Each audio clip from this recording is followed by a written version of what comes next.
18 years ago, a cataclysm occurred all over the world, from which towers and gates suddenly appeared. Monsters began to pour out, threatening human civilization, and at the same time, a small number of people also awakened superpowers. They were called players, became the hope of humanity, and developed into a new faction. At the Awakened Association, this young man was extremely alarmed when he not only awakened, successfully becoming a player, but Kim Jigu also possessed a special ability known as a Superman among supermen. However, life was not a dream, as Jigu faced more difficulties than he imagined. 5 years after awakening, he still struggled in the beginner's forest when facing low-level goblins. Jigu was invited to the tower at 58 years old. He also had a special ability, something people called a privilege for the chosen ones. He thought life would be a bed of roses after that, but even 5 years later, it still took him a whole hour to defeat a single goblin. Jigu had never thought there could be a one-of-a-kind player like him. 5 years had passed, but his status window still showed level 1, and next to the special ability section, there was still a question mark. That eyesore indicated that he had not yet awakened this ability, and it remained that way. Life led Jigu to become a guide. Today, as usual, he was leading a new group of players to hunt goblins. For them, this job was quite easy. It felt like they leveled up without catching many. Well, leveling up is quite easy in the early stages. Jigu said bitterly, "In that case, we'll go to the second floor of the tower tomorrow. See you at the entrance tomorrow morning." After giving instructions, Jigu left. Watching his retreating back, the new players started whispering among themselves. Jigu was very famous, and most of them had heard the rumors about him. The biggest one was that he possessed a special ability, but most people didn't believe it after hearing it because if Jigu really had that ability, he wouldn't be here doing this mediocre job. There was another rumor that said he was the lowest ranked player of all, and over time, Jigu was given a nickname that every player knew, the player who couldn't level up. After finishing his guide work, Jigu went to this place. It was a desolate spot on the first floor of the tower, and that other players rarely passed through, a place he found by spending more time on the lower floors than anyone else, and it had become his secret base. Here, only one goblin appeared once a day, and Jigu had always been persistently training on this very goblin. This time, the goblin appeared with its back turned to him, which made Jigu believe that today's hunt would be smoother, because he just needed to hit the monster's critical point before it could notice him, and that would be it. With that thought, Jigu began to approach the goblin from behind as quietly as possible, but when he was just a few steps away, the monster detected him and immediately turned to attack. And so, Jigu and the goblin had to struggle with each other for a long time, and just like every other day, today he had to go through a difficult battle. After a grueling hour, Jigu finally defeated it. He returned to the player association, sold the glass bead he got from the goblin, and received $20. He silently calculated if he subtracted the money for potions from these $20, there would be no profit left at all. Thinking of this, Jigu could only sigh. As he was about to leave, he ran into a blonde-haired man. His name was Teo, an acquaintance of his. After greeting each other, Teo suddenly scratched his head a few times, revealing an awkward expression, then said, "I'm sorry about what happened." Jigu didn't know what had happened, but before he could ask, Teo had already left. Jigu entered the office with this question in mind. As soon as he saw the person inside, he asked, "Hey Tesik, what's wrong with Teo?" This man's name was Tesik. He was the manager in charge of the guides. He also had a very awkward expression on his face. It took a long while for Tesik to speak. "Well, you see, the new players you were in charge of today will be taken over by Teo, starting tomorrow." "Why?" Jigu immediately asked back. Everything was fine today. Tesik let out a long, weary sigh, and replied, "It seems they've heard the rumors about you." This answer made Jigu freeze for a few seconds, but he didn't seem surprised, as this wasn't the first time this had happened. Jigu truly found it hard to understand. He didn't know what those rumors had to do with his job as a guide, especially when he had always done his job well in his capacity as a guide. Tesik could only sigh because, after all, those rumors were true, and new players all want to find a decent guide for themselves. Their conversation was interrupted by the latest news report showing on TV. The Angela Guild has just announced their intention to climb to the 75th floor of the tower, and the plan to clear the 75th floor will be carried out as early as tomorrow morning through the Soul Gate. Recently, information about players has become more and more frequent, turning them into a kind of idol, even for ordinary citizens who never go near the tower. But for Jigu, that news was like rubbing salt in his wound, when for Jigu, just becoming a real player was already out of reach. Unable to bear the feeling of being tormented by this news anymore, Jigu grabbed the remote and turned off the TV. "Huh. Why did you turn it off?" "I was watching that," Tesik asked. "That's enough," he replied. Then, Tesik handed him an envelope containing today's guide fee. Then he didn't forget to add, "About Teo, he may look tough, but he's actually quite sad and has been thinking a lot." so don't hate him, okay? Jigu nodded. Although he was very sad, he knew well that this wasn't Teo's fault from the beginning. He wasn't even obligated to apologize for the transfer of these new hunters, even though Tezik couldn't change this, as switching guides was the new hunter's wish, but to console Jigu somewhat, he had saved a special job for him. Later, under Tazik's arrangement, Jigu had a meeting with Kim Seong-pil. This guy turned out to be Sukwoo's cousin, and according to Seong-pil, he had always mentioned Jigu a lot. It turned out that even though Jigu couldn't level up these past few years, Sukwoo had still been quietly watching over him.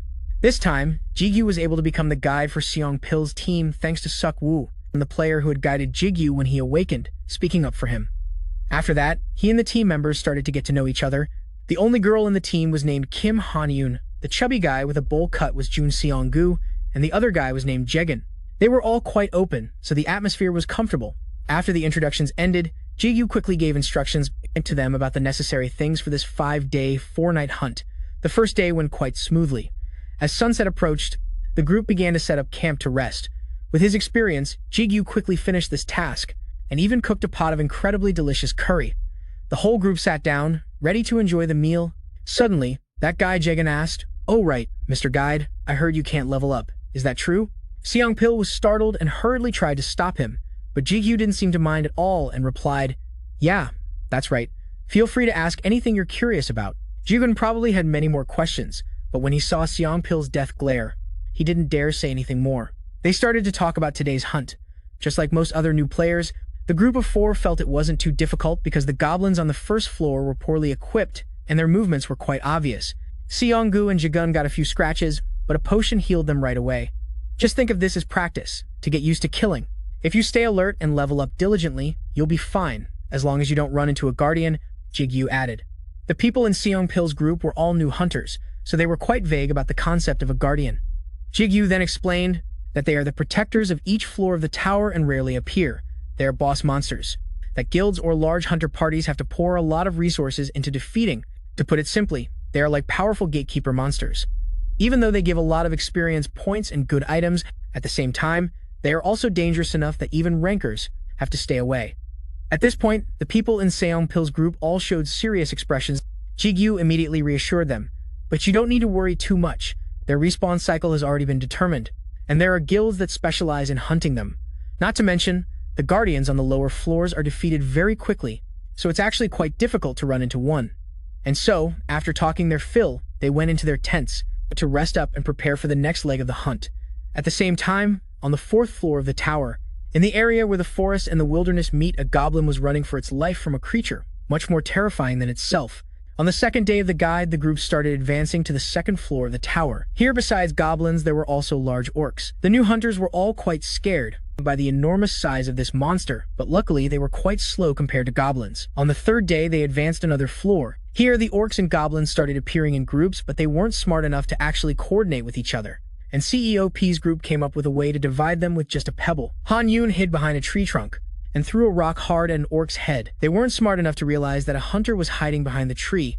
It then turned to fight fiercely with the nearby goblins. Thanks to that, CEOP's group could level up at a leisurely pace because Jigu had chosen safe routes for them. Now they understood why Supu held him in such high regard. On the night of the 3rd day, while cleaning up after dinner, Jigu saw CEOP hunched over writing something and asked. Now they understood why Supu thought so highly of him. On the evening of the 3rd day, while cleaning up after dinner, Jigu saw CEOP hunched over scribbling something and asked, "Ever since I received the invitation to become a player, who knows, maybe I'll write an autobiography or something when I become a ranker. Since I got the invitation to be a player, who knows, I might even write a book. Because if tomorrow is also a success, they could go straight to the 5th floor test. Only because if they just succeeded again tomorrow, they could go straight to the 5th floor test. Only still facing orcs and goblins acting in groups, the only difference was that their strength and agility had improved slightly, and the group decided to use the same old method. The 4 of them fought with all their might. It was a bit stronger, but the group still decided to use the old method. The 4 of them fought with all their might. It was a cloud of dust. An uneasy feeling rose in Jigu's heart because even though today wasn't the day the Guardian was supposed to appear, it was a cloud of dust. An uneasy feeling arose in Jigu's heart because even though today was not the day the Guardian would appear, this was not a good omen. He gripped his sword tightly in his hand, then shouted loudly to the CEO's group, "Everyone, we have to get out of here quickly. Let's finish this fast." Jigu was feeling extremely rushed. It could even become the toughest challenge for those who had just become players and had no experience at all. It could even become the most grueling challenge for those who had just become players with no experience at all. Jiwon's scream immediately distracted the other team members. This was what Jigu feared the most. Just one small mistake could get the entire party wiped out. Things got even worse when the bad feeling. Just one small mistake could get the whole party wiped out. Things got even worse when the bad premonition of Jigu's bad feeling this time came true. The guardian of the fourth floor had appeared. With his experience and needed Seong Pizzle's help to stand up. Han Yoon wasn't doing well either. Jigu took a very powerful smoke bomb out of his bag. He had to rely on Seong Pizzle to get up, and Han Yoon wasn't doing well either. Jigu took a powerful smoke bomb out of his bag. He threw it towards the guardian, and the monsters then relentlessly urged the other four to run because this was their only chance. Then, using his experience, Jigu led them to a seemingly safe small cave. Only then could they breathe a sigh of relief and relax a bit. CEOP immediately asked what was that thing just now. It looked like a giant brain. That's the fourth floor guardian, Jigu replied. They could hold out for a while waiting for the rescue team, but the difficult problems didn't stop there, as Han Yoon, who had fainted earlier, still hadn't woken up. We can hold out for a while waiting for the rescue team. But the difficult problems didn't stop there, as Han Yoon had fainted earlier and still hadn't woken up. Checked her condition and immediately realized she had been poisoned by a goblin. She needed to take an antidote to be cured. When Jiyu said he had brought the antidote, the others breathed a sigh of relief, but after rummaging through his backpack for a while, he couldn't find it. Jigu tried to search his memory and realized that he had dropped the antidote pack while fleeing from the guardian. Negative emotions immediately overwhelmed him.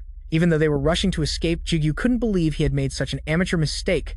He tried to calm himself down because this was not the time to falter. So Jigu made a decision. He would go outside to send a distress signal. When Jigu said this, Seongpi Jagan and Seonggu all strongly objected, thinking it was too dangerous. But Jigu reassured them, saying he had been around these tutorial floors so many times he was sick of them, because they thought this was too dangerous. But Jigu reassured them that he had gone around the tutorial floors so many times he was sick of them, and he was just going to a nearby hill to fire a flare gun. I know I don't look like much, but I'm the best level 1 in the world, Jigu said calmly. But in reality, those were just words of encouragement for the CEO's group. As for when he left the cave, making it hard to predict where they would be. After fumbling around for a while, Jigu was forced to abandon his old route and find a new one. So, it was hard to predict where they would be.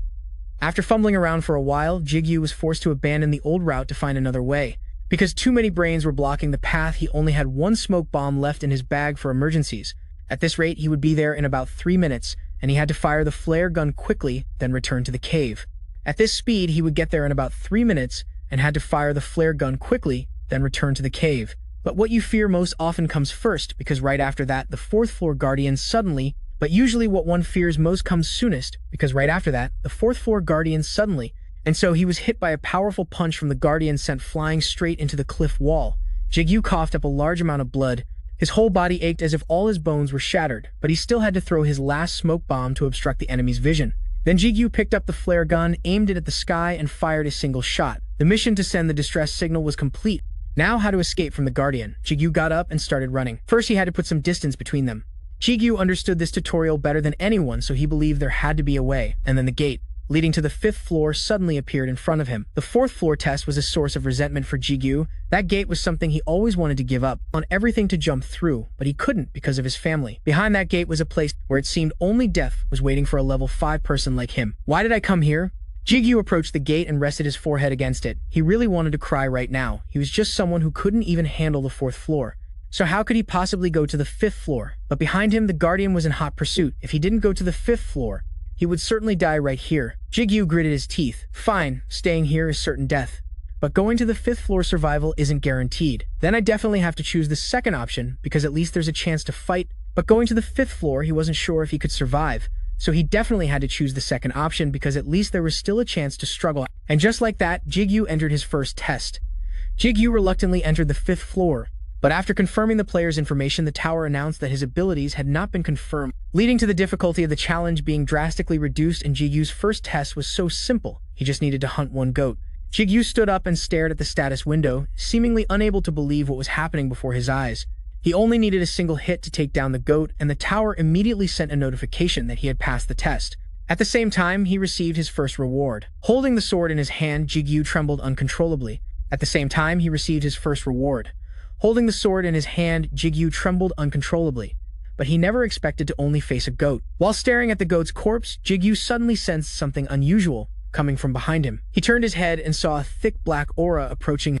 It then enveloped him. Jigu didn't know what it was, but in the blink of an eye, he was engulfed by it and lost consciousness. "What on earth are you?" Jigu awoke to a strange voice, looking around in confusion, not knowing where he was. But he heard the voice again. "Are you my master?" This time he could hear it more clearly. It was a young boy's voice. Jigu stammered back. "What master? Damn it, an idiot. You can't even answer a simple question properly, and you're supposed to be my master." The voice suddenly rose to a high pitch. "You can't even answer one question properly, and you're my master." The voice suddenly rose to a high pitch, and it made Jigu's pride hurt immensely. "All right, then I've waited too long anyway, so whatever's fine. Choose a name for me." As of now, Jigu still didn't really know what the entity he was talking to was, but it seemed to be trying to ask him to connect with it, so he agreed to connect with it. The experience passed by very quickly, just like a kind of hallucination. Not long after, Jigu woke up and found himself lying in a hospital bed. The first thing that caught his eye was the worried faces of his younger sister Yudong and Taishik. He thought he hadn't been out for that long, but in reality, 2 weeks had passed since he was found unconscious at the entrance to the 5th floor. After that, Jigu could only hear about what had happened from Taishik after the guild's players saw the flare. They had cornered the Guardian and the 4th floor Tyrant at the entrance to the 5th floor, but it ultimately escaped. Although he felt a bit annoyed that they couldn't catch the Guardian, Jigu was relieved to see that CEOP's entire group had been rescued and were all safe. Other than Jegan, who was injured and on crutches, they were all fine. In the following days, Jigu continued to recover in the hospital. His mother called him several times. She felt very guilty for being a burden, causing her son to risk his life to earn money like this. Of course, Jigu constantly comforted her, saying, "I'll be discharged soon, so don't worry, Mom, and get some rest. The insurance has already covered all the hospital bills, so don't worry." Knowing Yudong was beside him, Jigu also reminded her not to visit him at the hospital anymore and to stay home to take care of their mother. Only then could he hang up with peace of mind, and only after hanging up did Jigu dare to let out a sigh. Even after clearing the 5th floor, things didn't go as he had hoped. Jigu was still stuck at level 1. However, a major change had occurred. After waking up, Jigu discovered a new ring on his hand. After being discharged, he immediately returned to his daily work. When the new hunters saw Jigu back in action, quite a few of them couldn't help but scoff. "Isn't that him? The famous guide who can't level up?" But this time someone else spoke up for Jigu, though not exactly to defend him. It was more like correcting the news because he had recently become famous under a different title. Now people called Jigu the Butcher of the Tutorial. Unlike before, when it took him an entire hour to defeat a single goblin, now when facing a whole pack of ferocious orcs and goblins, Jigu was extremely confident. From the strange ring on his hand, he drew a sharp black sword. A good weapon combined with years of experience struggling in the lower floors of the tower gave Jigu absolute confidence, and this time he dealt with the monsters in the blink of an eye, whether in terms of speed or the effectiveness of his strikes. Both reached an undeniable level of perfection. The more Jigu fought, the more fired up he got. It was a feeling of happiness and vitality. He had never experienced this since awakening as a player. It was all thanks to his fateful encounter with that mysterious entity. Going back to the day Jigu fainted, he had given it a name, Lu. The day Lu was born, Jigu had also officially awakened his ability. His class was Companion of the Ego, and his special ability was to link with his ego. Although Jigu was still stuck at level 1, his ego Lu was different. In a very short time, it had leveled up from level 1 to level 7, with 18 points in strength, 18 in dexterity, and 7 in stamina and magic power. Then after Jigu defeated this whole pack of monsters, Lu's level even jumped straight to 8 at a surprisingly fast rate.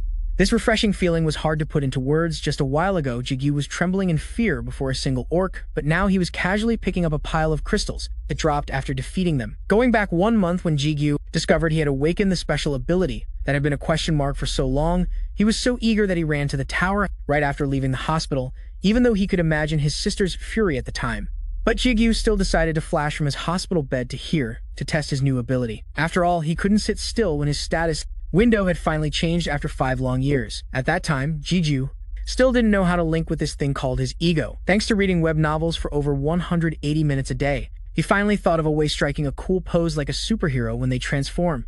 Then he shouted the 2 words, "Link start," but nothing happened at all. Luckily, Jigu was alone at the time. Otherwise, he would have been so embarrassed that even the monkeys on the mountain would chase him away. He was deeply troubled not knowing how to use that power.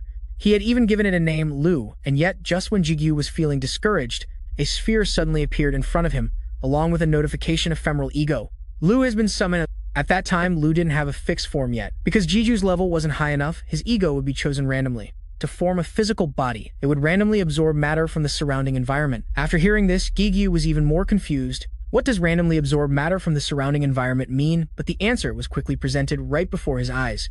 Because from that sphere, a powerful suction force suddenly emerged, pulling in everything around it.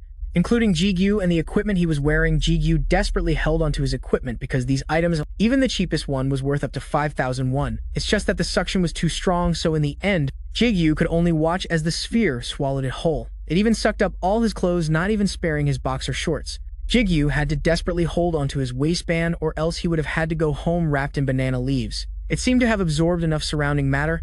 The wave finally stopped and the sphere began to change. It emitted an incredibly blinding light. It took a while for Jigu's vision to recover, and the thing floating in front of him now was a black sword. The hilt of the sword had a crimson eye. After getting acquainted, Jigu learned that the sword was his ego, Lu.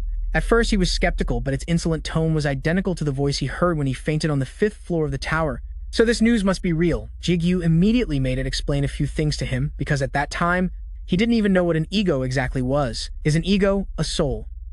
Not a soul. I don't know either, and hey, stop touching my body, you perverted bastard. Lu shrieked as Jigu kept caressing it. He tried to endure it. After all, this was his breakthrough, his special ability, even if it was a bit cheeky. But in the future, Jigu would still have to rely on it. Hey Lu, can you move on your own? He asked again. Not now, but maybe later. Oh, so can you cancel the link with me and change masters? That's up to the master's authority. An ego can't do that. I see. Next question. When you can move on your own, can you attack me? Attacking you is possible. However, if the master croaks, the linked ego also vanishes. So realistically speaking, attacking one's own master is quite impossible. When he heard it say this, the corner of Jigu's mouth started to twitch. Finally, he asked a final decisive question. That was whether Lu could feel pain, even though it was currently in the form of a sword. Lu's answer was, of course, because I'm a great ego. Not just emotions, as long as Jigu sets it up, all of your senses can be 100% replicated on the ego's body. Hearing this, Jigu had completely grasped Lu's weakness. He immediately stood up, grabbed a rock, and then approached it. All right, I've had enough of you, you son of a bitch. Just like that, Jigu threw the rock straight at Lu, using brute force to teach it a lesson about manners, so that it wouldn't dare be insolent to him, its master, anymore. And with that harsh teaching method, Lu actually became much more well-behaved and disciplined.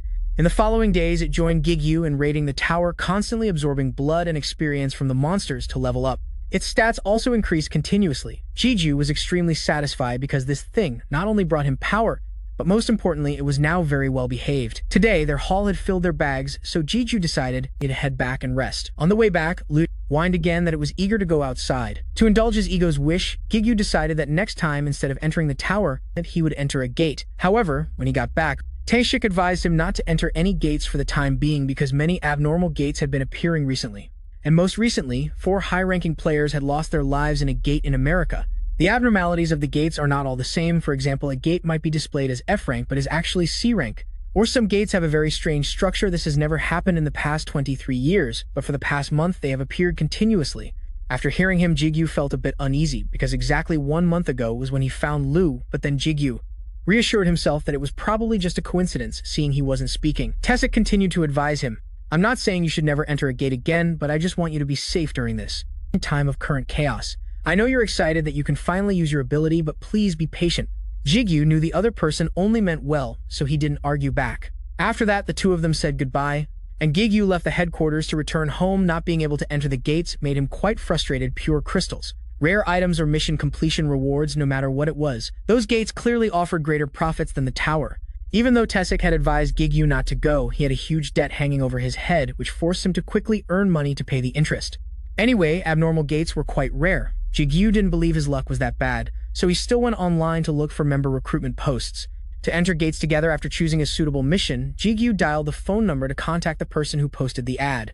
Outside, a bustling building full of people coming and going, Samsu stood up to take Jigu's handshake and greeting. It's a pleasure to meet you. I'm Ha Samsu, and I'm the party leader for this expedition. I'm Kim Jigu, the one who contacted you. He asked, you said this is your first time gate hunting, right? As he was about to sit down, Jigu heard this, looked up, and replied yes. Samsu's face turned serious when he heard Jigu say, I'm still familiar with clearing strategies and the like. He immediately took out a contract and placed it down, explaining this is the contract, but things like profit sharing and fees and contract violations are pretty standard. You'll see when you read it. We decide on loot distribution by dice roll. While Jigu was reading intently, Samsu added, we'll meet at Gaguri at 2 o'clock in 2 days, and remember not to be late. The magic gate was like a deep round vortex. Gates are usually divided into 2 groups, one-time gates that disappear after being cleared, and fixed gates which don't disappear and allow re-entry. Many people were standing outside waiting to enter that gate. Although the rewards from fixed gates can't compare to the special rewards from one-time gates, many people still clear them, Because the clearing strategies are widely published, the risk is lower. The torches hanging on the walls were still lit. A voice announced, "All right, if the equipment check is done, then let's go." The sound of hurried footsteps echoed on the path. Everyone moved forward without hesitation. The stream of people, each wearing armor, walked steadily. On the rather dark path, lit only by a few torches, Jigu curiously glanced around. He thought to himself, "They all look a bit strange. Did they all come here through a job posting like me?" Jigu glanced at the couple right behind him. He silently guessed those two must know each other. Suddenly, Samsu looked up as if he noticed something. He raised his hand, ordering everyone to hold their position. From the deep darkness, some mysterious sounds echoed. Adding to the scary atmosphere, Samsu readied his bow and arrow and announced their coming. A whole horde of frenzied zombies rushed out from the darkness, making terrifying noises. Samsu's brows furrowed as he yelled, "Tanker!" Hearing the command before anyone else, Yong-hun smirked excitedly and rushed forward. "Yes, sir." He just had to raise his large shield to block a zombie. Jigu held his weapon firmly. He leaped up and shouted, "Melee fighters, kill them all." Samsu raised his bow, his eyes focused on the target. An arrow flew straight into a zombie's head, knocking it backwards. Another zombie was slashed across the side of its neck by a sword. Deo swung his sword powerfully, grinning triumphantly. As he fought and complained, "There are way more of these than necessary, especially when they're rotting like this." Suddenly, a black shadow zipped past Deo, leaving him confused. That black shadow was Jigu. He used lightning speed to cut through the zombie horde, attacking 10 of them at once. In a single pass, zombies rotted away Deo, and before anyone else, Yong-hun stared with their mouths agape. Even Samsu and Garen froze with their jaws dropped, looking on before anyone else. Yong-hun sat down beside him, praising him endlessly. "Looks like we'll clear this quickly thanks to you, Jigu." Deo added with a warm smile, "Didn't you say you were level 7? "I'm starting to feel tired," he replied with a faint smile. "It was just luck." Before anyone else, Yong-hun waved it off. "No, you're just being modest," he continued. "You also contributed the most when we defeated that mini-boss." Before anyone else, Yong-hun suggested, "After we're done clearing this, let me join your party, okay?" Jigu forced an awkward smile but didn't answer. He glanced up. Thankfully, he didn't seem to mind, but Jigu felt that behaving like this in front of the party leader isn't polite at all. Before anyone else, Yong-hun spoke up, "We really benefited a lot from you today." Dio added, "That's what I was going to say." Jigu replied politely, "It's nothing," but inwardly he admitted they weren't wrong. Samsu approached and announced, "Okay, everyone, let's move on." Jigu stood up abruptly and silently asked Lu, "Are you ready?" Lu replied, "Zombie blood is of no use, master." He then reassured it, "We'll reach the boss room soon. Just hang in there a little longer." Before anyone else, Yong-hun and Dio whispered something to each other. Then the two of them suddenly gave a cunning smirk. The group of 5 approached an iron gate, exclaiming, "So this is the boss room." Jigu silently wondered, "Are these iron bars meant to keep the boss monster inside?" Samsu spoke up, "Now I will explain the strategy to defeat the gatekeeper Talon." While he was speaking, "First, Talon is a giant vampire." Another voice interrupted. It was, before anyone else, Yong-hun, looking annoyed and impatient. "Do you think we didn't do any research before coming to a fixed gate? Hurry up, we're wasting time." Hearing this, Samsu frowned and emphasized in a low voice, "Listen up. Even if you already know, one person's mistake inside a gate can put the whole party in danger." He clicked his tongue and complained, "So slow." Seeing this, Garen's face darkened and she gritted her teeth, a frown line appearing on her forehead. Sensing Samsu's glance, she flinched and relaxed her face. Garen looked up at him without saying a word. Samsu continued, "Then I will resume the explanation." It seemed Jigu noticed the secret signals they were exchanging. "That was strange earlier. He said he would brief us right after we finished melting the price iron with acid and entered the boss room. Talon will be sitting with his back to us." As soon as they entered, a voice whispered, "He's bigger than I thought." Samsu's hand was poised to shoot. "First, I'll hit him with an explosive arrow. Here I go." He shot with a powerful earth-shaking force. Talon roared in fury that will make him angry and swing his fists around. Before anyone else, Yong-hun also yelled so fiercely that the wrinkles on his forehead stood out. Talon frantically swung his fist forward. "Our tanker!" Before anyone else, Yong-hun has to block those attacks. Before anyone else, Yong-hun gritted his teeth and raised his large shield, struggling to block its terrifying attack. As soon as he recoiled, Deo and Jigu simultaneously charged forward to attack. The most important part is when he bends over to change his attack pattern. The two of them will ambush him, one in front and one behind Talon. It glanced back with its glowing red eyes. His defense will increase threefold, blocking most of the impact from attacks. As soon as Talon lowered his head, a voice shouted, "Jigu, now's your chance," something with triple defense. Before anyone else, Yong-hun yelled the command Jigu. Now he shot forward like the wind, but Jigu's attack would at least be able to damage him, even just a little from above. He aimed straight down for a finishing blow on Talon. Suddenly, a system notification surprised Jigu's synchronization rate with Lu has increased. You can now use Lu's abilities more effectively. He gritted his teeth and struck down with his lightning sword technique without hesitation. The system announced Gatekeeper Talon has been defeated. Hearing this, Deo and before anyone else, Yong-hun were once again stunned by Jigu's strength. Garen and Samsu were also shocked. Gain bonus experience points. You have killed the gatekeeper in a single blow. Hearing the system announcement, his eyes widened. Gain bonus experience points. Your stats have slightly increased thanks to Talon's blood. The system announced you have acquired the skill, Cannibalism. Cannibalism restores health by consuming corpses. Seeing Talon lying defeated on the ground, everyone started shouting, "What the hell was that? No way." Baekhyun, ecstatic, frantically shook Jigu, begging, "Can I please have his contact information?" Deo also ran over excitedly. "Me too." Jigu, flustered, brushed them away. "We'll talk about that later." Song-Soo spoke up seriously. "Everyone, listen up. A paralysis dagger equipment item just dropped." Dio ran over and shrieked, then continued. "Not only was it an easy kill, but an equipment item dropped too," Song-Soo announced. "As stated in the contract, I will now roll the dice to decide how to divide the rewards." Baekhyun put his arm around his shoulder and whispered, "Hey, Jigu." He smirked and said in a provocative tone, "Don't you want that dagger?" Jigu glanced over, annoyed, thinking to himself, "He keeps talking down to me." A cunning smile appeared on Baekhyun's face. "To be honest, you basically did all the work, didn't you? Deo and I will take care of it, so just go along." He looked at Jigu, speculating to himself, "Jigu can't possibly ignore us after this, right?" His eyes glanced around. "I help you, and you help me." He couldn't help but notice the two of them. After 5 years as a guide, Jigu had developed an eye for people. Melee for Deo and tanker for Baekhyun. He didn't expect much, but he never thought they'd want to do something like this. Meanwhile, Jigu silently observed the others, party leader Song-Soo and the girl whose name I don't know. Song-Soo asked, "If everyone's ready, shall we begin?" Some suspicions arose in his mind. "I'm not sure, but they seem to be hiding something." He gently took something out of his sleeve. "Now, I'll take out the dice." Suddenly, Baekhyun subtly signaled to Deo with his eyes. Baekhyun leaped from his seat, his hand firmly gripping his weapon. Baekhyun smirked triumphantly and lunged forward to attack. Even as his blade drew near, Song-Soo stood calmly, watching. From a distance, Jigu ran over, trying to block his arm. He dragged Baekhyun, lunging elsewhere. The two of them slammed hard onto the floor. Jigu's hand forcefully pushed Baekhyun's head down. He gritted his teeth and said, "Jigu, I thought we were on the same side. If I make a move now, I might die." "So," Baekhyun screamed for help. "Hey Deo, do something." Trembling in fear, Deo backed away, his brows furrowed, not daring to step forward. Jigu's expression suddenly grew serious, worriedly thinking, "That was close." Baekhyun screamed, "It was a joke. I was just joking." He could have died. He looked up with a scrutinizing gaze. It wasn't party leader Ha Song-Soo, but this damn tanker.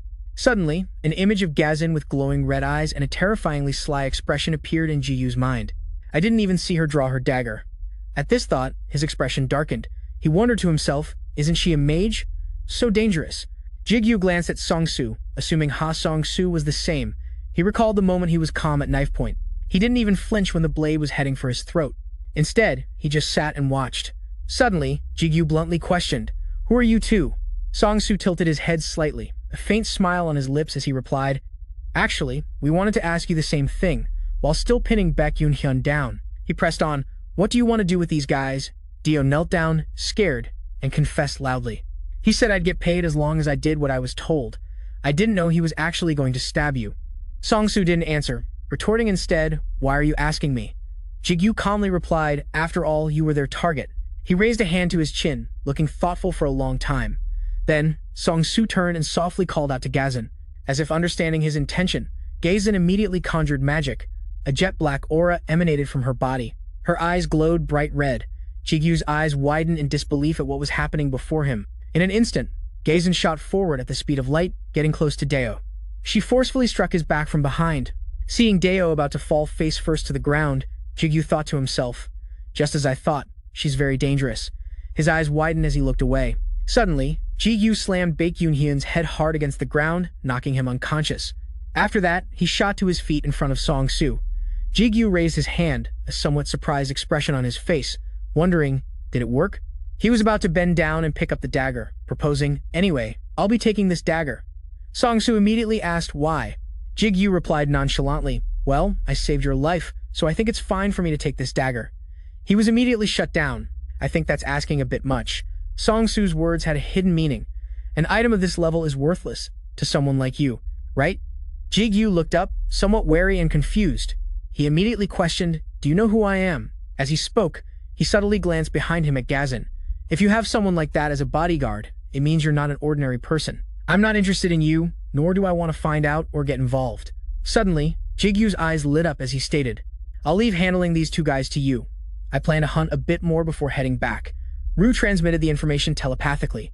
That girl named Gazan is very dangerous. He replied, I know. That's why I'm just talking to them. Should I run or something? That's even more suspicious. Rue couldn't help but be surprised, trying to warn him. You know they're dangerous, and you're leaving the suspicious ones to them, and you even stripped their equipment. Jigu continued, besides, I saved his life. He added, and because of that, we can stay and grind like this. System notification. You have absorbed the zombie's stamina. How does it feel? Feel like you have two hearts. Feel that PUBG rush? Rue immediately reminded in a stern voice, Master, I am an ego. And I'll say it again, zombie blood tastes awful. Jigu brushed it off. All right, we'll go outside. There are no more zombies, and we've absorbed enough blood. Rue absorbs stats through blood. Dexterity from goblins, strength from orcs, and stamina from zombies, so its stats are much higher than normal for its level. He noted, the iron gate from before is now in ruins. Let's stop by the reward room before we go. Jigu stood before the body of Talon. The reward room, a cramped space. It can only be accessed through the gatekeeper's corpse. He slowly raised his hand to touch it, just like its name suggests. It's the place to get rewards after clearing the gate. In his mind, Jigu called out to Rue. It immediately replied, What is it? He pressed. Was there anything like this before? Rue answered immediately, No. Jigu touched the glowing wall, agreeing. Right. It looks like a hollow inside. He held Rue up to get its opinion. What do you think? Let's break it. Rue replied, I agree, master. Hearing that, Jigu prepared to swing his hand forward forcefully. Just as he broke the wall, Rue spoke up again, stopping him. Wait. A thick layer of dust filled the air. Jigu waved his hand to clear the dust and asked, So much dust. What do you think, Rue? Rue only replied, An ego. He found this confusing. Hearing that, Jigu's eyes widened in surprise. I can feel another ego here. He wondered, an ego in a place like this?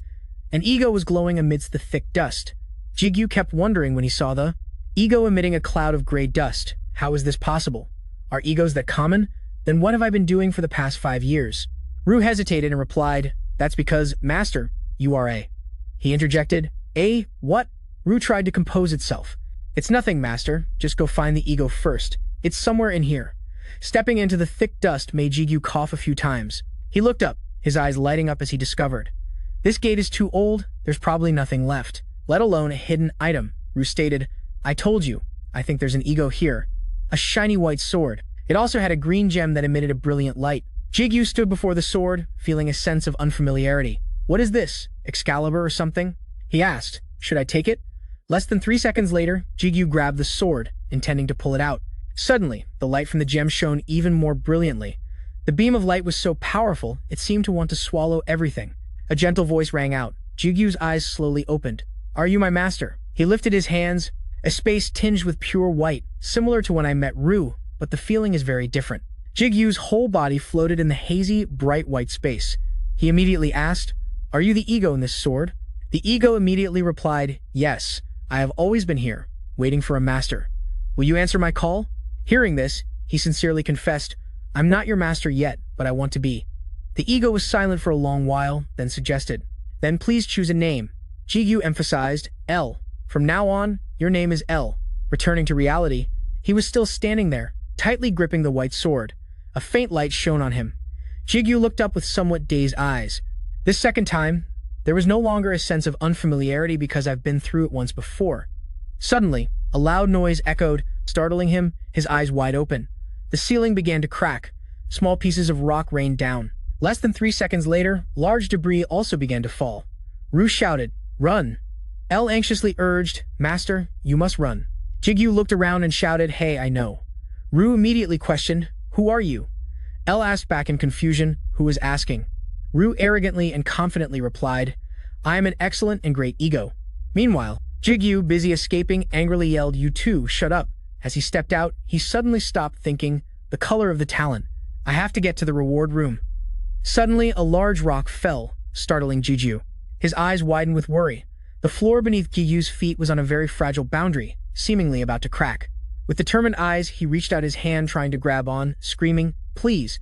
The system asked, Do you want to go to the reward room? Jigu immediately urged, Hurry up. He looked down, gritting his teeth in endurance. Suddenly, Jigu's eyes widened in surprise as the gate opened. A giant orange-yellow pupil appeared. A crowd of people still eagerly lined up outside, waiting to get in. On the screen, a fixed gate has been destroyed. This is unprecedented. The cause is unknown. A news reporter was saying that the timing of the unusual incident coincided with the time, the formation of numerous gates, sparking a huge debate. On the positive side, since Jigu had left long before the gate collapsed, he wasn't a suspect. The screen displayed the reward. The stage-clear reward was 30 amethysts and an additional reward, a talisman, an item that prevents common diseases and prolongs life. It can also be used by ordinary people. Jigu and Dudong stood by their mother's hospital bed. Although it wasn't enough to cure his mother's illness, it was still useful. And the money he got from the amethysts helped Jigu move her to a hospital. I feel a bit better too. Outside, the blue sky was clear above the towering skyscraper. After deciding to climb the tower again, he reached the 5th floor. Arriving, he couldn't help but gape in awe as he looked up. I'd heard the test floor was well developed due to the lack of monsters, but this is just a normal city. Jigu walked through the crowded streets. He passed the 5th floor, where he was found unconscious. Then, on the 6th floor, fighting a pack of wolf-like beasts alone with a single sword. And on the 7th floor, another horde of monsters was defeated by Jigu. After that, he continued fighting with his teammates on the 8th floor. In front of Jigu were towering mountain ranges, as he held his sword firmly with both hands. And on the 9th floor, the 2 gems on his 2 swords began to glow simultaneously. I couldn't have even dreamed of getting here until recently. Sugo's words replayed in his mind. Rank itself isn't what's important. As long as you don't give up, your special ability will eventually manifest. Jigu smirked to himself, affirming that Sugu was right. The 2 rings on his hand began to glow. Seeing this, Jigu raised his hand and smiled in satisfaction. L has leveled up quite a bit. Because we're sharing experience, leveling is a bit slower, but thanks to synchronization, I can feel myself getting stronger too. I thought it was incredibly strong, maybe because there was a demon sealed inside. But as for the demon, sorry, I don't remember a thing. Wait. Jigu recalled the giant, bright yellow pupil. The demon was that giant eye. Huh, he muttered to himself. As he pressed the system panel, he thought, it seems I'll get stronger if I have more egos. I guess I'll have to find some. Ru asked, and you know where to find them, Master? Jigu replied confidently without a moment's hesitation. I know a place. Outside the building, the blue sky was bright, the sunlight dazzling. At the item auction house, an announcement echoed through the crowded hall. Sold for $170,000. Jigu silently asked, do you feel anything? After a long pause, Du replied, no. L added, I don't feel anything either. Jigu thought in frustration, I should have known. Egos can't be that common, can they? His thought was interrupted. And for our final item today, a shiny bracelet was presented. The main item for this auction, the bracelet of the wounded soldier. Everyone who saw it gasped. That's an item that increases regeneration speed. At the same time, both Ru and L confirmed. An ego. Jigu's eyes widened in surprise. What? The sunset sky was turning orange, with fluffy clouds drifting lazily by. He walked alone through the crowded streets, his face weary. I didn't realize an auction could be so exhausting. Why was everything so expensive? L explained. It was the main item, so it couldn't be helped. Du bluntly commented, Master is poor. Jigu forced a comforting smile. At least the paralysis dagger sold for $100,000. Du was left speechless. Master, that's a weird look on your face. As he said this, Jigu gave a frightening smile. Ru, L, let me give you 2 a kiss. Du immediately snapped. Are you crazy, Master? L tried to stop him. Master. Jigu walked out of a convenience store. Thank you. Come again. He walked while talking on the phone.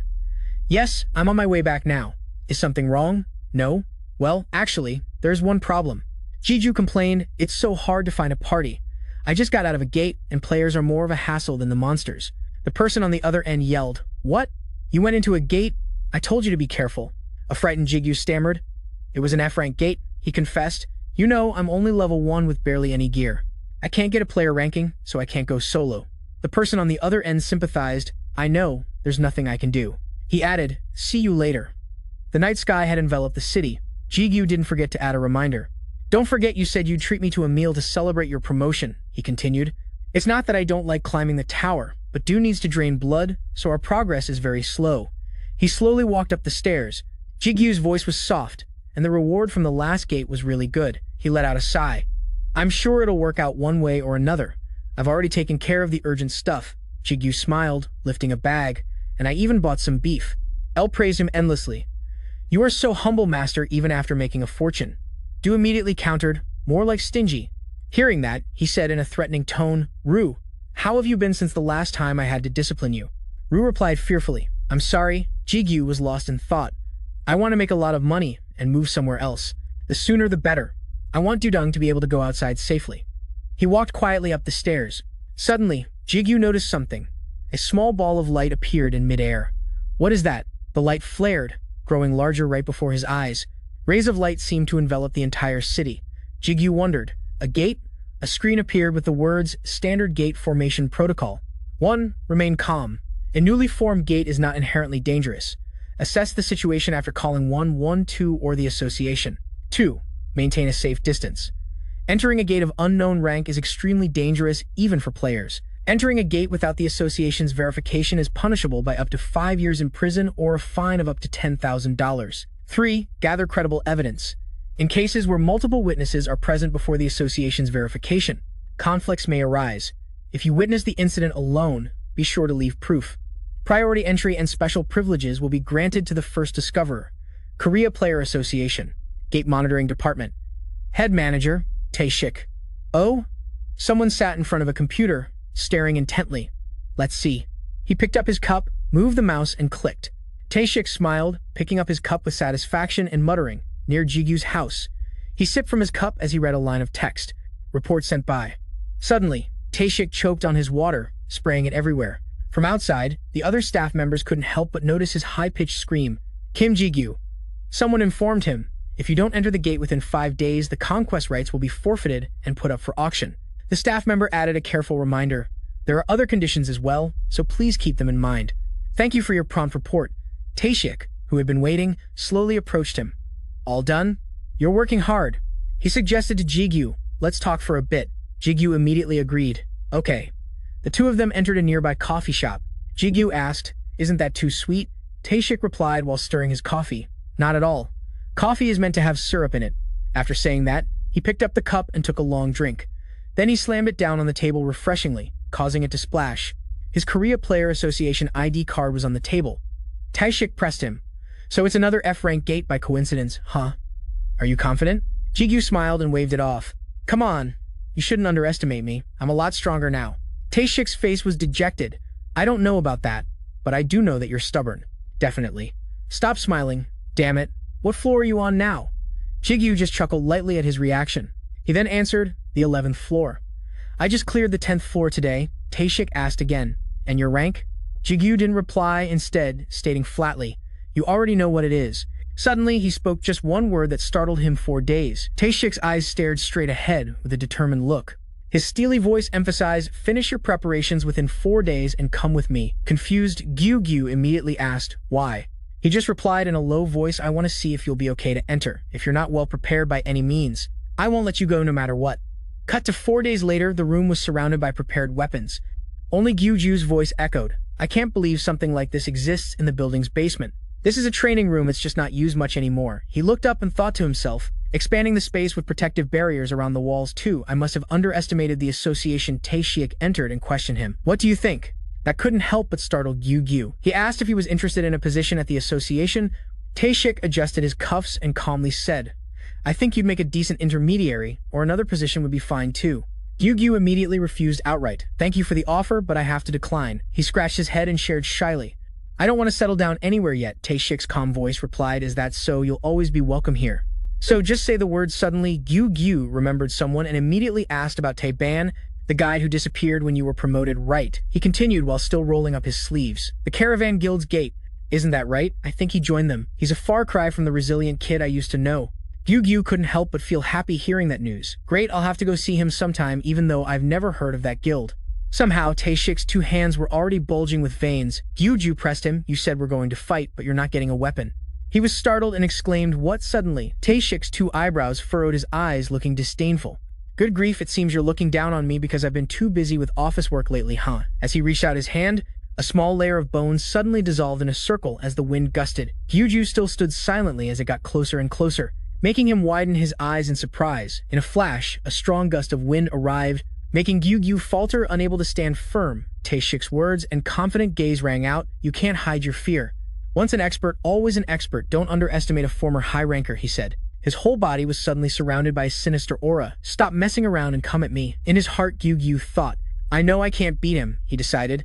"Then I'll learn a little, but I won't back down before I fight." When he looked up, Jigu was suddenly startled, his two eyes wide open. Taishik stomped his foot hard, sending another strong gust of wind towards him. Jigu immediately stood to block the gust of wind. He held his sword tightly and gritted his teeth to endure it. One of Gyugyu's feet slid to the side. Just as Taishik lifted his foot to attack again, Gyugyu gripped his sword, ready to charge forward. He spoke up, questioning, "Are you sure you're prepared?" He didn't answer, but panted continuously. A high ranker is still a high ranker after all. It reminds me of Suku. Taishik's face turned pale. He shouted, "Focus, letting your guard down in a gate means death." While panting, Gyugyu's eyes looked straight ahead, full of determination. "He's right, I've been too arrogant." He gritted his teeth and thought to himself, "But I have a plan." Cut to 4 days earlier, Dongdaemun district player item auction market. Ru said, "What's the item for?" "There are no better items than us, boss." Gyugyu picked up the phone and dismissed it. "That's not it. I still don't have any good armor." He said, "I can't keep going around like this, and who knows, maybe I'll find an ego." L continued, "I will let you know as soon as I sense one nearby master under the clear blue sky." The sun shone brightly. A voice rang out, "All right, let's look around." Gyugyu was suddenly drawn to a set of iron armor in a shop. System log: useless iron armor of a clumsy blacksmith, rarity normal effect, +9 defense points. He silently turned and looked at the sets opposite him. Gyugyu bent down, looked at the price, and was shocked. System log: useless leather armor of a clumsy blacksmith. Effect: +7 defense points. He left and slumped down on the roadside, dejected and gloomy. Both L and Ru couldn't comfort him. Gyugyu lamented, "The cheap ones are disgustingly bad, and the good ones are disgustingly expensive. This isn't going to be easy." Ru and L called out in unison. Boss master outside. A shop, an adult, and a child were arguing. Minsu shouted, insisting, "That's not true. My grandpa is an amazing artisan." The adult dismissed him. "What's so amazing about equipment that doesn't even show its item information?" The boy still insisted, "You're wrong, uncle. My grandpa is very skilled." The other person said scornfully, "What's the use of advertising a shop that does shoddy work? You'll just get kicked out if you go." From a distance, Gyugyu approached and called out, "Hey kid." Minsu turned around in surprise. He offered, "Will you show me the way, kid?" Gyugyu bent down and said gently, "To your grandpa's shop." Hearing that, Minsu immediately agreed, his face lighting up like a star. "Yes." The two of them quietly went down into a basement. Gyugyu was still doubtful in his heart. "Ru, L, are you guys sure?" L and Ru answered firmly in turn. "Yes, master." Ru added, "As sure as can be. The clothes that kid is wearing are all egos." L explained, "It was created by a human, but it still partially holds the power of an ego for sure." Ru angrily complained, "Stop saying what I want to say, damn it." Minsu opened the door with a bright smile and called out, "Grandpa, I brought a customer." The grandfather gently reminded him, "Minsu, didn't I tell you not to bring customers?" The boy replied, "But I want people to know about you." The grandfather then chided, "You have so many nice clothes too. Why do you wear the ones I made? Your father will be angry if he sees it." Gyugyu quietly looked inside the slightly ajar door. His eyes lit up as he sensed something. "This has a nice smell," L emphasized. All of them. Gyugyu stood frozen before the door of a dark room filled with items. "Everything in here is an ego." L saw the items in the storage room and couldn't help but exclaim, "How could a human?" Ru continued, "They are all one of a kind." Ru confirmed, "They are all egoless egos." Gyugyu wondered, "Isn't ban and ga ego in English?" He stood frozen at the door for a long time, his mouth agape. The old man rested his chin on his hand and stated flatly, "They're not for sale, so please leave." "I have no intention of selling to those who don't understand the value of these items," Ji-chun the blacksmith said while flipping through a book. He added in a low voice, "This isn't the first time I've met someone who looks down on this craft. Suddenly, Gyugyu spoke with conviction, making the old man look up. "I'll buy it." Ji-chun closed his eyes and waved his hand dismissively. "I already said they're not for sale. People like you wouldn't know how to use them even if you bought them." He asked, "If I can use it, then you'll sell it to me, right?" The old man looked scornful, ridiculous, and "Please leave." Gyugyu seemed unconcerned and continued in a firm voice, "Sword nameless, sword level 79 potential is." Ji-chun jumped to his feet and shouted, "Don't tell me you can see the potential of each sword." Gyugyu continued in a calm voice, "Of course you have this ability too, don't you?" Hearing that, he couldn't help but exclaim, "Oh my." Ji-chun relented and offered with a smirk, "Then give it a try." Finding someone who truly understands and is worthy of the weapon in their hands, that is the greatest wish of every blacksmith. Gyugyu silently and gently stroked the shiny blade. He raised the sword high.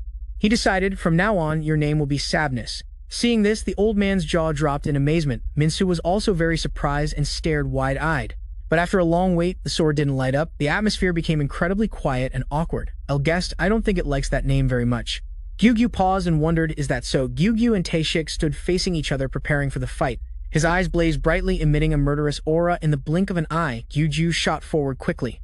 He was like a gust of wind carrying the power of lightning, flying straight toward his opponent. Taishik still stood silently unfazed. Jigu gritted his teeth with determination, held his sword firmly, and swung it with great force.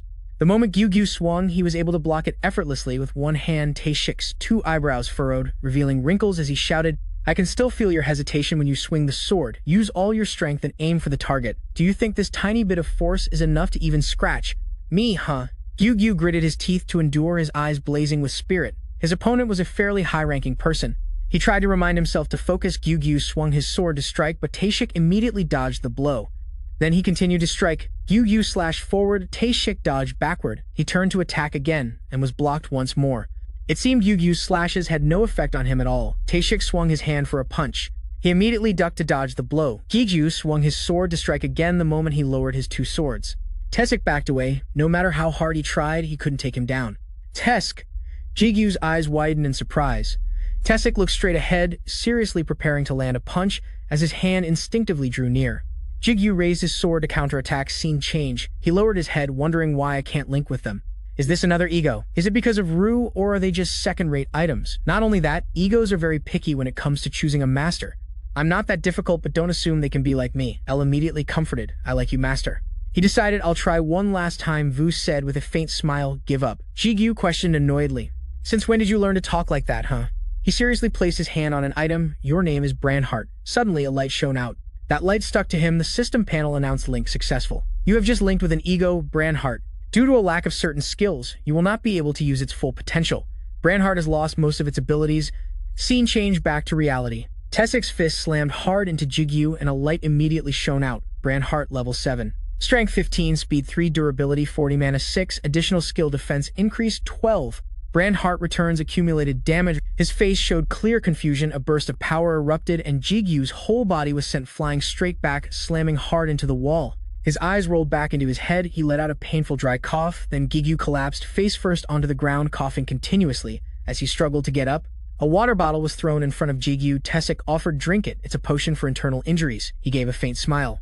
Seriously, my hands are shaking so much I can't even open the cap, he said. You passed.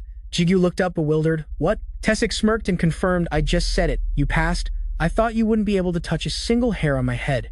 But Jigu thought to himself, this method wasn't a coincidence. Did I go too easy on him? Suddenly, Taeshik questioned, what was that just now? Jigu smiled and replied, it's my item. He then continued, if you can't clear the gate within 1 week from today, the higher-ups will send someone down.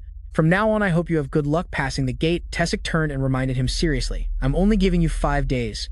If you can't pass within that time, forget it, I'll go in and get you out. Jigu shyly tried to stop him. You don't have to. He didn't let him finish and cut him off. That way is much cheaper than paying the travel fees for the agents.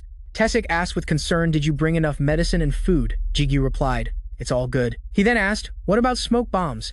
He answered, of course. Taeshik reminded him, even if this is a rank F, don't get complacent. Jigu immediately complied. Okay. Ru wondered, isn't this gate the same level as that zombie gate? Why is he making such a fuss?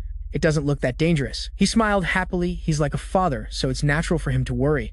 Jigu turned back and said, I'll definitely come back. Taeshik smiled and replied, okay. He turned away and walked straight into the gate. The system announced you have entered the gate. Jigu silently wished, I hope this is an easy gate. Ru asked, so what's the reward? He replied softly, we can earn quite a lot of money. Ru wondered, how do you know if this gate is easy or hard? Jigu replied while glancing around, I have to clear it anyway. His expression darkened as he muttered, because this is a rank F. So there's a chance a difficult tower or a dungeon gate might appear. As long as it's not a labyrinth, I can clear it all. Jigu gripped his sword tightly. Very good. He slammed his hand hard on the wolf beside him. His lightning power spread inside the wolf's mouth, rendering it unable to resist. Jigu stomped hard on the ground, his face serious as he looked behind him. Time to stop chatting. A pack of wolves emerged from the darkness, baring their fangs, wanting to take down Jigu. He smirked. Time to level up. A white wolf was slashed right down the middle of its face, splitting its body in two. Thanks to that, L also successfully leveled up. Jigu, holding his spear, continued to charge into the white wolf den to finish off the remaining ones. Notifications popped up one after another in this life or death battle. Brandhart's accumulated damage increases while facing the swarming wolves. One of them snuck in and attacked Jigu's blind spot, but he wasn't scared at all and even gave a mocking smile. The small mouth shouted in the dark cave. Ru's ability activated instantly. A white wolf bared its fangs and snapped its jaws shut. But at that very moment, a pillar of light shot through the cave, blocking all vision. Jigu had probably finished off all the wolves. He plopped down inside. Let's rest for a bit, Vu quickly spoke up. Human, don't you be rude to the master. Jigu paid no attention. He pulled up his sleeve to look at his watch. It's already been 5 hours. Huddled in the cave, he kept spacing out, wondering, when faintly around him purple stones began to appear. Because it's a rank F, there's no difference from the orcs. It's easy, anyway. Jigu took out some tough food. While trying to chew, he mumbled at my level. It's not easy to get in here, but this time, I got lucky. He kept questioning himself. I thought I definitely needed to be rank A, but this rank is classified without using any equipment. If I'm far from my ego, my skill will only be level 1. It's impossible to predict. Suddenly, Jigu remembered Tae-sik's calm face and remarked, even Tae-sik Hyung couldn't do anything. This ability is really something. After finishing his meal, he twisted the cap of his water bottle as that voice continued to speak. Once the master's skill levels up, no matter how far apart we are, you will still maintain the link. Jigu brought the bottle to his lips and took a sip. I hope so, but I don't even know what will happen when it levels up. What form it will take, Ru continued to preach. It depends on the ego, but Jigu couldn't take it anymore and flicked it. He threatened you. Nosy, sarcastic mouth, watch out or I'll hit you. Ru retorted sharply. You already hit me. Jigu was still leaning against the cliff wall, muttering to himself besides not knowing how to improve. I also don't understand this. Ru level 17 strength, 40 speed, 54 durability, 50 mana, 34 additional skill cannibalism. Reading the last few words, Jigu was startled. Cannibalism. Is that right? You eat your own kind, you really do that. After hearing that, Ru shouted back, are you crazy? That human. Jigu laughed, slowly stood up, and gave a brief explanation to move on. Just kidding. He slung his backpack over his shoulder and started to move. I've rested enough time to go, but he suddenly stopped when he felt the backpack on his shoulder. It's a bit cumbersome. My bag is packed full with smoke bombs and recovery potions. Maybe I should buy a bigger bag. Suddenly, Jigu thought of something. His two eyes widened. He stared at the 3 bottles with 3 different colors in his bag. Muscle potion. If I drink this, I'll have more space. Without much thought, he clicked his tongue and quickly decided to just use it. Just then, Vu suddenly shrieked a warning. I can feel a powerful energy coming from beyond the door. The boss must be inside. Jigu calmly emptied the muscle potion into his mouth and replied, I know, that's why I'm drinking this. He walked nervously through the dark cave. The path ahead was still empty, so he impatiently asked again, Ru, are we there yet? Jigu started to feel restless. At this rate, the potions I just drank will all wear off. Ru repeated the warning he had just uttered. I can feel a powerful energy this time. He deliberately emphasized it more. I think we're almost there. After walking a little further, Jigu suddenly saw a faint light coming from the path ahead. There's a light. Maybe Elle is there too. Ru hurriedly urged, so let's go check it out. He put a finger to his lips and whispered, telling him to be quiet. Ru retorted discontentedly, no one can hear us anyway. Jigu saw his point and just brushed it off. All right, then he used telepathy to remind him. Ru, you must not be rude to the master. Ru threw a tantrum. Then mind your own business, arrogant one. Finally, Jigu's figure could be seen. Faintly visible at the cave entrance, the boss he was looking for was sound asleep on a patch of grass. Its presence was all-consuming. Moreover, unlike Talon, this gate's energy hasn't been attacked countless times. This creature has the quality of a true being. But just a second later, its blood-red pupils were seen staring intently at him. The white wolf wagged its tail gently, then proudly strode forward. The monster that holds the ley line of the entire dungeon. This is called by the very cool name Gatekeeper. Ru saw it and exclaimed with delight, wow, that's impressive. Brandhart worriedly reminded him, be careful. Master Jigu already felt the tension. He gritted his teeth and raised his weapon. The pressure is many times greater than Talon's. This is a true boss. Before he could even compose himself, the boss had already dashed off the grass where it just stood, trembled slightly as dust barely had time to rise. Gatekeeper with its red pupils. Rushing like an arrow towards Jigu, he raised his 2 swords into an X shape, his eyes fixed on it. Not daring to let his guard down, he gritted his teeth. The Gatekeeper's massive jaws opened wide. Jigu struggled to block it, losing his balance. But luckily, he managed to hold on, putting 1 foot back to regain his balance. But Jigu still didn't dare take his eyes off the boss. His hand gripping the sword tightened. He quickly swung a direct slash at those pearly white fangs. But his sword couldn't even pierce its outer skin, let alone stab into its mouth. Jigu frowned, thinking restlessly to himself, too shallow. The boss's pupils blazed with a burning hatred. Wrinkles formed at the corners of its eyes, showing it was snarling ferociously. The boss slammed its body down hard. Intentionally pulling away from Jigu's blade, he was stunned by this terrifying defense and counterattack. Then the boss grabbed his backpack, with its mouth stretched, its neck high, and with its 4 legs leaped up, preparing to run in the opposite direction. In a flash, dust billowed as dirt, rocks, and leaves swirled in the air. The ground shook violently, and the thick dust made Jigu hurriedly drop to his knees and duck for cover. He struggled to defend. Its defense is higher than I expected, no choice but to accumulate damage. But then the corners of Jigu's lips curled into a slightly amused smile, a stark contrast to his bewildered expression. 3 seconds ago, he watched the goalkeeper NDT0 fight tough opponents while contemplating. Jigu recalled the intense battle moments from before. The backpack he was wearing was quickly discarded.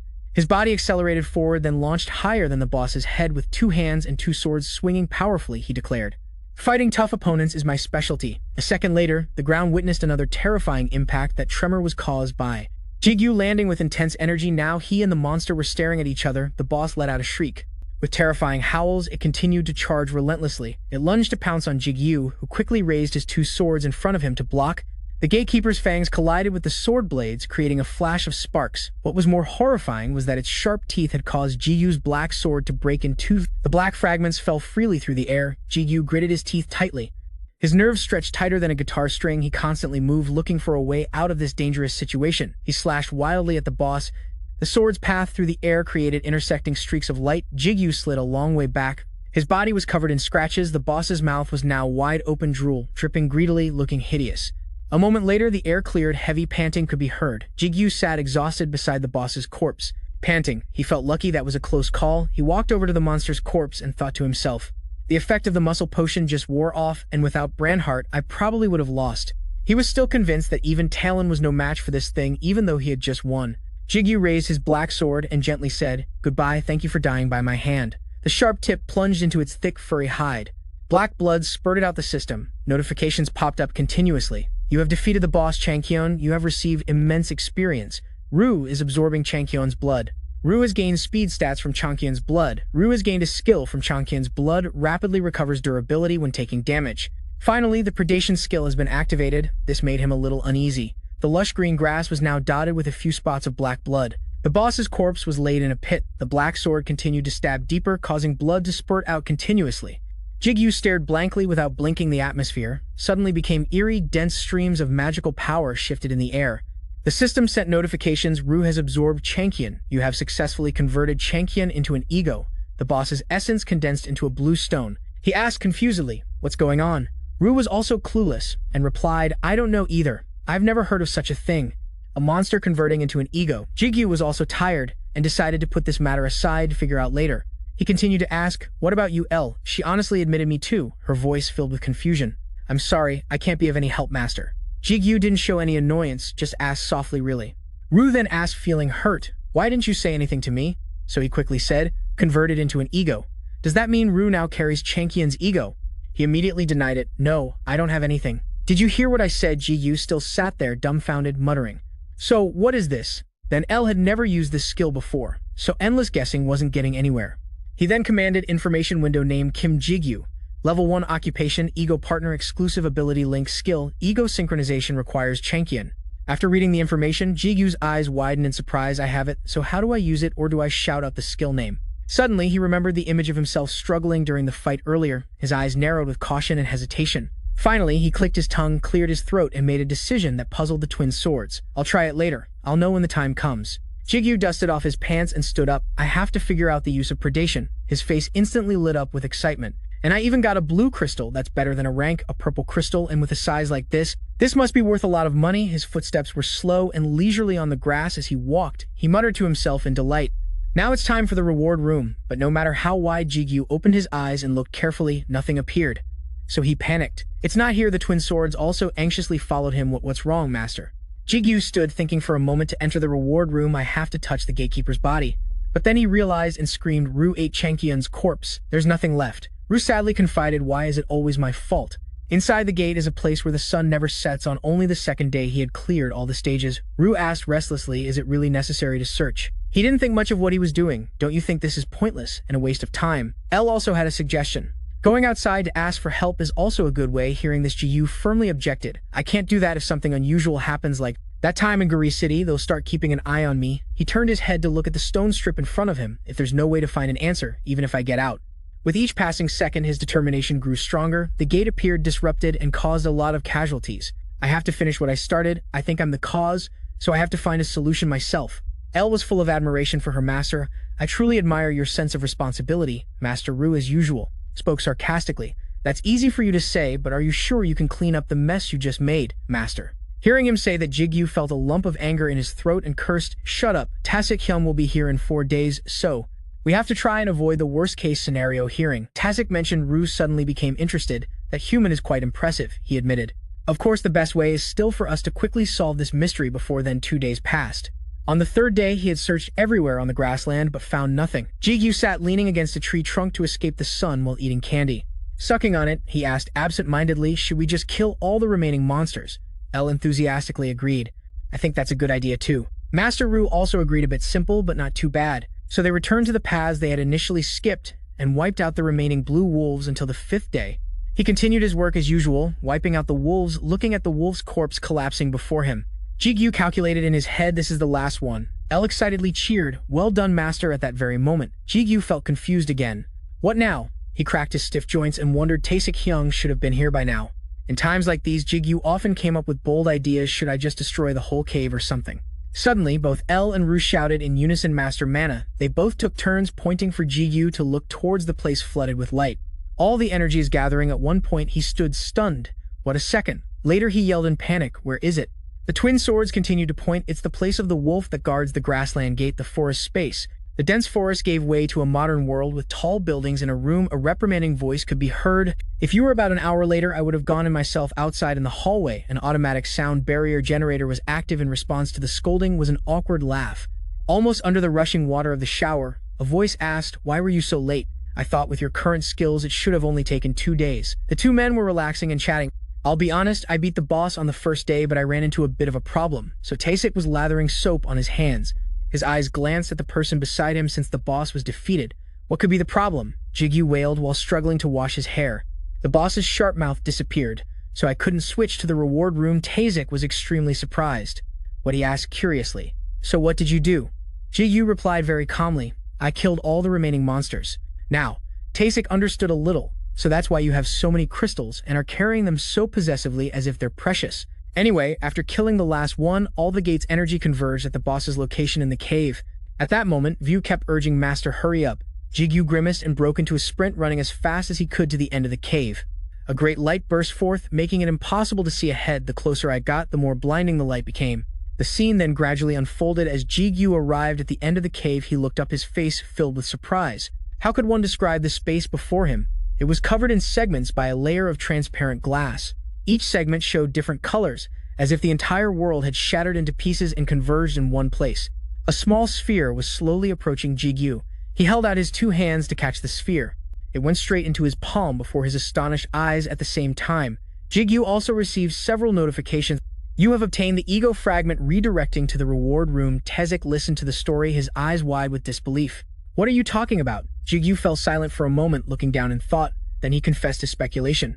I think the gate itself is an ego. A faint sound echoed amidst the dripping water as he came out of the bathroom. Taesik got to the point. I've exchanged all the crystals and the reward for cash and deposited it into your bank account. It's probably around $50,000 in total. Jigu simply said thank you.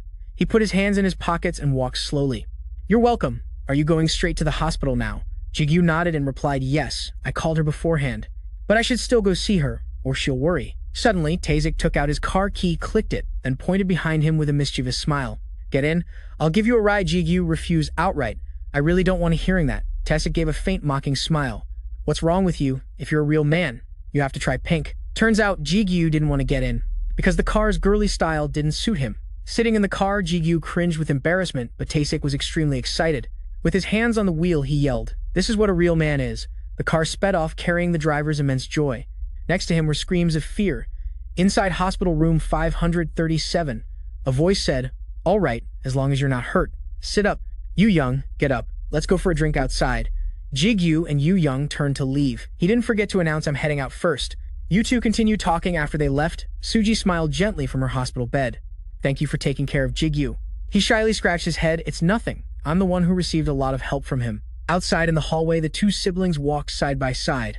The little girl yawned until her eyes watered. He asked, Are you that tired? Have you eaten? Jigu teased, reminding her the exams are coming up. Yu Young pouted, looked away, and stretched. I just took a short nap, so I'm fine to study. He gently added, Don't push yourself too hard. Remember to take care of yourself. Hearing the concern in his voice, Yu Young smiled back at him. In that case, make me feel protected. Suddenly a voice said, Be careful.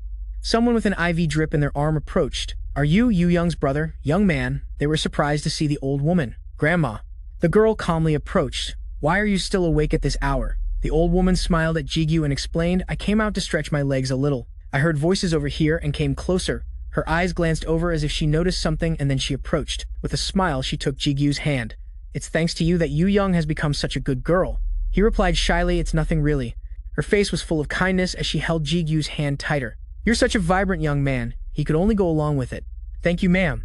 As she walked away, she said, "Sorry for bothering you too." They both bowed politely. "Not at all. Please be careful. See you tomorrow." Her footsteps faltered and stopped for a moment. Then the old woman turned to look at Jigu. Young man, he looked back at her confused. Yes, the old woman warned there are some conflicting energies. Jigu looked confused as he heard her advice. Try not to lose yourself. Finally, she turned and walked away again. I hope you overcome the upcoming obstacles. The two of them stood silently in the hallway watching her leave, Jigu feeling confused. He wondered to himself, what did she mean? He looked at the ring on his hand and thought, could she sense something? The next day, at a large hospital in the city, he stood outside and stretched feeling refreshed. That was a great sleep. Compared to that damp cave, this place is like a 5-star hotel. Someone's approach startled Jigu. The doctor with a nurse holding a chart beside him faced Jigu. You are the guardian of patient Lee Sujin, correct? Jigu calmly replied, yes. Is there a problem? The doctor cleared his throat with a serious expression. Do you have a moment to talk? Elsewhere in the city, a dungeon gate opened and a crowd gathered around it. Suku smiled with excitement. Finally, after 3 days, we get to go home. Want to grab a drink after we shower? The person next to him coldly reminded him, just a little beer. I want to get some rest. He looked over confused. Suku still suggested water. Do you want to switch to soju? Then both of their gazes fell on him as they whispered. Isn't that the murder master? Seeing this, Suku got excited. Wow, I'm a huge fan. Should I go say hello? The person beside him encouraged. If you want to go ahead. Then their gazes slowly turned to shock. Over there, Jigu was biting his lip hard. They were confused. What's wrong? Wow. His expression looks a little off. He remembered what he'd heard at the hospital. The patient is in a very critical condition, although she isn't showing any outward signs. But her muscles have been severely affected. Jigu's feet moved forward unconsciously in the hospital room. Yu Young was slumped over beside her mother. He stood outside the door, unable to face them. The doctor's voice echoed in his mind. Medication won't be able to sustain her for much longer. It's too late now. No matter how well we care for her in the present, Jigu entered a dungeon before him, where 2 ferocious weapon-wielding demons. The doctor added, there's one last problem, but we don't know the cause. His face filled with panic, as he stammered, what is the problem? He stated, unfortunately, all we can say for now is that she has 1 year at most. At worst, 3 months in the present. Jigu bit, his lip hard, his eyes filled with resentment as his body radiated killing intent. The monsters frantically charged at him. He also rushed to attack them, filled with self-blame. It's all my fault. In his mind, Jigu thought of the past gate and screamed, it's because I was always so hesitant, making them suffer. If only I had been braver back then. Jigu's body flashed past the horde of monsters, unleashing a powerful attack. If only I were stronger, faster. Right after a heavy rain began to fall, he stood frozen in the rain. Seeing this, Yu reminded him with concern, but he remained motionless. Master, have you gone mad? Do you want to die? This is starting to get strange. Io warned, watch your mouth, Yu. She comforted him. Master's mother, this made Jigu grip his sword even tighter, has a very serious illness. I can understand how much your heart is aching right now. He could only grit his teeth, feeling helpless. Next, on the 19th floor of the tower, a crowd turned their heads in amazement at a huge messy bundle of items. They watched Jigu's figure and gossiped. Good heavens, how many bags is that? Who is he? Are all of those bags filled with crystals? Is he collecting enough to last a year? Isn't that him, the guy who's been hunting like a madman for the past 2 weeks? So he's been in here for 2 whole weeks. In just 2 weeks, he climbed from the 11th floor to the 19th. Someone approached the haggard, expressionless Jigu and asked, hey man, that looks heavy. Do you need any help? Seeing this, the crowd grew wary. What are those guys doing up on the 19th floor? Their faces were filled with malice as they sneered. It's the Red Player Guild. The dark-faced leader smiled vilely.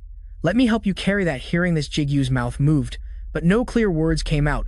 A flash of energy shot past, making the man's eyes go wide with shock. Jigu's sword Yu was resting on his shoulder, radiating an oppressive aura with a cold expression. You bastard! He looked cautiously at the sword resting on his shoulder. Don't you know who I am? Jigu cut him off. Shut up. His eyes filled with killing intent stared him down. Get lost and don't even think about my things. The man's legs trembled as he screamed internally. The person in front of him was as cold as a demon. He was terrified. This is too scary. Jigu moved his weapon and placed it directly against the man's throat. Get lost. Sparks flew menacingly from his eyes as he growled out each word, and don't covet what belongs to others. A person in a uniform vest ran over from a distance, shouting what's going on over there. The group of red players immediately gritted their teeth in frustration. Damn it. It's the association. Without needing any orders, they automatically gathered their things and told each other to run. I won't forget your face. Consider yourself lucky. Jigu didn't chase them, he stood still. Very quickly, he heard someone from the association approaching to ask what happened. What's the matter? He reflexively turned his head to look. The corners of his mouth turned down and his eyes glanced sideways. Wary, the man held up his identification card and introduced himself. My name is Seong-hoon, a security officer for the 19th floor. From the Korean Players Association, I require your cooperation. Jigu pointed behind him, voicing his suspicion. It seems those red players were eyeing my bag. Seong-hoon looked at the bag, which was almost as big as him, and gave a wry smile. That thing is so big, I can see why. Then he continued to ask, by any chance, are you the player Kim Jigu? Jigu was taken to a cleaner and warmer room, but his face was blank with annoyance. What did I do for you to put a bounty on my head? By the way, the person who brought me here is named Hyo Seong-hoon. The other person gave a few instructions. Please inform the department head he promised an extra reward. The person opposite him now was Tasik. He smiled brightly and told Hyo Seong-hoon, I guess I'll have to double his reward this month. Jigu impatiently asked bluntly, what do you want? Tasik stopped joking around and seriously asked back, what do you think? Do you really think I'd look for you after 2 weeks of no contact in the tower? Jigu shrugged indifferently. Is that all? Tasik emphasized, of course not. Finally, he managed to stir Jigu with just one sentence. There's a way to cure your mother. A trustworthy expression appeared on Tasik's face. The only way to cure a disease of unknown origin. You probably already know it, right? Jigu immediately blurted out the 2 words, elixir. But after thinking about it, he hunched his shoulders anxiously. An omnipotent medicine that can cure any disease, but elixirs are very expensive. Understanding what Jigu was wondering about, Tasik quickly confirmed exactly. He held up 3 fingers to illustrate only 3 elixirs have ever been found. One was in the early days when the tower appeared as a reward for Marco Alonso's test, the first person to clear the 50th floor. Jigu automatically continued, and the other 2 were both rewards for clearing gates. Seeing him speak so clearly, Tasik leaned forward slightly and commented, you know more about this than I thought. Jigu explained, I've investigated it many times. Tasik lowered his head slightly to probe him, so I don't need to tell you then, huh? The connection between the 2 gates. Jigu continued to ask the labyrinth gate. The labyrinth gate, this type of gate, is notorious for its difficulty due to a large number of monsters of various ranks as well as a strong gatekeeper and many traps, but because it's classified as a mixed gate, separate from the ranked gates, so anyone can challenge it, meaning to verify one's identity. Tasik paused for a moment, then looked up at the announcement. 2 days ago, the 3rd labyrinth gate appeared in America. Seeing Jigu's disheveled appearance, he had to exclaim, go take a shower before you leave. Sujin will faint if she sees you like this. Jigu hurriedly took off all his gear. Meanwhile, he could faintly hear Tasik's offer, I will convert the things you brought into cash and deposit the money into your account without any fees, so just leave the bag here. Jigu drew out his voice, responding, thank you. A clattering sound echoed in the room. Tasik leaned back in his chair tiredly and sighed. The sunset sky outside cast a faint light inside. Tasik suddenly felt a craving for a smoke today. He gently looked up at the vast sky outside. Kim Hyung, I've done everything I could think of. At night, people still lingered in the building to find out more. Jigu stood in the main hall and asked the guard escorting him, Hyo Seong-hoon, right? The man quickly confirmed that's right. Seong-hoon scratched his head and ears in embarrassment. The department head told me I had to see it through if I wanted the reward, so I've been assigned to be your guide. He deliberately emphasized that the department head has taken care of all related paperwork and all necessities have been prepared. Seong-hoon hurriedly quickened his pace. We can go right now. Please follow me. As he was walking along, he suddenly stopped when he heard an unfamiliar voice. Please wait a moment. That day at the 20th floor building, the system displayed a notification, you have passed the test. Synchronization skill has evolved into Synchronization E. Kim Jigu level 1, profession companion of the ego. Special ability link can link with the ego. Synchronization E skill can use 35% of the ego's power. He stood there, rubbing his chin, lost in thought. Rank skills aren't very common. Even though I can only use 35%, I can still feel my body overflowing with power compared to before the test. Beside him, Seong-hoon approached doubtfully. Player Kim Jigu. He replied, yes. He announced, it usually takes 1 day to pass the 20th floor test. Jigu closed the system, window confused. Yes, so what? His expression was a bit difficult to read. Well, you went in less than 20 minutes ago. Then he cleared his throat and gave a standard smile. Never mind, shall we go? He put his hands in his pockets and asked, what time is our flight? I feel like I've wasted too much of our time. Seong-hoon stated we won't be getting on a plane. Hearing that, Jigu's eyes widened in confusion. Then he added, we'll reach the 5th floor in a vacant lot. In the Labyrinth Tower, you don't often meet players from different countries. Inside, because of the separate areas, the tower connects to everywhere in the world, but it's undeniable that the tower is linked to the whole world. On the 5th floor, the Korean Hunter Association's branch office. They were standing inside the elevator. Looking at the vast space before him, he was too amazed to look away. An elevator inside the tower? Isn't it nearly impossible to get electricity in here? How does this thing work? Beside him, the other man proudly explained. It's an artifact powered by quartz. Then he added, you can consider this entire building an artifact. That's how important this place is. Jigu laughed, doubtfully looking up at them. How much did it cost? The elevator dinged. He announced, "We're here." The elevator doors opened, and what was inside surprised him. Teleportation gates. Advanced ones lined up neatly. This is the International Spatial Teleportation Gate Management Center. They quickly entered. Jigu wondered, I never thought I would use an International Spatial Teleportation Gate. I heard they're top secret, managed by each country's association. CEO Hun walking ahead confirmed, not just anyone can use them. Chief Texaco is more capable than you think. Suddenly, he stopped and announced, here it is. They stood before the gate to the USA. CEO Hun's face was cheerful. Now let's see. He said, then stepped into the gate. Let's try the world's fastest mode of transportation. Jigu followed. He looks really excited. He thought to himself, can this even be considered a mode of transportation? Right after they were teleported to Los Angeles, USA. That night, the two of them sat in a car. He flipped through a stack of lists, lost in thought. Many high rankers have announced their participation in this gate raid. USA's Iron Seal Era of Athena Ente, the Demon King of Korea. His eyes held a bit of doubt. Will I be okay standing among them? Finally, the car stopped. We've arrived. In front of them was a military zone with tanks and armored vehicles. This is a modern-day hell. It has appeared. A large dungeon gate appeared, the third labyrinth gate, Heron's Labyrinth. Elsewhere, there was chatter. Ban, do you know anything? I don't know anything. A group of soldiers looked towards Jigu and Seong Hun. Who's that? He looks Korean. Ban adjusted his glasses, looked, and said, I've never seen him before either. Probably from the association. The eyes behind the glasses seemed to see through everything as he focused, perplexed. The person next to him also looked up and asked, what's wrong? Ban replied, he's just a level 1 stitch stat with no special abilities at all. In the distance, he shyly spoke to a manager. I can't tell. Su Dong's voice was surprised. You can't even see it with your ability? He confirmed, that's right. I'm surprised. This is a first for me too. She calmed down, adjusting her glasses. Is that so? Her face was full of excitement as she took off her glasses. Her enchanting ability spread around. His face is my type too. How interesting. But later in the labyrinth inside the dungeon gate, hurried footsteps jumped on the ground. On one side, he gritted his teeth and swung his sword to defend. Above, a giant spider was shooting webs at them. Jigu quickly dodged. Next, he shouted, Seong-hoon now. Behind him, Seong-hoon understood and charged forward. Got it. He raised his spear, aimed, and threw. The force from his hand was immense. It plunged straight into the giant spider's head. Blood trickled from its eyes. The giant spider's body was also pierced. They stopped fighting and sighed in relief. Jigu sheathed his weapon and praised nice work. His expression was a bit regretful. You have to go now? On the other side, he also retrieved his spear and smiled. Yes, 15 hours have passed. Considering the time it takes to get back, it's best I leave now. After saying that, Seong-hun walked towards him and held out his hand. Jigu acknowledged, thanks for everything so far. Thanks to you, Seong-hun, I was able to adapt quickly.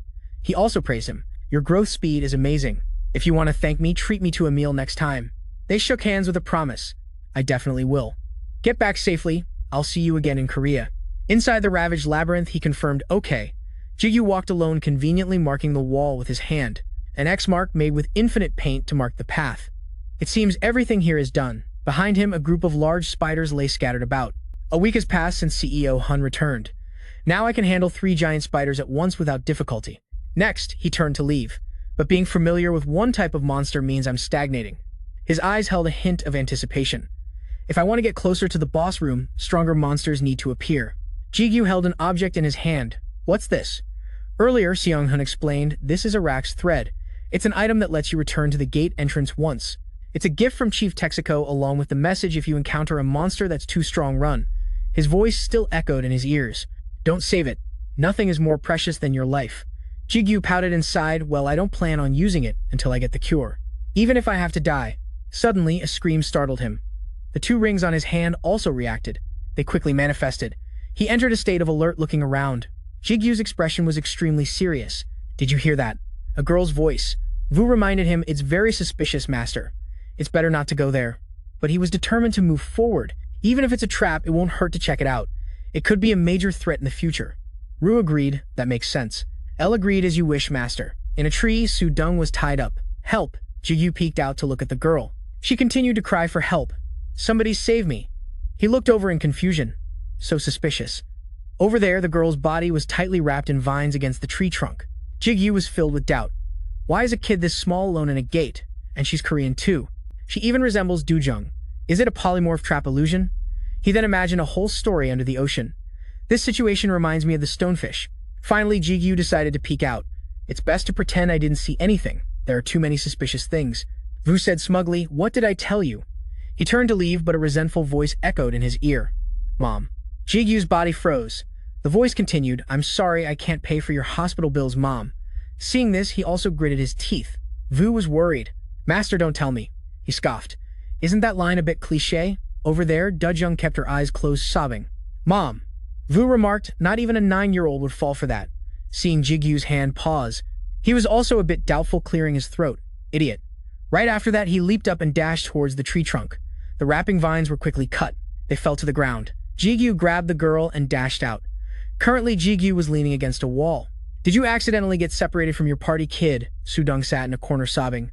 "Yes, when I was distracted for just 1 second." Tears streamed down her face as she clutched a water bottle. Her name is Sudong, and she said she has a natural buff-type talent. As long as someone has talent, they can become a player even at 10 years old.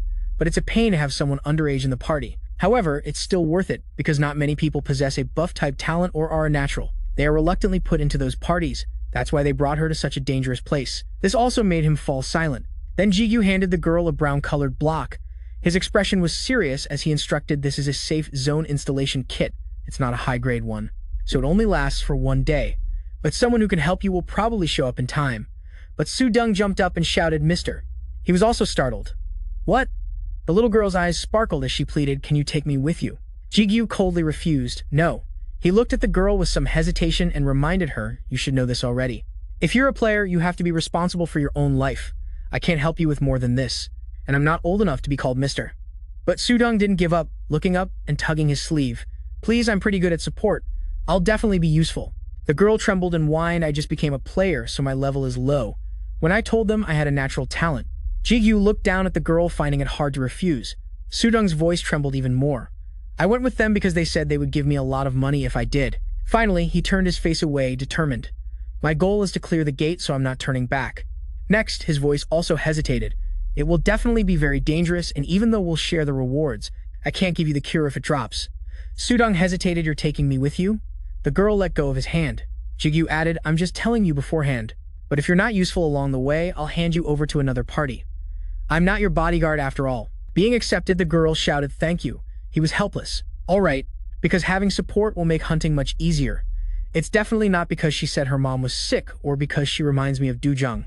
The 2 rings on his hand glowed. Ru was helpless, just like that. They were quickly targeted by a monster. Giggles, standing in front, shouted, "Sujung muscle." Sujung, standing behind, coordinated yes. His feet were enhanced with muscular ability. Immediately after, Jigu leaped forward to attack. The monster's body was accordingly sliced into many pieces. His expression was somewhat determined as his body continued to charge forward. In front of him, another one stared at him intently. But Jigu only needed a light slash to cut its body in 2. It finally collapsed to the ground, creating a powerful tremor and a cloud of dust. The system announced, "You have absorbed the blood of a poison ant. Poison resistance has increased."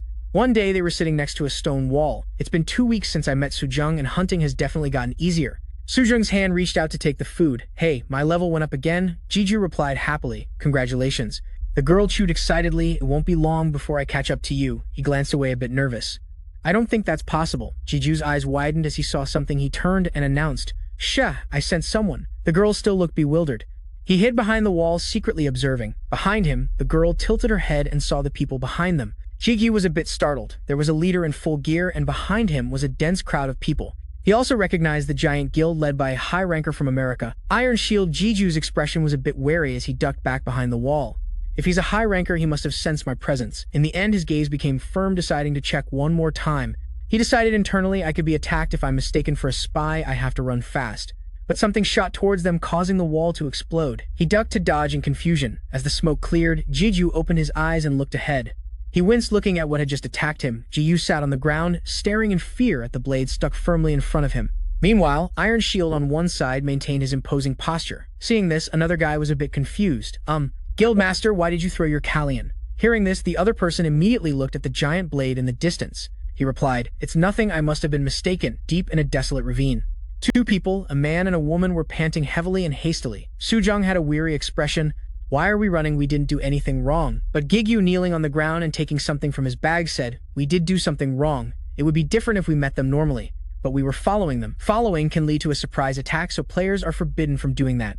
As he spoke, he handed a water bottle to the other person, continuing, "But it's rare for someone to attack so suddenly. Here, drink, thanks. Well, large guilds have a lot of enemies." At this time, the backpack's mouth was still wide open. A moment later, Sujung sat with her knees pulled close to her chest and asked, "So what do we do now? Should we take a longer route to avoid them?" Jigu immediately replied seriously, "No, we'll keep our distance and follow them." He half closed his eyes, tilting his head slightly to one side. Thinking about it differently, it's actually good if we take the same path as a skilled party. Then it's likely we're heading in the right direction. As soon as he finished, Sujung's eyes widened as she replied, "I understand." The scene changes to a ruined city wall. On it was a circular symbol painted red. At this moment, Jigu immediately turned his head back. "See, there's a mark here too, because the Iron Guild has already killed all the monsters. We don't have to fight anymore, and there's no danger from traps either. It's quite convenient for us." He opened his eyes wide, observing, "Now we just need to find the boss room before them." Jigu was a little confused. Where did the girl go? He stood motionless, staring in one direction, his hands still tightly gripping the longsword. "Something is coming." From somewhere, a warning voice rang out. "Dodge, you fool, dodge. Master is behind you." Iron Seal looked at Jigu with his 7 divine eyes. "Found you, you bastard."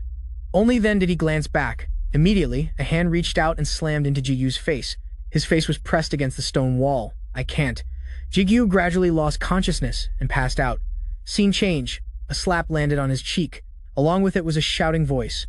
One side of Jigu's face was scratched. He glanced at the person speaking.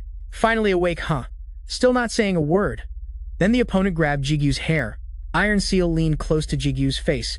"Who hired you, you damn spy?" Hearing that, he couldn't help but look angry.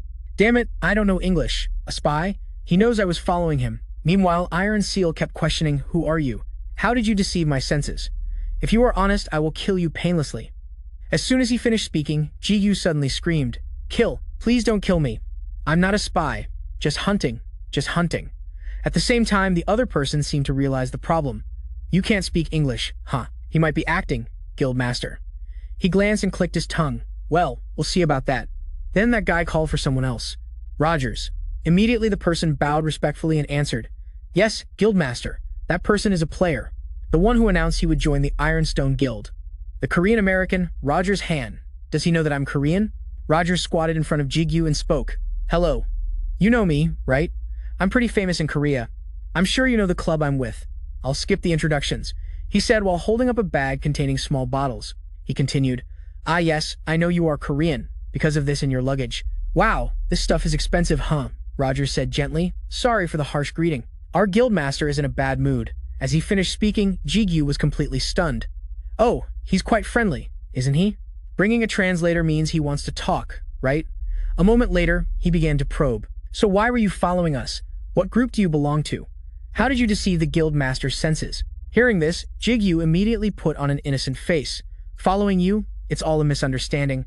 I came here to hunt. And I'm a normal player. I don't belong to any group," he continued to explain. "I didn't do anything stupid like deceiving his senses at all.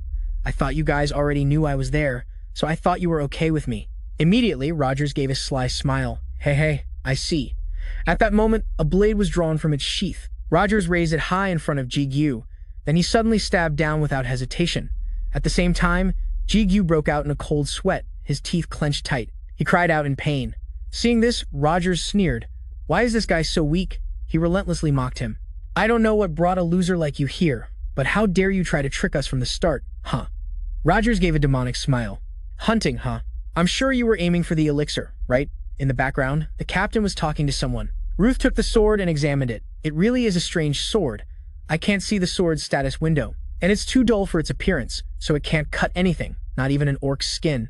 After hearing that, he immediately fell into deep thought. Then he clenched his fist and ordered, "We can give it to the blacksmith when we get back. Just hold on to it for now."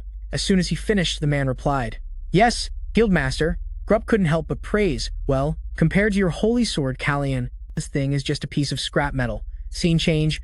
Vials of solution were scattered on the ground.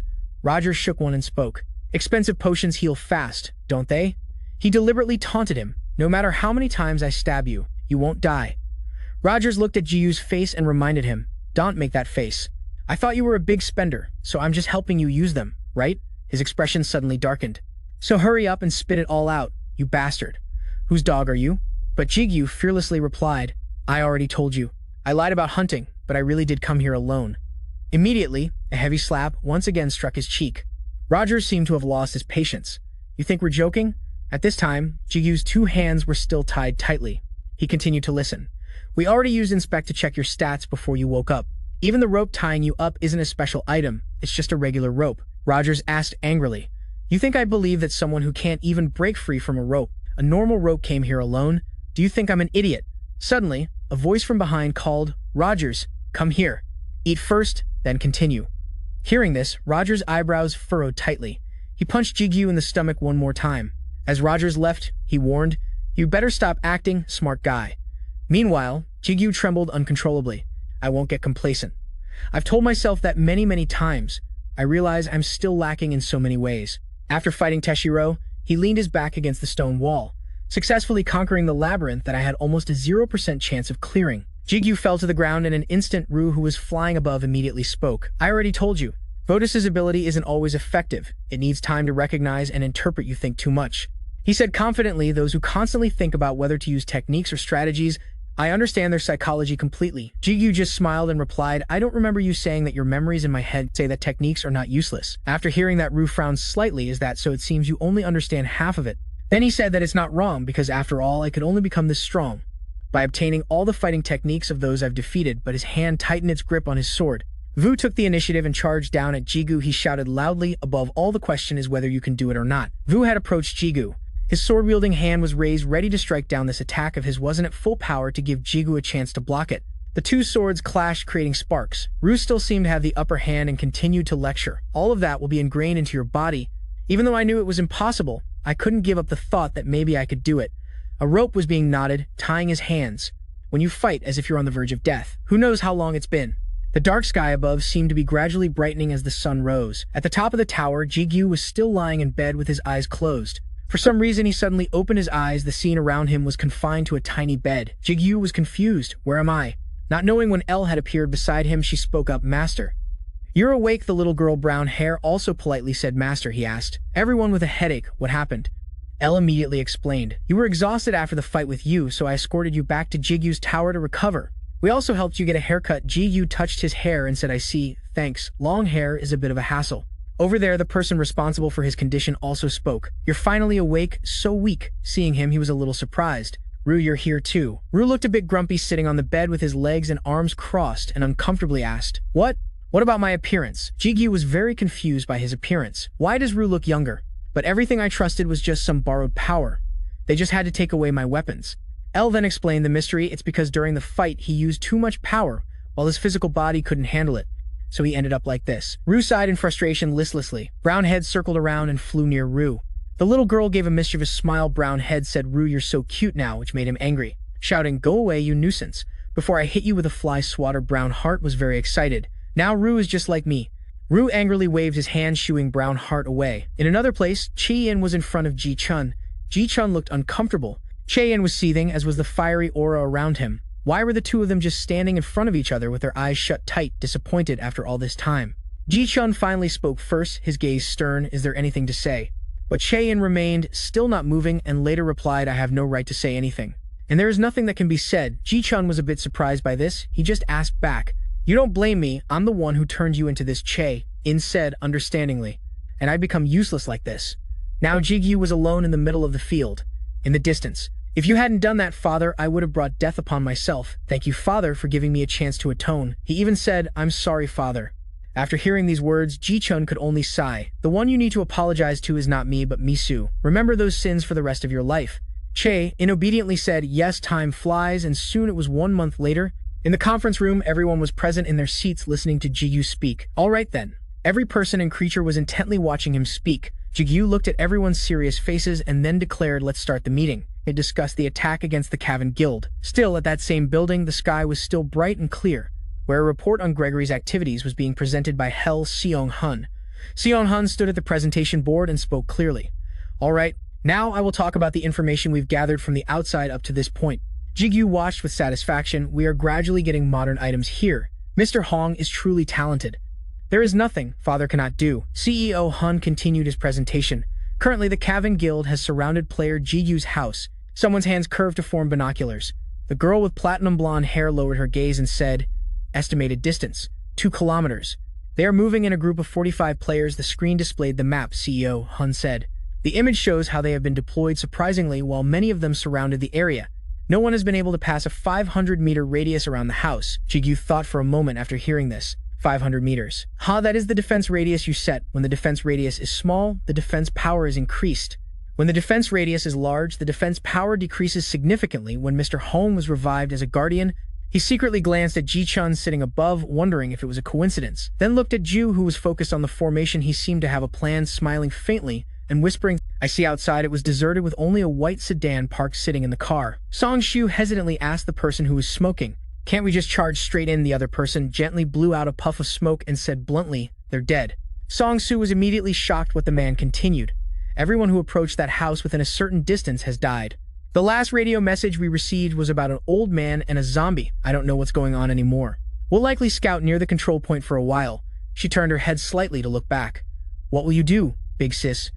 However, the masked person remained silent. The more he listened, the more shocked he became, but as the other man added, more on his neck appeared, a bullet wound. "So be careful. Don't get near it, even accidentally.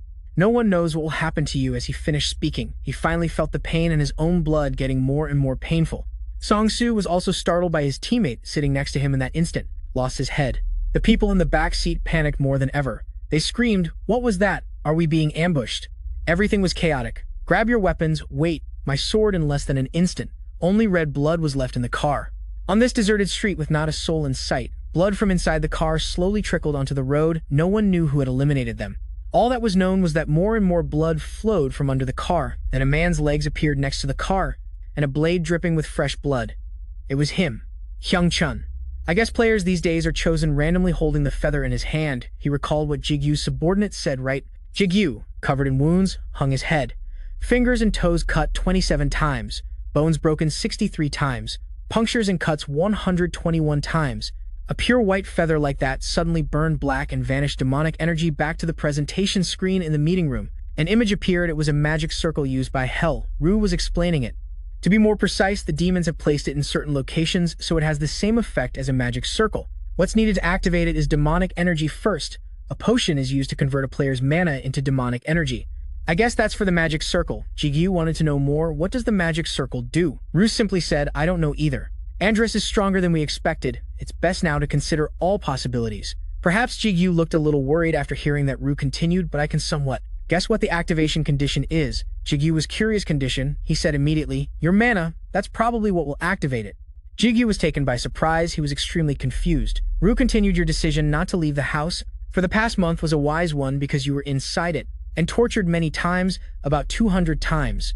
On the ground were countless empty potion vials, scattered all around where he was kneeling. The barrier created by ban concealed your mana. The moment you leave the house, the magic circle will detect your mana. If that had happened, we might have had to face that magic without any preparation." Jigu listened intently. Ru was also very serious. "What we need to do now is to kill the one who created the magic circle and prevent mana from being supplied to it. But even after we've done that, it doesn't mean the magic circle will disappear completely, but we'll be able to buy a good amount of time at that moment." Seon Hun suddenly spoke up. "We can handle that," he said sincerely. "We've regrouped with quite a few Gregory members, and who were previously separated. We're the ones who know the most information about the players. We've also checked all the blind spots so we can launch an ambush if necessary." Hyung-chan also raised his hand. "I'll go too. My skills will be a great help if an ambush is needed." After listening, Elle also had something to say. If that's the case, she held her 2 hands out in front of her, then conjured some magical feathers. "It has been 4 days since I was captured by the Ironstone Guild." Iron Seal stood with one hand on his hip. "He's really stubborn. If he were more talented, I might have recruited him." She said to Jigu, "Master, please give these to them." Jigu was a bit confused. "Feathers brown hood," then exclaimed, "They're so beautiful." Elle explained that it's possible that after they die, the demonic energy they release will flow into the magic circle. The holy power within these feathers of mine will be able to prevent that. Remembering these events, watching the feather turn to ash and blow away, Hyung-chun thought, "I guess my job here is done." It was quite easy. His face was full of determination. "Next, it's your turn." Kim Jigyu. The scene shifts to a house with a mix of modern and simple architecture. A sliding door opened, revealing many people waiting to go out. The door continued to open slowly. The faces of those inside were about to become clear. It was a large army led by Jigyu. His face was serious without a trace of emotion. "We're starting now." What was that large city over there preparing to face? All that was known was that a giant magic circle had appeared, covering an entire section of the city. The branch manager raised his hand and knocked lightly on the closed door, then he slowly lowered his hand and spoke softly. "It's the branch manager, may I come in?" But Jigu just hung his head and said nothing. Seeing this, Iron Seal immediately called out, "Grup, bring this guy's sword here." Immediately, a voice echoed from inside. The branch manager was a bit frightened, and after receiving permission, he pushed the door to the room open. Inside, it was dark. The branch manager slowly entered as soon as he stepped inside. The surrounding space began to distort and change rapidly.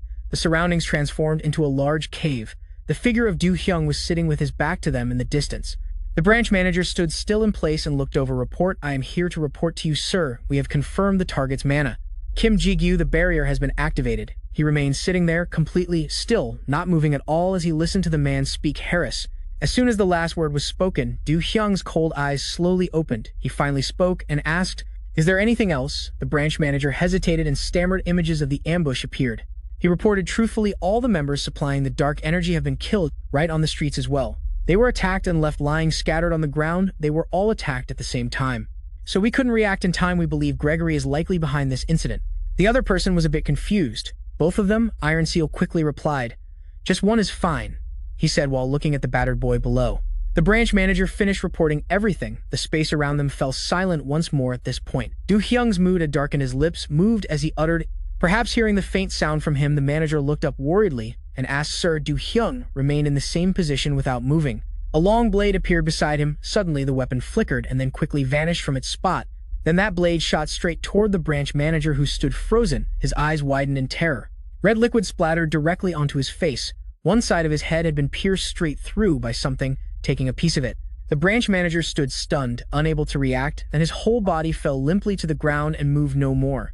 The red liquid just kept gushing out, soaking the ground after completing its mission. The long blade spun rapidly, returning to Du Hyung's side. He reached his hand back, gripping the blade's hilt firmly. Then Du Hyung slowly stood up. He muttered in a low voice, "I didn't expect a branch manager to be this pathetic. Andrus's judgment of character is truly terrible." His face showed a look of annoyance, his eyes still staring straight ahead. Du Hyung's eyes widened with amusement. He began to speak. "I was going to melt them down and recycle them, but I've changed my mind. Someone like him deserves a show of my sincerity." He bared his teeth in a grotesque smile. "But it seems this hunt will be interesting." Mercenary of the Korean Player Association, Guildmaster. Du Hyung, Kim Du Hyung. He glanced away, a fearsome red glint in his eyes. The 64th ranked Hell Demon Harris, the scene of a bustling city, appeared in the vast space. It was quiet. Suddenly, a star circle radiating a hot light appeared eerily over the city's surface. The sky was indescribably gloomy, as plumes of smoke billowed upwards. Upon seeing that sight, Jigu's eyes widened in stunned amazement. He immediately looked around, bewildered, and hesitantly said, "The area around this place." Jigu's group standing behind him exclaimed with interest, "This is so strange." Ru frowned in confusion, looking at the surrounding space, and muttered, "How could this happen?" He heard it was startled, looked over, and softly called Ru. He lowered his head slightly, his voice low and serious as he said, "Andrus possesses the ability to create gates. It may sound hard to believe, but this information has been confirmed." Suddenly, Julia's eyes looked elsewhere. "I will personally kill you with your own sword." Iron Seal glanced at his opponent. "Your grieving soldiers will be your tomb." Her voice was somewhat hesitant, hard to put into words, but looking at the large bright red star imprinted directly on the surface, he spoke with a hidden meaning. "I didn't expect the inside of the gate to look so much like Earth." Hearing this, the surrounding atmosphere seemed to become suffocating. Jigu was a bit worried, startled, and stopped in silence. "This place is already in the demon's territory." Ru crossed his arms and majestically commanded him. "Even so, what we need to do remains unchanged. Let's begin." Master, hearing that, Jigu quickly nodded and followed his words, and said, "All right." He calmly and gently closed his eyes, thinking for a moment. In Jigu's mind, translucent figures inside holding weapons were approaching. This is the energy of players who are getting close. They must be from the Cavern Guild. Right on the dark streets, the figure of a frightened woman was holding her child tightly. There are also weaker energy sources. After observing in his mind for a moment, he opened his eyes, looked straight ahead, and said, "They are probably just ordinary people." Then Jigu suddenly turned back to look at Elle and said, "Elle, you and the angels go protect the civilians." She respectfully bowed and replied softly, "I understand." Then he quickly turned to look at Hutch standing behind him and ordered Hutch, "When you are buried along with the gate, it will go down in history. A rather honorable death for a nobody, don't you think? You will cooperate with Gregory to defeat the Cavern Guild." It gently placed a hand on its chest and spoke cautiously, "Yes, master." Jigu spoke again, using a telepathic voice to speak to Jichin. "Mr. Hong, use your protective abilities to assist Hutch." He sternly crossed his arms and replied, "Leave it to me." As soon as he had given tasks to everyone, Elle spread her wings, ready to depart. Everyone followed Jigu's orders and began to carry out their assigned tasks, watching their figures gradually disappear in the distance. He watched them and exclaimed, "So that's done." Suddenly Jigu quickly turned his head and frowned. "I will go with Ju to the place." He and Ju launched themselves high into the sky to the required location, emitting the strongest magical energy. Brownheart exclaimed excitedly, "I'll go too." Jigu led the way, continuously jumping on rocks to gain momentum. Ju also jumped along right behind him. He flew at a very high speed while glancing back and asking, "Is this place already the demon's territory?" He flew close, nodded, and replied, "That's right, it's probably one of the 72 thrones." Jigu flew on without slowing down and asked again, "When did the territory war begin?" Ru flew up close to him and calmly replied, "I don't know either, this has never happened before." At the same time, his hand was still tightly gripping the hilt of his sharp sword. Iron Seal wore a cold expression. While moving quickly, suddenly Jigu saw something that amazed him and stopped without hesitation.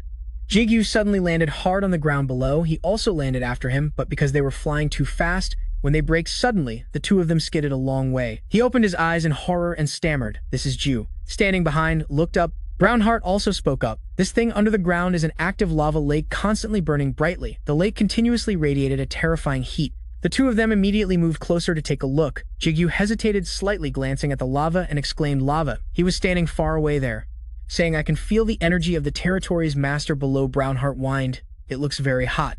Looking at the burning lava lake, he was still a bit skeptical, "So that means we have to jump in there."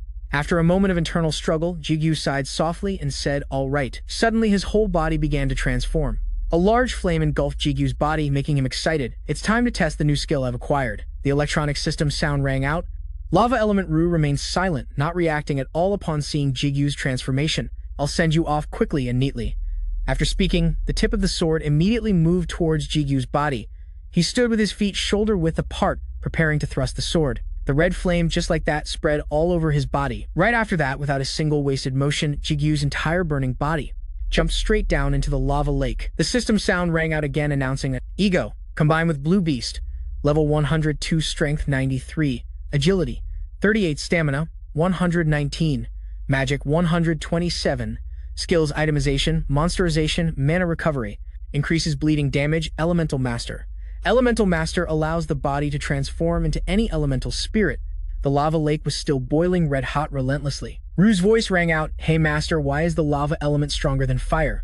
He quickly replied, "Lava can burn fire?" He asked confusedly, "What do you mean?" Jigu calmly said, "You don't need to worry about that." Above, the desolate ground was silent. Below, the lava was still burning fiercely without stopping.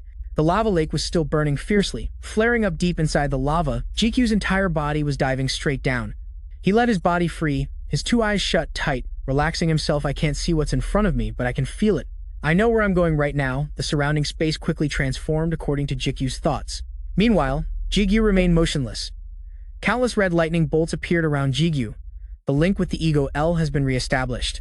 "I wonder if it's because I passed the 50th floor. I can feel the terrain very clearly." At this moment, Ru's voice rang out, "Not far away, your ability to sense energy has definitely developed." Grandheart praised with delight, "Master, you are truly amazing." He was still calmly sensing, letting his body fall. Suddenly, he called out to Jigu, "Master, something from below. The lava is rushing up towards you." He hurriedly warned something is coming, as if thrown up by some force above the lake's surface. The lava churned violently, splashing everywhere. A faint hand appeared. It clenched into a fist, holding something tightly. A giant that looked like an illusion appeared. It was tall, standing straight, and raised its hand. The monster's hand trembled non-stop. Jigu's voice came from within it. "A giant? Is there a monster here?" For a long while, the monster was still amused. Then it suddenly paused, realizing something. He was being held tightly by it, trying to break free from its grip. After struggling for a moment, the rope binding him snapped. Jigu lunged forward as if he had gone mad, his hand quickly grabbing a sword. Jigu finally managed to escape from the monster's fist. At this moment, Ru's voice rang out again, analyzing for him. "That is a lava golem. It is a weapon of hell. Something that can become very strong if the conditions are right." Jigu's two eyes were still shut tight as he spoke. "Really, is it on par with my strength?" He crossed his arms happily, watching the battle unfold, saying, "It's just a small fry. It looks much weaker than you." Master Grandheart, who was floating nearby, also exclaimed, "That's how I see it." His two hands were still raised to hold the monster's hand. Jigu calmly said, "Of course. I was wondering if my energy sense was acting strangely after that." He raised his 2 feet and placed them on his large palm, muttering, "All right then, it won't take too much effort." Jigu used his 2 feet to kick the monster far away. He laughed softly in excitement, then raised his hand towards it. "It will be the perfect subject for an experiment." As soon as the words were spoken, a small glowing orb was created from Jigu's palm. Gradually, that orb grew larger. He didn't hesitate to launch the power straight ahead. The system sound rang out. summoning Krisetu in the blazing flame of the orb. Jigu pointed the longsword at Iron Seal's chest. Seeing this, Rogers' jaw dropped in utter amazement. Krisetu gradually appeared with a fierce gaze. The flames around it gradually dissipated. The system sound rang out again. Lava element. Krisetu gradually formed a large body. It puffed out its chest and rushed towards the monster. Now Krisetu swung its fist to attack it. The monster warily looked up to observe. Immediately after, Krisetu landed a powerful punch on it. The monster lost its balance and was sent flying. However, it wasn't affected much. The monster used its legs to stabilize itself. It quickly counterattacked, swinging a punch straight at Krisetu's face. The two of them were still fighting relentlessly below. As for Jigu, he was floating high above. He silently closed his eyes to feel what was happening around him. The recently upgraded assimilation skill, not only did my bonds become stronger, but the skills of the egos also began to connect. At this moment, the system's electronic panel rang out again, announcing assimilation SS. You can use 90% of the ego's stats in a tense moment. Suddenly, Rue's voice rang out, calling Master. There's a tip for you. Do you know the difference between you and a monster? A summoned one, that is GQ, was startled by the sudden call. Then he thought for a moment and said the difference. The others became extremely angry. Suddenly, his face unexpectedly returned to normal.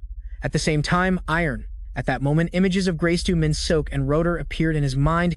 GQ thought for a while, then spoke affirmatively. Isn't almost everything the same? Granhart also chimed in with interest. I think it would be faster to look at the similarities. First, he crossed his arms and watched his face, showing a cunning expression. Continuously analyzing, the important thing is that the concept of death doesn't apply to monsters. Summoning them again will cost you a considerable amount of time, but you can always summon them again if they disappear. After listening to you explain for a while, he suddenly realized something. So that means, seeing the hesitant realization in Jigu's voice, he nodded slightly and said, that's right. Looking at the fierce battle still raging on, you continued to speak. It can use a heat that can even burn lava. Krisetu's arm blocked the monster's attack, then swung up. He raised his voice and said to incinerate its own body, just as it was gaining the upper hand. Seal had caught the tip of the sword in front of him with his bare hand. He quickly sneered. So you were still hiding your cards, huh? No wonder. Krisetu went behind it and wrapped his arms tightly around the monster's neck, making it unable to move and self-destruct. It had no intention of letting go as the surrounding flames gradually spread upwards. Then the flames erupted violently, engulfing them both as if wanting to burn everything. The monster was gradually destroyed, unable to do anything but open its mouth and continuously make strange sounds. The surface of the lava lake continuously roiled, affected by the battle below. Krisetu's body also began to crack. He frowned slightly, trying to endure it. A long time later, the monster's body shattered into small fragments. Krisetu also crumbled along with it. From within the small falling stone fragments, a purple gem gradually appeared and fell. The surrounding fragments also gradually disappeared.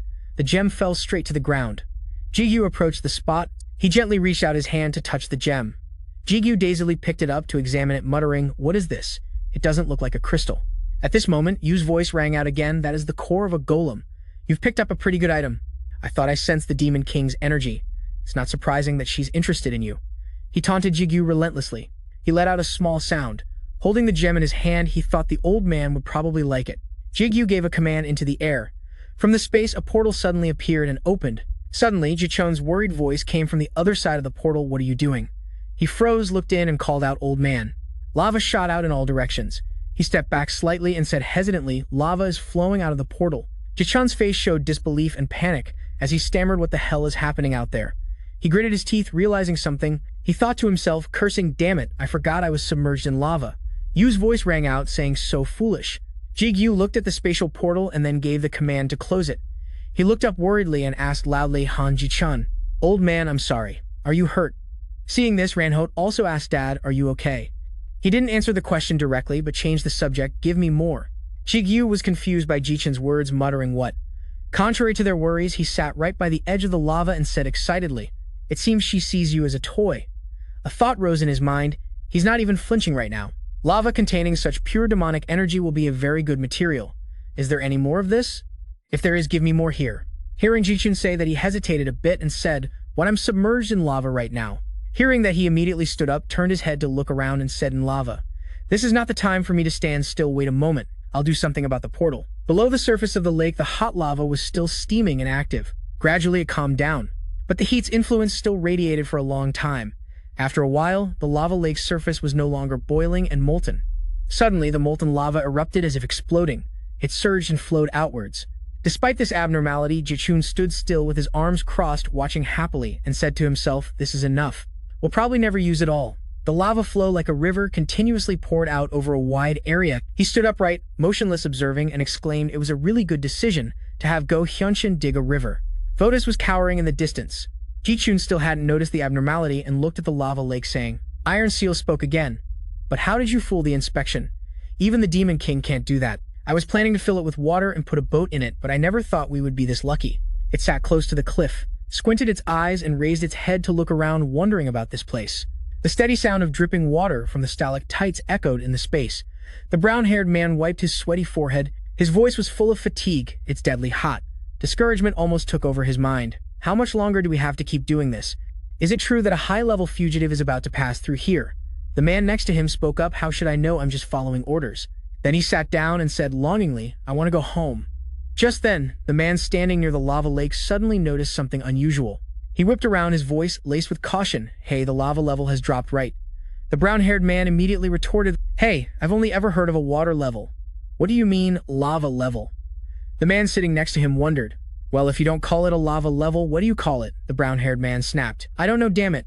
The man near the lava lake forced a smile. You don't know? Anyway, it seems like there's less lava now. He was a little worried and told himself, it's just my imagination. He made his purpose clear. I still have to get more information from you. Now that it has come to this. The moment the man turned his head, a fierce stream of molten lava surged up, heading straight for him. At the same time as the man turned his head, a pitch-black hand appeared right in front of him and grabbed his face. That hand then pulled him straight down into the lava lake. The brown-haired man and his companion beside him jumped up in terror. What was that? The others quickly joined in, becoming vigilant. Is it an ambush? No way. The lava began to rise. The molten lava erupted violently, then poured down onto the ground from there. A figure made of lava began to form. The lava started to recede, revealing the figure. The men were stunned by the sight before them. He really came. They immediately recognized the person standing before them, Kim Jigu.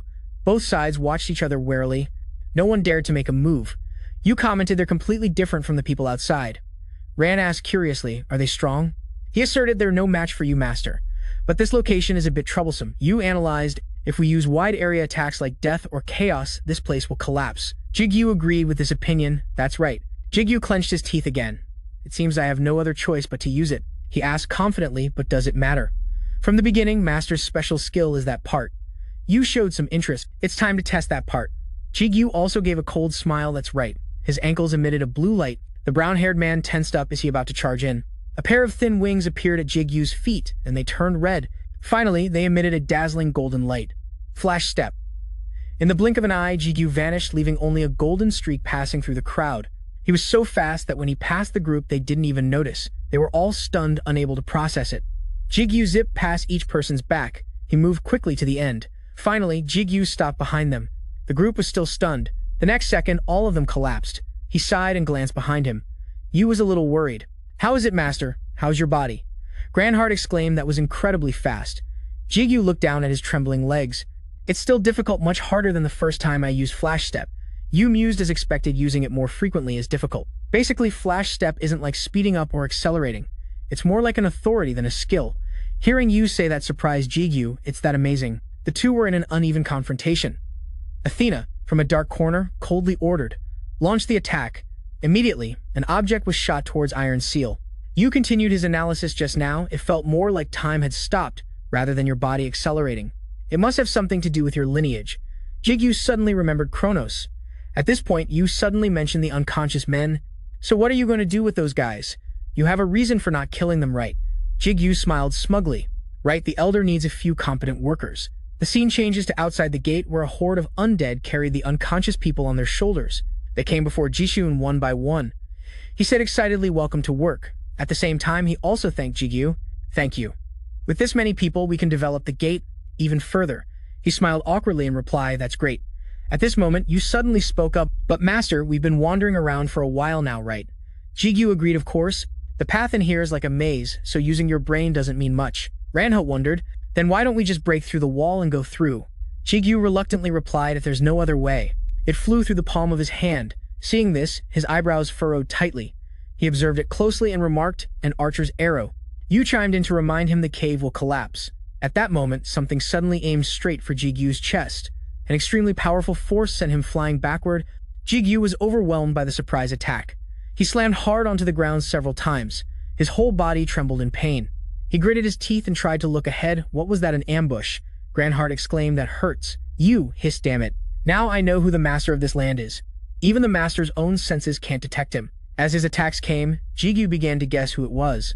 The 64th constellation and the infamous hunter of hell, Pyogong Horus. Ru explains, Horus, the silent spear. A demon who unleashes techniques with his spear, without leaving a trace. He's a tough opponent, regardless of rank. Jigu endures the pain and gets up. He asks worriedly, Are you okay, Brownheart? Are you hurt anywhere? Brownheart replies energetically, It hurts a little, but I'm fine. Thanks to you, I'm used to getting hit now, master. Jigu feels a pang of guilt. No, if you say that, what am I supposed to do? Just then, the man in the shadows scoffs, his voice filled with arrogance. At this moment, Athena suddenly appeared. Athena, to be precise. Another voice also spoke up. Long time no see, Iron Shield. I didn't even use my full power in that strike you blocked. Your armor must be pretty sturdy. Jigu blurts out, Horus. He asks curiously, You know me, as expected of the one Andres has his eyes on. The mention of that name puts Jigu on guard. Andres. Ru guesses his intention, so he wants the reward. The one the Iron Guild worked so hard for, and now he even wants to take down the master. Jo-hyun sits atop a large rock. His voice echoes down coldly. Then, a blazing red spear suddenly falls from the sky. Jo-hyun quickly raises his hand to catch it. He slowly stands up. Jo-hyun's lips curl into a sinister smile. It's hunting time. At this moment, the sword in Jigu's hand also emits a red light. He warily gets into a fighting stance. Immediately after, red streaks appear around Jigu. The moment his sword touches them, a piercing metallic sound rings out. Jigu is still a bit bewildered. I blocked it. Granth cheers. That's our master for you. Ru exclaims, It's not that simple. Jo-hyun is also surprised. He raises his hand to catch the returning spear. That was flawless swordsmanship. Hearing this, Iron Seal couldn't contain his anger. He broke the arrow and let the fragments fall to the ground. You can even block my invisible attacks. A thrill of excitement surges through him, just as I expected of him. This only makes Jigu face fiercer attacks as he parries them one by one. Jigu blocks Jo-hyun's seemingly invisible strikes. By now, he is growing exhausted. Ru warns, No, you can't keep this up. You'll be the one to tire out first. That's his plan. At this rate, he'll take us down. Jigu doesn't want to give up, and he persists in fighting back. No way, he says, tensing up. If I use chaos to attack, this place will collapse. Jigu silently thinks of another way. And if I try to dodge quickly using swift movement, my movements will become messy and overlap. Then, even Horus won't be able to defend against it. Brownheart also finds this fight difficult. He finally makes a decision. Then there's only one way. Votus's future sight. Jigu continues to defend against Jo-hyun's attacks. He wonders to himself, Ru, you said future sight can be used when needed, so why hasn't it activated yet? I take this as a declaration of war against the Ironstone Guild, correct? Athena immediately provoked him without hesitation. Your sense of humor has improved. Iron Shield. Ru explains, that's because Horus's spear is very special. It affects the dimension itself. It causes many skills to become unusable. The spear's very existence is a threat. As a result, his opponents find it difficult to use their full range of skills. That's why even those of higher rank avoid fighting him. Jigu is shocked. What? That power is close to the authority of a sovereign. Ru's words echo in Jigu's mind. That's right, master. A power close to a sovereign's must be restrained by the authority of a sovereign. What? A look of shock flashes in Jigu's eyes. What? Continuing, Ru emphasizes, I've told you before, you're super. Speed is a power similar to freezing time, and it is undoubtedly affected by Chronos. Future sight is also a power related to time. Hearing this, Jigu is startled, but he continues to parry the blows. He plants his feet firmly on the ground. A thought flashes through Jigu's mind. Super speed and future sight, powers that manipulate time. I've used it once before, so I still remember the feeling. He closes his eyes, recalling that sensation. Jigu's eyes snap open. She brandished her scepter. Was there ever a time we weren't at war with each other? The two quickly engaged in a battle of contention. His pupils glow a brilliant blue, seeing into the future. Sure enough, he quickly leans back, dodging the spear flying straight at him. Brownheart cheers happily. He dodged it. However, Ru objects. No, that wasn't a dodge. He just moved at the exact moment the spear was about to touch his forehead. Jigu stumbles as he straightens himself. Ru remarks, with your reflexes, a miracle like that is entirely possible, but repeating such actions is a bit draining. I know, but I think I've got a small clue about his attacks now. Ru smiles mysteriously. In that case, master, I'll give you a hint from when I fought Horus. Jo-hyun notices something as well. He looks at Jigu with a probing gaze, surprised that Jigu is starting to adapt. You're starting to figure out my attack patterns little by little. How in the world did you do that? The spear returns to Jo-hyun's hand. He mutters, "Interesting. What tempting prey?" His eyes become crazed, filled with killing intent. "You're worthy of being finished by my own hand." Panting echoes through the cave as Jigu tries to catch his breath. A powerful gust of wind rushed towards Iron Seal. Seeing this, he calmly drew the greatsword from his back. He looks ahead and says in a slightly relieved tone, "The attacks have stopped." Jigu looks ahead, wondering, is he exhausted too? A shadow appears behind him. Jo-hyun suddenly appears near Jigu, his eyes predatory. "Are you completely defenseless? You are strong, but because of that strength, you've never experienced what it's like to be the prey. Am I right?" His face twists into a crazed smile. A prey at its most delectable. He raises his spear, ready to strike. Then, Jo-hyun says excitedly, "I'll let you hear the sound of your own bones breaking." The spear tip lunges, ready to pierce Jigu's head. However, it is swiftly blocked. Jo-hyun is stunned by this action. He sees Jigu effortlessly catch the tip of his spear. He smiles. "Got you, Horus." At this moment, Jo-hyun freezes, unable to react. The air around the two seems to solidify. Jigu exclaims excitedly, "I get it now. Perfect." Jo-hyun's face is filled with shock, returning to the past. Ru asks, "Now that you have a clue, are you confident you can see through his attacks?" Jigu answers with little confidence. It's not certain yet. Gripping the handle with two hands, he stabbed the tip powerfully into the ground below. Then a stream of sea blue energy radiated up from the ground. Ru replies nonchalantly, "What? I didn't expect an answer like that." "Well, that's just unlucky," he reminds him. "The important thing is to give it your all. Isn't that what you said?" Ru analyzes, Horus is a hunter, not a warrior. A wise hunter is quick to sense when to advance and when to retreat. If the prey is too much trouble, he'll abandon the hunt. Jigu suddenly has an idea. If that's the case, Ru declares, "All right, let's end this fight with a flourish." He's deliberately creating a dangerous situation to make you look like his perfect prey. Back in the present, Jigu successfully grabs Jo-hyun by the throat. He smirks, his eyes turning cold. "It's too soon for you to be so confident in your combat experience and believe you can defeat me. Have you ever been told that?" Jo-hyun groans in pain, unable to believe his eyes. "Impossible." His voice is filled with terror. "Lucifer." Ru calmly replies, "Long time no see, Horus. You haven't improved one bit." Jo-hyun stammers, "What the hell is your relationship with Lucifer?" A symbol immediately appeared in midair. The two energy streams collided, creating an unprecedentedly massive explosion. Jigu looks directly at Jo-hyun, his eyes flashing purple. Those purple eyes. He's terrified. It can't be. That's definitely Lucifer. Jigu suddenly cuts in, saying bluntly, "Isn't this disgusting? I also hate myself, for once being just like you." He remembers this face. It's Kim Jo-hyung, the guild leader, whom I met at the mercenary meeting. Ru speaks up, "My worries have come true." Granth adds, "That body might have been stolen." Jigu is resolute. There's no more time to hesitate. "I'll find out the details myself later." Just as he prepares to act, he suddenly hears a strange sound. Jigu turns to look behind him. Someone's coming, and sure enough, someone approaches. He walks slowly toward Jigu. The newcomer is a stern, middle-aged man. Jigu grows cautious and prepares to attack. "Who are you?" Granth doesn't recognize him either. "I believe this is the first time I've seen him." Ru voices his thoughts. "He doesn't seem to be on our side."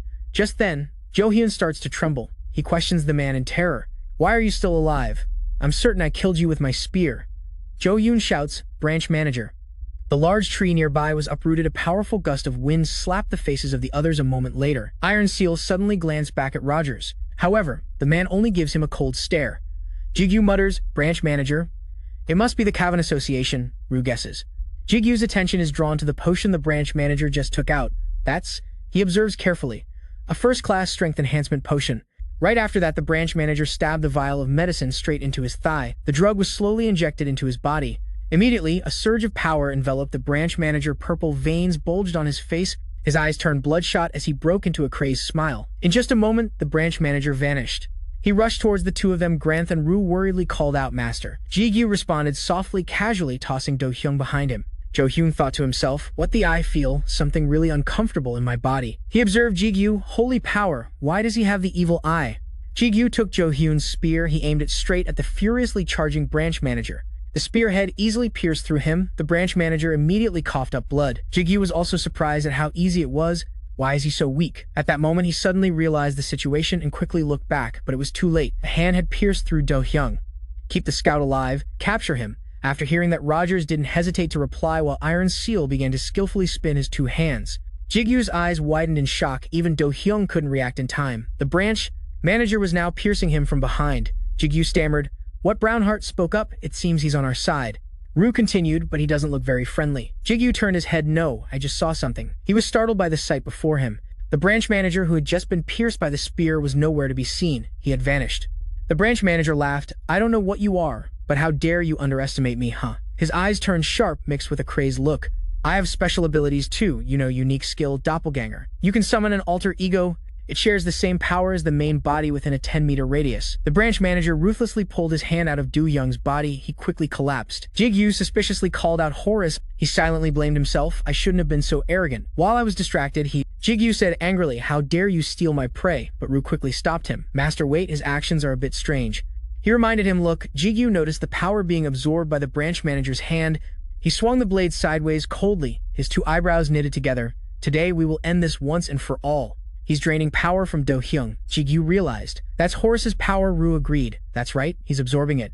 He analyzed. "That's definitely not an ordinary skill, predatory power." Rue remarked, "He has a power similar to mine." A cat-headed statue floated amidst ferocious fangs.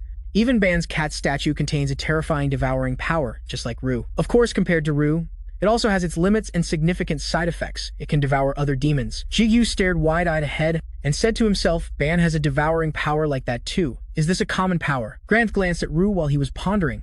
"It's not entirely uncommon." He was wary of the man staggering in front of him.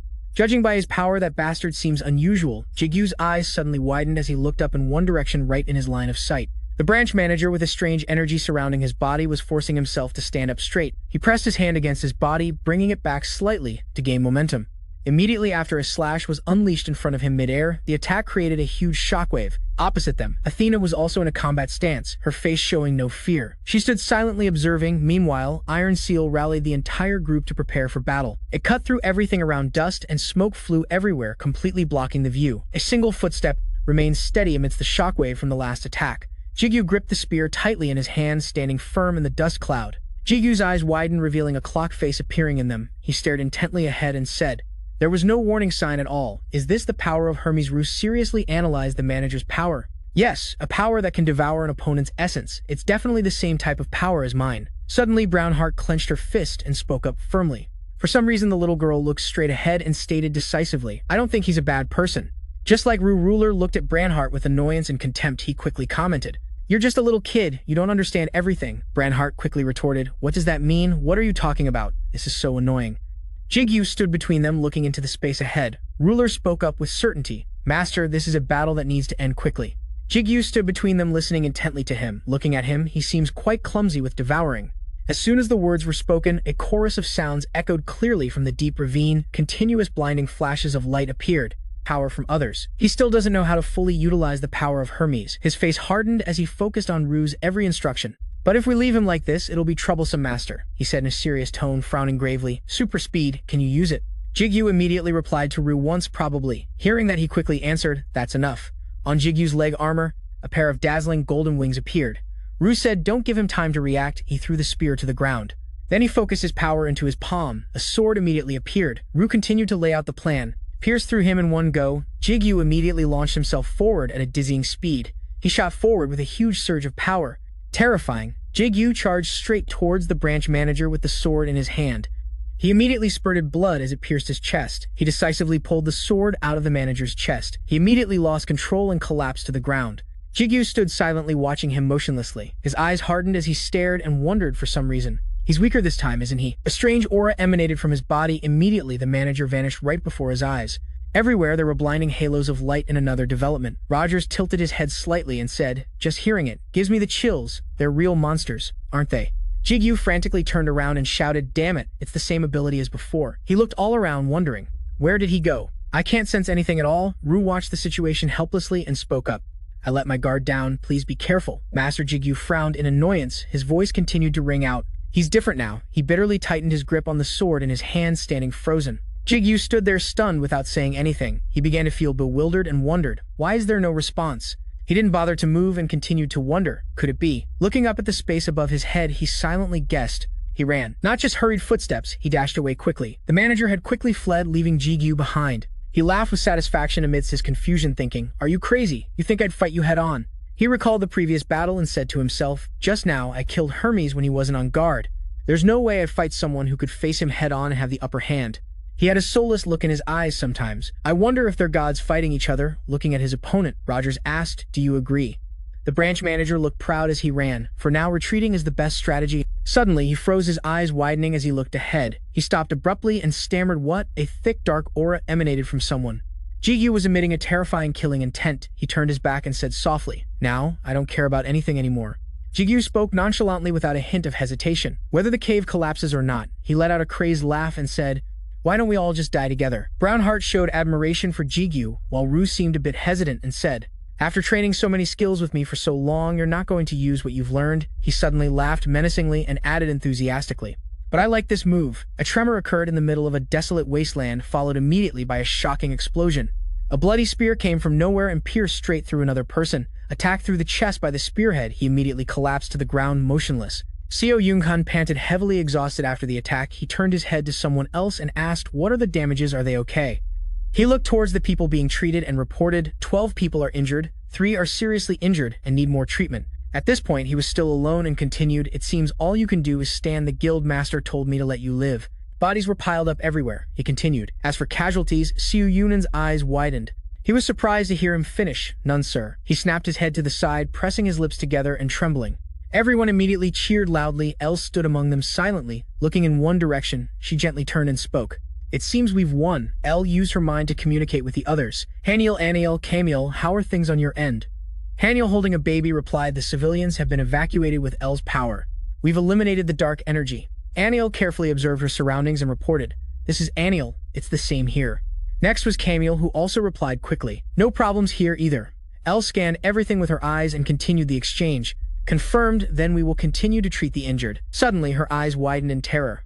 Elle looked at the smoke from the explosion in the distance, wondering if that was the owner of the terrifying lava stream flowing through the rock crevice near the explosion. A faint sound came from beneath the rocks as a hand suddenly shot up decisively. The branch manager struggled to his feet, but he raised his sword in front of him. "It wouldn't be strange if I said I accidentally killed him while he was on the brink of death."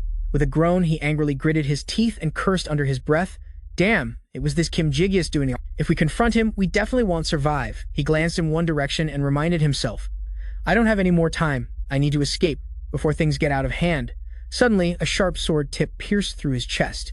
The manager stared at the sword in his chest. He began to feel the pain clutching his chest and crying out, as Jigu suddenly appeared behind him and spoke, "This is a demonic entity." Jigu's voice rang out, "That's right, there's no room for error." He gently reached out and gripped the hilt of the sword. Jigu decisively swung his hand, slashing straight through the branch manager, activating Devour. Half of his body was severed and disintegrated under Jigu's sword. Red blood splattered all over the surrounding rocks. A voice rang out announcing the ego of the demon, Hermes, is being revealed. The ego of the demon Hermes has been successfully revealed. Jigu looked down at the sword in his hand in astonishment and spoke hesitantly. "Why the ego of Hermes?" Rue immediately spoke up, revealing it was Devour. He repeated, asking Devour. After saying that, Rogers suddenly vanished into thin air. Then he abruptly appeared next to Jigu. "I can't let you live." He sternly crossed his arms and explained to him that branch manager couldn't absorb hairs. The power gap between the two was too great. Even if you hadn't come, he would have lost his mind to the chaos soon enough. Suddenly, Rue narrowed his eyes and continued seriously. "The bigger problem is recalling the image of the branch manager's demonic form," he wondered. "How did he have the ability to devour like me? It's clear he wasn't very skilled with it. That must not be his own ability." Rue continued to ponder, while muttering that it is not an ability that can be easily obtained. Suddenly, Russ' eyes widened, as if he had just realized something. The sword suddenly stirred. Jigu raised it, wondering, "What's wrong? What's happening?" Brunhart also spoke up curiously, "What's wrong with you?" The sword erupted with a strange, powerful energy. Rue said, "This is." Suddenly, Rue appeared in front of Jigu. With difficulty, he let out a few dry, uncomfortable coughs as soon as he appeared. Rue's eyes rolled back as he spat up blood from his mouth. Jigu panicked, his eyes widening, and shouted, "Rue." He rushed over as Rue collapsed to the ground. "What's happening?" He turned his head to the other person and asked. Brunhart also spoke up worriedly. "Are you okay?" Rue. Jigu carefully helped him up. "Not after you've seen my true face." Rogers swung his sword forward powerfully, the slash coming dangerously close to Jigu's neck. Rue trembled, wondering how this could have happened. He clutched his body in pain and struggled to say, "That potion, I know what it's made of." Before he could finish his sentence, Rue completely collapsed in Jigu's arms. Another sound rang out announcing ego. Ru has absorbed a fragment of the fallen Lucifer. He asked in confusion what a syringe containing a strange potion came to mind. Jigu wondered a fragment of the fallen Lucifer, so the ingredient of the potion was he carried Ru on his shoulder, and continued to wonder. What the hell is going on? Brunhart cried out worriedly. Is Ru okay? He glanced at him on his shoulder and replied, for now there's no problem with his breathing and the link is still there. I have to discuss this with L. The little girl cheered happily. Thank goodness. The system continued to display notifications to the astonishment of Jigu. You have defeated the demon hares. An unofficial territory battle has been recorded. Assessing the situation, the voice continued, as an object appeared from the air. The unofficial battle has been recognized as an official one. The winner will receive a reward. This sight couldn't help but terrify Jigu right now. He suddenly screamed and counterattacked. Seeing this, Rogers still didn't understand. Jigu reached out to take it and said this is as he took hold of an orb, grotesque with wide-open eyes on it. Jigu stared at it and remarked it has an energy similar to Payman's legacy from before. Is this something Andrus created? He observed while hesitating. I wonder if I should ask the elder. Scene opens in a glass-covered skyscraper where Ru and Brunhart are resting on a bed together. Jichun slowly observed the strange object and exclaimed, this is he. Quickly snatched it from Jigya's hand and asked, where the hell did you find this? He replied dazedly, I killed a demon, and this was the reward. Jigu quickly asked, is it valuable? Jichun excitedly fiddled with it in his hand and replied, valuable. That's an understatement, if I'm not mistaken with this. His eyes lit up as he looked at Jigu and said, around your house we can create a gate. He showed clear astonishment and quickly exclaimed, what? With no enemies around, everyone withdraws. A spatial gate opens. Siam guides everyone to leave the battlefield. Meanwhile, a crowd is gathered in front of a building. He charged fiercely towards his opponent. Reflecting the damage he received, he gritted his teeth in horror. They stood there, dressed in formal vests, while in the hospital room both Jigu and L wore worried expressions. On the bed was Ru sleeping after receiving treatment due to the side effects of the medicine.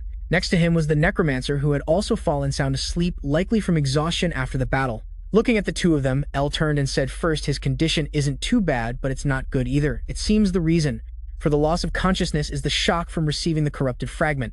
I need to run more tests to know for sure.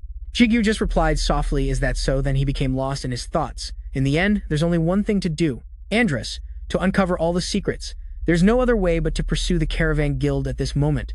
Jigu was holding the core of the nameless shield, studying it intently. He looked at it and was reminded of something that looked like a brain, but with many eyes on it, and said, is this that creepy thing from before? Jichun was sitting there. He said it's a part of Payman's legacy, the core of a spatial shield, even though it's just a copy. Hearing that, he seemed surprised. What the hell? Finally, a huge explosion occurred right after. A moment later, the scene returned to normal. Rogers was sprawled out on the ground. Then he held it up for a closer look and asked, so how do we use it? You said it can create a gate. Jichun smiled and said, you link with it. I made it to be like an ego. Once you link with it, you will know how to use it. Looking at the barrier core in his hand, reflecting his face, he was silent for a long time. Then he seriously uttered one word, link. As he spoke, a blinding light emanated from the stone and the scene changed to another place. It looked desolate here. Besides the dirt, there wasn't a single blade of grass. Songsu, with a cold expression, asked, what's going on? Player Kim. Jigu, gather everyone here like this on this barren and desolate land. Everyone is here. Jigu turned his head to answer his question. This is a rare case. Something interesting is about to happen. Songsu was curious. Interesting. Hyungjun stood beside him with dark circles under his eyes, thinking with disgust. Whatever it is, I hope it takes a while. I don't want to go back to work. Jigu took out the shield core and held it up for them to see. Then in front of them he declared territory declaration. His whole body was trembling violently opposite him. Jigu gently wiped the corner of his mouth, panting for every breath. Granblue has reached its limit. The core shone like crystal, the system displayed. Skill territory declaration. Declare a territory to establish a spatial barrier.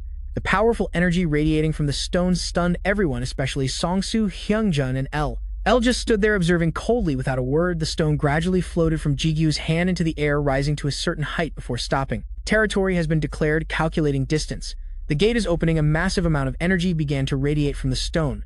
Hissing sounds like rushing wind echoed, and not long after, a spatial gate appeared in the city sky.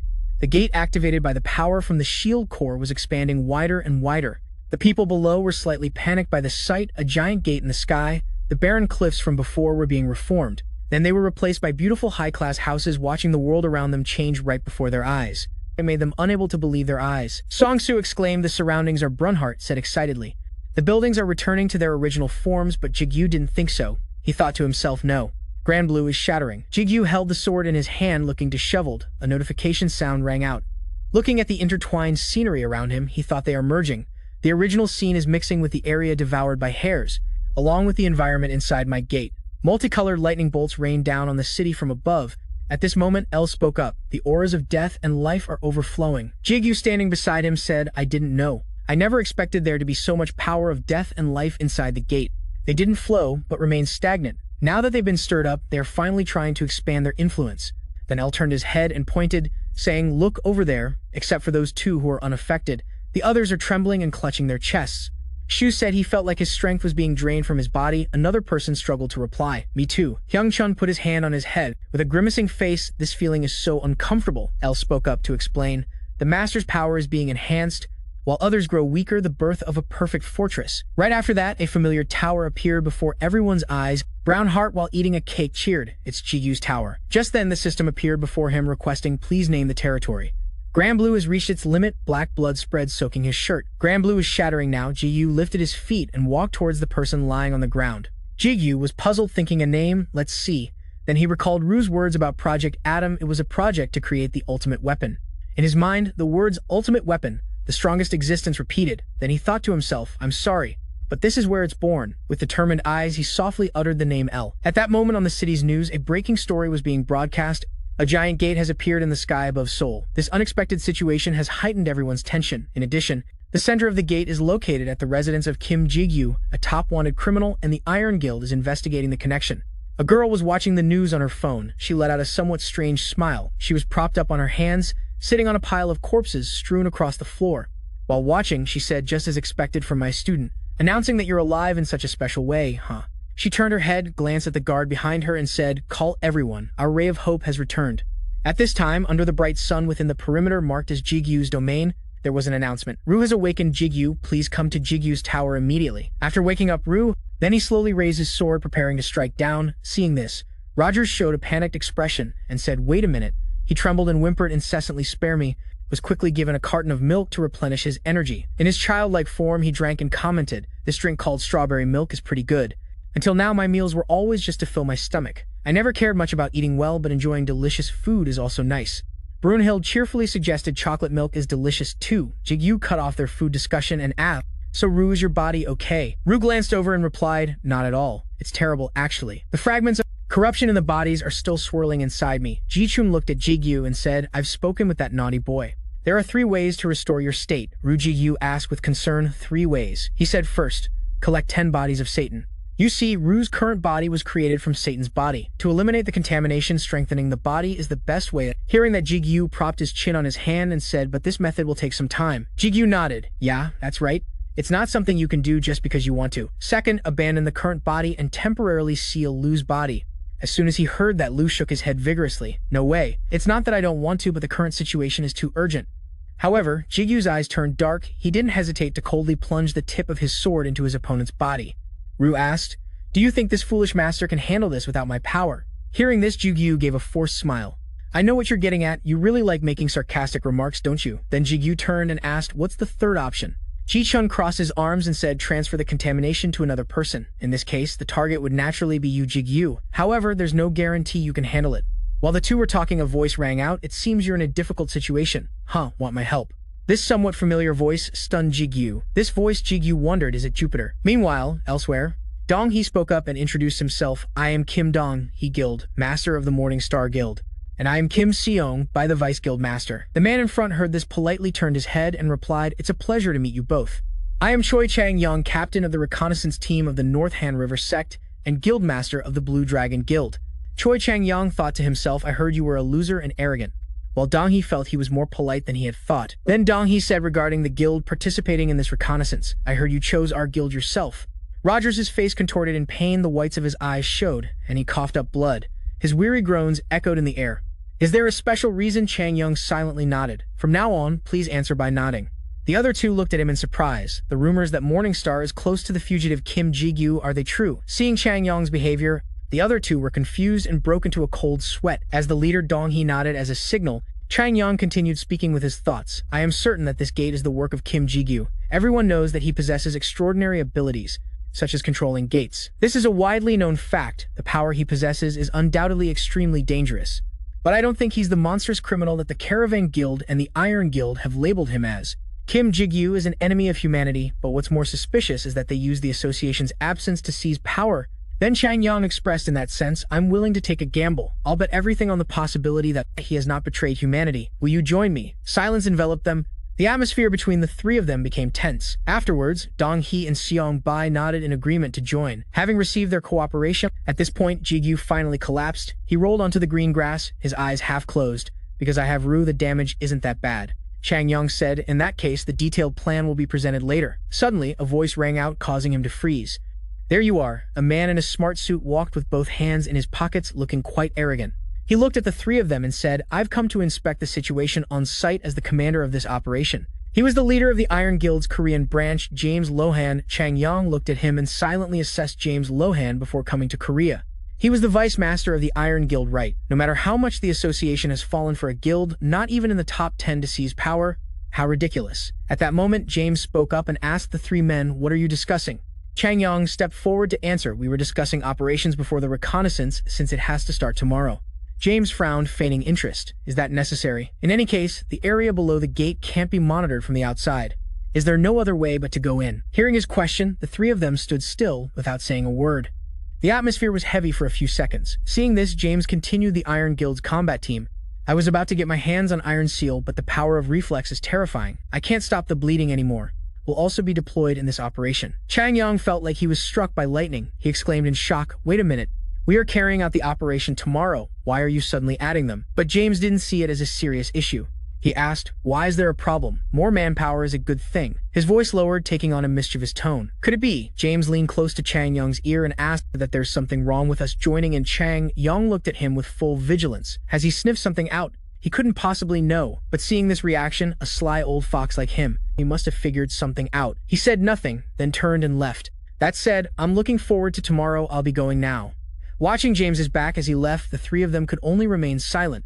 As he walked, James thought the Blue Dragon Guild, the Morning Star Guild, they still harbor hostility towards us, so it wouldn't be a surprise if they betrayed us. At this thought, he let out a strange smile. Everything is going according to plan, Sir James Lohan Rogers Han. Level 107 race human ego. Strength 198, agility 170, stamina 170, mana 231.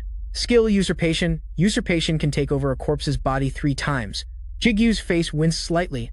This is as far as I can go. Suddenly, someone's voice urgently asked, Appa, are you okay?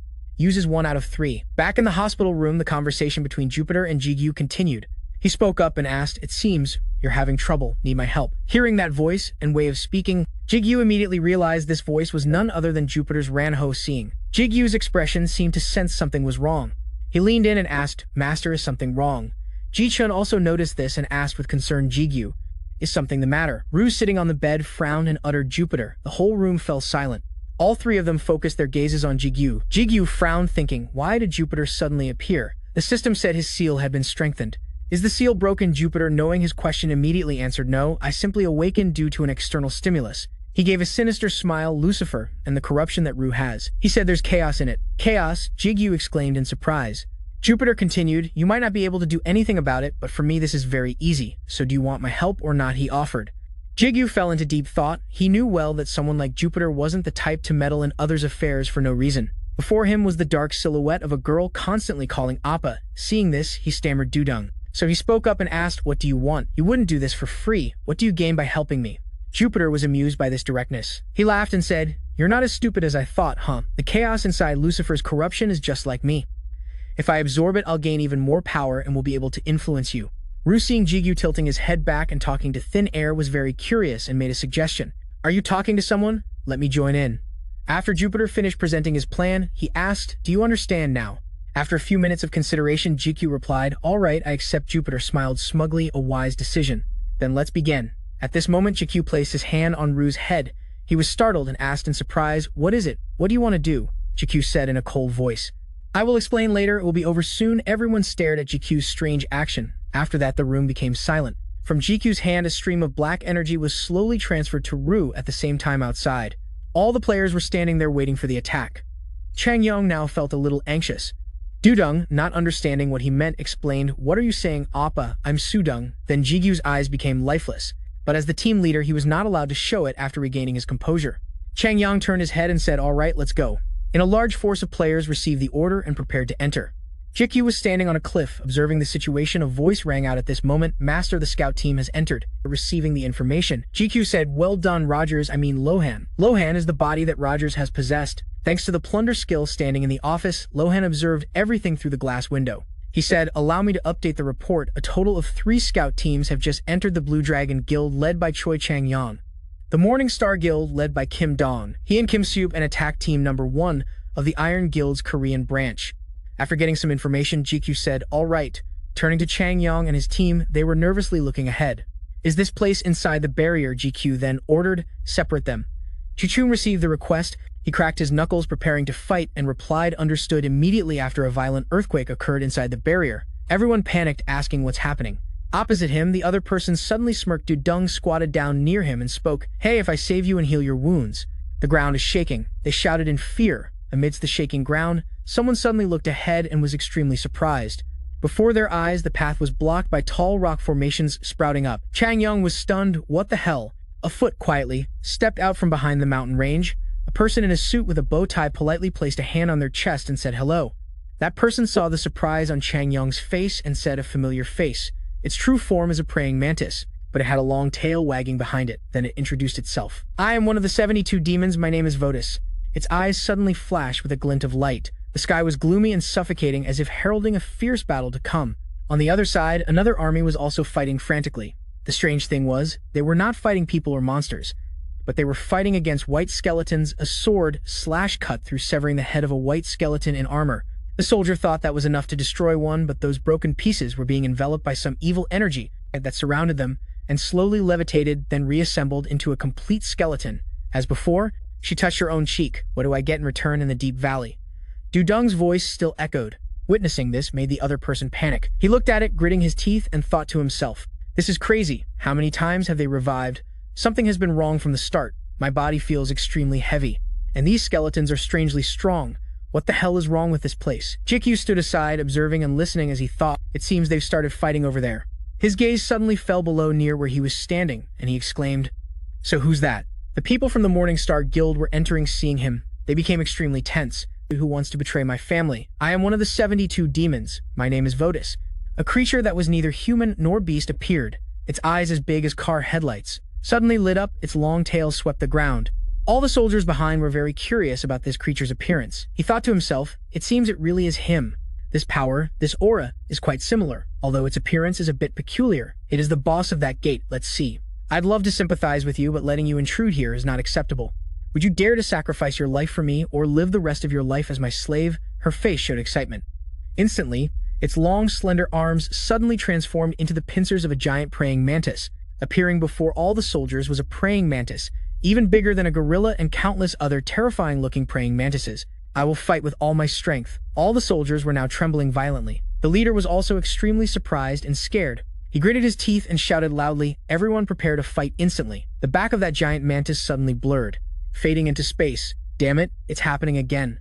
I wonder what just happened. The leader broke out in a cold sweat and suddenly said, all Iron Guild members, listen up, everyone with recovery potions and strength-enhancing potions. Use them now. Who is it who dared to try and tear my family apart? Huh. Jupiter's words made all the soldiers fall silent in fear. 1 month earlier, the branch manager of the Craven Guild bowed deeply to greet his master. He replied, it has been a long time, Rogers. Have you gotten used to your new body yet, huh? This new body is truly great, it's all. Thanks to you, master, that I was able to get this body. He closed his eyes, savoring it. All right, then he stared intently at the old man. Do you think you can do any of those? However, Jigu just looked at her without saying a word after a moment. What about the traitor? The old man immediately replied, before when you were announced. As wanted by the World Hunter Association, I immediately took your family to a safe place. It was quite rushed at the time. At first, I just wanted to find a safe place for them to hide, but the situation wasn't that simple. It got worse and worse. Because the Cavern Guild interfered a lot in this matter, he asked curiously. The Cavern Guild, huh? So I sent out confidential information to acquaintances who could help your family at that time. Most of the bad situations were prevented, but a problem arose. Why was the hiding place, which was quite secure and a place hardly anyone knew about, leaked? His eyes suddenly lit up. I see, so that's why you said there was a traitor. That's right, sir. To be more specific, the Morning Star Guild. Someone in it leaked the hiding place. His gaze also darkened. The person behind him immediately came forward. Suddenly, he dropped to his knees on the ground and repeatedly kowtowed to the person in front of him. I'm sorry. His face was trembling violently. I sold you out. I'm truly very sorry. The people behind were both surprised and scared. His hand trembled as he slowly raised it into the air. When he tried to say one more thing, Jigu glanced at the girl beside him. Not knowing what he was going to do next, his sword dropped to the ground with a clang, then all of them knelt and kowtowed. Me too. He continued, I betrayed you even though I knew it was wrong. The situation forced me to, so please punish us. He thought to himself, traitors must be punished. He just looked at them and asked why. There must be a reason why you did this. Were you threatened by the Cavan Guild or something? Well, that suddenly a flash of light appeared, stunning all of them. The man immediately spat out a mouthful of blood, not understanding what was happening. He couldn't help but be surprised as he watched. Instantly, that beam of light pierced straight through all the soldiers to their utter astonishment. That blue light weaved through space and entered each of their bodies. All the soldiers collapsed instantly. When that light disappeared, the beam that pierced through them created wounds larger than a black hole. In their abdomens, he was surprised. What's going on? Does he want to self-destruct? Suddenly, the person in front of him trembled, making strange noises. Then he gave a mysterious smile. Why did I sell you out? You ask when you see your parents and siblings being tortured right in front of you.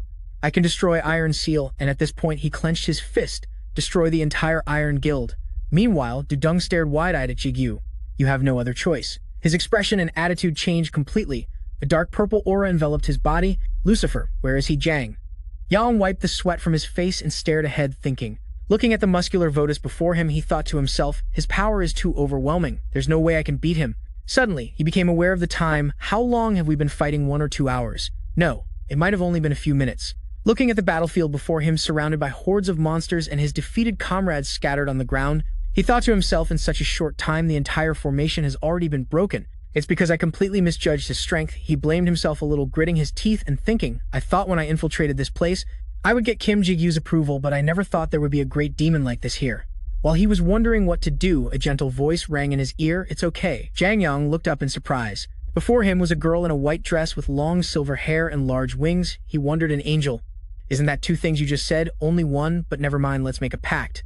The girl floated in the air at eye level with the monster, and spoke. The master's order is to just drive them away. We do not need to kill them all. Taking them down like this is enough. Votus turned to her and said, you shut your mouth. I only listen to my master, although I am weaker than you. Don't you dare try to order me around, she said coldly. This is not my command, but the master's. Do you understand? It looked at her silently, then after a moment uttered a single word, damn. Right after that, it transformed from a giant monster back to its small form. Dressed neatly like a butler in front of Trang Yang, it glanced at him and the mantis horde behind him and said with some disdain, you are all lucky. Now get lost before I lose my temper. As soon as the words were out, the mantises fled in an instant. The girl landed on the ground. Standing opposite Trang Yang, he looked at her and began to ask, this is all thanks to you, but she cut him off and spoke first. I want to ask you one question, she asked seriously. Are you an enemy or a friend of the master? Trang Yang replied, startled, not at all. We came here to negotiate, not to confront Kim Jigu. Then he continued, and the sword with the middle-aged man with the white beard, his hand lost all its strength and fell limp on the ground. He bowed his head and pleaded, please let me see him. In response to his plea, she pondered for a moment in silence, then a dazzling light like the sun appeared and feathers gently fell upon the people lying on the ground. Their bodies began to glow, then they miraculously opened their eyes and woke up. Witnessing this, Trang Yang's eyes widened in amazement. Is this a healing spell? The revived people exclaimed in shock. My body is completely healed. I am not dead. Before they could celebrate for more than a few seconds, a piercing scream echoed, making everyone look behind them. A soldier was enveloped in a deathly aura, clutching his chest in agony. Seeing his state, Trang Yang exclaimed, that is, but then he thought to himself, it is definitely it. It looks like demonic power.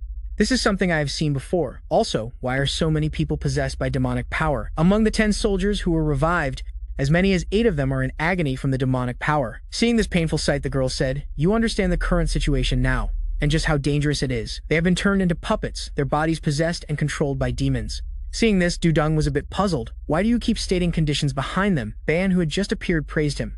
What will you do in this situation? Hearing that Trang Yang hissed through his teeth, I will handle this myself. With that, he raised the sword in his hand and shouted, all members of the Blue Dragon Guild, stand up and grab your weapons. Fight for our lives. In the sky above, a beast that looked like an eagle but had 4 legs was staring down. There was a person on its back. The boy sitting on it said in a cold voice, this is taking longer than I thought. The person behind him spoke up, shall I intervene directly? But with a cold face and sharp eyes, he said, this is fine. There is no need to intervene. Things are getting more interesting. All those who use recovery and strengthening items are gradually losing their sanity. They are now fighting purely on instinct. From the looks of it, only that kid fighting with Ha has kept his sanity, but that does not change anything. They do not have any real strength. In any case, this battle is nothing special. Suddenly, his eyes sharpened and he yelled, Ji Chun, lower the magic defense wall, now. Quite an interesting person. After hearing that, Du Dung also slowly stood up, right, no matter what. Don't forget to monitor him closely. Gather all forces. The seventh king of hell, Leviathan, has appeared. A cloud of brilliant yellow dust billowed violently. Obscuring the entire view, Leviathan covered its face in helplessness. Why betray me, you ask? It is simple. When you see your family being tortured right in front of you, you have to do what you have to do. He flashed a grotesque smile. Looking for Jigu, Lucifer. Where is he? Hearing this, he was startled and Brownheart quickly warned Master. Jigu activated the wings on his shoes and decided to flash away. He disappeared in an instant. He was no longer in front of Leviathan and his followers. He went to his comrades who had fallen in battle. With a heavy heart, Jigu carefully helped them up. He used his healing spell on the first person. Segan came back to life, muttering, "Damn it." He groggily opened his eyes and was shocked to see the person before him, that silhouette. It is Jigu. Seongu next to him could also prop himself up. Hannah was in a daze, unable to believe it. I was definitely wounded just now. Jigu did not say anything else and just told them, "Get ready." The three of them were confused but still agreed. Yes? She turned her head to look back and said, "He's strong, but there's a dormant demonic power inside him." He warned them seriously, "Snap out of it. The situation is dangerous and I cannot protect everyone." As soon as he finished speaking, Jigu flashed away at a dizzying speed, leaving them confused. He charged swiftly toward their leader, Leviathan. He did not flinch, but instead bared his teeth in a provocative smile. Suddenly, an explosion went off. Jigu was blown back by the impact. He was uninjured, but completely bewildered as the ground shook violently. The building was in grave danger. Rocks and debris flew everywhere as water gushed out uncontrollably from an unknown source. Elle watched the unfolding events worriedly. This as the people around wondered, where is all this water coming from? Jigu quickly scanned the whole situation. This power.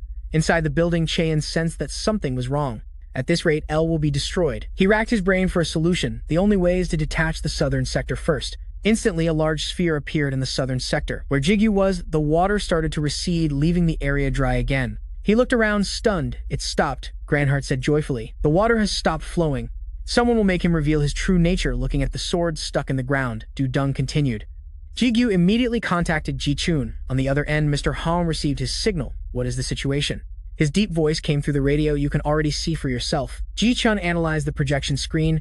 That place is practically flattened. We will have to join the fight soon. He also reported that the Iron Guild is considered annihilated. Then turning to Trang Yong's group. As for the Blue Dragon Guild, it is just as we predicted. Many demons have infiltrated their formation, but for now the situation there has stabilized. Ji Chun's expression grew more serious as he brought up another problem. Furthermore, that water did not fully recede. It just gathered somewhere else. It is surrounding the Griffin King, who is carrying Rue on his back. Despite looking like a child, he exudes a chilling aura that makes one cautious.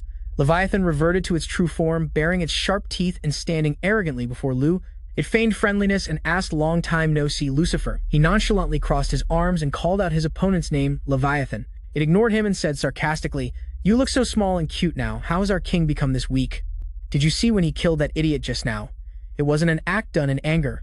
She lowered her gaze slightly and remarked, "I could probably take you down in a single blow," he remarked casually. "You are still as talkative as ever, huh?" Rue smirked with the confidence of someone in control.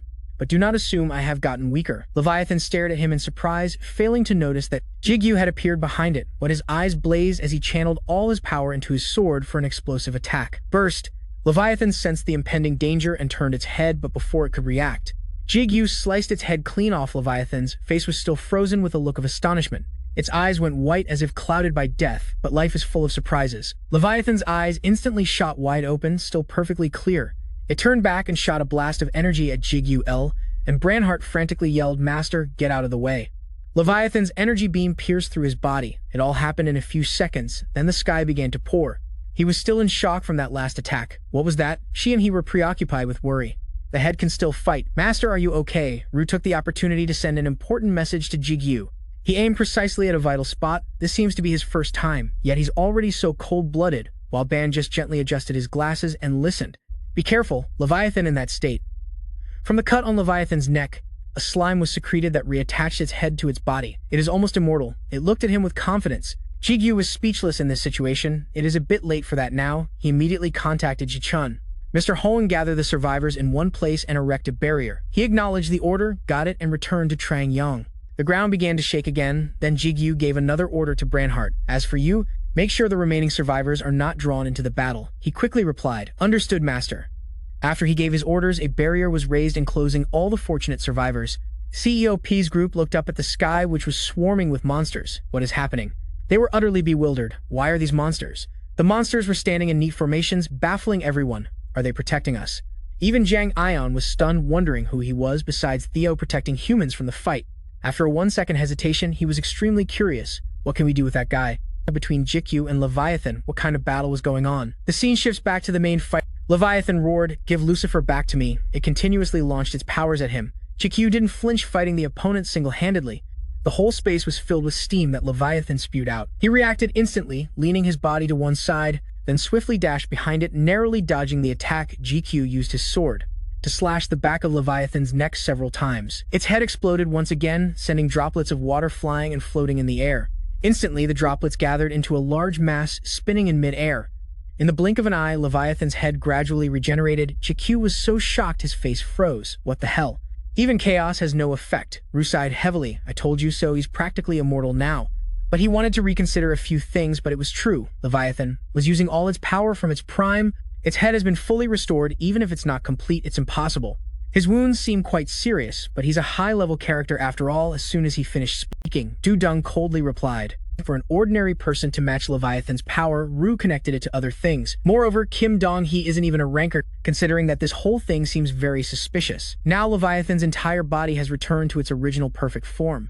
Suddenly, a voice interjected Leviathan. It glanced over, searching for the source of the voice. GQ also didn't expect the appearance of this third person. That person's eyes looked coldly at them. He advanced alone, standing behind Leviathan. He squinted, trying to see the opponent. It was none other than the one who appeared out of nowhere. Ha Sung-soo, Elle and Branhart were extremely surprised to see him. That guy, we've never met him before. Leviathan warns Sung-soo, don't interfere, Ha Sung-soo, this is my fight alone.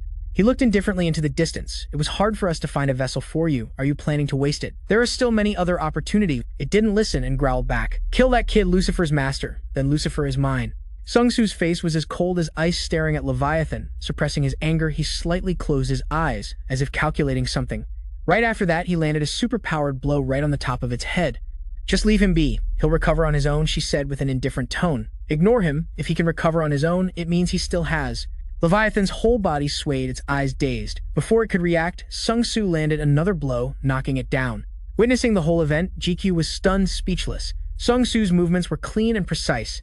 After finishing the job, he retracted his leg. Just a few seconds ago, Leviathan was arrogantly growling at him, but now it was lying flat on the ground. Its whole body exhausted, its eyes rolled back, and its tongue hanging all the way out. Leviathan immediately reverted to its original human form. He lay there, trembling, his face contorted in pain.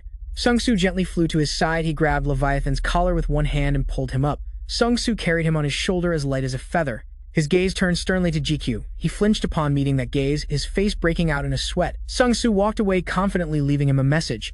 It's not time yet, Kim GQ. We will meet again. After saying that, both of them disappeared into smoke and sand. GQ silently watched the dust at his feet. His mind was still hazy about everything that had happened. That guy took down Leviathan with just one blow. Ru was equally stunned. Hyo Seong-hun was right.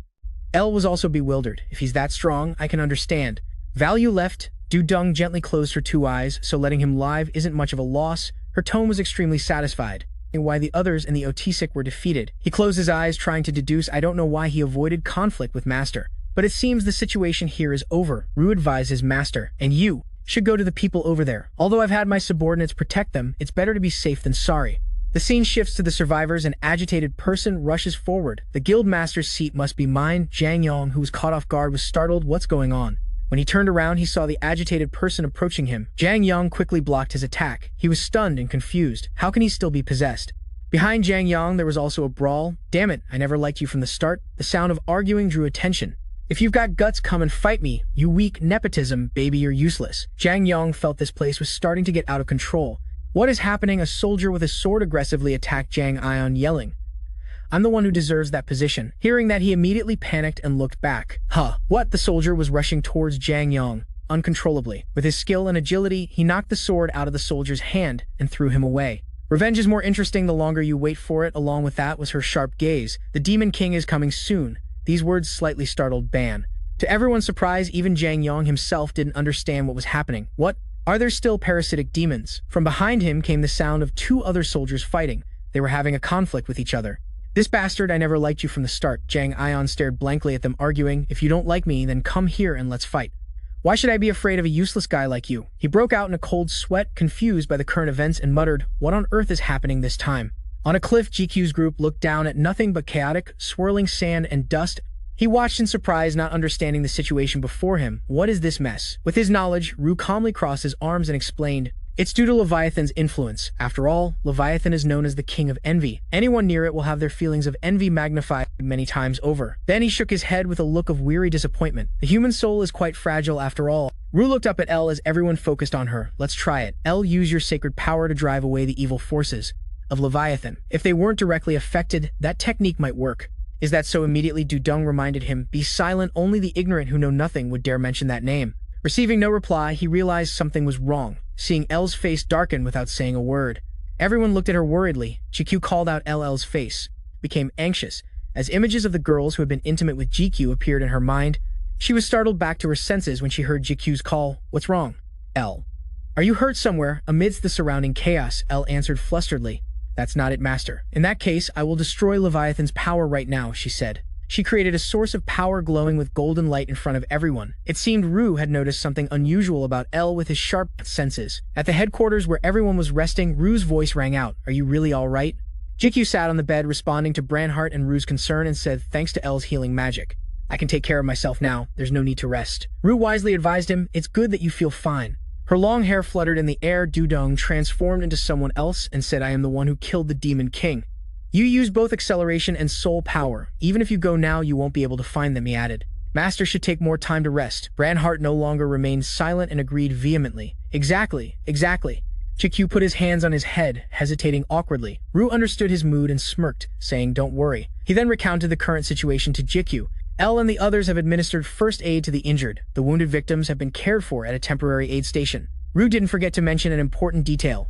Meanwhile, the sole survivor of the Iron Guild has been thoroughly examined before being transferred to the king. Then he cheerfully delivered a critical blow. "Right now, the most useless person here is you." Jigu flinched helplessly. "Do you really have to say it like that?" But then Jigu fell silent, contemplating with a distant gaze.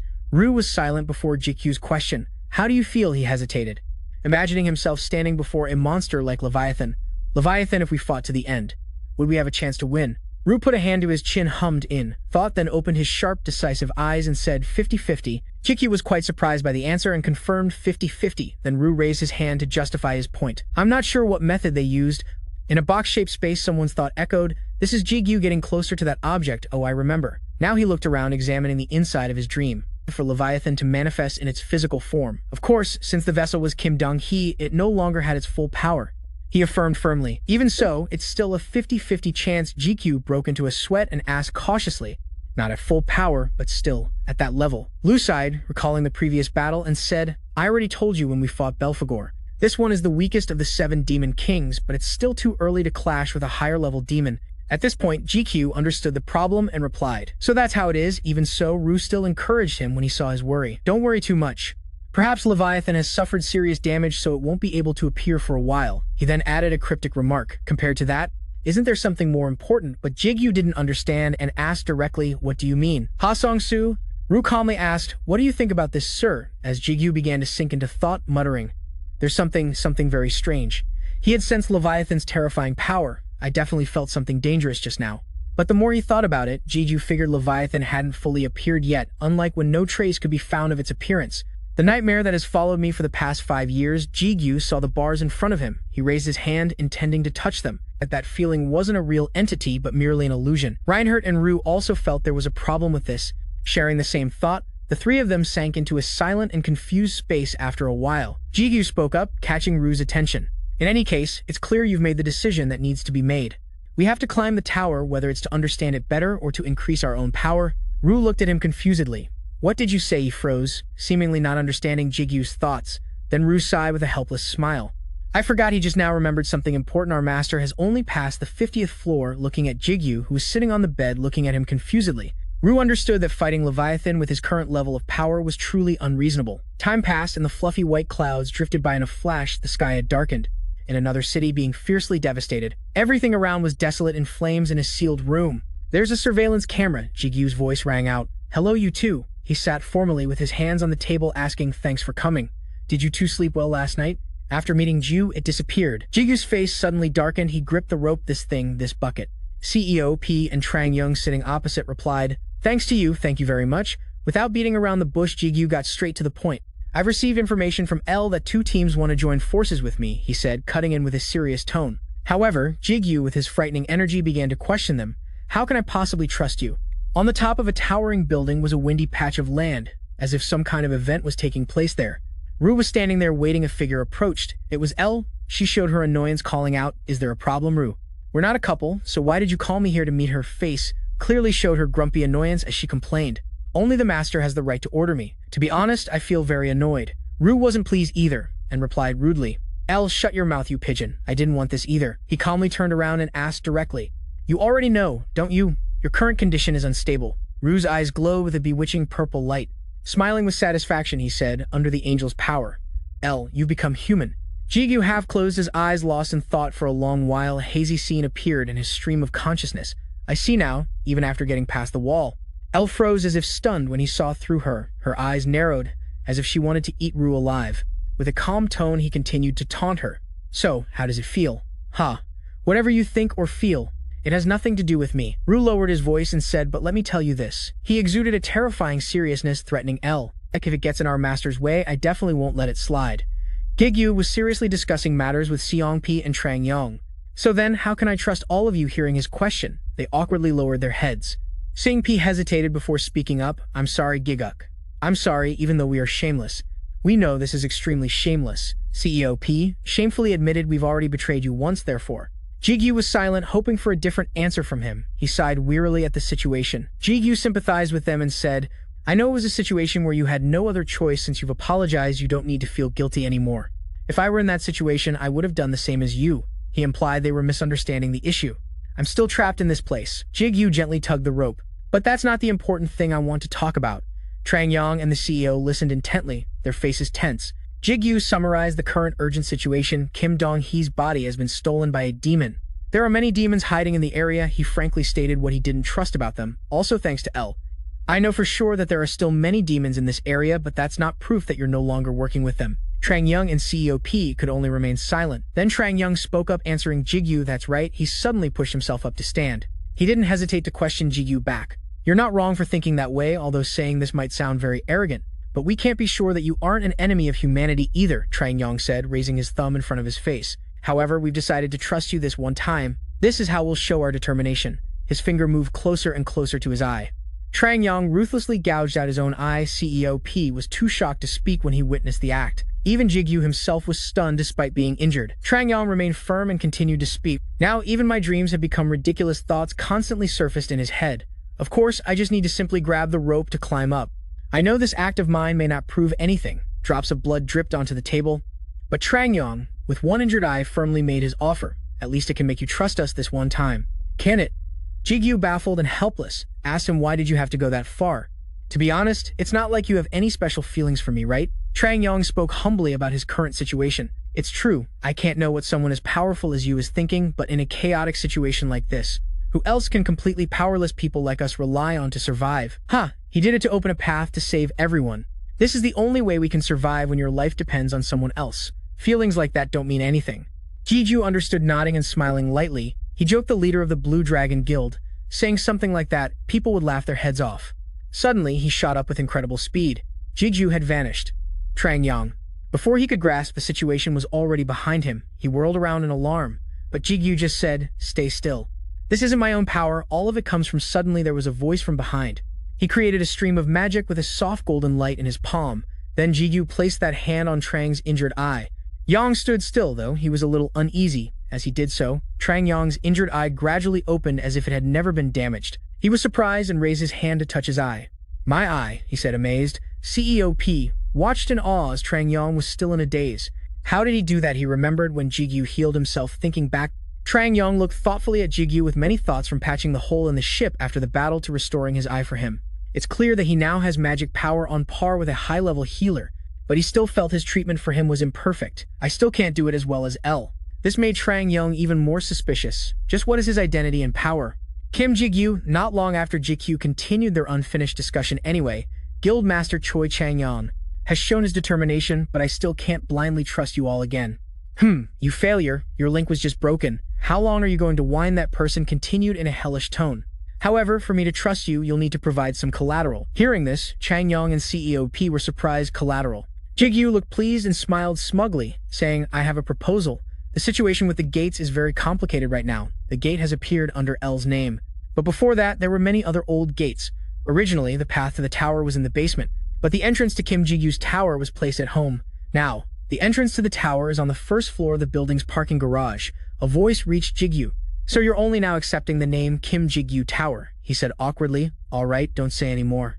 At Ji-chun's place, medical supplies were laid out on the table. The environment inside the gate has changed a lot now. He was putting on protective gear to prepare for surgery, and said to Brandon, even though the gate has now appeared in the real world, the number of floating islands hasn't decreased. You see, the sky is vast but incredibly complex. Also, at a glance, only a few items from the tower can be brought outside. This is related to many other issues. The mineral deposits are still in there, and they still need to be mined. There is a place containing a desolate and barren territory. Borrowed power. How is that any different from anyone else? The sound continued in the space, whether through training or luck. Votus's territory is still located inside the gate as before. Ji-chun looked up with a distant gaze. Therefore, he was communicating with Ji-ju, who was elsewhere through Reinhardt. "Are you planning to build a settlement in here?" He looked up at the clear blue sky and admitted, "That's right. The Blue Moon and Morningstar guilds have decided to bring their families here." El was pleased to see Jigo like this because of his kindness. "Truly, the master is too merciful, sir. Now you've even forgiven those who betrayed and attacked you. She had long since seen a part of your intention. This teleportation gate can only be opened and closed by the master. Even if El is surrounded by wars, this place will still be the safest place on Earth." Suddenly, Ru stepped forward from behind and called out to her, "Hey El, you have to say it correctly." "Huh," laughing helplessly and mumbling. "I really didn't think the master would come up with the idea of settling here." It was Ru, who saw through all of Jigu's plans. However, if the master of this gate dies, it means the gate will disappear forever. The right to open and close the gate now belongs to the master. He was extremely pleased with this decision of yours, laughing loudly like that. "You could say that if those families come to live here now, the one who has it owns it, you fool." While Jigu was wondering who it was, another voice spoke up. "It's as if they become the master's hostages." Ru smirked with interest. "Indeed, he is cunning enough." Brownheart was very happy that the number of gates had increased. So the number of repairable gates has increased significantly from 2 gates to 5 gates. The first repaired gate was moved from the basement to the first floor of Jigu's tower. The second gate is currently in the basement of the Iron Guild, and the third gate. Seong-hoon raised his hand and pointed the way here. Jigu, along with Ji-chun, Trang Young, and Seong-pai were all quite surprised. This is they observed their surroundings and asked Gregoria's base. Seong-hoon replied, "That's right." He explained in more detail because the base has many different areas like a training room or a bedroom. To be more precise, this is one of them. There are a few other bases besides this one, and of course, this place is considered the most special. Trang Young tensed up, wanting to confirm, is this real, looking around at everyone.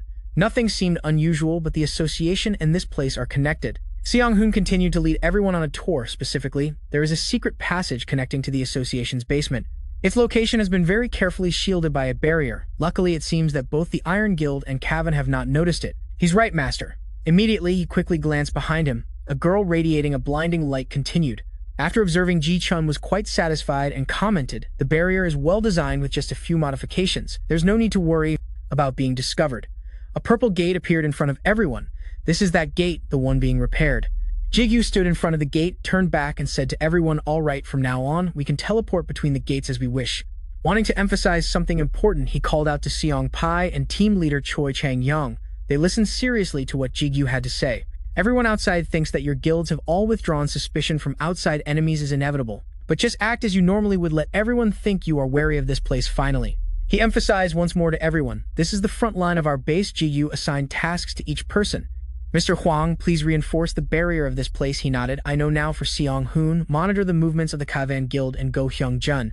He cheerfully accepted the mission. "Just leave it to me." Suddenly, he pulled out a white mask and said, "And as for me," Jigu put the mask on his face and announced, "I will prepare to climb the tower." That mask is a level 10 demon face, strength 3, agility 11, stamina 16, magic power 21, skill disguise. "My power belongs to you, master. Please do not despair." Jigu's eyes immediately widened in surprise. As soon as he put it on his face, transformed into that of a middle-aged man because its effect is to disguise. Disguise as a dead person. It can simulate their face, voice, and physique. However, the item can only be used on someone you or your incarnation has killed.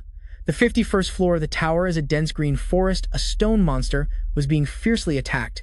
Without a chance to fight back, the power gem inside it fell to the ground in an instant. Jigu sheathed his sword after destroying the monster, which shattered into many pieces. In his old form, he looked back at it and said with annoyance, "It's so inconvenient, hunting with a weapon." Without being able to use skills, he watched as the monster's corpse disappeared.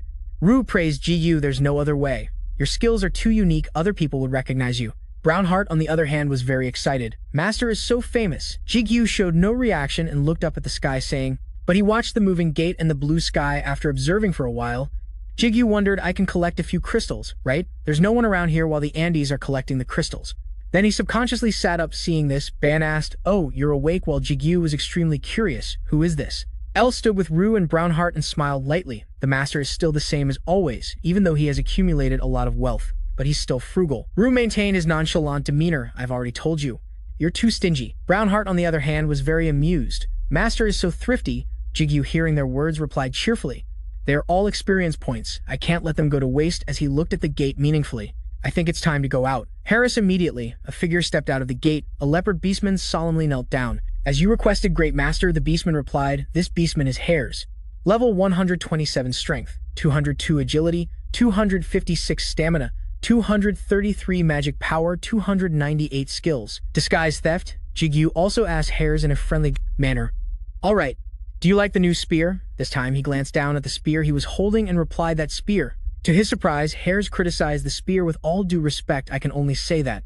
This spear is the worst spear I have. After he said that, the spear began to react violently. What? Who do you think you're talking to, huh?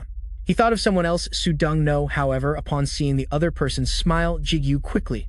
Do you think I like being with you? This is an extremely hot-tempered spear. If I could, I would have already pierced your skull. Incarnation of Han Jun Hyuk.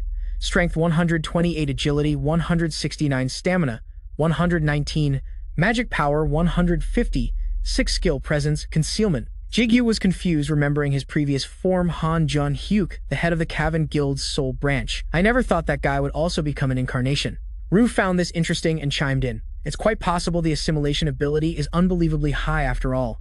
It's truly unbelievable. Hares stood up and walked closer to Jigu. He and Hares observed Jun Hyuk together. Then he called them to assign a mission. Hares, Jun Hyuk, I have a mission for you. Hares politely replied, of course, sir. He started to probe Jun Hyuk. Didn't you say the Cavan Guild would capture players who break the rules? He answered honestly and in detail. That's right, sir. In some cases, it's very likely they have been assimilated, and those who defy their orders will be used as test subjects for the first batches of the drug. Those people have been corrupted and become aggressive.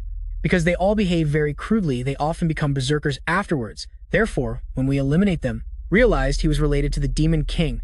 While Ban just calmly tilted his head and looked at him, he spoke up, pointing out, the sword is right next to you. It won't leave any consequences. Jigu grasped the situation and assigned the mission, so we need to be one step ahead. The two of you need to gather those players in the tower starting from now. He crossed his arms very smugly. It's a pretty good plan. While preventing the experiment from happening, we can also strengthen ourselves. L has always held him in high regard and praised him as expected. The master is very wise. Brownheart also admired and flattered him. Master, you're truly a genius. Rue was helpless. No, there's no need to exaggerate like that.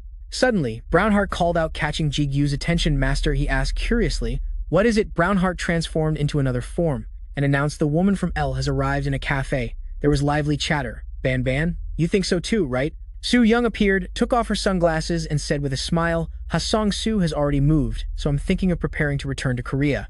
Bam was the one talking with her. He silently lifted his teacup to enjoy it and gave Su Young some advice. It will be dangerous. Can't you sense the aura of Leviathan there? She argued, that's all the more reason for me to go. Things are gradually becoming urgent. Immediately, Jigu softly called El Ru, and both of them hastily replied, Master, you're finally awake. Suddenly, an idea popped into Su Young's head, and she said, wait, it's been a long time since we've met. It wouldn't be very nice to go empty-handed, would it? She mentioned a man. Come to think of it, you probably mentioned that the Vice Master of the Iron Guild is the leader of the rebels in Korea. How about it? Su Jung smiled brightly with her terrifying words, let's go chop off that guy's head and give it to our disciple. Her face flushed happily as she thought of someone and said, I'm sure he'll like it a lot. From the TV, the announcer's voice came on. On the 8th of this month, a giant gate appeared in the sky over Seoul and caused countless discussions. The gate's location is right above the house of Kim Jigu, the top wanted criminal, causing a lot of negativity. Jigo's image was shown on the screen. There are some rumors that Kim Jigo has the ability to create a gate. The timing is too perfect. So obviously people doubt that this is a coincidence. The scouts of the Iron Guild have also been wiped out. Trang Yang stood in the middle of the large hall and spoke clearly. The guild master of the Blue Dragon Guild informed Trang Yang that the scouts had split up, so it's very difficult to know the specific details of the situation. There are too many suspicious things. The Iron Guild being wiped out is similar to what happened at the Samdong Slope explosion. After a moment, Ban spoke again. You rested for a while, although I've already given you first aid for your wounds. Hearing this, Jigu of the Morning Star Guild wondered if that woman had gone to heaven. Hisuk asked with some surprise, "What, are you disappointed that I'm not who you were waiting for?" Mizu, sitting next to her, greeted with a smile. Long time no see. Jigu was a bit surprised to see Advisor Lim and Mizu. Suddenly, the door to the room burst open hastily. Ji-chun rushed in from outside, calling out loudly, "Hisuk Misu." All three people in the room looked over at him bewildered. Jigu gave a forced, confused smile, thinking to himself, "I heard they were acquaintances, but to call her by her name directly like that." Lu immediately interjected, "I can't get used to it." Brunhart wondered, "What should I call her?" El continued, "I guess you could call her Auntie, but you should call her whatever you're comfortable with." Hisuk stood up and greeted, "Long time no see, Ji-chun." Minsu also jumped up, joyfully smiling, "Grandpa." The boy eagerly ran over to Ji-chun and leaped up to hug the man in front of him. The boy said excitedly, "I missed you so much." Ji-chun gently patted Mizu's head. "Me too, I missed you so much." Brunhart exclaimed, so touching. El also sighed in relief. Thankfully, the kid is still safe. Just then, Jigu turned to Hisuk and asked Advisor Lim, "But you should still avoid strenuous movements," he added nonchalantly. "You could be in danger at any moment." "What about my family?" Hisuk replied. "Soo-jung has already made all the arrangements for them, so you don't need to worry. Your mother and sister are safe." Jigu pulled up a chair, sat down, and replied, "I have many questions to ask." "What happened while I was away?" Hisuk's expression was grim and a little hesitant. "It's not hard to answer, but at this age, I don't know how much time I have left." Hearing this, Jigu seemed a bit confused and repeated, "What do you mean?" In the air, a wisp of steam slowly rose. The steam emanated from Hisuk's body as she spoke. "This is my limit for maintaining that form." Hisuk had returned to her original form. She clasped her hands and made a serious proposal. "I want to ask you for a favor. If you help me, I will answer all your questions and I will also be completely on your side." There wasn't a hint of hesitation in her eyes. "Please save Ruben." The sun was gradually setting. The evening twilight shone into the room where they were sitting. Inside the room, Jigu's surprised voice rang out, "China." Hisuk nodded in confirmation. "Ruben is being held in China." Jigu's two eyes widened in astonishment. How could she suddenly be imprisoned? Suddenly, the surrounding scenery began to shake. Jigu looked around in a daze, his eyes turning towards the sky. Hisuk slowly recounted. "After the battle with the Iron Caravan Alliance, members of the Hwasun Guild failed to retreat. We managed to save some, but her voice held a hint of sadness because we were exhausted after the battle with Ha Song-su. We couldn't save Ruben." Hisuk quickly explained the situation. "The Caravan Guild captured Ruben. Afterwards, we determined that Ruben is in China." She specified a secret branch of the Caravan Guild in Shanghai. "That's where Ruben is being held." Jigu replied with some hesitation, "But if it's China, just getting there is a problem. I'm a wanted man, so I can't get on a plane and I can't use the gate between the two countries either." Hisuk immediately dismissed it. "We'll take care of that. There's a secret gate in the tower." Her face and voice were a bit cautious. "But are you really going to help us? I'm telling you, beforehand, this is very dangerous." Even after hearing that, Jigu still nodded decisively. "You've helped me a lot before, and more importantly, Ruben is my precious comrade." Lucy quickly spoke up. "El, did he say precious?" El immediately reminded him, "Shut up, Lu," hearing what Jigu said. Su-dung was levitating in midair. The ground was shattering. Rocks were being lifted into the sky. They were being sucked into the blue hole in the sky. Hisuk froze for a few seconds, unable to reply. Finally, she smiled contentedly and nodded as if she understood Hisuk's voice, filled with gratitude as she said, "Thank you." Night and dark clouds gradually fell. The next day, Jigu quickly summoned Brahms. He then commanded, "I have a mission for you." Brunhart knelt on the ground, reverently awaiting his master's command. Jigu instructed, "So that I can act freely. I need to keep the enemy's attention off me. Make sure you don't harm any civilians." After finishing, he asked again to confirm understood. Brunhart nodded in agreement with the order, "Yes, master," and with that, he quickly flew off to carry out his assigned mission. Lu then spoke up, wondering, "Master, if you're going to do that, shouldn't you be more aggressive?" He reasoned that if we don't harm civilians, the enemy will quickly realize something is wrong if we're trying to deceive them. "We have to do more than that," Jigu reassured him. "Don't worry, I've already thought of that," he said confidently. "We have help, Lohan." At the Iron Guild's Korean branch, countless bloodstains splattered on the wall. Lohan himself was kneeling on the ground, trembling before a sharp sword point while a voice continued to speak. "You have an order, answer me." Seeing this, Jigu was completely stunned. "What is that?" After hearing him, Ban casually replied, "A monster commander. I'm sure this is the first time you've witnessed one." However, the voice received no reply. "Lohan, why aren't you answering?" Soo-jung said, annoyed with the sword in her hand. "What the hell? Is he really the branch manager?" She was confused. "That's strange. I remember him being the vice guild master." Soo-jung's eyes were filled with killing intent as she questioned him. "Why do you have my disciple's magic power?" Before preparing to leave, Jigu instructed El, "I want you to stay, El." He assigned the mission. Gregory is tracking the Caravan Merchant Guild. Relying on just an angel isn't enough to deal with the demons because... So I want you to help hunt them down too. El respectfully nodded and obeyed. "Yes, master, even though I'd rather protect you right by your side. But I will follow your orders." Brunhart cheerfully said goodbye. "We'll meet again later, once the tasks were assigned." Jigu turned to Hisuk. All right, then, he took the mask in his hand and decisively put it on. Immediately, Jigu's appearance changed into that of a 50-year-old man. Let's go. At this moment in Shanghai, China, the entire city was covered in a hazy fog. Hisuk and Jigu strode along the streets of the unfamiliar city. Jigu looked around and said, "We're really in China." Brunhart's eyes darted around excitedly in awe. So many people. The two exchanged words while looking at the scene before them. A monster commander Z-Ban looked at the giant body in front of them and continued. Lu, not to be outdone, also exclaimed, "What a noisy place." Hisuk clasped her hands, stepped forward and called out, "Follow me. Our destination is still quite far." Suddenly Jigu spoke up. "Advisor Lim, can I ask you something?" He explained his thoughts.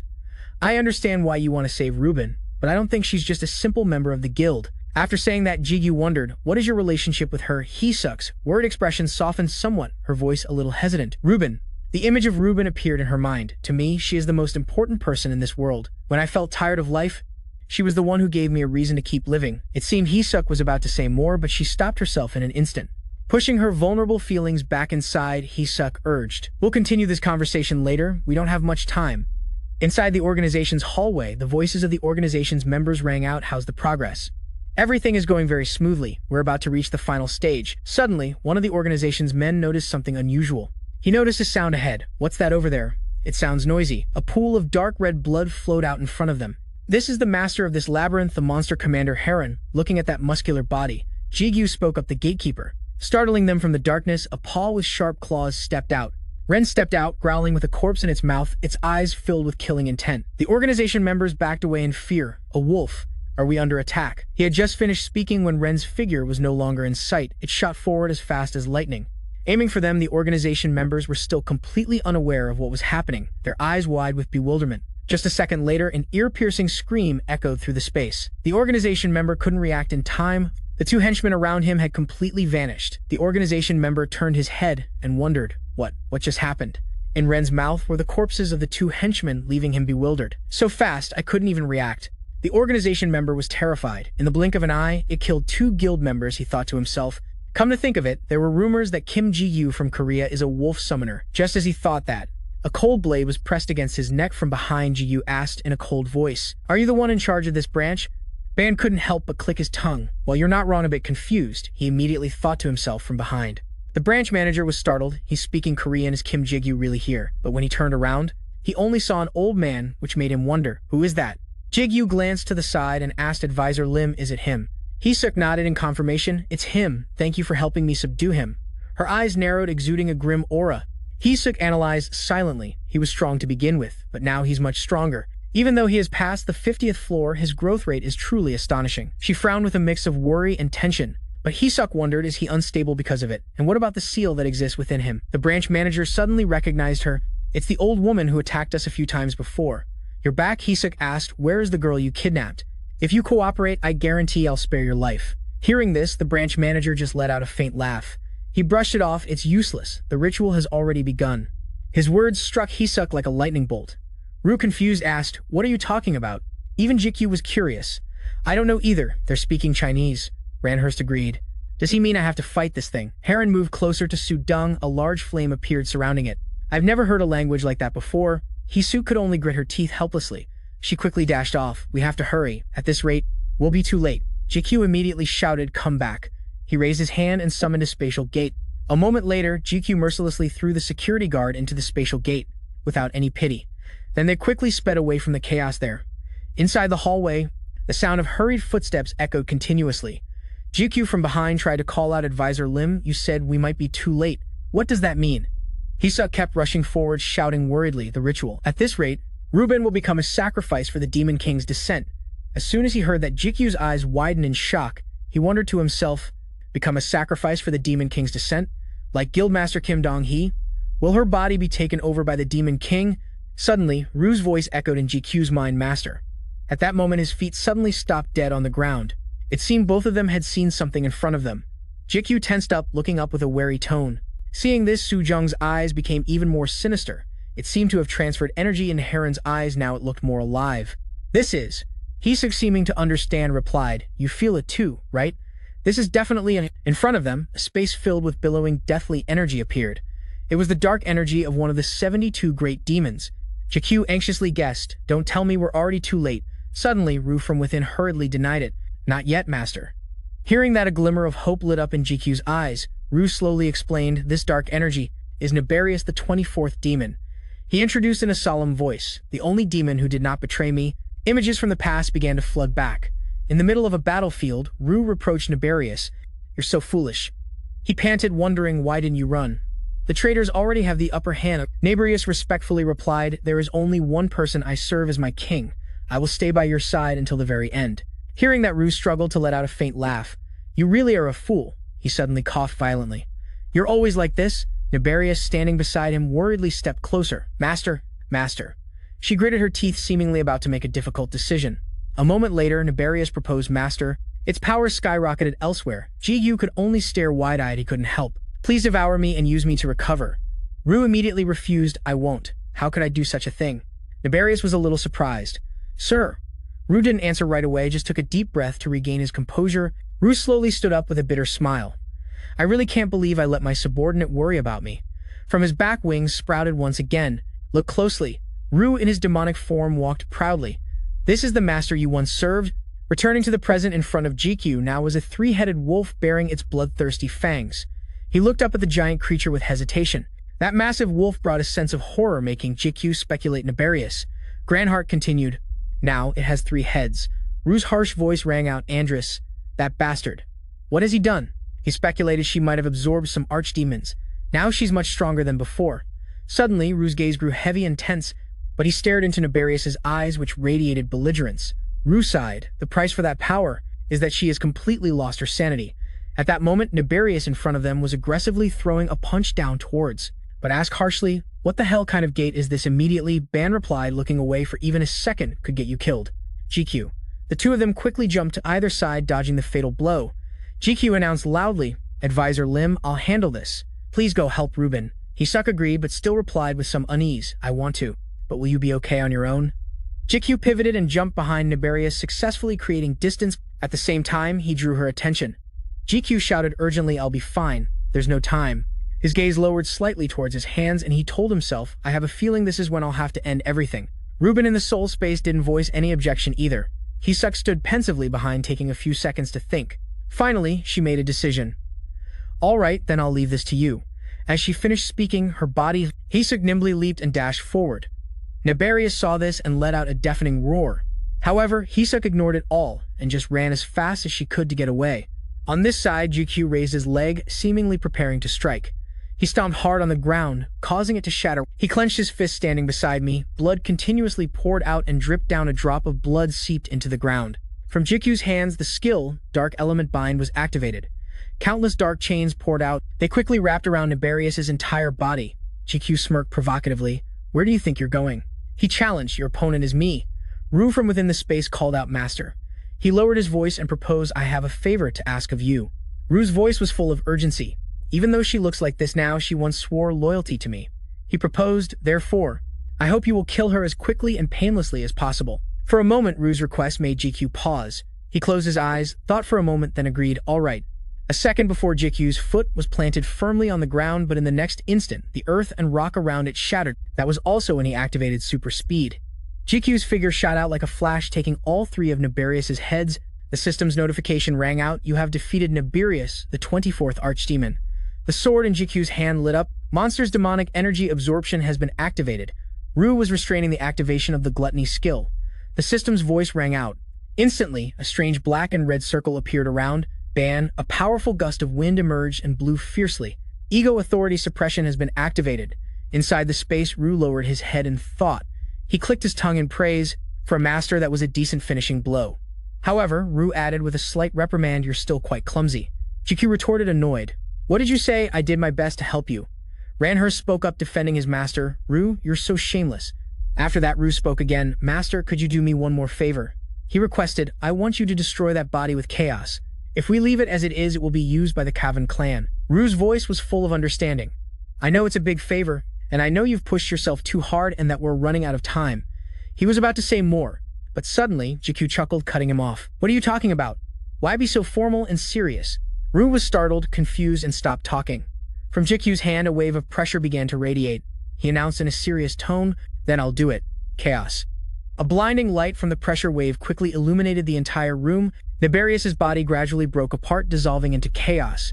It slowly turned into streams of dark energy that entered Jiku's body.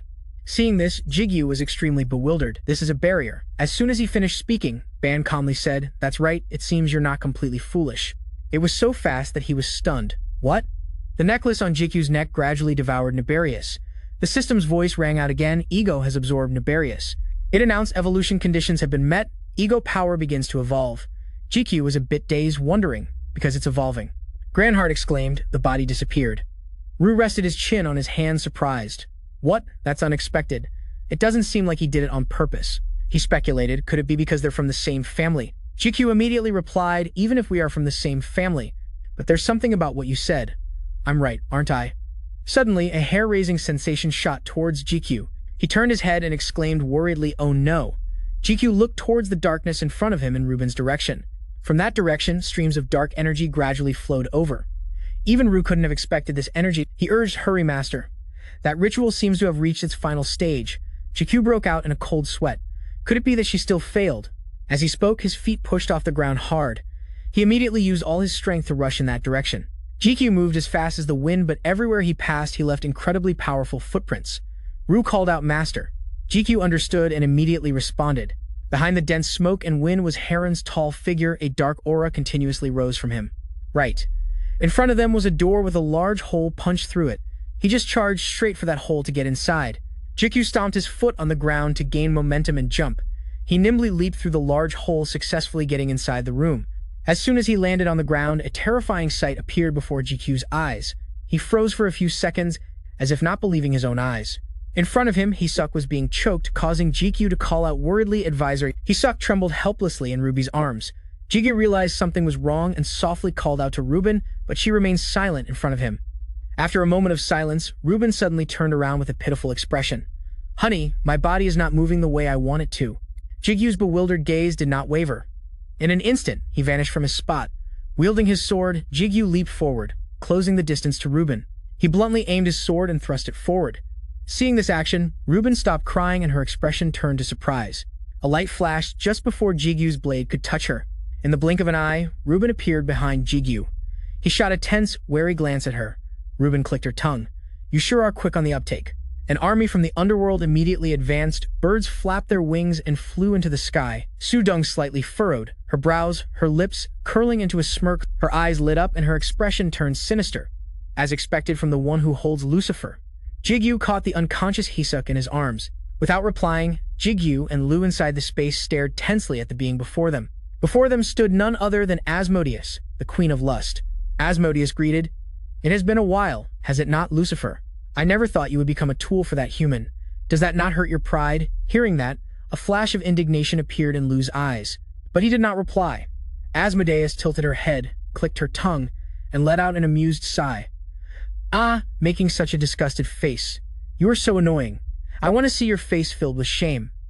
Witnessing the side of Asmodeus, Jigu and Branhart froze for a moment. He began to speak. Hey Lu, however, he was quickly cut off. Do not ask anything. Jigu still wanted to ask more. Why do all the demon kings? Lu was adamant. I said, do not ask. Hisuk, in Jigu's arms, suddenly let out a faint sound. He called out worriedly, Advisor, are you all right? Hisuk weakly uttered a single sound, slowly, run. Before Jigu could understand what was happening, he stared at her with a blank face. Hisuk struggled to urge him, run. No matter what you do, you cannot defeat her. Meanwhile, the monsters were still advancing towards her. Sudong's entire body emitted a powerful light, and instantly, all those monsters were blown to pieces. Once again, Jigu was rendered speechless with surprise. He closed his eyes, showing he understood Hisuk's good intentions. Jigu set her down, leaning against a nearby wall. Hisuk weakly looked up at him, confused and worried. Jigu instructed, Stay right there, advisor. I will go save Ruben. With that, he furrowed his brow and refocused. His eyes blazed. Jigu carefully analyzed. She has not been completely taken over yet. If we act now, we can bring her back. Lu reminded him from within. But it is only a matter of time. We must subdue her as quickly as possible. Jigu nodded in understanding. Got it. He bent his knees, summoning his wings of speed, which appeared in an instant. Jigu shot forward like a lightning bolt, aiming straight for where Asmodeus stood. Jigu closed in on Asmodeus, intending to land a finishing blow. However, Asmodeus showed no sign of dodging the attack. Jigu calculated, I cannot use super speed right now. I can only use it a few more times. But if I cannot subdue her in one blow, it will become too dangerous, he thought, gripping the sword tightly in his hand. But I have the close combat techniques I learned from Lu and Su Zhang. The important thing is not speed, but being one step ahead of the opponent. That was an exclusive skill with the elegant name Inferno. Just then, another wave of beasts charged forward. A sudden blinding flash of light appeared. Jigu brought his sword back, gathering his strength. Suddenly, Asmodeus gave a sinister smile and thrust her hand forward to strike. The very moment she thought she had hit Jigu, he vanished. Asmodeus's eyes widened in disbelief. Lu spoke with satisfaction. That is right. That is how you use that power. In an instant, Jigu's blade was at Asmodeus's throat. His gaze was as cold as ice as he stared her down. Lu added with amusement, as I have said before, seeing the future is not omnipotence. At most, you can only see 1 or 2 steps ahead, he analyzed. That is why you lost our last fight, is it not? But Lu could not help but give a knowing smile. If your combat sense is developed enough, there is no power more overwhelming than that. Beside him, Branhart cheered. We won. Jigu's hand quickly activated the water element of life. He raised his hand and clamped it tightly over Asmodeus's mouth. Jigu said in a cold voice, trying to calm her. Hold on, Ruben. Jigu showed no mercy despite Asmodeus's pain. I will save you soon. Her eyes gradually rolled up, her spirit on the verge of collapse. Asmodeus reached out, summoning an immense surge of dark power. At the same time, a giant sword immediately appeared. Su Dong stood behind it, smirking with satisfaction, while Jigu's jaw dropped in utter amazement. She unleashed the attack forward, creating multiple slashes across the ground. Hisik, sitting in the distance, was also affected by those slashes. Jigu struggled to endure, cursing internally. This is insane. He thought to himself, even though I have weakened it with life energy, it is still resisting this much. Lu then explained, of course. The reason you can suppress her now is because she has not yet completely taken over that body. He warned, given more time, she will become stronger. You must end this quickly, even if it means using drastic measures. While holding Asmodeus tight, Jigu contemplated what those drastic measures could be. He surmised that infusing more life energy would be effective, but since Asmodeus's and Ruben's bodies had merged, it would also harm Ruben. Jigu was hesitant, and death, or chaos, those are uncontrollable powers. What should I do? Suddenly, a ghastly smile appeared at the corner of Asmodeus's lips. She grabbed the blade of Jigu's sword. He tensed, his eyes widening at this dangerous act. Asmodeus pressed the blade against her own neck until it drew blood. A sinister purple aura suddenly appeared around the sword. The image of Rogers unexpectedly emerged. She must be very important to you, this wench, huh? Brunhild cried out in alarm. Blood. Jigu quickly tried to unleash another move to paralyze Asmodeus. But as she had planned, Asmodeus instantly broke free from Jigu. She retreated to a safe distance from him. Asmodeus's lips curled into a smug, satisfied smirk. Lu clutched his head and lamented, damn it, so weak and pathetic. Jigu asked irritably, where did you learn to say that? Lu replied, Netflix. Then he became serious again and reminded him, regardless, master, you have missed your best chance. Lu warned, Asmodeus will gradually recover her original power and use Shin Ruben's body as a hostage to attack. With no other choice, he could only suggest, now you will have to fight with the resolve to kill her, if it has to come to that. Jigu's voice wavered, with the resolve to kill. Suddenly, a familiar voice echoed in his head. It seems you are in trouble. Should I help you again this time? Jigu looked around searching for the source of the voice. He quickly realized, Jupiter again? He grumbled, what now? Come on. You should be happy to see me. The entire space was enveloped in a tense atmosphere. Jigu stood face to face with Asmodeus. Sometimes I wonder if they are gods fighting amongst themselves. Meanwhile, the sword was pointing straight down at Heron. Suddenly, she sensed something was wrong. Asmodeus stared intently at Jigu, wondering, what is this? The man before her gave a bizarre smile. His aura has changed. Jigu had now become Jupiter. Before Asmodeus could even process it, Jupiter charged at her. He darted around her erratically, disorienting her. Then, Jupiter suddenly appeared at her side, throwing an aggressive punch. Startled, Asmodeus glanced to the side. Sensing the danger, she raised her hands to block Jupiter's fist. The impact created a powerful shockwave. However, his strength still caused Asmodeus considerable difficulty. He leaped up and delivered another kick, sending her flying. Witnessing this, Hisuk was aghast with astonishment. She could not hide her shock and cried out, oh my goodness. Hisuk worried, the seal has completely vanished. Has he lost control of his body? Meanwhile, inside the soul, Jigu complained, wait a minute, you bastard. I told you to subdue her. Lu, however, had a completely different take. Hit her harder. Maybe she will snap out of it if she takes enough hits. Jigu argued back worriedly. What if she dies? Lu scoffed and looked away. To be honest, I do not care. Jupiter stepped in. Both of you, be quiet. Let me handle this. Within the thick cloud of dust. Instantly, an explosion erupted, causing the ground to crack open. Elsewhere, at a long and wide gorge, Asmodeus sat slumped in a corner. She clutched her wounded body, leaning against the rubble. Her eyes were filled with confusion. What is this? His movements are completely different. Her hair began to float up. I was planning to conserve my strength, until I had full control of the body. Asmodeus launched sharp strands of hair forward, but it seems that is no longer possible. The strands of hair, filled with demonic energy and sharpness, aimed straight for Jupiter. He simply curled his lip into a smile. Then he immediately summoned the flame of chaos. A flash of light illuminated the entire area, sucking in all of Asmodeus's demonic hair. Jupiter created a shield, blocking all of Asmodeus's attacks. Ah, you still will not give up. She summoned countless more strands of hair and continued her assault. Moreover, an incredibly sharp strand was flying toward him at godlike speed. That strand of hair pierced through all the layers of the shield Jupiter had just created. He instantly realized this was an unavoidable attack. Thinking this, Jupiter stomped his foot for momentum and leaped into the air. He successfully dodged Asmodeus's fatal blow. Jupiter was slightly surprised, wondering, what was that attack? Even I can't easily block it. Ru explains Satan's body is one of the weapons I divided among the 6 kings. Then the scene shifts to the prize exchange room. Someone's hand lightly touched the lid of a container, and it opened. He slowly repeated Belphegor's claw, Leviathan's fang. It is one of the strongest weapons, like those inside the mental space. Jigu's face couldn't hide his worry. Ru urgently urged, we have to hurry. If he takes out the weapon made from Satan's body, it means he's about to completely take over Shinzubin's body. Jupiter finally understood a few things. So that's it, huh? He gave a meaningful smirk, as if he had a plan. Jigu also saw this cunning look in Jupiter's eyes. He suddenly called out Ru Lucifer. Jupiter's eyes were filled with killing intent, as he shrieked in order to stop Kim Jiju in front of Asmodeus. Jupiter's figure in midair suddenly vanished. In an instant, he reappeared right next to her. Asmodeus gasped, her eyes wide with astonishment. Before she could even react, she took a full knockout punch from Jupiter. Jiju worriedly shouted, what are you doing? Suddenly, a small hand from behind reached out and covered his mouth. Ru advised, calm down a little, master. That is the best option for now. Grandheart stood by trembling, asking, what are you doing? Ru said in a low voice, it's Jupiter, isn't it? For now, I will cooperate, but if you push my master too far, I won't let it slide. The 2 swords beside him couldn't help but speak up. We finally got it. Congratulations, Master Jigu, on the other hand, was very calm. I really did it. Jupiter smirked and nodded in agreement, saying, I know. As he spoke, he lunged forward again, delivering a devastating kick to Asmodeus's face. He grinned belligerently, I'm being careful. Asmodeus was now beaten black and blue and unconscious. Even though she was a mess, Jupiter still pinned her to the ground with overwhelming force controlling that power. Asmodeus was completely unable to resist, her eyes rolling back as she coughed up blood. The battle was now completely under the control of Jupiter standing above. Haisuke anxiously shouted Jubin. Suddenly, a sharp pain shot through her chest. Haisu collapsed to her knees, clutching her chest motionlessly. Jiju angrily cursed at Jupiter, you bastard. Jupiter ignored him, finding it too noisy. She's a hunter. She won't die from something like this. He held his hand out in front of the unconscious Asmodeus.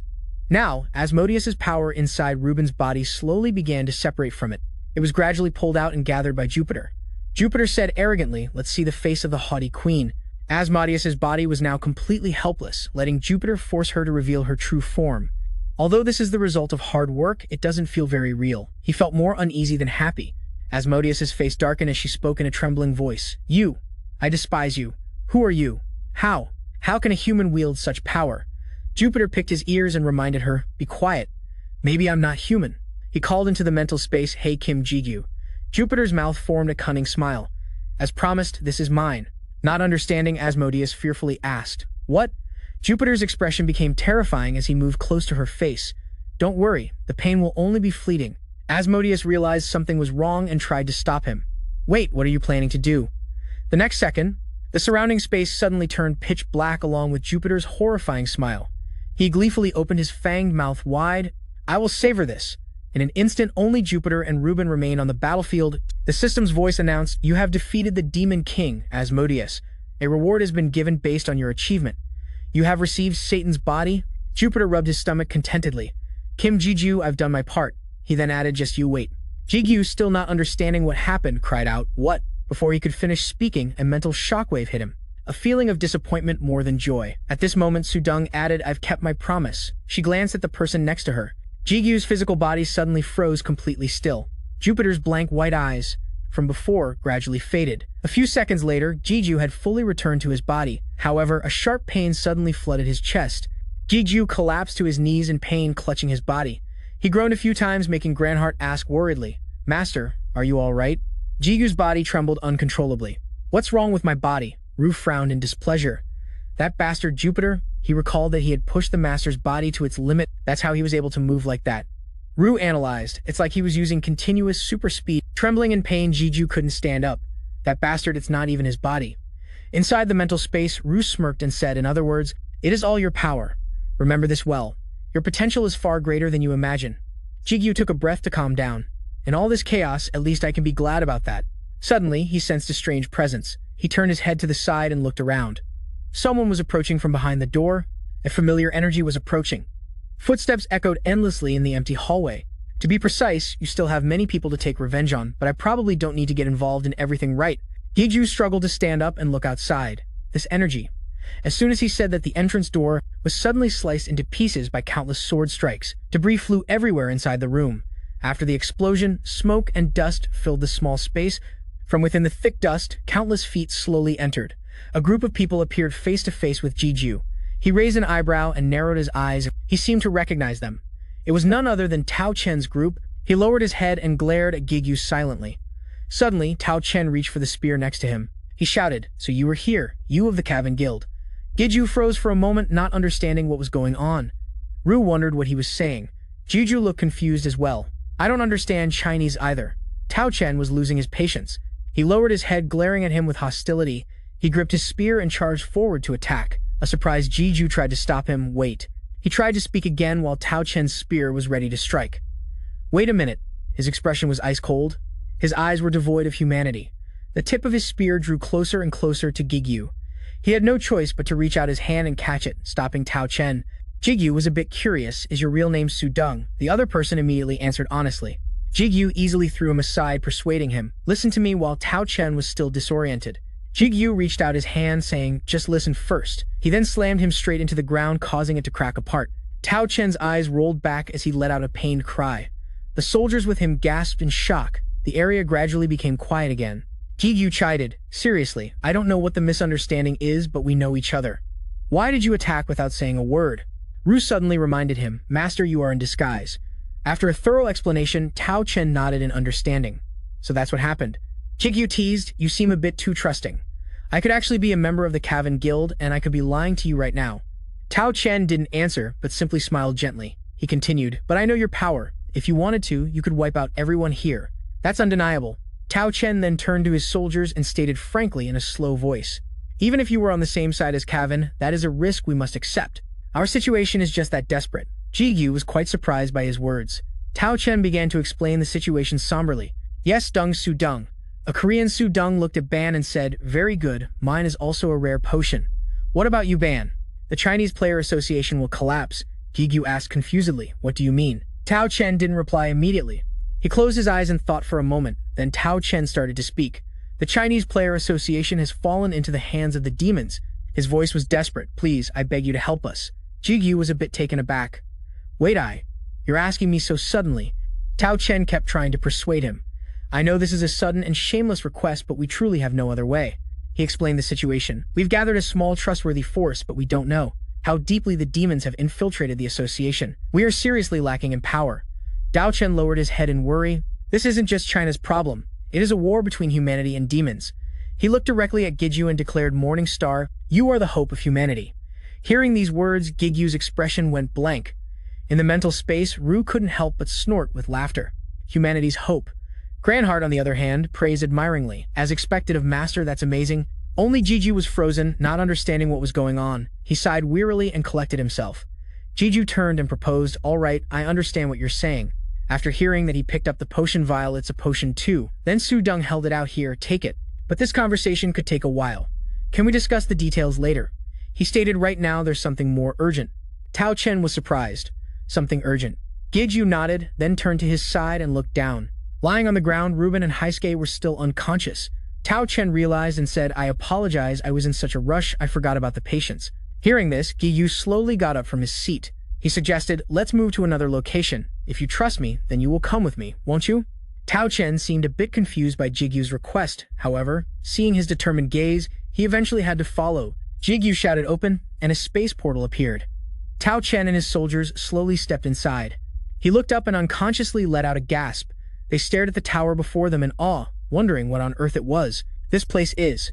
Meanwhile, Jigu and the others had brought Heshuk and Ruben inside. He and Ru stood carefully observing their condition. Jigu asked Ru, who was standing beside him, "What do you think?" He pondered for a moment, then analyzed, because even life energy cannot heal them. It seems the blood vessels of both have been damaged.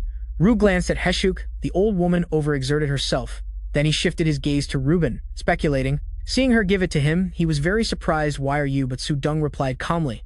As for Ruben, she's suffering the consequences of becoming Asmodeus's vessel.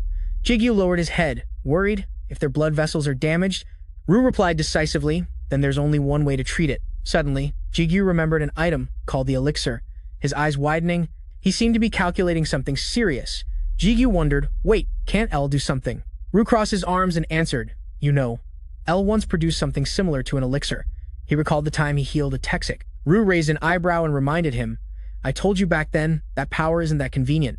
He suddenly rested his chin on his hand, calculating, however, since she has developed past the 50th floor, she might be able to heal them to some extent.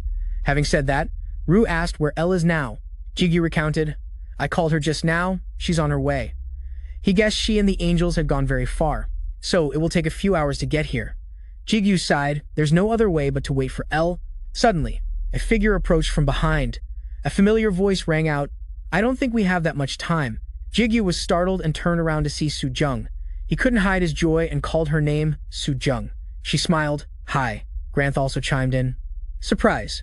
Helping you defeat the Iron Guild, wasn't that one of the conditions? Consider this part of the job? Jigu froze. Wait, since when were you here? Su-jung calmly announced, let me say this first, so you don't have to ask. Atexik and Josuke are protecting your family. They are completely safe, no need to worry. Jigu hesitated slightly. Atexik and Josuke, where's that safe place? No, I have so many questions. But he looked over at the unconscious Ruben. You said we don't have time. What do you mean? Su-jung nodded and reminded him, it's exactly as it sounds. We don't have time to wait for that angel, she analyzed. For Lim Heshuk, there might still be time. Then Su-jung's tone became more urgent, but Ruben is just barely holding on even now. Brownheart was a bit curious and repeated, Heshuk. Jigu was confused. Then what should we do? As he finished, Su-jung looked towards Ru. You already know, don't you, the way to save both of them? Jigu was once again surprised, turning his head and exclaiming, what? Ru stood with his arms crossed, deep in thought, not answering immediately. Su-jung's gaze remained firm, staring straight at him, waiting. At this moment, Ru finally spoke, kill them both, and turn them into egos. This sentence made the entire room fall silent for a moment. Jigu hesitated, I can't possibly do that. Su-jung expressed her kindness, your body isn't in great shape, there are still some parts that haven't been healed. Su-jung bluntly asked back, why not? You've done it before. This situation is no different from that time. She reminded him, Master, there is no better way. Su-jung coldly analyzed, hesitation is poison, even at this moment. Their blood vessels are disintegrating with every second. The more we delay, the slimmer the chance. Jigu's eyes were filled with sadness and worry, but this is different from before, doing it without their permission. Su-jung cut him off before he could finish, so we just need to ask for permission, right? Jigu couldn't believe his ears and asked again, what? Su-jung slowly walked towards the hospital bed. Wait a moment, I will bring their consciousness into my body for a while. She reached her hand out in front of Heshuk. It won't take long, let's not waste time. As she finished speaking, a dazzling light flashed above Heshuk's head. A few seconds later, Su-jung slowly opened her eyes. There seemed to be a change in her eyes. Su-jung's expression suddenly became bewildered, as if feeling a sense of unfamiliarity. She looked around the room in confusion, asking, where is this? Su-jung's voice had changed slightly. Where am I? It was clearly me. Suddenly, she looked down at Heshuk's hospital bed in amazement. Jigu realized, this will help. She frankly admitted my first goal wasn't the potion, but to become a commander. It seems Su-jung successfully swapped souls with Heshuk. Elder, is that really you? Elder Heshuk, in Su-jung's body, was still in awe. With Su-jung's power, Jigu explained the situation. Elder, right now, both you and Ruben are in danger. He warned, especially Ruben. She could die at any moment. But there is a way. Jigu's voice was filled with sorrow, to turn you two into egos. I did the exact same thing to save Elder Huang Ji-chun. A sense of guilt washed over him. But to do that, I have to take both of your lives first. After speaking, Jigu turned to ask, "What do you think, Elder?" Heshuk nodded without any hesitation. "What a difficult and troublesome situation. I owe you a great deal." She confided, "To be honest, this old woman doesn't matter. But losing Ruben would be even worse." Heshuk then made a proposal, "But if Ruben also wants this, then I ask you to do the same for me." Jigu acknowledged her opinion and nodded, "Understood." As he finished, Heshuk closed her eyes tightly, returning the body to Sujung. She quickly regained her sharp gaze. Sujung turned to Ruben. "In the end, the decision rests with Shin Ruben. All right then. I'm going in again." Sujung once again reached out her hand to swap souls with Ruben. That light flashed inside the room once more. "Besides, I have another bottle, so just take it. Consider it my investment in our pact." A few minutes later, Ruben's soul had entered the new body. Inside the vessel, she slowly opened her eyes of Sujung. Ruben looked at Jigu in front of her with surprise. Jigu. Jigu couldn't wait any longer and stepped forward, patting her shoulder. He hurriedly explained, "We don't have time, so listen carefully. Ruben, in this situation, you will soon die." Jigu's voice was rushed, "But there is one way, an ego. In other words." Before he could finish, Ruben interrupted, "I know." Jigu's eyes widened in surprise and he asked, "How?" Ruben calmly explained, "Somehow. Even though I lost consciousness, I could still hear your voice. You will kill me, and I will return as an ego. Is that right?" Jigu nodded slightly, though he was still worried. So you heard?" While he was still hesitating, not knowing what to say next, Ruben's next words left Jigu speechless. "Kill me." Jigu froze, gripping her shoulders tightly and asking, "What?" Ruben calmly placed her hand on her chest. "I can feel the immense energy of Asmodeus that has possessed my body." Jigu stared at the potion vial in his hand. He couldn't believe she could give away something he had struggled so long for. "It's still mixed in my blood vessels," she pleaded. "If I return like this, I won't be myself. So please, kill me." Inside the mental world, Brown Heart couldn't bear the emotion and covered her mouth. Rue, standing by, chimed in. "So that's it. I thought it was just a remnant of demonic energy, but it hasn't been completely erased." He then predicted, "If we're lucky, it will split into two egos like Horus." Rue presented the backup plans. "If we're not lucky, she will become something that is neither Shin Ruben nor Asmodeus." His voice was filled with menace. "And in the worst-case scenario, Asmodeus will devour the vessel Shin Ruben and be reborn." Hearing this, a tense Jigu glanced back at Rue's Rue. Then he turned away again, gritting his teeth in anger, unable to do anything else. Seeing this, Rue thought to himself, "From my point of view, turning Asmodeus into an ego would be more beneficial, but it's best I don't mention it." He held his head and sighed. Humans are always so troublesome. Suddenly, something else caught Rue's attention. He told himself he wasn't in a position to say anything either. A filthy stain has spread. The system announced, "Ego Rue has suppressed skill activation and give it away so easily." His hand clenched tightly. "No, I can't keep depending on others forever." Elsewhere, Elle and the angels were on a mission. She spread her wings and flew forward at incredible speed. Suddenly, her eyes widened as if she had sensed something. Elle paused, worried. "What is this? I can feel my master's uneasy emotions." She turned her head and ordered, "Hamiel, Kamel, Aniel, I will go on ahead. It's okay if you arrive later."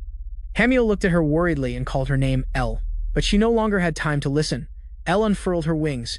She kicked off the air and shot down at the speed of light. Just like that, Elle sped through the clouds like a bolt of lightning from the heavens. Ruben returned the body to Sujung. She slowly opened her eyes, regaining control. The entire room was now shrouded in an atmosphere of tension. Jigu, still bewildered, stood motionless without a word. Sujung spoke up, "What are you going to do?" "The answer is obvious, isn't it?" She analyzed, "Actually, even if she becomes an ego, it won't be that harmful to you. Even if Shin Ruben loses her consciousness, you can still control Asmodeus. I think you should consider this." Saying that, Sujung turned towards Rue. "Little Lucifer over there thinks so too, huh?" Rue retorted, annoyed. "I need to grow stronger. For some reason I feel that if I take this, Sudong will never let me hear the end of it. Don't call me by that strange name." "Ah," but he continued, "she's not wrong. An ego is always loyal to its master. It depends on the level of freedom the master allows, but as long as the link is established, there's no need to worry about losing control." Granhart confusedly made a guess, but something wasn't quite right. Rue silently glanced at the awkward GQ beside him. He held his head and complained, "I really don't want to talk about this." Rue had no choice but to suggest a way, but of course, it comes with risks. GQ, as if grasping a ray of hope, immediately perked up his ears to listen. Rue explained, "You must enter Shin Zubin's vessel and eliminate Asmodeus yourself. You've done something similar before, right when you entered Suku's vessel." His words brought back GQ's previous memories. Rue warned, "But it's too dangerous if you fail. Shin Ruben will surely die, and you won't be able to leave unscathed either." He asked inquisitively, "You're still going to do it?" Jigu nodded in confirmation without any hesitation. Of course, Ru held his head and exclaimed, "Damn it, why did I choose such an idiot for a master?" Brandon in his consciousness praised him. "Ru, you're so kind." Ru retorted, "Shut up, you insect. Just you wait." Suddenly, an unexpected voice rang out. "I'm glad you finally understand the issue." Hearing this, Jigu glanced to the side. A moment later, they stood by Ruben's hospital bed. Ru instructed to separate Asmodeus from Shin. "Ruben's body, you must use chaos." He analyzed. "I've seen this method before. It's basically no different from what Jupiter did before." Jigu was confused. "If that's the case, shouldn't we ask Jupiter for help?" Ru shook his head and denied it. "No, he seems cooperative. But you can't know what he's really plotting. It's better not to rely on him too much." Sujong, standing beside him, hesitated slightly. "Jupiter, huh?" "She immediately guessed you guys met Kronos." GQ frowned in surprise. "You know Kronos." Sujong dismissed it, saying we'll talk about that later. "Right now, we have to deal with more important matters." GQ looked at the little girl Ruben lying weakly on the hospital bed and agreed. "That's right." He walked over and placed his hand on her forehead slowly, feeling it. A surge of power immediately appeared, enveloping GQ's body. He closed his eyes tightly and gradually sent his consciousness inside. In the blink of an eye, GQ found himself appearing in the middle of a vast field of flowers. He carefully looked around the place. Vast fields of flowers stretched out before GQ Ruben's vessel. "But surely you wouldn't give me such a rare item without wanting something in return." He realized it was a field of flowers completely different from his own vessel, and Suku's GQ called out, "Ru Granner, can you hear me?" A second later, he realized there was no response. Unlike with Suku, this time he couldn't communicate with his egos. It's because the vessel is damaged. Suddenly, GQ's gaze stopped when he saw something. In front of him was a very familiar figure from behind. Those lips, hair, and face belonged to none other than Ruben. She innocently turned around and looked at him. GQ. In reality, at this moment, the door to the room was suddenly thrown open. Elle rushed inside hastily to check. Sujong feigned surprise and greeted her. "It's you." She looked at Elle, who was still looking anxious, and said, "The angel attendant." Immediately after that, confusion once again appeared in Elle's eyes. She hurriedly asked, "Where's Master? What happened?" Sujong immediately explained, "As you can see, we are confronting Asmodeus, the one who possessed Shin Zubin's vessel." Elle asked, "Worley possessed his vessel. Why didn't you stop him?" Ru just replied indifferently, "You know his personality. Even if I said something, do you think he would listen?" Elle still couldn't help but feel uneasy, "But you also know how dangerous this is." "What are you planning to take from me?" he asked Sudong seriously. "It's not to be your slave for life, is it?" Then Wai Ru frowned and explained, "Because I thought this was the best way. The risk of failure compared to the risk of not trying and letting Master collapse. I simply weighed the two." Elle's gaze wavered as she asked insistently, "But still, even so, just for a wench like that." Hearing that, Ru looked annoyed and quickly reminded her, "Hey," he sneered, "you can't speak properly, can you? You've realized it, huh?" Elle was stunned by Ru's blunt words. Sujong, standing nearby, added, "That's right, angel attendant." She noticed the dark aura surrounding Elle. "It's even emitting an aura aimed at me." Sujong sighed sarcastically. "You'll make your master despise you." Elle's face darkened as she retorted coldly, "That won't happen." Sujong's eyes narrowed slightly as if she had already prepared herself. The aura around Elle grew thicker. She said word by word, "Master." Her wings gradually turned black. "Would never despise me." Elle had now transformed into a completely different form. Her soulless eyes screamed, "Master only loves me under the blue sky." Amidst a swarm of yellow butterflies fluttering in a white flower field full of spring colors, GQ winced slightly. After a moment of hesitation, Sudong waved her hand and replied, "That's not it, disciple." She narrowed her eyes, her tone low. His brows furrowed slightly as if resisting the light or a lingering dream. He groggily opened his eyes under the dazzling sunlight. GQ was astonished by the familiar figure before him, unsure, since when he had fallen asleep on Ruben's smooth lap. She tilted her head slightly and asked him caringly, "Are you awake?" GQ still couldn't come to his senses. His lips moved, calling the familiar name Ruben. He asked dazedly what happened. GQ was momentarily confused. He exclaimed in shock here. In an instant, the surreal space around the two of them was distorted. Soon, GQ and Ruben completely disappeared, merging into the void. The scene shifts back to the tower. The surroundings here were covered in a brilliant golden light. In the room, Elle, burning with hatred, roared the two words, "Master," she firmly asserted. "Master only loves me." Sujong couldn't help but feel annoyed hearing that. She then asked Ru, "Hey kid, how do you plan to handle this?" He replied irritably, "I told you not to call me that, you damn woman." Ru frowned, his face clearly showing dissatisfaction. He immediately transformed into a demon. Ru laughed eerily and emphasized, "We have to fight. What else can we do?" "I want you to become my disciple." "Huh." Then Sudong suddenly yelled, "Don't you dare say, huh, to me now." At the same time, outside the tower, the scenery was still extremely peaceful, but the very next second, a huge explosion suddenly occurred. Elle, with her overwhelming power, clashed fiercely with both Sujong and Ru. She seemed to have gone berserk. Elle's eyes were pitch black, ready to strike without mercy. Ru sneered. He taunted Elle, "Look at those crazed eyes." Sujong cautiously reminded him her temper is really no joke. Over on Ji-chun's side, The tower was now showing signs of cracking, causing him to panic. Chaeyoung was also alerted. He wondered doubtfully why are the egos fighting each other. Ranhood and Ha, who were playing chess, also had to pause and question it. What's wrong with those people? The battle was still raging fiercely. Elle had lost all reason. Now she only had hate-filled cloudy eyes. Without a moment's hesitation, Elle decisively lunged forward. Sujung and Ru immediately took a defensive stance warily. A fatal blow was launched right after Ru winced worriedly. She's just attacking without thinking. Is she planning to risk her life? Sujung replied with a forced smile. She doesn't even care about her own body anymore. You're only useless because you're weak. But she reached out her hand and continued, when you pass the 50th floor, come back and see me. No matter who wins, this won't end easily. She looked at Elle feeling helpless. She has completely lost her mind. At this moment, Elle had secretly gathered a large amount of dark magic. This quickly caught Sujung's attention. By the time she noticed it was when Elle launched the attack, suddenly a large amount of residual magic radiated outwards. Sujung asked in horror, what was that just now? Why would an angel use the power of death? These words startled Elle. Ru, who had just narrowly escaped death, replied in confusion. I don't know either. I don't understand why she became like this. He remarked wearily, anyone involved with Master is never normal. Sujung immediately agreed. Yeah, our disciple is a bit unusual. Elle was driven mad. She continued to wear a ghastly expression. In a moment of carelessness, Elle suddenly disappeared into thin air, leaving Sujung and Ru frozen. She continuously attacked directly, forcing her opponents into a passive position. Realizing the situation was not good, Ru gritted his teeth in annoyance. This is so troublesome. She's using all her power. Sudong placed her 2 hands on his cheeks at that time. I will take care of you. After speaking, she took her hands off Jigu's head. Seeing this, Sujung gave a faint smile and reassured him. Just hold on a little longer. It seems she won't be able to last much longer. But Ru decisively interjected no. He used his demonic power to easily block Elle's blade. Ru seriously thought, if we let this continue, she will lose her life force. He reluctantly admitted, I don't like her. But I can't let her die. After saying that, Ru suddenly glared, threateningly. Calm down a little.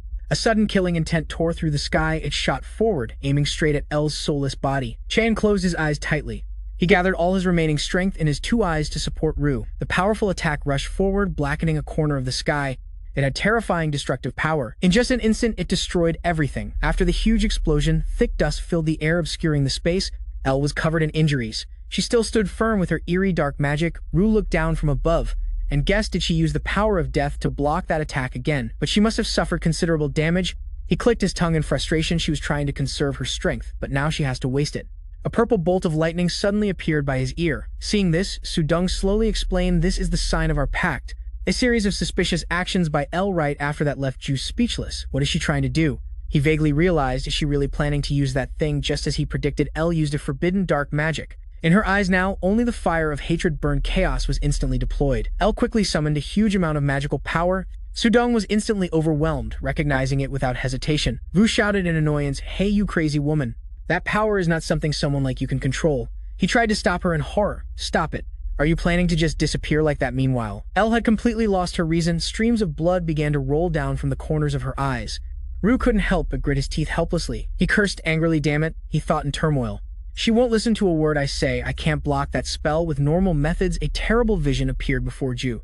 He guessed in despair, at this rate, whether she succeeds in deploying that power or not, Elle will definitely be destroyed. Vu hesitated for a moment. Right now, I can only think of one way. She sat on a stone platform right now. You have no skills or abilities, but I don't want to have to go around pointing things out. He suddenly turned and called out to Sudong. Hey, fake demon king, I need to do something for now. Just try to block that attack on your own. Hearing that she was a bit troubled, what Ru hurriedly dashed away, he said in a loud voice. Insisting there's no more time to explain, I'll be back soon. In the blink of an eye, he tore through space, rushing straight into the tower. Sudong, who was left behind, scoffed, what's wrong with that damn kid? Is he crazy? She emphasized in horror, that thing is chaos, and I have to stop it all by myself.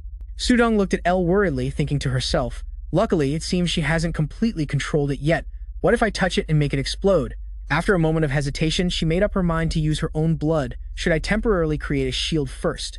As soon as she finished speaking, a large amount of blood dripped down, soon splattering on the ground. Elle was quickly surrounded by a bizarre shield. By now, Ru had already rushed into the tower. He spread his wings, standing before Jigu's bed. Ru thought to himself with a serious face, if I want to stop Elle in this state, there's only one way left. Immediately, he shouted these 2 words. Her hand touched the cold stone surface below. Try to remember as much as you can. Then she seemed to remember something. That's right. Elvu said bluntly, stop what you're doing right now if you don't listen to me. He decisively summoned an incredibly strong stream of magic. Then this guy will lose his life. The scene changes to another place where the sky is strangely peaceful.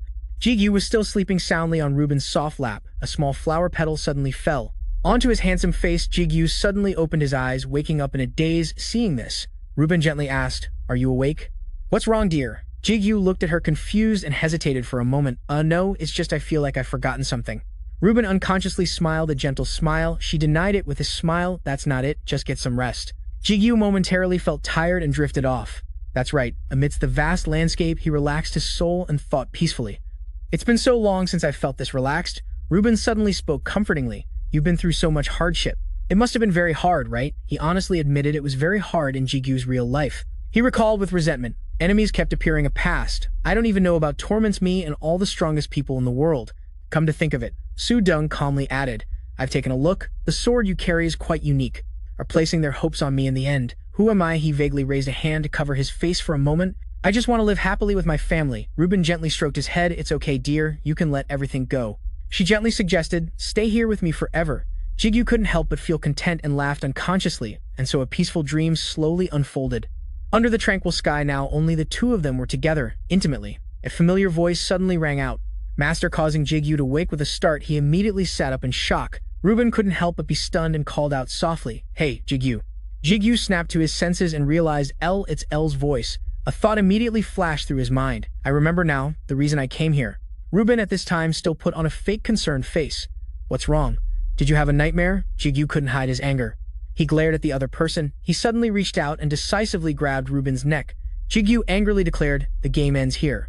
"Asmodeus, you're burning with rage, questioning me, aren't you?" Jigu seriously reminded the remnant of Asmodeus. "So you've revealed your true identity." "Huh," he provoked bluntly. "So you've found out, have you?" he brazenly challenged. "What will you do next? Are you going to kill me? Fine. There's still some time before the gate closes. I'll show you a way to strengthen your sword." These words made Jigu very curious. "Just as you said, I'm just a piece of trash left behind now," Asmodeus threatened brazenly. "If you kill me, this bitch will die too. You know that, don't you? Do you really think you can do it?" Before she could finish speaking, Jigu shouted loudly, "Shut up." This expression made Asmodeus's eyes widen in surprise. He quickly summoned a huge amount of magical power. He emphasized, "I will kill you and save Ruben." And then a dark orb instantly formed in Jigu's hand. He firmly declared, "I will go see everyone." Asmodeus was immediately frightened by this sight. She stared in horror, recognizing that power. Asmodeus recalled in terror, "That's the power that separated me from that woman's body." She grimaced in fear as she faced death's door. "This power, I can't stop it from entering my body at the same time." Elle suddenly stood still. Rue asked worriedly, "Hey Elle, have you regained consciousness?" She didn't answer. Her eyes still flashed with killing intent. A moment later, Elle finally came to her senses with a start. Rue said grimly, "Even if we join forces, it won't be enough to help him right now. Inside this consciousness, the master will know what he needs to do." Then Su-dung looked at him and continued, "But first, drink that entire potion. This is also a rather risky method." He frowned and questioned, "Do you understand what I mean? Right now, if you go in there, you'll just be a burden to the master." Elle gritted her teeth in anger. It was hard for her to accept this. He looked on helplessly, thinking to himself, "But at least she has regained her senses. That's quite fortunate." At this moment, Su-dung also suddenly landed. She retracted her wings and slowly approached, asking, "What, you're awake?" Elle Su-dung tilted her head and inquired, "How do you feel now? And what about Jigu?" Rue looked towards Jigu and guessed. Things seemed to be stabilizing a bit. Inside her body, it seems the master is not yet proficient in controlling the chaos. But I think the master will gradually get better. He thought that if things continued like this, it would be easier than imagined.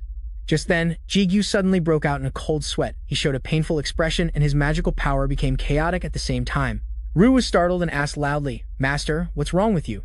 Elle, standing to one side, also rushed over Master. The horrified group approached with countless questions. "Master, what's happening? Has he lost control of the chaos inside her body? So you must be well prepared. This is your first lesson, disciple." The scene changes to a desolate, destroyed forest.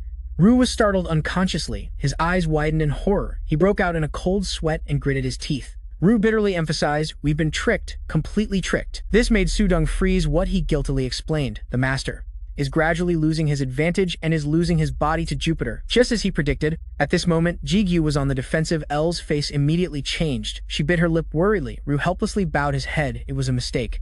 "I suspected his intention to cooperate with the master, but I was complacent, thinking he couldn't appear without the master's permission."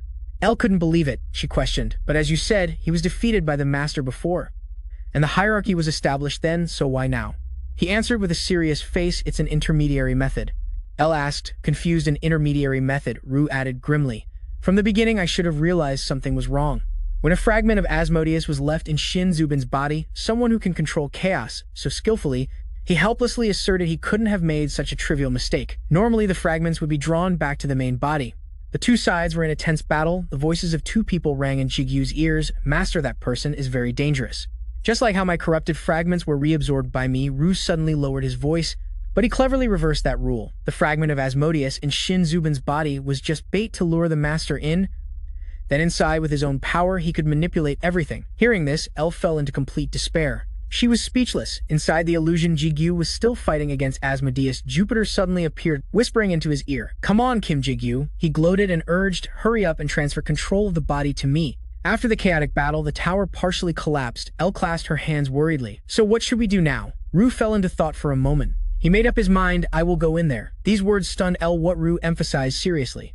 There's only one way to stop Jupiter, that is to seal him in another body, not the master's body.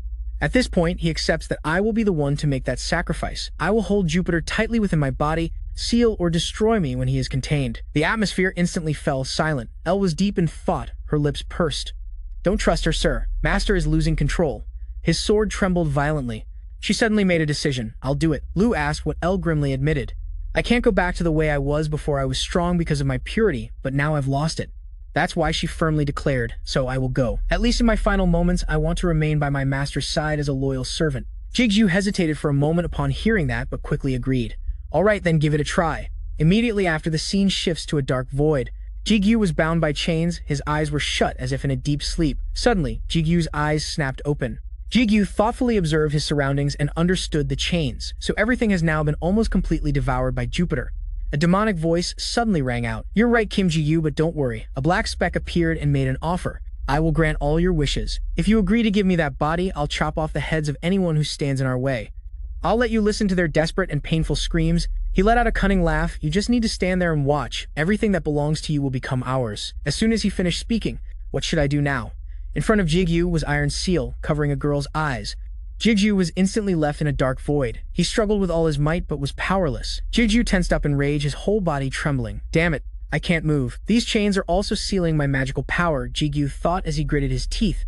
"Am I going to be sealed like this forever?" Just as he was about to surrender to his fate, a hand suddenly reached out to him. Elle appeared. She gently called out. Master Jigu was stunned by the light before him, his mouth agape.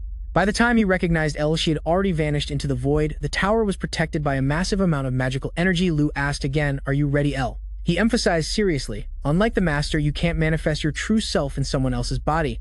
It's more like an incarnation than your true self." Lu added as a reminder, "Hey, you must take control of Shin Rubin's angel, then defeat Jupiter and bring them into your body. You know this, don't you?" Elle nodded firmly. A fire of determination burned brightly within her. Lu continued in a somber tone, "Of course, we will help, but your role will be the most crucial. You must succeed to save the Master." The two sides said nothing to each other for a while. After a moment, Iron Seal spoke coldly, "This is another one of your damn creations." Elle affirmed gravely, "I know that quite well." Hearing that, he sighed in resignation. "All right, then that's good." Lu quickly got into position. "And then let's begin. Don't mess this up this time." Under the clear blue sky, a swarm of butterflies began to emit a sinister dark aura.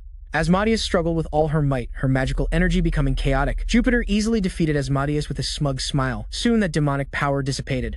He showed a look of disgust and dusted off his hands. "Struggling with something this easy, well, I should be the one to have this body."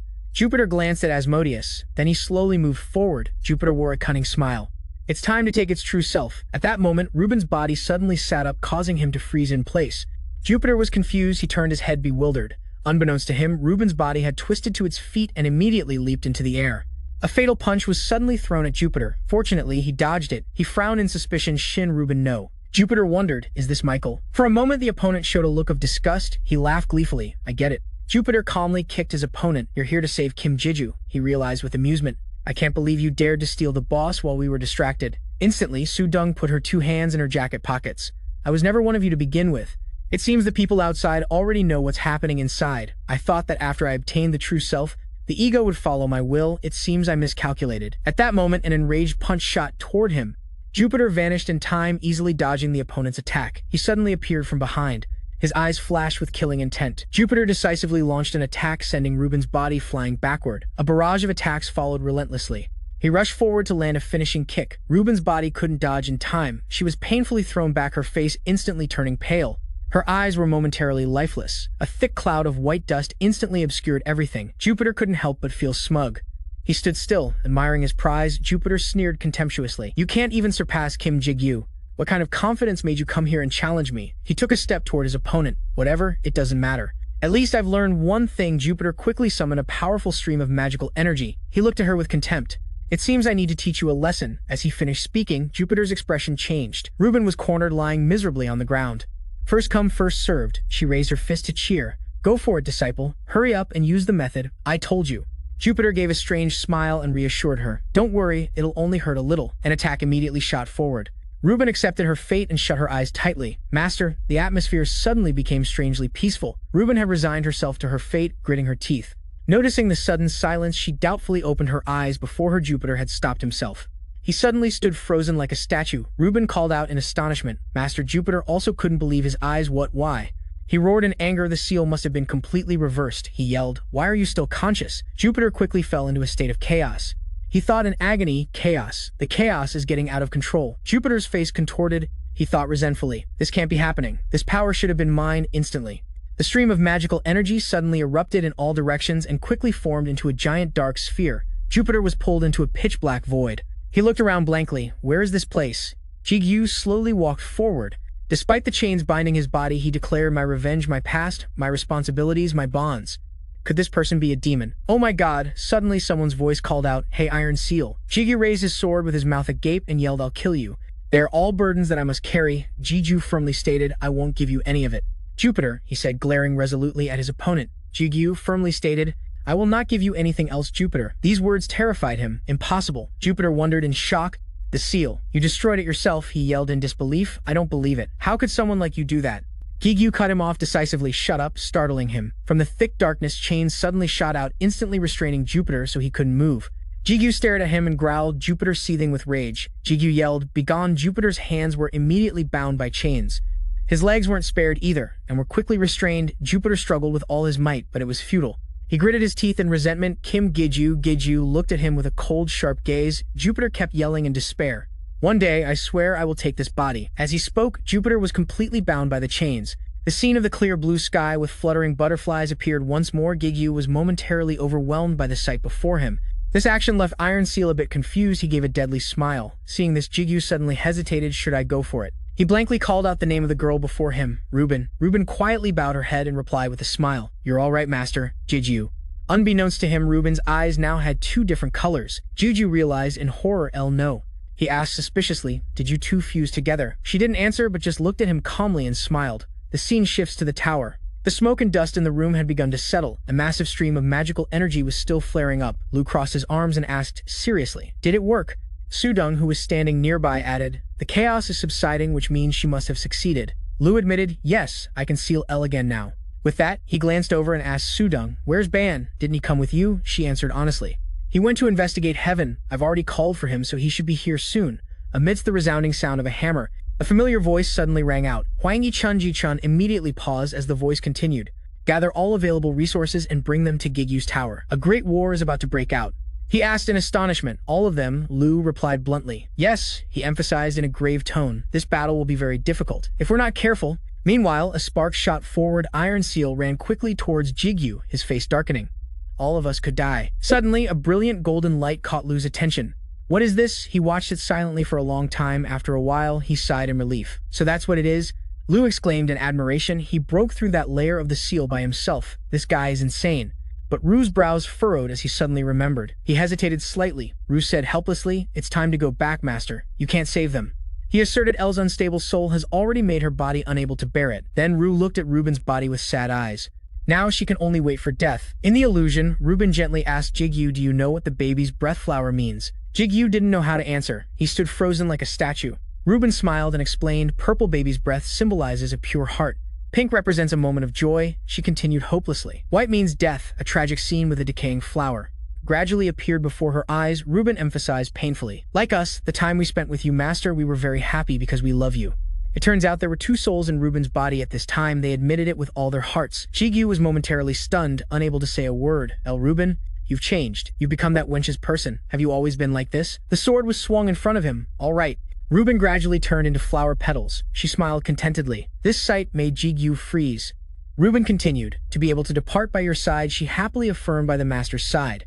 is the greatest honor we have ever received. Facing her disappearance, Jigu was completely helpless. He cried out in bitter anguish. No! Ruben then looked at him with a hazy gaze. Jigu rushed forward and grabbed her slender shoulders. Jigu seriously stopped her. Don't say that. I will save you both no matter what. A fire of determination immediately blazed in Jigu's heart, he told himself.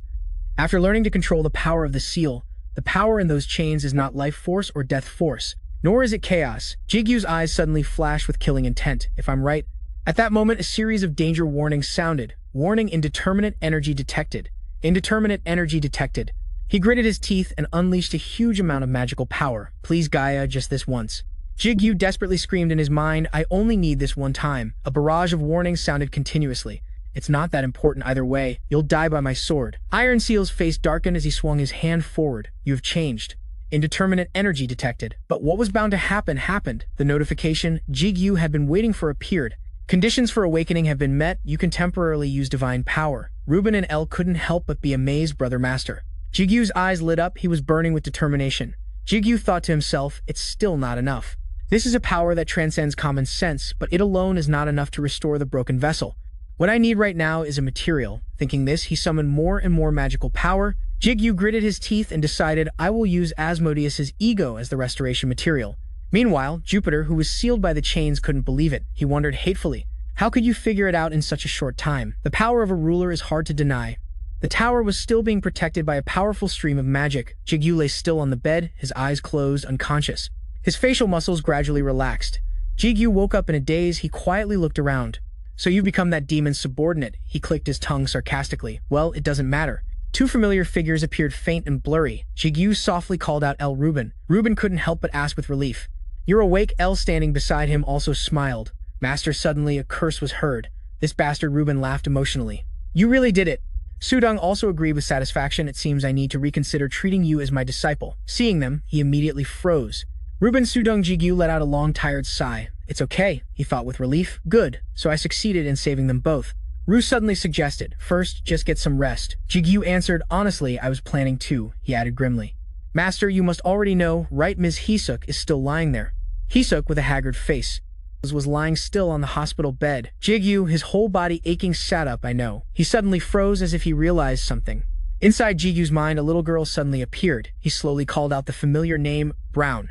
Ranhurst put on a pouting face and whispered, Master. The little girl unconsciously flinched and looked up. Ranhurst joyfully opened her arms and rushed towards him. Master. A hand suddenly appeared and pinched the little girl's cheek hard. Ru questioned her with annoyance. Either way, I'm going to kill you here. Scene change. Jigu was drinking a vial of purple liquid, focusing on finishing it all. How can you sleep all day and not help at all? Ranhurst cried out in pain. Ow, no, that hurts. Seeing this, Jigu helplessly said, Stop it, Ru. Brown can't even manifest properly anymore, but Brown roared, That's right. You took the chance to mock. Even if he shows up, Brown Hood won't be of any help to us. This made the little girl fall back in shock. Master, at this point, Jigu suddenly summoned a surge of magical power. Ru, find him for me. He quickly understood and gave the boy a stern look. Soon Ru had turned into a sword. Jigu carefully pushed himself up. He quickly approached Hisuk's bed and pointed the sword's tip directly at her neck. A notification rang out. Devour has been activated. The tower was still protected by a magnificent power as usual. Hisuk somberly thanked him for everything. She admitted in amazement, I had vaguely realized it too, but it was truly too surprising. Right now, it's no different from my real body. Hisuk said, to be more precise, the power inside me is stronger than in my real body.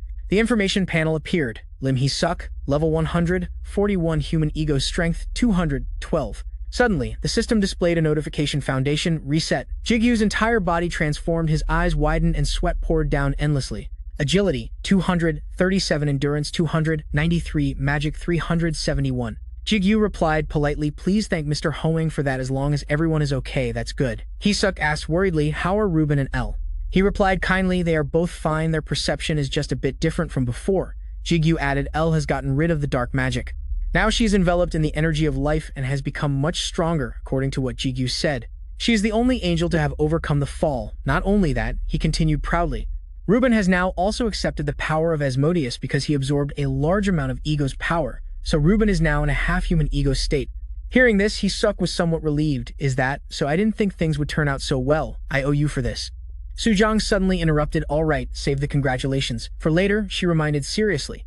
Isn't it time we talked about that? Teacher, seeing her remain silent, Sujong called out softly. Teacher Hisuk burst out laughing and said, It's been a while since you last called me teacher. Her face suddenly turned serious. It sounds strange. Let me finish speaking. On the other side, Su-dong and Ban watched quietly. After a moment, Jigu commented, "Not much has changed. My physical condition is only a little better." The unfinished story from before, Hee-suk began to list the familiar faces: Kronos, Gaia, Kim Si-jin, Lee Soo-jin, and Jupiter. She lowered her voice seriously, as well as the story of your true identity. At these words, Jigu was immediately startled. On the 60th floor, where the easiest but most infamous trial that humans must endure takes place for 3 months in a state where all senses are completely isolated. Because of this, people named the room the space of mind and time, a figure in the dark void. Jigu thought to himself, some say that losing the perception of time will make a person feel as if they've been imprisoned for many years. However, for me, this is truly a precious opportunity. He sat cross-legged explaining, because right now, a faint figure momentarily appeared before Jigu's eyes. Soon it gradually became clear in the darkness. Another ego bound in chains was standing opposite Jigu.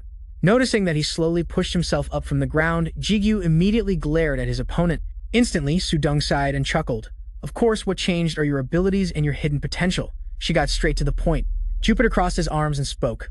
I see now, even in a world of imagination completely separated from all emotion, you're still determined to train alone. He smirked smugly. So you've grasped the whole story, haven't you? The Jigu substitute couldn't help but grimace in annoyance at that. Elsewhere, Reinhardt was helping the construction workers in the room. Hee-suk lowered her voice and said, please let me finish. The unfinished story from before: Kronos, Gaia, Kim Si-jin, Lee Soo-jin, the story of Jupiter, she emphasized.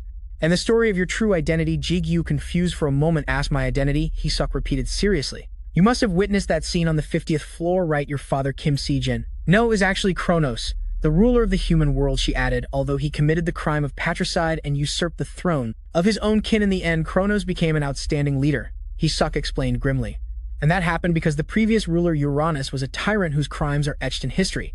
For now, the changes in your body will be very small. Hearing this, Jigu couldn't help but furrow his brows at difference. Kronos became the hero of the human world. She looked a bit sad, but in the end, he too could not escape falling into despair, because he realized the existence of an invisible entity hidden deep beneath the earth, named Chaos, a mysterious, gaseous entity with thousands of eyes. Hee-suk asked Jigu, how much do you know about the tower's secrets? He answered honestly.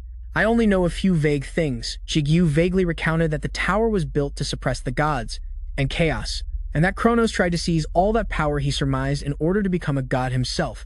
Jigu suddenly spoke in a serious tone. However, that plan failed, and Gaia, who absorbed both divine power and chaos, recreated the world. Hearing this, Su-jang praised, you know quite a lot, don't you? Hee-suk said, those who are worthy receive more information from the tower. Perhaps you even understand it better than I do, she added. Anyway, that will save us some time. That small difference can decide whether a player lives or dies. For now, the most noticeable change is in your pupils. She glanced to the side. But let me explain in a bit more detail. Hee-suk emphasized clearly. Gaia played a crucial role in Kronos' plan. Although Kronos held supreme power as a leader, he still lacked a vessel capable of containing the power of both gods and chaos. Jigu agreed. I've heard about that Gaia is the being closest to a god, second only to El. Hee-suk nodded. That's right. In the beginning, there was no vessel capable of containing divine power. She explained what made such an absurd plan possible was the special ability that Gaia possessed as Mother Earth. Hee-suk clasped her hands. It's the power to connect vessels together. She has the ability to turn the very world she lives in into a vessel. These words made Jigu hesitate about that. Seeing this, Su-jang sneered, linking. It seems similar to your ability, doesn't it? She teased. Just like how special your ability is. The more Jigu listened, the more confused he became. He unconsciously frowned and wondered suspiciously. Your observation of arm and leg movements as well as your reflexes will be faster. Jigu gripped the sword tightly in his hand, looking at the gray smoke before him. Does that strange similarity imply that Gaia and I have some connection? Hee-suk fell into thought for a moment, stroking her chin. After a while, Hee-suk continued. Let's discuss this in detail slowly. I will explain everything in order. To help everyone understand better, Jigu understood. Ah yes, she continued the story. Gaia responded to Kronos' plan, ignoring the insults Hee-suk recounted in a high voice, to destroy chaos and even kill the gods. Gaia truly loved the world for what it was. Her voice suddenly dropped, but in the end, Gaia had no choice but to participate in the plan, all for one reason. Hee-suk looked sorrowful for a moment. The reason was because scene changes to a dark space and iron chains suddenly lashed out. Jigu easily parried the blow. He glared angrily for a moment. Jupiter, seeing this, cried out in surprise. Oof, he frowned thoughtfully. Your movements have improved quite fast, huh? 2 more chains lashed out. They flew one after another straight at Jigu. His expression suddenly changed. A murderous glint flashed in Jigu's eyes. He leaped off the ground and soon merged. Simply put, your perception has increased. Jigu gasped for air. I dodged it. Countless images appeared one after another in his mind. Into the void, Jigu easily parried every blow. He closed in on the enemy and called out Jupiter. Jigu questioned him sternly. What is Kronos to you? He answered honestly. He was a great leader, but not a good father. Jigu understood and asked further. I see. So he questioned bluntly, how did you feel when your mother Gaia sealed you away? These words enraged Jupiter. He froze on the spot. His face immediately darkened with resentment. He gritted his teeth and swore, did they tell you everything? Those damn bastards that night. Hisuk recounted, Jupiter is the son of Kronos and Gaia. The reason Gaia worked with Kronos was to save her son Jupiter, she explained. The children of rulers are inherently special, but Jupiter was even more so. He inherited the power of both Kronos and Gaia. Hisuk emphasized, as a result, he became the owner of an immensely vast vessel. So vast, it could contain an entire dimension. No, perhaps even more than that. She looked slightly sad, but for that very reason he couldn't live a normal life. He couldn't. Movements that were once new to me now, I can see them bit by bit. Meanwhile, Sudong stood to the side with her arms crossed in silence. Control the enormous power he possessed. Hisuk continued grimly, the ability and the connection inherited from Gaia. It activates unpredictably, and that massive vessel will devour everything around it endlessly. Hearing this, Sujong laughed teasingly. Perhaps you've experienced something similar yourself. Jigu vaguely remembered it happened subconsciously. A familiar scene flashed through his mind. Hisuk guessed from your expression, it seems you've also thought of something. If you felt it firsthand, you must understand it better than anyone, she said seriously. You absorb the emotions and thoughts of others and are influenced by them even when you don't want to be. Juju agreed, admitting that's right. Jupiter was losing his sanity. Then he vaguely wondered, I can roughly guess what happened. But in the end, we are talking about Kronos and Gaia. Was there really no solution at all? Hisuk calmly replied, the problem was time, which confused Juju. Time. She nodded, yes, time. The power of time inherited from Kronos would go berserk, constantly halting Jupiter's own timeline. Congratulations, you've taken another step towards becoming a high ranker. In the quiet space, Hisuk calmly clasped her hands. All methods require the natural flow of time to be effective. No matter how great they were helpless against it. At this point, Jigu was starting to understand. I can picture the situation now. Kronos must have proposed something to Gaia that he would save Jupiter with the power of the gods. Sujong chimed in. You're exactly right. Gaia had no choice but to cooperate, she continued. But for that plan to succeed, Jupiter had to be sealed. Gaia had to seal her own son with her own hands. Hearing this, Jigu unconsciously smirked. Well, what a foolish matter. She clicked her tongue in disgust. The truth is, Kronos never had the ability to control God's flow from the start, returning to the dark void. Thousands of chains rushed towards him. Jigu got ready to counterattack. He easily knocked away all the iron chains. Seeing this, Jupiter frowned angrily. Another massive wave of chains surged forward. Jigu was caught off guard and took a painful hit. He furiously gritted his teeth. Taking that chance, Jupiter kicked an iron chain flying towards him. Jigu thought, just as the Demon King said. Another voice also rang out, that doesn't mean you can fight the guild now. Jigu was immediately sent flying. He panted and cursed, damn it, if only I knew it would come to this. I would have brought Ru and El along. Jupiter slowly approached. Let me make this clear, in case you misunderstand, he explained scornfully. I don't particularly hate my mother, I just find the way you all talk so freely to be an eyesore. Jigu answered frankly. I know. He then asked seriously. The one you truly hate is him, isn't it, Kronos? In that room, a series of truths were slowly being unveiled. Kronos gradually became more and more corrupt. Sujong stressed. He couldn't even trust Gaia. The very person he had dragged into this, he was only obsessed with monopolizing the power of the gods. She asked confusedly, what was that obsession for after all? Sujong quickly guessed, I'm sure that in the beginning, all Kronos wanted was just to save the world. Hisuk cut in with a serious expression, but then he lost his way in a sea of greed. Even though he was a ruler in the end, he was still only human. She frowned unpleasantly, and Kronos' stupidity didn't stop there. Hisuk asked Jigu, have you ever heard of Adam? The Iron Guild understand. A newbie who's just starting out can't be compared to experienced people. He answered honestly, yes, there was something called the Atom Project. More specifically, the Atom Project was a plan to create the ultimate weapon. Adam was said to be the first creature created by the gods, though his actual existence has never been confirmed. Hisuk nodded with satisfaction. You seem to know a lot. Sujong scoffed back then. I knew nothing at all now. You've lost your naive look. She continued dispiritedly. Anyway, Kronos began to search for Adam even though no one knew if he actually existed or not. Sujong said helplessly, but even Kronos couldn't find Adam. That's because even among the rulers, Adam was like a legendary being. Her face suddenly darkened. Even so, there was a reason Kronos was obsessed with Adam. It was because he knew Adam's true identity. Hearing this, Jigu felt a pang of unease. His true identity. Sujong replied solemnly, Adam is the body of God. He is a tangible body created by God for emergencies. You've probably seen that scene, so you should understand. She affirmed, God has no physical form. Hisuk agreed. He exists only as a spiritual entity. Adam is a body created as a contingency to serve as a vessel for such a being. Sudong had a pensive expression. Even if you're lucky at most, you'll probably only dodge one attack. Faced with this new information, Jigu hesitated. Sujong continued explaining that is why Adam is a perfect vessel for divine power. Kronos would naturally go mad trying to find him, she recounted, but in the end he failed, and as a result he sank deeper and deeper into madness. Finally, Sujong lowered her voice. He reached a conclusion. If I cannot find Adam, I will create a similar one with my own hands. Jigu asked in disbelief. He created Adam, God's body. Is something like that even possible? Sujong tilted her head and replied, ordinarily it would be impossible, but Kronos had a potential material on hand. Jigu questioned further. That material was. Sujong nodded silently. She admitted frankly, Jupiter. Kronos used his own son as a test subject. Hisuk recounted gravely, the offspring of the two strongest beings in the world. That man Kronos saw his potential to become Adam and turned his own son into a test specimen. She stressed the first prototype of the Adam project under Andra was initiated by Kronos. Hearing this, Jigu froze. He sat there stunned for a long while. Kronos' brutal face, you know the saying, don't use a sledgehammer to crack a nut, but Jigu seemed to disagree. It's not him. Flashed through his mind just then. Jigu felt a pang of unease and bowed his head. Sujong continued. You know what happened right after that, don't you? The tower was completed. God and Chaos were both killed, and then he recalled her pleading eyes. Kronos, I'm sorry, then stated. Gaia betrayed Kronos. Sujong immediately denied it. It's not quite right to call it a betrayal when Kronos was the one who broke his promise first. Jigu frowned decisively. Gaia, she knew what Kronos had done. She admitted that's right, not even Kronos could hide it from her. Sujong explained that is why Gaia became the tower system itself with divine power, and immediately after completing the system, she restored everything that had been destroyed for that very reason. She stated firmly, Kronos could not get past it and was buried at the bottom of chaos.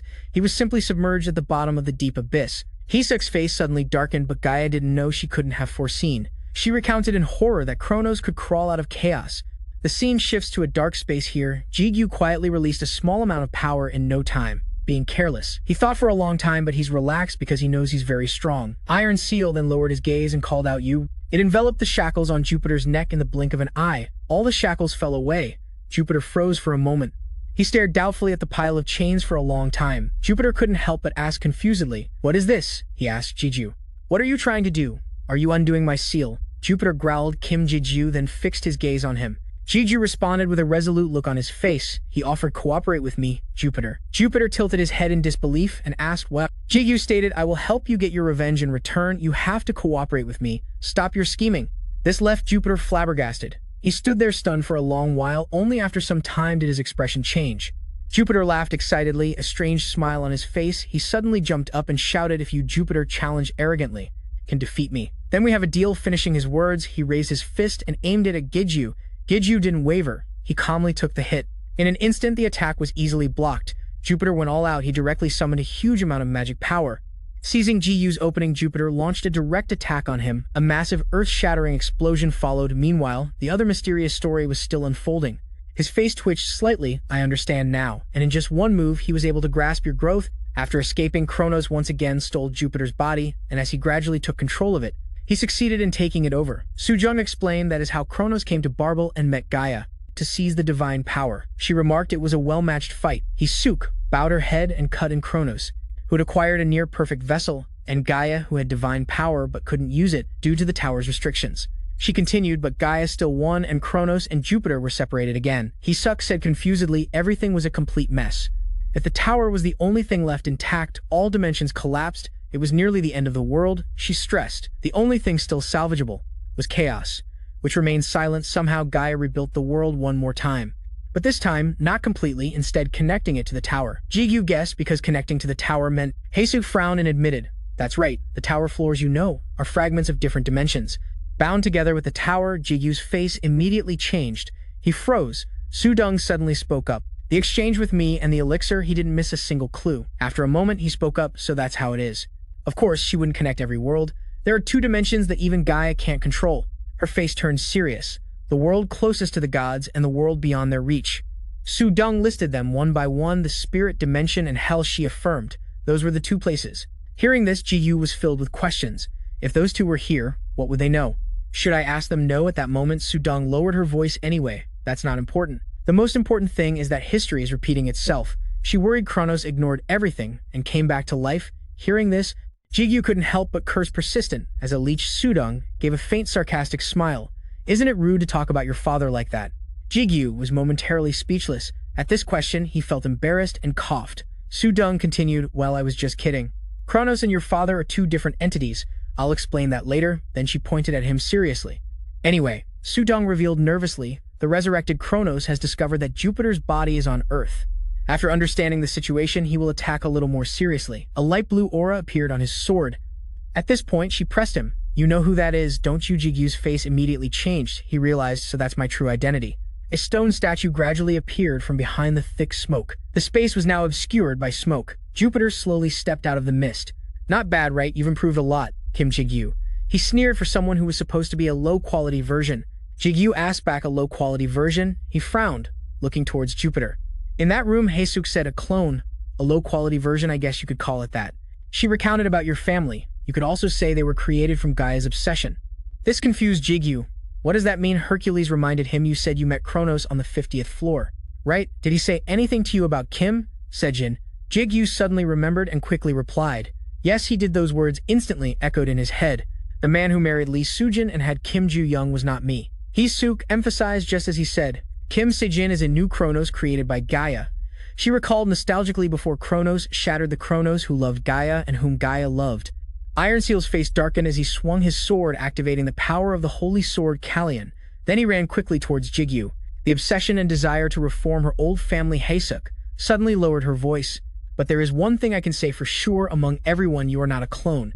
She affirmed, even if Gaia and Kronos were inferior clones, the child born from the two of them. You are the one and only true Jupiter. Hearing this, Jigu couldn't help but wonder. Wait a minute, he asked in disbelief. If what you're saying is true, then that inferior Gaia is my mother. But you know, that's not right. Both my mother and Ju-young are ordinary people. Sudong cut in with a serious tone. Hey, calm down. I told you I'd explain everything one by one. She continued, Kim Sejin, it feels strange to refer to my parents by their real names. Let's just call him Dad for now. Sudong began to explain anyway. Gaia wanted to create a clone of herself and your father so that everyone could live a normal life. A life without powers, without magical things in an ordinary world. Iron Seal flew and thrust his sword at him. Don't be scared, just block it with your sword at the same time. She emphasized Earth was the destination for that wish. Sudong's voice dropped, but on the day you were born, Kronos learned of your existence. She recounted he began to plan with the rulers to invade Earth and Gaia had to reluctantly give up her dream of a normal life for that very reason. Use it truthfully, and that is how the tower appeared on Earth. Are you starting to understand now? Jigu questioned back the system and the players they were created to fight against them, right? Sudong agreed exactly. Gaia had no other choice but to connect to Earth through the tower, Haesuk added. But even with all those preparations, Kronos' obsession went beyond limits, just like that he destroyed the Earth. She emphasized, of course, he couldn't use all of his power on Earth. However, Haesuk looked a bit sad, but in the end Kim Se-jin, who was a clone, couldn't overcome the original Kronos.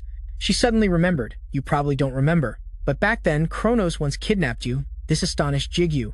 Jigu struggled to block the opponent's attack with his sword, his two jaws clenched together. A dazzling yellow light appeared from the hilt. That means he emotionally recalled the look in that man's eyes that I had seen before. The look that seemed to want to kill me. A desolate memory suddenly flashed through Jigu's mind. How pathetic, Kronos muttered in annoyance. So this is Jupiter's body that I finally found. You have power, but it's all been suppressed. You're too young to be useful. At this point, he suddenly glared at Jigu in anger. If so, then you're useless. Now a grim man stood up and shouted, Kronos. That person was none other than Kim Sejin, he cried out. Desperately give Jigu back limb. He suck. Wasn't any luckier. Her whole body was covered in injuries. Tegu painfully wiped his mouth and struggled to his feet, step by step. Kronos asked contemptuously, give him back. That's a rather strange request. His face darkened as he asserted the kid was mine from the beginning. What's wrong with taking back what's mine? Hearing this, Sejin gnashed his teeth in indignation. Kronos slowly approached him. Well, this isn't the only thing that was taken from me. I'll also take back the scythe of time, he glared, and the power of a god. A voice constantly rang out, interspersed with Iron Seal's voice. Holy Sword, Lord L, has awakened the ability to absorb the power of the Holy Sword, Kallian. But in the very next second, a strange event suddenly occurred. Sejin was startled by the sight before him. Kronos couldn't help but grit his teeth in disbelief. Tegu asked loudly in suspicion, what the hell is that? Hercules also cautiously guessed something's not right. A huge amount of magical power suddenly appeared, quickly attracting Kronos' attention. It was unclear when. Jigu had awakened an extremely powerful magical energy. Sejin exclaimed in horror, oh my god, he tensed up, thinking to himself the worst-case scenario. Immediately, a terrible scene unfolded. Jigu is connecting with Kronos. He worried. This is really bad. Jigu can't withstand Kronos' mind, yet Sejin's heart was burning with anxiety. If this continues, the boy will be destroyed. We have to do something. A loud call suddenly rang out, Sejin. Sejin immediately turned his head in doubt. He was shocked to recognize the familiar figure of a woman, Gaia. Sejin was momentarily jolted back to his senses. He called out the name, No Sujin. Haesuk spoke in a cold, low tone, calling Jigu's name. But it was enough to make the surrounding atmosphere heavy. Jigu, how much do you know about the mercenary system? He frowned slightly. What? Because the master's level is too low. Only a portion of the power can be absorbed. A moment later, the two blades touched absorption complete. His expression showed a moment of hesitation before he replied in a low and cautious tone. They work with the association, when needed, and enjoy quite a few benefits. She bowed her head, her eyes half closed, and let out a tired sigh. It was like a silent agreement with the current situation, saying that isn't wrong, but it wasn't originally created for that reason. Hasu frowned slightly, her serious gaze fixed on him as her steady voice spoke, as if explaining something extremely important. The mercenaries were once like your personal bodyguards. The next words immediately made Jigu's eyes widen. His pupils contracted and his whole body froze, as if turned to stone for a moment. A group created by Kim Sejin to protect you.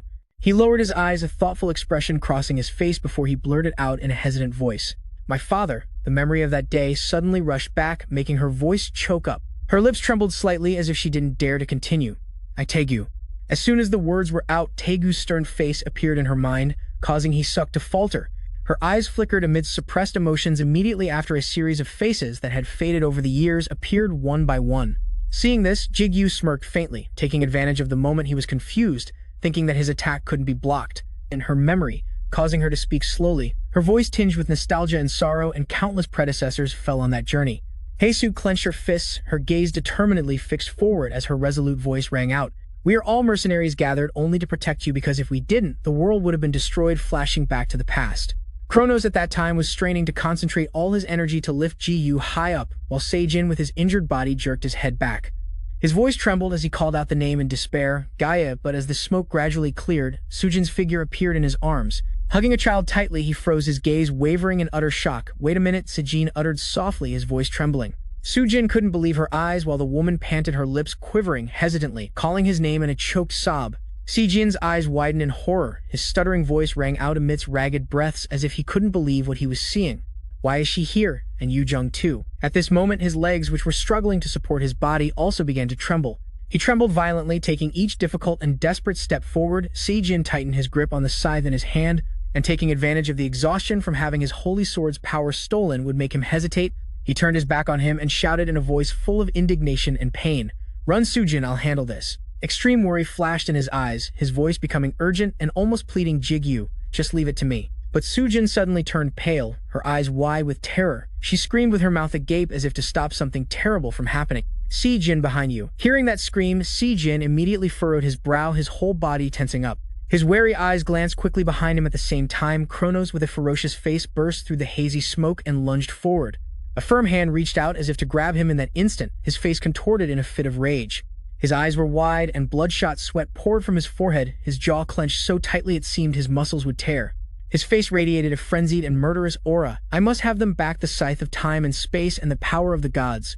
Hundreds of iron chains shot out, spreading like a giant spider's web in mid-air, flashing within the chaotic airflow.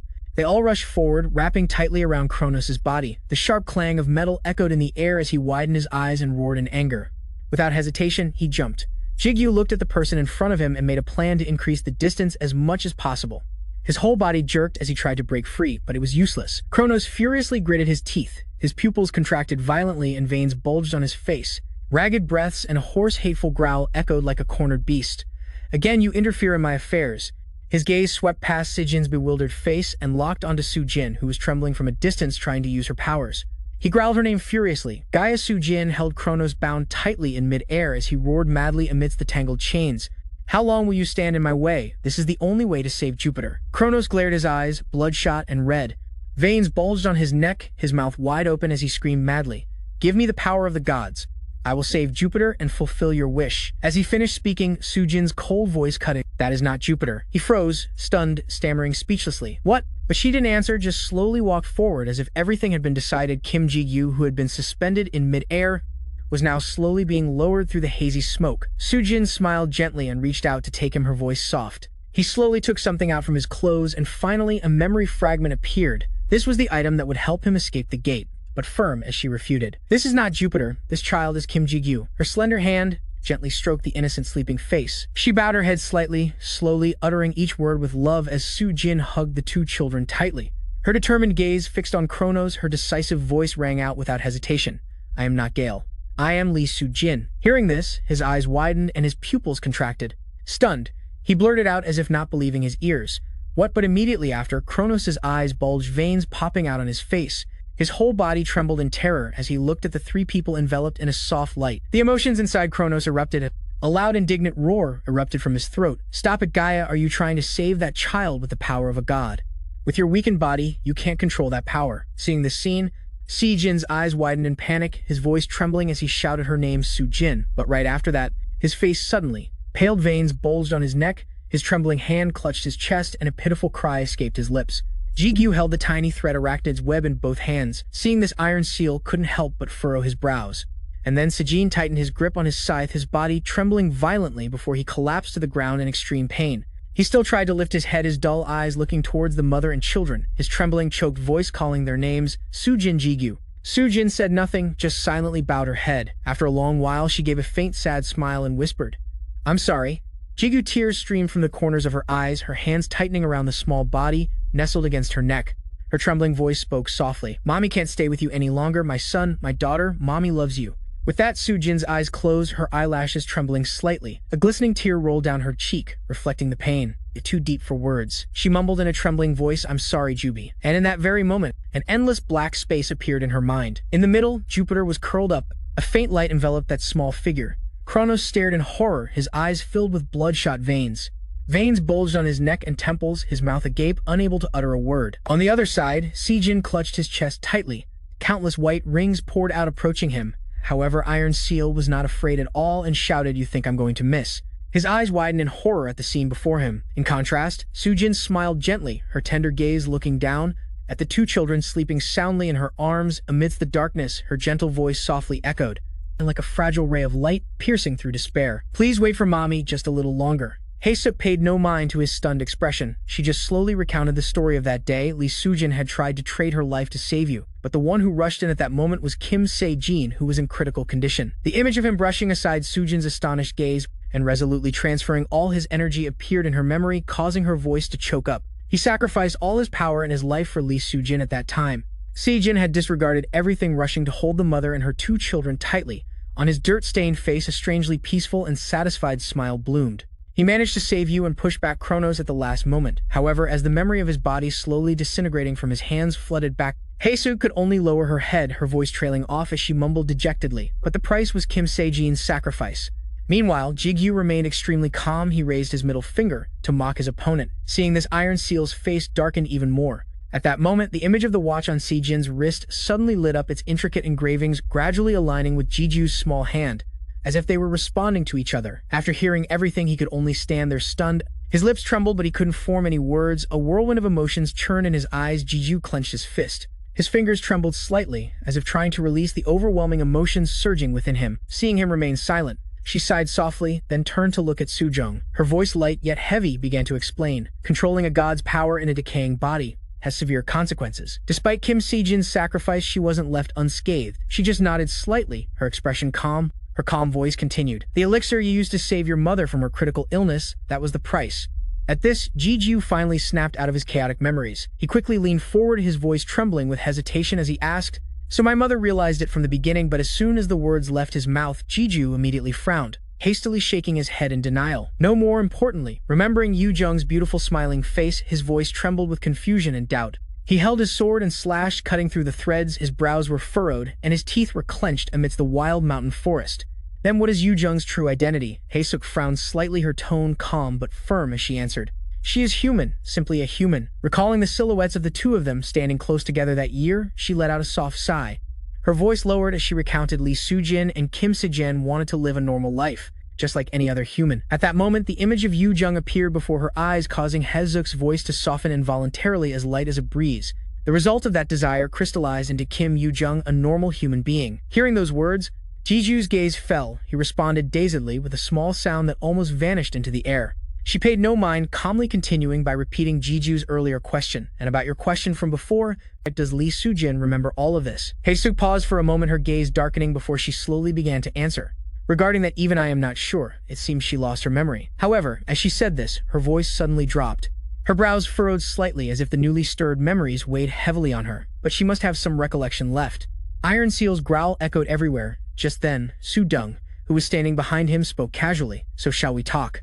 After hearing this, Ji-ju just silently bowed his head, his brows furrowed slightly, a fleeting expression of indescribable confusion and turmoil on his face. The image of a weak Sujin lying in the hospital bed that day suddenly returned, her frail hand gripping his tightly. Her hoarse, trembling voice softly mumbled each word. There are some things I want to tell you, my son Ji-ju. The truth is, you are. But Haesuk's indifferent voice suddenly cut through Ji-ju's unfinished recollection. So how is it? Are your questions cleared up now? The only response to her words was a suffocating silence, as if space itself had frozen. Seeing him just silently bow his head, Haesuk sighed softly, her voice as light as a breeze yet tinged with sadness. Not yet, huh? It seems you still have many questions. Despite that, Ji-ju remained silent, his gaze lowered slightly. A hint of unconcealable sadness flickered in the depths of his eyes. After a long silence, Ji-ju finally spoke. His low voice echoed in the quiet space. The crisis in this world was ultimately caused by my parents. As he said this, he lowered his head slightly, his voice becoming choked as if he was trying to swallow the pain in his throat. Countless purple specks appeared around Su-dung. She smirked sarcastically as soon as she finished speaking. Iron Seal cursed in annoyance. Damn it. However, saving the Earth was also an achievement my parents accomplished through their own sacrifice. Ji-ju paused for a moment, his gaze wavering slightly, then slowly spoke again. But the scene from that day, like a movie clip, playing over and over in my head, makes my throat tighten. He softly uttered each word. My sister, my mother and me, when our family was in trouble. Ji-ju stared ahead in disbelief, his trembling voice softly uttering "Anid A. Why didn't anyone help us?" He frowned, a melancholic look clear on his face as he hesitantly spoke in a desperate tone. We weren't asking for much. As soon as the words were spoken, the atmosphere in the room immediately became strangely silent, as if space itself had held its breath. Seeing no one speak, Ji-ju shifted his eyes slightly towards the camera. His voice lowered as he spoke. I know this sounds absurd, but the mercenaries who sacrificed themselves to protect me, I owe them a debt I can never repay. At this point, he spoke up hastily, his brows furrowing slightly. His lips parted slightly as if to say something, but then he hesitated. But before Ji-ju could finish, Haesuk closed her eyes. Elsewhere, it was already dark. The sky had a blood-red glow. A car was surrounded by a few soldiers. Her sorrowful voice cut him off. That's enough. Don't say any more. Ji-ju's eyes widened slightly. His expression was stunned, as if he couldn't believe what he had just heard. Facing his bewildered gaze, she continued to speak slowly, her voice low and cold. I know what you want to say. Your feelings are completely justified, but having to say it out loud must be very painful. After saying that, Haesuk fell silent for a long time, her lips pursed slightly before she hesitantly offered an apology. I'm sorry for making you dwell on such difficult questions. Ji-ju's heavy gaze silently fell, as if he was trying to hide the sorrow tightening in his heart. Faced with that desperate gaze, she closed her eyes, avoiding it. The atmosphere immediately became heavy, with only a soft sigh echoing in the dark silence. To be honest, even we had forgotten almost everything. He let out a soft gasp, a look of unconcealed astonishment flashing across his face. Looking at Ji-ju, who was bowing his head opposite her, Haesuk sighed softly, her voice lowering as she slowly recounted. I myself only remembered all of this recently. I believe the memories were altered. She pondered for a moment, her gaze distant.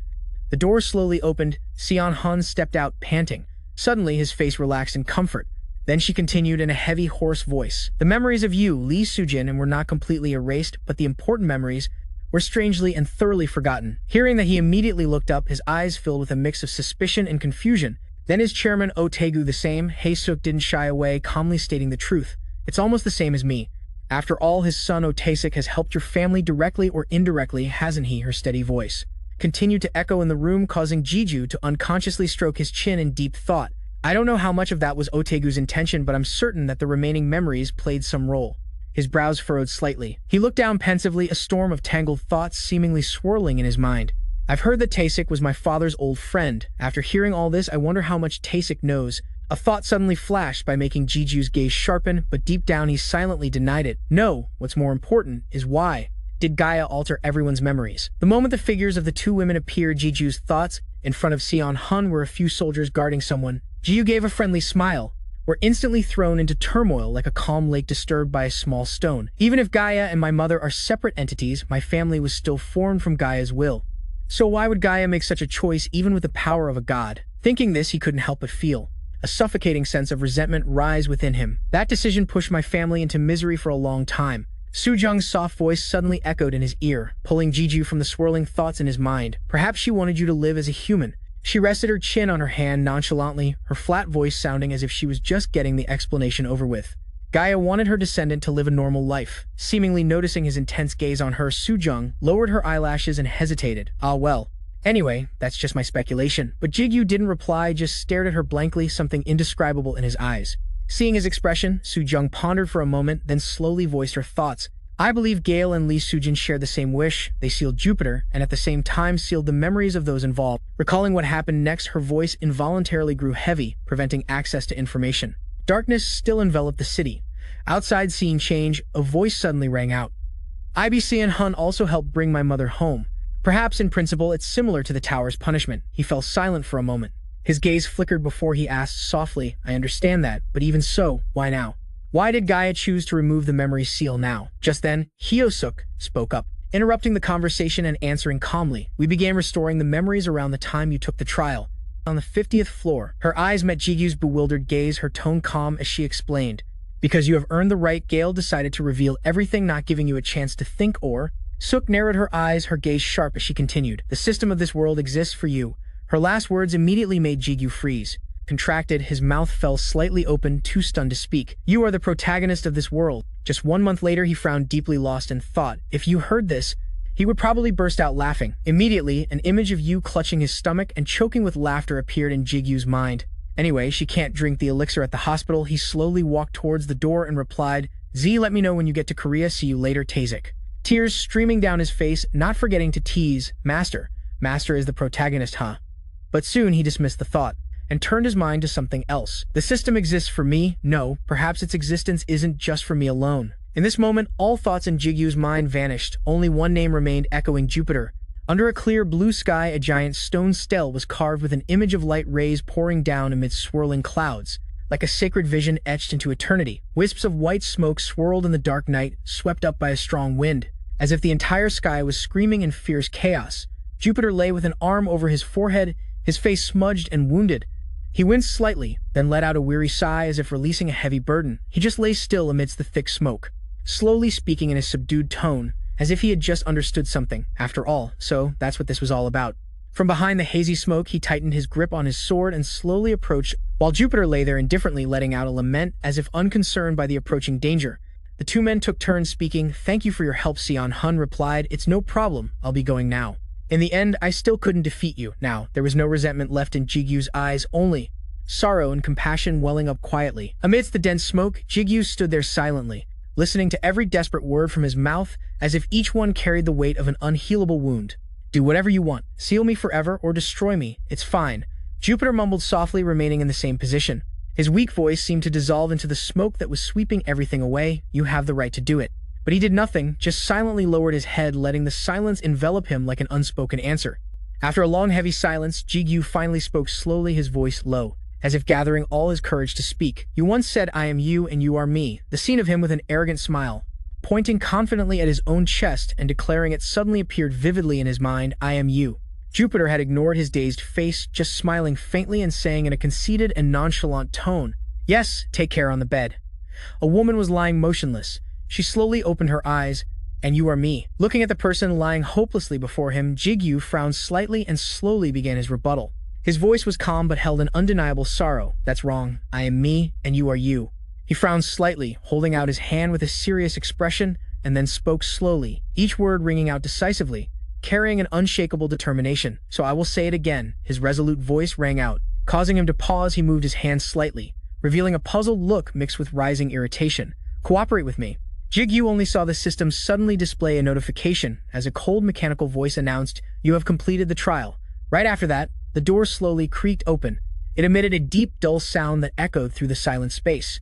On the stone-paved road, a pair of shiny leather shoes paused, revealing long, straight legs that advanced with steady steps. Currently, on the 60th floor of the tower in the lobby, Jigu looked at the bustling scene before him and let out a sigh of relief. As if he had finally escaped the recent chaos under his perfectly disguised face, he squinted, raising a hand to shield his eyes from the glaring sun. Seeing the dark figure before her, Sujin wondered, Jigu, is that you? The person immediately took her hand and replied, He clicked his tongue and sighed in frustration. It's only been 3 months, but it feels like a whole year has passed. As he was speaking, the chirping voice of Branhurst suddenly rang in his head, making Jigu pause with a look of confusion in his eyes. "Master," the little girl exclaimed happily, her voice filled with excitement as if finding a savior. "It's been a while, hasn't it? I missed you so much." Hearing that, he lowered his gaze to his chest, the corners of his lips curling into a gentle, indulgent smile. "I'm sorry, Brunhilde. You must have felt so suffocated during the trial, right? But then again, I couldn't just leave there empty-handed." Brunhilde also burst out laughing and generously replied, "It's all right," but halfway through speaking, she suddenly stopped, her eyes widening as if she had just sensed something unusual. Sensing something in the air, Brunhilde quickly spoke up, her voice urgent, trying to get Jigu's attention.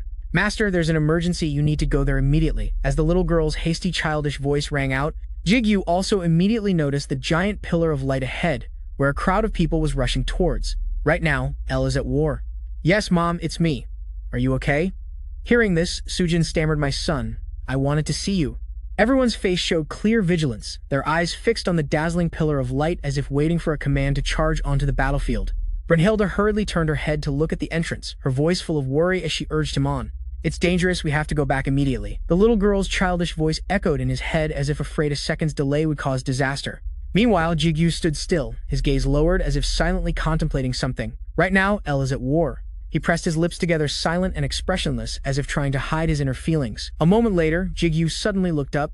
The corners of his lips twisted into a triumphant smile, his voice carrying an unmistakable hint of challenge. "Everything is going just as expected."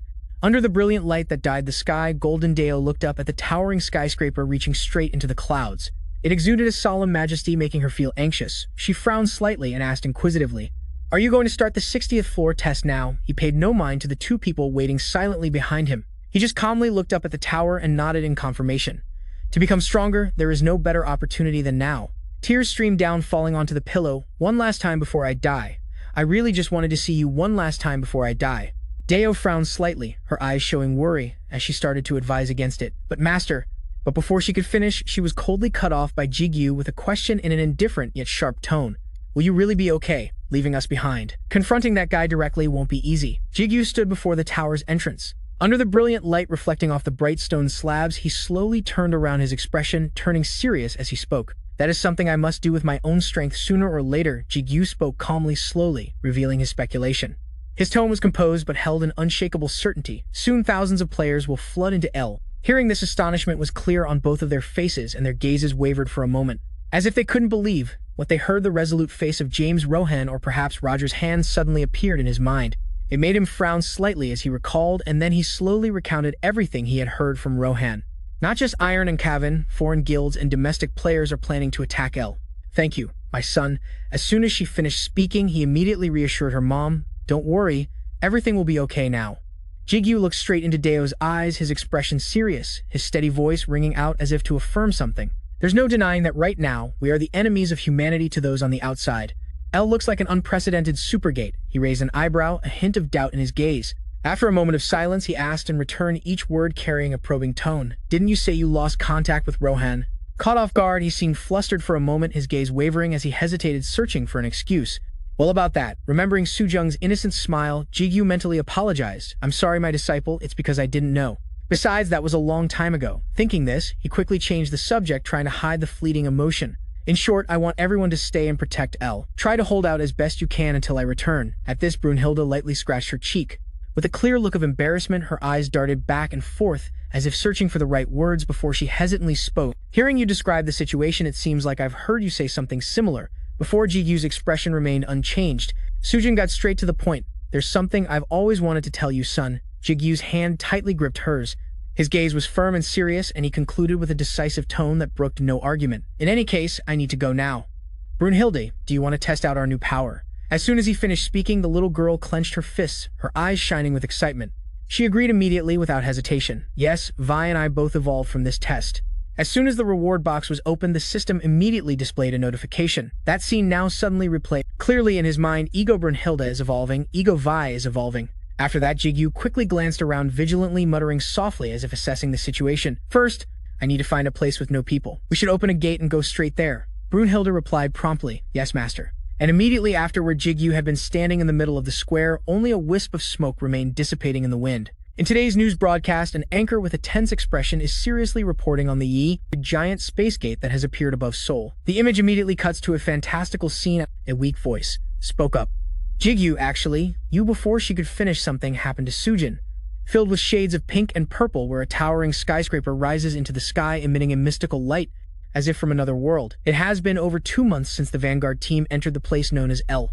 Even the reinforcement team has lost contact. The Central Association is considering sending more reinforcements. The towering cliffs are tinged with orange-red, glowing brilliantly in the harsh light as if burning in a fiery atmosphere over the dry, cracked earth. A foot encased in a heavy armored boot steps forward, making a soft sound that echoes in the silence accompanied by somber words. We were wrong. He frowned slightly, his sharp, cold gaze fixed ahead, as if carefully assessing the situation. We've just been wandering around in one place, and now our food is almost gone. Before a swirling wall of brilliant red light, the man in silver armor stood silently gazing into it, lost in thought. And the area above seems to be blocked by some kind of barrier. We can't even scout it. In a dry, rocky valley shrouded in mist, a group of people trudged forward, their movements interspersed with curses. Seeing this, Jigu was extremely panicked and called out, Mom, hang on a little longer, he said while opening a medicine bottle. It's okay now. A hoarse voice echoed among the cold cliffs. What the hell is this complicated maze-like gate? The young man whipped his head around, startled, his eyes wide with surprise as he noticed something unusual ahead. He hurriedly called out, his voice urgent and tinged with worry, trying to get his attention. Guildmaster, there's movement up ahead. Hearing this, the man became alert, gritting his teeth and swearing under his breath. At the same time, he reached back and gripped his sword's hilt. Damn it, is it those wretched undead again? Then he immediately turned his head back. He shouted an order to the group with him. Enemy spotted ahead. Prepare for battle. As soon as he turned his head, the man froze, his eyes wide with astonishment, as if witnessing something unbelievable. In the dim light, long smooth hair gently swept by, leaving a faint streak of light shimmering in the air. Then the sound of light footsteps echoed slowly, approaching like the whisper of the night. As it drew near, the group immediately lowered their stances, their tense, wary eyes fixed on the newcomer. Looking at the slender figure before him, he was taken aback and spoke hesitantly, his voice filled with doubt. Jigu put it into his mother's mouth. Time passed slowly. The space was still silent. Suddenly, Sujin's face emitted a purple light. A human. That face looked so familiar. As if suddenly remembering something, the man immediately frowned. His eyes widened in horror, and he cried out with a mix of disbelief and caution as he tried to call out a name. From the Misty Flower Guild, Guildmaster Shin Ruby Asmodeus, as if on purpose, merely tilted her head slightly and replied with a gentle smile. Hello. The man took a slight step back, his eyes full of caution as he spoke, questioning with a bewildered tone, what's going on? I heard you went missing several months ago. She slightly bowed her head awkwardly, rubbing her hands together. Her voice faltered as if trying to find an excuse. Well, it's a long story, but just a second later, Asmodeus's voice suddenly deepened, becoming chillingly cold. But anyway, from now on, I will control everyone. Hearing that, he was stunned and subconsciously blurted out, what? Seeing his foolish expression, she just scratched her face slightly. Her face showed a hint of pensive thought. Just a moment later, Asmodeus shyly turned her face to one side. Her soft voice spoke up like a hesitant suggestion. If I say anything strange while we fight, please just ignore it. Seeing this, Jigu's worries disappeared. Everything is fine now. He fell asleep next to Sujin's bed. But as soon as she finished speaking, the people on the other side all frowned in unison, looking at her with suspicion in their eyes. What do you mean by that? In a brief moment, Asmodeus's hair suddenly turned a brilliant purple, as if blazing under the dim surrounding light. A heart-shaped tail appeared behind her, wagging playfully, as if teasing every gaze amidst the swirling purple smoke. She gave a wicked smile as a dense black demonic aura emanated from her, making the air heavy and overwhelming. Asmodeus gently placed a hand on her cheek, giving a sweet yet creepy smile. Her black horns gleamed within the hazy demonic aura. Her soft voice, laced with malevolence, rang out, sending shivers down everyone's spines. I hope you can all scream to your heart's content. Meanwhile, the Bird King spread its giant wings and soared across the sky. Each flap of its wings stirred the very air. Jigu pensively stroked his silver hair, his gaze distant as if he was contemplating something. Amidst the chaotic scene below, he sat casually on its head, clicking his tongue and muttering, as if unbothered by the scene below. It's turned white. I don't like it at all, the image of Satan's long white hair. El and Ru spoke, one after another. Master, we know he has gone through too much in one day. Flashed through his mind, causing Jigu to frown in suspicion, wondering could it be because of the body of Satan I retrieved from Shin. Reuben, after all, that human-shaped being, also had silver hair. They swept past the mountain range, which was trembling from small explosions. Amidst the echoes, he spoke pensively. The operation seems to be going very smoothly. His gaze swept over the exhausted players below as Jigu thought to himself smugly. The corners of his lips curled up, scatter the enemies and exhaust them. Then have Asmodeus use her hair to capture them, lift them into the air, and then subdue them with minimal casualties elsewhere. El was using her energy to choke a player. Witnessing that he silently mused next L will identify and eliminate the demons from above, Jigu watched everything with a bored look. He silently made his own observations. It's going very smoothly for sure, but there's no way it's going to end this easily. Just then, an unusual fluctuation of energy flashed, immediately catching his eye. A group of people strode forward amidst a fiery light, each footstep thudding on the ground as if heralding a majestic arrival. L looked at someone's hand and continued, "Is this okay? I have a feeling that the more involved we get with her, the more danger we'll face." Looking at the crowd on the other side, Jigu slowly opened his mouth, his voice low, "They're here." Among the newly arrived group, Belphegor stood out with a murderous expression. His eyes looked as if they could incinerate everything. The true enemy of this war. He stood with his back to the brilliant light, his silhouette exuding a calm yet majestic aura. As if signaling an approaching storm behind him, someone gave a sinister smile, their eyes glinting with calculation. Leviathan just coldly glanced around, looking dejected, like someone who had lost all will to live but right after his hood was pulled down. His expression immediately changed, becoming eerily monstrous. In the city center, a huge, brilliant yellow spatial gate appeared, shining so brightly it seemed to swallow the sky. Inside the gate, players were being scorched by the energy, their eyes rolling back. Veins bulged and drool spilled from their mouths as they clutched their heads, writhing in agony, unable to scream. Right after that, a flash of light slashed across his neck, freeing him from his suffering. Elle coldly tightened her grip on her sword. She watched his body fall to the ground, her gaze unwavering after everything was over. Ryu immediately replied, "Well, there's nothing we can do about it." It looked at the sleeping man. She closed her eyes and let out a long sigh as if releasing a heavy burden from her heart. Elle glanced around, observing her surroundings. Her wary gaze paused as she wondered to herself, everything here should be settled now. Right just then, an unexpected voice called her name. Startling Elle, she immediately looked towards the source of the sound. Elle, amidst a field littered with corpses, the armor-clad general quietly approached, his sharp, cold gaze fixed on her. As she turned around and he gently stroked his long beard. His thoughtful gaze held a hint of admiration as he praised her. "You did an excellent job. This side has also been taken care of." Hearing this, Io quickly replied in an embarrassed tone, deflecting his compliment. "You're the one who deserves the praise. You're not even one of Io's people." The general let out a hearty laugh. No need to mention that then he suppressed his smile. His face turned serious as he began to recount everything in a deep, heavy voice. "I was the one who made the difficult request to mourning star, so if I can help in any way, I should be the one thanking you at that moment." The general knelt on one knee on the cold ground, his head slightly bowed, shoulders still straight. He radiated an air of reverence mixed with urgency, as if begging for something momentous. "Please, I beg you, help us. For now, let's just let him rest." The night was enveloped in a quiet atmosphere under the bright yellow streetlights. She didn't reply, just stared at him silently, her calm yet profound gaze making his words dissolve into the heavy silence between the two of them. Just then, a glint of vigilance flashed in Elle's eyes and her whole body tensed up. As she sensed a powerful energy approaching, she looked at the distant wall and frowned slightly. A sense of unease rose within her as she silently wondered what was happening over there. "What is it?" Elle's eyes widened, a look of alarm flashing across her face as chaotic thoughts flooded her mind. "The demons have infiltrated Ao." This was to be expected very quickly. She was so astonished that she gasped internally. Her heart seemed to stop at what she had just realized. But what is this horrifying number? It seemed Elle could see the army from afar. Her heart suddenly clenched as a silent panic rose within her. At least 10 God-level ones, 3 Demon King-level ones. In her despair, Elle could only lament in her mind, her complaints echoing silently. Like a sigh from her own mind, Sir Jun-Jin amidst the swirling dust and smoke. In the distance, a recurring ringing sound broke the silence, urgent and persistent amidst a crowded street. The hem of a black cloak fluttered violently, signaling the appearance of someone hovering in midair. Brownhurst slowly glided past countless bodies of players lying scattered on the ground. His cold gaze was like observing a brutal masterpiece. A slight smile formed on his cold, skeletal face, as if patiently waiting for something interesting to happen. From a distance, footsteps suddenly echoed along with a voice full of admiration. "You have worked too hard." Hutch Ranners placed a hand on his chest and bowed respectfully. In response, the smile on his skeletal face did not fade. "Thank you for your understanding, my lord." He slowly raised his head. His empty yet powerful gaze locked onto Votus's soulless eyes. A deep, hoarse voice called out its name, "O cunning duke."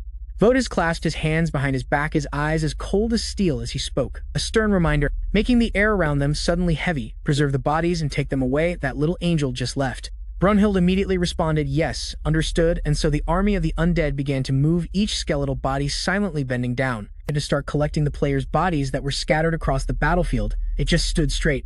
Du Young, with a cold expression, held her cell phone to her ear, her steps slowly weaving through the crowd just as the operator's voice came on. Silently watching the group as they gradually disappeared behind the canyon, an enigmatic gleam flickered in its empty eye sockets. Then Votus just stood silent, standing there, like a dead statue amidst the gray mist. Just then a clock chimed clearly, making it jump. Its whiskers trembled in horror. Votus quickly turned around, its sharp, cold gaze sweeping over. A flicker of doubt arose within it. What is happening? As it turned, it saw a dark spot gradually spreading. In all directions, thick smoke swirled around, raising a vague suspicion within it. Something is approaching. Immediately after, a pair of legs emerged from within that dark spot, slowly stepping out amidst the thick black smoke. Each step made the surrounding air tremble slightly. In the middle of the desolate canyon, a figure in a purple cloak stood silently, countless streams of swirling dark energy pouring out from around him, like living tentacles dyeing the entire space with a gloomy and overwhelming purple light. Jeppa let out a sinister smile, the corners of his lips curling with calculation as a fantastical purple light gleamed in his eyes, as if he controlled the darkness itself. Seeing that familiar face, Votus chuckled, a laugh full of contempt. The number you have dialed is temporarily unavailable. She immediately hung up and gritted her teeth in anger, as if his appearance was just a mediocre farce. Then it slowly began to speak. Its tone was a mix of indifference and mockery, like a greeting full of hidden meaning between two who knew each other all too well. Long time no see. As soon as Votus spoke, Jeppa broke into a gleeful smile. The corners of his lips curled in satisfaction, as if he had been waiting for this very moment. Jeppa, a blazing fire engulfed his entire body, then erupted violently as if to incinerate the entire surrounding space. He clenched his fists. The firelight reflected on the fabric, creating a scene both majestic and terrifying from within the sea of endless flames. Jeppa's arm gradually became visible, covered in armor as red-hot as forged steel, radiating intense heat, as if ready to tear apart everything in its path. Just a second later, he channeled all his strength into his legs and leaped from his spot. His body shot up from the ground like a rocket, leaving behind a violent spray of smoke and embers. He shot straight towards it, with enough speed and heat to tear space itself apart. The screen showed an unanswered chat from her brother Du-young, clenched her phone, trembling with frustration. Jeppa swung his blazing red sword high, his voice ringing out hoarse and full of mockery, as if every word was steeped in fire, ready to burn both the enemy and their pride. You look so pathetic right now. A crazed look flashed in his eyes. Jeppa, one of the 16 divine seats, looked no different from a beast being burned alive in its own flames. Yet he still charged forward, carrying a burning rage that wanted to consume everything in response to that fury. Was its calm and composed demeanor so calm it was cold, as if everything before it was just a clumsy play, not worth bothering about? Well, you're not much better. In the cold, hazy white expanse that eye opened, its black iris was cracked, and in the center of the pupil, a fierce and gloomy red light gleamed, like a fire burning in an abyss amidst a sea of towering rocks. The crimson sky rained down fire, dyeing the entire space in a sweltering heat like hell on earth. A second later, a sudden explosion rang out, shaking the entire region. The sound echoed far like an angry roar from the Earth's core. At the same time, in the 60th floor lobby were the skyscrapers. After disappearing for a whole month, he only sends me one message. He won't even answer my calls. Reach for the peaceful, deep blue sky. A space portal was slowly opening down in the basement. Swirling streams of light coiled together, emitting a cold and mysterious energy. But just a second later, the portal began to close. The swirling light gradually faded, leaving behind a dark and eerily silent space. Seeing this, Jigu was stunned. A look of confusion and doubt flashed in his eyes, not understanding what had just happened. What's going on? His eyebrows furrowed slightly as he wondered doubtfully what had just happened. Why couldn't the portal open? Brown Hair also frowned slightly, his voice low with worry as he replied, his gaze fixed on where the portal had just vanished. I don't understand either. A moment ago, the gate was connecting normally. Now I can barely grasp the situation. Hearing that, a vague sense of panic rose in Jigu's heart. His heart beat faster, as if he had a premonition that something terrible was about to happen. I can't contact the egos either. Could it be that we've been away from them for too long and the connection has weakened? Seemingly having made a decision, Jigu frowned, his gaze becoming resolute as his decisive voice rang out. Thinking this, Du-young's pace quickened. That's it. You're so going to get an earful when I get home. I guess I'll have to run there. He spoke without any more hesitation, praying silently in his heart. I hope this choice doesn't lead us all to tragedy. I hope nothing serious is happening on the other side. The tower still stood tall amidst towering rocks, looking like a solitary fortress in the middle of a desolate land. In a large open field, two figures stood facing each other, the distance between them as tense as a string about to snap, the silence suffocating. In the cold mist that covered everything, Leviathan smiled arrogantly, his dark lips curling as if he already knew the outcome. We meet again, he gave a demonic smile, calling his name in a trembling voice, his eyes vacant as if he had lost his soul. Lucifer, in response, was an ice-cold gaze and furrowed brows etched deeply on Jigu's face. He let out a soft sigh immediately after a red energy exploded violently around him. Jigu let his hand hang loosely at his side and muttered softly, "The power I worked so hard to regain in just an instant." Veins suddenly bulged on the back of his hand. His fingernails grew long and sharp, yet his voice remained calm as he spoke. I really didn't want to waste it on something so useless. Just you wait. A few minutes later, at an apartment complex The night sky was inky blue, with a few small stars twinkling occasionally. A second later, Jigu had transformed. Two curved horns grew from his head and black wings spread wide behind his back as if tearing the air apart. Looking at his smiling face, he growled, each word as cold as a knife's edge. Consider this an honor, Leviathan. Jigu curled his hand, a swirling energy gathering in his palm as a cold voice rang out like, casting a thin layer of frost upon the air, I will personally pull out all your teeth beneath the brilliant golden sky. A giant tower stretched straight to the clouds, its peak shining as if to pierce the heavens through its gold-gilded glass windows. Two faint figures gradually appeared, swaying like reflections in the sunset. Sudong gently swirled the wine glass in her hand. Her indifferent voice rose like a breeze across a still lake. How is the situation? Ban stood behind her, calmly replied, each word low and cold. Leviathan and Lord Lucifer have reached an agreement. That's the best situation we could have hoped for. At this, his gaze drooped behind his glasses, and his voice slowed with a hint of unconcealed hesitation. However, down below, Leviathan had returned to its original form, a gigantic sea monster, its body coiling as if to devour everything. Even so, Jigu showed no fear. The air was so quiet you could hear the gentle whistling of the wind, merely standing silently amidst the fury before him. Then, he curled his lips into a cold, triumphant smile, as his eyes glinted with a light as cold and sharp as a blade. From where Jigu stood, a violent explosion erupted, blasting away dirt and stone. Seeing this, he gave a satisfied smile, withdrawing his hand leisurely as if everything was calculated. But as the smoke cleared, Jigu's figure appeared with giant wings spread wide, emanating an overwhelming aura. A moment later, Jigu flapped his wings, his body becoming a red streak of light soaring into the sky. Leviathan stood below, looking up to follow him, while high above, he hovered in midair, gazing down. Jigu observed with a sharp, cold gaze, not a single detail below escaping his sight. Yet he gave a strange smile, the corners of his lips curling as if hiding something dreadful. But a second later, a flicker of fear flashed in his eyes, so faint it was nearly swallowed by the darkness in the sky. Jigu stood majestically with wings spread wide against a sky dyed a fiery, brilliant red and gold. Just then the front door was suddenly pushed open. Violently, Du Young snapped and yelled, Appa, are you kidding me? You tell me to come home and then you don't even answer my calls. Seeing this, Leviathan laughed contemptuously, the sound echoing like ripples through space. A shield between ally and foe, his eyes narrowed, and his lips curled as he spoke with cold sarcasm. You've become a coward, Lucifer. Seeing him remain motionless, Leviathan continued to taunt him, his tone arrogant and mocking. Is a Demon King's strategy to hide behind a shield and fly high in the sky? In response, Jigu only gave him an indifferent look, so calm it rendered the mockery meaningless. In an instant, countless blades of blazing red energy appeared, hovering around Leviathan like a pack of predators ready to pounce on their prey. A moment later, the air was torn apart by countless slashes, creating piercing hisses that echoed everywhere. They all shot towards his position, leaving red streaks across the sky, yet Leviathan just smiled excitedly, slowly raising his hand as if welcoming the attack. Water dragons emerged from his hand, coiling and glowing like spirits of the sea. In the blink of an eye, his thousands of sword auras collided with the dragons Leviathan had summoned in mid-air. What's with that? I had to skip my crammed school class. Her eyes rolled back as if in helpless frustration.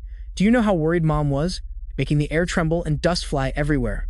In the battle, each small dragon managed to catch a sword in its mouth as soon as it rushed forward, stopping still in mid-air as if guarding its surroundings. Seeing this, Jigu's brow furrowed, his eyes flashing coldly, and then he chuckled softly, as if seeing through everything. Did you just get hit by something?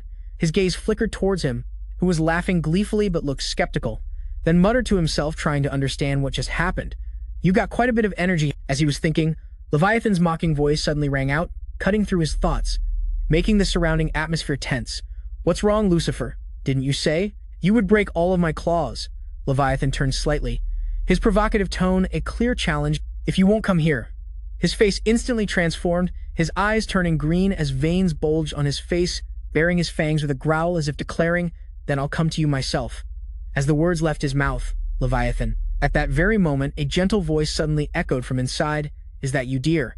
Immediately transformed into a giant pillar of water, shooting into the sky, leaving his empty clothes to drift in the air. He frantically launched streams of black spears toward Jigu, causing the surrounding air to tremble with each ferocious attack. On the other side of the tower, the tremors also spread, making everything sway and rumble violently. Ban raised his head slightly to observe the violently shaking building, then calmly remarked as if everything was under his control, the shield is shaking. It will break in 10 minutes at most. Sudong paid it no mind, simply taking a sip of wine and calmly replying, as expected, That's the worst-case scenario. As if remembering something, she turned her head slightly and asked, "What's the progress?" Then he slightly closed his eyes, pushing his glasses up the bridge of his nose with a calm, deliberate gesture. He slowly replied, as if he had long anticipated the question. "It's fine." The tense confrontation was clearly visible. Ban calmly recounted the events as if everything was expected. Lord Lucifer is still stalling for time effectively. Du Young didn't answer right away, but rushed straight inside. The woman opposite her asked affectionately, "It seems this act is still working." Hearing that, Su Dong chuckled softly, still swirling the golden wine in her glass. "What act?" Leviathan is a simple-minded fellow. She recalled Jigu's angry expression, and her voice became more serious, pretending to be in trouble and losing to make him forget everything and just attack. "I've never heard of a plan so reckless." At this, Su Dong laughed and muttered in amazement, "And yet it actually works." Hearing that, he quickly turned his head, smiled, and added, "Which means we understand him too well." Watching their intense fight, Ban clicked his tongue, his gaze evaluative. Actually, Lord Lucifer is conserving energy while Leviathan is wasting it. He stopped mid-sentence, letting out a small sound as if he had just noticed something interesting in the large room. Only Ban's calm voice echoed, "Everything is ready." Immediately, countless mystical magic circles spun around them, emitting a light that made the air feel suffocating. He slightly raised his head, his eyes as cold as ice. He then spoke indifferently. "Next, activate the magic circle on the opposite side." Su Dong's mocking expression was gone. "Your brother is sleeping in his room. You must be hungry, right? How was school today?" And replaced by a sharp seriousness, signaling the battle was entering a decisive stage. A determined glint flashed in her purple eyes like a smoldering fire ready to erupt. From the outside, one floor of the tower suddenly flashed brilliantly, signaling an impending event within. Immediately after, the tower exploded violently. Debris flew everywhere, making the sky tremble with each echoing explosion. Gippa, who was focusing on his battle with Votus, was suddenly startled and turned around, letting out a short cry, his eyes showing surprise and caution. "What is this?" On the other side, Io also turned quickly, muttering to herself with a worried and puzzled gaze. "Has it started?" In contrast to the other two, Asmodeus remained cold and calm, looking in the direction of the sound, his sharp gaze scrutinizing every little detail. At this moment, the tower was completely engulfed in a sea of hellfire. The flames billowed fiercely, scorching the surrounding space like a fit of rage, unstoppable. In an instant, the tower was bound tightly by magical chains. As soon as she saw the person, Do Young's eyes immediately turned red, her gaze moist and trembling. "Mom," then her face flushed with awkwardness, glowing brightly and intertwining like an invisible iron net. In the middle, Su Dong hovered, her eyes cast downward coldly, observing everything with a sharp gaze, not missing a single detail. Hearing the sound, Jigu, despite being in the middle of a fight, turned his head slightly and asked in a low, cautious voice, "So you've appeared? Is your little family game with Ban over?" Just then, the protective barrier suddenly cracked open. A blinding light flashed from within, signaling imminent danger. In the blink of an eye, a giant pillar of water erupted, shooting straight like an arrow through the barrier, causing it to shake violently. As Su Dong stood stunned, a hoarse voice suddenly rang out, making the surrounding air feel thick. "You smell unusual." Her gaze suddenly turned cold, as if freezing everything around her. In a moment of threatening silence, Leviathan appeared majestically behind her in its original form, its giant body wrapped tightly around the tower, like an immovable monster. Its dragon eyes gleamed, its sharp teeth slightly parted, letting out a powerful growl, like an undeniable assessment. "You, Mom, who are you?" A moment later, the sound of a boiling pot of soup was clearly audible as streams of white steam rose. Su Dong listened coldly, her sharp gaze unwavering, taking in the question with firm composure. "Are you still human?" Su Dong's lips twitched into a fleeting smile, as if she heard a joke too ridiculous to even consider. Looking at Leviathan bearing its ferocious fangs in front of her, she remained calm and questioned it with a chilling composure. "Do you really have time to chat with me?" "Your enemy isn't me." Hearing that, it was momentarily surprised, then immediately asked back doubtfully what as soon as the word was spoken. Rue's figure instantly teleported behind Leviathan, so fast the air didn't even stir from the movement. As if sensing the presence, it quickly spun around, its razor-sharp gaze immediately locking onto him, standing behind it. Reuben laughed triumphantly, his voice ringing out as cold and sharp as a blade. Cutting through the tense atmosphere, "I told you, Leviathan, I'm going to pull out all of your teeth." With that, he snapped his fingers. A crisp sound rang out like the signal for a finishing blow. Carrying the sweet and spicy aroma of seasonings, it spread throughout the small house. Jigu, who was lying in his room, was awakened by the sound. Without any hesitation, it's not clear what happened, but Leviathan's head suddenly exploded like a bursting water balloon, instantly filling the space with chaos and astonishment. Now, all that remained were surging waves of water and a glistening pupil floating amidst the chaos.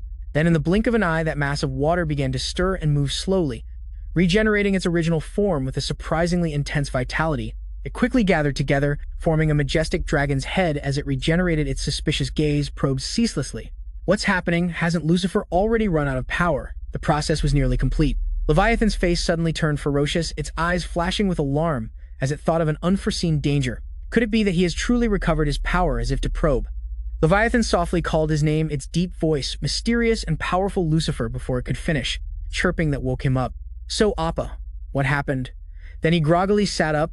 Ru snapped his fingers again, the sound as fast as lightning tore through space, ready to thwart Leviathan's every move. This time, its head exploded violently. Again, debris and water spraying everywhere, making the space tremble intensely. Not just its head, but other parts also exploded violently, shattering the silence and causing Leviathan's entire body to tremble, as if about to disintegrate. On a floor of the tower, the window glass had been shattered into tiny fragments. Scattering everywhere like tiny stars in the chaos, Ban stood there thinking calmly. His deep gaze seemed to be weighing every move in this dangerous game. I knew it, Lucifer. He can handle Leviathan. Thinking that, he pushed up his glasses, his eyes glinting behind the lenses, and began to report in a calm yet sharp tone, "My lady, you may begin now." Sudong smiled slightly, her voice filled with confidence as she replied softly, with an air of inscrutable mystery, "Very well." As soon as the words left her mouth, the dark energy around her began to surge violently. Yellow light streamed inside, creating a cozy scene. The person outside continued, "And then he no way, really?" Spreading through the space like a gathering storm, they rushed in from all four directions, converging into relentless waves of darkness, creating a dark curtain that enveloped the entire area. Sudong, even Leviathan in its regeneration phase, was tightly bound by glowing magical threads that wrapped around its body, preventing all movement with irresistible force. Seeing this, it spoke in a bewildered tone, its voice mixed with suspicion and wariness, as if probing the hidden intention behind it all. "What is this?" At this moment, Leviathan's massive body, it was enveloped and surrounded by a dense layer of dark energy, radiating a dark power that made the surrounding air suffocating and dangerous. Sudong raised her hand, her gaze firm, and activated her unique skill, black flame, causing the space to tremble as a pitch-black light erupted violently. Overhead, a complex and brilliant magic circle shone, while below the dark energy grew ever denser, swirling as if to devour everything around it. Jiba, who was fighting in the distance, also stopped hesitantly watching this strange energy. He mumbled, "I smell Mom's soybean paste stew." That familiar scent made Jigu's lips move involuntarily, as if by reflex. "What is this energy?" In contrast, Votus narrowed his eyes and spoke thoughtfully. "They have arrived. Farewell, Jiba." Hearing that, he asked in surprise, oblivious to the dark energy that was slowly creeping closer, hiding a lurking threat. "What?" Right after that, Jiba was violently tortured by the dark energy, so much that his eyes rolled back into his head. His body convulsed uncontrollably under the terrifying pressure. It didn't even move an inch, just stood and watched him being tortured with a cold gaze, showing no emotion whatsoever. At this moment, the dark energy had seeped everywhere, engulfing every nook and cranny, creating a suffocating and gloomy atmosphere on the other side. Ban also glanced outside, staring intently at the chaotic scene unfolding with a calm and unreadable expression. He squinted, calmly pondering, as if considering every move in this perilous game of chess. Everything was going rather smoothly in his mind. Ban mentally reviewed each name carefully, considering each piece of the chaotic puzzle before his eyes. Huangji Chun Hong Chein. Then his whole body trembled. Jigu pressed his lips together, trying not to let the tears fall.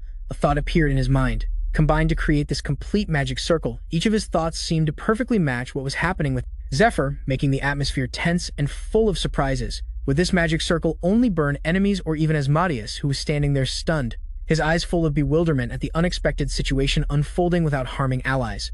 Sudong coldly lowered his gaze deep in thought, his sharp gaze as if piercing through every scheme in the darkness by strengthening the black flame through the magic circle.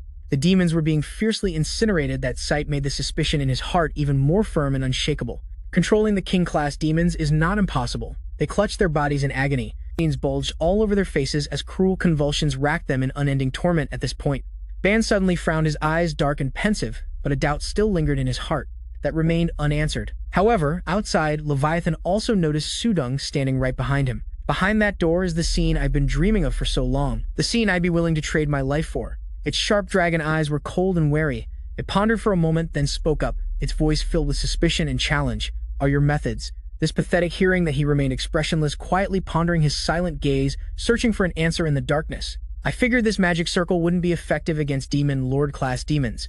Thinking of a possibility, Ban's eyes suddenly grew cold, an icy chill spreading through the air around him. so the two strongest enemies are still unknown at that moment. A pair of feet slowly emerged from the shadows.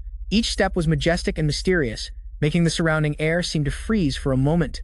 Two cloaked demons nearby, shrouded in a dense black aura, were smiling smugly and menacingly as if they had everything planned out. Seeing that sinister smile, a deep sense of unease welled up inside Ban as if something was lurking and threatening him. Beneath that smugness, who really are the two Lord-class demons accompanying Leviathan. At this moment outside the city, the gate still stood tall and proud, radiating a brilliant golden light. Jigu ran his hand through his thick hair covering his face and told himself, I can't let Mom see this face, I have to smile when I greet her. The cameraman looked thoughtful for a moment, his pensive eyes following the scene as if sensing the importance and weight of that moment. He put his hands on his hips, clicked his tongue and sighed, his eyes showing a hint of boredom, but also couldn't help being curious about what was happening. I don't even know what to look at or watch anymore. It's been 2 months and nothing has happened. Just then, in the blue sky, the sound of rushing wind echoed fiercely, surging, as if signaling an impending storm.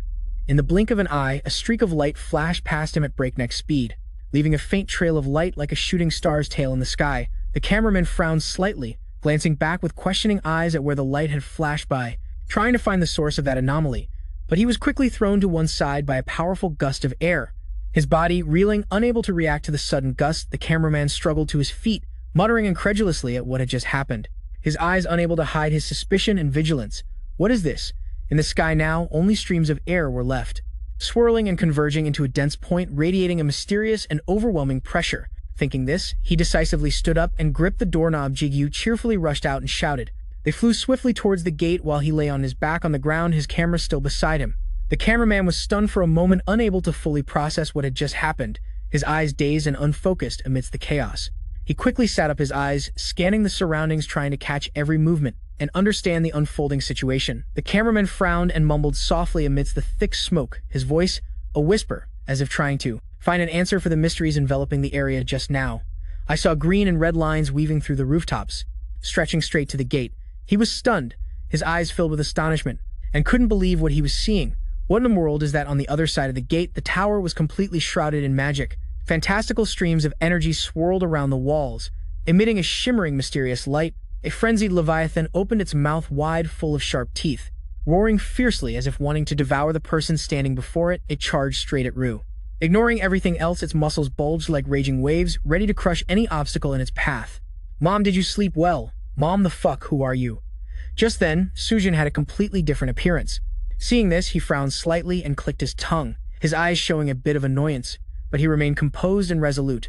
Oh dear, truly a difficult one to kill. Right after that, Leviathan suddenly exploded, violently fragments of water and light scattered through the space, creating a chaotic and horrifying scene. But inwardly, she was silently worried, her thoughts quiet, swirling deep like an undercurrent beneath her calm exterior. Even though she had the upper hand against Leviathan, or so it seemed on the surface. Watching the two of them fight endlessly, Sudong silently calculated in his mind, a solemn gleam in his eyes, as if weighing the right moment to make his move. But at this rate, Du will surely lose his stamina first. I had heard about it before, but Leviathan's regenerative ability is truly astonishing. Witnessing Leviathan regenerate continuously, she couldn't help but feel suspicious, her eyes gradually growing colder, as she realized something was secretly amiss. How does he possess such a strong and powerful physique? At this moment, Rue's hand began to tremble violently, as if strongly agitated, his fingers clenching unconsciously. Her face was youthful and full of life.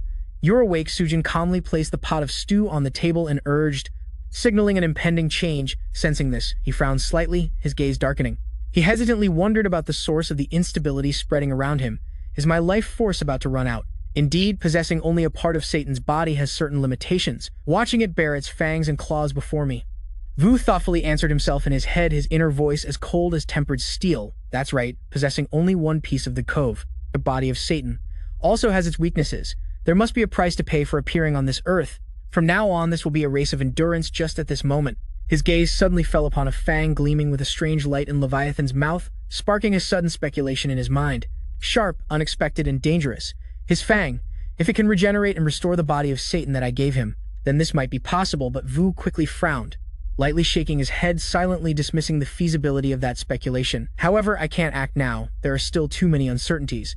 Dinner's ready. Come and sit down. Du Young saw her brother's expression and burst out laughing.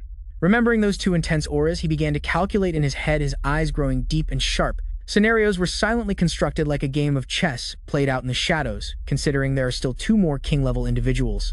I can't just carelessly expend my own power here while he was distracted. The gentle voice of Eel rang out, pulling Du's mind back to reality like a soft yet firm thread, keeping him from straying too deep into his thoughts. Amidst the chaotic scene, her low voice laced with a hint of worry sounded soft yet heavy. Like a warning amidst the raging waves, the situation doesn't look very good. We've finished dealing with things on our side. Is there anything I can do to help? Hearing that his pride was touched, causing Du's expression to darken, he gritted his teeth and remained silent, his eyes filled with hidden meaning and unwavering determination. On the other side, Eel was taken aback by his resentful scolding, both surprised and a little pained by his unexpected reaction. "Shut up, you pigeon. I can handle my own affairs," as if understanding something.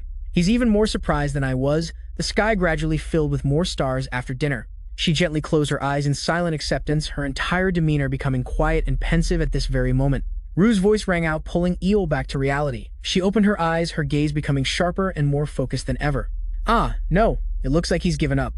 Vu helplessly covered his face and mumbled to himself in a voice full of frustration and fatigue. "All right," he slightly parted his hands, revealing his sharp gaze, then spoke in a cold yet determined voice. "I am asking for help. I also need a little assistance." As soon as he finished speaking, Io was stunned in surprise.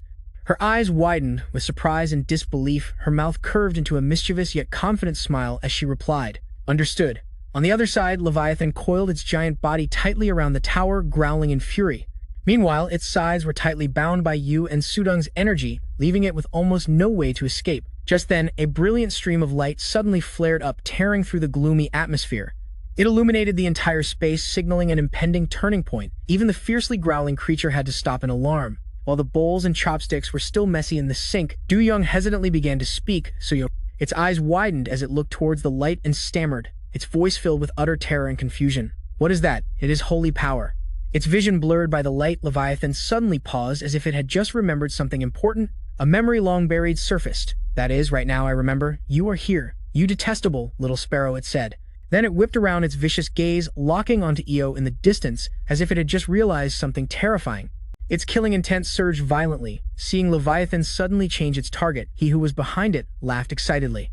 His eyes gleamed like a predator that had found its prey, and he immediately sprang into action without hesitation. "This bastard is distracted." Seemingly sensing the movement behind it, it quickly shot a cold glance back full of vigilance and murderous intent. At this moment, a considerable amount of energy gradually gathered in Yu's palm, a dim dark light enveloping his fingers. It swirled into a compressed point of terrifying destructive power. A second later, the dark sky flashed with hundreds of blazing red chains. Twisting powerfully like fiery serpents, they spread across the space with overwhelming power, all from a single wave of his hand. The sound from the TV was still broadcasting the news report. She continued, "Enter the gate they're talking about on the news." He quickly launched the series of blazing red chains, wrapping tightly around Leviathan in the blink of an eye, leaving it no escape. In an instant, the chains exploded, violently severing sections of Leviathan's massive body. It roared in pain and anger. Seeing this, Yu frowned wearily. He sighed and then reminded her in a serious and worried tone, "It is your turn, Io." She replied seriously while holding out her hands, silently channeling holy power as a mystical light spread around her fingers. "All right, ready for the next step." Suddenly, countless dazzling rays of light appeared in the air. They shot out like fiery arrows, piercing straight towards Leviathan with terrifying power. A series of explosions erupted along its body.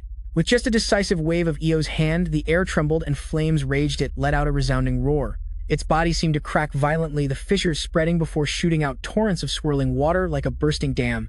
At this moment, Leviathan's pupils shifted slightly, its gaze hazy with doubt, as if it were silently questioning itself. And defeated all those high-level people. Du Young rested her chin on her hand, questioning him curiously, and got the elixir, then gave it to Mom to help her recover. Lucifer, cooperating with an angel. How could that arrogant lord of hell do such a thing? Its face darkened as it muttered in frantic denial, as if trying to fight against reality itself. A reality that suffocated its reason. No way, this cannot be real.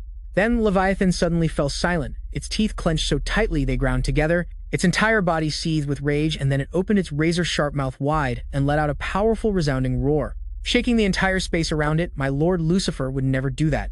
It cannot be real." Immediately after, before Leviathan's terrified eyes, Yu rushed forward like a furious storm surrounded by a blazing aura of energy. He shouted, shaking the very space, "Shut up, who said I was your Lucifer?" He raised one hand, concentrating every bit of compressed power. His face darkened as he enunciated every word like rolling thunder. Jigu shyly mumbled an affirmation. "I didn't expect this to happen either." The three of them sat together at the small, familiar table. Everything was the same except for Sujin's new appearance. Du Young held her head in frustration. I don't know if I should be surprised, happy, or terrified. Although I did have a good cry just now, then she pleaded in a small voice, I want the elixir too.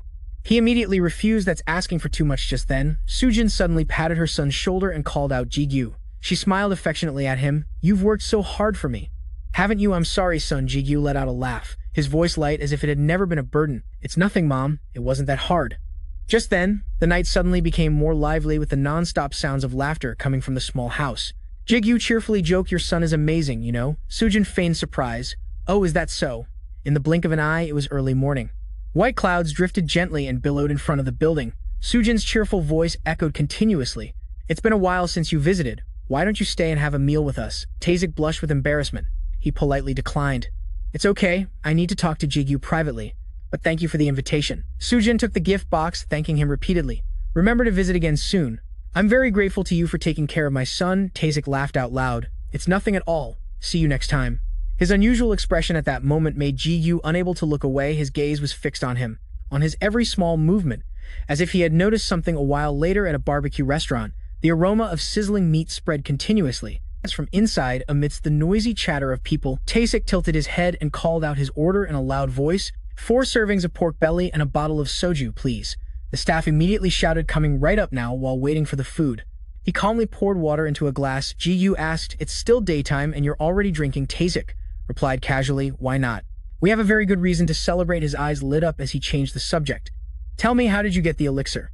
Tazik explained while drinking water. I had to hold myself back from asking you over the phone. However, faced with his question, Jigu just slowly began to speak first. His next words immediately made Tazik spit out all his water. Are you interested in my mom? The people in the restaurant heard the commotion and turned their heads to look, eager for gossip. Just then, he started trembling, unable to speak. What? Jigu kindly pointed out, your face is all red. He reached for a napkin. I've been suspicious for a while now. Jigu calmly wiped his wet face. I know you often take care of my mom when I'm away. And I know it's not at all because she's gotten younger, although you're being more obvious than usual today. Anyway, I support you too, he said casually. If mom ends up with someone like you, my dad wouldn't mind either. Just then, the restaurant owner brought the food over. Taishik hastily cleared his throat to remind him. Ahem. Thin smoke began to rise from the grill. He quickly changed the subject. Anyway, let's get back to what we were talking about. The elixir. Jigu picked up a piece of meat with his chopsticks to grill it. About that. Did you bring a soundproof barrier generator? Taishik was confused. I have one in the car, but what he complained wearily. It's a long and complicated story. The sound of meat sizzling softly on the grill, fat dripping onto the red-hot charcoal, combined with the rising white smoke, mingling with the story being told at the table. After understanding the whole situation, Taishik immediately became furious. What those bastards dared to do that. He lost his cool, stood up and shouted, give me their address. I'll go beat the crap out of them. Jigu, flustered, raised his hand to stop him. Calm down. What are you planning to do with that soju bottle? Then he rested his chin on his hand and sighed. Thanks for being angry on my behalf, but there's no need to get so worked up. I will defeat them with my own hands. Jigu clenched his fist resentfully and cursed, those damn Iron Guild bastards. Taishik seriously reminded his junior, hey, revenge must come from the heart. He hastily picked a piece of meat from the grill and stood up again.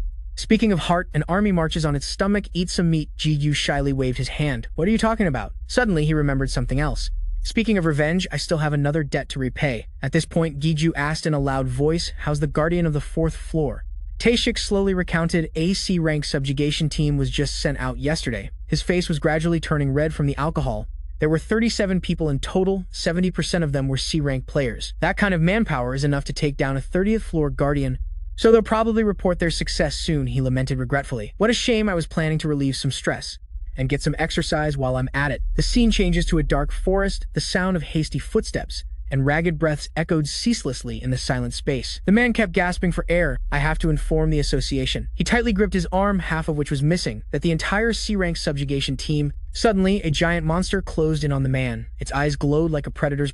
However, he remained completely unaware and mumbled, has been annihilated. As he finished speaking, a piercing, agonizing scream echoed, shaking the entire quiet forest. At this moment outside Gigu's house, a conversation could be heard from inside the black car. Our priority right now is to check on your and your mother's condition after drinking the elixir. This isn't something that can be done at a regular hospital. Seong-hun operated the tablet and didn't forget to reassure him, but don't worry too much, Taesin will help you take care of this. He also made another announcement regarding the Kim stone that came with the elixir reward. I've given half of the proceeds from it to Section Chief O. As you requested. Seong-hun tilted his head and smiled. He almost fainted when he heard the news. but I told him it was your wish so that you would no longer be in his debt, and he reluctantly accepted it. Then Seong-hun smoothed out the report. Let's see, after taxes and miscellaneous fees, there's still about 20 million. He then brought up another matter. Considering you want to move to a new house with your family, I've looked into a few places north of the Han River. Seong-hun held up the tablet displaying a map. As per your family's request, I've narrowed down the scope, so you just need to make a decision. Do you have any questions? Jigu stared for a long moment, his lips moving but no words coming out. Finally, he shook his head. No, I understand. But why are you now also choosing the house we're going to move into? Seong-hun was surprised. Is that your only question? He tapped something on his phone screen and explained, as per Section Chief O's assignment starting today, I will be your personal assistant. Seong-hun held out his phone number, his voice very cooperative. I look forward to working with you. Jigu waved his hand in confusion, unable to help but wonder, is he always like this? The scene changes to Dongdaemun Alley. The sky had gradually turned an inky purple. At this moment, both of them were pulling suitcases outside. Seong-hun spoke hesitantly. I've prepared it according to your instructions, but what do you plan to do with this? As he said this, he glanced at the pile of suitcases. This $8 million in cash. Jigu bowed his head and explained, some of the equipment I bought was destroyed, so I'm going to pay off my debt and buy some new equipment at the same time. Seong-hun asked in shock, exactly how much did they cost? His next words were like a thunderclap. $3.5 million. He gave to single. Huh, echoing in his mind. Jigu recalled wearily, that old man was crazy enough to let me run up a $3.5 million tab without hesitation, but I guess I'm crazy too. When I accepted without a second thought, Ji-chun nonchalantly announced that item costs $3.5 million, sir. Then I looked again. I don't even know what I was thinking, but I managed to get it. In the end scene changes to Ji-chun's house. The back door is ajar, smoke and fire from the furnace spread hazily. Each piece of glowing red coal crackles with a flickering red light. Then a bright light bursts from the iron ingot, shooting out sparks. Ji-chun relentlessly swung his hammer, each blow landing decisively. The sound of metal clashing echoed amidst the hazy smoke swirling around the forge. Misu suddenly ran in from outside. Grandpa, we have a visitor. Weapons were hung neatly on the wall. Ji-chun replied softly. A visitor? Seong-hun turned towards the stairs and instructed. I'll be waiting upstairs. Jigu nodded. Thank you. Just then, Ji-chun called out from afar. So it's you. He slowly walked forward. It's only been a few months, and I almost didn't recognize you. Jigu also smiled. Hello, sir. He calmly approached and asked, are you well? Ji-chun nodded and replied, of course, I also received the money you sent through the association. He playfully raised his hand, though it was a little short. Jigu scratched his head awkwardly. I'm sorry. Then Ji-chun smirked. I was just kidding. Anyone who saw the accompanying letter would know it was basically a will. He looked up and continued to be honest. I didn't think you'd come back alive. I was planning to treat it as condolence money for you and write off the debt. Jigu chuckled. I'm here to pay the rest. Right. Ji-chun said calmly. Well, if you insist, I'll gladly accept it. Then his gaze suddenly turned serious. Ji-chun's gaze was fixed on Jigu's thin shirt. Ji-chun asked vaguely, Is Gran Hurt dead? He calmly admitted, yes, it saved my life, and then disintegrated. These words from the other party made Ji-chun ponder for a long time. A few minutes later, he raised his eyes and said, well, that's what it was meant to do, so there's no reason for me to be sad. But the life of a piece of armor is still quite sad. Night gradually fell in the small alley. The gentle light from the moon illuminated the entire sky. Ji-chun's calm voice rang out, will you tell me about its final moment? Morning at Jigu's house, the sky was clear and blue. A gentle breeze swept by, carrying a cool, fresh breath of air. Du-dung called out from inside. Mom, Appa, where are you two going? Jigu exclaimed in surprise. You're awake. He slowly explained. I told you yesterday. Mom and I are going for a checkup today. Du-dung was still dazed and sleepy. You did. As soon as she rubbed her eyes, her gaze suddenly sharpened. Du-dung looked at her brother in shock and yelled, did you get taller? Jigu was confused. What scene changed? The sky began to show warm rays of sunlight now at the company's locker room. Seong-hun kept exclaiming, wow, Kim Jigu, I thought you were a model or something. Why don't you become a celebrity? At this moment, Jigu was slowly taking off his shirt. His broad shoulders and bulging muscles gave off a sturdy feeling. He shyly protested, stop it, stop it. Seong-hun continued to ask, how did you grow 3 centimeters overnight? You also gained a ton of muscle. That elixir must be good stuff, he whispered. Can I have a bottle? Jigu silently recalled Du-dung's words. I want a bottle too. He laughed. My sister said the exact same thing. After speaking, Jigu's gaze quickly became profound. He thought to himself, it might not look like much, but this is a huge change. Even though I worked out like crazy, my muscles have already reached their limit. A system notification appeared. Your limit has been readjusted. Jigu wonders, I guess this is what readjusting the limit means. Ru chimes in teasingly, Master is still a weakling after all. He quickly cuts Ru off. Shut up. Just then, Seong-hun announces that his test results are in, starting with the stamina test results. If this were 25 years ago, he turns his head with a teasing smile. You would have broken 6 world records in every Olympic category. Jigu asks why 25 years ago. He slowly puts on his outer jacket. What about by current standards? I don't even watch the Olympics. Seong-hun nods. Right, well. Then he continues to smile. You're about rank 10. Jigu's lip twitches. Are you trying to pick a fight? Then Seong-hun's eyes suddenly light up strangely. He leans forward and points. Player Kim Jigu, don't be surprised. He has a confused look on his face. What? Seong-hun whispers your magic power and mana control are. Then he suddenly shouts SS rank. You have the potential of a high ranker. However, in response to this exclamation, Jigu is completely speechless. Okay? Seong-hun exclaims in amazement. You're a bit too calm. He says confusedly, but you told me not to be surprised. Seong-hun throws a fit, waving his arms and legs. Be a little surprised. I said high ranker.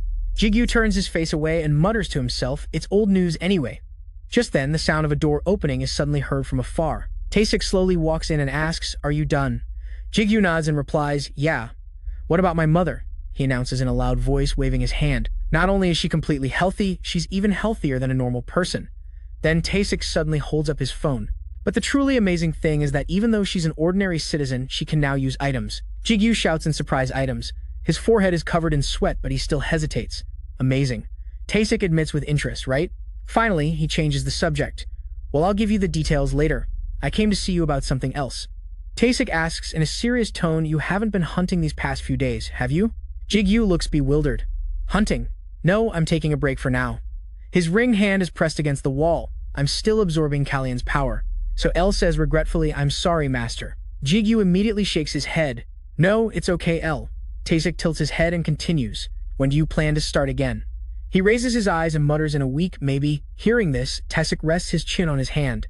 His eyes are filled with a complex emotion. Finally, he makes a deal. Then let's set aside some time for next week. Jigu is confused. Why? Is something wrong? Taesik opens his mouth to explain. We've lost contact with the C-rank subjugation team. He slowly adds, we're forming a B-rank team to dispatch next week. Jigu hesitates. So you mean? He immediately cuts him off. That's right, the 4th floor guardian hasn't been caught yet. His words make Jigu's jaw drop. Taesik suddenly stops. But that's not the important part. His face gradually becomes grim. It seems that Bastard can hunt players to grow stronger.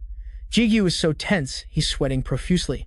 In contrast to that atmosphere, Seong-hun sitting in the back thinks to himself, I want to join the conversation too. A B-rank subjugation team.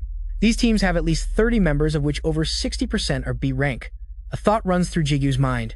But I player Kim Jigu, my rank after drinking the elixir is. At this point, the atmosphere immediately deflates. Of course, I have no rank. A moment later, in General Manager Taesik's office, Taesik reminds him in a serious tone, go take the official rank evaluation. Now you don't have to worry about not being able to use equipment anymore. He gently encourages him. Although your physical attributes might only be classified as D rank, but if we include your potential, you'll easily reach B rank. Jigu slumps over the table in frustration. Then he points and explains, but B rank means I have to be over level 100. From the high school textbook, Players in Society. The problem is I'm still at level. Are the ranking criteria being this general okay? Isn't it too vague if you include potential? Taesik opens his mouth to answer. We might call it potential, but mana capacity and its application are directly related to practical combat skills. He then gives an example. Look at the irregulars. Their level doesn't matter. Right? Taesik continues. The general consensus is that level isn't actually important. What's important is the stat increase with each level up. Besides, nowadays we can't even know other people's levels due to privacy issues. Jigu asks a question. If I take the evaluation, I'll attract attention, right? Taesik nods. A little. The bloodthirsty guy who couldn't level up suddenly becomes a B ranker. Of course it'll stand out. Jigu says annoyed, I told you not to call me by that nickname. And you even added to it. At this, Taesik bows his head grimly. You're going to cause some controversy one way or another. We can't stop the press from calling you the player with the potential to become a high ranker. What, you don't like it? Jigu quickly explains it's not that I hate becoming famous, but the Iron Guild is definitely still watching me, so I don't want to attract attention. His words make Taesik hum thoughtfully for a long time. I think you're being overly cautious, but I respect your decision, he continues. However, I can't just grant you a rank myself. I don't have that authority.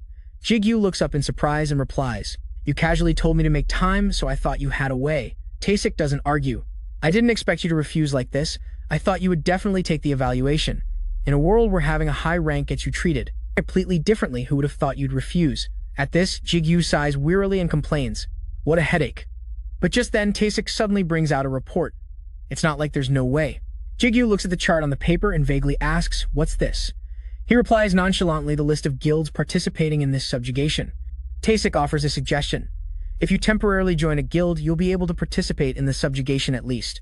I can also act as an intermediary and introduce you to the guilds. Jigu doesn't feel any hope at all. Who would accept a complete stranger?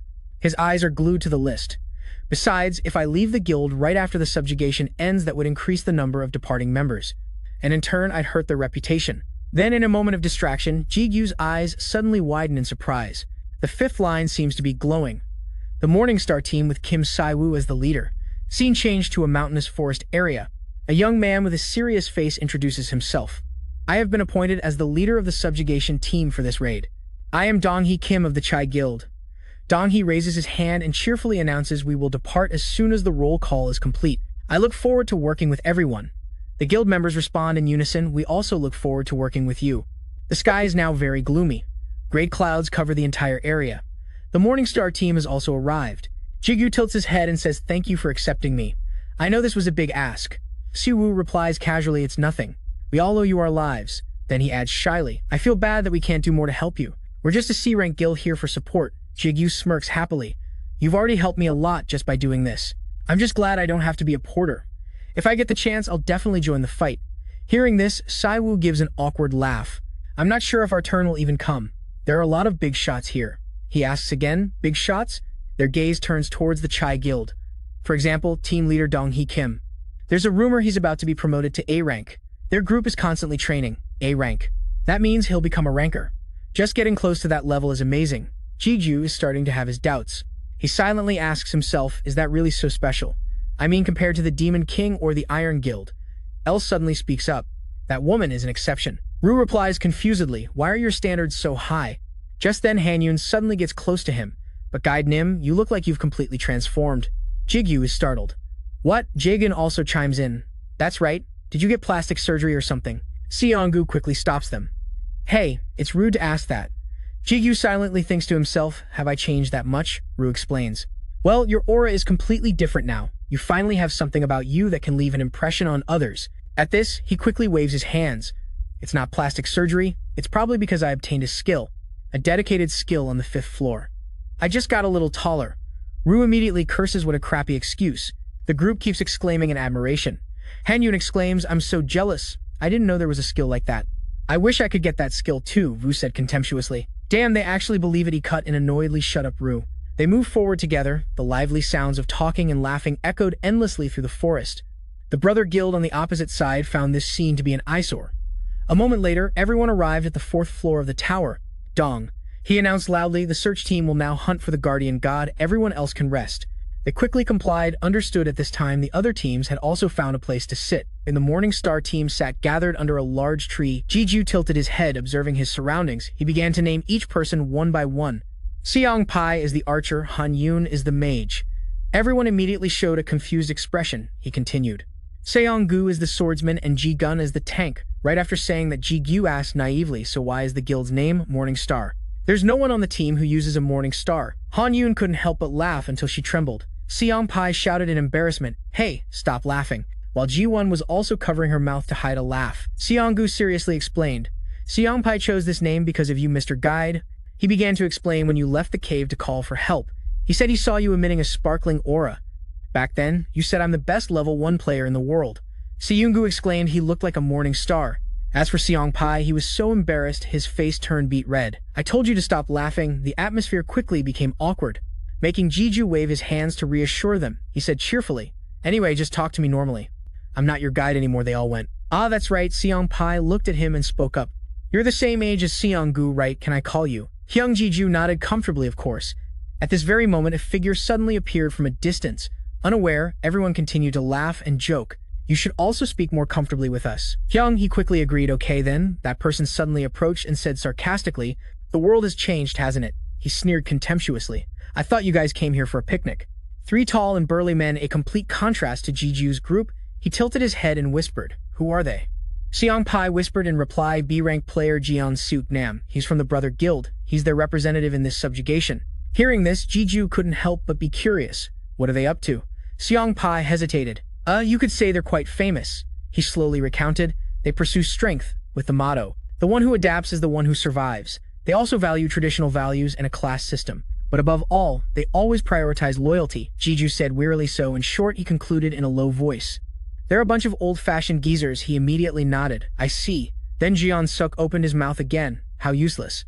He looked at his companions and chuckled continuously. I guess this is all C-rankers can do. Jigun's face darkened as he prepared to stand up. What did you just say? But Han Yun beside him put out a hand to stop him. Just ignore it, Jigun.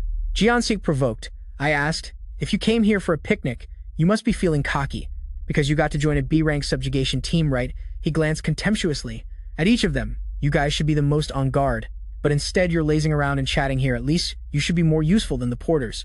The whole group gritted their teeth. No one spoke. Only Jigu's face suddenly darkened. Jian-suk snorted in annoyance. Worthless trash. Then the group turned and left. Let's go. At this moment, Seong Pai spoke up awkwardly. I'm sorry, Hyung, because of us you. He saw Jigu looking down and immediately fell silent. Then Seong Pai continued to call out loudly. Hyung, at this very moment, a dark aura suddenly radiated from behind, making Dong. His face turned pale. He sensed something was wrong. He immediately turned to look at Jigu's face, which was now as black as ink. While his eyes lit up, emitting a hazy purple smoke, El hurriedly tried to calm him down. Master, please calm down. Ru also chimed in. Are you planning to kill someone? The deep resentment in Jigu's eyes forced Ru to speak up. Suppress and control your emotions. Jigu lost control and clutched his chest. What is this? I knew this was annoying, he thought to himself, but I didn't expect it to be this annoying. It's like an after effect of torture, isn't it? Just then, a voice suddenly rang out from afar, making him freeze. What's going on? A figure appeared right in front of them. Dong, he remarked seriously. It seems something has been disturbed. Jigu stared at him tensely. Aren't you going to interrogate me? Jigu calmly explained. As the subjugation leader, I need to understand the situation. He nodded. Yes.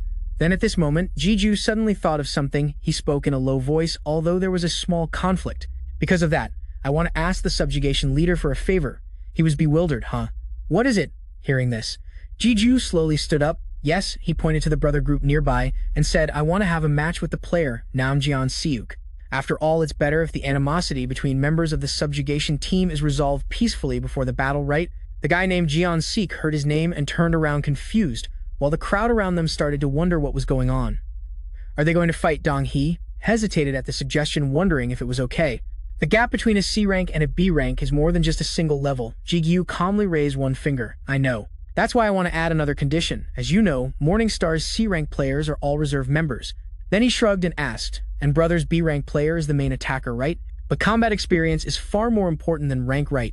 Finally, Jigu made a bold proposal. If I win, I want our two teams to switch places. CEOP hesitantly called his name. Jigu continued in a low voice. I'm sorry for not consulting you first, but please trust me this one time. From a distance, John Suk kept sneering. Wait a minute, who are you to decide things on your own? Ridiculous. You're no help to us at all. Why should I do that?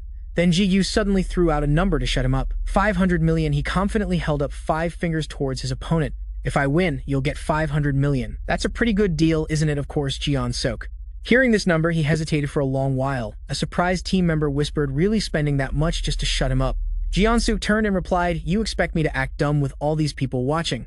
Finally, with his hands on his hips, he declared loudly, well then that's a steal. It's not like I can lose anyway.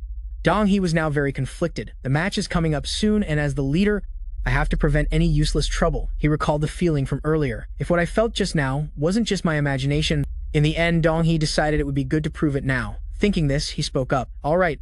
As the leader, I agree. A moment later, the crowd formed a circle around Jigu and Jian Sek, who were facing each other. Dong He laid out the rules, no weapons and no lethal attacks. The match ends when one side gives up. CEOP looked at him hesitantly, about to speak, but then stopping Jigu sensed his worried look and immediately gave a reassuring nod. Then he turned and asked Lu, is this distance enough? He replied in a low voice. It is. Lu continued to remind him. For the ability to develop, the bond's range will continuously expand. L worriedly warned, Master, please be careful. Jian Suk spoke contemptuously, but if it ends too quickly, it won't be any fun. Then he confidently beckoned, come on, bring it on.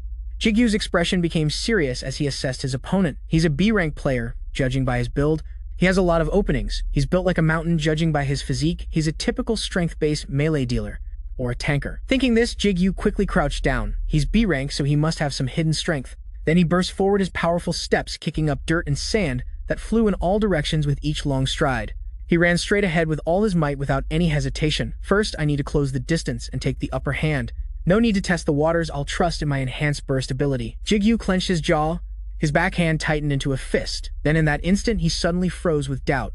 A series of questions flashed through Jigu's mind. He's not even flinching. He must be confident in his defensive power. Or maybe he has an instant counter skill. He silently cursed himself. Crap, it's too late to pull back my fist now. When he counterattacks, I have to dodge fast to prepare for my next move. With that in mind, Jigu still threw the punch straight at his body as planned. A dull thud rang out. The moment the blow landed, Jian-suk's face twisted in pain. His expression left Jigu momentarily stunned. Finally, his huge body collapsed onto the hard ground. Jian-suk was trembling and foaming at the mouth in pain. The browser team members were also completely shocked by the scene. Dong-hee was no exception. His jaw dropped as if he couldn't believe his eyes. Finally, Dong-hee came to his senses and announced loudly, "The winner is player Kim Jigu."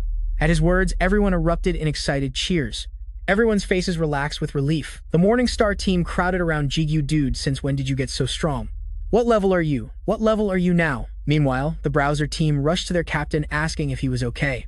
The corner of Dong-hee's mouth twitched as he thought to himself, "I was just watching that last attack and I couldn't even follow it." He looked straight at him calculating. Player Kim Jigu might just be the biggest variable in this subjugation. This time. Just then, someone suddenly ran up from the distance to make a report. Subjugation team leader Dong-hee looked bewildered as he heard the news. The search party is back. Just then, the group appeared bent over and out of breath. They were completely exhausted. The air in the forest suddenly fell strangely silent. Scene changed to the city.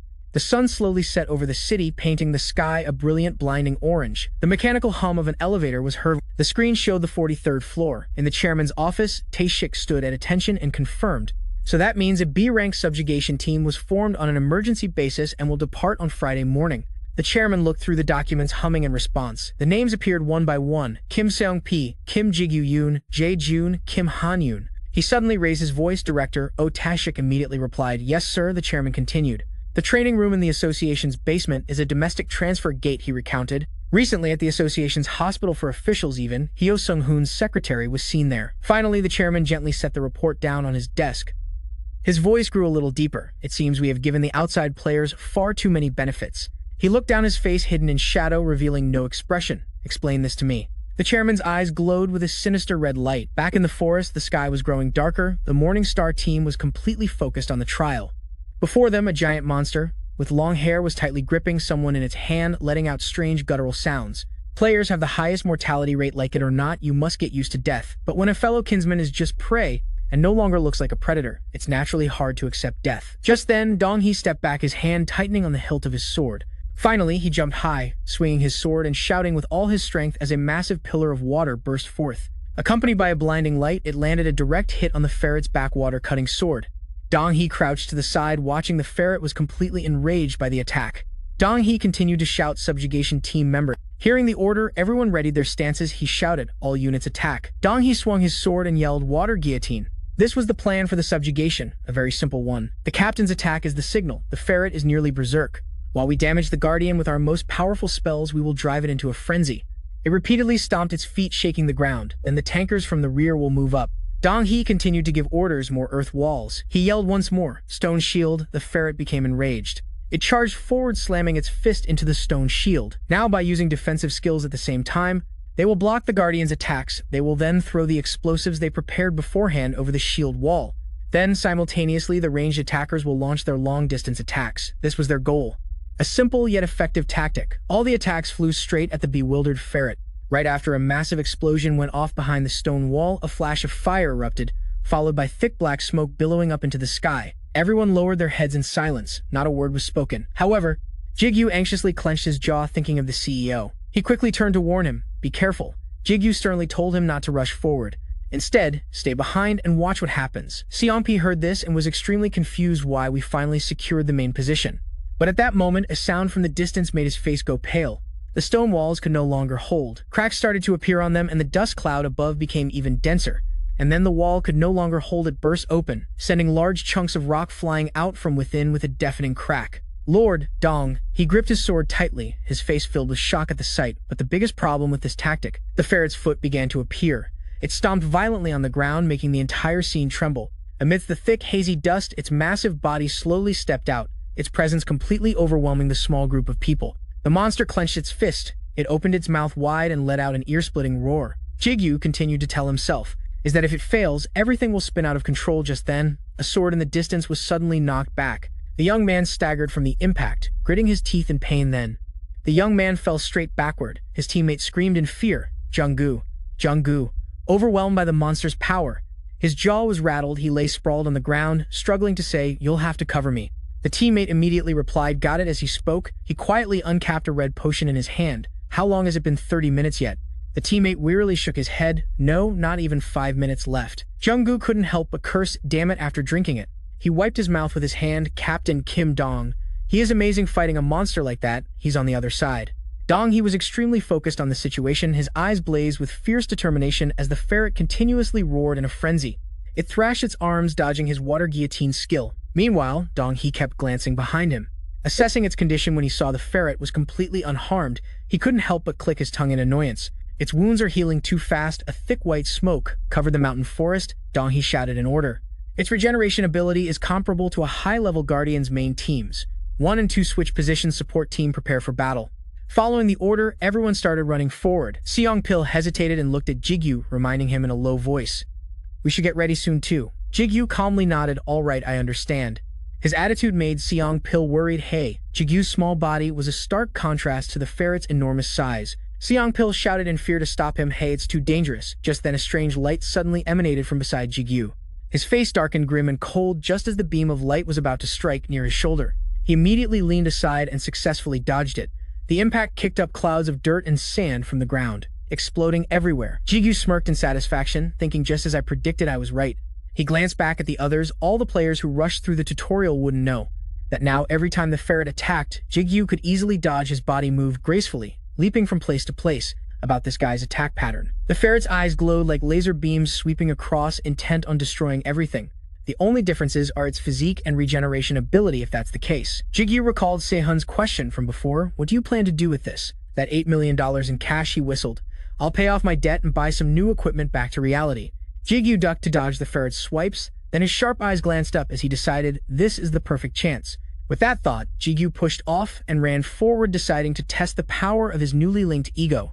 In that instant, Jigu darted around like a flash of lightning, running back and forth. The ferret could only turn its head, unable to keep up with his movements. He relentlessly swung his sword, slicing through the air. He left brilliant streaks of light in the air like sharp sparks cutting through the darkness. The shoes on Jigu's feet glowed continuously, helping him move more easily. A system notification appeared. Skill. Haste gradually increases speed for 5 minutes. Maximum speed can be reached after 3 minutes. The ferret was now visibly enraged. Long gashes appeared all over its body, continuously oozing a black fluid. The 2 young men standing nearby were stunned. Dong, he was also speechless. His mouth agape. "What the—" Just then his eyes widened as if he had realized something. "Dong," he urgently shouted, "Jigu. Its regeneration rate is abnormally high. We should land 1 deep blow rather than many shallow ones." He continued to shout his advice. "It looks like this will be a battle of attrition, so you should conserve your strength." However, at that moment the sight before him made Dong he pause. Its regeneration has it stopped. The necklace on Jigu began to glow brightly. System notification. Mana regeneration increases mana recovery rate. Critical wound slows and reduces healing ability. The ferret collapsed to the ground, wheezing and struggling to breathe. Then the ferret suddenly shot back up. It violently swung its fist forward, creating a raging whirlwind. The 2 young men looked at each other, confused. What's wrong with it? Did its attack pattern change? Jigu observed in silence. Thoughts raced through his mind. This move isn't something as impressive as a pattern change. It's simply a low-level monster cornered and in its death throes.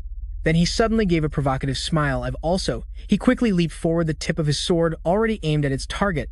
Jigu's eyes shone with determination. He thought, "I can predict these things." Just a moment later, Jigu landed a flurry of slashes on the ferret. Its body was quickly covered in long gashes. When he was done, he quickly jumped down. The members of the Brother Guild who witnessed this were all stunned. Jigu firmly planted his feet on the ground to stop. His sword was now emitting a brilliant light. Seizing the opportunity while it was in pain, Jigu leaped up and slashed it across the chin. Pillars of electric fire erupted along the sword's path. They surged violently, as if to incinerate everything. The surroundings immediately fell into a strange silence. Jigu landed back on the ground, keeping his distance. The ferret's entire body was continuously spraying a murky, dark fluid. Then he jumped away again, leaving only a wisp of smoke behind with a serious expression. Jigu rushed forward at the speed of light. He stared at it silently, calculating his path. A horizontal sweep is too obvious. However, if it reveals even a small opening, then no matter how many levels it gains, it's still just a dumb beast. Thinking this, Jigu confidently rushed forward. "It can't scare me one bit."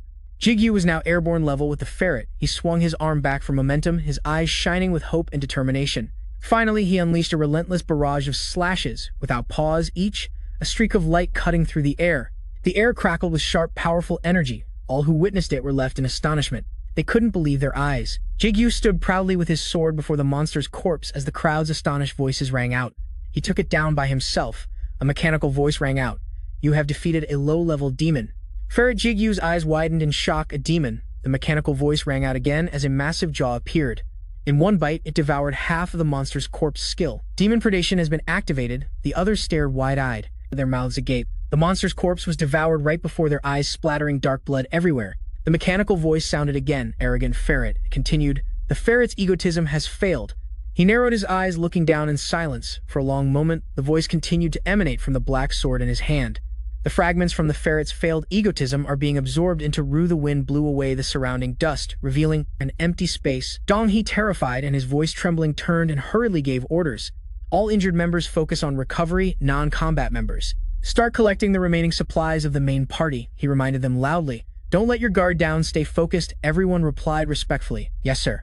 Dong. He walked up behind Jigu and said in a serious voice, Player, Kim Jigu, may I have a private word with you? With a tense expression. Jigu glanced at him. The two walked to a more private spot. Jigu looked at Dong He, feeling bewildered. He thought to himself, is he going to question me about the disappearing corpse? A guardian's corpse is very valuable after all. But he frowned, feeling a little worried. Now that all the spirit stones and items are gone, he's probably going to blame me. Jigu narrowed his eyes, quickly reassuring himself, but no, he doesn't have any proof. Besides, the whole thing was quite unusual, so he can't just jump to conclusions. He and Dong He stood alone in a corner under everyone's scrutinizing gaze. Jigu thought if that was the case. Dong He raised his hand with a serious expression and said, Let me be blunt, do you want to join our boys' guild? Jigu's face was calm, but inside he was overjoyed. So they're trying to recruit me. I knew they were interested, he hurriedly expressed. I'm very grateful. But I don't plan on joining any guild right now. Even the group I'm in is just a temporary measure to be able to participate in this subjugation. Dong He smiled, his voice tinged with regret. I understand, what a shame. As he spoke, he reached into his pocket for something. Anyway, I still want to maintain a good relationship with you, Jigu. He held out his business card and said, if you change your mind, boys, guild, vice guild, Master Kim Dong He, or need help, just contact me.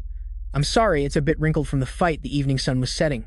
Their voices echoed outside the tower. Good job, everyone. Thanks for your cooperation. Jigu glanced to his side, smiled slightly, and asked, Can I ask you something? Seong-pi answered in surprise, Yes, sir. Jigu asked doubtfully, I didn't ask before because I was afraid of upsetting you, but why didn't you join Sukyu's Kim guild while the two were talking? Seong-gu and Han-yoon were discussing what to eat. Soup? Forget it, Jigu commented enthusiastically. You could easily get in. You have more than enough potential. You don't lack connections either. You could be exceptionally successful if you joined. He laughed and replied, it's nothing special. Seong-pi smiled, his tone full of confidence. It's just that I don't want to be accused of nepotism, and I'd rather achieve everything on my own. He calmly asked back, What about you? Jigu was startled and replied me. Seong-pi said cheerfully, whether you were a guide or now. I feel that Suku would still send a recruitment offer to someone as capable as you. He fell silent as if he was thinking about something. He looked up at the fiery sunset sky and smiled lightly. It's nothing special. Han-yoon looked at the two of them doubtfully. What are you two talking about so seriously? Seong-gu said cheerfully. Let's go eat. I know a really good place. Jigu smiled and declined. Sorry, maybe next time I have something to do. He glanced at everyone, waved, and said, I need to go home and pack. Seong-pi said in a sad voice, That's too bad. Seong-gu said, see you later. Then Han-yoon said, Thanks a lot for everything. Jigu cheerfully waved his hand. I'll call you guys after I'm done. See you later. He took his phone out of his pocket and said in a low voice, All right, I was told to call CEO Hyun after I'm done. Hot Secretary Ha Ji-gyu was a bit surprised as he looked at his phone screen. A message from Tae-shik. He opened his phone to look at Tae-shik's message. Hyun, call me after the subjugation is over, okay? The lights from the tall buildings illuminated the city in the quiet night.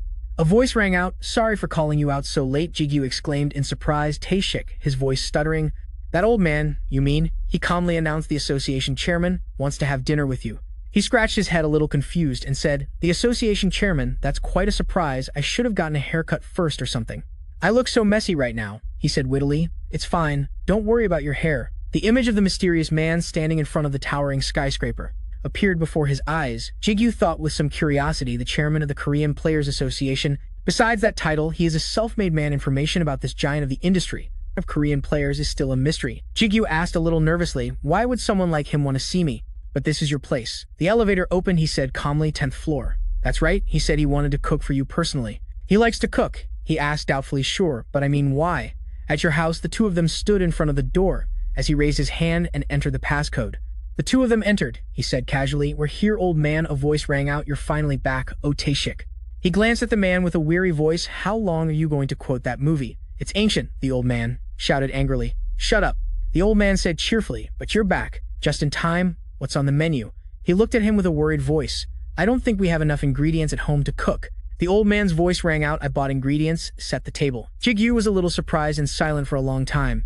He thought in amazement, so that's the chairman of the Korean Players Association, Taegu, wearing a pink apron, standing by the stove with his hands on his hips and an annoyed look. He said, clean the whole house too. It looks like a pigsty. The old man held out his hand enthusiastically and said, so you're the player Kim Jigu, he said cheerfully. It's a pleasure to meet you.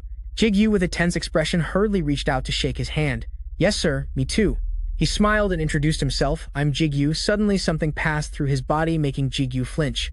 He could feel the man's powerful aura. The man introduced himself. I am Taegu, chairman of the Korean Players Alliance. Jigu gritted his teeth with a serious expression, thinking with such heavy pressure it's not for nothing that a person becomes a leader of a group of people with superpowers. Taeshik frowned, looking at the two, his voice suspicious. Easy there, old man, what are you doing? Jigu exclaimed in surprise. Huh, Dad? His surprised voice echoed throughout the building. Dad. A delicious meal appeared on the table. Everyone said, let's eat, thanks for the meal. Jigu picked up some food with his chopsticks and put it in his mouth as Taegu glanced at him, smiled, and said, I've heard a lot about you from Taeshik. He narrowed his eyes, his gaze flashing with sharpness in a low voice.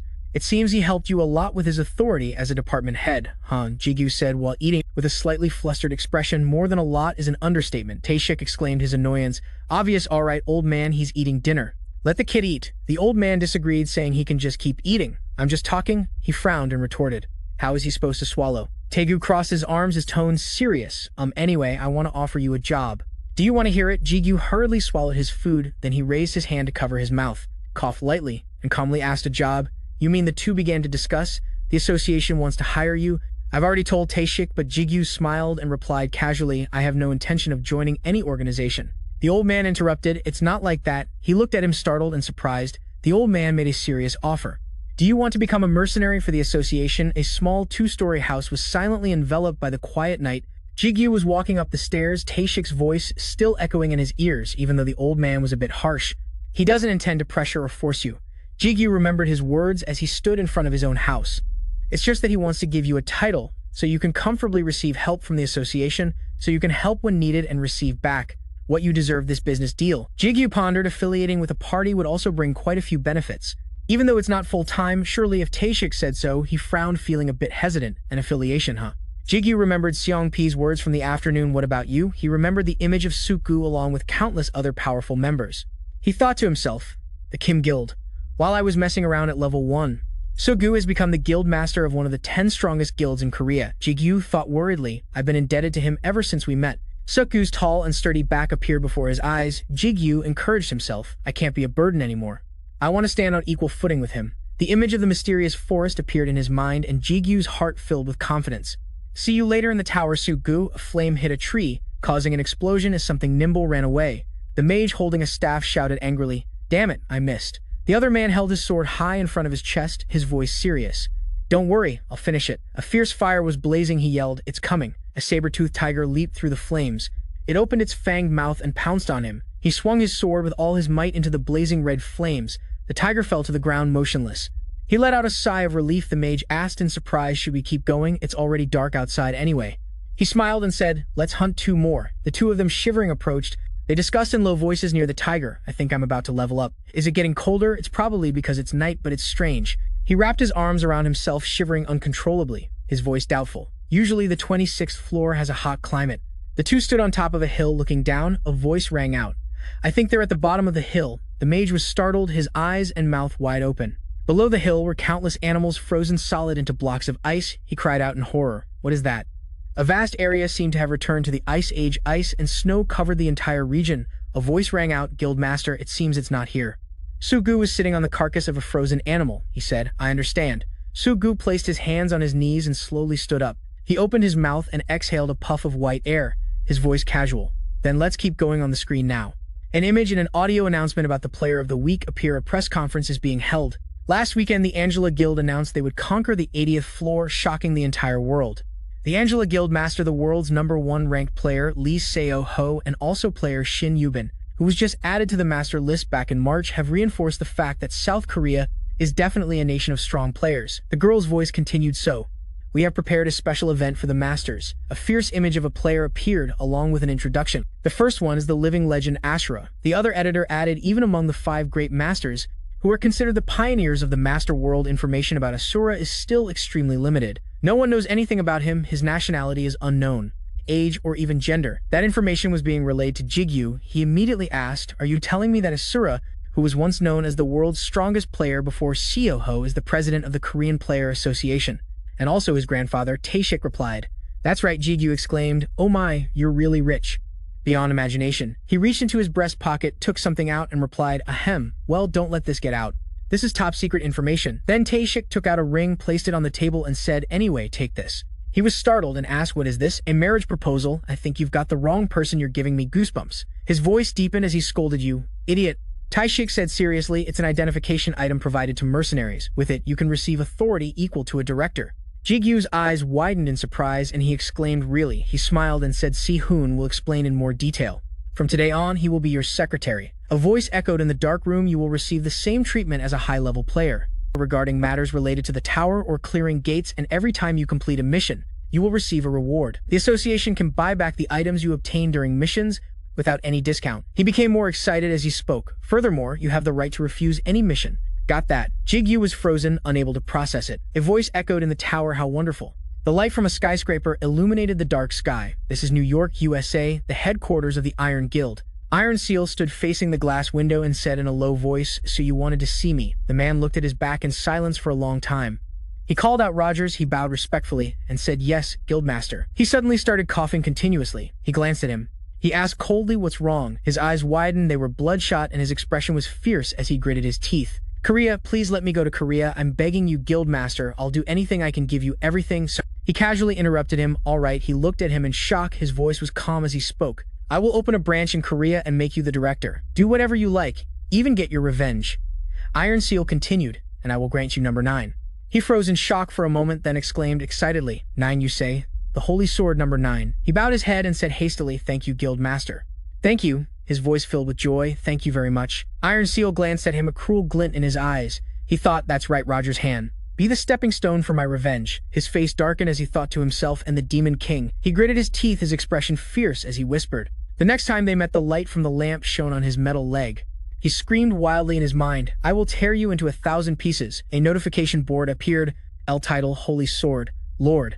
Level 80, 9 strength, 100, 30 dexterity, 100, 32 stamina, 100, 47 magic ability, 100, 22 accessory skill. The Holy Sword Lord can reflect 5% of damage received from holy swords and can absorb any holy sword of a lower level than Canlian. Can prevent death from a single blow when at full health, a one-time effect.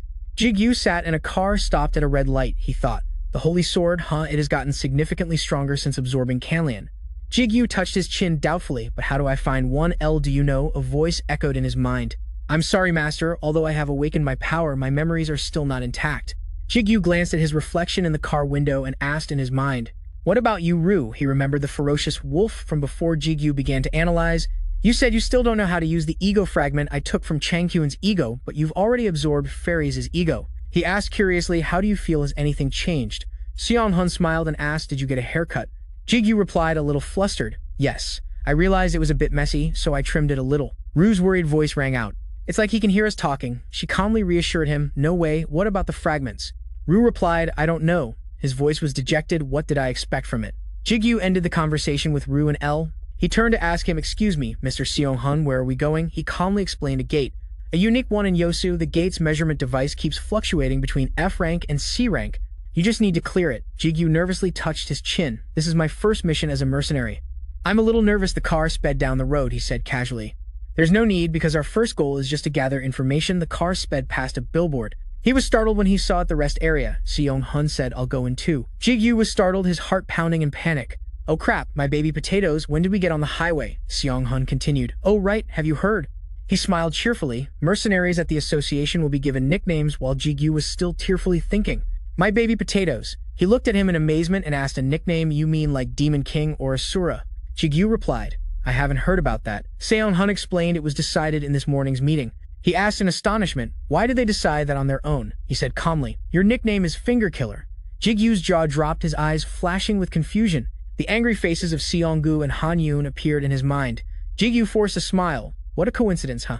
The kids are going to love this. Seong-gu couldn't help but laugh out loud. Jigu shouted angrily, why are you laughing? The road ahead was blocked by a barricade, a space gate emitting a purple light, and appeared in front of everyone, while Jigu was eating a fishball. Then a voice rang out, startling him. Mr. Finger Killer, it's an honor to meet you, a man said, bowing respectfully. I am the director of the Player Association in Yosu. Jigu hastily replied in a panic, I get it, please raise your head. He blushed and said shyly, you can just call me by my name. Seong-hun couldn't help but laugh out loud.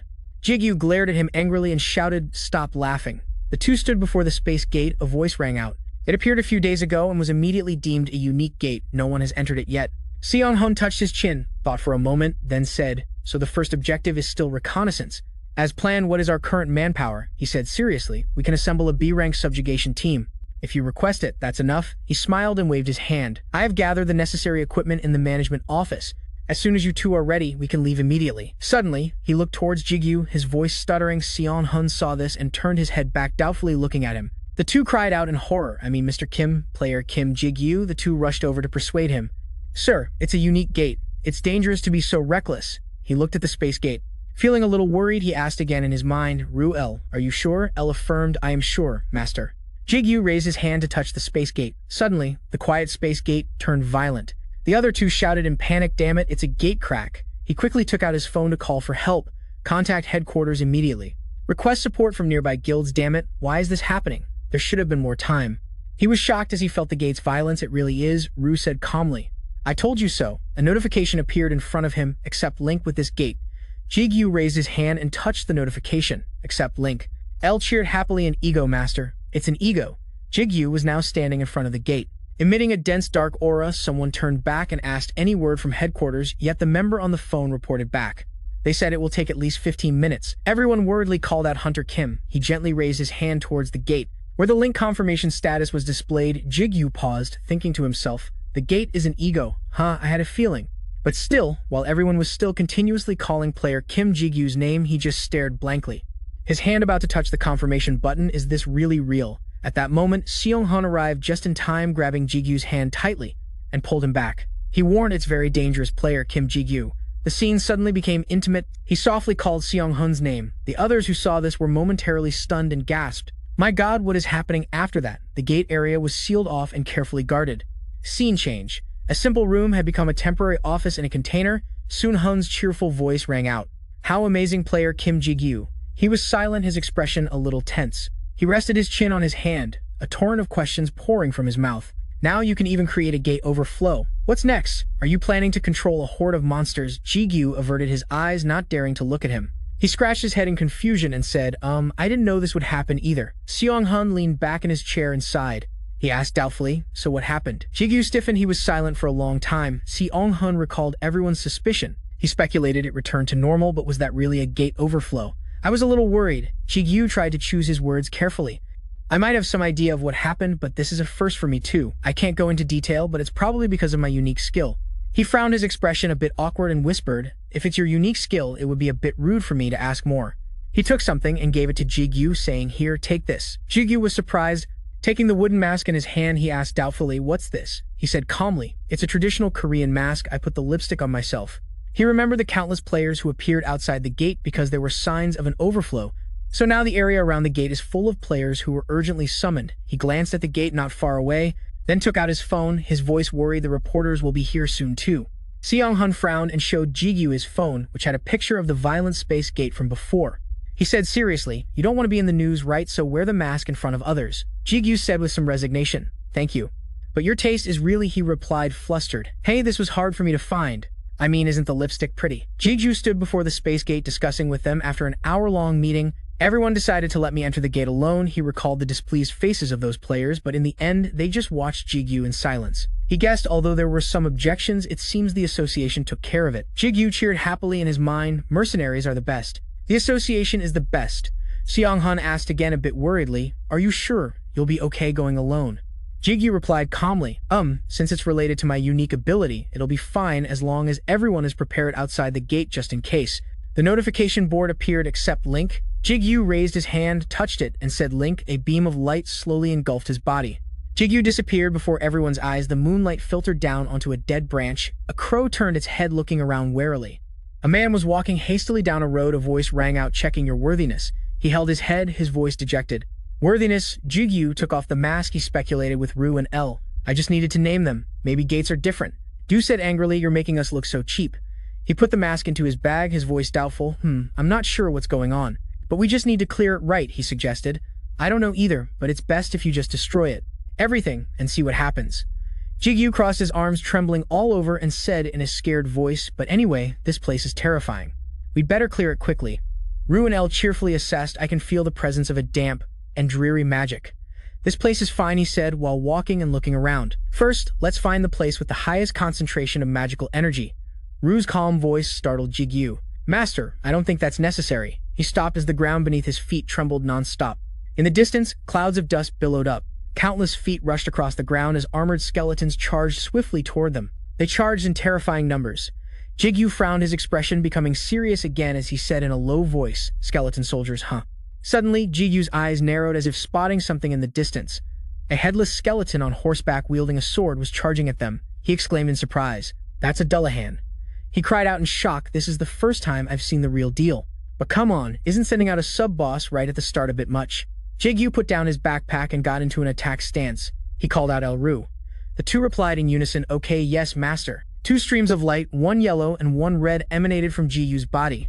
He charged fiercely at the skeleton soldiers, picking up speed. Wherever Jigu passed, skeleton soldiers fell in droves. Countless purple gems dropped to the ground. He said doubtfully. Usually, in a situation like this, Jigu jumped up, swung his sword, and said, You're supposed to go for the leader's head first. He called out doubtfully, but master, it doesn't have one. An ancient axe traced a circle on the ground as a skeleton soldier raised it to block his sword. The scene shifts to a gloomy cemetery filled with a deathly aura. Jigu stood before the entrance to the king's tomb and said doubtfully, something is very strange. He asked doubtfully, what is it? He replied, the skeleton soldiers are one thing. He recalled how easily he had defeated the Dullahan. Du continued to analyze, but even the sub-boss, the Dullahan, they were too weak compared to the magical power this gate is emitting. Jigu asked worriedly, that's right, they're weaker than I've heard, but so what? He flinched and looked in a certain direction. Jigu gazed doubtfully at the largest tomb located in the center of the cemetery. Behind the headstone was a coffin. He said calmly, looks like this is where the boss will emerge, huh? The coffin lid suddenly flew open. A plume of green smoke billowed out. Du warned anxiously, be careful, master. The coffin lid crashed to the ground. As the green smoke rushed out, Du asserted there must be a reason for this. A reason why that Dullahan was so weak. Du's sword glowed with a brilliant red light. Jigu frowned fiercely and charged forward. Du stammered, for example. The green smoke gradually dissipated, revealing a withered hand. A skull appeared before his eyes. The entire lich monster emitted a green smoke and appeared in front of him. Du's voice trembled. He had a bold thought. If all the magical energy dispersed through the gate is concentrated inside this boss monster, the monster opened its mouth, making a wheezing sound. Jigu frowned, filled with doubt. It should only appear in high-level gates or from the 60th floor and up. He took one step forward, getting into a stance and waiting for an opportunity to strike. His mind was in turmoil. King Andres, the necromancer. He opened his mouth, his voice deep and somber. So you are the one who wishes to become my master? Jigu's eyes widened in amazement. He asked doubtfully, how? He replied slowly, I will ask again. He raised his hand, his voice low, are you the one? He pointed at him, asking, who wishes to become my master? Jigu stared at him in horror, his face a mask of disbelief. How can the gatekeeper have the system's voice? He raised his hand, pointed at him, and asked, I will ask one more time. Are you the one? Two bright red beams of light shot from his eyes as he continued. Who wishes to become my master? Jigu frowned, utterly confused. Why does this gatekeeper have the system's voice? He shouted with a defiant look on his face. That's right, I came here to master this gate. Jigu said arrogantly. Then let me ask you, are you the gate? The creature whispered, the gate? He paused, clicked his tongue, and replied, that's right, the gate. I am the master of these abandoned ruins. He thought in amazement, its voice.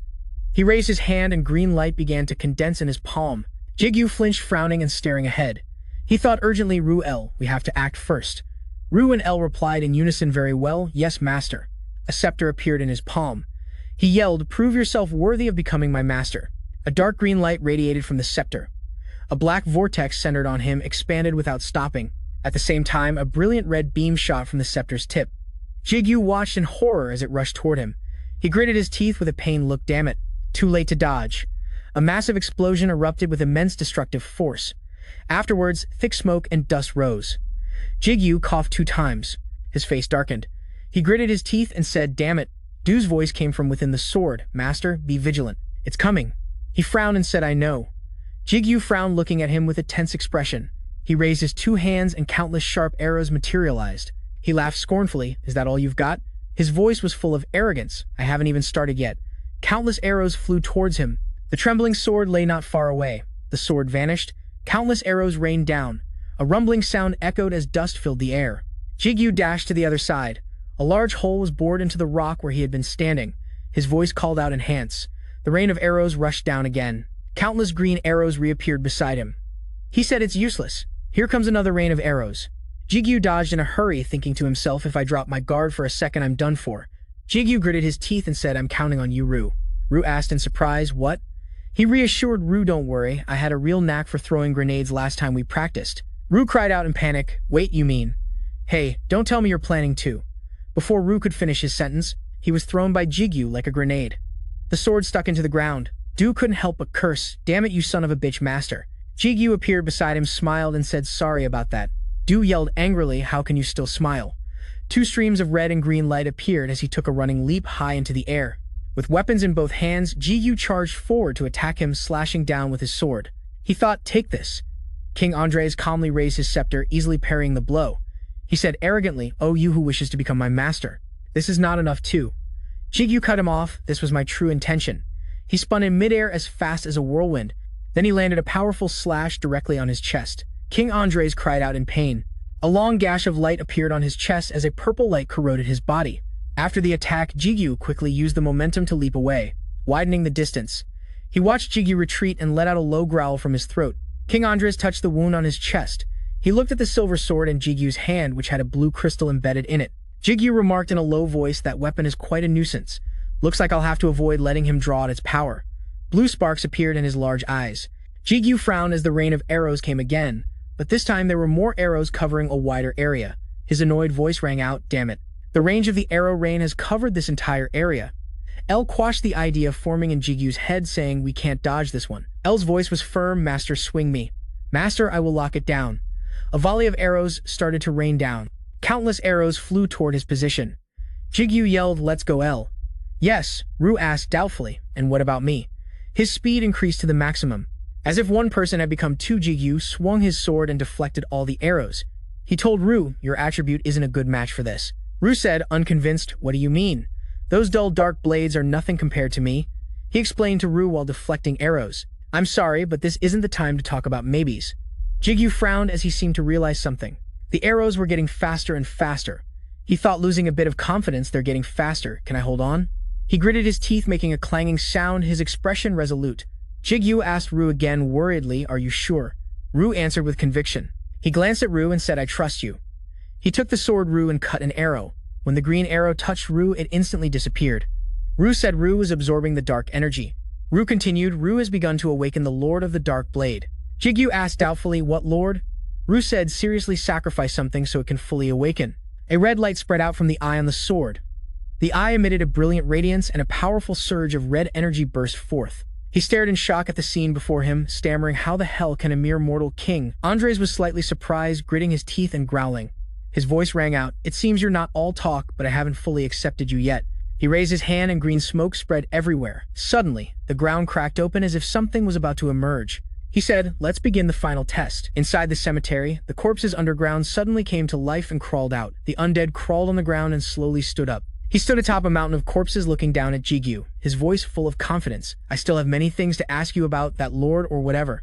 But it seems I don't have much time for that now, huh?" A pair of glowing red eyes opened on the mountain.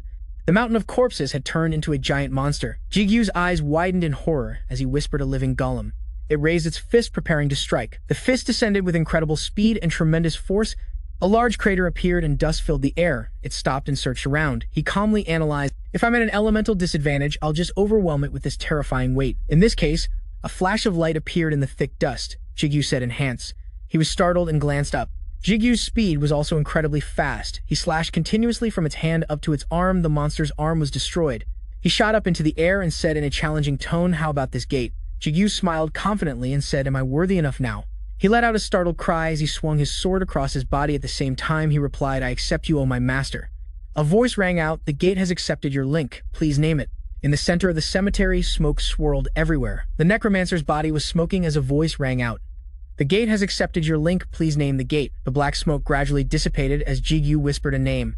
He held his sword swinging pose, wondering what he should name it. Suddenly, the sword Lu absorbed the black smoke. Jigu asked worriedly, "Lu, what now?" A brilliant red light shone from the eye on the sword as Lu let out a maniacal laugh. Lu said, "Do you see this is me? This is the real me." Lu's voice was filled with jealousy.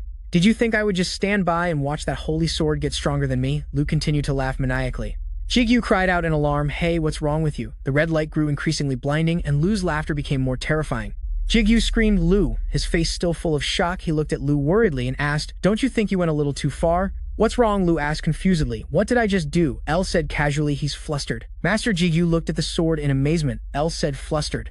She continued, "He is." Lu hurriedly cut her off. "Shut up, don't say unnecessary things." Lu's voice sounded a little tired. "I'm going to rest for a bit, master. I think I have a bit of a headache," Jigu replied. "All right, even though I have many things to ask you." Red crystals were scattered on the ground. He said calmly, "Let's talk later." Lu replied, "That's fine." Jigu watched as Lu entered the ring on his hand. He thought to himself, "First, I need to think of a name." He looked at the notification window, frowning and thought, "Please name the gate." Then Jigu closed his eyes in deep thought. In his mind was the image of a body crumbling and losing its life force. Jigu thought brain hurt is slowly disappearing. He said cheerfully, "All right, I've got it." Jigu looked at the notification window and said, "Your name is Branhart." As the city fell into night, people walked anxiously on the streets. This is really happening. They've confirmed a gate break. A person with a megaphone announced, "Please follow the association's agents and move to the evacuation shelter." I repeat, players are still on standby outside the spatial gate. The warning voice rang out again. This is not a drill. They've confirmed a break. Two players with worried expressions discussed in low voices. "It's been a while since a gate break." "What rank did they say it was?" "They said it ranges from rank F to C." A man got out of a luxury car amidst people's whispers. "Is it a unique gate?" "This is such a headache." Taeshik glanced at him. "What about the contingency plan?" he said hurriedly. "We've notified the nearby guilds and the Chai Guild members are on their way." He continued to ask, "Is the evacuation complete?" He opened his computer and replied, "Everything is proceeding smoothly without any issues. We believe it will be completed in another 30 minutes. He ordered worriedly, "Make that 10 minutes, I'll inform them." Taeshik glanced in one direction and said with an annoyed expression, "However, the biggest problem is over there with those reporters and their cameras shouting loudly." Taeshik thought in frustration. The press isn't being very cooperative, despite freedom of speech or whatever. Some of them used to be players, which makes them a nuisance. He frowned with a nonchalant expression and said, "Just ignore them. If they want to die, let them die." A voice replied, "Understood." Taeshik frowned and analyzed. "This gate break isn't really a big problem. Our forces right now, including myself, are more than enough." He looked at the spatial gate, feeling extremely worried inside. But Taeshik's face darkened as he thought, if a gate break really happens, it means something bad has happened to Jigu. The players outside stared wide-eyed and aghast. The spatial gate suddenly emitted brilliant red rays of light. Cracks appeared on its surface. People screamed in panic, "It's a gate break. Prepare for battle," Taeshik shouted in a mix of worry and frustration. Damn it! So it really happened. A spear appeared in his hand. Taeshik's heart was filled with sadness. "Kim, I am sorry. It is all because I am useless." His expression turned fierce. He gripped the spear with determination. "I am sorry, Jigu, director," and to make matters worse, Taeshik charged forward, kicking up a cloud of dust. He roared, "I will avenge you." He dashed past the players in front of him. Rushing towards the gate, he said, "With my own two hands." Everyone exclaimed in shock. "What?" Taeshik furiously roared, "Kim Jigu." Jigu stepped out and replied with a confused, "Hey." Jigu calmly said, "Were you calling me?" He was silent for a moment, not understanding what was happening. As Taeshik charged at him, yelling, he turned around in midair and cursed, "You bastard!" Suddenly, he was knocked backward, falling to the ground as if he had hit something. Jigu scratched his ear, looking surprised. He turned his head, startled, exclaiming, "What is this?" A blinding light shone on him, making him quickly shield his eyes. Cheers and shouts of praise erupted. "Take a picture. Let us see your face. This is a special case." He cleared the gate by himself even when it was about to overflow. They excitedly shouted, "An interview. Please give us an interview." Jigu stammered, "Wait, excuse me." They asked curiously, "Is that ring an item?" The scene shifts to Taeshik's apartment building. At the dinner table, Taegu says with a serious face and ego. He was pensive. He asked doubtfully, "Is that so? Is that why you were able to get strong so quickly?" CEO Hun asked a bit shyly, am I allowed to hear this? A unique attribute. It is not just some random skill. Taishik quickly reassured him, I brought you along because I trust you. Otherwise, I would not have made you my secretary in the first place. He looked at Jigu doubtfully and asked, so, about the connection to the gate, what happened to it? He replied with some concern, to be honest, this is a first for me, so I am not sure. But it said it is balancing things and is not responding to me. I think something happened when the gate closed. He asked while eating, what about the ego named Ju? You said it is not responding either? But did not you say it was exceeding its limits? Jigu calmly said, it is just quiet, but I can still use its abilities normally, so I do not think anything is wrong. He replied, that is good news. Taegu exclaimed softly, oh my god, a player who can possess a gate. If word of this gets out, the whole world would go into a frenzy. He reassured him, of course, do not worry about that. The reporter's leaking this. The association has already handled it. The press will not find out. Jigu replied, okay, thank you, sir. Just then his phone vibrated. He stood up hastily, a bit embarrassed. Excuse me. Just a moment, please. I have to take this call. He calmly replied, go ahead. Jigu moved away. He was about to say he was in an important conversation, but instead he covered his mouth and whispered, hello? As Taegu was tasting the food, he thought to himself, a bit salty. A voice came from the phone. The person on TV. That is you, right? The person repeated, the one on TV. That is you, right? They laughed cheerfully. Seeing that ring and necklace, it is definitely you. And what is with that weird mask? CEO Hyun, who was eating, also got a call. Taishik asked with suspicion, you both got a call? Is it from the association? Meanwhile, the person on the other end continued to tease Jigu because the mysterious hero stopped a gate overflow. You look cool. Meanwhile, Taishik and Taegu checked the news on their phones. The person on the phone wittily asked, can I brag to my friends about this? No? But I am sure many people will recognize you anyway. Hey! Jigu glanced towards the dinner table as the voice on the phone continued. But you do not seem to care, because the three people at the table are staring at you. Hello, are you there? Taishik looked at his phone suspiciously. It displayed the news. Special report. A hero single-handedly prevents a disaster. Could this be the birth of a high ranker? He exclaimed, I am screwed. A picture of a panicked Jigu was on the front page. A hero single-handedly prevents a disaster. Could this be the birth of a high ranker? A girl looked at the news about Jigu on her phone. A man appeared behind her and asked doubtfully, did something happen? You seem to be in a good mood. She smiled faintly and replied, it is nothing. The girl was Sujong. A crazed glint appeared in her eyes. I just feel I have taught my student quite well. There is a type of player known as a reporter player. Most of them are retired players, and they gather news about the tower, the gates, and players. Now, the two of them are standing together, washing dishes. Taishik said regretfully, I could not control them. I am sorry. Jigu shook his head. You did not do it on purpose. He closed his eyes and sighed. We were just unlucky. It seems a troublemaker managed to sneak in with the reporters. Jigu raised an eyebrow skeptically. A troublemaker? Taishik nodded. He is quite famous. He used to be a ranker before retiring. His name is Go Hyungjun.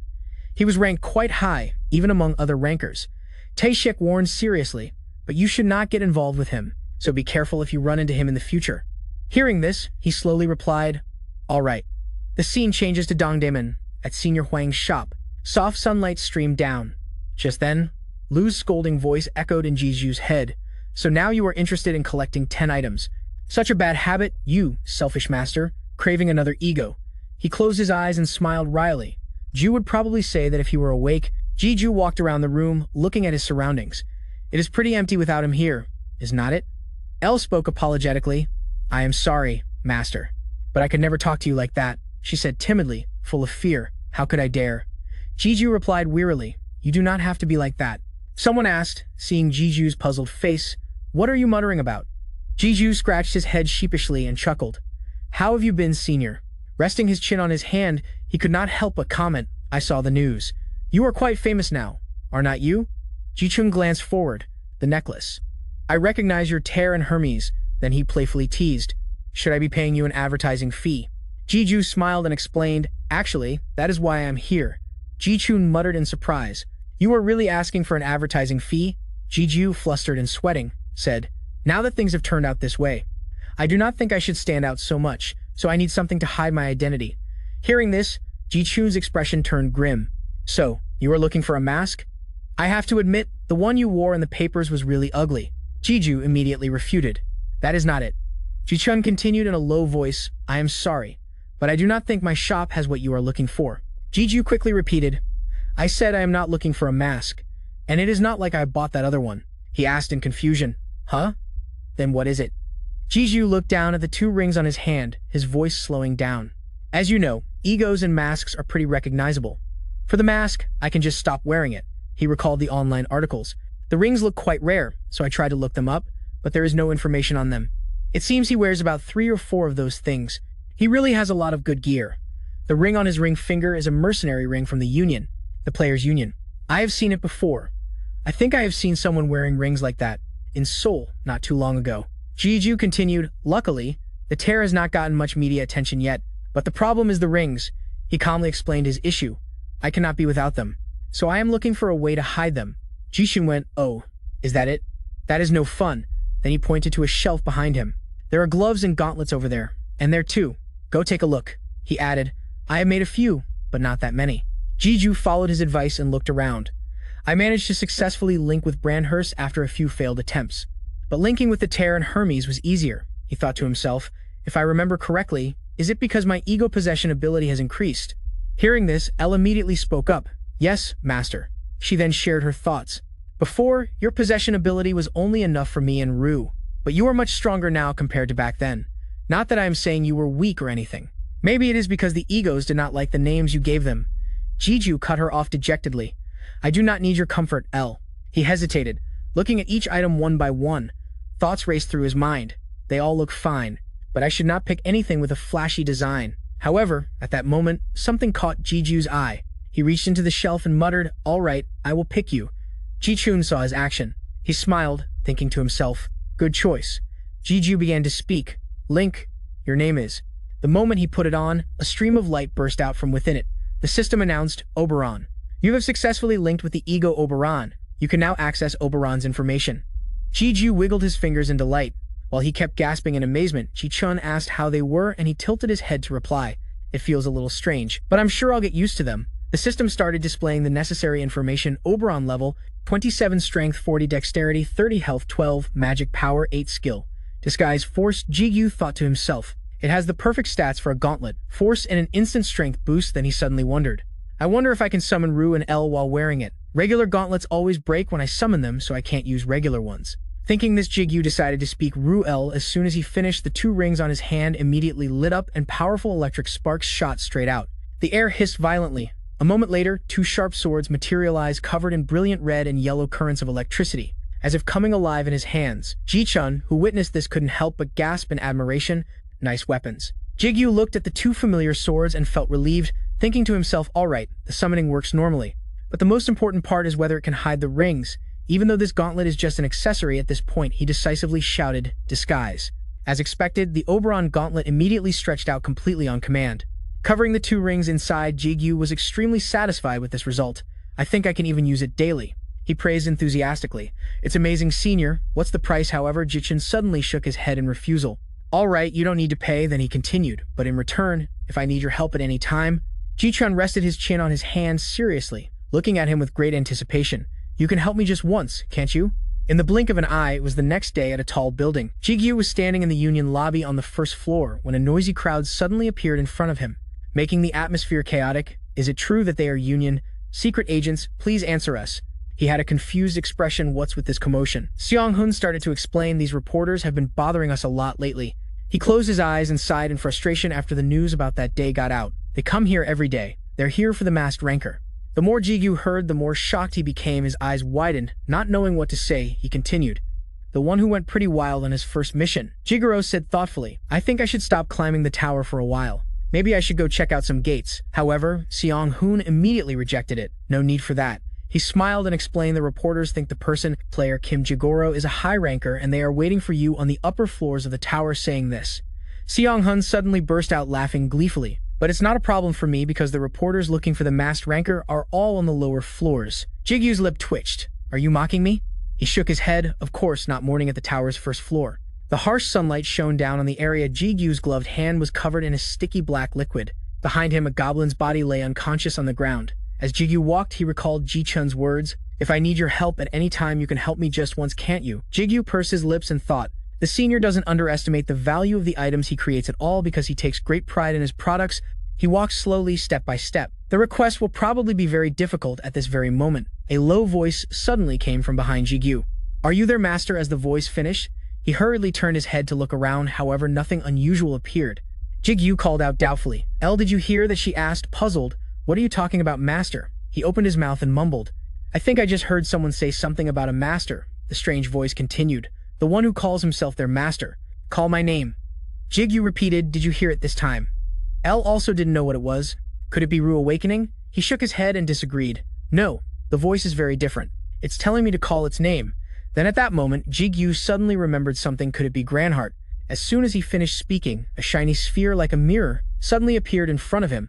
Jigu looked up, bewildered. It feels quite familiar. For some reason, the light from the strange object shone on his face, revealing every expression. What is this? Again, the image of Jigu falling into the sea appeared in his mind once again. Jigu's face turned pale, his eyes widened, filled with terror. He hunched over, clutched his coat tightly, and unconsciously screamed no as he finished. The whole forest returned to silence. Only the sound of leaves rustling gently in the wind could be heard. The strange sphere was still floating in midair. A few minutes later, Jigu slowly and cautiously opened his eyes slightly to observe, however. At this moment, absolutely nothing had happened. Confused, he heard the system's voice ring out. "Branhart's form has not yet been determined. Please determine a form for Branhart." El asked worriedly, "What's wrong?" Master Jigu hesitantly replied, "It's nothing." The system's reminder sounded. "Branhart's form has not been determined. Please determine a form for Branhart."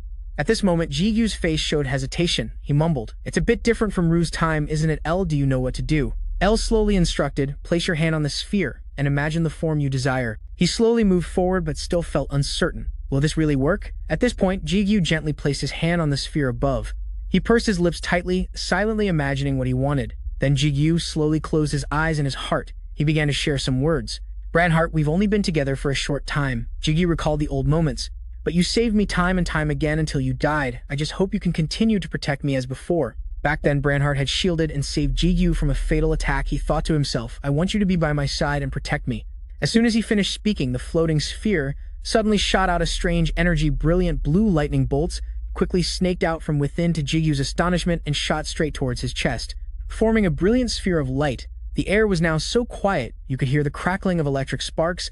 Jigu mumbled in a daze, "What is this?" Then he held the light source and burst out laughing at his own thought. "What is this, an Iron Man?"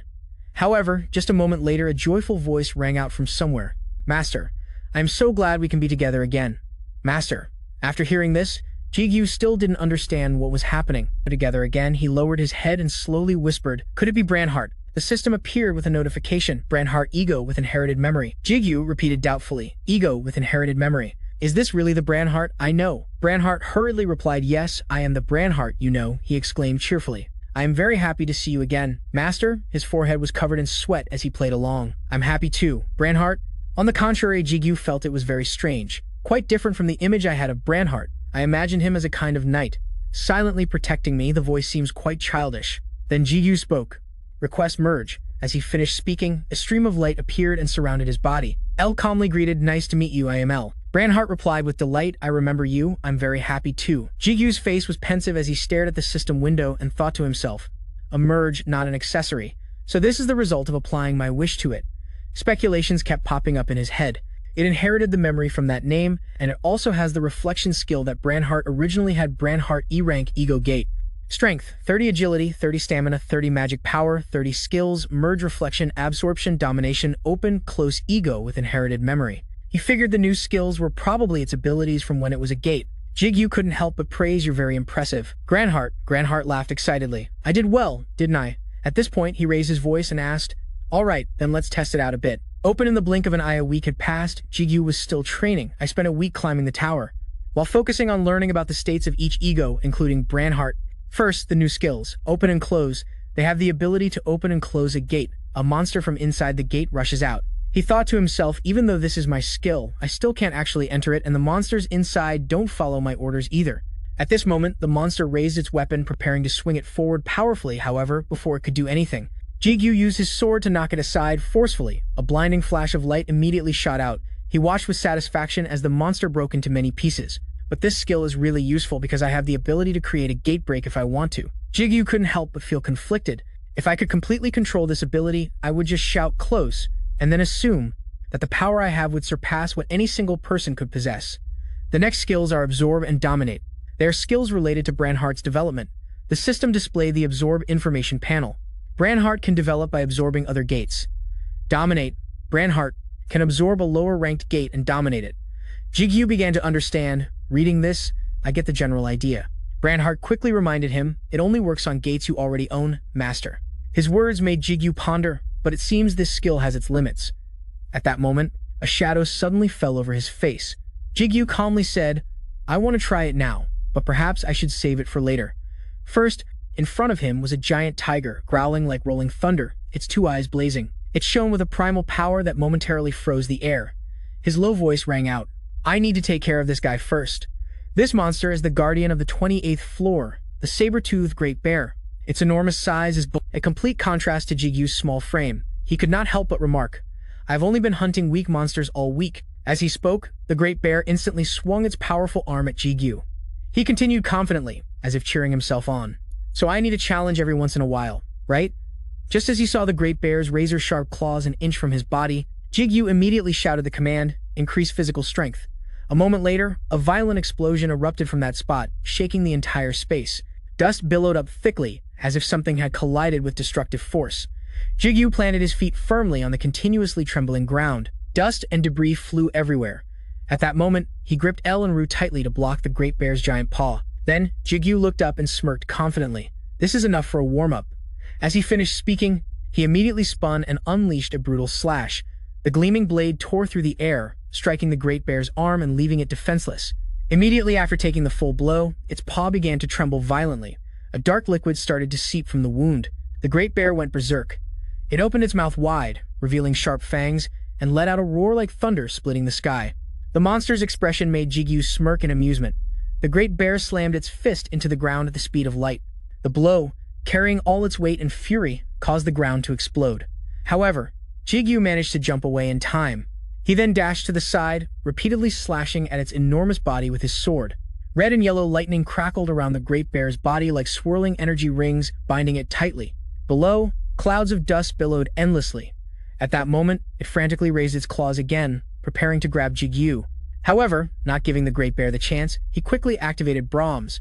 An intense blue light pierced through Jigu's chest. He shouted, Reflection. The ocean surface below suddenly erupted violently, swirling into powerful whirlpools, dragging masses of white foam across the water. The great bear lay sprawled on the green grass, as wisps of white smoke from the fierce battle rose into the air. Jigu slowly approached, remarking, These guardians are pretty big, but once you get used to the size, fighting them is easier. He gripped Ru tightly and raised his hand. This strengthened reflection skill is very effective. Branhart proudly asked, Did I do well? Jigu smirked and praised, Of course. I will feed you soon, Branhart. After saying that, he struck the great bear's body with his sword. The system quickly displayed a notification. Ru is absorbing the saber-toothed great bear's blood. When it was finished, Jigu held a six-sided blue stone in his hand. So it only dropped one six-sided crystal? It is a shame there was no equipment drop, he mumbled in confusion. Selling the corpse should fetch a decent price. I wonder if the association can handle it if I report back to the base. However, Jigu still turned and called to the gate. But I still need to keep my promise. Open. He decisively threw the six-sided crystal inside. I have learned something about Branhart's ability. The mechanical sound of the system rang out. The gate has acquired a skill. The monsters inside the gate have been strengthened. Jigu gradually understood. It can grow by absorbing crystals. Finally, he ordered the gate to close. Jigu thought to himself, I have figured out Branhart's ability, and I have gotten used to my strength and speed enhancement skill combo. He then thought about his two swords. Even though Ru has not awakened yet, its power is being preserved. Meanwhile, L is still leveling up steadily. In the end, Jigu was still hesitant. Should I go straight to the 30th floor? I will decide after I reach the 29th. Scene changed to the 29th floor. A guild of large men was aggressively questioning another group of players. Don't you know who we are? A member of the Red Player Guild retorted contemptuously. So what? We are pretty confident in our own reputation. Hearing this, their leader became furious. He shouted, Let's show these criminals what our guild is made of. Everyone, attack. Back with Jigu, he looked up in confusion. I hear fighting. Are players fighting each other? L urged him curiously. You should go check it out, Master. However, Jigu immediately refused. I should not just go meddling in things like that. Just then, the red player leader stepped forward and slashed his opponent's arm. He clutched the wound in pain, groaning continuously as blood began to soak through. His sleeve trembled violently as he growled, "You bastards! How dare you attack us, the Tree Guild?" The man from the red players smirked dismissively. "Tree Guild this, Tree Guild that. So annoying. I am not interested in small fry like you. Bring your guild master here. You are nothing but hostages." However, at that very moment, before he could finish his sentence, a dark shadow shot towards him at the speed of light. "I will drag that Suku here." Jigu leaped up from below to the 29th floor, slamming the man's head into the ground. Earth and rock scattered everywhere, mixing with the howling wind to create a breathtakingly chaotic scene. His voice rang out, not loud, but clear enough for every enemy to hear.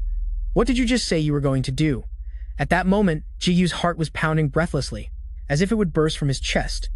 Every vein in his body tensed, ready to explode, trembling with his uncontrollably racing heart. Jigu lunged forward violently, slamming his opponent's head into the ground and sending up a cloud of dust and sand. The bones in his body began to make painful cracking sounds. Jigu's two razor-sharp eyes were locked on his opponent. He gritted his teeth, his resentment palpable. He remembered how he felt when he met the captain of the brother team. This is just like back then. Jigu gripped the man's hair tightly, then tried to calm himself down. "Calm down," he recalled that day. "I have seen this face before." Then, Jigu glanced at the man's teammates, confused. Why is the Ambush Guild picking a fight with the Tree Guild? Just then, one of them shouted, "Don't just stand there." He urged his comrades to attack. "He is all alone." Jigu continued to calm himself. "I have to stay calm." However, at that moment, the Ambush Guild charged again, surrounding him. "Get him!" They all rushed in, but just then, Jigu stood up and dashed in all directions. Light from his two swords began to shoot out wildly. His entire body radiated an unusual aura. "This is the first time I have killed people. I did not hesitate at all when I swung my sword." At this thought, Jigu could not help but smirk with excitement. "I can feel the fresh cuts through my blade, and my heart is trembling uncontrollably." His feet moved swiftly, leaving blurs in the air as he rushed forward. The ground beneath his feet kicked up in a chaotic mess, as if torn apart by a whirlwind. The members of the Ambush Guild, caught off guard, took the full force of Jigu's every slash. The atmosphere instantly turned frantic. Red blood spread, and the foul smell of it rose in the air. Elle called out, "Master." Her body began to get splattered with drops of blood. "Master." However, Jigu seemed not to hear, focusing only on the battle. He moved at light speed, wiping out every enemy. A moment later, Jigu's eyes suddenly widened as Elle's voice grew louder. "Master." After the battle ended, the sky was clear and blue, with gentle clouds drifting by. As shouts echoed from below, a man said, "I am Bong Gudu, a mid-level commander of the Tree Guild. Thank you once again." Gudu continued happily, "I can't believe you are Kim Jigu. I have heard a lot about you from our guild master." Jigu asked, "From Suku?" Gudu nodded, "Yes. He said that he hopes you will join our guild." However, a strange thought crossed Gudu's mind. "But he's very different from what I was told. He said that guy has a weak heart, so he was very worried for him." Gudu recalled that terrifying moment, but he could swing his sword without any hesitation, and that strength was comparable to the guild master's strength.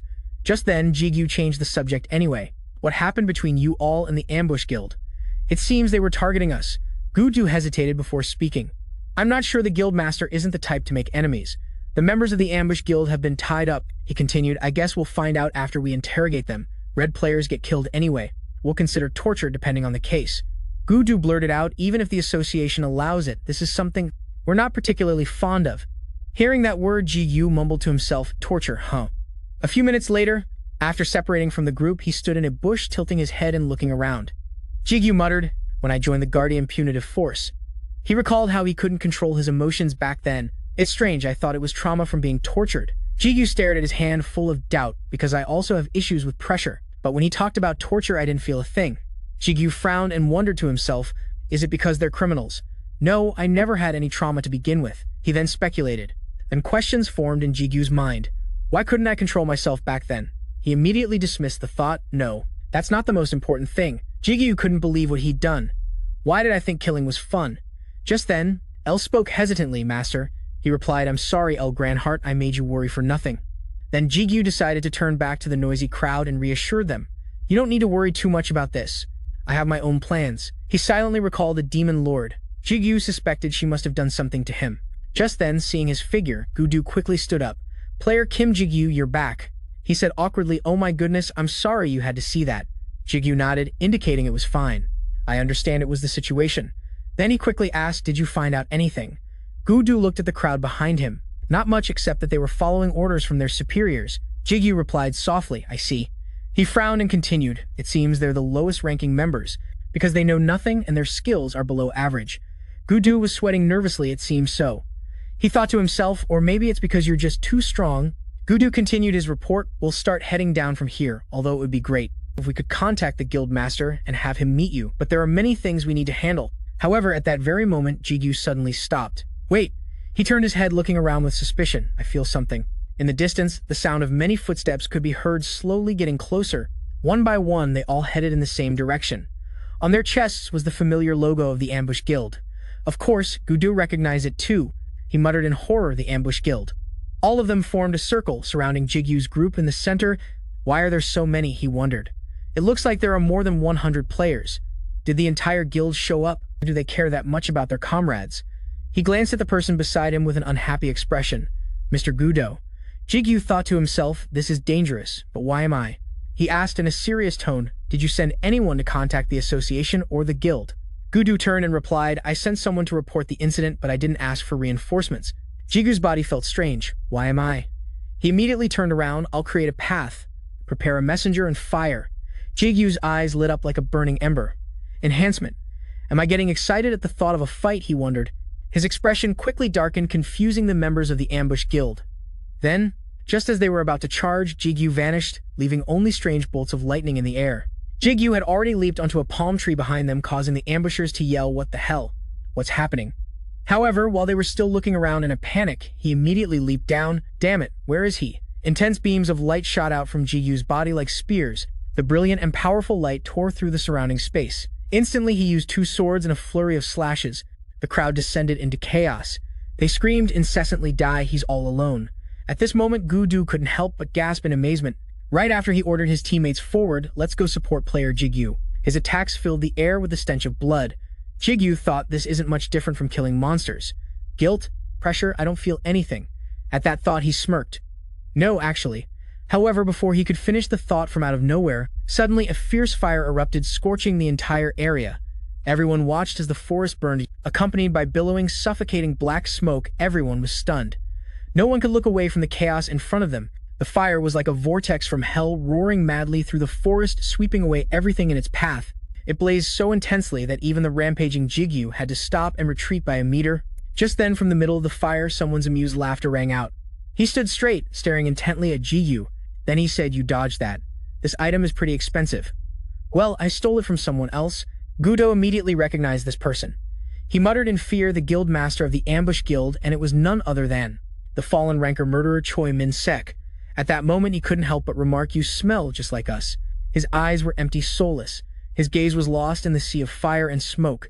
Min-suk stepped forward. His low voice hissed like a snake, "Want a position? How about joining the Ambush Guild?" Speaking of the criminals who are in the tower every day, they're called Red Murderers. Basically, enforcing laws inside the tower is impossible, and the only thing the association can do is control the gates, which are the entrances to the tower, and stop their numbers from growing. A well-known Red Murderer, once a wanted ranker, the master of the Ambush Guild, Choi Min-suk. Jigu's face turned serious as he thought the fact that he gave up all the luxury and status of a ranker to willingly walk the path of a criminal shows that he's a psychopath addicted to killing. Just then, Min-suk sneered and shrugged. "So are you interested?" He casually invited. "I can tell you're the same type as us. I guarantee it's much more fun on our side." Jigu remembered how he felt earlier, the same type as them. However, he immediately pushed the thought aside and cursed. "Shut up, you criminal. Don't lump me in with scum like you." His words immediately angered one of the men in the crowd. He gritted his teeth, about to charge forward. "This arrogant brat. How dare you speak that way in front of—" However, before he could finish, his body suddenly erupted in fierce flames with a series of crackles. The popping sounded like a monster's roar, with ash swirling in the wind. Jigu was completely stunned by this. His mouth fell open in shock. Min-suk's 2 eyes were bloodshot as he glared at the man. "How dare you interrupt me when I'm talking?" He pointed his flaming sword straight at the man whose head was now smoldering. "You want to die, don't you?" Finally, unable to bear the heat, in an instant he collapsed. A teammate called out, "Trembling Vice Guild Master." Then Min-suk gently blew on his sword. "Sorry about that. This lot is pretty rough. We weren't exactly raised with manners." He tilted his head and explained, "Anyway, as I was saying, as you can see, we're currently short a Vice Guild Master." He decisively pointed his sharp sword at Jigu, his voice both inviting and forceful. "I'll give you that position. Join my guild." When he finished, the air between them became strangely silent. Jigu frowned and said, "Seriously, let me ask you something. Why are you targeting the Tree Guild?"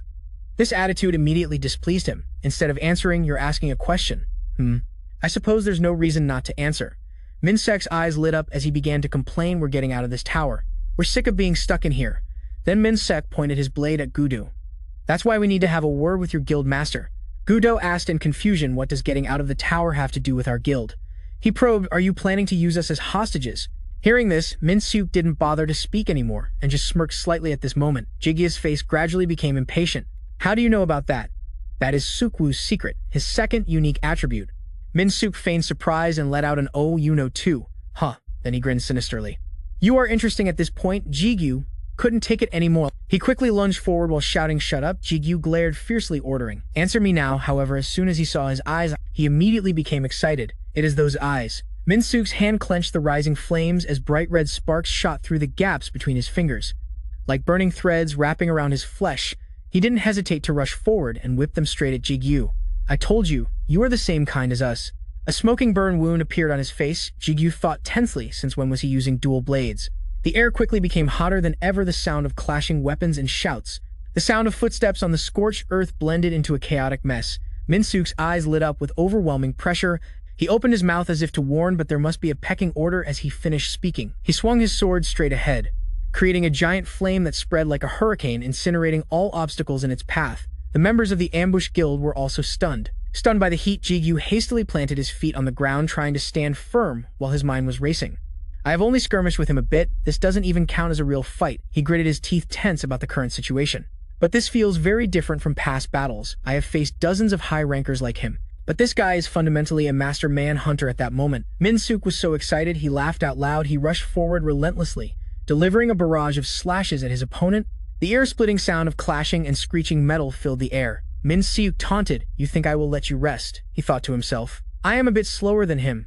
The continuous onslaught of attacks made Jigu a bit frantic. "Even though I am stronger than before because I am using my force, he is still as strong as me." Enhance is on cooldown just then. El suddenly spoke up, reminding him, "Master, to your left." As expected, Minsuk took advantage of his distraction and kicked him straight in the waist.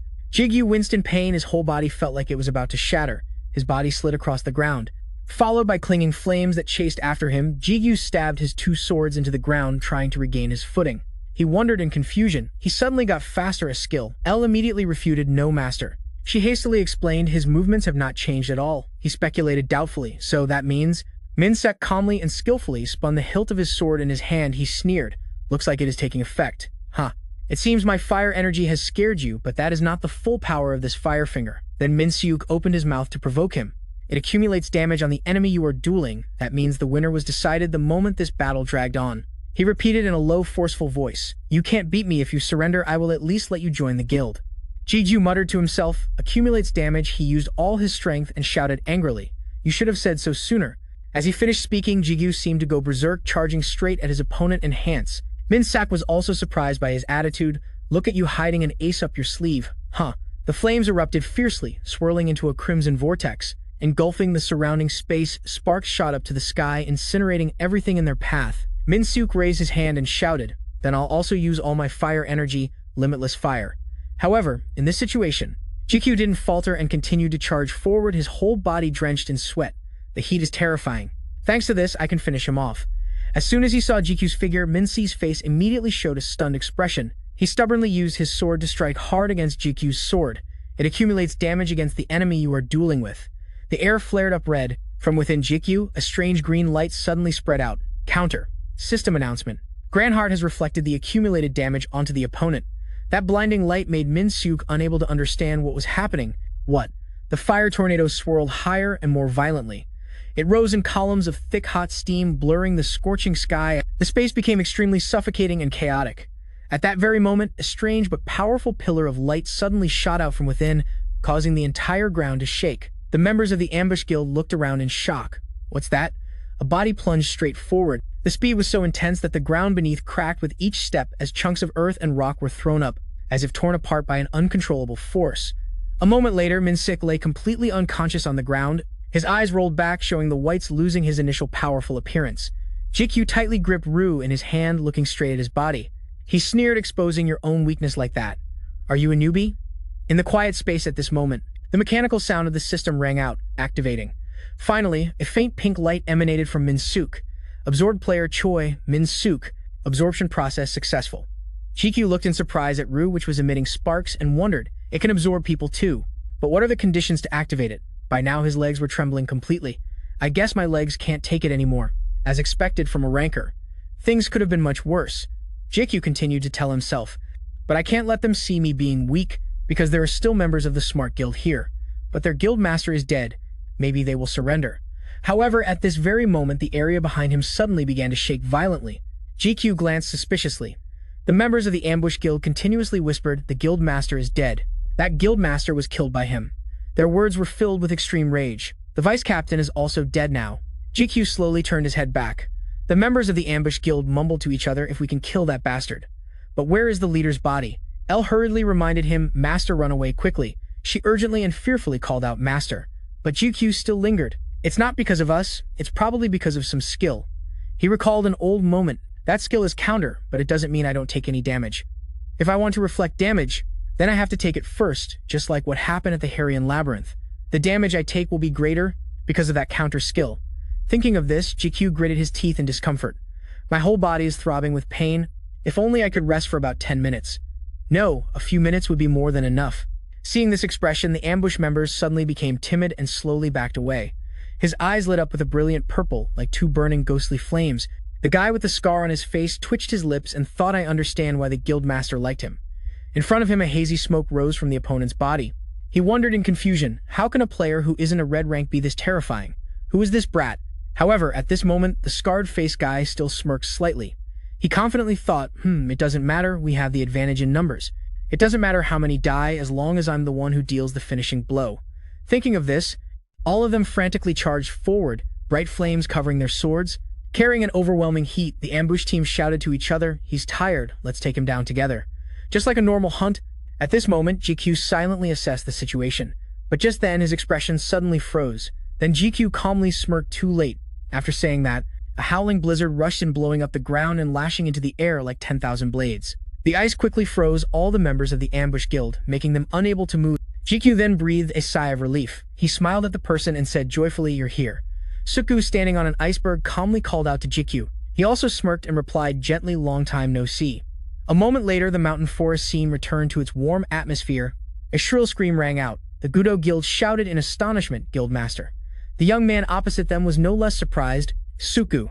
Suku turned his head to tease them. I'd love to chat a bit too, but we have to prioritize what's necessary first. At this moment, he shouted, causing the ice storm to continue blowing strongly. Hanwoo, they exclaimed in panic, this wind. The iceberg under Suku's feet grew taller. He mumbled, let's see. Then Suku pointed towards the group of people behind. 1, 2, 3. There are a few left, Finally, Suku swung his sword, creating a path of cold ice, and then instructed, wait 3 minutes, okay. He quickly jumped into the air. We'll talk later. As he finished speaking, a blast of cold air shot forward, creating a deafening explosion.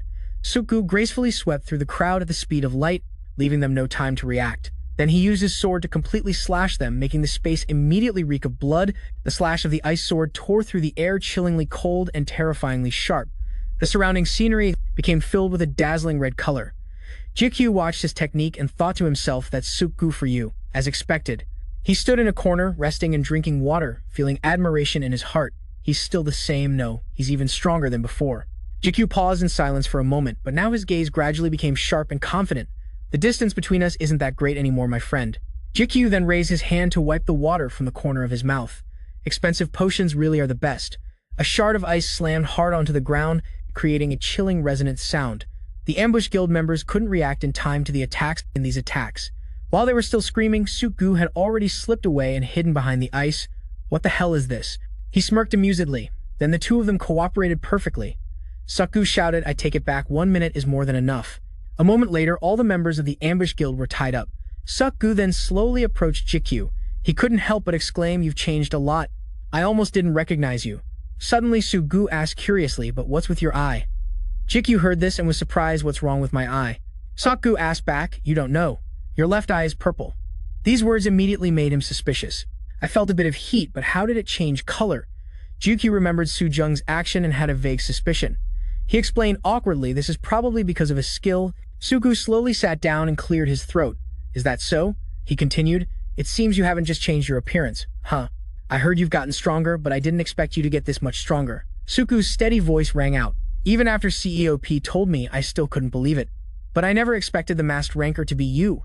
Jigu then tilted his head and replied, CEOP said that. How would he know it was me? CEOP is your cousin. Suku gave a wry smile. I was the one who introduced him to you. He said he knew right away just by looking, but it's really troublesome. Jigu suddenly sighed. At least I wear a mask, so it's a bit better. Jigu continued in a louder voice, I admire you. I don't know how you can handle being so famous. These words immediately made Suku laugh. He replied casually, well, our personalities are just different. I guess so. In front of them, teammates were treating Gudo's wounds. Jigu suddenly remembered, are there still reporters at the association? It should be better by now, shouldn't it? Suku shook his head. No, they've moved on to another topic for a while now. By now, Jiku's left eye had turned purple. He asked again another topic. Suku said calmly, how long have you been out?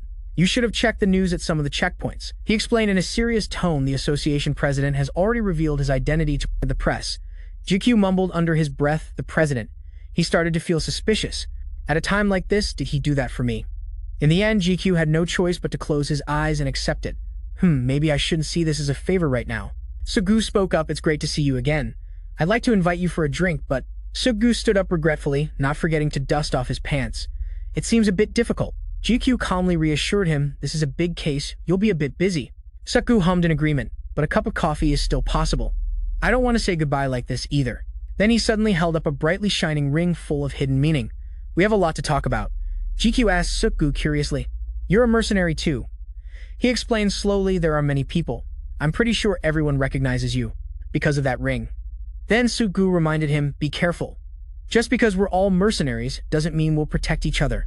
He warned seriously, so whether by skill or item, people usually hide their rings in their own way. Jigu looked at his gloves and replied, I am also taking precautions against that. Then he suddenly asked Sugu, I have something to ask you. Jigu tilted his head and looked straight into his eyes. What is your nickname? Hearing this, Sugu's lips moved but no words came out. Finally, he shyly turned away. Jigu calmly replied, that is better than mine. He hesitated before saying, mine is Daichi. After he spoke, the atmosphere became so silent that Jigu had to clear his throat. Then he slowly stood up. About the reason the ambush guild attacked your guild. How did that get leaked? The two of them faced each other. Jigu continued Sugu's second unique ability. He pressed his lips together, staring at the other man. Sugu didn't avoid his gaze, either looking straight into Jigu's eyes. Finally, a spatial gate appeared. Gate creation. All the theories were correct. The ability to create gates. Regardless of whether it is inside or outside the tower, it is a unique ability that could shake the entire world. Jigu muttered tensely to himself. So he has been trying his best to hide it. At this point, he ventured to ask, then how did the ambush guild find out? Even the members of the tree guild do not seem to know at that moment. Sugu looked down at his watch for a moment before speaking. It is a long story. It looks like they are done. Let us go down and talk this immediately. Made Jigu curious. You are the guild master. Shouldn't you discuss the work with them first? Sugu smiled playfully. Talking to important people should be a priority. It is also part of the job besides everyone is handling it. Well then Jigu turned his back and said, is that? So then I will pick the place I know, a cafe. He immediately nodded. Whatever is fine. Scene changed to the director's office at this moment. Tessic looked at the two with a puzzled expression. This place looks a lot like a cafe, huh? Jigu calmly replied, well, this is the only place we can talk privately for free. Sugu greeted him cheerfully. Hello, young Tessic nodded. Long time no see, Sugu. Then he raised his voice to question, what do you mean for free? If you keep thinking like that, I am going to start charging you. Just then, Tessic suddenly noticed something. Hey, what is with your eyes? Jigu awkwardly rubbed his face. It is just because of a skill. Inwardly, he couldn't help but worry. How long will it be like this? Of course, that explanation didn't lessen his suspicion. However, Tessic didn't press the matter further. He quickly changed the subject. Okay, so I heard you guys just massacred the entire ambush guild. Tessic's voice carried a hint of tension. And you coming straight here means you have something to ask, right? Jigu raised an eyebrow. Not really. Hearing that, he was immediately surprised. You two really just came here to avoid the noise. As he finished speaking, the two young men burst out laughing together, leaving Tessic completely helpless. So funny, huh? A moment later, he continued to ask, did the ambush guild know about your gate creation skill? Suku then confided that a few months ago I was forced to use it in front of a few guild members, but unfortunately, one of them was captured by the ambush guild. He frowned and slowly began to speak. Because they are desperate for information about the outside world, they used every trick to make them talk. Tessic raised his cup and couldn't help but complain what a pain. So what happened to those members? A shadow gradually fell over Suka's face. He lowered his eyes and explained because no guild members from the ambush guild that we captured knew about them, so the probability of them still being alive now. Tessic took a sip of coffee without replying. Sugu hastily asked, will a team be formed to eliminate the rest of them? Right, Tessic replied softly, we will take care of them, as soon as they decide to talk. Hearing this, his expression became serious. His voice was full of determination. We the Tree Guild will also participate. I have to know if the captured members are still alive or not, and I have to make sure no more information gets leaked in the blink of an eye. It was late afternoon, the sun was setting, leaving behind a vibrant orange sky. Finally, Suku said his goodbyes. I will be going first. I still have a lot to do. Tessic nodded gently. All right, good luck. The two of them went to the gate to see him off at this moment. Tessic muttered regretfully, that kid keeps pretending he is fine.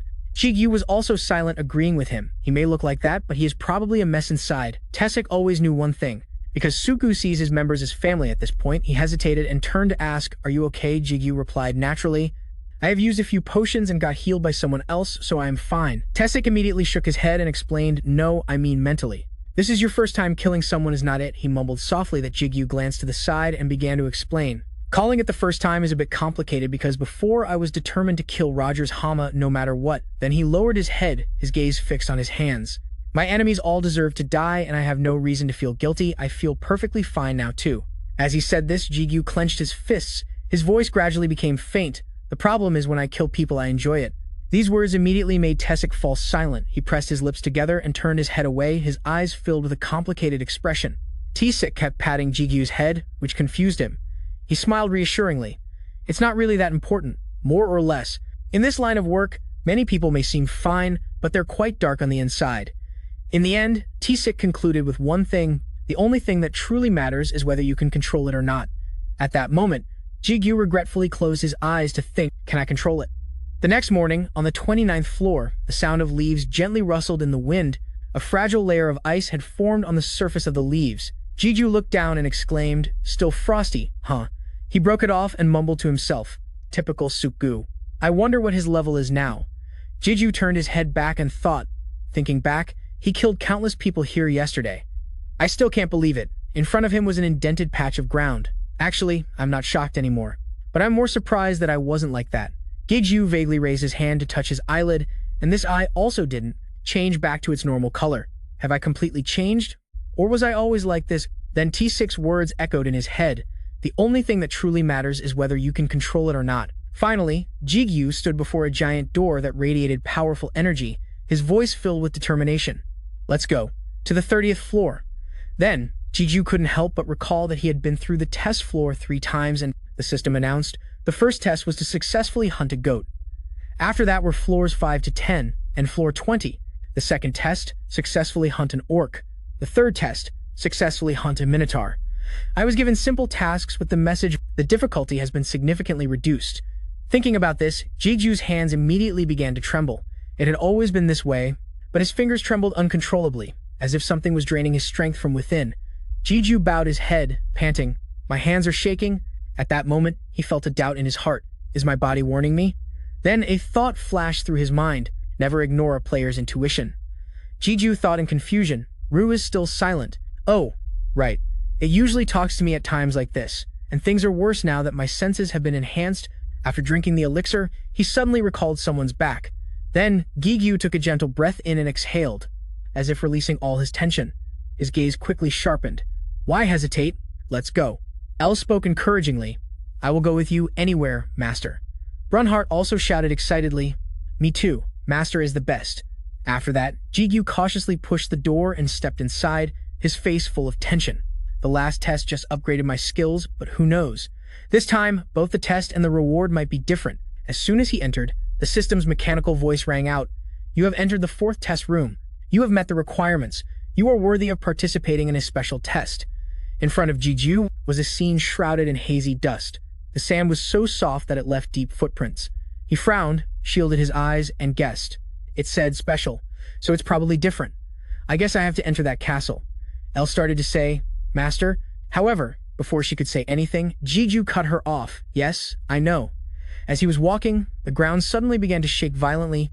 A scorpion's curved tail whipped forward, followed by its sharp, constantly moving pincers. They were giant scorpions, surrounding and trapping Jigu in a circle from all sides. He was now mentally prepared for battle, holding L and Ru, which were crackling with brilliant electricity. Giant scorpions, huh? Just as expected. With that, Jigu quickly shouted a command, causing the ground to crack. Enhance. His face showed a look of disbelief. Jigu staggered forward, thinking to himself, I'm losing my balance because of the sand. Just then, a blinding light suddenly erupted. It tore through the space with the fierce roar of an invisible shockwave. The sharp tip of Giyu's sword pierced straight into the scorpion's pincer, causing it to crack. He pressed down on it with his foot, making both of the scorpion's arms tremble. Immediately after the attack, the scorpion collapsed heavily, its weight making the ground tremble. At this, Jigu gritted his teeth and raised his hands behind his head, preparing to unleash a critical blow. Two beams of light from Ru and L crossed each other. They were blindingly bright. Finally, they slammed the scorpion to the ground, causing an explosion that shook the heavens. The surrounding air was instantly filled with hazy dust. Using Enhance isn't suitable in this situation. It might be better to just walk on top of them to the castle. Just then, Ru suddenly spoke up. I can feel it. Jigu's eyes widened in shock. Ru? Right after that, he leaped out of the chaotic mess of scorpions. Jigu asked in shock, what happened? How long have you been awake? Ru slowly explained, as soon as you entered. No, that's not important, master. He finally pointed, let's go to the castle. Jigu asked in confusion, why? Deep inside the castle, Ru continued grimly, there are two eyes. That guy's eyes are glowing bright red. My body. Just then, El appeared and asked, Ru, you're awake. Jigu continued, you said your true form is in that castle? What do you mean? Then Ru suddenly fell silent. Jigu quickly noticed his change in demeanor and looked down suspiciously. A scorpion tail in front was whipping up from below. He nodded, okay, I get it. You could have just said so. Then Jigu powerfully jumped out of the area.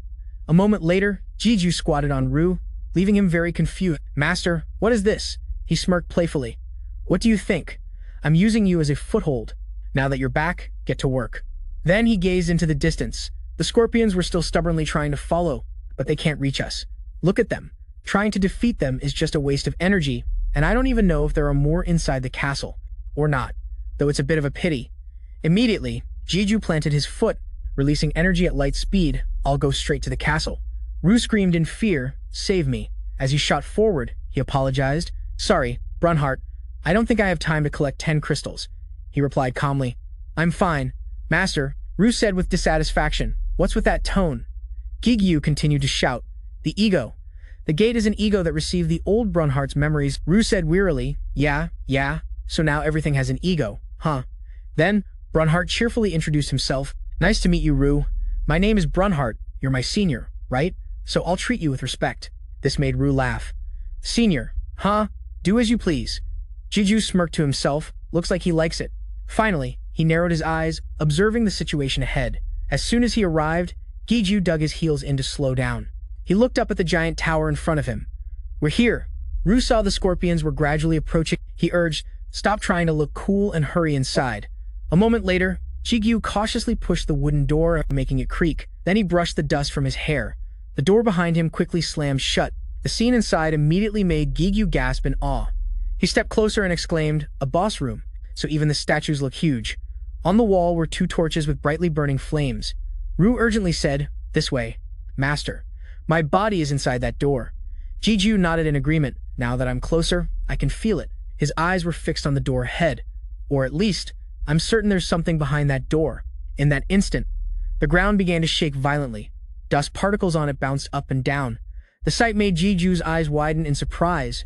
The seemingly motionless guard suddenly moved, raising its sword toward him to attack. The one on the right was no different. The 2 guards cornered Jigu. Debris of all sizes flew chaotically through the air as the room shook violently. Gray dust filled the air. Jigu quickly jumped back to dodge. Golems? His face was beaded with sweat as he spoke with tension. These guards seemed pretty impressive. At that moment, the guards stomped hard on the ground. Then Jigu tightened his grip on his sword. He slashed hard at their shins. However, he quickly realized this wasn't working. They're pretty tough, huh? Then Jigu glanced at the door behind him, wondering, can I just go in? He immediately dismissed the thought. No, I don't know what's inside. I can't leave enemies like this at my back. No matter how strong they are, they must have a weakness. At this, a blue light from below shot forward. Jigu risked it and leaped in front of the guard, then shouted, let's try the head first. With that, he used both swords to slash hard at the side of its face. The sound of metal clashing with stone created a piercing sound. The attack was so decisive that the guard's mask started smoking. Right after that, Jigu jumped down, gritting his teeth to regain his strength. The guard noticed this. He quickly swung his axe towards him. The axe blade cut through the air, landing a heavy blow on the ground, creating a resounding echo, and a cloud of dust billowed up around his feet. Jigu's small body was immediately thrown several feet away. He trembled violently, struggling to get up. That was pretty strong. I tried to turn to reduce the damage, but it was still this much. At that moment, Jigu quickly turned to dodge. He gritted his teeth in frustration, calculating they are made of stone, so Ren's damage will not be effective. The weight difference is too great. I have to find another way. Just as he thought that, Elle suddenly exclaimed in panic, "Master, be careful." Jigu remained silent, his eyes fixed on the two guards in front of him. She continued. Master Ru spoke encouragingly. "Use it." Master used their power. As he finished speaking, Jigu frowned and shouted, "Enhance." A beam of light shot up from the ground, causing the two guards to dodge in alarm. Jigu used the two swords in his hands to constantly disrupt and deflect their attacks. He planted his feet on the ground, shattering the stones. The sound of shattering pieces hissed in the wind. Jigu persistently swung his swords in front of them. Finally, he decided to jump up and deliver a fatal blow. Instantly, both guards shattered into pieces. Large and small stone fragments flew through the air, crashing hard onto the ground, creating a cloud of dust that filled the entire room. Jigu's small body also rolled on the ground. He knelt head down. Both swords slipped from his hands. The stone head of one guard was gone, and the one next to it was no exception. The two of them instantly became two lifeless bodies at this sight. Jigu struggled to get up. Ru slowly spoke, impressive. His face smudged with dirt, smiled. "It's nothing, but for some reason I feel like I had to struggle more than usual today." "Is that so?" Right after that, Jigu picked up the two swords and confronted Ru. "We need to talk after today." "What do you mean your physical body is in there?" "Ru no longer hid it. Inside is my physical body from when I was alive." He repeated in surprise, "When you were alive?" He nodded in acknowledgement. "Yes." Then Ru continued to boast, "I will tell you, before I was alive, I was so strong you could not even dream of defeating me." Jigu's lips twitched. "I will ignore that arrogant attitude for now." Then he asked curiously, "So you mean you can?" "Not now," Ru said impatiently. "I already told you that is my physical body." Then Jigu slowly walked towards the door. Ru continued to explain, "My soul is here with you." He added, "Inside is just an empty shell of my former self, a being that can only move by muscle memory, a flawed version of my old body." As he finished, Jigu gently pushed the door and stepped inside. He looked around, bewildered, thinking to himself, "I have used potions to heal and maxed out all my enhancement spells." However, just as he was calculating, his eyes widened with this much preparation. A tall figure in front of him whispered in a deep voice, "Are you the one who awakened me?" Half of his face was obscured by shadow, revealing only one glowing red eye. Jigu immediately gritted his teeth in annoyance. He could not help but wonder. The pressure is immense, even from this distance. A flawed version, huh? Jigu fixed his gaze on the person in front of him. "Ru's past, what is it?" Then he finally spoke up, questioning, "Are you really Ru?" Hearing this name, the other person's lips moved. "Ru." He slowly walked down the stairs. Without forgetting to remark an interesting name, the sound of his shoes hitting the ground broke the silence. He gently refuted, "That is not my name." Then the man held out a bony hand. "I am the demon martial arts master." The other hand was flesh and blood like a normal person's, and upon seeing this, the demon sword master Jigu's face turned pale. He spread his arms and solemnly declared, "I am the king of all magical beasts," as his eyes glowed brightly like a laser beam. "Half of my face is bone and the other half is flesh. You can call me by the name." Jigu silently recalled the demon I first met, El, the demon that will awaken from the seal. It is the master of that giant eye. Then he doubtfully wondered, but is Du's true identity, the Demon King? The Demon King's lips moved as he spoke, but the name was completely swallowed back. "You can call me." Jigu gulped, trying to hear the rest, but in the end he just stared at him blankly. Something prevented me from hearing its name. Then Jigu sneered, "It seems our Du has a lot of secrets." "Huh, especially in battles." He asked probingly, "But will you be okay?" Jigu tightened his grip on the hilt. "If I butcher your original body?" Du replied wearily, "I already told you, it's just a worthless shell." Then the eye on the sword's hilt suddenly glowed brightly. "I don't know who is behind this farce," Ru reminded in a low voice. "Destroy it, so they can't play with my body anymore." Hearing that Jigu just said, "Just don't regret it," after speaking, he immediately shot forward, his body cutting through the wind like an arrow. Released from a bowstring, leaving behind the sharp whistle of the wind as he accelerated. Immediately after, Jigu's eyes lit up and power instantly focused on where the Demon King was standing. Suddenly, a sky-shattering explosion erupted. However, he just stared at Jigu with a mysterious smile. He rushed in front of the Demon King and planted his feet firmly, his sharp gaze trying to assess the situation. Of course, the Demon King didn't even dodge. He even laughed out loud as Jigu continued to swing his sword at him, releasing brilliant energy that whipped through the air, yet his slashes seemed unable to reach the Demon King's body.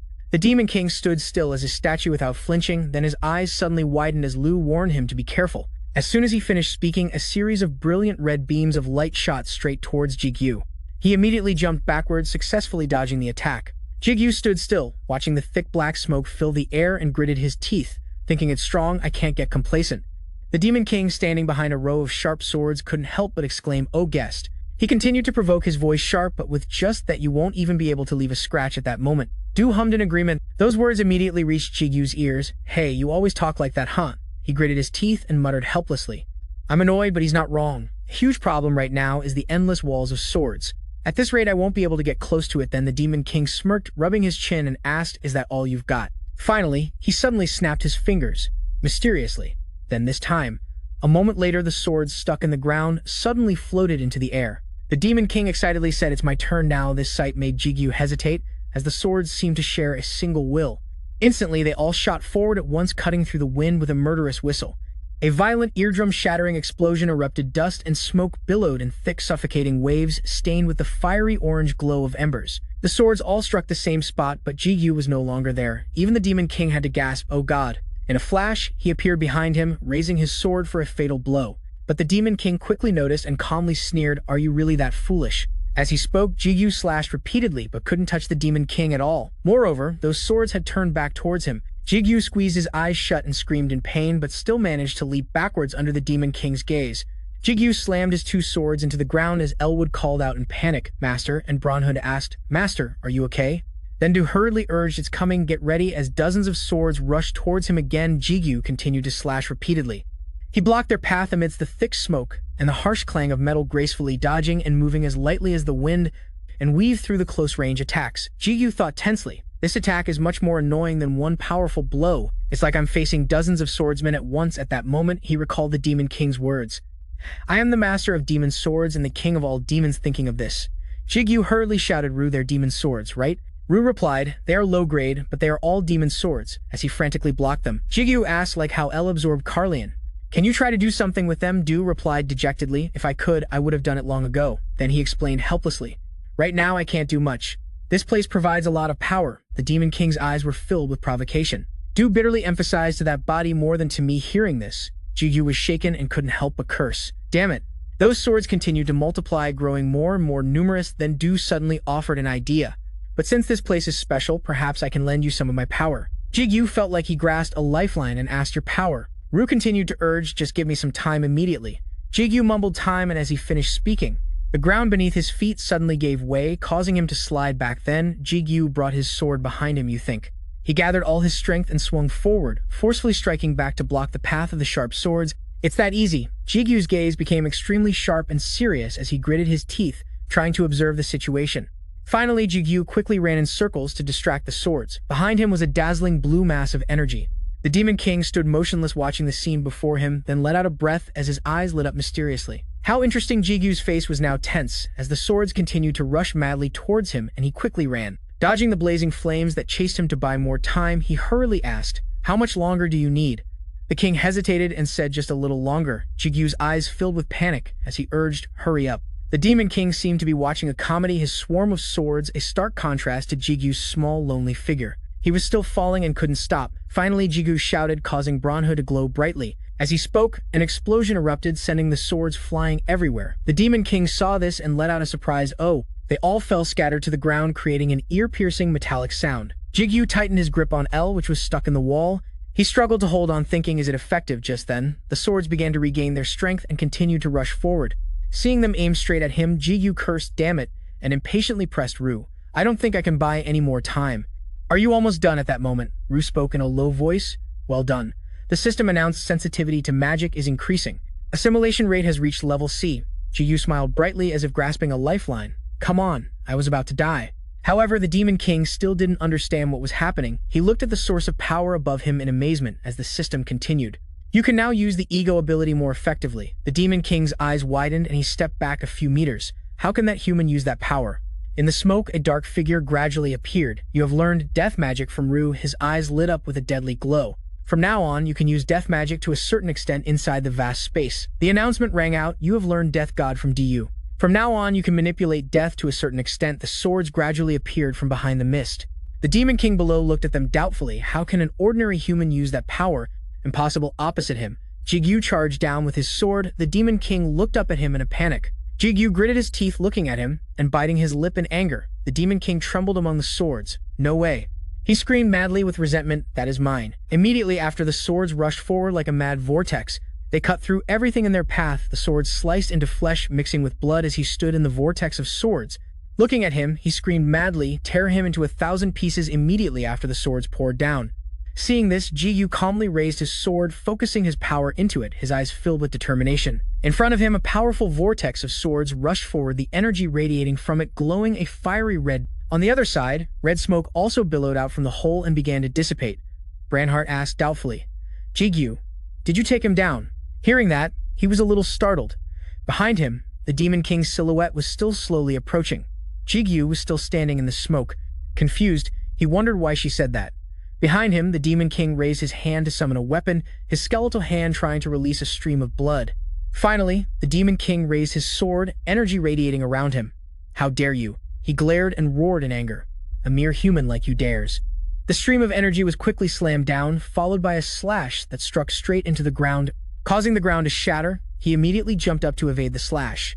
Jigu dodged behind the edge of a wall, but the slash didn't stop, cutting the wall in half. Seeing the dire situation, he gritted his teeth and thought to himself, even though it was hit directly by the death strike, an attack containing a vast amount of magic, it still has this much power. Rue's voice rang out as a reminder. Although it's just my shell, its original form is still very powerful. Jigu quickly stood up, staring at the Demon King, and urged, I don't need to hear your boasting. Rue, do what you just did one more time. Seeing this, it grumbled with dissatisfaction, while on the other side, the Demon King was raising his sword to strike.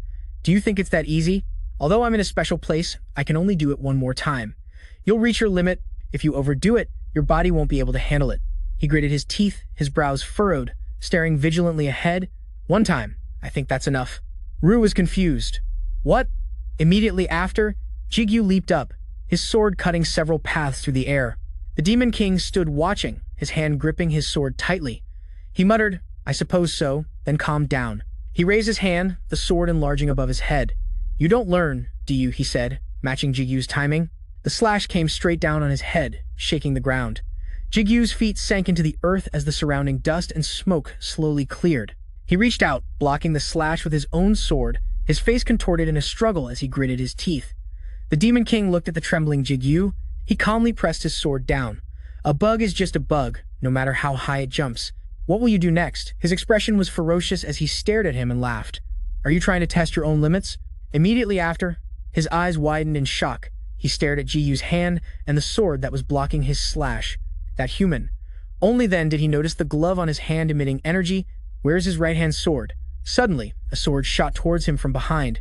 He turned his head in shock to look at it. Rue looked at him with the eye on its body. Peekaboo. Seeing him distracted, Jigu smiled triumphantly. Then, he flicked his hand, knocking the Demon King's sword upwards. Energy surged from behind. The Demon King looked back in panic as his body was grabbed by Rue's tendrils. He dropped his sword, crying out in pain. The large sword was also quickly corroded. Jigu watched as he struggled helplessly. How can this be? His face lost all composure as he roared, I am the king of monsters. Finally, his body was quickly incinerated. Only Jigu was left standing. The space grew silent, with only his silhouette remaining. Immediately after, his body began to sway. Branhart called out, Master. Finally, Jigu collapsed to the ground. She cried out urgently, Master, you can not die. He lay there fumbling for something in his clothes, smiling as he explained, Do not worry, I am just a little exhausted. Rue also commented, Because you manipulated so much power without holding back, the consequences won't be light. Jigu drank another vial of blood. Suddenly, a system window appeared. You have passed the special test. You will receive a reward. Seeing the message, he sat up and sighed. The system added, Excellent completion. You will receive an additional reward. Jigu closed and then opened his eyes. In front of him were two chests in a dark space. Where am I? This must be the reward room. The system voice announced, New skill acquired. You have acquired the skill combination. You have acquired the skill incarnation. Jigu was doubtful. A skill? The system added more. Your skill level assimilation rate has increased. Next, he commanded, Status window. The system panel displayed name Kim Jigu, level 1. Class Ego's Companion. Inherited ability link. Skills assimilation B, death, combination, incarnation. Egos possessed Jiang Kyung, Choi Min Shok. Number of ego fragments possessed 4. Assimilation B. You can manipulate 60% of an ego's power. Death. You can manipulate death. Combination. You can combine egos. I got so many new skills. I can combine and incarnate egos. Suddenly, Jigu stroked his chin, looking at the screen with a serious, amazed expression. So that means if I combine Ru and L, I'll get L-Ru or Ru-L. Is that it? Ru cursed in dissatisfaction. Are you an idiot? Did you fight so hard your brain fell out? Beside him, L also said with dissatisfaction, Master, I'm sorry, but I agree with Ru this time. Immediately after, Jigu walked towards the reward chests, waving his hand. I was just kidding, you know. I'll need to use those skills to see how they really work. His face was joyful as he looked at the boxes before him, but I can't try them right now, so I'll open the reward boxes first. A gold box and a diamond one. Huh. Ru asked, confused. You're that happy? Jigu touched the gold box and replied, What a question. The gold box is already great, but the diamond box is on the same level as the one that held the elixir. Next, he picked it up and opened it, smiling in anticipation. Save the best for last. Inside were 3 shining golden orbs. What's this? I think I've seen these before. The system announced, You have obtained Ego Fragment ×3. A stream of energy flowed out, surprising him. A golden light shone down from above. Is this an Ego Fragment? Then Jigu thought about the previous ego he'd received. Isn't this what I got after clearing the Blue Wolf Gate? He looked at it doubtfully. How can they exist inside the tower too? Suddenly, he sighed and put them down on the table. Whatever. I'll figure out how to use them sooner or later. Next, Jigu looked at the other box. Now for the diamond one. Branhart also spoke up. I'm so excited, Master. With an eager expression, he opened it. I wonder what it is this time. Another elixir. Maybe. His eyes fixed on the contents, a few bone fragments. What is this? Bones? The ring on his finger? Jigu could feel it emitting energy. He looked at it, confused. Ru, what's wrong? It hesitated. Did they have to go this far? Hearing that, he looked on doubtfully. Ru was crying silently. Jigu stood there, stunned and confused. Ru revealed, This is a part of my real body. Later, at a large building on the 30th floor, people passed by on the bustling street below, a soundproof cafe under the direct control of the association. Takeaway discount Americano, cafe latte, mint choco latte. The room was completely isolated from the outside. Jigu sat with his arms crossed, looking at Ru opposite him, then smiled pleasantly. Now it's time I heard the whole story. Opposite him, Ru lay there silently. He was confused. Why until now? Wait, that's not what I should be asking. Jigu looked at it doubtfully. Who are you? Seeing that it could no longer hide the truth, Ru calmly explained, As I've said, I am the Lord of all demons. Jigu calmly replied, The Lord of all demons, huh? Then he recalled what he knew. That powerful guardian god was just a low-level demon, just estimating the power of the demon that Ella's ceiling was already so difficult. Immediately after, Jigu crossed his arms and questioned him. Then why is the Lord of all demons a sword now? Hearing this, El exclaimed, A lord? How cool. This left Branhart feeling helpless. Suddenly, Ru asked him, Sir, do you know what an entity with an ego needs to do to endure eternity? Jigu looked at his glass, confused. A smartphone? Ru interrupted, It needs to forget. Forget? Jigu repeated doubtfully. Then, Ru remembered his own past, full of cracks and suffering. That's right. One must forget to endure existing for such a long time. I had to forget the periods of time I had lived through. If I didn't do that, my very existence would fade with time. His hand reached for a noble crown. As I said, I am the Lord of all demons. However, I was imprisoned by rebels, lost my body, and was left to face eternity. I had to protect my own existence. In the present, Jigu stood silently listening. That is why I forgot my emotions, my purpose, my name, and in the end, my very identity. That was the only way I could endure. However, when I awakened as the Lord of the Demon Sword, the memories I had sealed were temporarily reawakened. Jigu crossed his arms, leaned back in his chair, and continued to listen to Ru ramble on, even though it was only a small part. But that memory confused me enough that I did not know what to do.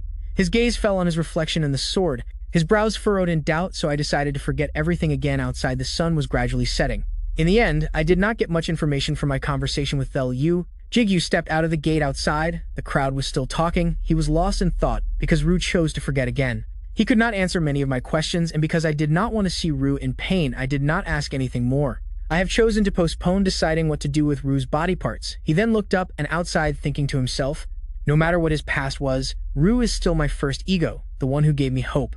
We just need to create new memories for him right after that. Jigu also left in the twilight, muttering, "I will just go home and rest today because tomorrow will be very busy elsewhere at the director's office." The sound of typing on the keyboard was incessant. The door opened inside the room, the sound of keyboard clicks. Only the monitor was lit. Seong-hoon entered from outside with a hesitant look. Director. On the other side, Tae-sik also looked up at Seong-hoon. His face was still glued to the computer, his hands typing. "Non-stop, you worked hard today." "You can go home now," Seong-hoon stammered. "That is not it," he approached and whispered. "I know you were very busy because of the smart issue, but are not you planning to leave work? You stayed here all night yesterday too." Tae-sik's face was gaunt with dark circles. His expression was frantic as he typed, leaving him helpless. "I want to finish this tonight." Energy was still being channeled into his hands. The keyboard was being pressed continuously. He reminded him, "You are using magic even for office work. I know you're in a hurry, but why do you have to go this far?" Right after that, Tae-sik hit the enter key with a loud tap. His face was full of excitement as he lifted his hands, then smiled at Seong-hoon and announced, "Tomorrow, I get to meet Soo-jin." No. "Tomorrow, I have to attend Jigu's housewarming party after that." The group stared with wide eyes and open mouths in bewilderment. Jigu smiled excitedly. "Come on in, everyone." The group entered the basement. "This is awesome." Brunhart spoke. "Hello, my name is Brunhart." Beside him, L also replied, "Brunhart. Only Master can hear our voices." Han Yoon asked doubtfully, "Is this really your house, Jigu?" He grinned. "At this rate, I would not be surprised if someone lived in your basement." Jigu gave a forced laugh. "Of course not, although my house does have a basement." Beside him, Seong-gu looked around.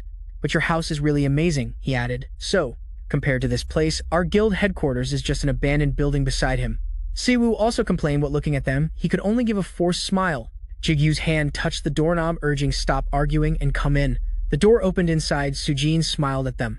"Welcome." Beside her, Du-young also politely said, "Hello." The friends also entered politely. "Hello." Everyone inside, 2 people were preparing food. Next, Siwoo smiled politely and presented a gift. "I am Kim Siwoo from the Morningstar Guild." Soo-jin took it with her hand. "I have heard a lot about you from Jigu, although my son is not very reliable. Please take care of him." Seeing this, he also looked surprised. "What son?" She looked at them, confused. "What is wrong?" The whole group was stunned. No." Du-young looked at her doubtfully. "I was sure you were his older sister because you look so young." Hearing that, she also smiled happily. "Thank you." She added, "Please make yourselves at home while I prepare the food." He also replied politely, "Then we will do just that." From behind, Du-young came forward and called out, "Hey, Jigu." Also turned to look. Suk-gu is not coming. He looked at her confused. "Why did you want to see him?" Hearing that, her eyes widened in anger. "What are you talking about?" "I was just going to get his autograph for a friend." Right after that, Jigu leaned on his hand and smiled, explaining, he said he is very busy. He has a lot of work recently. Depending on your attitude, I will consider getting his autograph for you. Hearing that, Du-young also smiled excitedly. "How about you take off your mask and become famous? I want to sell your autographs to my classmates." Hearing that, he also got angry. "You little. I told you it was a secret." With that, Jigu turned and left. "Stop talking nonsense and go help mom." "I am going out for a bit," she asked, confused. "Where are you going?" He turned back to explain to greet a guest outside the door. Seong-hoon quickly entered, smiling. "Good evening, player Kim." Jigu beside him, Tae-sik also waved. "Hello. You did not have to come out to greet us on this side." He also stepped out to welcome them. "You are here," he explained. "I finished my work faster than expected." I just arrived. Behind him, the other person could only scratch his head awkwardly. "I am sorry, player Kim." Jigu. "We did not have time to prepare a gift because we were so busy." Jigu still smiled at them warmly. "It is okay. I should be thanking you for finding us such a wonderful house." Suddenly, Tae-sik changed the subject. "I don't need to get you a gift, right?" "You confirm?" "Well, I've already bought new furniture for your house." Seeing that, Seo Munhun exclaimed, "Really so generous." The 3 of them quickly went up the stairs. Jigu commented, "You didn't have to do that. Our things were good enough," he said enthusiastically. "A new house needs new furniture, you fool." He remained calm. "It's just a waste of money." Suddenly, his feet stopped. Could it be? Right after, Jigu turned and nudged him. "Did you buy all that furniture thinking this would be your future home?" Tae-sik looked away, awkwardly sweating. Behind them, Seo Mun-hun watched in confusion. "What are you talking about?" "I have no idea what you're talking about." They entered the house. Jigu was confused. "What's wrong, director?" But he dodged the question. "You don't need to know." Inside, Tae-sik's fawning expression made the other 2 feel helpless. "Here's the housewarming gift." "Oh my god. But you already bought us all this furniture." Turns out he doesn't have a gift for me. The sun was setting and the dining table had been cleared. "Thank you for the meal." "Thank you for the meal." The guild members quickly came over to take the trays. "Let me help with the food." But he stopped them. "You're guests, so just relax." They looked at each other and exchanged greetings. "Are you Mr. Jigu's assistant?" "Yes, although I'm not much help to him." Suddenly, Tae-sik called out from behind Jigu. He was holding his phone and suggested, "Come outside and talk with me for a bit." Jigu looked at him doubtfully. "Right now. Let me clean this up first." Right after Tessic put his phone back in his pocket and urged him, "It'll be quick, just a few minutes." Finally, he turned and told his mother, "Mom, I'm stepping out for a bit. I'll finish cleaning up later, you should rest." She replied, "Okay." Outside, the sky had darkened and the two of them stood in the yard.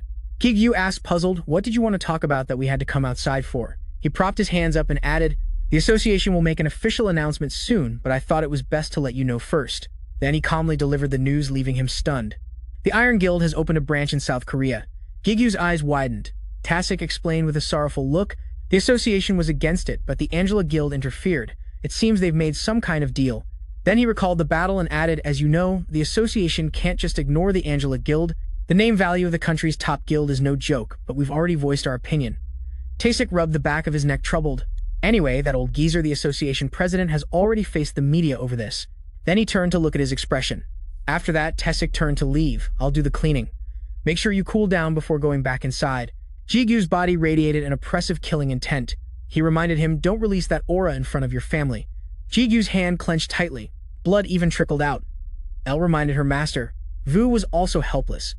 That night, in a large building in the rehabilitation room, Rogers Han, 3 months. Pinned to a wooden board was a newspaper article, an angry shout. Above it was his face. "I can go back to South Korea in another 3 months." The newspaper headline read, "The one-hit hero who stopped the gate break. The birth of a new high ranker." Suddenly, a short sword flew straight at his face. He looked around wildly. "No matter how much stronger he's gotten, I can take him." With a crazed expression, he smiled. Inside, a sheathed sword gleamed with a cold light. "Because I have the holy sword he granted me." His eyes were filled with madness. "Just you wait, Kim Jigu." After dinner, everyone said their goodbyes. "Thanks for the meal." "Goodbye, get home safe." Back at Gigu's house, all the dishes had been cleaned. He silently went down to the basement alone. The Iron Guild is opening a branch in Korea.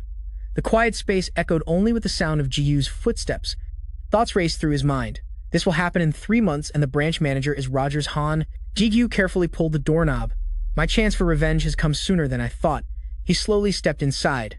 The room was so dark that not a single ray of light could get in, with only a lone chair in the middle. Jigu gently turned on the light, making the room instantly brighten up. Brunhart exclaimed with delight, "This place is always so comfortable." He explained that the basement would be a perfect training ground. Lu then voiced his thoughts. "But isn't it a bit inconvenient that the entrance is outside?" Jigu paused for a moment, then said, "No," twisting his body and cracking his elbow as he replied, "I'll constantly check for gate openings, and I want to make sure the monsters don't climb up if something happens." Jigu thought of Seong Hun and muttered with satisfaction, "I can't believe he found me such a perfect house anyway." The opponent is a branch office of the Iron Guild. He sat down on the chair, resting his chin on his hand. He organized his thoughts. Even though it's just a branch office, its strength is considered equal to that of a guild. "Ken, one of the 10 largest guilds in South Korea. 3 months is not a long time. I need to get stronger." "Of course, and to do that, the first thing is to learn about my new skills." He began to wonder. "First, synchronization and containment that I got on the 20th floor. How do I use them?" Thinking this, Jigu immediately called for the synchronization system. The system's mechanical voice rang out, "Please select your main ego." Jigu repeated skeptically, "Main ego? Does it mean the ego? That will be the main component for synchronization." He then frowned and made his final decision. "It's Lu." As he finished speaking, the system immediately announced loudly, "Now the main ego Lu and the sub-ego Changqian will synchronize." The moment that sound rang out, a blazing red current suddenly shot out from Lu, the ring on Jigu's hand. Then they stuck together, swirling, and suddenly took the form of a fiery crimson wolf. Streaks of lightning continuously exploded around it, trapping it like a net of electricity. The system quickly announced synchronization successful. "The ego Lu has become Fenrir." Lu hurriedly shouted, "What the hell?" Seeing his attitude, Jigu burst out laughing. "Sorry, I was just kidding." Lu angrily retorted, "Why is it always me?" Then Jigu bowed his head and thought again. "That's still a power I don't fully understand." Lu urgently called out, "Hey." He continued, "It can't be used carelessly." Lu kept asking, "Are you listening to me?" Besides conscious egos like Lu, Ellen Brunhart would be at a higher risk when using this skill, and Oberon, Ren, and Helmet are all very important. But for my current fighting style, so I can't use them either." His eyes filled with a complex expression. "That means I have to use the egos of Lim Min Shok Changkyun or ego fragments as materials." Just then, Brunhart suddenly spoke up. "Master, let me try." Jigu replied in surprise. Brunhart, he continued to plead, "I want to become stronger like Lu and Elle and be more useful to you." He questioned skeptically, "Are you sure? I don't know what the result will be. The worst case scenario is that I won't be able to use the ego, or it will change completely." Brunhart faltered for a moment, but still confidently reassured, "I'm a little worried, but I still feel it will be fine. Didn't I already die and come back hearing this?" Jigu smiled slightly. "Thank you, Brunhart." Then he immediately called the synchronization system. The system quickly appeared. Please select your main ego. Jigu answered without hesitation. Brunhart. The system continued with the next choice. Please select your sub. Ego. He clenched his fist. Ego fragment. As he spoke, the system began the process synchronization in progress a moment later. Jigu's entire body suddenly emitted a hot golden smoke. Surprising him, his eyes were glued to the light source in his chest. Is this light? The ego fragment, has it been inside me all this time? The light grew so intense it was blinding.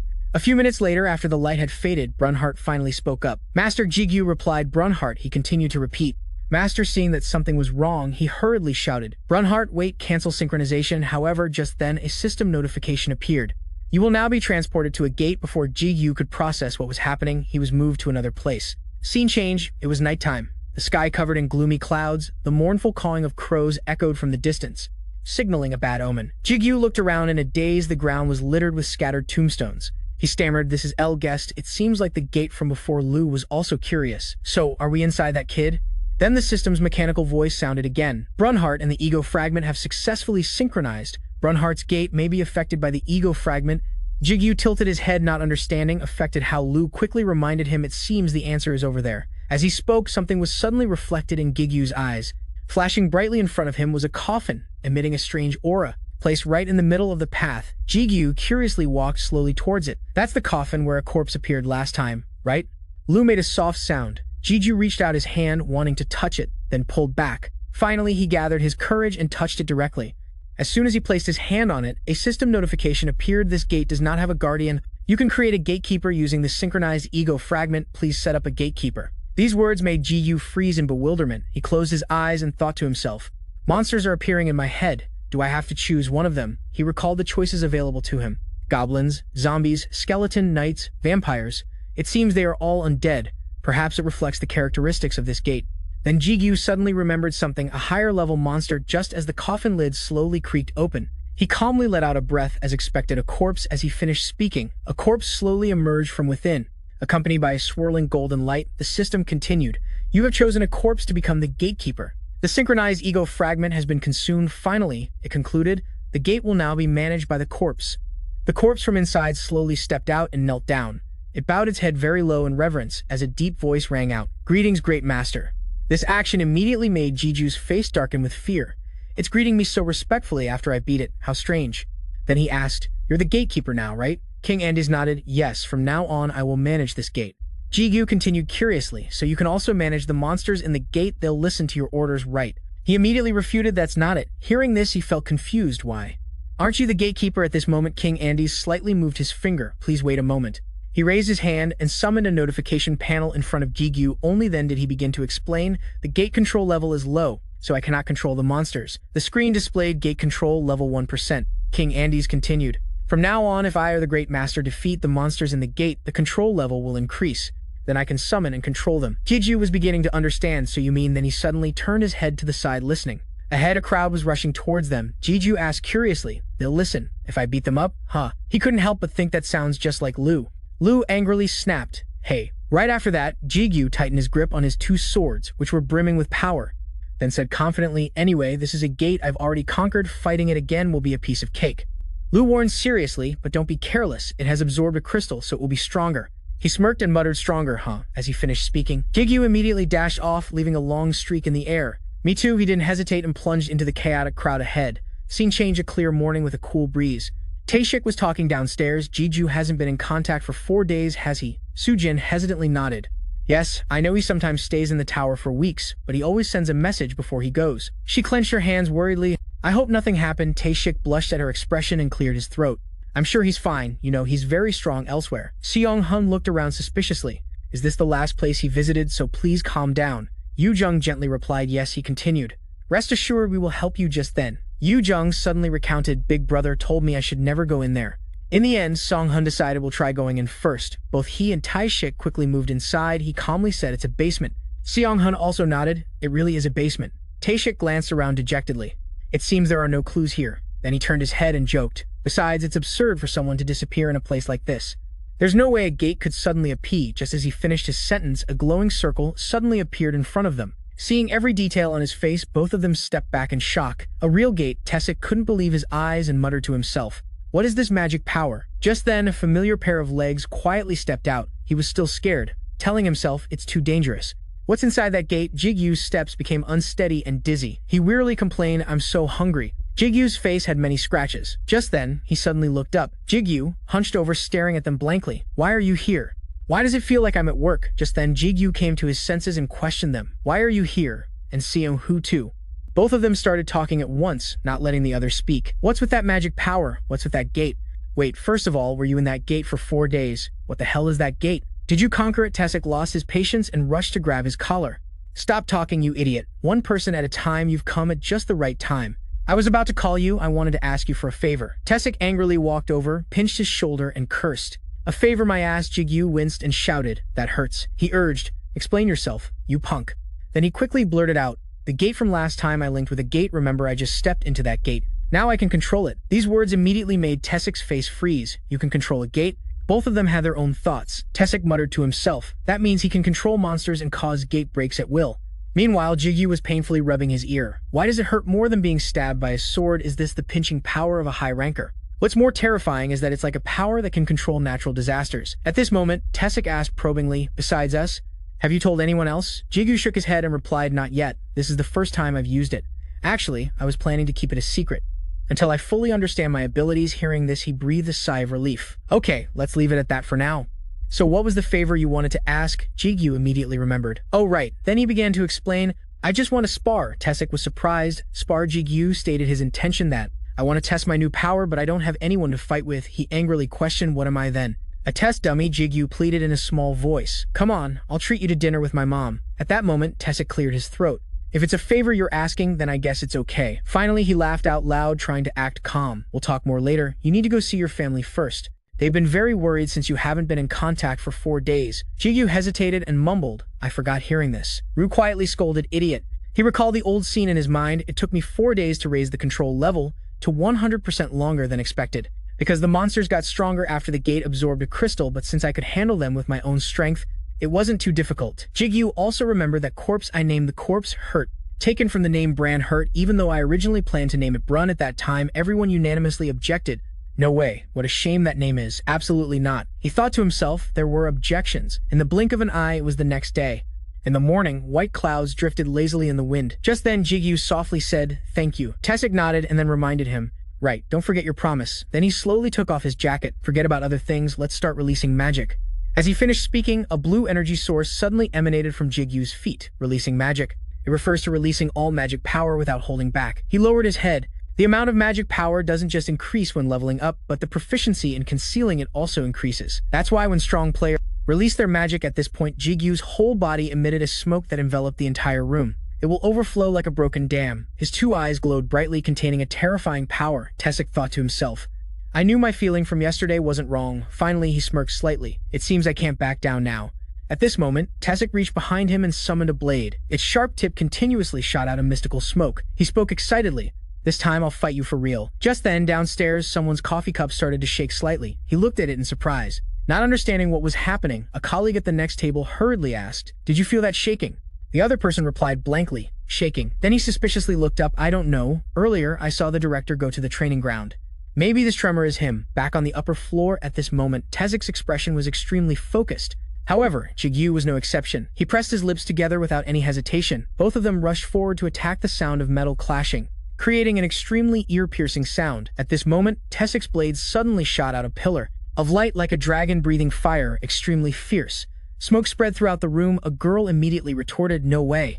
Do you know how many barriers are set up there?" She looked towards the sealed door of the barrier room. Then the girl continued, "Not just to prevent shaking, but also to prevent magic power leaks." The other colleague nodded. "That's right." Just then he smiled reassuringly. "It would be a different story if the director used his power to destroy this place, but he's not the type to do that. And it's rare to find an opponent who can fight him." However, the situation was the complete opposite. Inside that room, 2 people were fighting extremely intensely. Jigu used 2 swords to slash down hard on his opponent's blade. Tesik frowned, trying to hold on while his eyes were filled with tension. The metal screeched, making the atmosphere extremely fierce. At this moment, he raised his elbow and slammed his opponent to the ground. Jigu's whole body slammed hard onto the floor, causing the floor tiles to shatter instantly. But he quickly regained his composure and opened his eyes wide. Tesik's face was shadowed, his expression completely unclear. At this moment, a counterattack, a blue explosion erupted in a flash. A cold light tore through the smokescreen, illuminating the entire space. Scene change. At this moment, a girl suddenly stopped. Yubin opened her mouth blankly. "Grandma, this is Hasok," understood and interrupted. "You can feel it too, Yubin." She looked up and around. "The tremor we've been feeling is not a simple earthquake. Powerful magic forces are clashing with each other." One of them spoke up and asked, "Is there a gate break somewhere?" Hasok shook her head, her voice low. "No, the source of the tremor is not far, but it's in an enclosed space, perhaps." She lowered her head and explained, "It must be at least players with great power." Tessic continuously used his blade to take the initiative, she continued, putting all their strength into a direct attack. A beam of light rushed towards Jigu, giving him no time to react. Immediately after, the ground continuously crumbled, sending pieces of the floor flying into the air. The entire room seemed to have been destroyed. Dust and smoke filled the air. However, Jigu was completely unharmed. He hunched over in front of a shattered wall, panting heavily. Elle spoke up, "Master, I think you shouldn't push yourself too hard." Branhert exclaimed, "That person is so strong." Ru immediately retorted, "Don't talk so weakly, this is how you become stronger." Jigu reassured them, "I'm fine, I've gotten stronger than before, so I'm surprised to see the gap is even bigger, I think." Just then, he looked down at his hand, which had started to bleed, but I didn't expect that his power could pierce through my glove.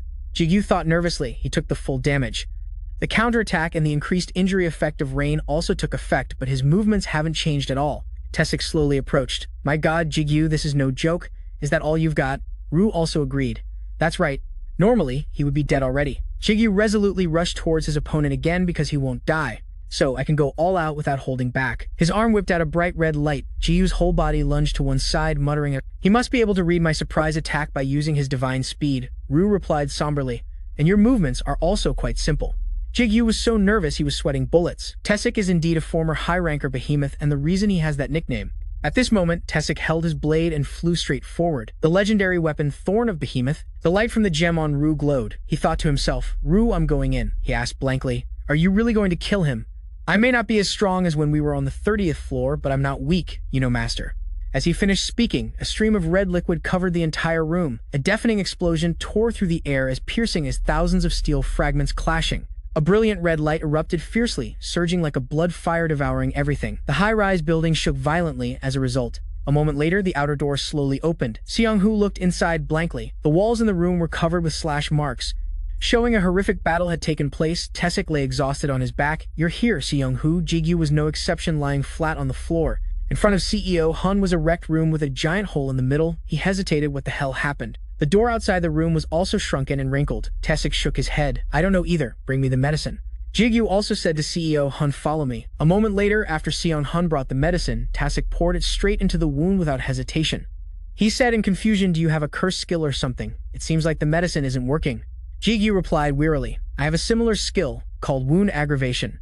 Ru couldn't help but exclaim, "Even though its power is much lower than before, I didn't expect him to still be fine. What a monster." CEO Hun, sitting next to him, continued, "Now can you explain the situation to me? What the hell happened to put the training room in this state?"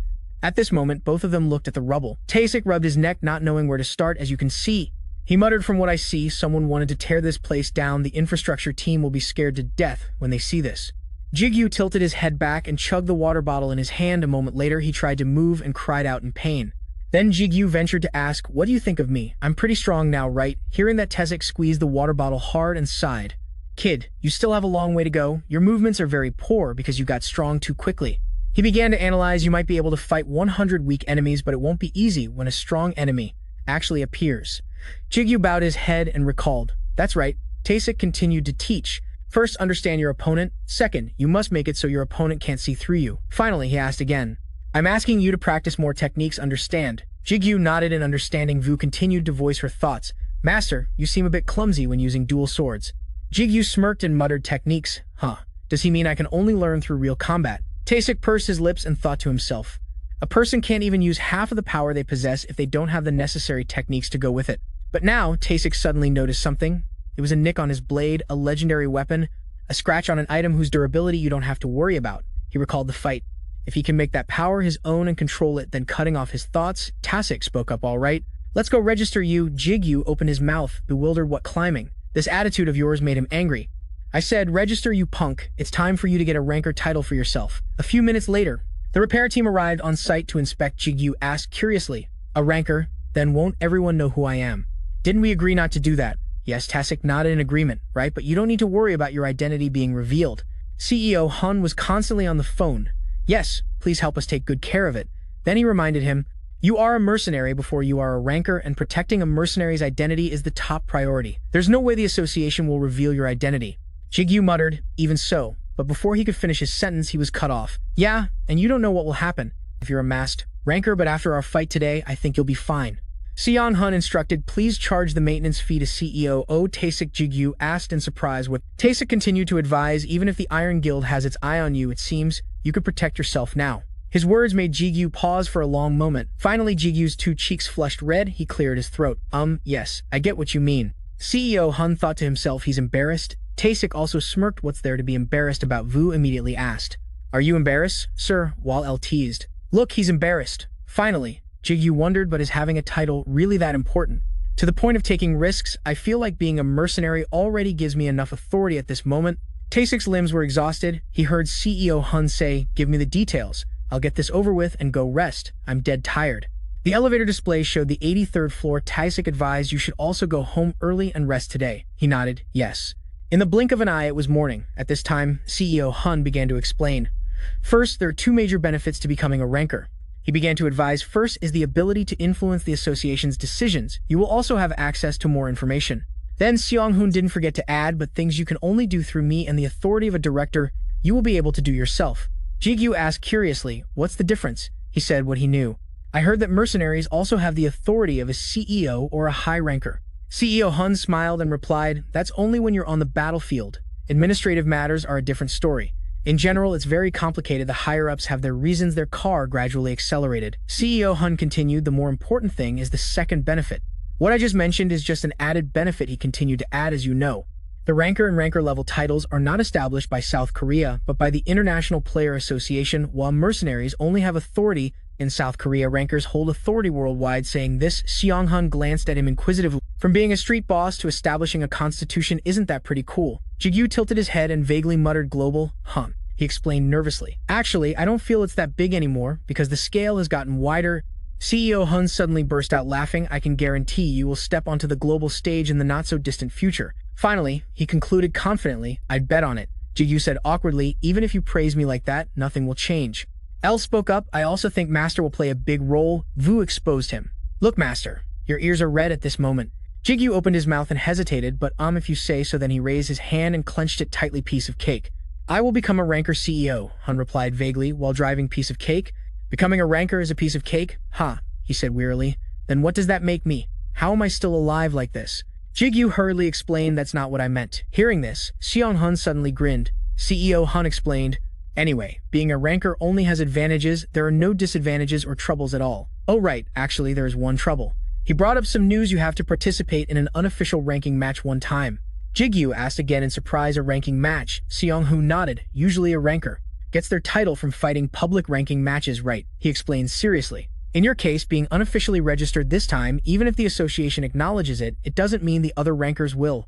You have to fight a ranker in a place where 3 or more rankers are gathered. These words made Jigu sweat nervously. Fight a ranker? I won't have to fight someone who's about to become a high ranker, right? CEO Hun retorted, of course not. Actually, it's a formality, so it's usually a new ranker. He hesitated. If we're talking about players who recently became rankers, then scene changed to the 45th floor of the tower.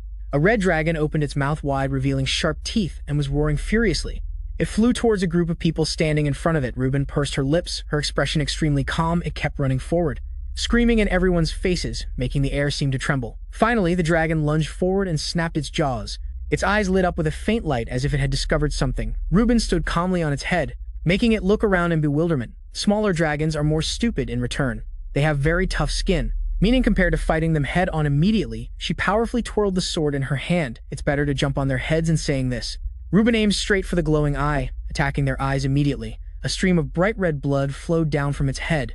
The corner of the red dragon's mouth twitched as it struggled frantically. Each ear-piercing scream it let out seemed to tear the sky apart. Ruby quickly ran away.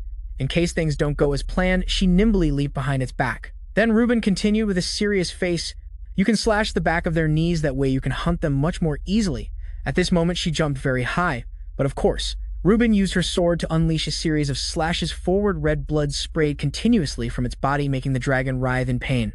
Ruben calmly turned and walked away. Then she sheathed her sword on her back. A moment later, the red dragon immediately gave up. Falling to the girl's attack, you have to be strong enough to deal damage first, and she is Guildmaster Shin Ruben of the House Sung Guild. Now before those surprised eyes, Ruby opened her mouth to call out everyone. All the guild members blushed and gasped. As expected of the Guildmaster, she's so cool. The crowd shouted noisily, Guildmaster, you're so cool.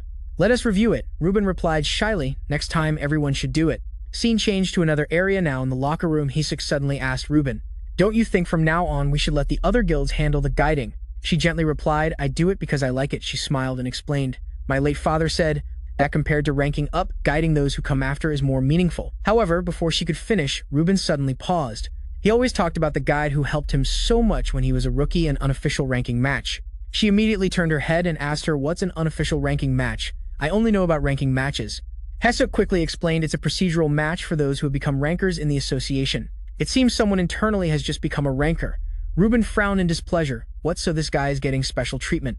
Instead of helping those who come after this guy is stealing their opportunities, her eyes narrowed with tension. On her phone screen was a picture of Kim Jigu, the opponent for the evaluation. Ruben declared with determination, I won't let him get qualified easily. It would be great if he's even half as good as the guy my father always mentioned. At this point, Ruben suddenly paused, but he's quite good looking. Jigu looked at his tablet and mumbled, the ones evaluating this unofficial ranking match will be the association president, director O, and ranker Sugu. He lowered his head and thought, they're all people I know at this moment. Jigu questioned with confusion, isn't this too dependent on connections? Personal relationships, seriously? Is it okay for an association that prides itself on being impartial to do this?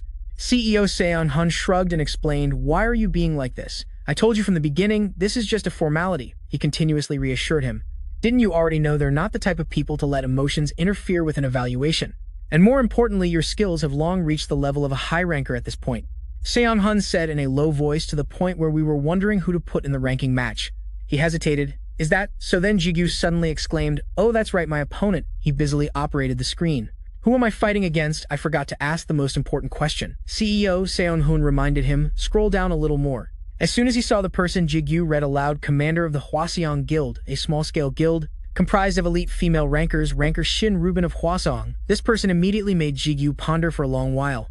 Then he suddenly remembered something. I think I've met her somewhere before, CEO Seon-hun carefully reminded player Kim Jigu. People don't flirt like that anymore. Jigu frowned and retorted, it's not like that. I'm sure I've met her somewhere. He repeated, you've probably seen her on TV since she's a ranker, he exclaimed in surprise. Really, scene changed to another place. In the second training room, Sung-hoon stood in the middle and shouted loudly, player Kim Jigu, ranker Shin Ruben, please face each other. He stated the rules. The rules of the match are, as I explained before, excessive attacks are forbidden and the match ends when one side surrenders. At that point, the fighter will be considered to have forfeited. The three judges over there were very noisy. Suku raised his hand and shouted, Jigu, do you understand? Tisik reassured him, just fight like you normally do. And Taegu was looking forward to it, let's see what you can do. Jigu tilted his head and thought to himself, this is an important match. Can't you be more serious at this moment? Ruben's impression of her opponent worsened. Just as I thought, he's just a guy who climbed the ranks through connections. I won't accept this easily. She tightened her grip on her sword. If he's not qualified, then I have to protest until the end. At that moment, CEO Seong-hun shouted loudly. Then the ranking match begins. As he finished speaking, both of them rushed forward. Jigu observed the situation with a serious face, and Ruben was not inferior in the slightest. The sound of metal clashing screeched an extremely piercing sound. Then Ruben pulled her sword back while wincing and gritting her teeth. She continued to rush forward, slashing once more. Ruben's eyes were extremely sharp, showing her determination. She continuously ran around erratically to distract him the moment she was behind him, aiming her sword at her prey. Jigu immediately realized and leaned to one side, but Ruben still didn't give up. Each slash seemed to emit light. She continued to jump up and swing her sword straight at him. The battle was now extremely tense. Lu spoke up reassuringly, good. Restrain your strength and speed as much as possible and only face her with technique. Then he couldn't help but praise. Your opponent is no slouch, her movements are quite good. Ruben quietly gritted her teeth in frustration. She didn't give up, determinedly thrusting multiple times at his sword. The sound of metal clashing screeched piercingly. Lu continuously admired parry the sword with the most perfect technique. Jigu focused on dodging her chain of attacks and thus avoided the assault. Lu continued to instruct, if you can redirect the blow instead of blocking it head-on, then do so. That's right, the judges were now also confused. Tasik spoke up, he's training more than he is fighting a ranking match.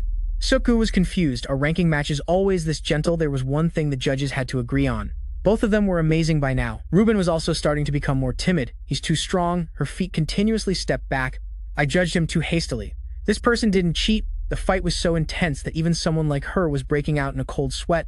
A thought flashed through Ruben's mind. No matter which direction I attack from, I can't touch him. Where did someone this strong come from? Finally, she lowered her sword, telling herself if possible. I wasn't planning on using a skill, but thinking up to this point, Ruben no longer hesitated and rushed straight forward. She swung in a straight line, creating a powerful whirlwind. Causing Jigu to fall backward, he started to panic. I can't see her sword path. Elle gently reminded him that's a type of illusion skill. Lu also chimed in, it seems you can't hold back anymore. Jigu, though reluctant, admitted, I think I have to end this match quickly. He then planted his feet firmly on the ground and shouted, Flash!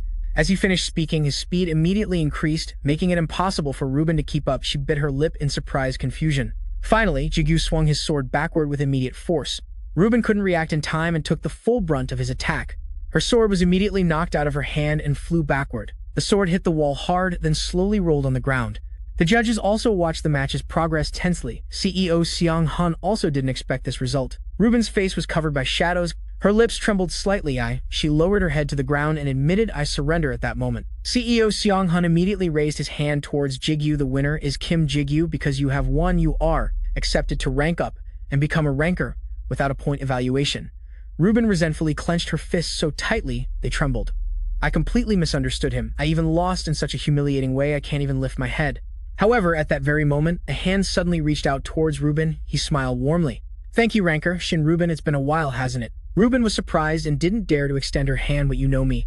Jigu asked again, your father's name is Shin Jung Chun, right? She was bewildered. How did you? He continued to explain, just as I thought. Back when I was a guide, I heard him talk about you a lot. I also saw you at his funeral. The judges murmured in admiration. A guide with 5 years of experience is really different. Jigu started to speak again. At first I wasn't too sure, but when we faced each other like this, I realized I remember you were just a high school student back then. But now you've grown up so much, haven't you? Ruben suddenly recalled her late father's words. Ruben, the guide you just met, can't rank up, but he still helps everyone get stronger. Isn't that so cool? Then she remembered her own shameful words. Instead of helping those who come after this guy is stealing their opportunities, I won't let him get qualified easily. Just as I thought, he's just a guy who climbed the ranks through connections. I won't accept this easily. If he's not qualified, then I have to protest until the end. It would be great if you were even half as good as the guide my father mentioned. All of this made the current Ruben completely stunned. At that moment, her face turned as red as a ripe tomato thinking of this. Ruben quickly extended her hand. She covered her face and mumbled, it has been a while. A moment later, Taesik smiled and said, congratulations, you brat. Now you're a real ranker. Taegu also turned his head and congratulated him loudly. See you next time. Sugu was no exception. I'll be leaving first. I've put aside my guild work to come here for too long. Finally, Seong Hun spoke up to remind him. Now, both of you just need to sign here.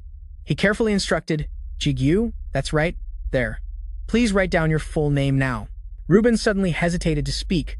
She was so shy she didn't dare to look straight at me. Can I? Then Ruben risked a glance and asked, have your number? Jigu readily agreed, yes, of course, but immediately after, he felt Seong Hun's strange stare. Jigu asked in confusion, what's with that expression? He immediately turned away, saying it was nothing. Elle spoke up teasingly, Master is getting shy. Scene change. The elevator now shows the 5th floor. He thought to himself, this doesn't feel like going to the tower at all. I'll talk to Mr. Taesik for a moment. A moment later, at the director's office, Jigu politely knocked on the door. Sir, it's Kim Jigu. May I come in? However, right then, he realized the door was unlocked. Then, Jigu hesitantly pushed the door open. Mr. Taesik, isn't he here? But upon seeing the scene inside, Jigu's eyes widened in shock. He frantically called out to him, Mr. Taesik.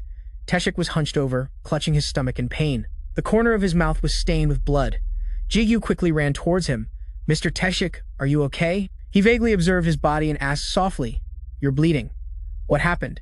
Jigu's face turned pale as he gritted his teeth and thought to himself, Mr. Taesik, who would only get a light scratch even if I used my full strength. What kind of monster dared to do this? He then gently helped Taesik up. Were you poisoned or attacked by someone? Did an intruder get into the association? Jigu mumbled nervously. Just then, Taesik suddenly spoke. The association president. He quickly pulled his phone from his pocket. The association president? Okay, I'll call him right away. He hastily shook his head. No. Jigu's entire body started to tremble. He struggled to say it out loud. That weird old man hit me. After he spoke, the entire room fell into silence. He asked again in astonishment, what? After downing the potion bottle, Taesik slammed it on the table, as if expressing his discontent. He wiped his chin irritably. What was that old man thinking? How dare he actually attack me? One day I'll sue him. Vu spoke up. A person who can withstand the power of death was attacked one-sidedly by him. Brendan was also indignant for him. Even though he wasn't badly hurt, it still pisses me off. Jigu asked curiously, so why did he hit you? The more Teshik talked, the more he fumed. He kept insisting that I go on a blind date with a prearranged marriage partner. He explained, and I kept insisting that I want to marry the person I love. And that's when he threw a punch at me. Jigu was bewildered. Ah, I see. Then he asked, but an arranged marriage? I guess the world of Cheebles is very different. Teshik said irritably. Hey, I told you not to call it that. He covered his face and sighed dejectedly. It's not that noble, it's just that he's annoyed to see his grown-ass son still single like this. Teshik recalled his father's words, spouting nonsense like unrequited love. At your age, the more he spoke, the more depressed he seemed, and who would even love you? Suddenly, Jigu asked seriously, Are you busy these days? Teshik answered, disheartened. I'm busy as hell. I'm already this down, and you came to make fun of me? As he was fiddling with the bottle cap in annoyance, Jigu casually spoke up. Really? That's a shame.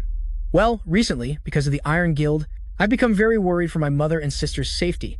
His casual tone immediately made his eyes light up. So I need someone who can protect my mother when she goes for a walk or to the supermarket. Teshik immediately shot up, slamming the table. I'm not busy. All I have is time. He yelled seriously, right in Jigu's face. Even if I'm not here, all the work at the association will get done.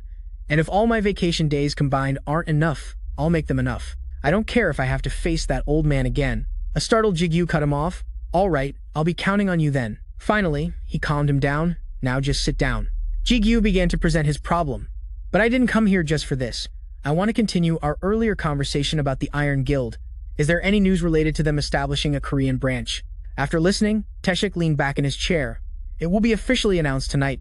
They've finished almost all the procedures and have established security for the guild building.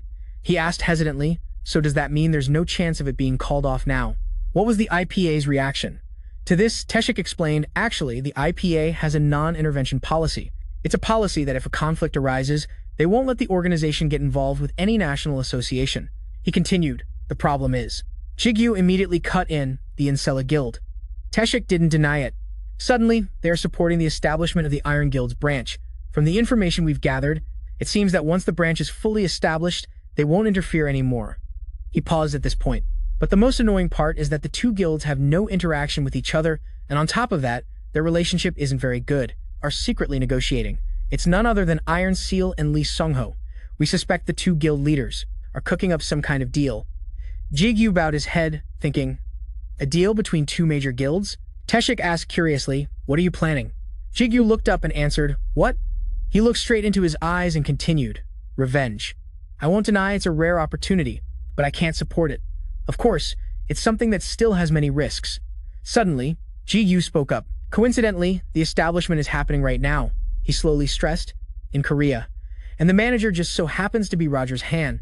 As he said this, Jigu's eyes lit up. They are targeting me. If that's the case, then there's no choice but to take their heads. His voice was filled with resolve. There are still 3 months until the branch is established. I will eliminate those risks one by one in that time. Scene change. Endless discussions appeared on social media. The Iron Guild establishes a Korean branch, mixed opinions. The association remains silent. Branch manager Rogers Han is targeting his own homeland. 8 hours ago, report. The Iron Guild is amazing. We don't have to worry about rampages anymore. In this day and age, who cares about nationality? Thank you for protecting Korea. The greatest product of the Korean Player Association is Rogers Han. It's a relief. The people who oppose this must be fine with their homes being destroyed by rampages. Right? They chattered excitedly. How can you all welcome this? You stupid pigs, don't you know those people are scarier than monsters?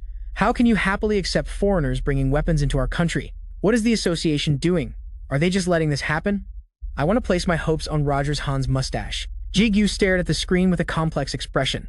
The word guild has a fairly gentle, harmonious feel, but in reality, it's an army.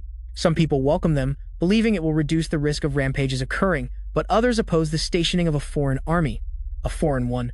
Seong-hun leaned over nosily and asked, what are you looking at, Ranker Kim Jigu? He answered shyly, just the news. Please don't emphasize the ranker part. Then Jigu put his phone in his pocket. But is this the right place? The two of them were now standing before a messy pile of rubble. The secret meeting place with that man.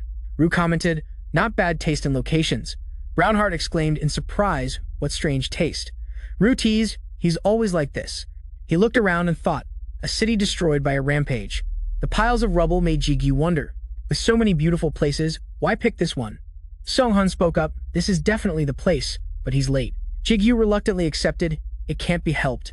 After all, we're the ones who need him. In that instant, he suddenly glanced back. Jigu smiled and said, it seems he's here. The 3-month revenge begins now. Part 1. Just then, Hyungjun hovered high above. He bowed his head and slowly approached. Sorry for being late. Then he put on an act as the player, photographer. I am an acquaintance of Go Hyungjun, former ranker Go Hyungjun. Jigu recalled what Teshik had said. There's no good blood between that guy and the association, so be careful of him from now on. He thought to himself, I don't have a good impression of him after the masked ranker incident. But now, I need to use his information network. Then he questioned. An acquaintance? Jigu stated seriously. I want to speak directly with player Go Hyungjun. Hyungjun lowered his head and answered in a soft voice, I'm sorry, sir. Go Hyungjun only takes requests through me. Jigu patiently explained, this is a very big job that comes with a lot of risks. Let me meet him. Hyungjun was also adamant in his refusal. You can't. All requests are handled through me, and I'm the one who decides whether to accept it. Finally, he proposed, please feel free to make your request. Just then, Sung-hun leaned in and whispered to him, it's too dangerous if your plan is exposed. Jigu nodded. Okay. Then he looked up with a sharp gaze. I have a plan. Jigu made an offer. First off, I'll give you 5 billion up front.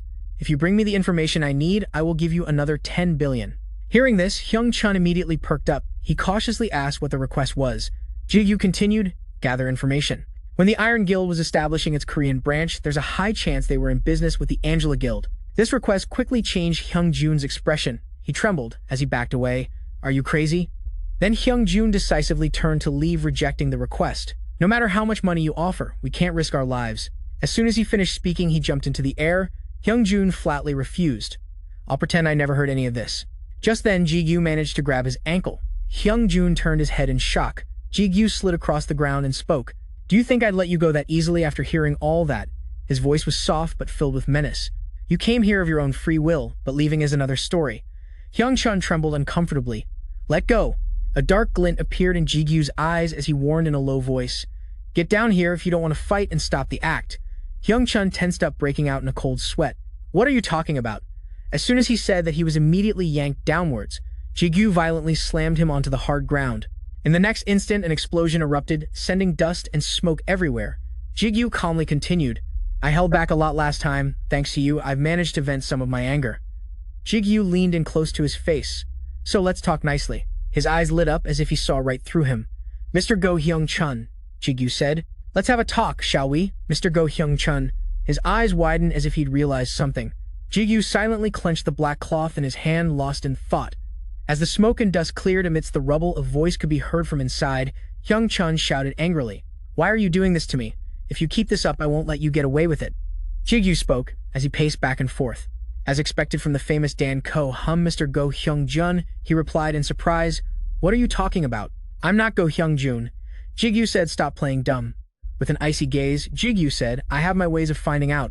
Hyung-chun stood still, looking at him. Behind him, a dense purple aura erupted, filling the air with purple particles of light.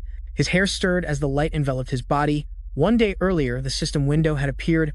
Notification, the Ego Ru has completed its awakening into the Lord of Demonic Arts, Jigu asked. So this is just showing up now. He continued, I was so busy, I completely forgot about this. It seems this wasn't complete when Ru awakened. Ru spoke up, Master has been rather busy. Jigu asked, so how is it, Ru? Do you feel any different? He replied, from now on, you will be able to use a portion of the demonic eye's power. Since you become the Lord of Demonic Arts, it includes all things with demonic attributes. Jigu asked, demonic eye, what's that? Ru said, it's your left eye. He asked in surprise, this is the demonic eye.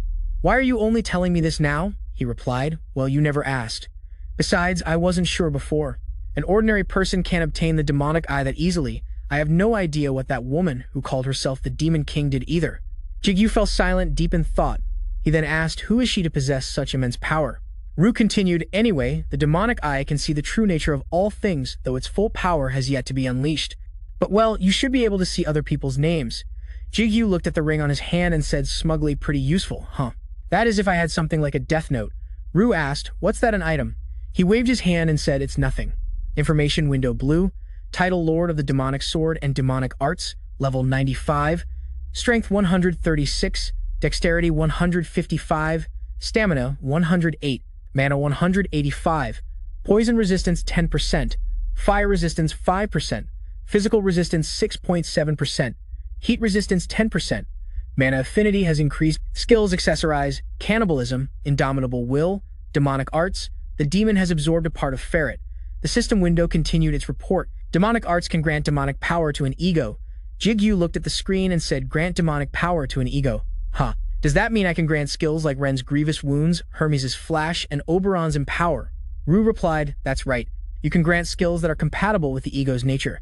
Jigu stared at the screen and said, I see. Ru asked, why don't you try it with those gauntlets of yours? He shouted, bind. The gauntlets immediately flared, releasing streams of purple smoke that wrapped tightly around him. The system window displayed bind, controls the opponent using dark mana. Jigu pointed his hand forward and the gauntlets shot out several purple tendrils that struck and coiled around him. Hyung-chun looked at him and asked, is that a new skill? Jigu replied something like that. As he pulled on the bindings, he said, I'll say it again, Mr. Go Hyung-jun, stop the act. He shot him a sharp cold glare as he spoke.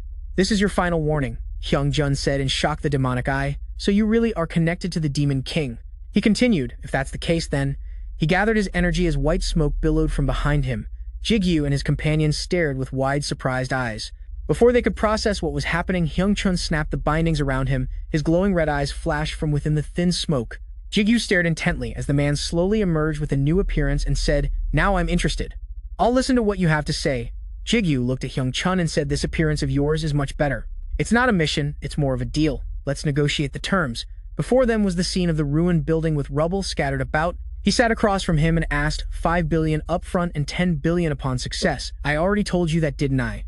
Hyung-chun said, that's not enough. My life isn't that cheap. Jigu stood up and spoke. Weren't you just about to run away with my information? Let's just call it even. He said, and what about the whole hiding your identity as Danko thing? How ridiculous. Jigu looked at Hyung-chun and asked, so what is it that you want from me? He answered, information about your relationship with the Demon King and about the power of the demonic eye. Jigu hesitated and asked, is that all you need? He looked at him and replied, that's more than enough. You probably don't understand the value of that kind of information. Jigu said, all right, if that's what you want. He began to explain, I am a disciple of the Demon King and the demonic eye. Has the ability to see the true nature of everything. It doesn't seem like you're lying. Hyung-chun stood up and said, I have received my payment. I will take the job. His red eyes glowed from behind the hazy smoke as he spoke. I'll come find you once I've gathered the information. Farewell. With that, Hyung-chun disappeared into the smoke. Ru spoke up. He didn't doubt your words at all, master. He might have a skill to verify things. CEO Hugh said, what a chaotic meeting, but it went more smoothly than I thought. Jigu said, you're right. Let's move on to the next location. I want to get as much done as possible today. A skyscraper reached high into the sky, its sleek exterior gleaming. Clouds parted as sunlight shone down. In the chairman's office, I heard about your situation from Taesik. Taegu spoke revenge. Even if you are one of our mercenaries, this is still something I cannot help you with. But I can turn a blind eye to what you're planning to do. I'm only doing this because we share a common goal. Because this branch office incident is a big headache for the association as well. Jigu looked at him and said, instead of calling it revenge, I'd prefer to call it taking the initiative. Those bastards will surely come after me. He looked at Taegu and continued. While I am grateful that you're turning a blind eye for me, I'm going to be bold and ask for one more thing, he asked. You have another request. Jigu said, complete control of all information and to change the work schedules of the civilians working at the Iron Guild's branch office, and at the same time prevent other guilds from accessing that place. He looked at the man and asked, is that feasible? Taegu didn't answer, instead asking, are you planning to take down that entire branch office alone in the middle of Seoul? He continued. That branch office has the forces of one of the top 10 guilds in the world. Taegu sat with his arms crossed, deep in thought. He continued, the association is not all-powerful, so controlling information to that degree would be difficult, that is, unless a gate break were to happen. Jigu looked at Taegu and asked, are you saying it would be possible if a gate break occurred? The man looked at Jigu for a moment before speaking. You say that as if you can cause a gate break. Jigu said, of course not an actual gate break. Taegu sighed and said, of course not. Jigu continued, there have been many attempts to weaponize gate breaks, but all of them have failed.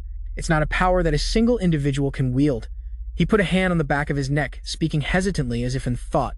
Jigu continued, I can create something similar. Taegu closed his eyes in contemplation and then spoke. If it's possible, I would like to take that power from you. Jigu asked in surprise, what did you just say? The afternoon sun cast a golden glow. A voice echoes from a magnificent, towering skyscraper. I only have 3 months. I must act as fast as possible. Jigu continued, I've assigned Go Hyung-chun to investigate the potential risk variables that could occur. and I've received a promise of some support from the association. Ru spoke up. Now you have to go find that Death Note thing, right? He said.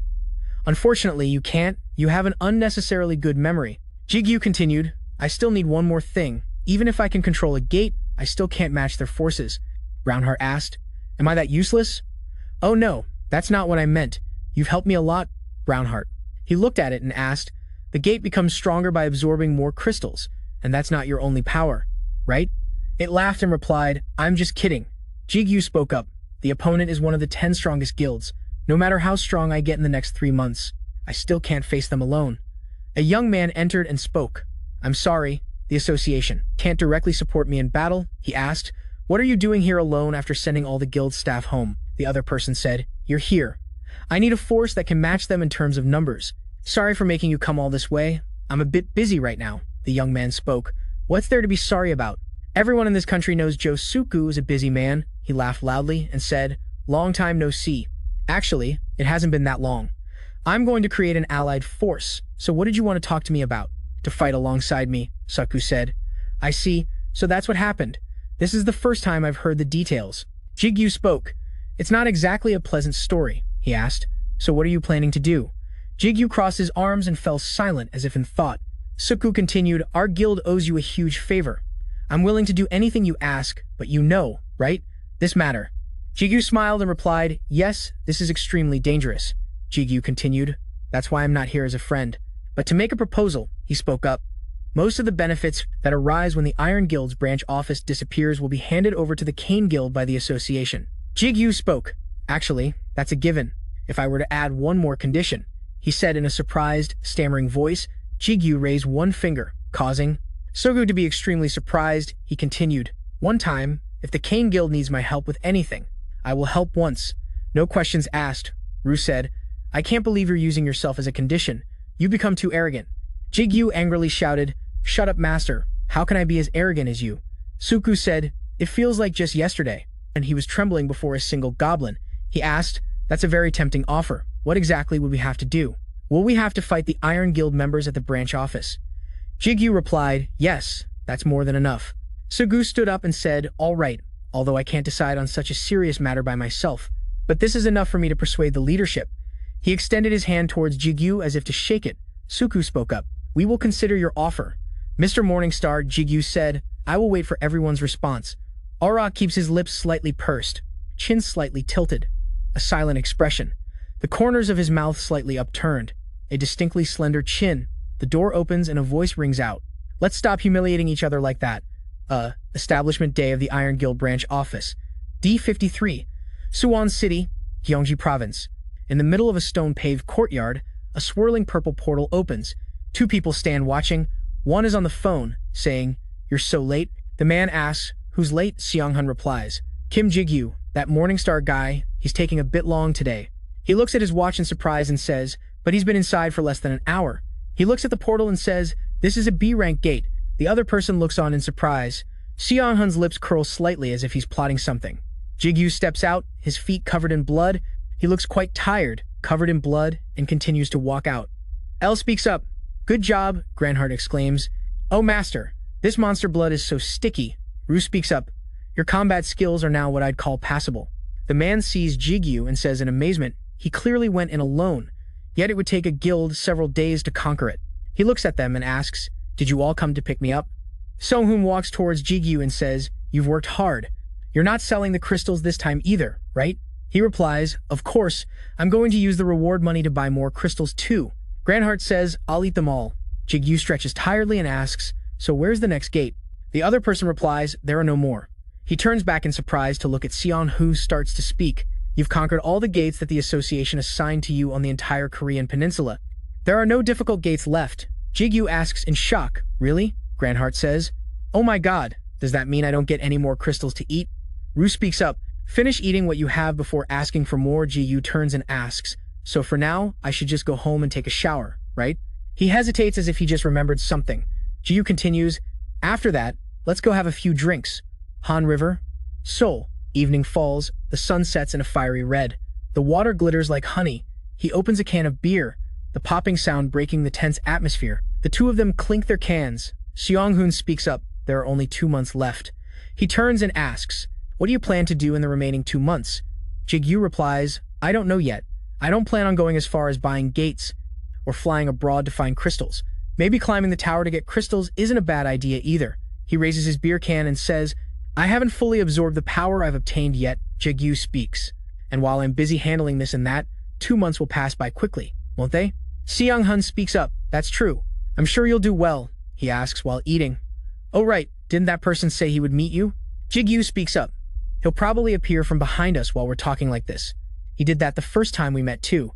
After that, every time we contacted him, he appeared like that 3 more times." He points behind him and says, "Just like that." Jigu points towards a swirl of gray smoke where the wind is forming a faint circle. Go Hyung-chun appears amidst the white smoke with fiery eyes. He slowly approaches the two of them. Seong-hun says, "You saw through my stealth technique again. You surprise me every time." Jigu hands him a can of beer and says, "Your way of speaking is always so strange." Song-hun asks in surprise, "Why are you suddenly speaking so informally?" Jigu looks at Seong-hun and says, "You were the one who spoke informally from the start. Come to think of it, I'm still holding a grudge about that. Besides, we're the same age." Seong-hun opens another can of beer and says, "Well, that's not really important." He turns away and speaks, "The important thing is that you were able to detect me when even high-rank rankers can't do that. You're incredibly sensitive to mana." Jigu asks in surprise, "Is that so?" Ru says, "It's all thanks to me." He says, "Well, you're so great then." He speaks, "Can't you praise me a little more sincerely?" Jigu turns and asks, "So did you find anything this time?" The last 3 times were all trivial information. Go Hyun-chun asks angrily, "What do you mean trivial information?" "I told you Iron Seal's leg is a prosthetic." He lowers his voice. "Well, I guess that could be considered useful." He speaks, "This is an investigation into the relationship between the 2 top guilds in the world. It's not as easy as taking candy from a baby." Jigu asks, "I get it. So do you have any new information?" Seong-hun replies, "Yes, but to be honest," he continues, "I'm pulling out of this case after I give you this information."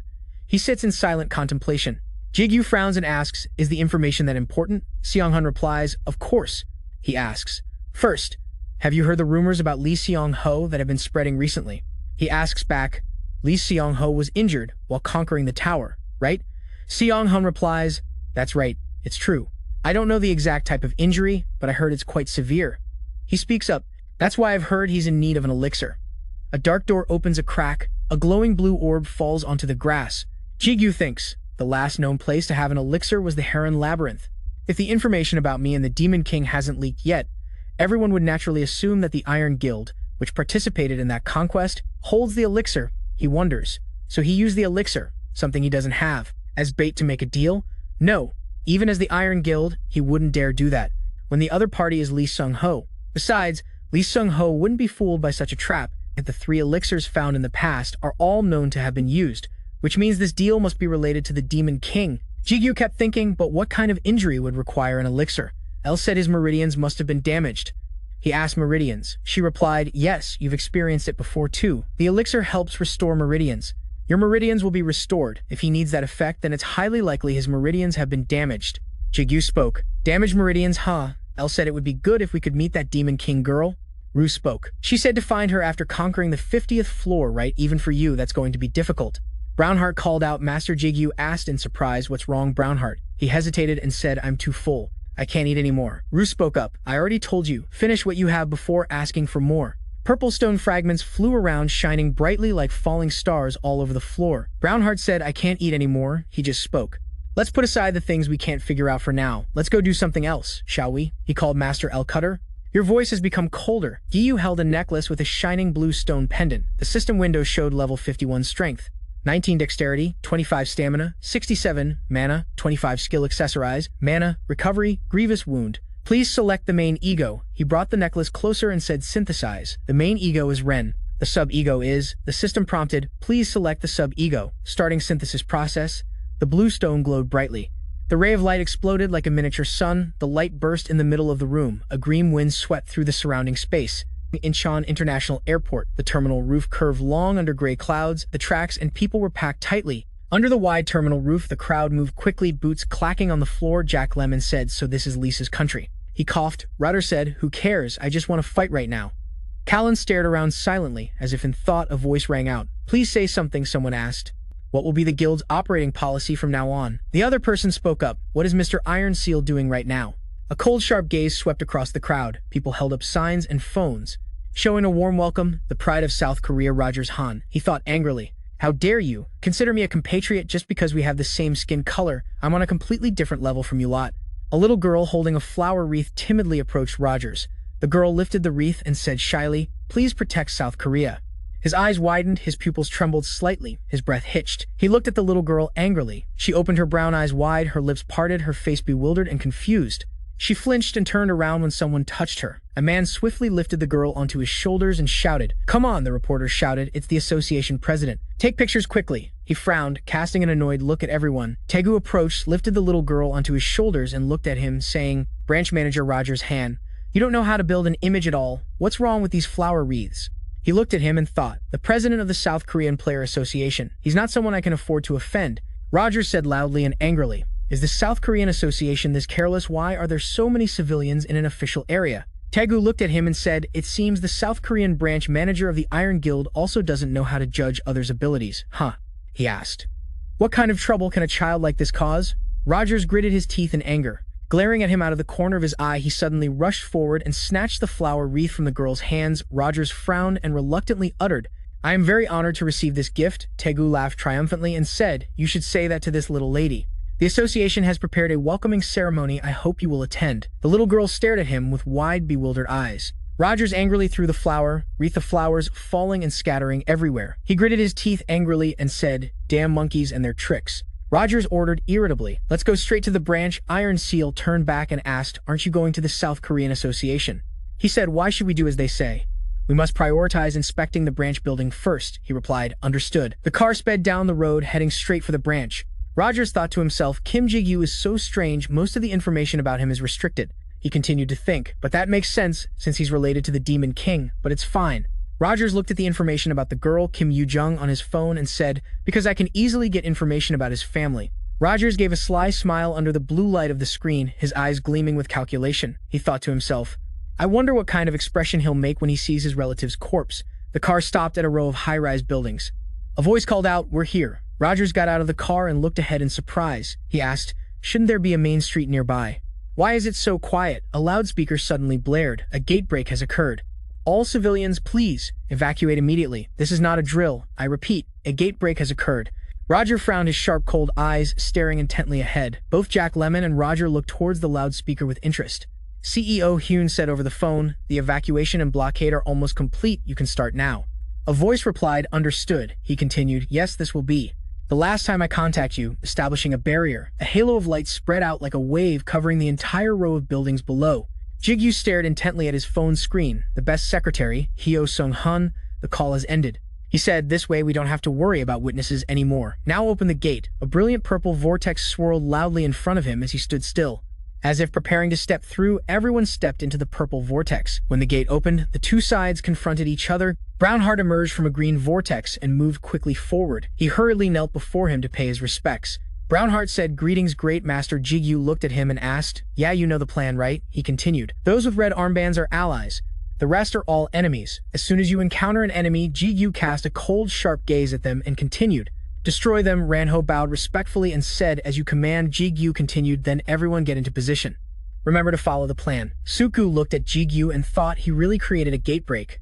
He suddenly glanced over to the other side, wondering why those ordinary skeleton soldiers looked so strong. Suku continued, "The energy radiating from the Lich and Dullahan must be on par with a ranker. Donghae," said player Kim Jigu, "is truly different. He always exceeds our expectations." CEO P asked, "Are we really going to confront the Iron Guild's branch?" Ru said, "CEO P is also participating." He said, "The person next to the kid seems to be from the Tsai Guild. 1 month ago, the cafe facade was brightly lit by the sun. The large glass window in the cafe reflected the quiet green interior." Donghae's eyes widened as he stared straight ahead and said loudly, "The Tsai Guild."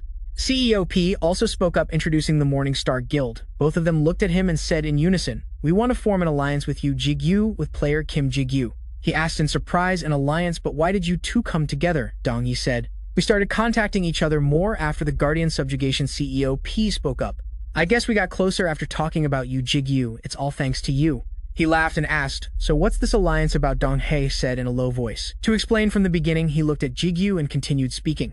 Recently, after the Tsai Guild's master retired, I, the vice master, was appointed as the new master, he said. It's a bit late, but congratulations. I've been too busy lately to follow the news, Dong Hae continued. Thank you. While talking with player Kim Gong-P, as guild masters, we discussed player Kim Jigu, he continued.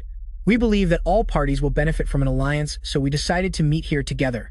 Jigu said, I appreciate you all thinking highly of me, but as you both know, I'm just an individual not affiliated with any guild, Dong Hae said. When the gate break in Yosu was prevented, I read an article with a picture of you coming out wearing a mask. He thought to himself, everyone recognizes me, he continued. At that time I thought, this person will become famous for sure. So why wouldn't I build a good relationship with player Kim Jigyu? He reached for his cup and said, all right then. In that case, Jigyu asked, as a member of the alliance, can I make a request first? He thought to himself. 1 month from now, at the time and place I've decided, bring all of your forces. For security reasons, I can't go into detail, but it's a task where you will have to face an extremely powerful force. I know this request is a bit much, but if you come, I guarantee we will form an unbreakable alliance with you too, Dong Hae thought. We are being drawn into something very big, so large that one misstep would get us crushed. CEO Pai thought to himself we might fall here, but after seeing him control that gate, I'm sure of it, Ryu said. Player Kim Jigyu will take us to a whole new level. Their blue gazes met, a crooked smile, a tense glance. He said, summon Ru. He replied, I've been waiting long enough. L said yes, master, and Ren emitted a brilliant blue light as if in response to Jigyu. His posture was straight, the sword tip touching the floor, a blue light seeped from his sleeve. Ren's eyelids closed as blue-white fire swept across its raised fur.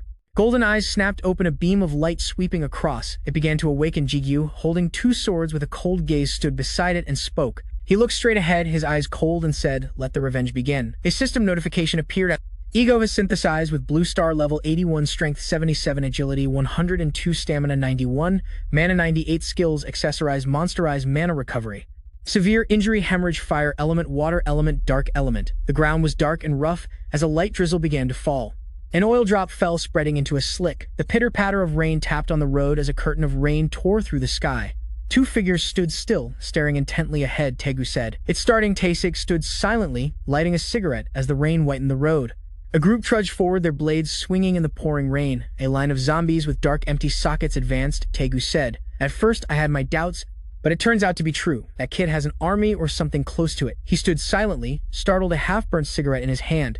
When he asked me, are you confident? Son, Taesik asked in surprise. Confident about what? Tegu said, that kid. Are you confident he won't turn into a monster? He flicked the ash from his cigarette and spoke. How would I know? I just hope the kid can be happy, he continued. If that kid becomes a monster and obstructs our plans, I will have to intervene.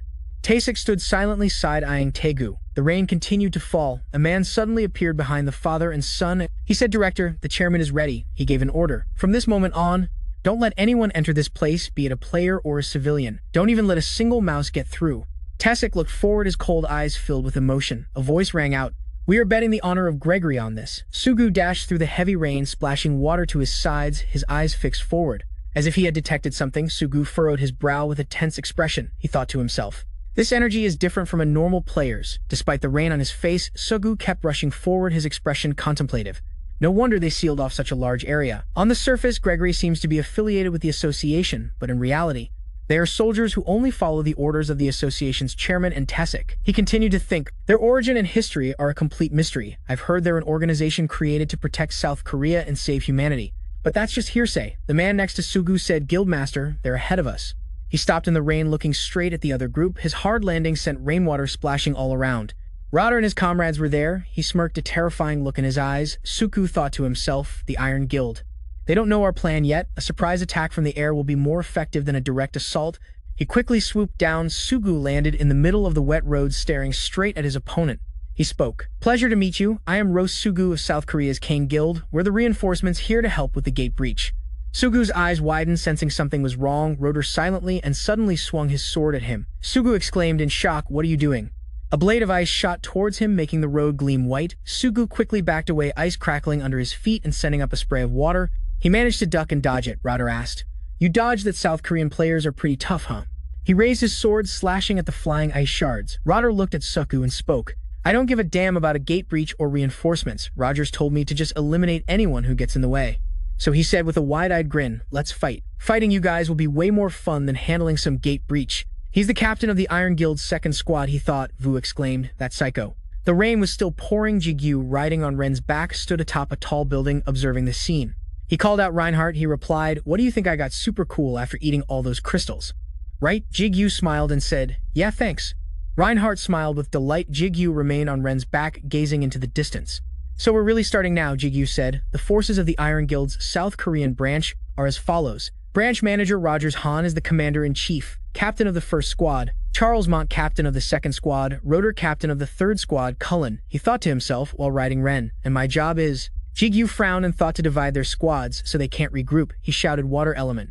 Water Element transforms the body into water. In terms of numbers, we have the advantage, but we can't let our guard down. Jigu awakened his water power, his body seeming to dissolve Ren, carrying him on its back dashed forward. He thought to himself, "We have the advantage in numbers, but we can't be complacent. Our side is just an alliance that was just temporarily assembled. If we let their squads regroup, we'll be at a disadvantage." CEO Pai drew his bow in the rain, each glowing arrow streaking through the night. Jack Lemmon charged forward. He raised his shield and sword as the glowing arrows flew toward him. A loud explosion erupted the moment an arrow hit its target. Charles Mont said, "Is this the South Korean welcoming ceremony, CEO?" Guzan and Ji-won spoke quietly. Why did we have to run into Charles Mont? The two sides clashed their sword swings, emitting a cold light. Dong-hae gritted his teeth and thought, "We're busy dealing with the regular guild members, so we can't help them. When the hell is Ranker Kim Ji-gyu going to show up?" Jack Lemmon charged straight ahead at incredible speed to attack them. He swung his arms, slashing powerfully. It created a huge wave of purple energy. Jagan raised his shield to block, bracing himself against the immense pressure. From the powerful attack, Jigun shouted, "Earth Shield." A large mass of earth power rose from the ground. It created a loud explosion. He struggled to hold the shield to withstand the incredible force. The barrier was struck hard. It sent dirt and rocks flying everywhere. Jagan gritted his teeth, resisting the force of the explosion. Suddenly, the rock mass exploded right beside him. CEO Pai screamed in terror. Jigun, Jack Lemmon said, "So weak. You dare ambush us with this level of skill? You're hurting my pride." He glared and said, "At the very least, you should have brought a ranker along if you wanted to take me down." Jigu, wielding two swords, rushed towards Charles Mont. "Here's your ranker, you bastard." In the darkness, a blue eye flared open like a light in the night, its pupil contracting to a single point of focus. The sword struck, sending sparks flying in the rain. He exclaimed in shock, what Jigu frowned, looking at Jack Lemmon as blood splattered. He took the full blow, his body freezing. Blood spurted out in two streams. Cannibalism has been activated. Attempting egoification of player Charles. Egoification of player Charles has failed. A portion of player Charles has been absorbed. Dong-hae froze his eyes wide with shock as he stared at him. CEO Pai turned his mouth agape, unable to process what had just happened.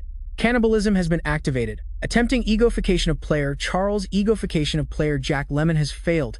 A portion of player Jack Lemmon has been absorbed. Jigu asked in surprise. Egoification failed. L spoke up. "Master." He seemed to remember something and thought, "Right, that's not important right now." Jigu silently walked towards the group in the rain.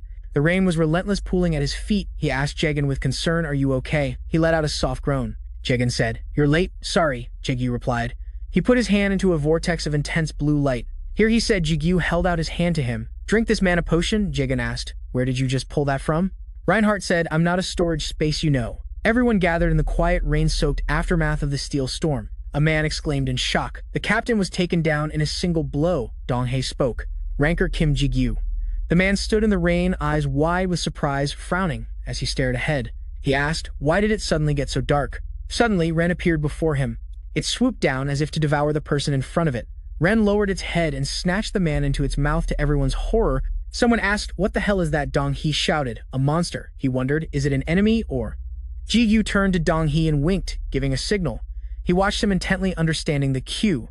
Dong-hae shouted loudly, "The wolf is on our side. Don't attack it and fall back."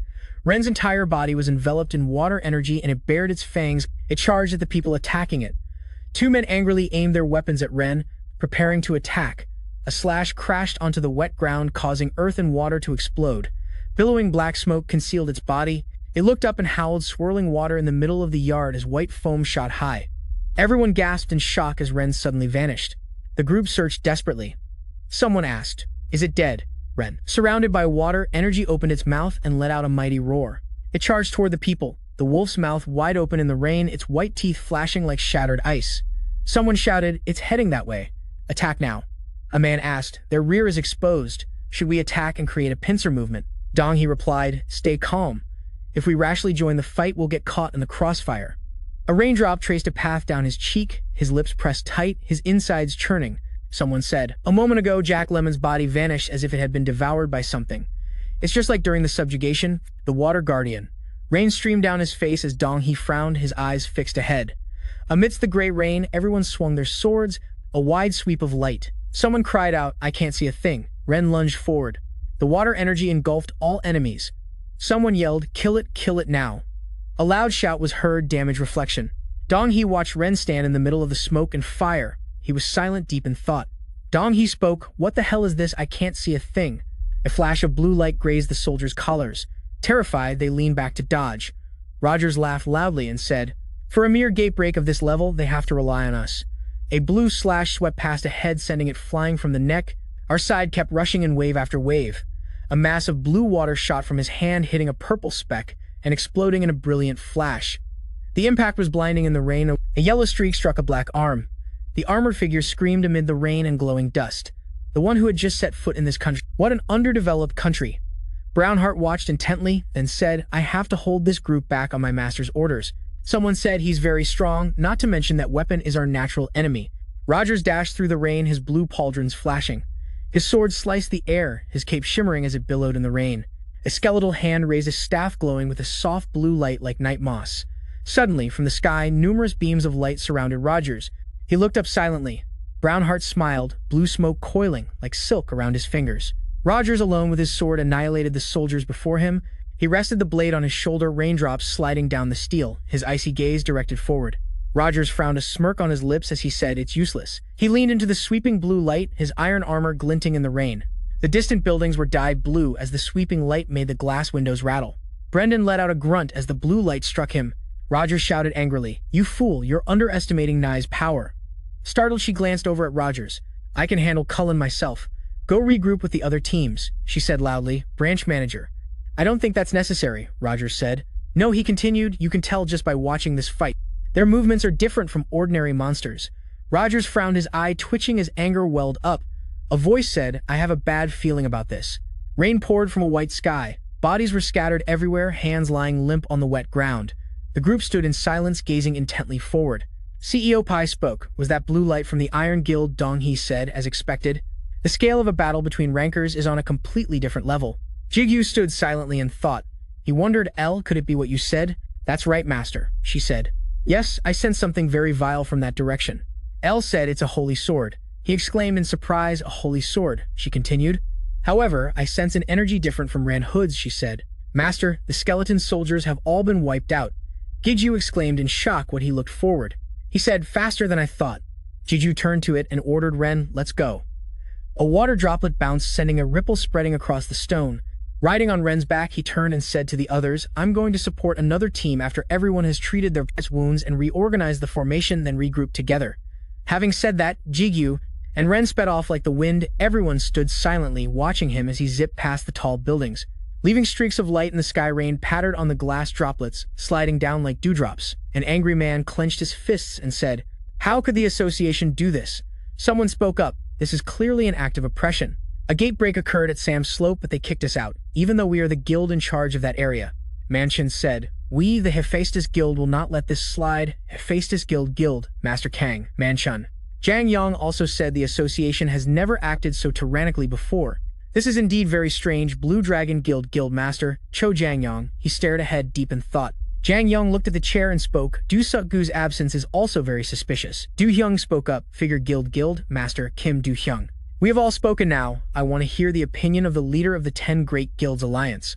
He asked in a cold voice, "What do you think about this?" Guildmaster Li Seong-ho sat still with his two hands intertwined, his sharp, cold eyes staring straight ahead. Rain poured down from the sky, water splashing onto the roofs. Drops fell, creating ripples on the water's surface. The heavy rain pattered as puddles spread across the yard. The sword shot out amidst a brilliant blue-purple pillar of light. Jigu shouted, "What about the Dulla Hands?" Grand Horde replied, "They are still fighting. It must be because they ate too many crystals that they can fight so fiercely." He gritted his teeth, looked ahead, and said, "What a relief. But you could say the army fighting the monsters is split into two," Jigu thought to himself. "Even the second army enhanced by crystals isn't strong enough to carry the whole team on their own, so it's likely the guild is fighting the second team. I have to hurry," he thought. "If I don't finish everything within 2 hours, then at Director T6's office," he said. "We will use the highest level barrier to seal off all of Sam's Slope, but this can't last long." He continued, "The first problem is the cost of using this barrier, and there's more. If you consider the interference from other guilds, the maximum time we have is 3 hours. Understand? No matter what happens, it must end in 3 hours. The young man stared at him silently. Taegu, who was still standing there, spoke up in 1 more hour. Tisik looked at him surprised and asked what Taegu continued. We will open the barrier in 1 hour, he shouted, Dad. He turned back and looked at Tisik out of the corner of his eye. Tisik angrily clenched his fists and said, This is different from what you said, Dad. Taegu spoke up, It can't be helped. That's the limit, what are you talking about, Dad? Tisik asked. Even Angela would object if you directly.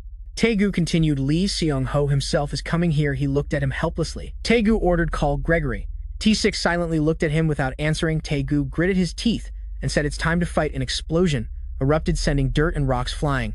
Several people were thrown from the road. He rushed forward, gripping the hilt of his sword. A light flared out as if tearing through the rain. The slash was blocked. The green shield sparked like shattering ice. A hand gripped the blade. Blue electricity flashed along the steel. The big guy let out a low growl, then launched himself, his fist and blade sweeping straight at the enemy. The sudden punch rushed towards the young man. His eyes widened as he hastily dodged. A watery slash grazed past his back. The blond man spun around. 3 people swung their blades. A wave of light swept away the entire row on the other side. The man charged straight ahead, gripping his sword. Hilt, a flash of watery light appeared. He spoke up and asked, Are you okay? The other person said in surprise, Vice Guild Master. He continued, This is going to be tough. One team was troublesome enough, but now their numbers continue to increase. The other person said, We've already had it hard enough, but rainwater streamed down his face. He gritted his teeth and looked into the distance. He continued, The Guild Master is having an even harder time. Suk-gu charged forward through the rain. His eyes blazed like an arrow released from a bow. His sword swung in a white arc, striking straight at the purple-clad enemy. Rotor spoke up, Get lost. Cullen, he's mine. She looked at him and said, You always insist on doing it alone, but then you fail. Do you know how many times you've repeated that mistake? Charging like a sledgehammer, he swung a dazzling slash, forcing the opponent back. He spoke up, These bastards. To have such great teamwork, even while fighting, the 2 of them rushed forward, attacking Suk-gu, forcing him to retreat backwards. His foot stomped down and ice shot up. The water's surface cracked, freezing the entire battlefield. Suk-gu stomped hard, an aura exploded, and ice and snow shot out like a reverse waterfall. A long blade of ice tore through the road, shooting forward like a blue arrow at the end of its path. The ice bloomed into a cold flower. A white mist covered the rainy street. He swung his hand, unleashing a blooming ice attack that rushed towards the enemy through the rain. Suk-gu observed and said, First is Cullen. She doesn't have any outstanding features, but her speed and reflexes are the problem. I can't use the surroundings to attack because she detects it from the very first movement. That doesn't make her an equal match for me in a one-on-one fight, but the problem is that guy Rotor. Rotor with his frozen arm said, Oh man, I got caught again. This is so annoying. He called for help. Hey Cullen, she said angrily, You're too careless. The rain beat down relentlessly, droplets splashing into ripples. Rotor stood still because his legs were frozen. Cullen rushed forward to break the ice. A flashing slash swept across his frozen legs. The bright blade swept across the ice, shattering like glass. A figure staggered in the rain, leaving a bright red trail. She rushed forward and slashed. Blood splattered in a purple spray in the rain. The body fell with a thud onto the wet ground. Blood spread along the flow of rain. Suddenly, Rada regenerated new legs, stomped, sending water splashing, and dashed off through the rain. He said, No need to freak out, it has no effect on me anyway. Unique skill regeneration. Suk-gu thought to himself, The gap in physical strength between me and them is getting wider. I should have used a fatal attack from the beginning. Although his combat ability is inferior to Cullen's, he acts as the tank, so that Cullen can show her true skills. He continued, I have to separate them even for a moment. I've already slashed more than 10 times. In the pouring rain, a rumbling sound echoed through the buildings as if tearing the sky apart. Cullen squinted in the rain. Her cold blue gaze darted to the sky as if she had caught a strange sign. She spoke up. Rotter, something is approaching, he asked in surprise. What? Suk-gu created a large ice cluster in the gray rain. An ice spear shot out, tearing through the rain. He moved like the wind, dancing with his daggers across the wet road. Suk-gu, along with the ice crystal, rushed towards them. He landed and stopped behind the other 2. Cullen turned back in shock and asked, What was that just now? Jigu had appeared with his newly upgraded boots. Acceleration increases movement speed, surpassing physical limits for a moment. He thought to himself, The new skill acceleration that I got is thanks to Rue's sorcery. Although it's quite similar to Flash, its leap is much farther. He spoke from behind Jigu, saying, Don't praise me now. She turned back and looked at him silently as if thinking. Cullen spoke in surprise. Who is that guy? I can't keep up with his movements. There's another skilled person like that in Korea. Rotor suddenly raised his arm, looking as if something was wrong. He was horrified to suddenly find many slashes on his body. What the hell? Rotor glared and frowned, looking ahead. A cut on his face began to bleed. Suddenly, his body exploded before Cullen's horrified eyes. Blood gushed out, mixing with the rain to form a red stream. Rotor fell, but didn't forget to curse you, dog. He stood up, sword in hand, staring intently at him. Rotor added, Another funny bastard has arrived, but no matter how many times you do it, These wounds won't work on me. He was startled when Jigu spoke. Second Army Captain Rotter unique skill regeneration. He asked, did I pronounce that right? Sorry, my English is still a work in progress. Jigu looked at him and said, I should let you know beforehand that regeneration skill won't work anymore. Ren was glowing on his chest. Jigu continued, you see, this little guy of mine has a skill too. Wound aggravation disables wound recovery functions and increases damage. Blood flowed ceaselessly down Rotter's leg, mixing with the rainwater to create a crimson puddle. Jigu stepped forward to face the two of them. The rain poured down relentlessly. Suku saw him and let out a sigh of relief, saying, you finally came. Cullen could only stand frozen, looking over, speechless. She frowned, wondering to herself he blocked Rotter's regeneration skill. How an ordinary item or skill shouldn't be able to do something like that. The two of them stared intently at Jigu, who was standing there. The sound of the rain pattered endlessly. Rotter's eyes widened and he broke into a wicked amused grin. He looked at him and asked, so that means you're a unique skill user too, huh? Jigu smiled confidently with his two familiar eye colors, while Rotter laughed loudly in delight, exclaiming, how long has it been since I've been injured this badly? He raised his hand, looked at it, and continued, I admit our compatibility is still terrible, and it seems your unique skill has gotten the better of me. Then Rotter clenched his hand into a fist, his voice growing closer. However, his eyes were bloodshot and deadly. He bared his teeth and asserted, do you think I don't have a countermeasure for this one weakness? These words took Jigu by surprise. The rain continued to fall on his armor, making pitter-patter sounds. From the opposite side, a loud shout rang out. Berserker! Immediately, Rotter's legs swelled with muscles, followed by his arms, and his entire upper body began to transform. Veins bulged and pulsed. His body grew abnormally large while still firmly holding his sword. Rotter completed his transformation with a giant body, his power surging violently. The bleeding from his wounds also stopped. On this side, both Ru and El wordly called out in unison, Master, be careful, as soon as they spoke. A giant footprint was now imprinted on the ground. The ground shook, rocks flew into the air, and Rotter had vanished from his spot. The ground where he had just stood cracked. In an instant, he dashed in front of Jigu, startling him. Rotter stuck out his perverted tongue, his voice full of confidence. Thanks to this, we're even now. As soon as he finished speaking, his sword slashed towards Jigu's astonished face, mere inches away. The force of the blow shattered the ground. Smoke, dust, and boulders flew up. The scene shifts to a nearby window, where the aftershock of the attack caused the reinforced glass to crack. Everyone looked towards the sound and exclaimed in unison, that's insane, how is it so dusty, even with all this rain? Cullen remained calm, silently speculating that this fight would probably lean in his favor. She pictured Rotter's giant body radiating killing intent. She marveled silently. Berserk, a skill that can convert surplus regeneration ability into stats, to temporarily and destructively increase combat ability. Cullen frowned, inwardly surprised beyond belief. He's using a skill he hasn't touched in a long time due to its lingering side effects. Suddenly, a voice from behind startled her. Where are you looking? Just like the glass on the window. The block of ice also showed cracks, revealing a dark figure inside. In just an instant, the large block of ice exploded and shattered to Cullen's amazement. Suku reappeared, standing tall. He looked at her, smiled, and said, I'm not down yet. You shouldn't let your guard down around me. As soon as he finished speaking, blocks of ice shot towards Cullen. She quickly used her speed to dodge and parry, shouting, don't you know yet? Your attacks won't even touch a single hair on my head. Then her eyes glowed eerily. In an instant, Cullen appeared confidently behind Suku, declaring, I can take care of you in a flash all by myself without needing Rotter. His face darkened, but he didn't move. Instead, he just laughed after hearing that. Sugu's eyes flashed with determination as he replied, it seems I'm being underestimated. He activated his unique skill, Absolute Zero. Immediately, the raindrops seemed to stop. The surrounding air filled with a cold aura and snowflakes began to fall. Cullen's body began to freeze with cracking sounds. She looked down in horror. Suku smiled and continued, the reason I've been holding back is to conserve my strength, in case things didn't go as planned. But since Jigu is here, there's no need for that anymore. Cullen quickly jumped back to avoid the cold air. At the same time, she asked, can't you see your comrade must be beaten to a pulp by now? But with strong faith in his comrade, Sugu looked at the cloud of dust and replied concisely, we'll see. As the dust cloud gradually cleared, the image of Jigu appeared. He was sitting on Rotter's back with two swords plunged into his body. Her face went blank as she looked over, her eyes wide with disbelief, temporarily speechless. The sight was truly shocking. You held your posture, and Rooster also stood motionless. Things were becoming clearer. Besides the sound of the rain, Cullen's scream could now be heard. No. Sugo turned around and walked slowly towards her. His voice faltered, so now he's standing there.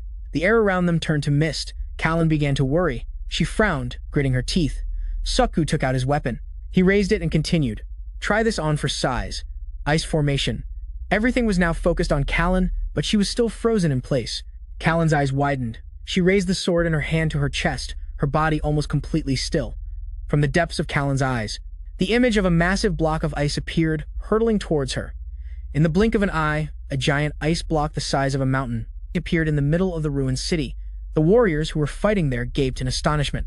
Looking up, someone smiled with satisfaction, as if they had known what the result would be. Kallen was completely encased in ice. Her face showed utter shock, unable to react in time. Suku walked over, scratching his head and remarking, "Whoops, I overdid it. I have a bit of a hot temper." He then closed his eyes and let out a cold sigh. Sugu looked to the side, wondering about Jigu. Hasn't he finished yet? Just then, Vu's voice called out from within, "Master." It was as if he was snapped out of a daze. He asked again, "What are you doing?" Jigu struggled to pull out the sword, his body trembling. He wondered to himself why he couldn't pull it out. What's with this guy's muscles? Just when he thought Rudder was defeated, the man suddenly flashed a sinister smile. He sensed something was off and looked down. Suddenly, Rudder took the sword and stabbed it through himself to attack Jigu. It sent him flying backward. Jigu slid across the ground, the two swords still embedded in the man's back. He looked up dazedly as Rudder's deep, hoarse laughter rang out. How amusing.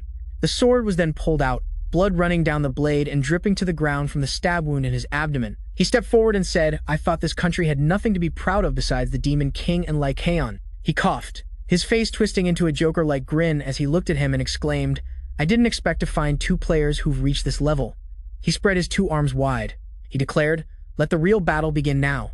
Suddenly, a loud voice from the side shouted, "Ranker Kim Jigu," startling them both into looking over. Seong Hun, spear in hand, shouted, "You need to end this quickly." He stood there, his voice rushed and anxious. "Ranker Lee Seong-ho." Seong Hun delivered the shocking news. Ranker Lee Seong-ho was on his way. The scene shifts to a nearby area where a group of people has appeared. His voice rang out, "Isn't it about time you told us?" Seong-ho led his men, who were behind him. In a low voice, Association President. His gaze was intensely focused and serious, staring straight ahead. Seong-ho's question echoed in front of Taegu's somewhat worried face. What in the world is going on here? A triangle was formed by the three people. Seong Hun announced loudly once more, "Ranker Lee Seong-ho." "Ranker Lee Seong-ho is coming," Jigu wondered. "Lee Seong-ho?" Rudder gritted his teeth and glared at Seong Hun, cutting him off. "He interrupted our fight." He tightened his grip on his sword and continued, "Right when I was still feeling this high."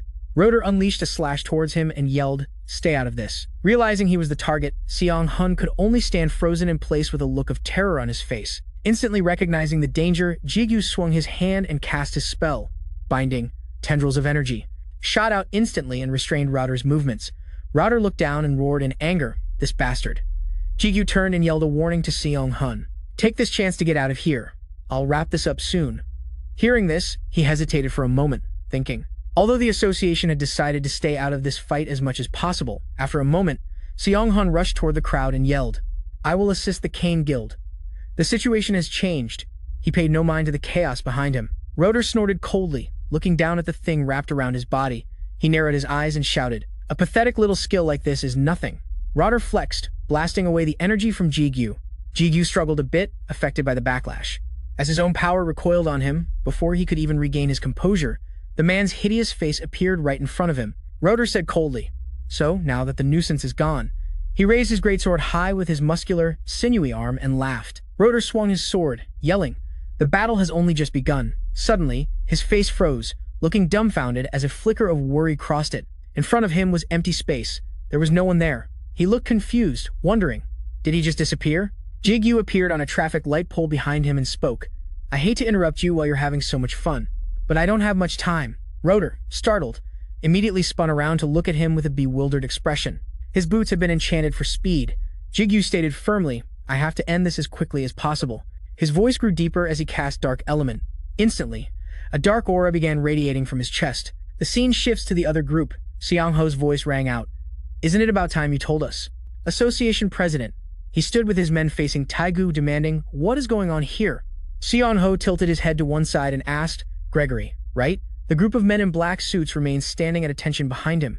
He continued to question, "Are they trying to block our path with those threatening looks, or do you intend to fight us?" Taegu answered, "Of course not. There must be some misunderstanding. The association requested everyone's cooperation, and as far as I know, all of you accepted that request."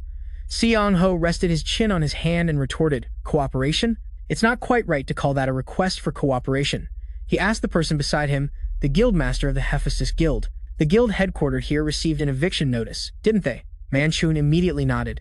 Seong-ho asked seriously, "We're just trying to help prevent the explosion. Why would the association refuse our assistance?" A fierce glint appeared in his eyes as his voice trailed off. Or could it be? Seong Ho looked at the formation in front of him, under President Taegu's command. He voiced his suspicion. Is there something that we aren't supposed to know going on inside? In response, the man gave a faint smirk. Taegu replied, "Don't be so quick to jump to conclusions, Guildmaster Lee Seong Ho. We are simply maintaining the barrier to prevent any further damage." He added, "What's more, we cannot ask anyone to risk their lives just to provide unnecessary reinforcements." He immediately cut in, "Unnecessary reinforcements?"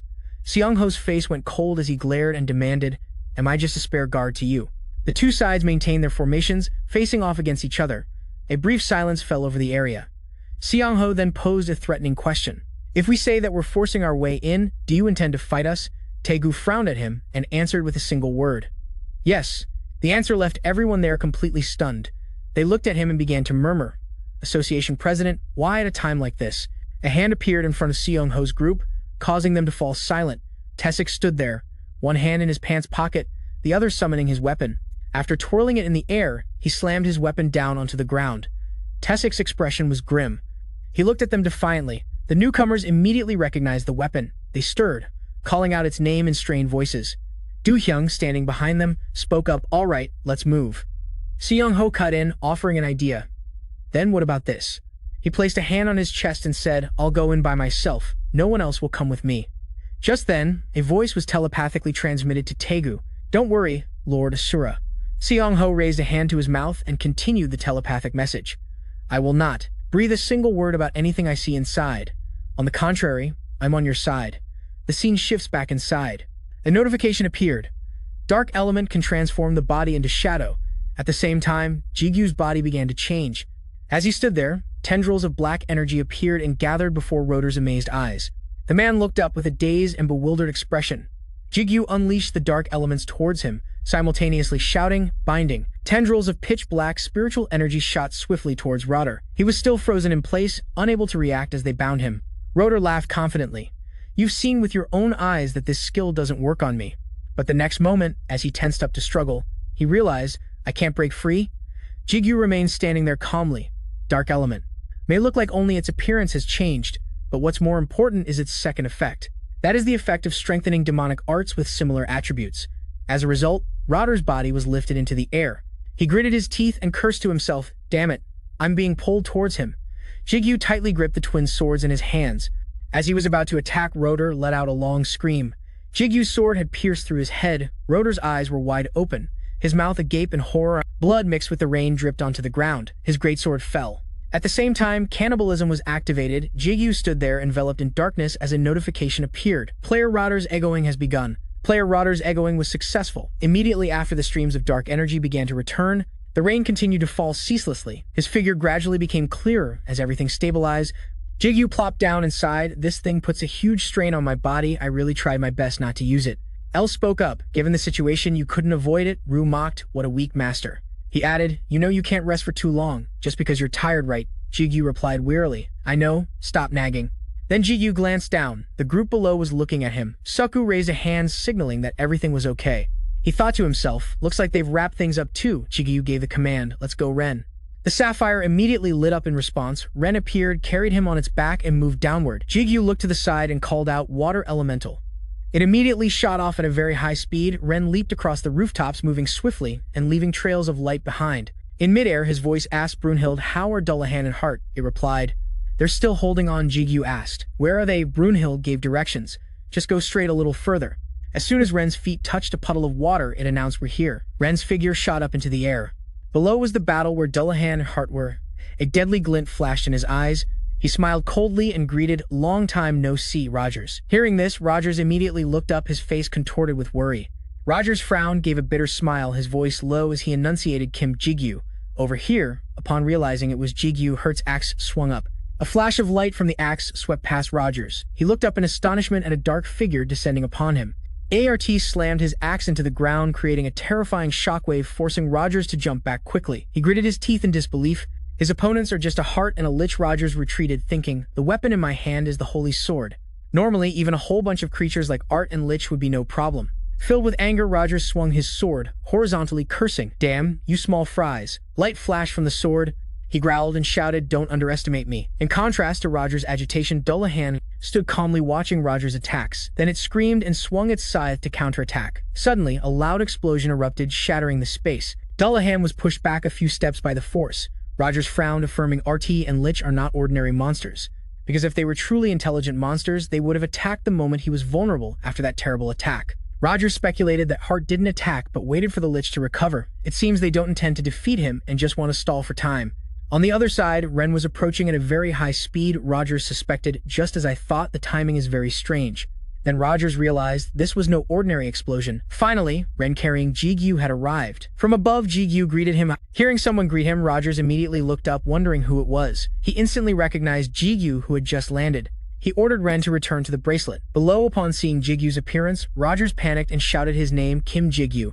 After speaking, Rogers raised his sword. Powerful, swirling torrents of blue light radiated out. Now he truly understood. This was why Dullahan and Lich hadn't unleashed their full power until now. Jigu was now swinging his sword from midair.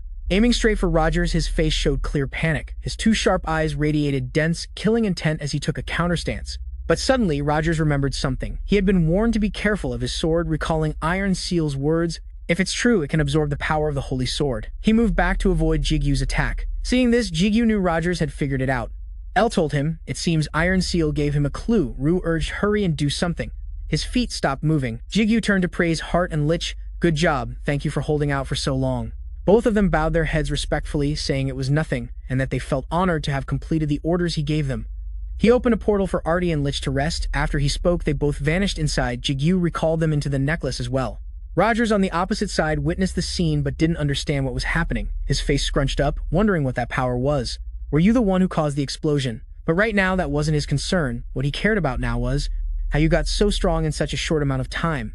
After that, Jigu turned to look at Rogers. In a combat-ready stance, he lowered his body and declared the game had begun. Seeing this, he gritted his teeth angrily and glared at Jigu. Thunder and lightning continuously cracked in the sky, while raindrops raced down, sliding along the glass panes.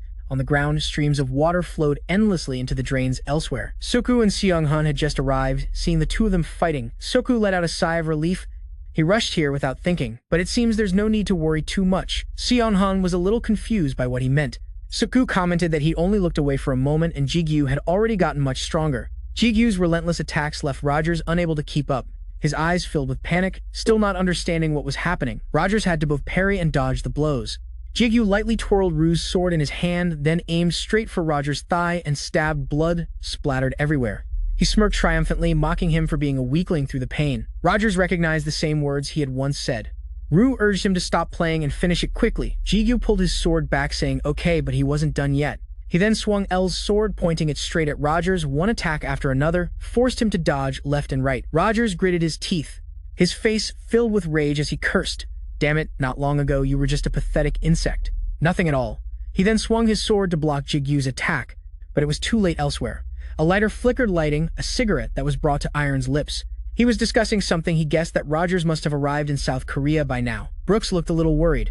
Is this really okay, letting him absorb the Holy Sword? Iron took a drag from his cigarette, offering reassurance. He said he trusted and had already warned Rogers. The man still hesitated after hearing this, but Iron cut him off before he could finish.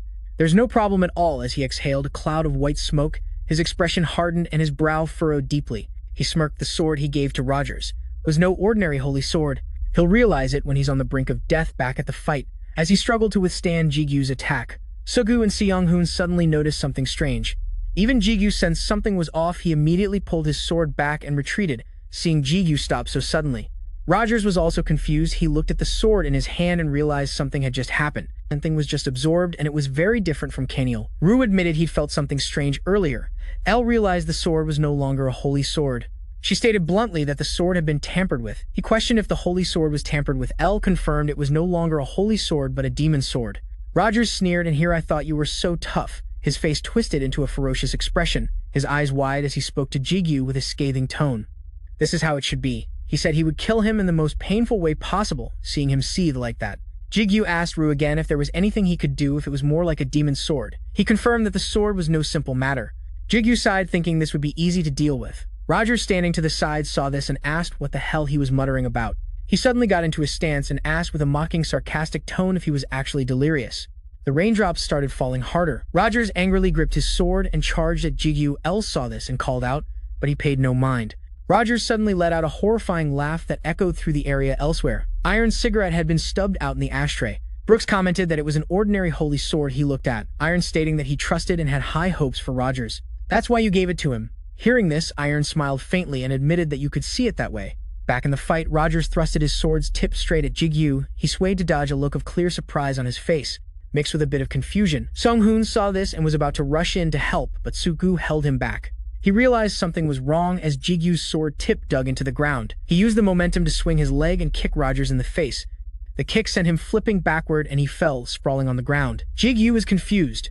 He didn't know what was wrong with Rogers since he had already been weakened. El explained to him that it was because of the sword. Rogers struggled to sit up. El confirmed the holy sword had been tampered with. He spat out a mouthful of blood, which mixed with the rainwater and stained the ground. Before El could say more, Rogers seemed to notice something was wrong. What was happening inside his body? His face contorted, baring his teeth in a ferocious grimace. She finished her explanation. It will absorb all of the user's power. Now, Brooks, having heard that the sword would absorb power and transfer it to its master, remarked that it was a fearsome sword. He raised another concern that building up forces in South Korea would become more difficult. If Rogers weakens quickly, it will be a disadvantage. Hearing this, Iron chuckled lightly, saying there was no need to worry, as this was a very intricate sword. He'll slowly be overwhelmed by the sword before he even realizes it. He raised his wine glass. Iron's eyes sharpened thoughtfully as he declared that Jigu would become a stepping stone for his revenge. Brooks was uneasy and looked directly at Iron. He clicked his tongue and estimated that this revenge would still take another half a year, so there's no need to worry too much. Iron thought of Jigu if he tried to force the power of Nai in a short time, but he wondered if Jigu would even need to do that in South Korea. The battle wasn't over yet. Rogers' entire body trembled as he cursed him, calling him a bastard. He suddenly charged forward like the wind. He let out a horrifying growl, asking what the hell he had done to him. Seeing Rogers charge, Jigu immediately swung L's sword. He slashed across the hand holding the sword. Rogers was stunned, unable to believe his eyes. Blood splattered before him as Jigu calmly swung his sword in the quiet rain. His hand had been cut off. The sword, along with his hand, flew backward and clattered onto the ground. A pain roar echoed as Rogers screamed. He tried to drag his body toward the sword while calling out for his hand. Jigu looked down from above at Rogers' pain-racked body, feeling weary. He never expected his revenge plan, which he had prepared for months, to end like this. Ru clicked his tongue, accepted the outcome, and urged Jigu to end it. Brownheart showed a deep hatred for L, cursing that this enemy deserved this punishment. Suddenly, Jigu called out to Rogers. In his hand, he was uncapping a vial containing something red. According to Jigu, this was a divine potion. As he spoke, he began to pour it.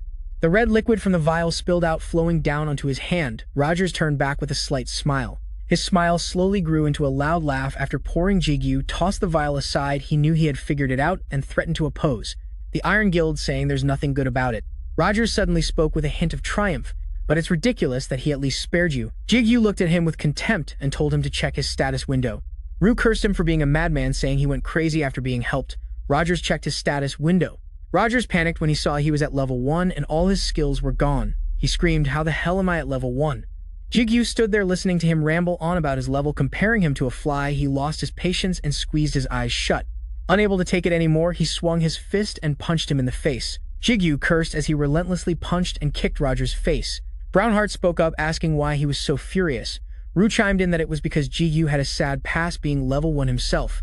Sugu and Sound had to hold back their laughter because he was proving that being level 1 was no big deal. Just then, blinding beams of light appeared in the sky. Seong-hoon's face paled in shock. Realizing what it was, he immediately turned and called out to Jigu. The barrier has been open for a while now. Lee Siho is on his way. Hearing this, he stopped and turned to give Rogers a warning.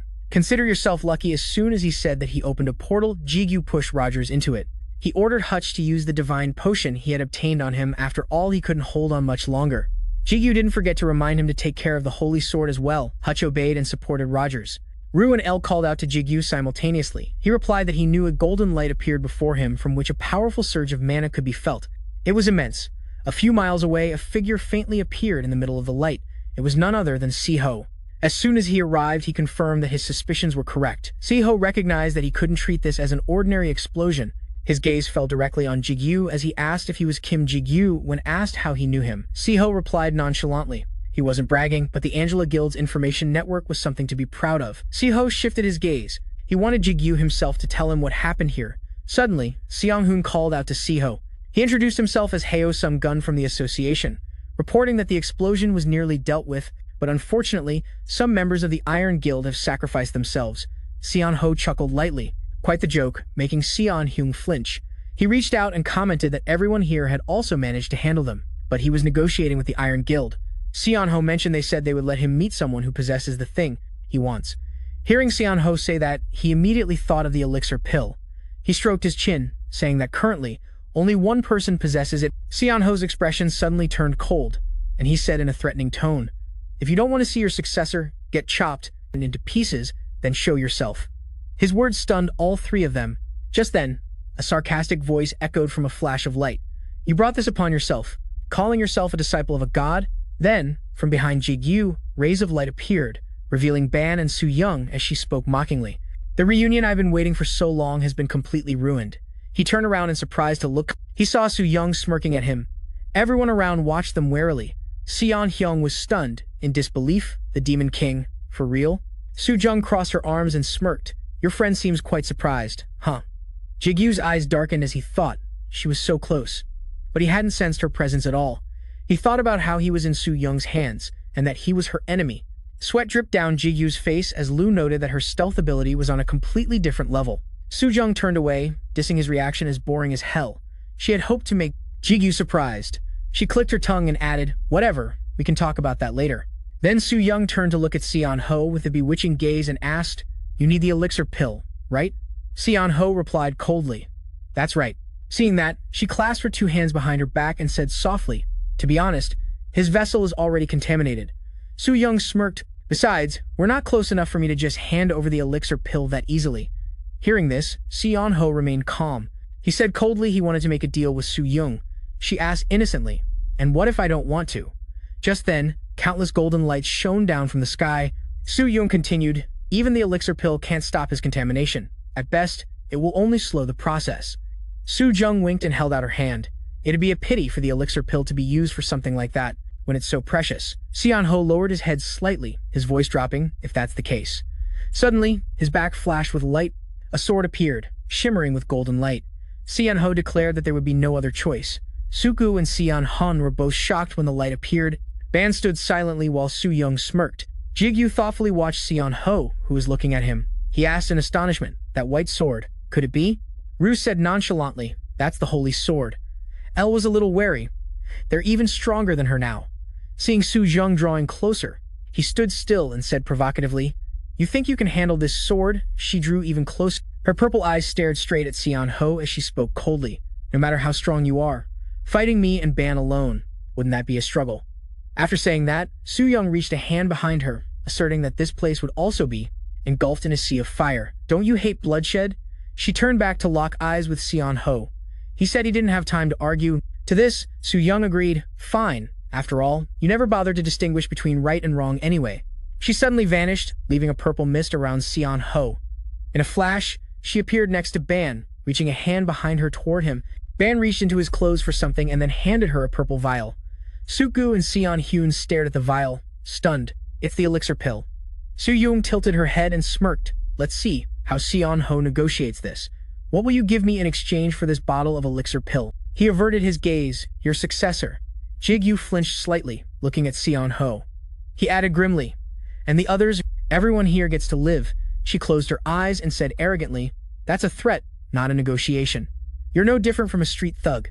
After saying that, Su-young tossed the bottle of elixir pill towards Seon-ho, adding another condition. "For 1 year, you are not to touch her disciple deal." He grabbed the bottle and Seon-ho's armor vanished. He immediately agreed, promising to keep his word. Then Seon-ho was about to turn and leave, but Su-young suddenly crossed her arms and called out, "Wait." She demanded he swear on the honor of his god. Seon-ho glanced back with a sharp, cold look while Su-young looked at him with a mysterious gaze. Jigu found it hard to understand. Seon-ho said nothing more and vanished. The golden light faded away with him. After that, Seon-hun plopped down on the ground sighing. Just from that pressure, he couldn't breathe properly. He looked up and saw the Demon King was still here. Seon-hun then asked, "Are you two friends of his disciple?" Su-young put her arm around Jigu's shoulder and told everyone else to stay and handle the rest. "She and you go first." Ru roared from inside, "Stay away from its master." Jigu was confused and bewildered, and so the three of them, Su-young, Ban and Jigu, vanished in a purple light, leaving Suku and Seon-hun staring in astonishment with blurry eyes. Sujung and Ban appeared talking to each other. It's unlocked, isn't it? He unlocked the demon eye with his own power. What an amazing kid. I think Jigu deserves that person's attention. Ru called from inside, wake up. She opened her eyes to look at her person. Ru called again, wake up, master. Seeing Jigu wake up, Sujung smiled. You're awake? He slowly sat up, his body aching, and looked around in confusion. He realized this place was his house in the basement. Jigu thought in silence. Sujung had appeared so suddenly, she even knew where he lived. Realizing something, he turned to Sujung and asked the demon eye. You said it was a way for us to communicate, but are you using it to watch me? She nodded. Sujung could see everything through the demon eye. Jigu yelled, that's an invasion of privacy. You shouldn't be monitoring my personal life. Sujung rested her chin on her hand and asked softly, are you embarrassed? You think you're so cute? Jigu glared at her. It's not like that. He pushed himself up with his hands. Anyway, why did you come to my house? She said casually. Can't a master visit her disciple's home? I couldn't attend the housewarming party, so I thought I could visit on another occasion. Jigu stood up straight. Oh, my back.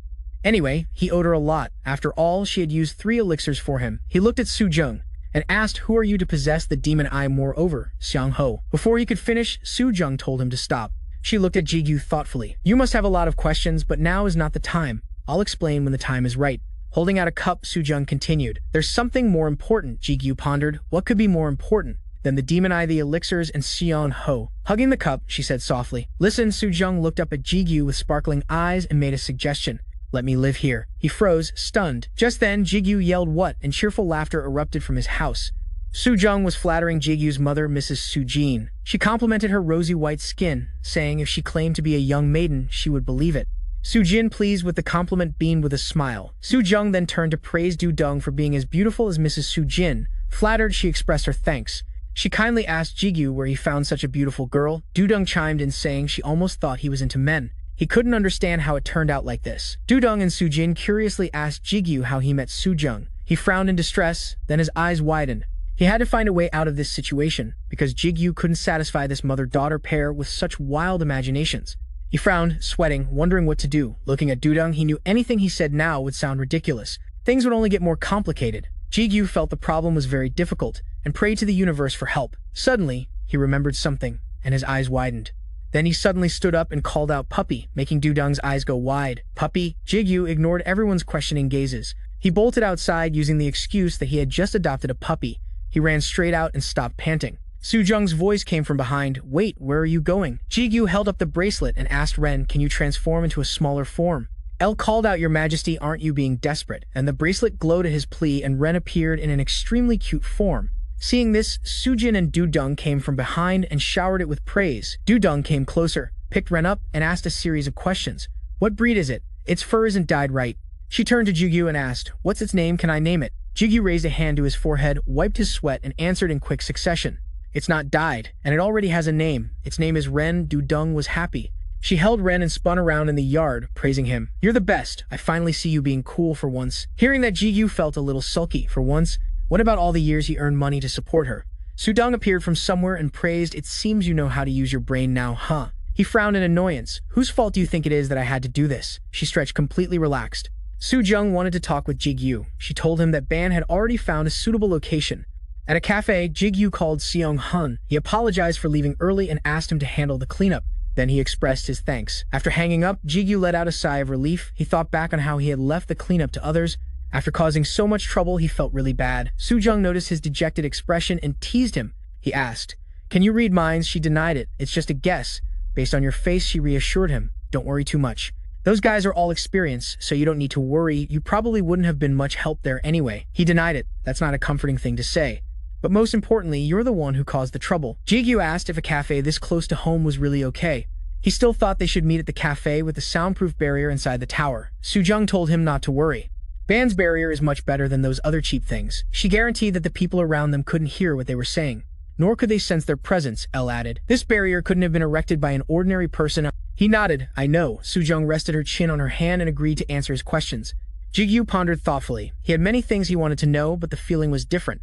The one he felt since they met again. He couldn't pinpoint it exactly. He recalled what Sujung said to Seong Ho. He spoke up. Ban right, are you a player? No, without hesitation. You're human right. He met Ban's gaze. Jigu immediately felt uncomfortable. Sujung spoke, breaking the silence. She asked him, Is that the first question you wanted to ask? Your senses are quite impressive, Sujung commented.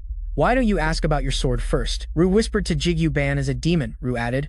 Not just any demon, but the embodiment of brutality. Suddenly, Ban stood up and knelt before Jigu, respectfully calling him master. His expression was extremely serious. Jigu was momentarily frightened by the action. Sujung had been holding back her laughter. But finally, she couldn't hold it in anymore and burst out laughing. After laughing, she wiped a tear from her eye. She turned to talk to Ru. He was amazed that Sujung could hear Ru's voice. "You can hear the voice of an ego." She nodded. "I can hear both L and the little guy you wear around your neck." Ru explained to Jigu, "Because you two share the same vision." He was momentarily agitated. Her voice rang out again. "That's right." Jigu shot up from his seat. He couldn't believe Sujung could read his mind. She corrected him. "I can't read your mind. Just now was because you were thinking about what you wanted to say to me. Even I can't read your thoughts, even if you stand perfectly still." Ru confirmed she's right. Jigu rubbed his forehead. "Just take it slow." He couldn't process all this information at once. Sujung chuckled. "So my disciple is quite a dummy, huh?" Elle and Brainheart both defended him at the same time. Then she slowly explained to him. "First, about what you seem to be misunderstanding. The person Ban is showing respect to isn't Ru." Sujung pointed at Jigu and said casually, "It's you." He went from one surprise to another, his face showing a hint of shock. Ru cursed. "That bastard Ban is the one who betrayed it in the past." She rested her chin on her hand, glancing over in agreement. "Ban was one of those who instigated the riot when the Lord of all Demons was imprisoned. To him, a king is just a king of an era.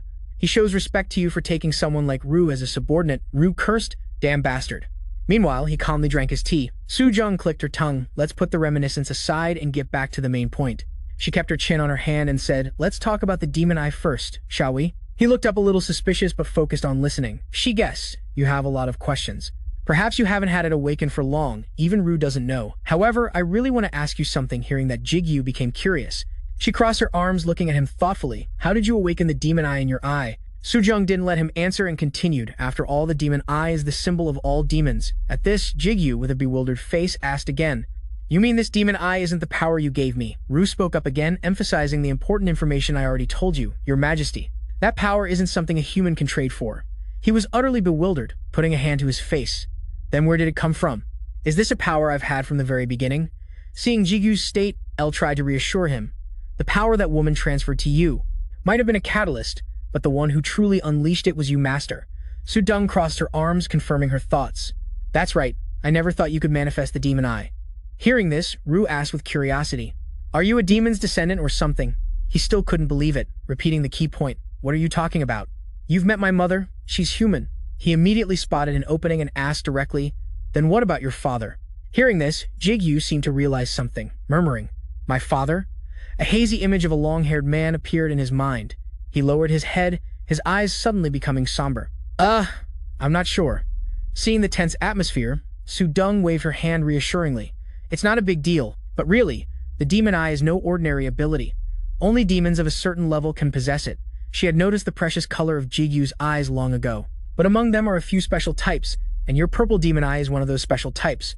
Confused, he asked again, "What do you mean special?" Sudung smiled and explained further. "The color of the demon eye represents a demon's rank. Green is for the lower ranks, red is for the middle ranks." Jigu listened more intently, awaiting an interesting answer. "So purple is..." Her words made him widen his eyes in shock. "Royalty." Sudung's expression became mysterious. She emphasized, "The demons with the highest rank. The ultimate demon eye, with nothing above it, is the purple demon eye." She crossed her arms and stepped closer, looking grateful. "Thanks to your information, I can now use all types of demon eyes." Ru spoke up then, his voice filled with contempt. "Don't make me laugh. Even I don't recall ever using all the demon eyes, so how could you?" Hearing this, Sudung pointed towards the ring, probing, "You're a gluttony demon, aren't you? Ordinary demons have one demon eye, but I'm different." At this, Jigu also turned to her, looking curious. "So you?" He was now vaguely guessing her identity. "Are human. If the demon eye is a symbol of demons, then doesn't that make you a demon too?" But Sudung's identity was not what Jigu had predicted. "I'm a special case." "Maybe you're a special case just like me." He was startled by her conclusion. Jigu blushed in embarrassment, waving his hands. "Wait, what are you doing?" Ru remained calm and immediately interjected. "I get it, so that's what it is. Stop freaking out and just look." But he still didn't get it, stammering. "So that's what it is? What the heck?" Only after a few seconds did Jigu dare to peek. By then, Sudung had lifted her shirt, revealing her stomach. Now Jigu understood what she wanted to show him. A cat-shaped gem? Sudung immediately explained its origin. "I received a demon implant." Seeing his worry and confusion, she explained further. "In other words, I'm half human, half demon, someone who stands on the borderline." Sudung went on to explain its outstanding advantages. The cat part of me also has predatory powers like Rue. Although it's still limited and has more side effects, it can devour and absorb other demons. She pointed at him with a triumphant look. I never thought you could awaken a demon eye, but from what I can see, you are very special. You're the one who can grant my wish. But Jigu, still flustered, asked for clarification. What wish? Seeing this, Su-dong calmly reiterated, haven't I told you? The reason I've endured being called by that shameful name, the Demon King, is to kill him. The real Demon King. The scene changes to another, somewhat gloomy place. The Iron Guild, Korea branch. In memory of the warriors who fell during the dungeon outbreak in Samjok district, which was destroyed on its founding day. But public opinion is still in an uproar with strong reactions. Thanks to the association's thorough cleanup, no news was leaked to the outside. It's absurd. They died the moment they set foot in Korea. May they rest in peace. The Iron Guild has been annihilated. But other guilds like Kids Channel and Morningstar didn't suffer many casualties?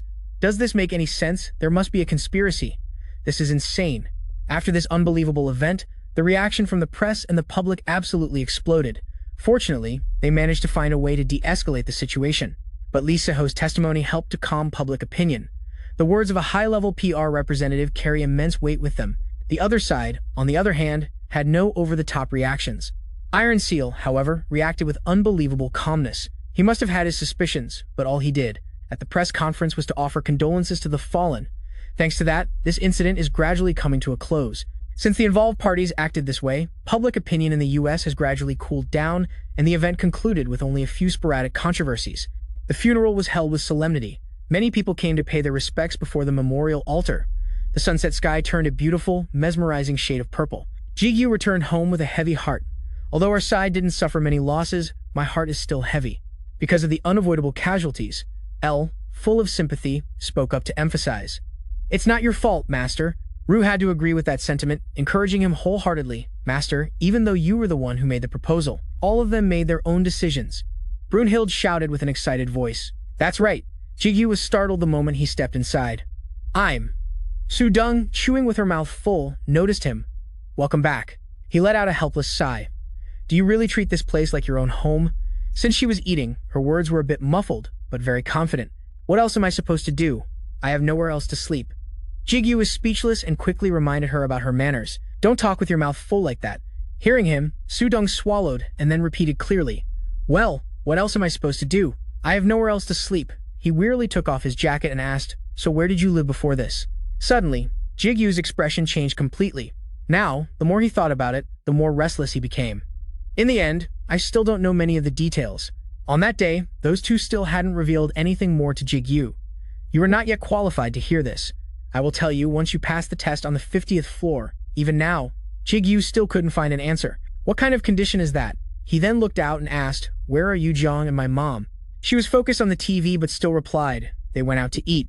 They went out to eat with Behemoth, and Yu Jong also took Brunhild with her. He was in his room getting dressed and sighed, really? Tae-seok too. But suddenly, Jigu's eyes widened in realization. Covering himself, he rushed down the stairs to confront her. Are you looking through my demon eye? Su-dong gave a smug, toothy grin. The view was pretty good, you know? He scratched his head, looking annoyed, and pleaded, please do something about this. I can't even take a shower in peace. But she stated with certainty. Of course, I wouldn't look in situations like that. Then, Su-dong turned to him with a bright expression to explain. I'm saying this because you seem to have the wrong idea, but I'm not doing this because I want to, you understand? This is the only way for me to grasp the situation without having to contact you constantly. Jigu gradually relaxed but still insisted. I get it, so please do something. We don't need it anymore, right? She wasn't in any hurry and asked confidently, really? You won't regret it? He slumped his shoulders, not understanding her true intentions. Of course. Is there any reason for me to regret it? At this, Su-dong also stood up, looking very shy. To break the shared vision, I have to retrieve the energy I transferred to you. Transferring it is easy, but taking it back is another story. She slowly stepped closer and closer. Not only that, you've awakened the demon eye. To take my power back at this point will require. Su-dong hesitated for a moment, then went up on her tiptoes. She suddenly gave Jigu a kiss. Brunhild, seeing this, became shy. How embarrassing.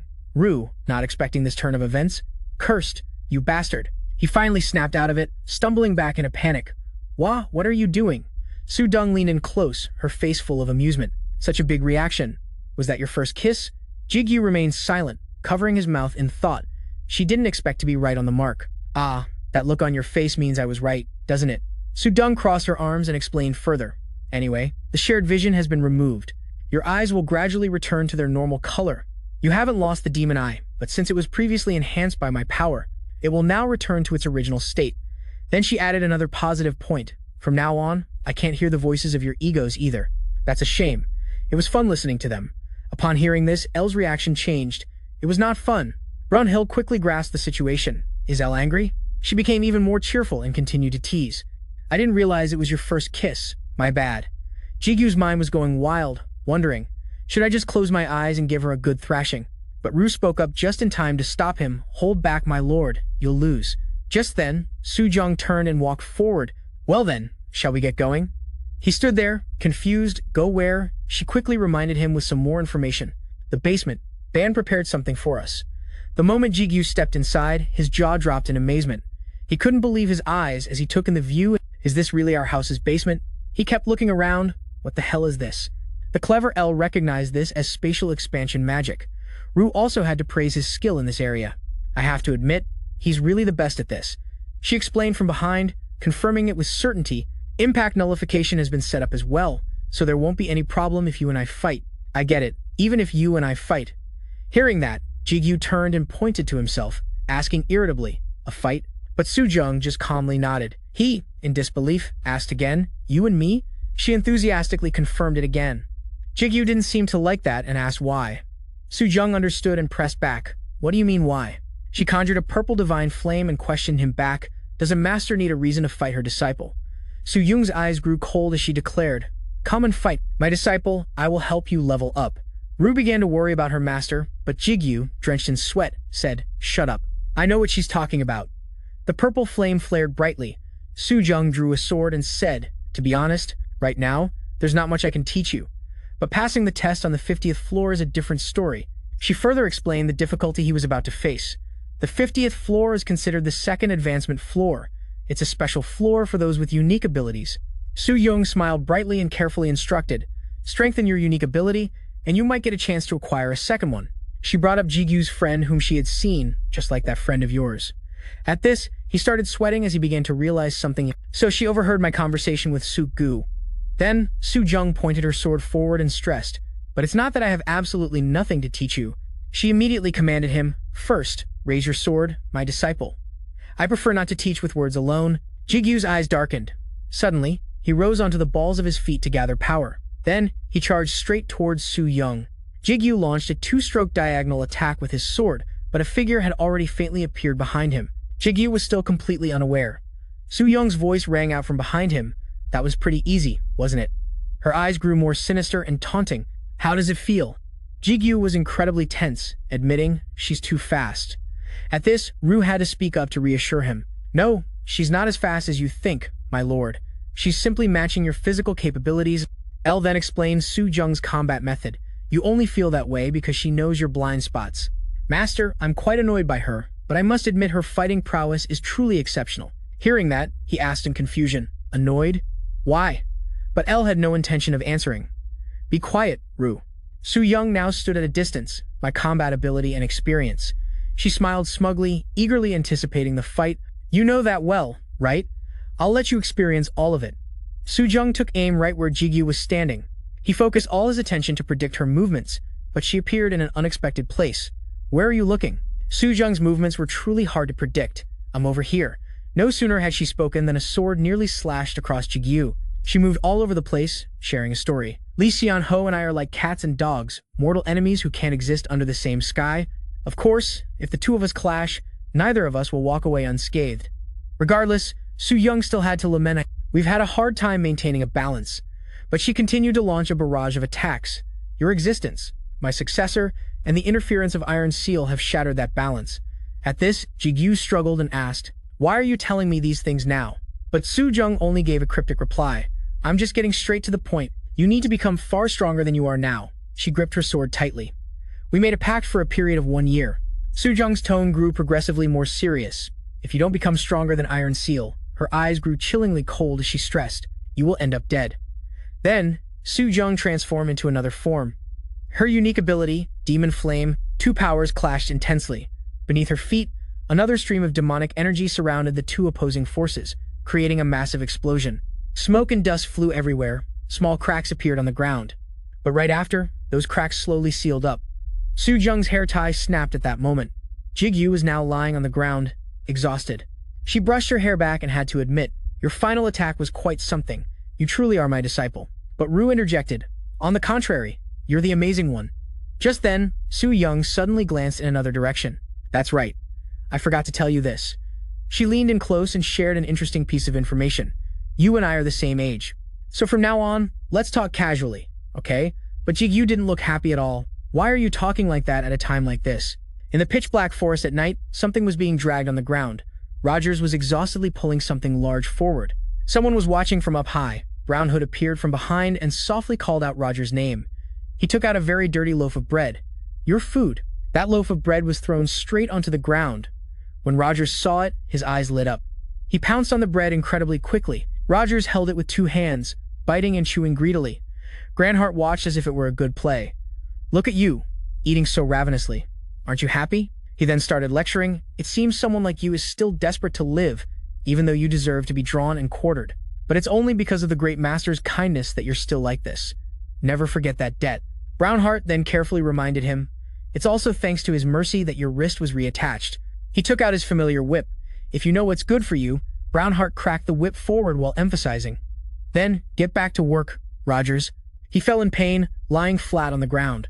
Rogers' face darkened. He clawed at the dirt, his eyes bloodshot and full of resentment. "I'll kill you." Iron Seal Reinhardt, standing in the distance, realized, "I see." His rage has completely changed direction. In his mind, he had to praise Jigu. Instead of taking revenge easily, Master is using him as a pawn for the next revenge. Truly, the great master is on another level. I dare not judge his intelligence and his capacity. Brownheart took out a blueprint to examine. As for the reason he made Rogers build a building like this, he realized the intention as he observed. There must be a deeper reason.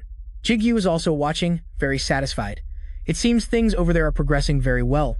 But Ru didn't understand and asked curiously, "Why are you making him do such things?" He turned his head and smiled calmly. "I'm just making him pay the price." Just then, Jigu turned and softly called someone's name, Mr. Ban. He casually reminded him, "You can just call me Ban. You have more than enough right to do so." Hearing that, he immediately changed his address. "All right, Ban." Jigu wanted to ask about the situation. "Is the thing you're working on going well?" Brown saw the magic circle and exclaimed in praise, "It's so sparkly, Master." Ban recalled a past event. "May I enter your gate, Great Master?" It seems there are still many things to research. Back then, Su Jung was beside him, confidently reminding him, "Ban's knowledge of demon arts is extensive. No matter what, he'll surely be of help to you." Jigu's face darkened as he considered it carefully. Those were the Demon King's words, but keeping that kind of person around will be uncomfortable. Ru had to speak up and remind him. Although he's a traitor, it's true that he's very skilled. Besides, he's not human. Ban, with a satisfied look, reported, "I've completed it." The magic circle then suddenly lit up brilliantly. Jigu couldn't believe his ears. "What? Completed?" Ban then gave an analogy to explain. "Your gate consumes too much power. Compared to an electrical device, it generates more heat." He proposed a more effective solution. "So, I've gathered the excess mana into one point." Ban stood next to the glowing magic circle. "To create crystals." He shielded his eyes from the blinding light, completely surprised. Crystals. Although this is truly amazing, Jigu couldn't understand the real purpose of this. But isn't it just returning the gems at Brown Heart 8, although they can be sold again? "But I don't need money anymore." He turned, not denying it. "You are right. If it were just about creating ordinary crystals, then this would only slightly increase efficiency." Ban's eyes became strangely mysterious. "But what I am aiming for," he emphasized every word he was about to say, "is something much more special." Ban mentioned an incredibly precious item, a transparent crystal. He briefly explained this valuable fuel materials made from essences or raw materials for creating countless magical tools are called crystals. Their value changes based on the amount of mana that is gathered, and that amount of mana also determines the color. Gigik picked one up, looking it over and examining it. "This crystal must be very special, but what do we use it for?" El spoke up, confused, reporting back, "Strangely, I can't feel any mana coming from it." Brown Hood felt the same way. "It feels completely empty." Giguk was still confused.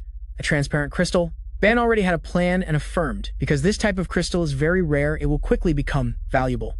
As long as it's not a fake, when appraised, there will be long lines of people waiting to buy it. But he didn't care much about that.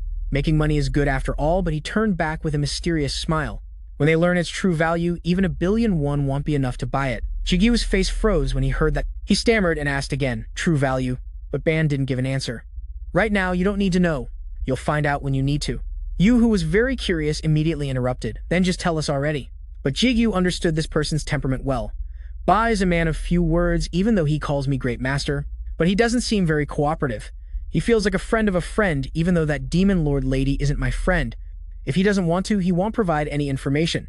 He had noticed a change in him, but it seems because the experiment to create that crystal was a success. His mood is quite good. Jigu then asked directly about the issue, and thanks to that I heard a few things. The gate is a territory? Ban took a sip of water and confirmed again. That's right. To be precise, it's an abandoned territory. He seemed surprised and asked for more details. You mean a territory is a land with a ruler? Is that person a demon?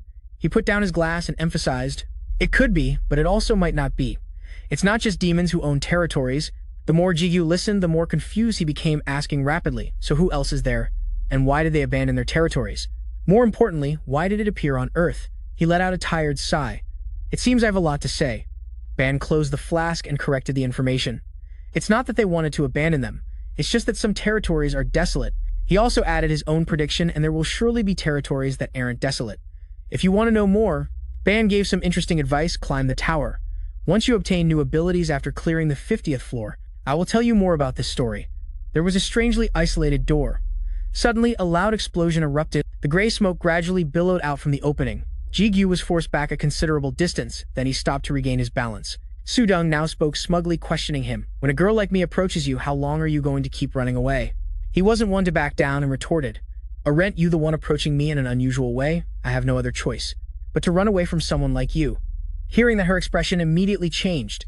What you said really hurts me. Immediately, Sudong got right in his face. Jigu gritted his teeth, unable to react in time as she swung her sword forward. Rejected?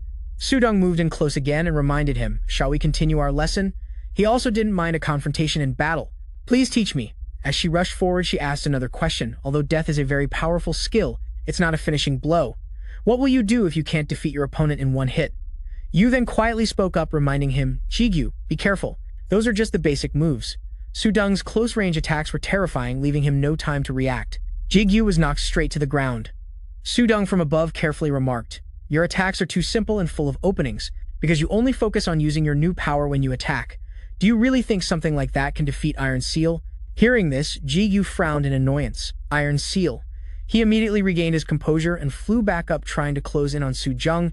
He channeled all his power into his sword. The synchronization level is increasing. Giguk's power erupted terrifyingly. Sudong also froze, her jaw dropping in surprise. Even Jigu himself couldn't understand it. Yu quickly spoke up to explain, because the synchronization level between you and me has grown, the death skill has also evolved accordingly. He began to feel extremely bewildered. What is this feeling? It's like reaching an inexplicable level. Giguk's eyes widened as he focused more. That's right, this is like. L suddenly called out to awaken him. Master. Sudong, seeing the situation change, snapped out of it. Damn it. She immediately rushed over, pushing him down. She grabbed Giguk's collar, reminding him, get a grip. Then Sudong threw him down hard. The ground and rocks below seemed to shatter. Jigu lay on the ground in extreme pain. He just now snapped back to his senses. What was that just now? L, worried for Jigu, shouted loudly, Master. Sudong approached to check on him. Are you awake now? I don't know if I should praise this or not, but Jigu was tired and couldn't remember anything. What just happened? She crossed her arms, very surprised. What do you think? My disciple almost lost himself. Sudong smugly recalled the feeling. So how was it? The feeling of being about to be swallowed by darkness. Jiga's face still showed confusion. Darkness? Why is she acting all dangerous, like she knows everything? She immediately explained further. Like I just said, it seems that feeling of reaching an inexplicable level took over your reason, and the feeling that weak humans were all kneeling at your feet. Sudong mentioned the name of this phenomenon. That is demon art. This is also why demons are always obsessed with demon art. Her expression became strangely pensive. A hint, find the player who possesses the 100 swords. He sat on the ground and looked up with a confused expression. Who is it? Sudong briefly introduced that person. He is a player who possesses swords with special abilities. The Kameleon sword that Iron Seal possesses, as well as Roger's nice sword, were both bestowed by him. She gave the reason why you are needed. You must have a holy sword and use it to strengthen L. The balance is being broken because your demon art power is too strong. Sudong explained the reason it was needed. The balance is what makes you special. You can't let yourself be pulled to one specific side. Jigu also slowly stood up and agreed. Okay. Then she cheerfully put her arm around his shoulder and reminded him, and as I said earlier, we're the same age, you know. How long are you going to keep your distance? Why don't you talk more comfortably? At this, Jigu still seemed unconvinced. Are we really the same age? Sudong cheerfully turned and confirmed, that's right, in Earth years, that is. Just call me Sudong, okay? But he still didn't understand the concept. Earth years. She then walked away with a smiling face. Forget about it, let's go get something to eat. That exercise just now made me so hungry. Sudong suddenly remembered and wondered aloud, I wonder if Yudong and she have gone home yet. Jigu could only guess, probably right. Then he held out his hand and gave a strong command. Open inventory. Ranherd spoke up indignantly, emphasizing clearly, I already told you I am not an inventory. Jigu took out his familiar phone. As he used it, he recalled, I remember they said they were going shopping. Suddenly, Jigu's expression changed. The phone screen showed an incoming call. He was surprised and immediately recognized the picture. It was Mr. J. Cheon. His timing is perfect. Jigu answered the phone to see what was up. This is the first time he's called me. I wonder what's going on. Hello. But the other end of the line was completely silent. He was surprised and repeated himself a few more times. Hello, I can't hear you at all. Sudong went ahead and said, I am going on ahead. Ji-chun was breathing heavily, unable to speak. He looked again, confused. Why isn't he saying anything? Elle offered her own speculation. It's probably because of the barrier master, but Jiju immediately denied it. No way. Ba said he left the signal open. He tried speaking into the phone a few more times. Hey, can you hear me? A weak, strained voice came from the other side. The workshop. Ji-chan used all his strength to signal him. Please, get to the workshop right now. He was sitting in a completely desolate scene. At this rate, we won't make it in time. Ji-chun couldn't even finish his sentence. Mitsu will. Jiju still couldn't react to it. His face was filled with rage. A towering skyscraper stood tall. In the tower's cafeteria, the staff were eating in a lively atmosphere. Seon Hun was enjoying his meal when suddenly his phone rang. The screen displayed the name Kim Ji-gyu. He put food in his mouth as he answered the phone. Hello, handsome secretary, Seong Hun speaking. On the other end of the line, someone spoke, Mr. Seong Hun, about players going outside. Without permission is illegal, right? He was a bit confused but still answered, that's right. After all, it's very dangerous. Why are you asking something so obvious? Are you studying law? Jigyu continued asking. I need to get somewhere quickly. Can I be exempted with my mercenary rights? Seong Hun replied, of course. You just need to let me know in advance. Where are you going? I'll go with you. After a short, doubtful pause, he asked, player Kim Jigyu. He looked down at the screen. He hung up. Jigyu immediately vanished, leaving only a faint wisp of smoke on the ground. He moved swiftly through the bustling streets. He leaped across skyscraper rooftops with the birds. Jigyu's body moved so fast that only an afterimage remained. He accelerated to maximum speed, shooting forward like an arrow. Then, Jigyu changed direction, diving straight to the ground. Jigyu slid along the road in a very stylish pose. He stopped, dust swirling around him. Jigyu glanced forward. We've arrived. He equipped his armor, summoned 2 swords, and looked towards the pitch-black door. Jigyu tiptoed down the stairs. Besides, mister, I can't sense any other presence. Could it be that some suspicious person has broken in? He walked with extreme caution. In his head, he conversed with his 2 swords. You should still be careful, master, no matter how sensitive your detection skills are. You never know. Brownheart asked, will my father be okay? Father? He is Brownheart's father. Rue asked doubtfully, then is master our mother? Since you were the one who added our egos, do you want to twist my brain again? That was a long time ago. Jigyu walked to the door at the bottom of the stairs. He raised his hands into a defensive stance. Jigyu closed his eyes and focused, sensing the space ahead. The layout of the room immediately appeared in his mind. Jigyu opened his eyes. All right, let's go in. Jigyu slowly turned the old doorknob and gently pushed the door open. He asked in a soft voice, Mister, what happened? The scene in the room made Jigyu freeze. He was stunned to see Ji-chun collapse in the corner of the room.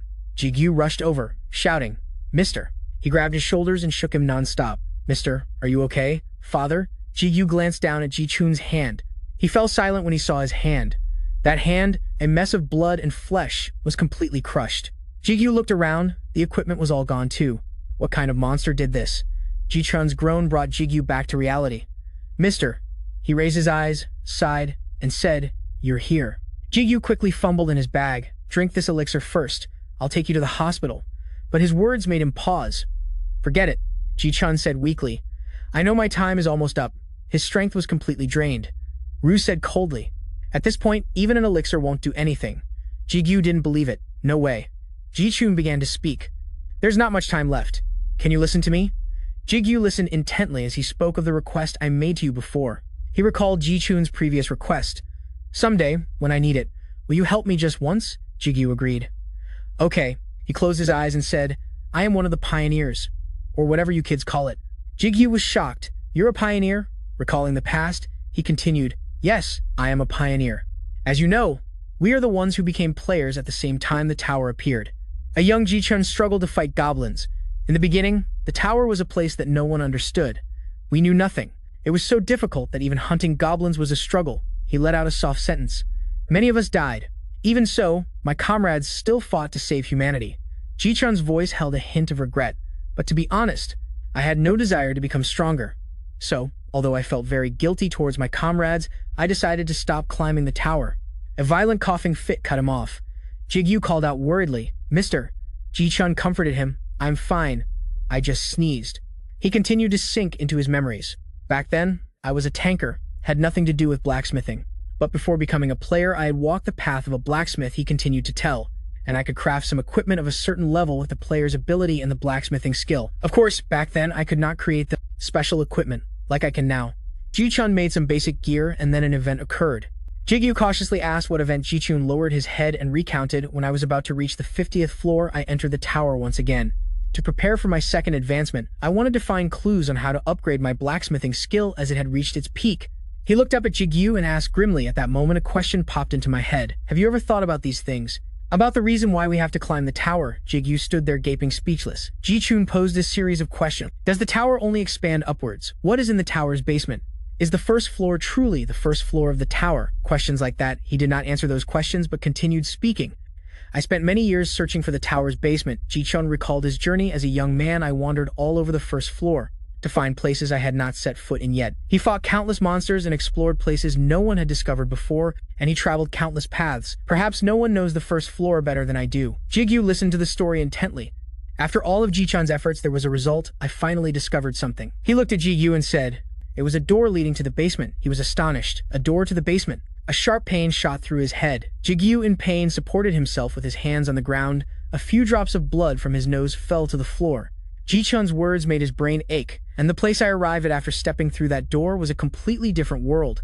A mechanical voice echoed in Jigu's head. You have acquired information you are not qualified to know. The voice announced that a penalty would be executed. He screamed in pain. Jigu's vision began to blur. Ji-chun asked worriedly, Are you all right? Jigu clutched his head in pain. Elle and Branhart asked anxiously, Master, what is wrong? Ru spoke, Calm down. The stone he wore glowed and floated up. Jigu recalled what everyone had said. You are not yet capable enough to hear this. Once you pass the test on the 50th floor, I will tell you. Many people had told him that once you possess a new ability after passing the 50th floor, I will tell you more about this story. Jigu writhed in pain on the ground. The 50th floor ability penalty, so this is what it is. Like Elle kept calling out. Master Ji-chun beside him hesitated and asked, Are you all right? Jigu looked up. I am fine. Please continue. He gritted his teeth, enduring the excruciating pain. It feels like someone is tearing my brain apart, but I might never get a chance like this again. I need to keep listening. Ji-chun paused for a moment. Don't push yourself too hard. Recalling the hell-like scene in the basement, he recounted. The tower's basement was not the beautiful place I had imagined. The ground was scorching hot like a desolate desert. We definitely could not survive in that place. The ring on Jigu's finger flashed. What is it? Ru was about to speak, but then stopped. That place is probably no. Just keep listening for now. Ji-chun wandered aimlessly alone in that hell-like land. I wandered around investigating this place for a long time, but I could not find anything special. It was as if I had stepped into an endless gate. It was that kind of place. Suddenly, he stopped walking, so I tried to retrace my steps. However, at that moment, he turned around. Behind him was a huge, ugly monster. I encountered a monster. Ji-chun's face was filled with fear and astonishment. That monster charged and attacked him. That monster was much stronger than all the other monsters that I had faced in the tower before. Ji-chun struggled to fight back. Even I, one of the strongest pioneers, was turned into a useless fool. He was exhausted, unable to fight back anymore, and just when I felt like I was about to die. At that very moment, a red-haired figure approached. She appeared. Jigu, holding his head, asked she who she is. My wife. He exclaimed it was quite an interesting first meeting. He wondered, is your wife also a player? Ji-chun weakly replied, no, she. But before he could finish his sentence, he collapsed. Jigu panicked and shouted, Mister. He rushed over and shook his shoulders hard. Mister, are you okay? Elle said emotionlessly, Master, the old man's life is now. Ji-chun struggled to open his eyes and whispered, the bag. Take the things in my bag. Jigu looked doubtfully at the bag on the ground. The bag? He took out a piece of paper and a golden hammer. Jigu was puzzled. What is this? Ji-chun pushed himself up. It's a primitive map of the first floor of the tower, with a gate leading to the basement. If you go there, then Mitsu will. A coughing fit cut him off. Jigu softly called out, Mr. Ji-chun struggled to stay conscious. No, I can't die like this. Minsu is still. He helped him lean against the wall. Brunhilde was extremely worried. Father. The stone on Jigu's necklace lit up. The little girl kept calling out, Master, Master, can't you turn someone into an ego? What? The little girl's question stunned him. So you can't save father? El answered for him, It's very dangerous, Master. Jigu silently looked at Ji-chun. El continued, Not only could the egoization fail, but even if it succeeds, he might not be fully resurrected. Ru disagreed, but I don't think it's a bad idea. After all, he's about to die anyway. So we should give it a try, right? Jigu pressed his lips together without a word, seemingly deep in thought. After a moment of thought, he spoke up. Mister, I want to tell you something, he said slowly. Although there isn't enough time to explain in detail, it seems I have a way to save you, Jigu added. But to do that, I have to kill you first, and the chance is only about 0.1%. No, it's even lower than that. Ji-chun didn't mind. He laughed and said, If you think it's okay, then don't overthink it. If something like this were possible, I would have asked you to do it anyway. He suddenly asked, Why do you think I called you here? Then he answered his own question, If I didn't trust you, I wouldn't have called you. Jigu pressed his lips together tightly, silently making up his mind. The ring on his hand emitted red lightning. Then, the lightning transformed into Ru. He struck with all his might. If it hurts, please bear with it. Determination shone in his eyes. The sharp sword pierced through Ji-chun's chest. He said softly, Thank you, thank you. The sword absorbed the fresh blood, activating the skill. Activating cannibalism. Please, save Mitsu. Mitsu is a blacksmith who can surpass even me. I trust Mitsu. When everything was over, only a thin purple smoke and a hole in the wall remained. Jigu stood up, and a virtual screen appeared before him. The screen displayed the text, Egoization of player Huang Ji-chun failed. Fragments of player Huang Ji-chun have been absorbed. Fragments, It's not a complete failure. We'll definitely find a way. Jigu bowed his head in thought. Brunhilde comforted him. It'll be all right, Master. He replied, I think this is better than doing nothing. The screen in front of him disappeared. Jigu asked Ru, What do you think about what we just heard? Based on your reaction earlier, it seems you know something. He didn't answer right away but warned him, you might receive a penalty. He was a bit wary. A penalty? Just for hearing some information, I have to experience such pain? Of course. I'm not blaming your demon's eye or your intelligence, but it wouldn't be strange if you died. Jigu asked again, Is it that serious? Yes, it is. Perhaps the old man didn't think that far ahead, or maybe that story was so important that he had to take the risk to tell you. Ru looked at him with his blood-red eyes and said, I will only say what's within the safe zone. As the old man said, there are other worlds. Just after hearing the first part, Jigu started to feel pain again. Not only that, there are so many you couldn't count them all. Seeing his reaction, he had to postpone. I'll tell you more another time. Don't rush, just acquire the power first. On the first floor of the tower, a peaceful, clear scene. A cult leader excitedly said aloud, Once the ritual is complete, the door will open. The man stood before the kneeling demons, raising both hands, and said, And then, the gods who will punish this world will arrive. The apostle will become the king of the gods. The demons below cheered in unison. The apostle. The sacrifice. The sacrifice. The leading monster turned to look at the person standing next to the coffin. He asked, Is something not to your liking, apostle? The man, with a grim face, didn't answer, seemingly in thought. He silently looked at the person lying in the coffin. Suddenly, he said something out of the blue. When the barrier to the path hasn't been opened, you never know what will happen. The man asked again, puzzled, What? The other man lightly touched the coffin lid and replied, It's nothing. He closed the coffin lid and said, Let's begin the ritual. Suddenly, a streak of light shot through the air. The light hit the ground, creating a small explosion. The man was startled and turned his head to look back. Amidst the thick smoke and dust, a faint figure appeared. Jigu appeared, holding two swords in a majestic stance. His eyes widened, filled with killing intent, as he asked, Where is Mitsu? A few hours earlier, Jigu was leaping across rooftops. He was constantly thinking, This is the primitive map of the first floor of the tower, with a gate leading to the basement. His figure moved nimbly and swiftly. Ru asked, Are you sure? Jigu replied firmly, I'm sure. He asked further, Do you know the location marked on the old man's map? He replied confidently, That's right. Jigu's eyes shone with confidence. There's no way I could forget it. Jigu looked at the blue dot, and on the map. It was a place extremely familiar to him because that's the place I went to every day before I met El and Ru. Jigu arrived at the tower and steadily walked inside. Jigu recalled, This is the place I used to visit after work. This is a desolate area on the first floor that no player ever sets foot in. During that time, he had wandered the first floor countless times, a secret place just for me, the one who wandered the lowest floor of the tower longer than anyone else. That remote place was where only a single goblin appeared each day. Now, Jigu had arrived at the same location as in the past. He reached out and touched the barrier in front of him. Jigu frowned and said, "There's a barrier." Ru spoke up, "A barrier that prevents entry. And more than that, it's a barrier that prevents others from detecting it." He couldn't help but add, "For someone like you, this kind of vision is good." "Is that because of the demon's eye?" he asked again. "Someone like me?" He repeated the question. "Someone like me?" He quickly covered up. "The best. Someone like you, Master, is the best in the world." Jigu held his chin in thought. "Anyway, we're here. But what do we do now? Just hitting it won't open it, right? It's not that easy." Ru provided information. "A barrier like this usually requires a key to open." "A key?" Jigu suddenly remembered the hammer he found in Jichun's bag. Could it be? That's right, that might be the key. He touched the hammer to the surface of the barrier. The barrier immediately opened, much to his surprise, back inside the barrier. The man was standing in front of the coffin with his arms crossed. When the entry and exit barrier isn't complete, you really can't know what will happen. He didn't finish his sentence and instead ordered, "It's nothing. Begin the ritual." At that moment, Jigu suddenly appeared. The man, startled and shocked, looked back. A blurry figure appeared amidst the smoke and dust. Jigu, with two swords in his hands, demanded, "Where is Mitsu?" He landed, creating a small crater. The monsters formed a circle around him, with him at the center. Jigu's eyes were cold and sharp. He looked coldly towards the coffin. "Damn it, I can feel Mitsu's energy coming from there.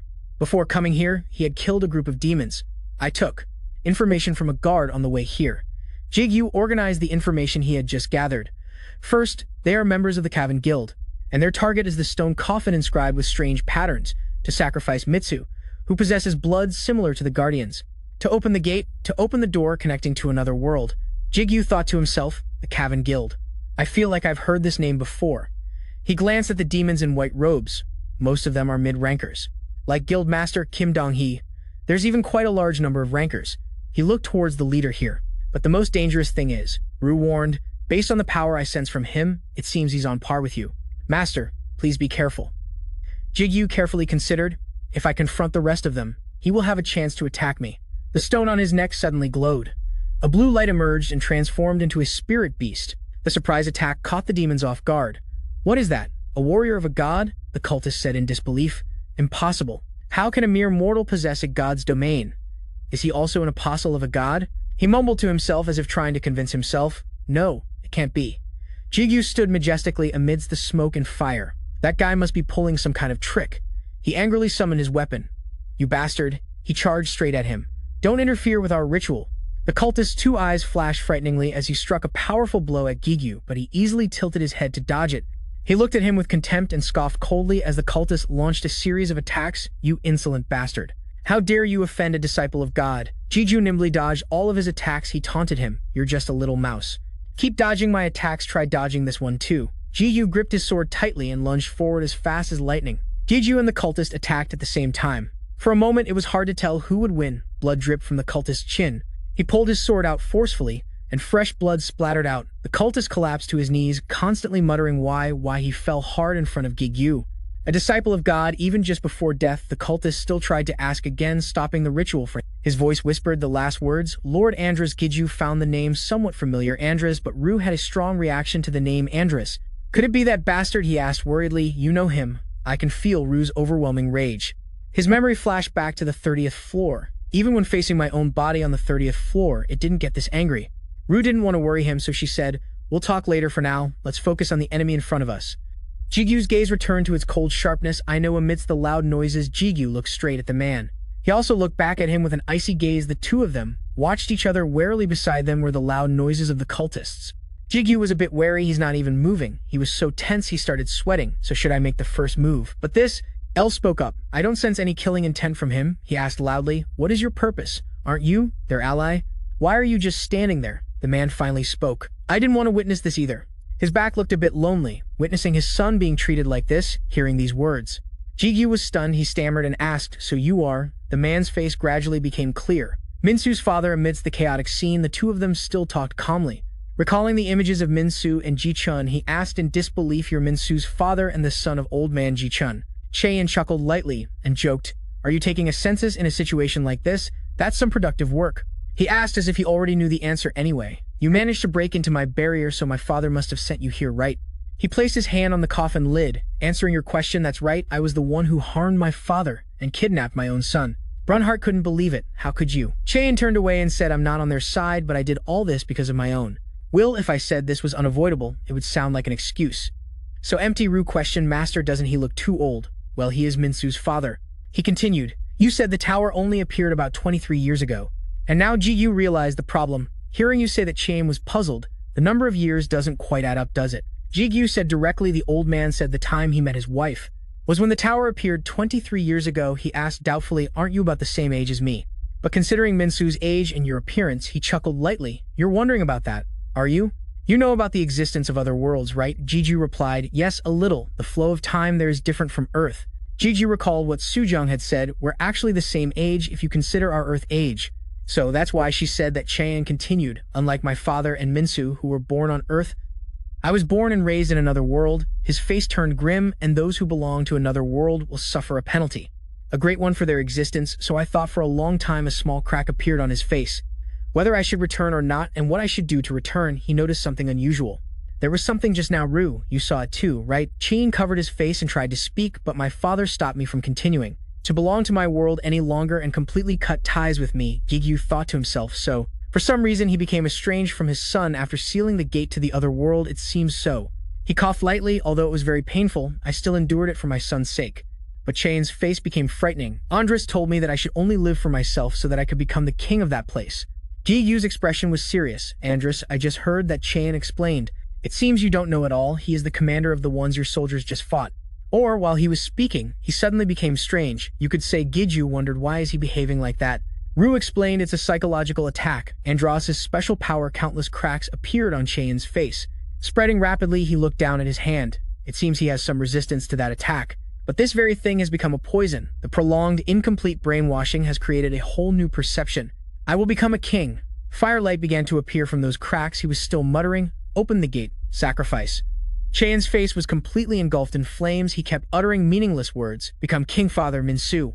Sacrifice. The flames soared high. The cultists shouted. The disciple is being reborn. The flames spread out. The cultists shouted at each other to run. A cultist screamed, if we stay here, we'll all die. Chayan was completely controlled. He flew up and commanded an army of monsters. Don't let a single one escape. The cultists panicked. The barrier. We have to open the barrier. A flame swept through, wiping out all the monsters. Ren still had a cultist in its mouth. It glanced back. Chayan had now completely transformed into a giant monster. His whole body ablaze, he fired an attack straight at Jigu. Horrified, he raised his hand to cover his face in incredible heat. Jigu telepathically called Ren. The fireball was already close to him. Jigu thought to himself, it's too late. The fireball's impact created a horrific explosion. Ren's spiritual power lingered in the air after the explosion. Jigu was still standing firm with no major injuries to his body. El called out happily, Master. He frowned and panted. I only survived thanks to my water attribute. The power of this flame is too strong. You can't endure it for long. Your skill proficiency is still too low. Chan looked down indifferently at Jigu. He slammed his hand down where he was standing. This blow sent a pile of dirt and rocks flying. Jigu quickly moved behind. Jigu frowned and spat out a mouthful of fresh blood. He clutched his chest and collapsed to his knees. El and Brunhart were worried. Master, are you all right? He breathed heavily, just as I predicted. Using the attribute skill directly. It has put a huge strain on my body, but it's much better now than before. Jigu asked Ru, should I let Ren transform and attack? Ren isn't much affected by attribute skills. He immediately denied it. Forget about it. Your basic defense is completely different. Besides, the damage won't even penetrate him. Chayan continued to gather a fireball in his horn. He flung the fireball towards him. Jigu stood still as the fireball flew closer. He jumped to dodge, but then he suddenly remembered, that's right, the coffin, where Minsu is. But it was too late. The fireball flew straight into the coffin. Jigu was stunned watching it all happen. He stomped his foot hard on the ground to stop. He looked worriedly at the smoke rising high. Jigu called out worriedly. Minsu Ru quickly comforted him. Calm down, the boy will be fine. The black smoke gradually dissipated when we first entered this place. He's quite skilled. The black coffin was still intact. A blue smoke swirled around it. There's a barrier. Jigu was a little surprised. Look at that barrier. He breathed a sigh of relief. You should have told me sooner. You didn't ask. Jigu regained his composure anyway. Now he looked towards Chayan. I just need to face this thing without worrying about Minsu, right? Ru asked. Do you have a plan? He was confident and answered, of course, if the water attribute doesn't work. Saying that, Jigu widened his stance a bit. He unleashed his power. Then I'll just use the fire attribute. A purple-red flame swirled around Jigu. The wind started to blow around him. The purple-red flame blazed high with power. Jigu's eyes blazed with fire. His whole body was also covered in flames. Let's see if I can burn that guy. Jigu looked up at the towering Chan. Filled with determination, he charged, whose firepower is stronger. Jigu started charging at him with insane speed. In the blink of an eye, he had left countless sword marks on his body. Chan roared in pain, looking up at the sky. Jigu was quite surprised because he was still largely unharmed. That thing is as hot as hell, but it seems to be effective. Suddenly, he gave the command bind. Thick tentacles grew around him. Those tentacles wrapped around Chayan's body. Then the tentacles tightened, making him unable to move. Jigu's eyes sharpened as he stared at Chain. He shot down like a powerful rocket, piercing Chain, but he just laughed with amusement as Ru embedded deep in his chest. Ru snapped, "You fool, can you stop this half-ass act? That opponent is stronger than you.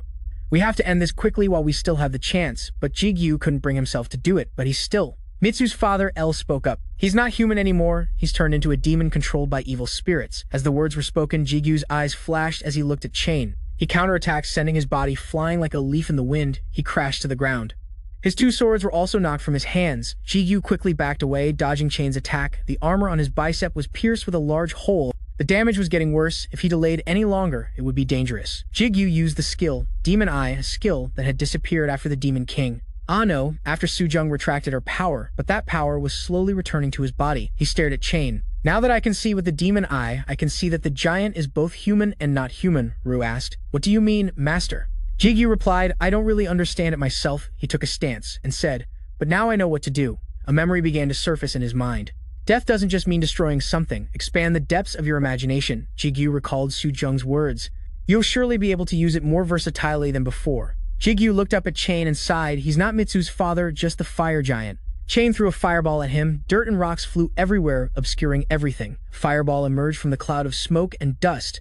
While Chain was still bewildered, as fast as a living bullet, Jigu launched himself with all his might onto Chain's shoulder. He was face to face with it in midair, channeling all his power into a ferocious vortex as if to tear the sky apart. In an instant, a red and blue ray of light shot down from it and pierced through his body. Jigu landed in an incredibly cool pose. The explosion shook the ground, causing it to erupt.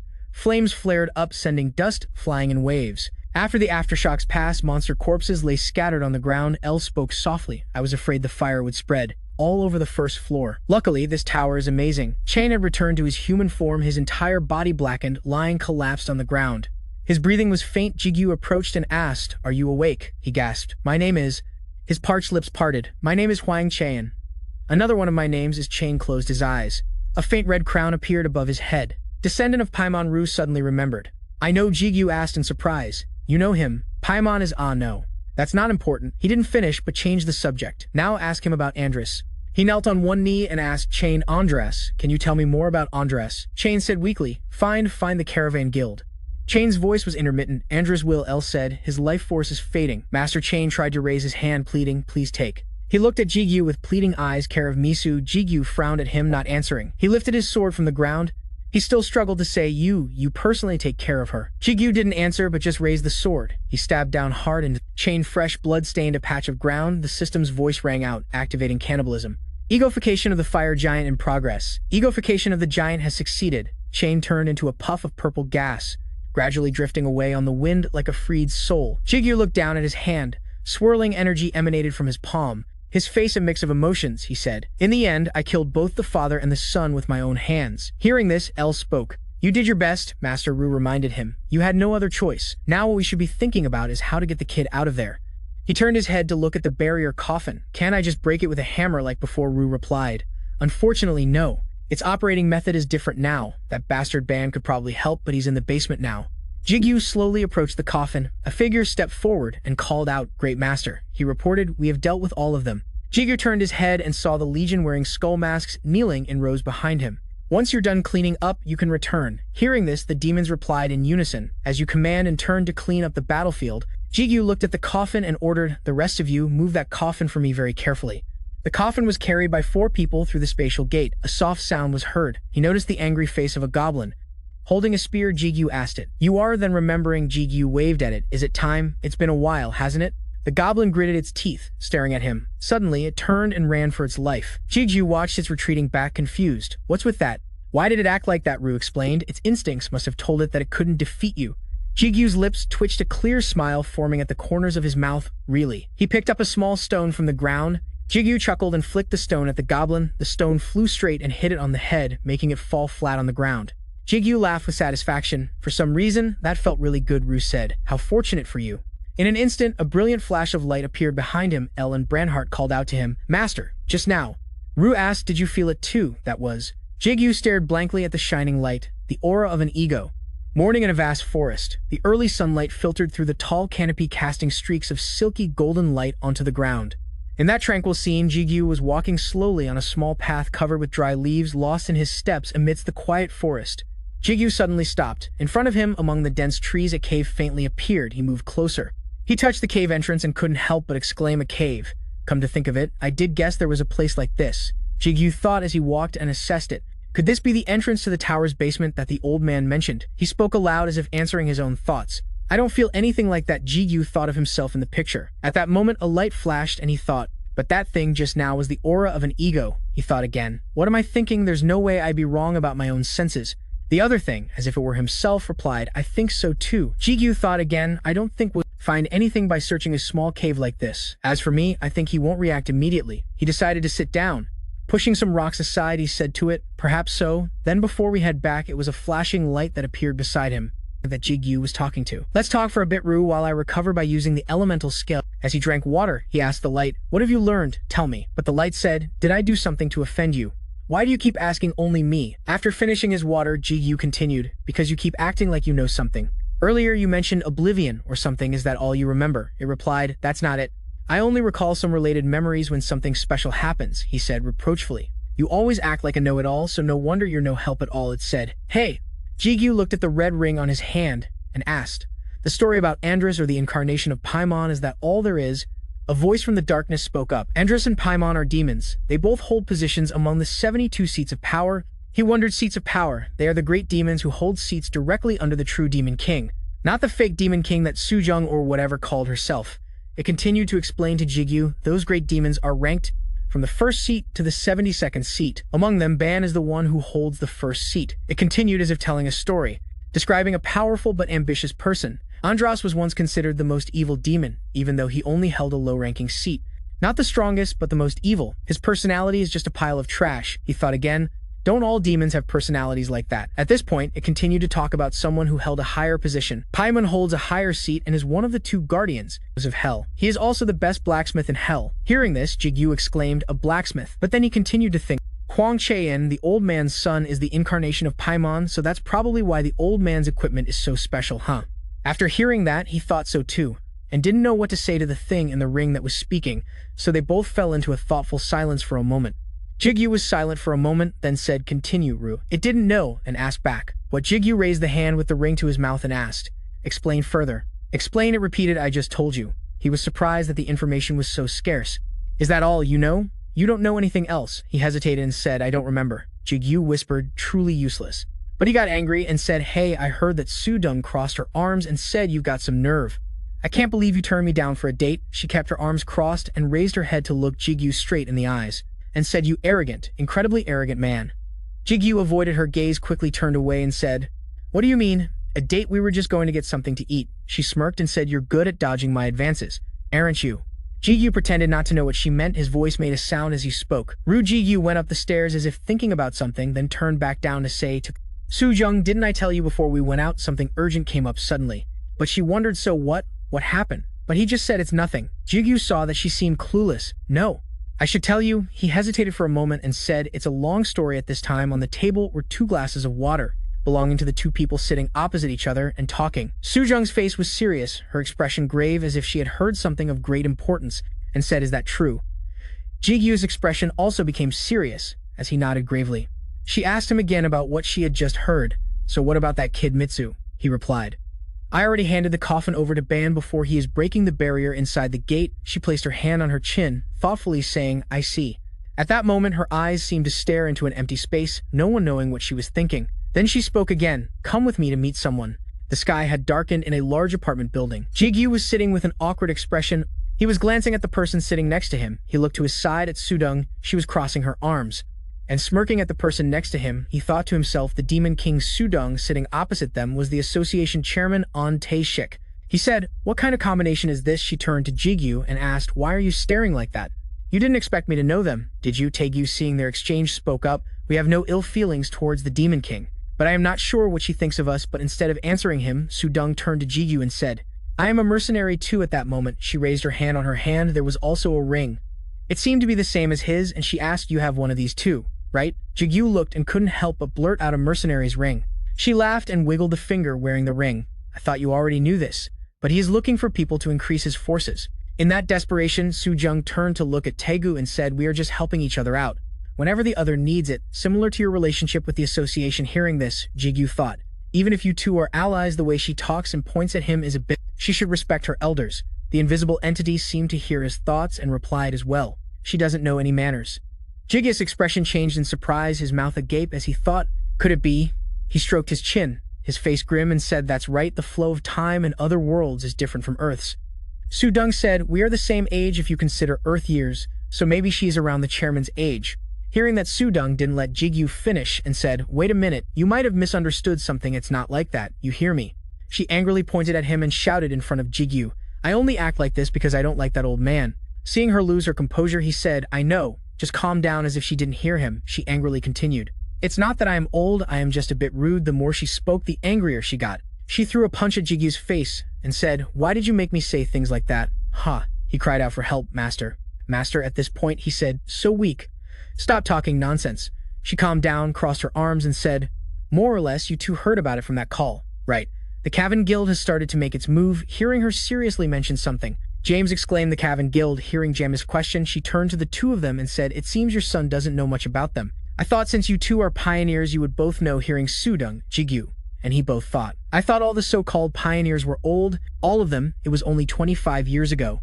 My father was also a pioneer." At that moment, he placed his hand on James' head and said, "This kid doesn't know much about other worlds." James tried to push Tega's hand away, but he continued, "It seems he is trying to learn more." James also said uncomfortably, "After all, I can't just do office work forever." At that moment, James sat with a grim expression, thinking Jigu is getting stronger every day. "I can't stay at the bottom forever either." James put his hand on his chin and thought, "But the Cavan Guild, I feel like I have heard that name somewhere before." Hearing that Jigu also asked you too, he continued, "It sounds a bit familiar to me too." Ru then said to Jigu, "I think it was called the Cavan Guild." He joined it, and after that he became a completely different person compared to the patient kid I used to know. Hearing that, both Jameis and Jigi's eyes widened in surprise. At that moment, both of them seemed to realize something and shot up from their seats.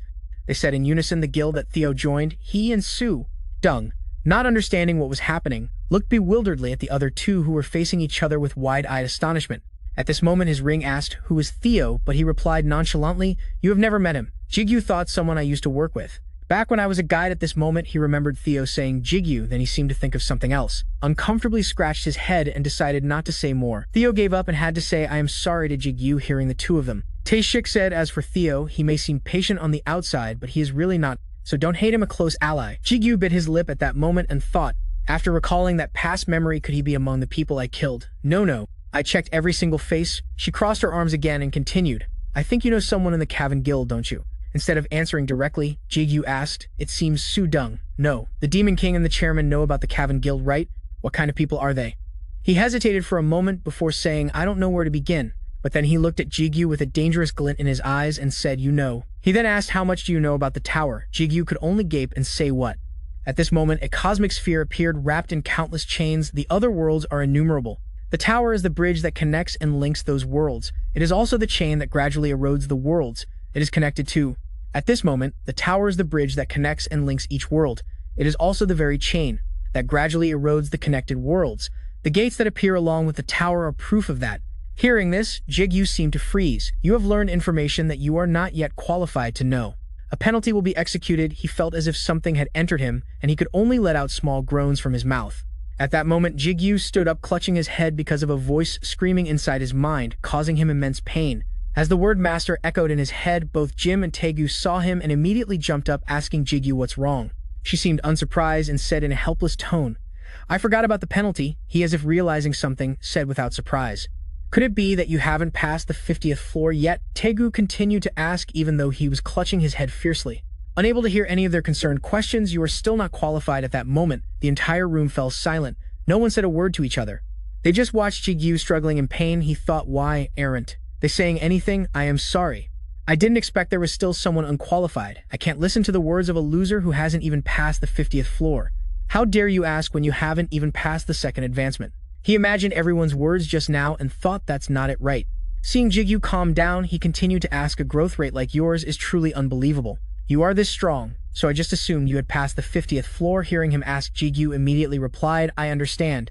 But in his head, he thought, can he hear what I am thinking? But he was about to do something to him and said, excuse me for a moment, disciple. At that moment, sparks of electricity flashed from his hand as it neared Jigu's head, causing him pain and discomfort. He let out sounds activating player Kim. Jigu's seal will temporarily become a subordinate of player Sujung. He clutched his head as a screen appeared in front of him, and he couldn't help but exclaim, a subordinate. Jigu became agitated and said, wait a minute, what is this? Sujung turned to him and smirked. Now don't get me wrong, listen carefully, this is my second unique skill, she continued to explain to him. Subordinate is just a name. This skill simply shares the punishment you receive with me. Even if I wanted to, I couldn't order you to do this or that. After all, you're not weak enough that I could command you with just one mark. He saw Jigu and reassured him, saying she's right. This is a form of contract, but its conditions are more disadvantageous for her anyway. He won't harm you, master. He was a bit annoyed, but since it didn't affect him, he said, next time, before you do something, let me know beforehand, okay? The two people opposite them didn't understand and asked each other, do you know what? The fact that he hasn't passed floor 50, I forgot. And you call yourself a friend? She seemed to ignore what the other two were saying and replied to him, sorry, I'll be more careful next time. She laughed loudly, looked up at the sky and said, don't worry, I'll retract the mark. As soon as our conversation ends, Jigu thought of something and blurted out, retract it. Just then it occurred to him. The image of him and her kissing made his face turn red with embarrassment. After thinking that, Jigu coughed awkwardly to hide his embarrassment, while Jane felt helpless watching him like that. At this moment, they continued to hear the rest of the unfinished story. On the upper floors of the tower, there are rulers, the ones who created the tower, its masters, and also the former rulers of other worlds. Imagine a sphere, the earth surrounded by chains of darkness. The narration made the reality even more vivid in everyone's minds, although those beings cannot use their full power on Earth due to the incomplete invasion, but they can use the power of the tower's origin, the crossroads of worlds. Hearing this, Jigu slapped his forehead as if he had found his answer. So that's the reason why the progress through the upper floors is so slow. Sujung replied, that's right, while rubbing her head and muttering, it's been a while since I've had a headache. He replied, so that's how it is. At this moment, he thought, let's see what was one of the things that caused. The tower and the gates are both very dangerous, but starting from the crystal fragments, all other types of materials are found inside them, but unexpectedly, their very presence is a threat to humanity. Sujung turned to Jigu and said, you don't need to be so worried. Most of them are already sealed, and there's still plenty of time until the Earth is completely invaded. She continued to explain to Jigu also, just like how Lee Seung-ho is being held back by them on the upper floors. When they come to Earth, they won't be a match for him. It all depends on the situation. After hearing that, he fell silent for a long time. Jigu seemed to have thought of something and turned to ask Sujung, so how strong is Lee Seung-ho? Hearing his question, she stroked her chin, pondered, and then said, I think he's been weakened because his vessel was tainted. But basically, she continued to explain, making the atmosphere become silent. If everyone here joined forces to fight, we might be able to match him. Both Diem and Taegu looked at each other and nodded, making the atmosphere silent. But Jigu broke the silence and asked, really? He was just joking with her. But a second later, he fell silent and thought, I thought I had gotten much stronger, but I didn't expect the road ahead to still be this long. Jigu imagined the faces of those he had met and couldn't help but exclaim, the people I've met so far are all incredibly strong. I wonder how many more walls I have to overcome. At that moment, he appeared and said, there's also that woman. He didn't understand and asked that woman. He then said the woman's name, the one named Gazin or something. He didn't seem to know who it was and wondered, who's that? Jigu then imagined the meeting with Hajim and Song-su, the woman who was with the captain, the one I met at the first gate, the underground prison Alan. At this moment, he imagined Hajim. Hajim was holding a knife, her eyes looking like she was about to kill someone. Jigu wondered again, stroking his chin, and thought, from her appearance, she's definitely very strong, but is she stronger than me? He appeared again to answer his master's question. I'm not sure because the synchronization level is still low, but I'm certain she's on par with that fake demon king over there. That's strong. He kept thinking, who was that woman? But she turned, saw Jigu's silence, and asked, what are you staring at? Am I that beautiful? What? He was surprised. What are you talking about? I was just talking to my egos. Come on, don't be shy. At this moment, James and Taegu watched the other two in silence, not knowing what to say. But he was thinking about something, his eyes staring into space. Having made a firm decision, he spoke up anyway. The most important thing right now is Andres. I can't believe he's the guild master of the Caravan Guild. With this information, Caravan's objective is clearer. Hearing Jigu say that Jigu was surprised and asked Andras. Seeing Jigu ask, he replied, I know him very well, in fact, Andras the Marquis of Discord. His face darkened as he continued. He is the most wicked demon in hell with an intense desire to unseal the rulers of the tower and bring about the apocalypse on Earth. At this point, the conversation between the four of them ended as the sky was getting dark. A car was parked on the road with its lights on. Jigu was getting ready to leave and heard Sujung say, You go ahead for today. I still have something to discuss with that old man. The car then started to move, and behind it, Taegu and Sujung watched it drive away. The car's speed increased on the empty road as it sped along, and a voice was heard. I'm sorry for calling you this late, Mr. Siu, but he didn't mind and said, It's fine, I get paid for overtime anyway, he replied.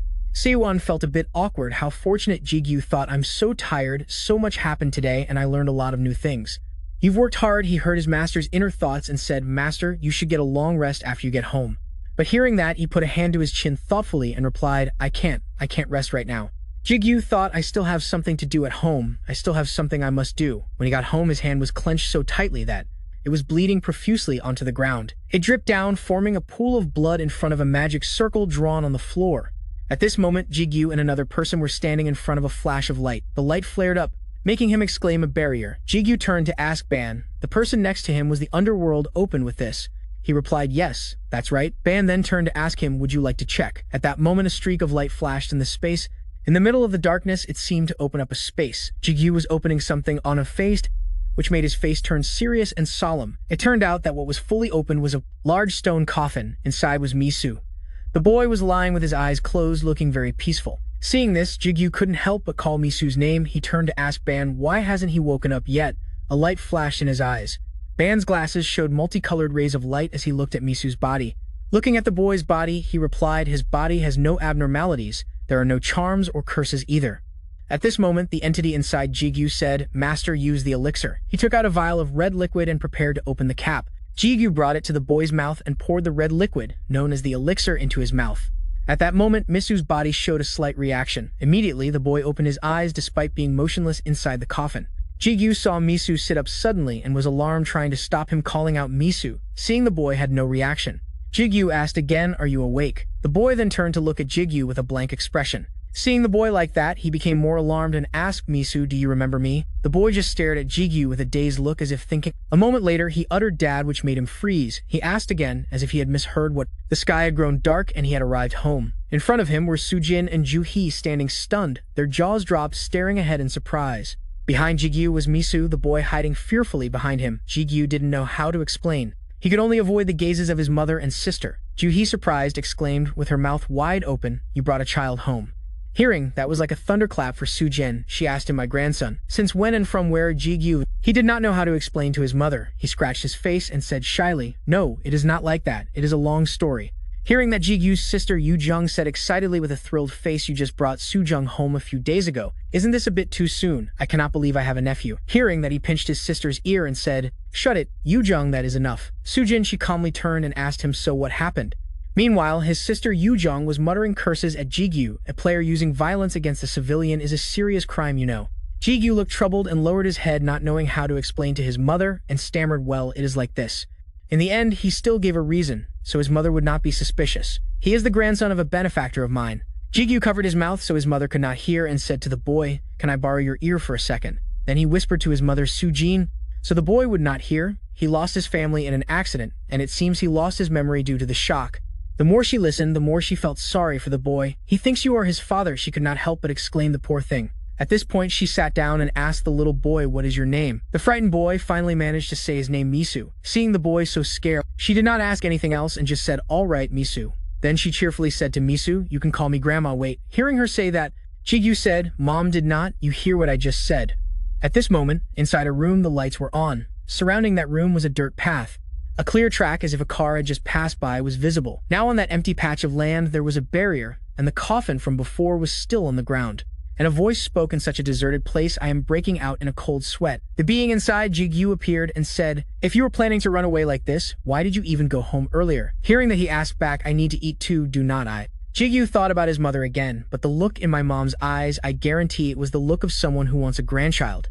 Seriously, hearing his master's inner thoughts, it immediately replied, you are overthinking it. Now Jigu had the boy sitting on his lap and asked, "Is it delicious, Minsu?" The boy was no longer shy and replied, "Yes, it is."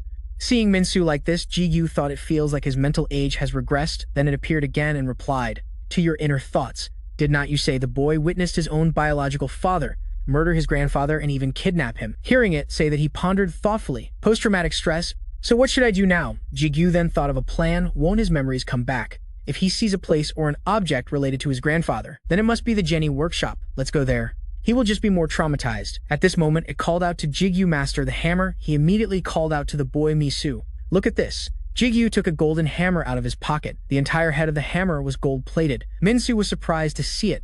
His eyes lit up, his mouth agape, staring at it. Seeing Minsu's fascination with the hammer, he asked, "Do you know what this is?" But the little boy just kept praising, "So beautiful. Super beautiful." Jigu asked the boy again, "Really?" Jigu saw the boy jumping up and down holding the hammer because it was beautiful, which made Jigu ask, "Seems like you really like it, huh?" At this moment, the hammer emitted a rainbow-colored aura. The hammer seemed to gain a surge of power that made it grow larger. Seeing such a miraculous thing, Jigu could not help but jump to his feet because of the miracle Minsu had brought him and exclaimed, "It is getting bigger." The being inside Jigu thought, unable to help but admire and praise, truly a descendant of Paimon. It is different, blessed by all kinds of weapons. The little boy was no longer standing still but was continuously jumping forward. Seeing the boy now jumping towards his former coffin made Jigu freeze, unable to react in time. He had just called Misu's name. Seeing the boy raise the hammer about to strike, he immediately asked, "What are you planning to do?"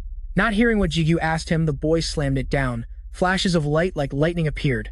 A golden flash filled Jigu's eyes. At this moment, he heard the heavens and earth seem to tremble as the boy's power, and the hammer merged as one and struck down, causing a long crack in the earth as if splitting the land in two. The coffin shattered into pieces. The fragments flew everywhere as if in a huge explosion. Jigu, still disoriented, looked up and said, "What the hell was that?"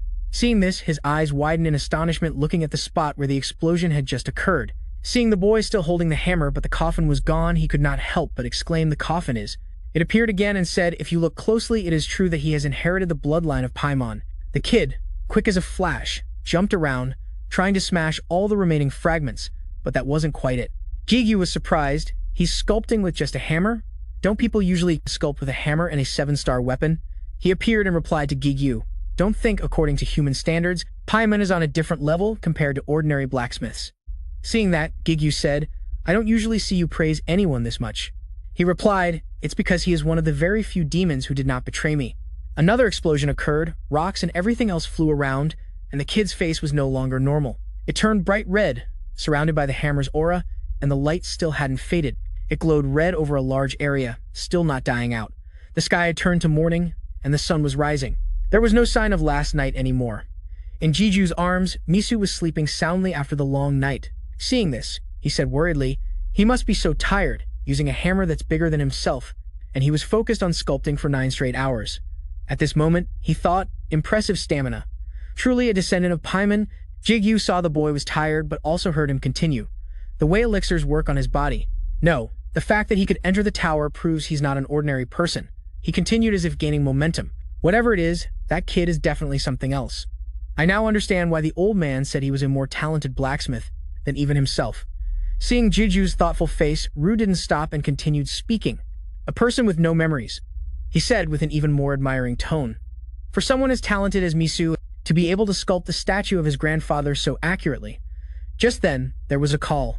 "Well," he continued talking to Jigu. "Anyway, it seems the preparations are complete." He still didn't understand and asked, "Preparations?" He continued to explain.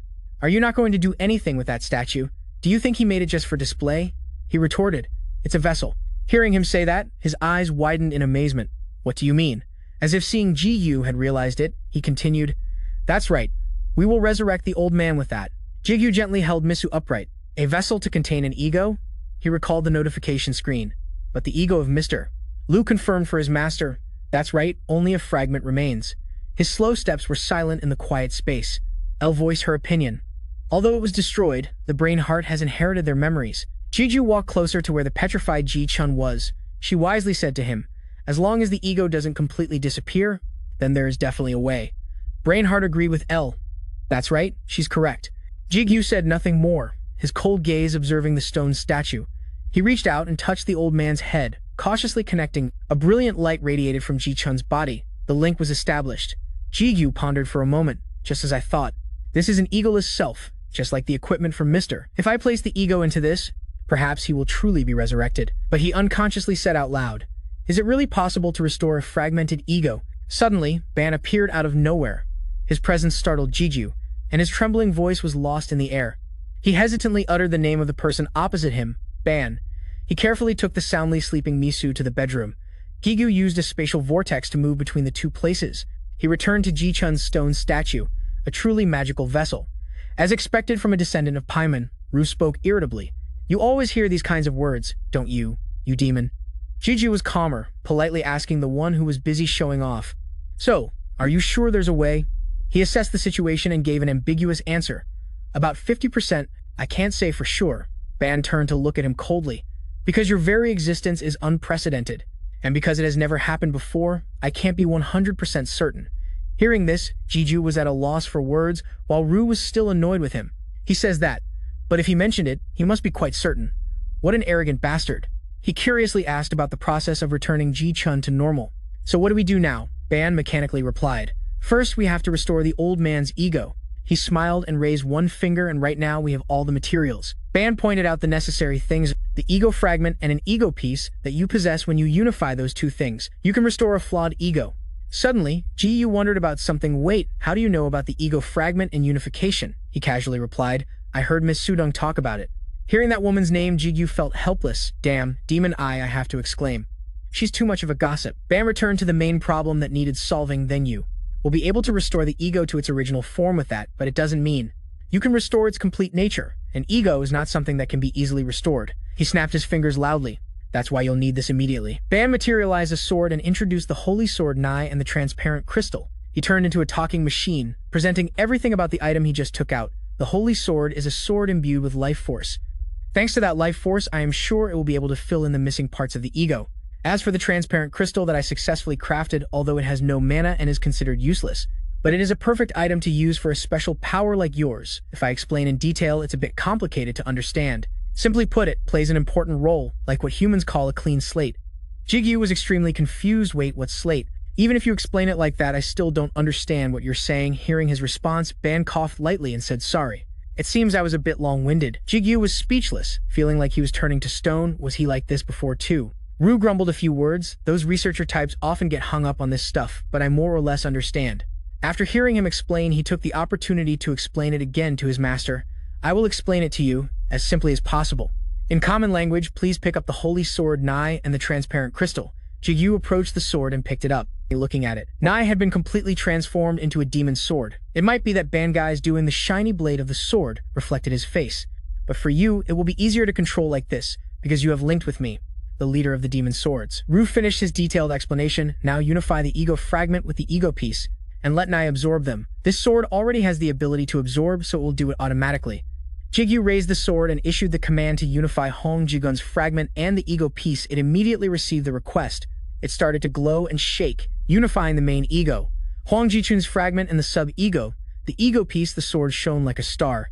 Ru continued to explain, thanks to this, the fragment, the ego piece, and the remaining life force inside Nai will be mixed. He ordered him now bring the crystal close to Nai. Jigu hesitated, picked it up, and asked again, just to be sure the crystal. He placed the crystal close to the sword's hilt. Ru, pleased with his action, praised him. Very good, it's working. Ban silently stood behind, observing Jigu's actions. The materials mixed inside the holy sword were being sucked into the crystal. Similar to a material vacuum. When that happened, the sword's blade began to chip, and small pieces fell off. He noticed something unusual, his face stunned, not knowing what to do next. Nai has now lost its life force and will quickly be eroded. Jigu fumbled with the sword in his hand. Is something wrong? This was predicted to happen, right? Ban bared his teeth in a grotesque smile. There's no doubt he was extremely pleased. This is a sign of perfect success. The dazzling light from their location made even the stone statue in the distance turn to look. The sword knife fell to the ground, half eroded. It flashed. The system immediately announced unification. Successful. The fragment of Hong Ji-chun has changed into the ego Hong Ji-chun. Jigu stared at his hands in amazement. It worked. Ban immediately pointed his hand at Ji-chun and directed the remaining task. Now for the final touch. Ru also felt the excitement. If this also succeeds, then this is not just simply creating an ego. Jigu approached him with some hesitation. Ru continued to speak to his master, restoring the ego of a dead person. is no different from resurrecting that person. Hearing him say that, he slowly brought the glowing crystal closer to Ji-chun. The stone statue gradually started to smoke. There was a change. The outer layer of stone on his body also began to show streaks of water. Ban's eyes widened, his expression filled with ecstasy. Finally, the smoke emanating from Ji-chun grew thicker and thicker. More and more pieces of stone fell off. His entire body emitted an incredibly dazzling power, forming a pillar of light from Ji-chun's body. Shooting straight up into the sky, my life, which had no glimmer of hope, began to change after I learned about egos. Jigu thought of his companions Ru and then the white sword L. Besides them, there was also Gran and the big wolf L, and his equipment as well. Helmet and overrun. Jigu was lost in his thoughts. I was able to cure my mother's illness, became the Demon King's disciple, and even became the master of a gate. Always the ego was at the center of the changes in my life. He stared at Ji-chun, who was surrounded by a mystical mist, and a completely new ego, different from the others, was now in front of me, an entity I had never expected. He slowly stood up straight, the unexpected human ego. Ji-chun's eyes widened as if he felt something was wrong. He looked over his own body in bewilderment. Although I don't know what the result will be. Jigu was so worried he was sweating, but this change will bring. His face was full of coldness. Anyone who looked would be frightened.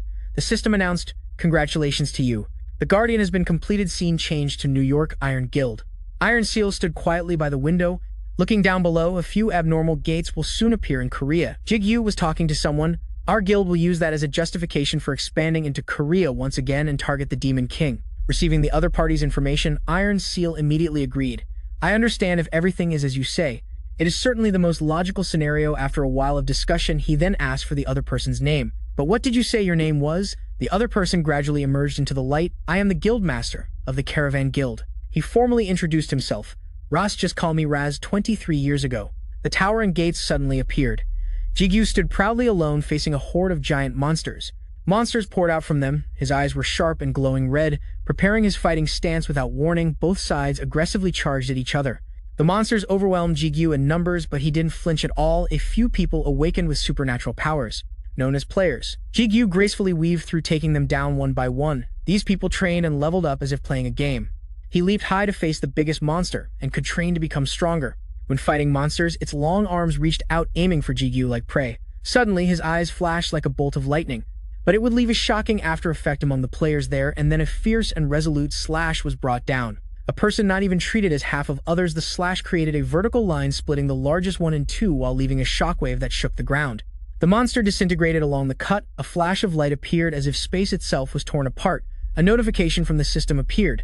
Cannibalism has been activated. You have successfully transformed Cruiser into the Ego Do title, Lord of Demon, Swords and Demons. Level 99 Strength, 181 Agility, 169 Stamina, 167 Mana, 220 Poison Resistance, 12% Fire Resistance, 10% Physical Attack Resistance, 7.1% Heat Resistance, 12% Mana Attribute has increased Skill Equipment Transformation. Cannibalism Strong Will Demon Sword Demons has devoured the Ferris Fragment L title, Lord of the Holy Sword, level 96, Strength 137, Agility, 139 Stamina, 154 Skill Equipment Transformation. Back on the other side of the gate, everyone stood around watching silently in the quiet space. Suddenly, a few sounds came from the gate. Jigu finally stepped out to everyone's anticipation. A security staff member who saw him first was momentarily stunned. He suddenly exclaimed, "Is it over? Is this what a real mercenary is like?" The others quickly approached Jigu. "You worked hard, thank you very much. Mr. Morningstar, if you hand over these crystals, the Player Association will help you immediately." He said politely, "It's all right, I have a use for them and that Morningstar title, please." The security guard looked at Jigu, his eyes sparkling with starry admiration. "I understand, Mr. Morningstar." He shyly avoided his gaze. "I'm still not used to this kind of reaction." CEO Hun handed over a suit, saying, "If you can't avoid it, just enjoy it." Jigu cheerfully replied, "Take it." He also took out his phone to remind him, "By the way, Ms. Du Dung called just now." CEO Han handed the phone to him and suggested, "Please give me that bag too, I will put it in the car for you." Jigu gave him the briefcase and asked, "Why did she call CEO?" Han replied, "I don't know, but it seems she was looking for something." As soon as the phone connected, Du Dung's scream echoed from the other end of the line, "Honey, where did you take?" Len Jigu gently reminded her, "Lower your voice a bit." She got even angrier, shouting, "Let's see if I can lower my voice, huh? Why do you keep bringing Len with you? Do you want to die?" He made up a random excuse to brush it off. "Well, I brought him along for his vaccination." "But it wasn't easy to fool Du Dung," she replied sternly. "Didn't he just get a shot last week? Do you think I am an idiot?" Hearing that, Jigu stammered in fear that he cursed himself. "I can't think of any more excuses." Jigu was stunned. He stood frozen for a long time. "I shouldn't have introduced it as a puppy. Du said with a sigh, "It's karma, that's what it is." Grant sincerely advised, "Why don't you just tell the truth?" L added. "Then we won't be able to bring him with us anymore." Jigu tiptoed into the car and replied softly, "Well, Dudung?" He gave a forced smile and made an excuse to hang up. "I am a bit busy right now, so let's talk later." "Okay." She knew his intention and shouted, "What? Wait," but he had already pressed the red button. CEO Hun turned to ask, "Where should I take you?" Jigu's eyes were lifeless, his voice devoid of energy. "Just drop me off in front of the neighbor's house next door. Don't take me home." He looked at him with a judgmental, skeptical gaze and asked the neighbor's house, "But aren't those the empty houses you bought?"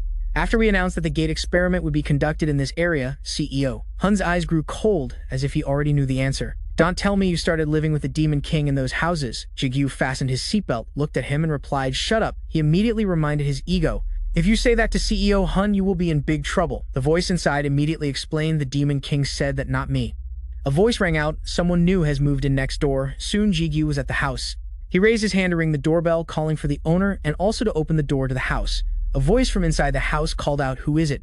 Mr. Ji-chun came out with a friendly greeting. "Jigu, we have an honored guest visiting." Then he seemed to realize his slip of the tongue. His face softened as he corrected himself. "Ah, no, I should call you master, shouldn't I?" On the other side, a pillar of light shot down from the sky. The ground trembled under the pressure, lightning struck, and space cracked like glass. Ban gave a faint smile, silently observing the scene before him. Jigu was also affected by the blinding light of the lightning. He raised his hand to block the light from his face. Jigu tried to open his eyes and looked towards Ji-chun, the old man over there. He was standing stunned. His eyes were full of amazement as he looked at his own body. He silently observed the old man's ego. The old man's body and appearance were no different from when he was alive. Suddenly, Ji-chun's eyes blazed, shining with a terrifyingly cold glint. However, whether he was the same person as before, we couldn't be sure yet. At that moment, a notification appeared. "A guardian has been created." Jigu stared blankly at the notification, wondering, "A guardian?" The notification sound continued. "Please select a place for the guardian to protect." As soon as the words ended, a virtual map appeared before his eyes, causing Jigu to be slightly startled. He was still stunned, gazing at the map, silently confirming it. Du immediately replied, "It's a mana map." L added, "It seems the system is showing the master." It was a map of the surrounding area. On it there were two lines of options. Guardians protecting smaller areas will have stronger defensive power. Guardians protecting larger areas will have weaker defensive power. Jigu looked at it thoughtfully for a long time, pondering an area. "Then maybe I should choose a 500-meter radius around the house. Would that work?" The notification popped up again. "The area for the guardian to protect has been selected." There was a sound in front. He looked up, his eyes filled with astonishment. "Don't tell me." Mr. Ji-chun staggered, clutching his chest, and said, "Did I really?" With a surprised and disbelieving expression, he asked, "Did you bring me back?" Hearing that, Jigu quickly ran over to the old man. "Do you know who you are?" Ji-chun replied emotionally. "I know that I asked for your help, but I never expected it to actually work." He grabbed Jigu's shoulders and asked with a worried tone, "Misu, what happened to Misu?" Jigu gave a friendly smile and recounted, "Don't worry, old man, the boy is sleeping at home." Hearing the confirmation, he felt relieved. His body trembled. Jigu lowered his head, and the old man's voice was choked with emotion and gratitude. Thank you so much." Afterwards, the two of them returned to the quiet house. Ji-chun said gratefully, "It's all thanks to you. Thanks to you, I was able to be reborn, and even Min-su was rescued. And you even gave us a house." His eyes were gentle, his voice deep with gratitude. "I don't know how I can ever repay you." Jigu smiled lightly and replied, "Old man, you have already given me a lot. This is for me to repay what you gave me before." He glanced around and asked curiously, "By the way, how is Misu? I don't see him anywhere." The old man replied slowly, "He is sleeping now. He must have been exhausted these past few days." Jigu felt both sympathy and helplessness. "It is probably because the boy was carving statues all night. I don't know where such great power comes from in such a small body. I really couldn't bear it." Ji-chun clicked his tongue. It seems his memories are almost fully back, although he doesn't remember anything about his father. That is not good at all. Hearing that name, he froze, his face darkening. "Huang Chein." Ji-chun warned with concern, "Your son has really been brainwashed." He just sighed. "That is all I know. But that doesn't mean what he did will disappear." Ji-chun took a sip of tea. "If it is true that he was brainwashed, then it means he already had ambition in his heart." Ru spoke up in agreement. "That is right. As I said, Andras may be one of the 72 great demons, but Paimon's heir, even if he is part human, wouldn't surrender so easily." The old man lowered his head. His voice was low and sad as he confirmed, "It is just as he said." He asked Ji-chun skeptically, "Can you hear Dust's voice?" He spoke. "Why are you so surprised? The old man is an ego now." Grant also spoke in a surprised tone. "Really? Then he can hear my voice too." He spoke sincerely to the old man. "Father, it is me, Grant. I have always wanted to talk to you." Ji-chun's voice trembled in disbelief. "I can't believe I can talk to something I created myself. Truly, thanks to you, I have experienced so many unexpected things." After a few moments of catching up, after a long time, He reminded him, "Can you be patient for a moment, Grant? We still have some important things to discuss." Grant obediently listened. "All right. Father Grant will wait." A hint of pride appeared in Ji-chun's eyes as he praised what a good child. Then he calmly closed his eyes, took a deep breath to prepare himself, and Ji-chun's face turned serious, his voice cold. "There are a few things I want to tell you. I can no longer create special combat equipment." Hearing him say that, Jigu froze. His eyes showed a hint of confusion. Ji-chun continued, "Those bastards from Kavan are targeting something in my workshop. Paymon's inheritance. That is what I need to protect as a guardian," Ru remarked, "just as I thought." From the very beginning, the old man had the potential to become a guardian. He was stunned and asked Paymon's inheritance. His face darkened, every word as sharp as a knife. Everything that currently exists, even his body. Jigu asked again, "Even his body?" Rupert politely interjected, "Is he talking about Paimon himself?" "How funny. So you mean?" "Something incredibly important is in Kavan's hands." Jigu shook his head slightly. "That is not the problem now. Because the only ones who can hold and use that inheritance are my son and my grandson." His voice was low and sad. "But I can't do anything anymore," he quickly reassured him. "It is okay, old man, I am just returning what you gave me. You just need to protect my house." Ji-chun, as if suddenly remembering something important, told Jigu to pay attention. Ji-chun held up one finger, his voice firm. "There is one thing I think I can give you," he revealed mysteriously. "It is one of the best treasures out there, something even you would covet." The beautiful sunny sky shone down on the large house below. Sudong said, "We have to go now." This sudden announcement confused Jigu. "What? Why so suddenly?" Only then did El realize. So in the end, they have to leave after all. Du immediately taunted, "Are you happy? Because you have fewer rivals now, right?" This annoyed El. "What are you talking about?" So Sudong also honestly shared the situation. "I was planning to stay a few more days, but suddenly things have changed because Andres is in danger. So we can't stay long." Jigu instinctively covered his mouth, his voice also deepening. "What a shame." Then he expressed his feelings. "We have been together for a while, so it is really sad that you two are leaving like this." However, Sudong looked at Jigu with a judgmental gaze.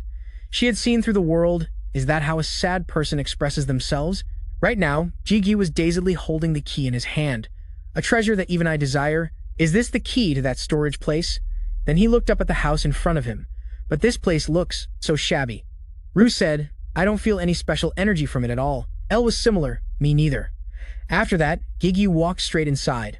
"I don't know what he was talking about," El guessed. "It's probably a super beautiful gemstone." But Ruth thought it might be some powerful item. Jigu started to insert the key into the lock. The gloomy house had a little light shining through the door crack. Before stepping inside, Jigu carefully observed his surroundings. Something lit up, making him gasp in awe.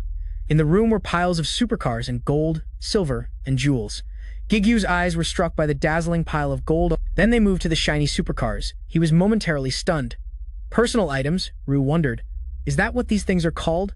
Jigu said, "I just came up with that word." The 34th floor of the tower. This place was thick with mist and had no sunlight, making it even gloomier. A sharp, purple slime just zipped by. An eye demon appeared in his sight and opened its large mouth, yet the person opposite it stood as firm as a rock. In no time at all, Jigu had subdued the eye demon. At that moment, the system announced, "Ru has absorbed the blood of the eye demon. Resistance to attacks and magical power has been increased." Jigu smirked with satisfaction. Seeing that expression, El had to admit, Master is gradually becoming scary. Ru wanted to remind him, "Don't laugh like that. Do these things make you that happy?" And Jigu calmly affirmed, "Of course." He revealed to them, "These are foreign cars, and there are only 20 limited edition versions, plus some rare items that are not easy to own." However, Ru was still very confused. "I know they're rare, but just for some means of transportation, as mundane as that, you're happy?" Jigu emphasized again, "I told you, it's a limited edition, Ru. You don't know a man's dream." This made Ru dissatisfied. "I'm a man too, but..." He was just very curious. "I really don't understand why someone as rich as you would be happy about things like this." Jigu spoke in a serious tone. "Listen carefully, Ru," and then explained, "In this world, there are things that money can't buy. For example, love, or this limited edition." El was very excited. "So cool, Master." But Ru felt it was unfair. How can you compare those two things? Suddenly, Jigu became worried. Come to think of it, what if someone steals them? There's only one lock and one key. Even so, Ru still didn't understand. "Why are you so worried? Wasn't this warehouse managed by the old man?" He even thought, "I'm not sure any thieves could break in here." Jigu asked back, "You think so? But we have to move them into the gate quickly." El strongly disagreed. "But I'm not a warehouse." While Ru agreed, "Sounds good. Now, let's continue hunting," he exclaimed with excitement. "It's time to work, Master." Jigu replied, "All right." Ru immediately provided information on Andreas's skills. including fire sword technique, summoning, and specializing in magic attacks. Then he pointed out the direction. So to defeat him, Jigu wanted to confirm, "You mean we need to absorb the blood of these monsters to increase our resistance to magic attacks?" Ru confirmed, "Exactly." Jigu started to get a running start. He gathered all his strength and rushed forward. Jigu powerfully pierced through the eye demon's corpse while absorbing its energy. A moment later, he landed on the ground, surrounded by a swarm of eye demons. In the blink of an eye, they were all annihilated by Jigu. The system continuously displayed notifications. Ru has begun absorbing the blood of the eye demon. Resistance to magic attacks has been increased. El exclaimed, "You're eating too much." Ru immediately retorted, "Your mouth is complaining about being full, so why are you so greedy?" Looking at the pile of mana falling to the ground, Jigu was bewildered. "This doesn't feel like a battle at all. Are you sure we need to do this?" And Ru reminded him, "Don't be so impatient. You know we need to collect 10 stat points before we begin." But Jigu stated his opinion. "But there's Andreas, and considering the 1-year time limit that Lee Sung-ho promised, wouldn't climbing the tower be faster?" A loud roar drew his attention. Ren appeared from nowhere, holding an eye demon in its mouth. When it got close to Jigu, it put the thing down. Immediately, the eye demon turned into a mana stone. Ren tilted its head back, absorbing the aura being emitted. Jigu was impressed. "I never expected Ren could get so strong just by eating crystals. Hunting on its own is the best." But Ru was already sneering. "But it seems it's not very helpful. It's just a waste of crystals." El agreed. "That's right, the crystals are mine." Jigu thought, "But it likes this, so let's just consider it a reward for it." He asked with concern, "So Ren, you want to bring those monsters back instead of eating them, huh?" As soon as it heard that Ren shot off like the wind. As for Jigu, he stood quietly and observed. "That's right, no need to rush, I'm not like other players." The red mana stone in the middle of his shirt suddenly flashed. Jigu looked ahead seriously. "I know. This is the surest way to make myself stronger." Just then, something caught his attention. Ren was running around fiercely. Now it's all demon eyes. This made Jigu surprised. "Isn't this a bit too many?" Even so, he still got into a fighting stance because Jigu knew he couldn't avoid it. Immediately, he gathered his strength to unleash a powerful blow. Jigu's red mana stream shot across the space. Right now, it was aiming at the demon eyes, just waiting for them to be defeated for Ren to rush in and gnaw on them. El saw this and commented, "Ru is indeed different. You're the strongest among the egos, aren't you?" Ru suddenly cleared his throat. "Keep going," El said. "Ru's level is high, and he can also absorb monster blood to create egos. And he knows a lot of things." Then Ru commented, "Kid, it seems your judgment is accurate. Your skill isn't bad either." Jigu felt helpless. What are these guys doing? Seriously. He still held the sword firmly in his palm. El hesitated for a moment before daring to call out. Master Jigu immediately replied, "What do you want to say, El?" She hesitated a bit. El expressed, "I hope I can help you, sir." As soon as she finished speaking, a demon eye suddenly appeared behind Jigu. It really surprised him. "Is that a guardian?" He planted his feet firmly on the ground. "Sorry, El."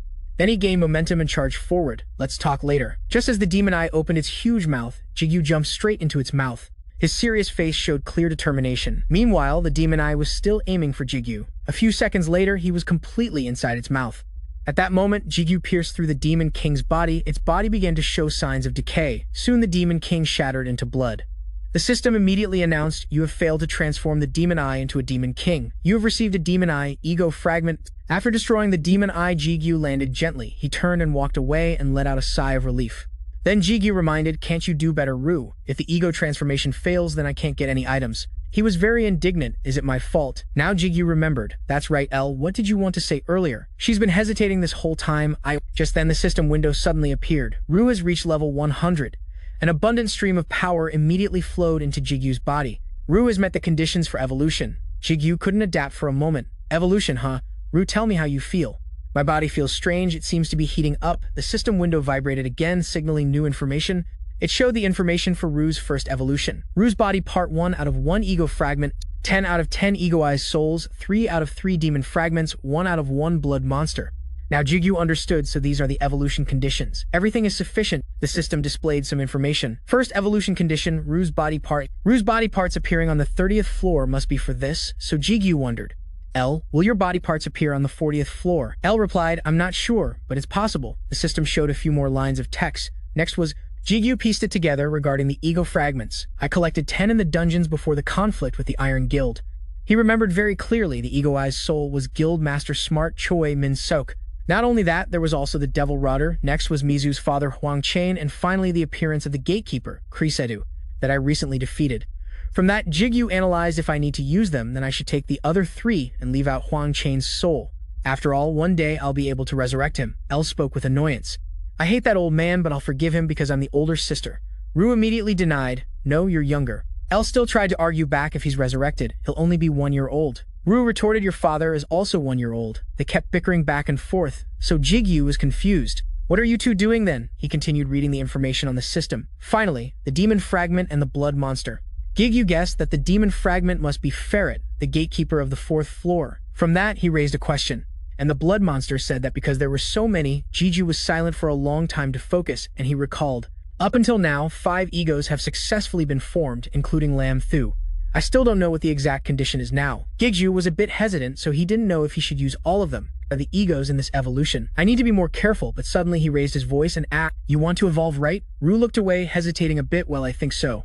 And Jigu strongly agreed, I think that's good too. Immediately he began the evolution. The sword Ru in Gigu's hand immediately shone bright red amidst the gloomy forest. The spot where Jigu stood was the most radiant. After evolving for a while, the sword Ru gradually transformed. A wave of power emanated from it as it levitated. A red streak clearly marked the sword's face, signaling a powerful transformation. At that moment, it also emitted a small amount of power.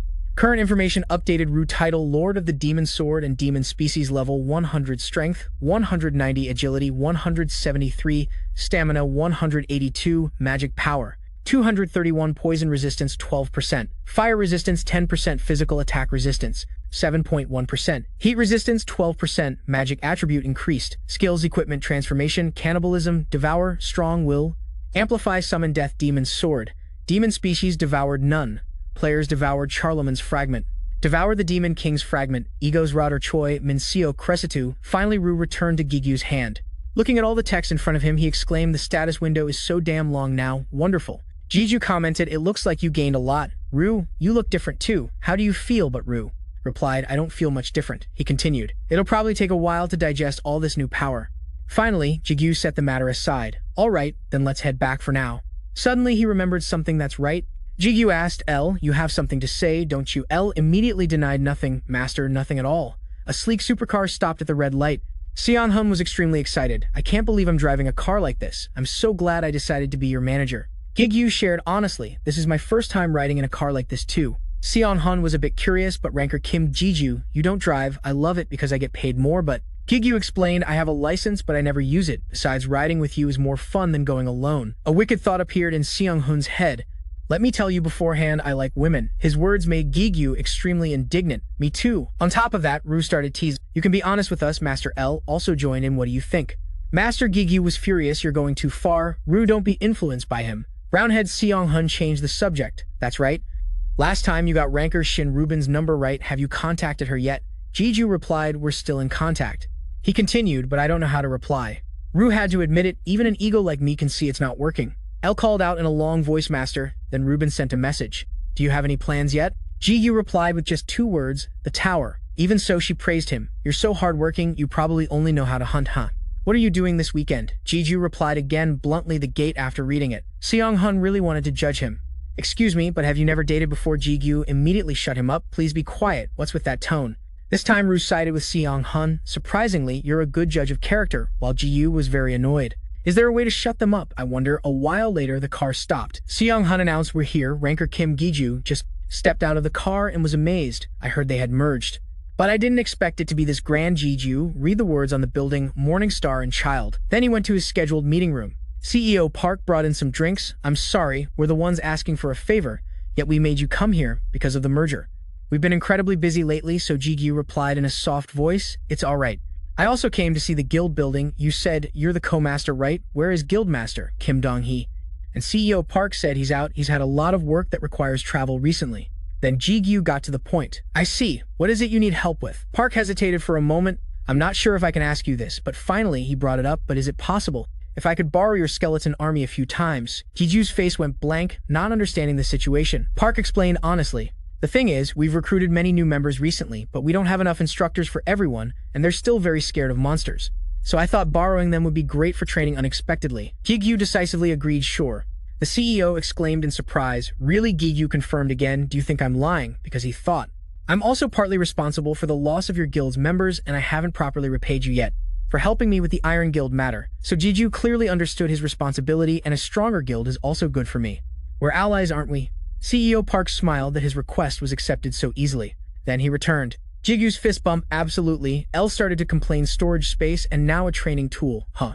It feels like I'm slowly becoming an object, Ru replied. Matter-of-factly, we are basically objects in a flash. 10 days passed on the 19th floor of the tower. A strong wind blew away the green leaves. The army was now fully assembled. The monster opened its huge mouth and lunged forward to attack. Jigu just gently waved his sword to fight. Ru has successfully absorbed Sito's blood, increasing mental attack resistance. With just one strike, the monster lay defeated on the ground. Everyone around was astonished. Did you see that? They began to whisper. He wiped them all out in an instant. Is he a ranker? Everyone exclaimed in awe. I'm so jealous.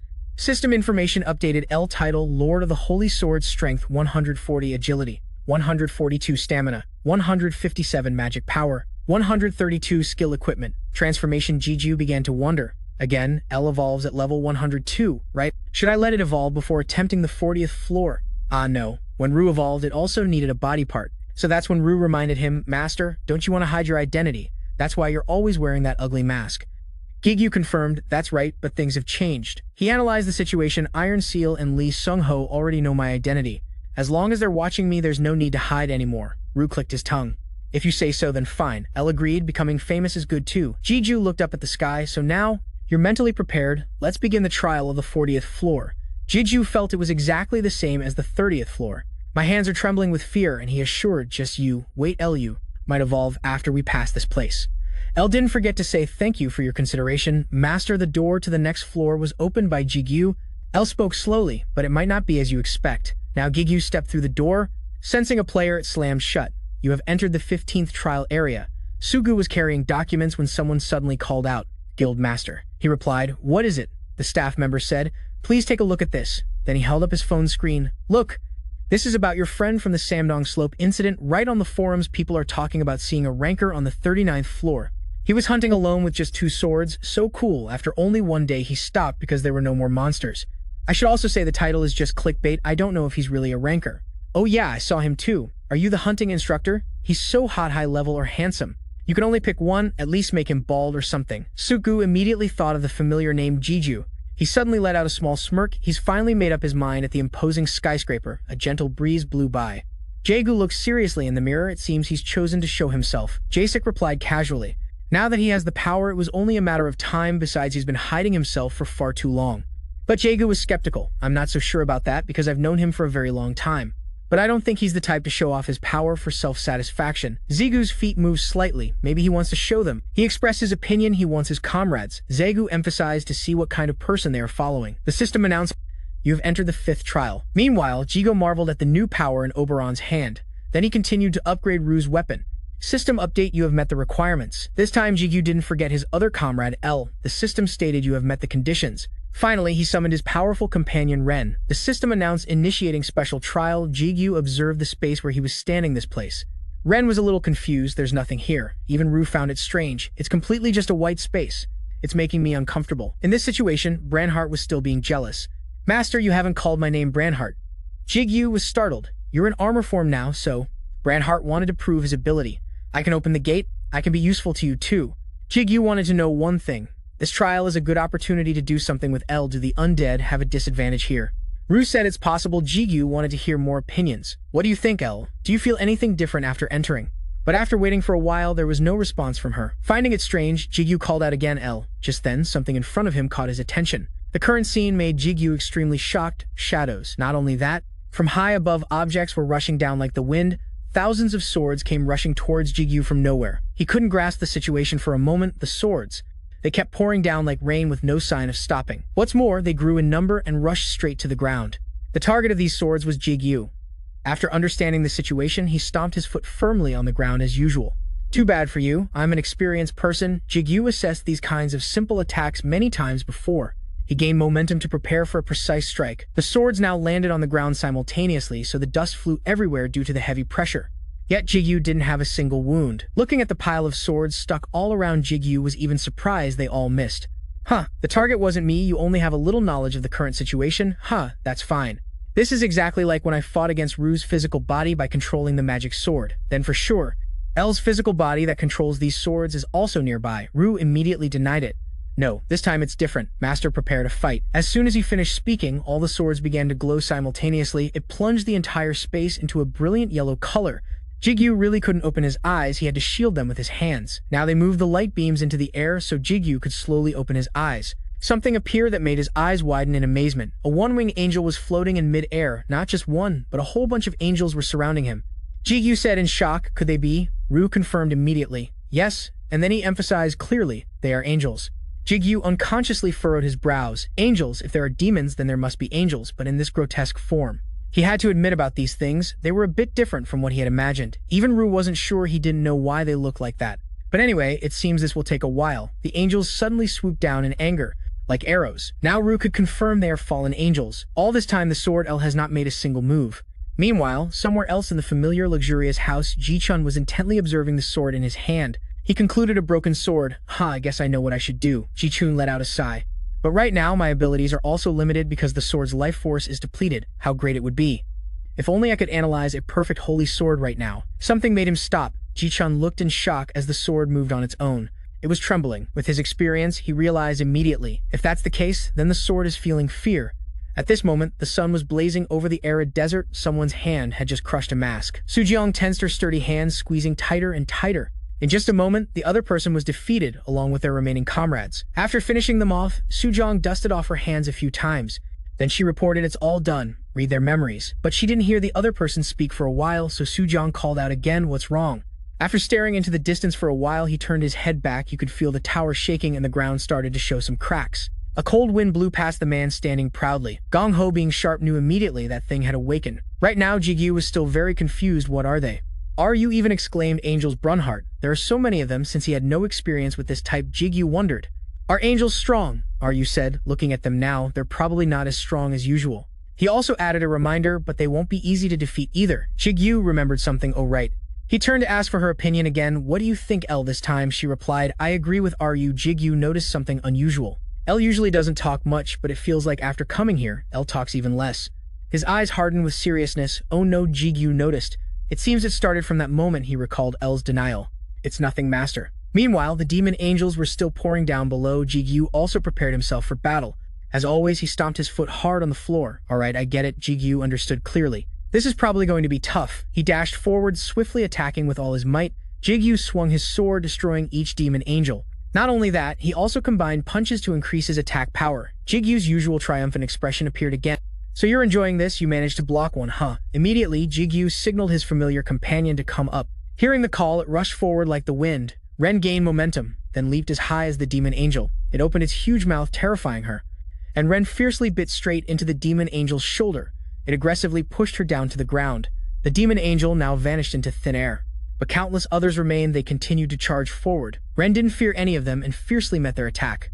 Jigu complained, fighting these guys who keep flying around is so annoying. L said, it would be great if we had wings. Ryu immediately reminded Master, it's the right time to use my new power. Jigu asked back, don't you need time to assimilate it? Can use it now. Ryu confidently affirmed, of course. Maybe I have evolved, but this power source is not even 1/10 of my original strength. Jigu immediately got into a ready stance.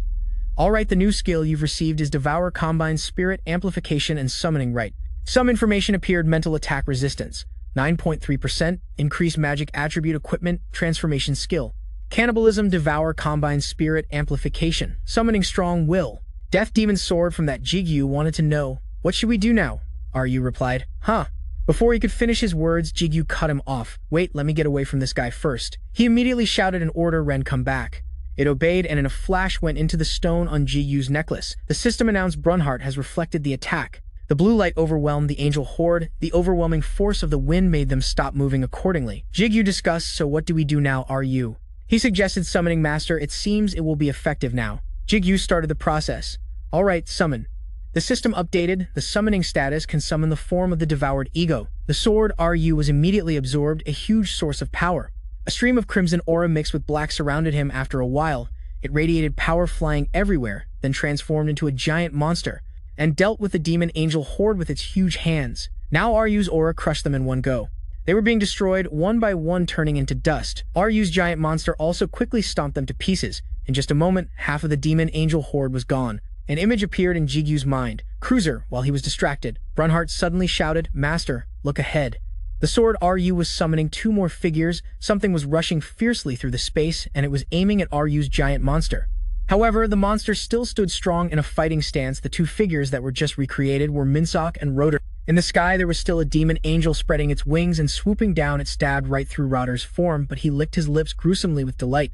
This time, it was Rotor's turn to swing his hand and attack the demon angel. The chaotic battle was still raging on, becoming more intense on this side. Minsock's form threatens to destroy the demon angel. He grabs the light that flew near the demon angel and lands a powerful blow on his opponent. Just like that, Minsock has moved behind the demon angel. The largest red statue, Ryu, is also sweeping through everything.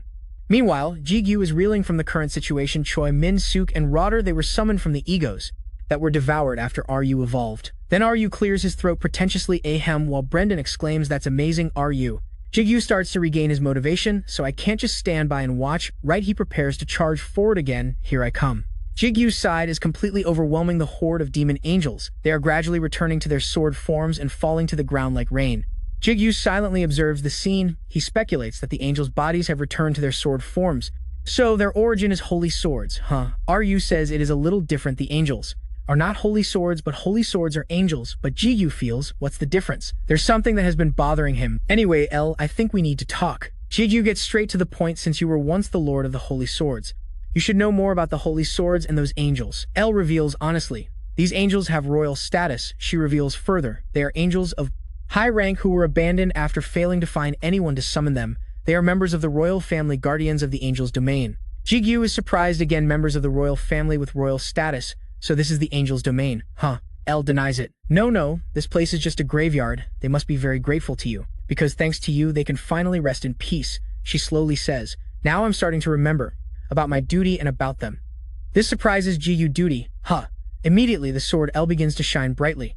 It's as bright as the demon angels from before, so Jigu has to shut his eyes tightly. Suddenly, what's happening as he sees the sight before him? His face is full of shock. Then Jigu looks down at his empty hand. He looks around confused and shouts, "Where are you, L?"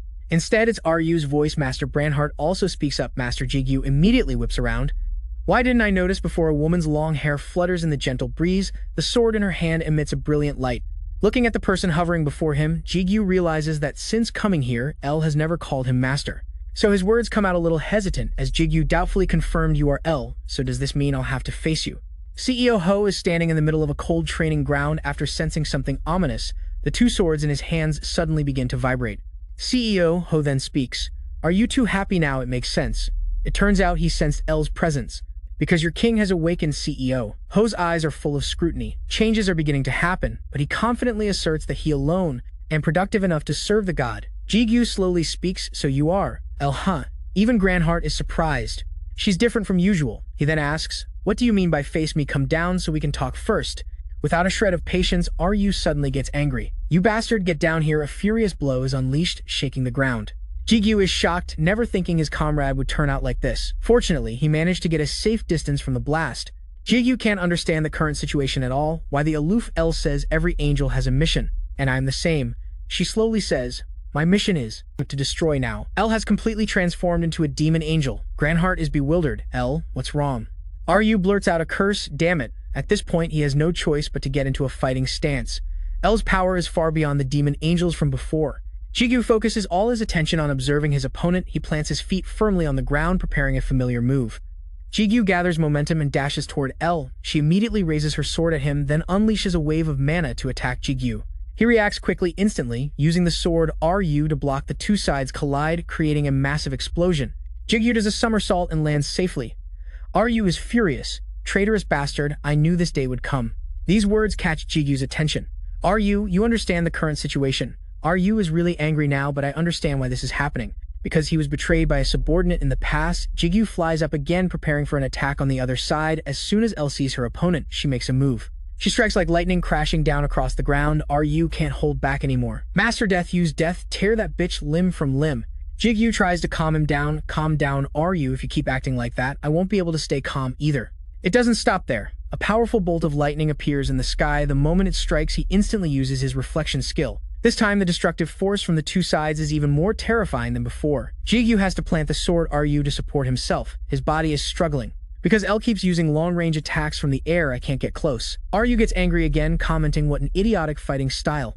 Just like that traitor, suddenly Jigu tightens his grip on his sword. If that's the case, this time he chooses to summon Karasedu. An abundant stream of power surges out to attack El. Karasedu is 3 times L's size and is now overwhelming her. L's expression remains unchanged. She simply says, "Holy quake," and just like that, one of Karasedu's eyes is burned. Not only that, the fire is spreading and engulfing it. Jigu is frozen by the sight of that attack. RU has to admit the power gap between me and her is too great. "It seems the two of us are no match for her," he says, sorrowfully. "Those damn angels. They were nothing before, but now we can't handle their holy power." Bernhardt asks, "So does that mean death is useless?" RU answers, "Death is a completely different kind of power. It will work on her." Jigu has no choice but to shout loudly, "L, wake up, don't you know who I am?" His voice echoes hopelessly. A sudden beam of light from L hits Jigu, causing both RU and Bernhardt to panic. "Master, after that sneak attack you look pathetic." RU angrily criticizes, "You idiot, focus." He's so frustrated that he yells, "Do you think she'll listen if you just keep shouting? If that stupid method worked, she wouldn't have become like this in the first place." Jigu is really out of options, so what the hell am I supposed to do? RU coldly says, "Destroy her." He adds in a low voice, "You already know, don't you?" That is the only way. He is in a very difficult position now, but RU seriously cuts in no buts. "Have you forgotten the opponent of the Lord of all holy swords? Don't even think about being able to subdue her." And he adds a special reminder, "If you die, then we die too." So Jigu must gather his strength for an unwanted battle. Alright, right now, L's body is glowing brilliantly, and he unleashes a series of skills: super speed, acceleration, dark attribute, bind, and finally he combines them all for an all-out attack. Jigu uses all his strength to launch the attack. L's expression suddenly changes, and it catches Jigu's eye. Her voice suddenly rings in his head. Master Jigu's entire body freezes. He's lost the will to fight. He remains motionless in that pose. Like a soulless doll, blood slowly trickles from his mouth. The scene is now more grim than ever. L has pierced through Jigu's body at the same time. Ji-chun's heart clenches, causing him excruciating pain. Finally, unable to bear it, he collapses to the floor. Ji-chun wonders what happened to this link. His back hunches over more and more. Soon Ji-chun is lying sprawled on the floor. Fresh red drops of Jigu's blood splatter everywhere as he falls from a great height and is defeated on the cold ground. Bernhardt and RU helplessly call out, "Master, master." A drop of fresh blood splashes up onto L's emotionless face. Her cheeks suddenly flush. Red, her eyes regain their vitality. Jigu's image is reflected clearly in L's blue eyes. "Master," a worried, trembling voice calls out. Master L's pale expression changes. She rushes toward Jigu, her urgent voice almost choking as she says, "Master." L trembles as she speaks, "Master, master, master, don't die." A light flashes and RU immediately begins to glow. A grave voice rings out, "This bitch. You dare come near the body of the sword," vibrates. The light from the red gem shines intensely. His body twitches slightly, as if a deep change is occurring within. She clutches the necklace tightly, her face in pain and her eyes full of tears. The bond, but Jigu remains motionless, his breathing faint. Master, in the void he lies, curled up, feeling the darkness envelop him. It's so vague. Is this the afterlife? Jigu wondered with his eyes still shut tight, his voice echoing in the empty void. What happened to everyone? Like Du said, they died with me. Because of me, everyone. Images of each family member flashed by. If I had known this would happen, I would have gone to see my family. I'm so worried about them. But I'm sure Taesik will handle things well. Then Sujung's face appeared in his mind. Will Sujung be okay?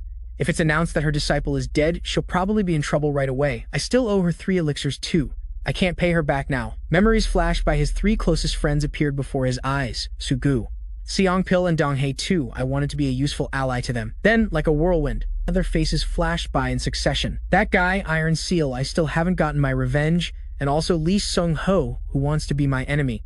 That Marquise Andras, those chaotic thoughts were like a fire fueling his strength, and L is still sealed. There are still so many threats that could harm my family. I thought that after I finished curing my mother, I wouldn't want to do anything else, but I never expected to have so many worries like this. If someone wants me to disappear, then... Jigu suddenly opened his eyes. He was sitting on a majestic chair surrounded by a blazing red sky. Giant dark figures tore through the air, leaving trails of black smoke. In front of him, an army of beasts stood tall, lined up as far as the horizon. Jigu jumped up in shock. What the hell is this?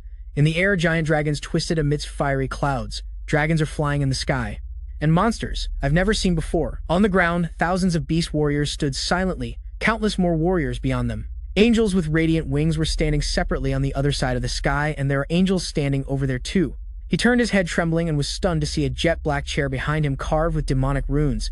I'm sitting on a throne. A look of confusion appeared on Jigu's face. If this is really a dream, or if my life is flashing before my eyes, it's too strange. I'm dead. Suddenly, Rue's voice rang out. Come back. He was startled, his eyes snapped open. Elle was sitting beside him, her gaze gentle and full of worry. Are you awake now, sir? She smiled. Her voice was as light as a gentle breeze. Master Jigu slowly propped himself up, looking around.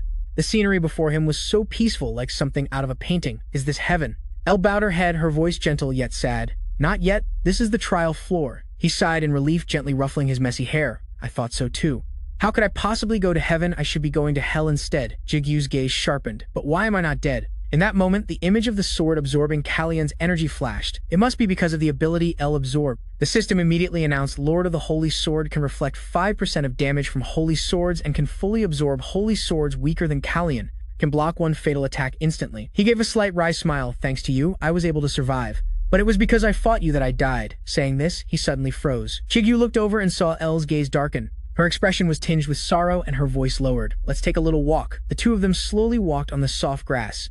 A gentle breeze swayed the wildflowers. After a while, Elle softly called out, Master. She looked up at him, her eyes filled with remorse. Why didn't you deal with me right then? I'm a traitor who dared to raise a sword against you. Jigu stopped walking, his gaze softened, his voice sincere. You didn't do it on purpose, I could tell. Elle lowered her head slightly, her voice rushed and hesitant. Even though I didn't, he immediately gave a relaxed smile. I know you must have foreseen that this would happen. He turned his head, his eyes deep, but I want you to be the one to say it first. She was silent for a long time, then spoke softly, her voice low. I really didn't want to persuade you. I wanted you to give up the 40th floor trial and stabilize the current situation first, but I didn't dare to stop you, Master. Jigu paused. In the end, you have to climb the tower anyway. He smiled, his voice low and calm. Don't feel guilty. In the end, everything will fall into place. Everything will be fine. Jigu's steps gradually slowed. Where are the other egos? Elle replied softly. Because this is a separate space, the other egos are probably somewhere else now.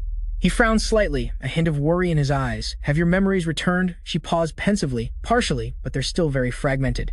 Elle gazed into the distance, her voice slow. Originally, I was an entity created to follow that person's will. I was very confused because I had to serve a new master, that person. My memories of that person must have become vague. After my confusion subsided, because after that event, I became determined to serve you, she continued, but there is one thing I still remember clearly. That is the Holy Sword. They are angels who have humbled themselves by dedicating their minds and bodies. Elle placed a hand on her chest where a faint light was emanating, and I am that first Holy Sword, the Lord of the Holy Swords. She said softly, all holy swords are made by my will and permission. Jigu was slightly startled, his eyes showing a hint of hesitation. So, she slowly took a step forward. Her shadow stretched long in the dim light. I'm sorry, Master, it's almost time. He froze, his heart beating faster. Time for what? Elle smiled, a gentle, poignant smile. Thank you for everything. Thank you for giving me a second life, for cherishing me and always being by my side. Her voice trembled slightly, as if afraid the words themselves would disappear. There's so much more I want to say to you, but I guess I can't. He froze for a moment. Elle. Jigu stepped forward, his voice hoarse. You're kidding, right? Elle's body began to dissolve into transparent wisps of spirit energy. You are more wonderful than you think. Master, even Du and I who have lived for so long still can't compare to you. The color drained from his face, his heart feeling like it was being squeezed. Wait, Elle, why are you becoming like this? Elle smiled faintly, her voice as light as the wind but filled with determination. So please deal with everyone who stands in your way of climbing the tower, even if they are angels, demons, humans, or even the Lord of the Tower. Erase them all. Jigu yelled and lunged forward, but his hands only touched empty air. Elle. She turned her head back slightly, a fleeting smile, both gentle and proud. Her voice echoed, become the master of this tower, I'm sure you can do it. Jigu woke up with a start, gasping for air. He shot up, clutching his chest, his breathing ragged. A relieved voice spoke up. You're awake, Master. Ru spoke up teasingly. You were too slow. Jigu lowered his head slightly, his voice hoarse. Ru, I'm sorry for worrying you all. His gaze shifted. In front of Jigu now was a rusty sword, but it was incredibly familiar. He placed a hand on his chest emotionally. Jigu looked at the sword, his voice trembling as he called Elle's name. The sunset gradually fell, dyeing the entire sky in soft shades of red and orange. All right, everyone did a great job. A cheerful voice called out from behind, get home safe, Guild Master. Ruben turned around, smiled, and waved. You too. She stood still, her gaze fixed on the open portal. A curious teammate asked, aren't you going back, Guild Master? She was heading towards the portal area. Ruben replied softly, her voice quiet. I have to wait for one more person. A teasing laugh came from behind with a hint of insinuation. A man, both her cheeks immediately flushed red. She quickly waved her hands in embarrassment. It's not like that, but her eyes still showed a flustered look. No, Ruben looked down at her phone. The screen still showed the familiar message thread. Not exactly like that, but the messages appeared. Can I call you Appa? Sure, you can speak comfortably with me too, okay? What are you planning to do tomorrow? Are you free in the evening? The 40th floor of the trial tower. It'll probably take a long time, right? It probably won't take that long. She gripped the phone tightly in her hand, biting her lips slightly. He said it wouldn't take that long, but he probably won't be out today, will he? Just in case, I'll wait a little longer. The girls suddenly stopped when they saw a figure pass by. A gasp was heard. This is the first time I've seen him in person. Gong Ho appeared looking cold with a majestic aura, his face so handsome that it stunned everyone around him. Lee Seung-ho Jigu knelt down before L. In front of him, a glowing box slowly opened. You have passed the trial, distributing reward, L's relic. The color drained from his face. Connect. Jigu calmly placed a hand on his chest. The connection has been severed. His body instantly transformed. Veins bulged and muscles rippled. Jigu knelt down, clutching his head with both hands. He seemed to have lost control. His eyes turned completely white. Jigu threw a rapid series of punches at the box. Master Ru spoke out in bewilderment. What are you doing? The terrifying sound of whistling wind filled the air. The ground beneath his feet began to crack. After the frantic punches, the bones in his hands were also injured. Urgent cries to stop him rang out. Master, stop, master. The ground beneath them seemed to shake. After a while, Jigu stopped. His bloody fist was slowly raised. He collapsed in pain. A choked sob was heard. Don't cry, master. He advised in his stern voice, calm down. Master, a traitor like that is not. Jigu gritted his teeth, his body trembling slightly. Shut up, damn it. His gaze softened, his voice filled with self-reproach. No, I am sorry. I should not have gotten mad at you. The atmosphere became gloomy and heavy. Just be quiet for a moment. Scene changed at the rest area on the 40th floor of the tower. The barrier gate was still spinning. Jigu slowly stepped out suddenly. Lu's voice was full of caution.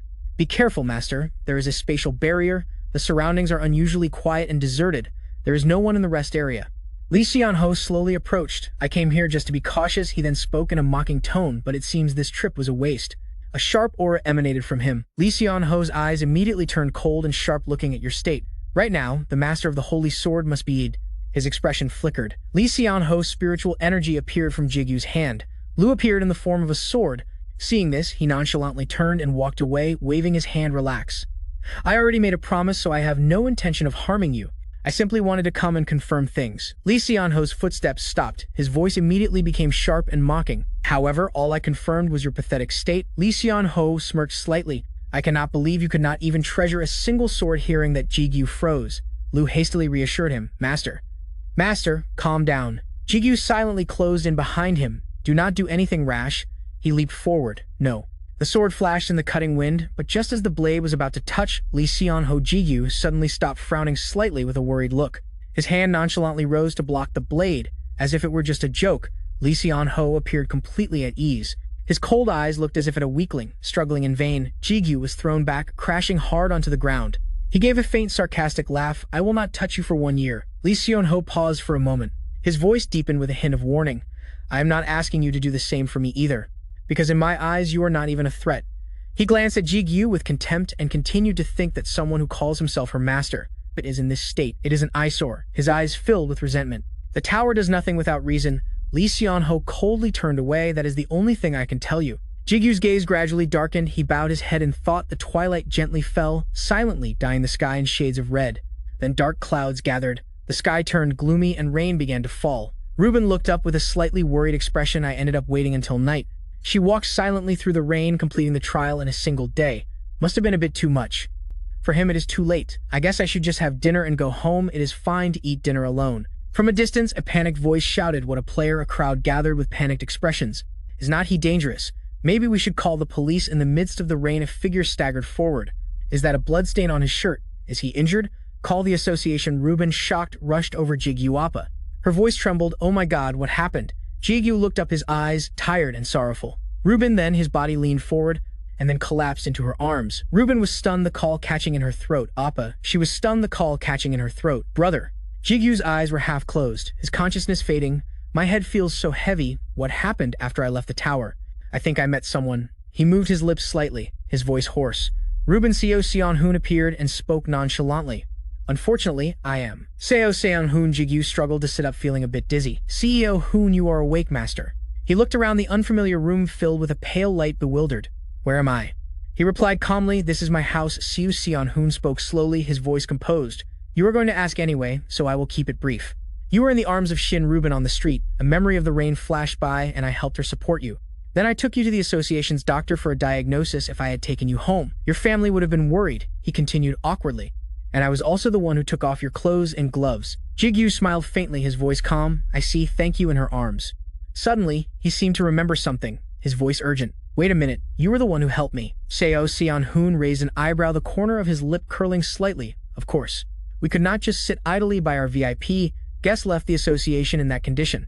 He gently reminded him, Shin Ruben went home after taking care of you. You should call her when you have time. CEO Hoon stood up and stretched comfortably. So what should we do now? It is very late. Would you like some tea or something to eat? Jigu paused for a moment. Eat, he repeated in an absent-minded tone, then pondered for a few seconds. Jigu spoke softly. Do you have any alcohol? He smirked, of course. Soon several beer bottles were spread across the table.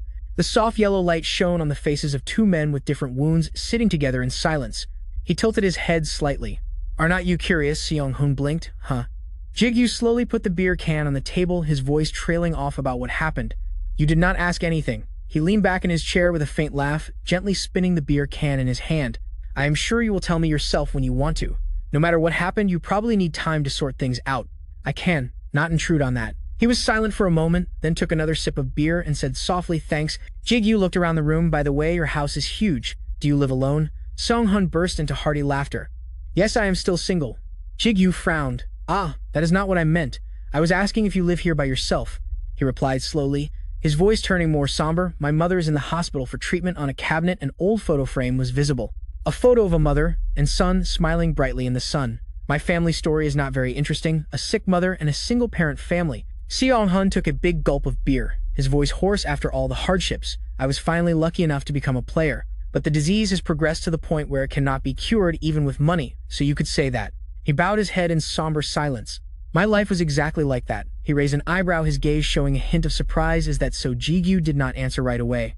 Memories flashed by like puzzle pieces, remembering when he saw me off at the Herzone Labyrinth, and when he saw that I had obtained the elixir, and Seong-hun's relieved smile when he saw he was safe. I wonder how Seong-hun felt. Jigu slowly stood up. He walked to the window frame. Let me open the window for some air. His hand stopped midway. Jigu stood there for a long time, looking down at the city blurry with lights. His lonely silhouette was heart-wrenching. When my mother was in critical condition, I thought I was the unhappiest person in the world. I felt like I had lost my mind and was all alone. Shouldering all the sorrow in this world, his eyes were sorrowful. I feel the same way. Now images of his three close friends flashed in his mind. Suku, Seong-pil, and Dong-hae, who had lost so many comrades in the battle with the Ireland Guild. Another memory rushed back. A mourning banner hanging in the city center commemorating the soldiers who had fallen in the outbreak. At the Sam Hill district dungeon, they must be as sad as I am trying to hold back their tears. Jigu's gaze gradually changed since then. I have not grown at all. His hand tightened on the railing. Lu spoke hesitantly. Master Jigu replied softly, his voice calm but tinged with weariness. I am fine, Lu. I just need to sort out my feelings for a bit. L's gentle yet sorrowful smile flashed in his mind. Please climb the tower. His eyes became determined. I do not intend to get used to loss. I need to become stronger so I do not have to lose anything else. That is the only way. Jigu closed his eyes and took a deep breath. He spoke softly, and also, Lu, I have something to ask. Jigu looked down at the ring on his hand, his voice trembling slightly. Lu, he called again. Lu, why are not you saying anything? Lu's voice rang out gruff and cold. I cannot answer. I was ordered to keep my mouth shut. Jigu gave a forced apologetic smile. You are still angry about that. I am sorry, he smirked mockingly.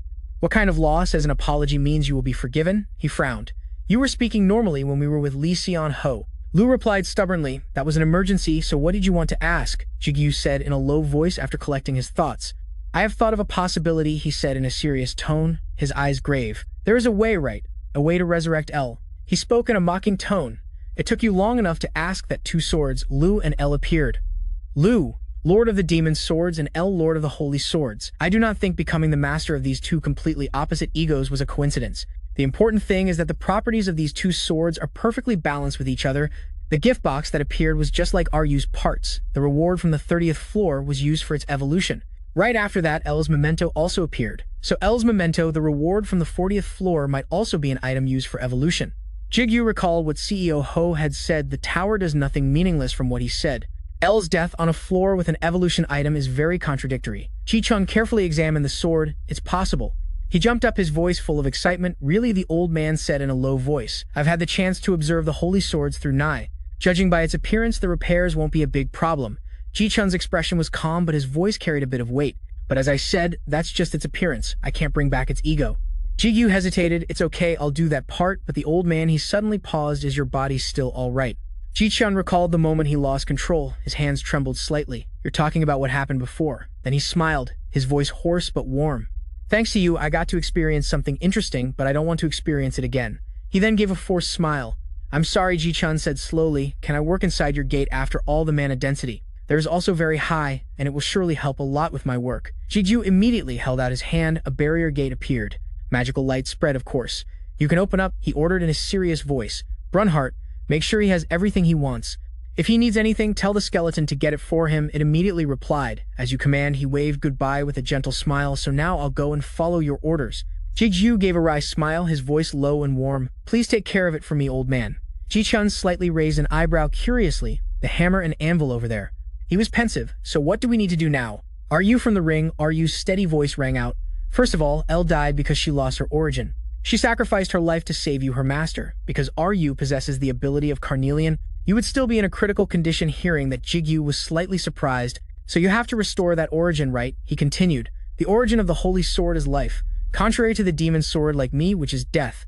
Therefore, you need to manifest life force to revive Elle. The atmosphere suddenly became heavy. You need to operate life and death simultaneously. Ryu continued slowly and sternly. Of course, that won't be easy.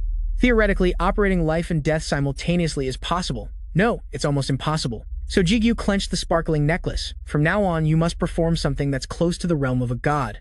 Are you mentally prepared? Jigu sat cross-legged, his breathing steady. First, we need to check your vessel. Focus and meditate. Ryu's steady voice echoed in his mind. Block out all external information and feel. Everything inside your body begins to change. Your heartbeat, the flow of blood, breathe in and breathe out. The flow of mana from the heart to the head and limbs. The mana stream runs down to the tips of your toes, the connection with the egos.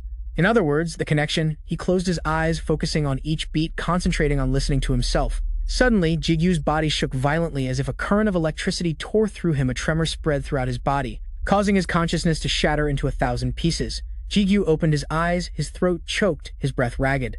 Then he bent over with difficulty, dry heaving as if trying to expel everything pent up in his chest. Brunhart spoke with a worried tone. Master, are you all right? Ryu also couldn't hide his shock. What did you see? Jigu looked up, his face pale. Sweat beaded on his forehead. A part of his mind seemed to drift in an endless night without a foothold, without light. Without sound, a formless void. He laughed, a mix of surprise and excitement. I only told you to take a quick look, but I didn't expect you to be able to see your entire vessel in less than 3 weeks. You monster! Jigu slumped down, leaning against the wall. He was surprised. So that's my vessel, Ryu replied softly. Yes, I thought it would take at least 2 months, but I didn't expect you to progress faster than expected. It was also overjoyed. Master, that's amazing. Jigu calmly took a sip of water. A formless void that humans can't even imagine. Just a quick glance made my head spin. He asked curiously, does everyone have a vessel like that? He paused. What Ryu's voice became firm. You need to know that you are much more special than others. Jigu, I kind of miss you. Huh. I know I'm not normal, but it's a bit embarrassing to say it myself. His voice sharpened. No, you don't know anything at all. Why can't you level up? Ryu said in a low voice. Why are so many powerful people interested in you? Why can you possess a gate that no one else can? He hesitated for a moment.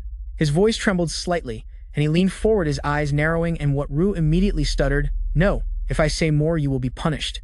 You will know when the time is right. If you are done resting, then let's continue, he reminded in a low voice. Even if we can resurrect her, we shouldn't drag it on for too long. Jigu stood up and agreed. Right, the sooner the better. He sat down, closed his eyes, and took a deep breath.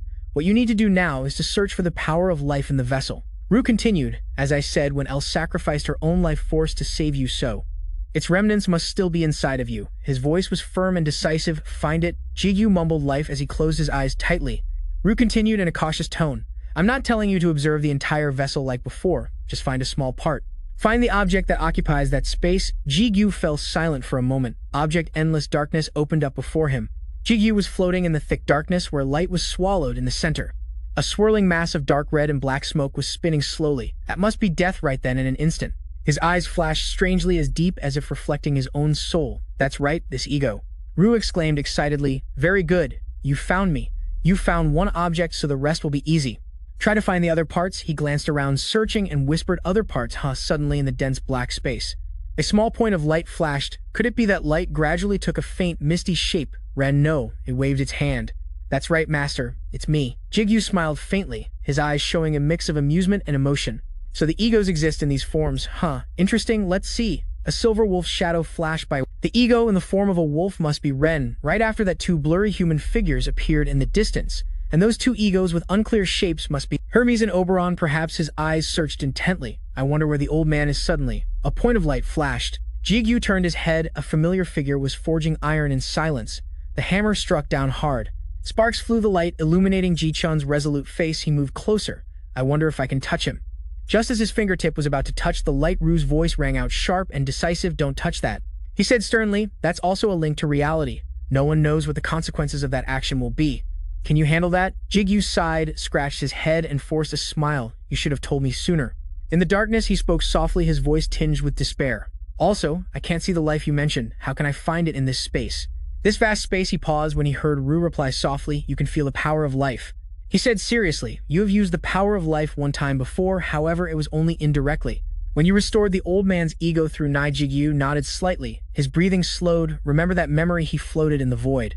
"Until now, everything has been very vague, but I'm gradually understanding the internal structure of the vessel. This place is divided into two main parts.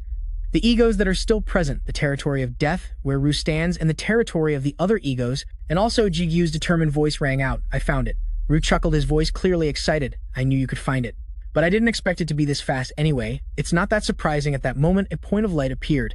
The territory of death and the territory of the egos. The point that forms a triangle between these two territories. He moved closer. "It is life." Standing before it, the light reflected on Jigu's face. "All I can see is just a small orb." He turned his head with a serious gaze. "What should I do now, Ru?" he said firmly. "Are you ready?" Jigu looked up calmly, but his eyes were trembling slightly. Ready for what Ru said in a firm voice. "You must make contact with it, but even I cannot predict. What will happen when you do?" He paused and took a deep breath. "You should handle it yourself."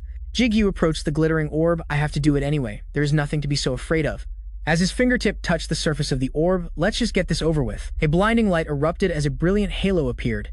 Jigu suddenly lost his composure, clutching his neck in an unconscious gesture, as if suppressing an internal outburst. His eyes turned red, shot with blood. The continuous calls of the swords echoed, "Master, Master." Jigu collapsed. His whole body went limp as if a cold electric current shot out from his marrow. Ru spoke urgently, "Let go of it. Steady your body and focus." Blood flashed in his eyes. "At this rate, you will die." Master Jigu seemed to have completely lost control, causing Ju and Brendan to cry out hoarsely in panic, "Push it away, Master, Master." He gritted his teeth, holding onto a sliver of consciousness. Finally, it felt as if the inside of his throat was being twisted. "This is the price for touching life," he advised firmly, seeing him tremble while trying to hold back. "Focus on your body. Master, at this rate, you will really die." Jigu's arm trembled violently, then his pale fingers clenched the hilt of his sword. His gaze changed from hazy to resentful. Ru called out worriedly, "Master, Master, what are you planning to do?" Jigu decisively injured himself. Red blood splattered in patches on the ground. After a moment, he became calm. He immediately spoke in a reproachful tone, "You stubborn fool. It's good that you've regained consciousness." Ru's voice was still firm but softened. "Listen carefully. Master, now you must rebuild the vessel."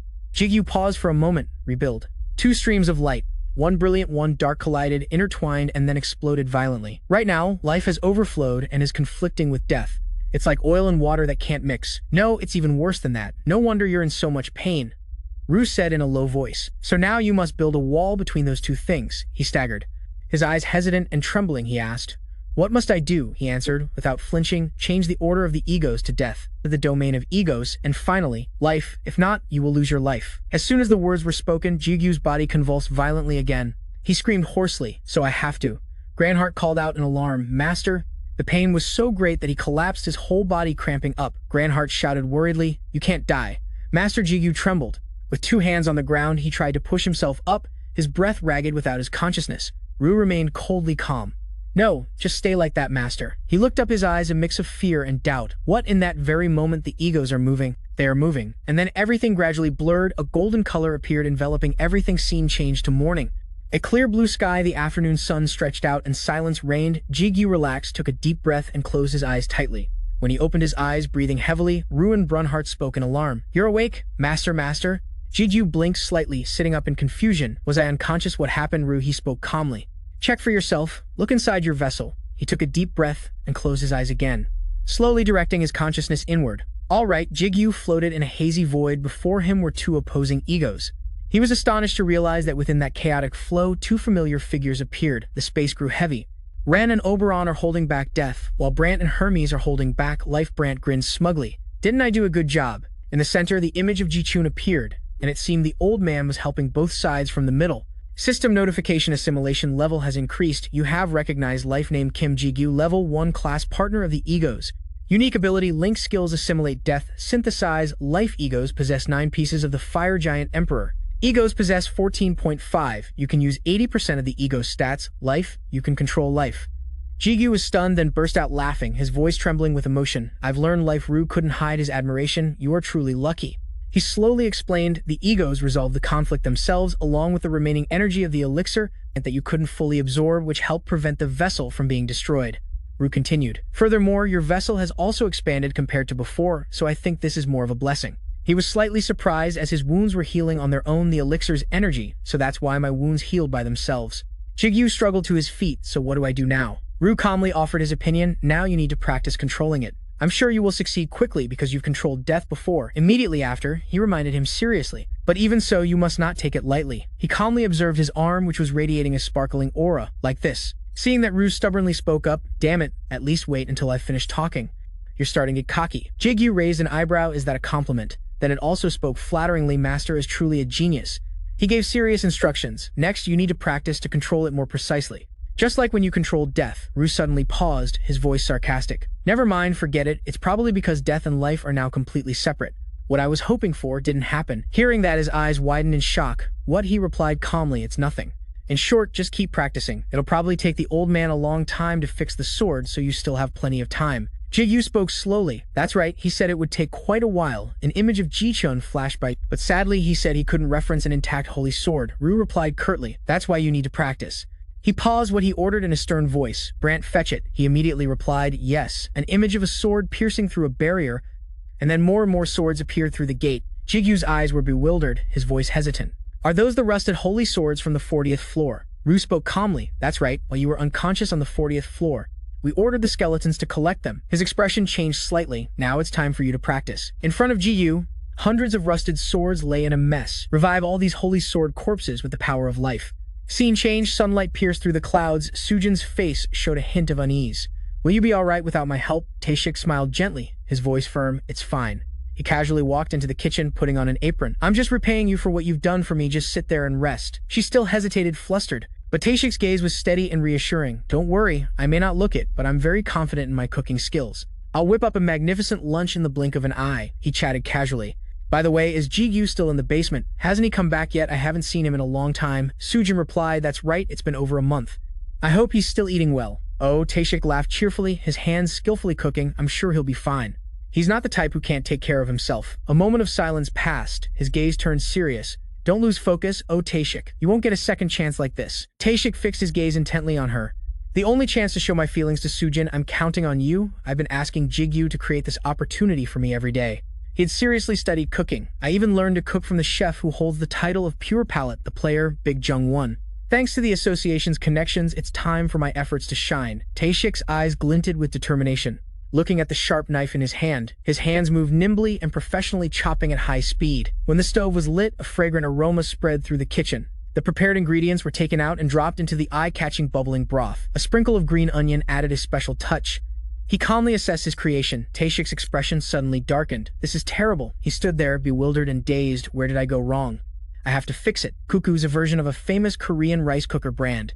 Cuckoo. Suddenly, the space shook. Sujin asked softly in confusion, what's that noise? Taeshik staggered back. The basement. He spoke calmly. Please stay here, Miss Sujin. I'll go check. Then the door slowly opened. Taeshik stood there coughing violently. Inside, black smoke and dust billowed. Taeshik's gaze became stern. Jigu, you punk, what the hell are you doing in the house? He suddenly froze. A voice rang out. Stop, don't come any closer. 3 angels pointed their swords directly at Taeshik. He was briefly terrified. Angels, the 3 spoke in unison. Please allow us to baptize you. A light flashed like a halo. Father Jigu watched the sword in his hand gradually disappear. Revive. Reviving the sword is easier said than done. It shattered again into tiny pieces scattered across the ground. His eyes were full of surprise as the sword completely vanished, leaving only the lonely hilt. You think it's that easy? It shattered again. Elle spoke up indignantly to wake Jigu up. Life and death may have similar applications. But now, you're leaning too far to one side. Her voice was clearly pessimistic. Besides, you can't do it that easily. He impatiently shouted, if you really want to help, then shut up. Jigu was very displeased. He took the next swords to test. The next one, she silently cheered him on. You can do it, master. Jigu continued to pick up the swords to feel their energy until he had checked every single one. When one broke, he moved to the next, but the number of shattered swords only increased without finding a single stable one. The number of broken holy swords reached 30, nearly half the total, when the one Jigu was sensing suddenly lit up brightly. Its inner power was surging, causing him to realize that he had begun to feel the core of the holy sword. Although the sword vanished like the previous ones, Jigu seemed to have found the problem. I think I understand now, but unfortunately, it failed again. Elle praised him. Well done. You can think of it as a human's brain or heart. She advised Jigu to experiment more deeply. Your mission is to make blood flow through that area. He looked down at the pile of swords. He mentally calculated that he had about 79 to 80 holy swords left. The number of untested swords was still quite large, making Jigu want to let out a long sigh. Then he resolved to rally his spirits. I can do this. No matter what, I will succeed. The swords were still scattered on the floor, waiting to be tested. Jigu breathed slowly, calming himself down. Just take it slow. Seeing that he looked tired, Elle asked about his condition. What do you want to do now? Do you want to rest? It seems your mental strength might become an issue. But Jigu refused to rest to do more. No, let's try again. I'm getting an itch to continue. If I rest, I'll lose this feeling. Hearing that she had to compromise, do as you wish. The sword in his hand was being enveloped by magic. Bubbles floated up around him. He closed his eyes tightly to connect his consciousness with the sword's hidden power. As he closed his eyes, Jigu hoped, it will work, won't it? Elle also added words of encouragement. Very good, keep going. Suddenly, something appeared interrupting the process. She spoke up to stop him. Wait, stop. Elle wanted him to moderate his inner power. You're cramming too much in. But Jigu stubbornly maintained it. No, leave it like this. His eyes were squeezed shut with difficulty. Because he was using so much power, sweat started to fall. But for all his effort, the results seemed to be backfiring. The power of life was being absorbed continuously. At this rate, it would fail again. Exhausted, Jigu gritted his teeth to endure, looking clearly in pain. She worriedly tried to stop him. You can't continue, master. You already understand it, so you have to give up on this sword now. Move on to the next one. Unexpectedly, he was stubborn with the sword, refusing to let go, which also startled Elle. Master Jigu gritted his teeth and focused his power. If one sword can't handle all this power, so he had his own different approach, then I'll divide it evenly among 3 swords, before he could recover his strength. The sword seemed to contain too much energy and exploded with a blinding light. The house outside was also affected, shaking violently. Scene change. Jigu wakes up in another space and is recounting his process. Tae-shik asks, doubtfully, you passed out just like that. He looked at some people behind him, then confirmed again, and then I woke up among these 3 angels. Those 3 angels were kneeling on the floor, full of reverence before them. He shyly scratched his face and mumbled a reply. Yes, she was quite surprised by this move of Jigu's. You're really something. I only told you to revive a holy sword, but you ended up creating angels. He hesitantly began, I'm sorry they scared you. I couldn't stop them in time. He generously waved it off. It's okay. I don't really mind things like that. After all, they're not a threat to me. Hearing this confident statement, the angels' faces just darkened in shock. The angel with long hair shouted in fear, Father, that man is very dangerous. The one with short hair also chimed in. He must be purified. The female angel also wanted Jigu to handle it. Father, please give us the order. Jigu turned around and sternly corrected them. Silence. Only then did they obey and sit still. Yes, the things happening in front of him made Tae-shik exclaim in admiration. Really life, a holy sword, and now angels. You seem to do something amazing almost every day. I've seen it with my own eyes, so I have to believe you. Jigu shyly instructed to avoid trouble. Please keep it a secret. If possible, please don't tell the association president either. Elle strongly agreed. That old man knows too much already. It's best to hide your power. He promised to keep this matter top secret. I won't tell anyone. It's not like I'm close enough with him to sit around and chat. However, Jigu still couldn't fully trust him, but you two are father and son, so at least you should. Just then, Tae-shik remembered the main issue. By the way, I came down here to talk to you. I have something to say. Hearing that Jigu was a little curious about the proposal, he allowed him to summon a space gate which opened in the middle of the building. He looked at the angels just sitting there, eavesdropping. Jigu felt a bit uncomfortable. You 3 go inside. You guys sitting here like statues is making us uncomfortable. The long-haired angel suddenly spoke timidly. Father, it seemed Jigu wasn't used to this title yet. Calling me father is a bit... They expressed their heart's desire. Father, can you give us names? Only now did he seriously consider names for them. Names. She was just as eager. It's time for Master to name them again. I wonder what their names will be. Jigu pointed at the long-haired angel and uttered a name. You are Hamiel. The next 2 angels also needed new names for themselves. Kamael and Al. He probably just made them up on the spot, so he was a bit worried they wouldn't sound good. They sound okay, right? Elle was also surprised. That was fast. The 3 angels placed their hands on the ground, sighed silently, and then took a deep breath. It turned out they were deeply moved by the names bestowed upon them. Both emotional and grateful. Thank you, Father. Thank you so much. Jigu just thought they were being a bit over the top, so he played along. I'm glad you like the names. Then the 3 angels gradually moved towards the space gate amidst her excitement. A human naming angels. How interesting. After sending them off, he remembered what they needed to discuss and turned to ask him, what did you want to talk about? Tae-shik just wanted to share a little something. It's nothing too important, just sharing a bit of information. He got straight to the main point about the Caravan Guild. Aren't you curious how they've grown? Tae-shik mentioned the suspicious points he was wondering about. Actually, there's nothing too special. Although they used to brag about it all the time, they didn't leave any traces.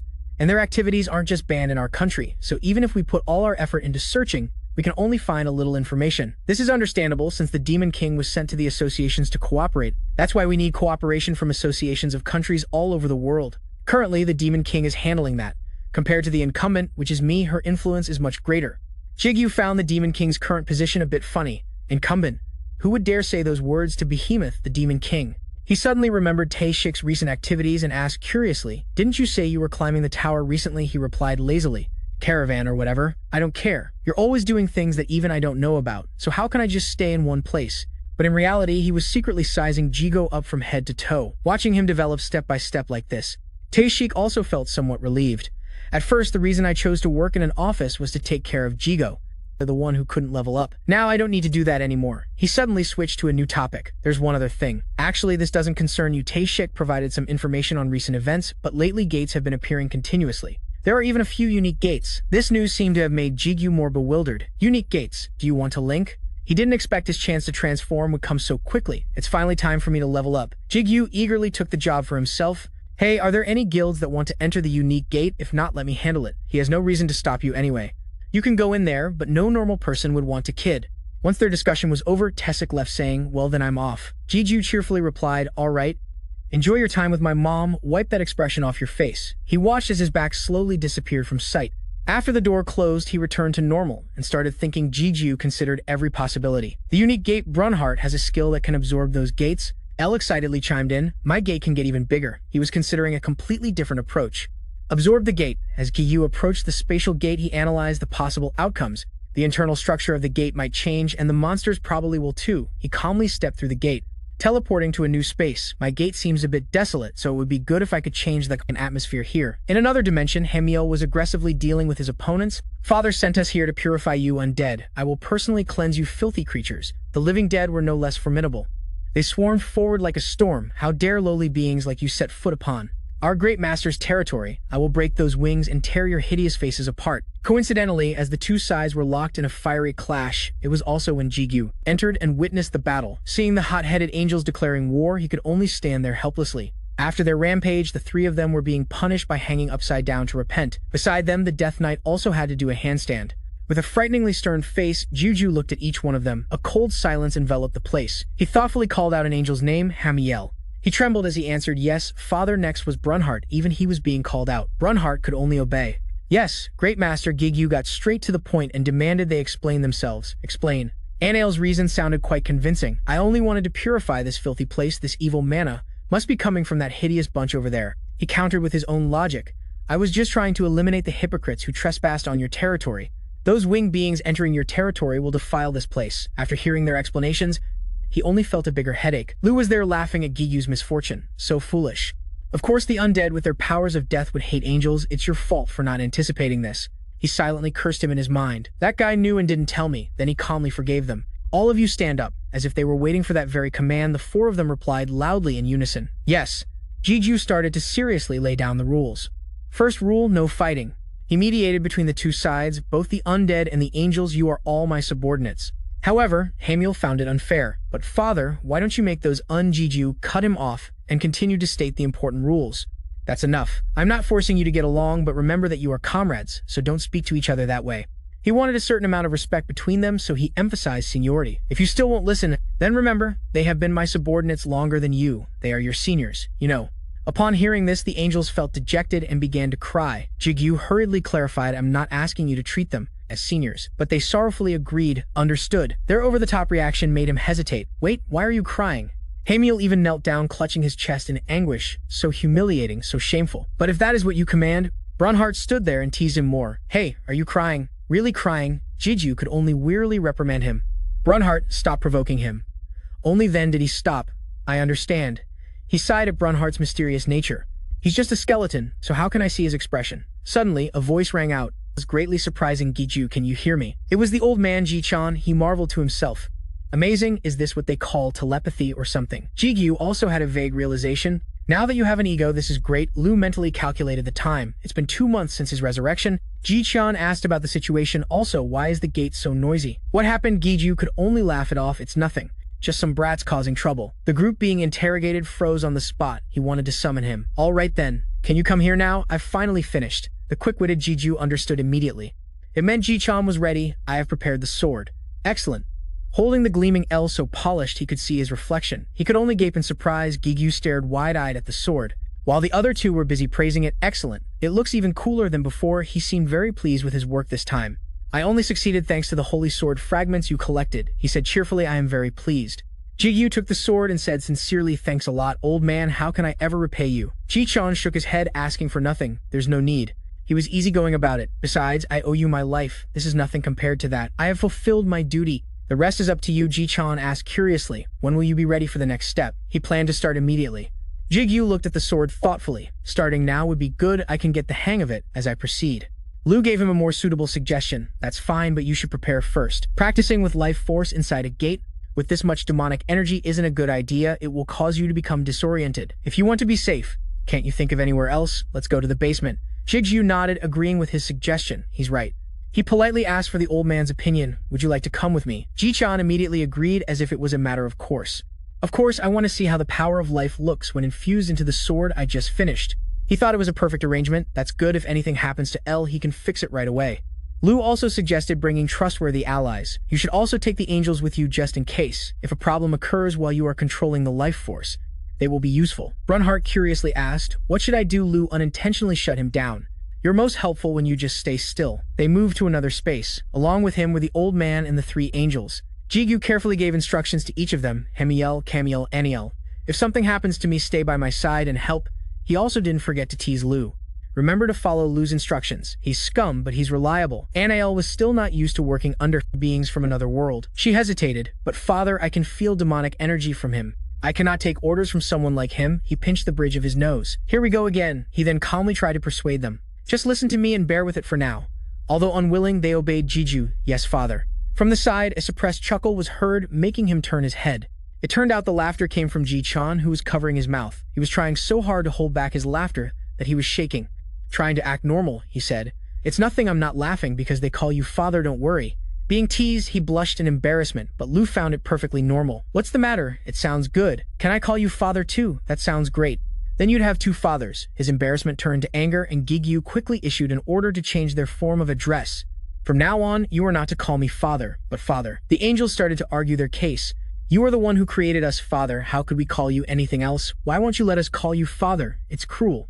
Their excessive clamor was making him dizzy. Oh my god. Meanwhile, Lu laughed smugly. They're not wrong, you know. In a way, the angels' logic was sound. Those angels were reborn with their past memories intact. It's true that you created them. To keep the peace, Jigu had no choice but to propose a new title. Just call me Great Master. That goes for the others as well. The three angels quickly accepted and shouted, yes, Great Master. With that roundabout issue settled, it was time for the more important matter. Well then, he swallowed his eyes, showing a trace of hesitation, but he couldn't delay any longer. Let's begin. They are about to enter a different level, a completely new space, the unique gate. The rank of these gates is highly volatile, and their structure is abnormal, so this type of gate doesn't follow conventional logic. Jigu was aware of the terrifying thing before him. All players wanted to avoid this place due to its danger and instability. In the sky, giant birds were engaged in a fiery clash while he stood there silently assessing them.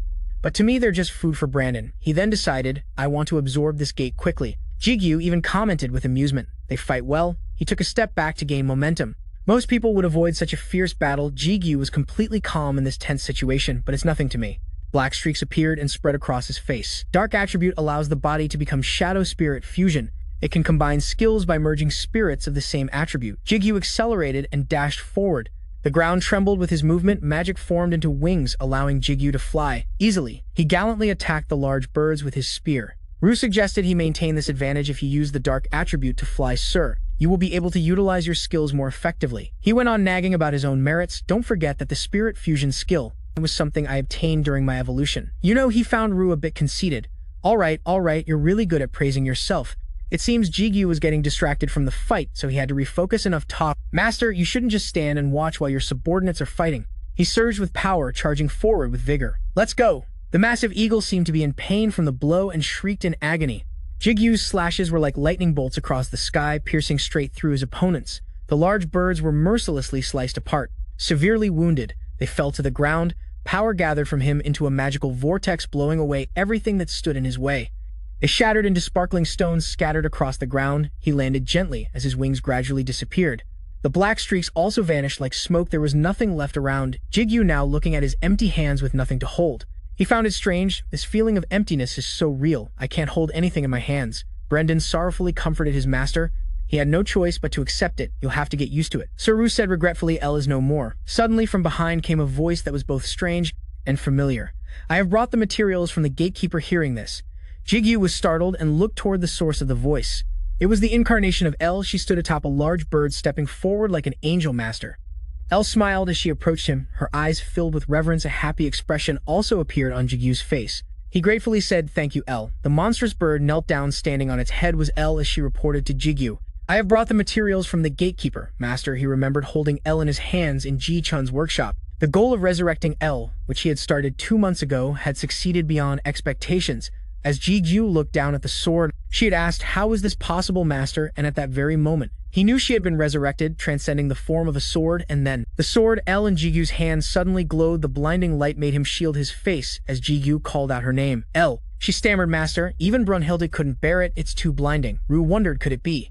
The system window appeared announcing the activation of the incarnation's skill and that she had even gained a physical body, the woman standing on the monstrous bird. With white hair and broad wings, she was L title Lord of the Holy Sword level, 100 strength, 151 dexterity, 153 stamina, 163 mana, 149 skills, equip incarnation. Life L's face was bright with a smile as she looked down at Jigu. He grinned and replied, Thanks, L. Right after that, L's human body slowly began to glow again, and this time she transformed back into a sword. Jigu held out his hands, slowly drawing L back into the ring. She can still transform into her sword form, but since she now has her own body, I want to let her decide for herself. He smiled down at the ring and asked, So how is the incarnation? Have you gotten used to it yet? She answered, It's been a long time since I've had my own body. I apologize for showing my lack of composure to you. Master, it didn't stop there. Brunhilde also chimed in with praise. You are truly beautiful, L. But Ru, on the other hand, was disdainful. What's so great about a traitor like her? Jigu couldn't just listen and stop them. Come on now.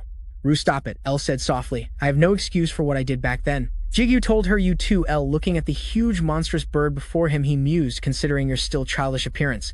I suppose your skills can still be improved. The system window appeared as Jigu finished speaking. I guess so. Observing the window, he was a bit puzzled. Perhaps evolution will solve some of that. Right? The system's message was about L's first evolution. L's characteristics: 1 out of 1, ego fragment, 10 out of 100, egotized souls, 1 out of 3, holy swords, 0 out of 1. After reading the quest information, Jigu was lost in thought. Huang Qian is an egotized soul. Just like with Ru last time, I can't just use them recklessly. I've restored the old man's ego before. So now I should be able to restore the souls of Charles Mont and the Demon Eye King. Since I can control life now, but the problem is I'm still short on materials. He raised his hand to close the system window and spoke. I can solve that by hunting, so all that's left to worry about is the missing holy sword. Jigu thought, his eyes sharp. I guess I can't use angels as sacrifices. L considered it from the side. Master Ru also chimed in. They would cry themselves unconscious if they knew the master had that thought. But in the end, he racked his brain for an answer, I think. Jigu quickly assessed the situation and thought carefully. I have no other choice but to find the player who possesses the 100 swords. His thoughts were then cut short by a rustling sound. He turned to look behind him, where the group began to kneel and report. We have completed the mission, Great Master. Before Jigu's eyes, the 3 angels Brunhilde and Ha had also returned. He praised them. Good job. Jigu smiled in satisfaction and asked, Where are the crystals? The skeletons are collecting them. Ru replied, Over there. The skeletons are harvesting the items. If you open a gate, we will put them inside right away. Hearing this, Jigu raised his hand and commanded a circle to open. Open up. That circle was a portal. He left it for them and turned away. You all should go collect as well. Time is money, they all replied in unison. Yes, Great Master. Jigu approached the monstrous bird to inspect it and said to himself, I need to hurry up. Without a second thought, he called up the system window to absorb the gate. The confirmation window appeared. Do you wish to absorb the gate?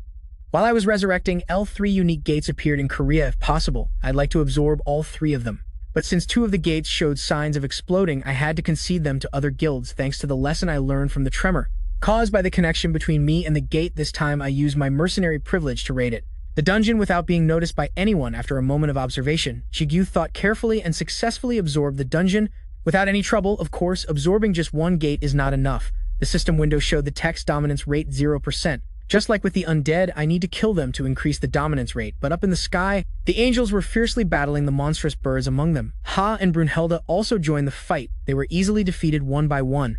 On the other side, they were also relentlessly wiping out the monstrous birds using clones, while the battle between Jigu's team and the monstrous birds raged on. He was over here leisurely enjoying a cup of coffee.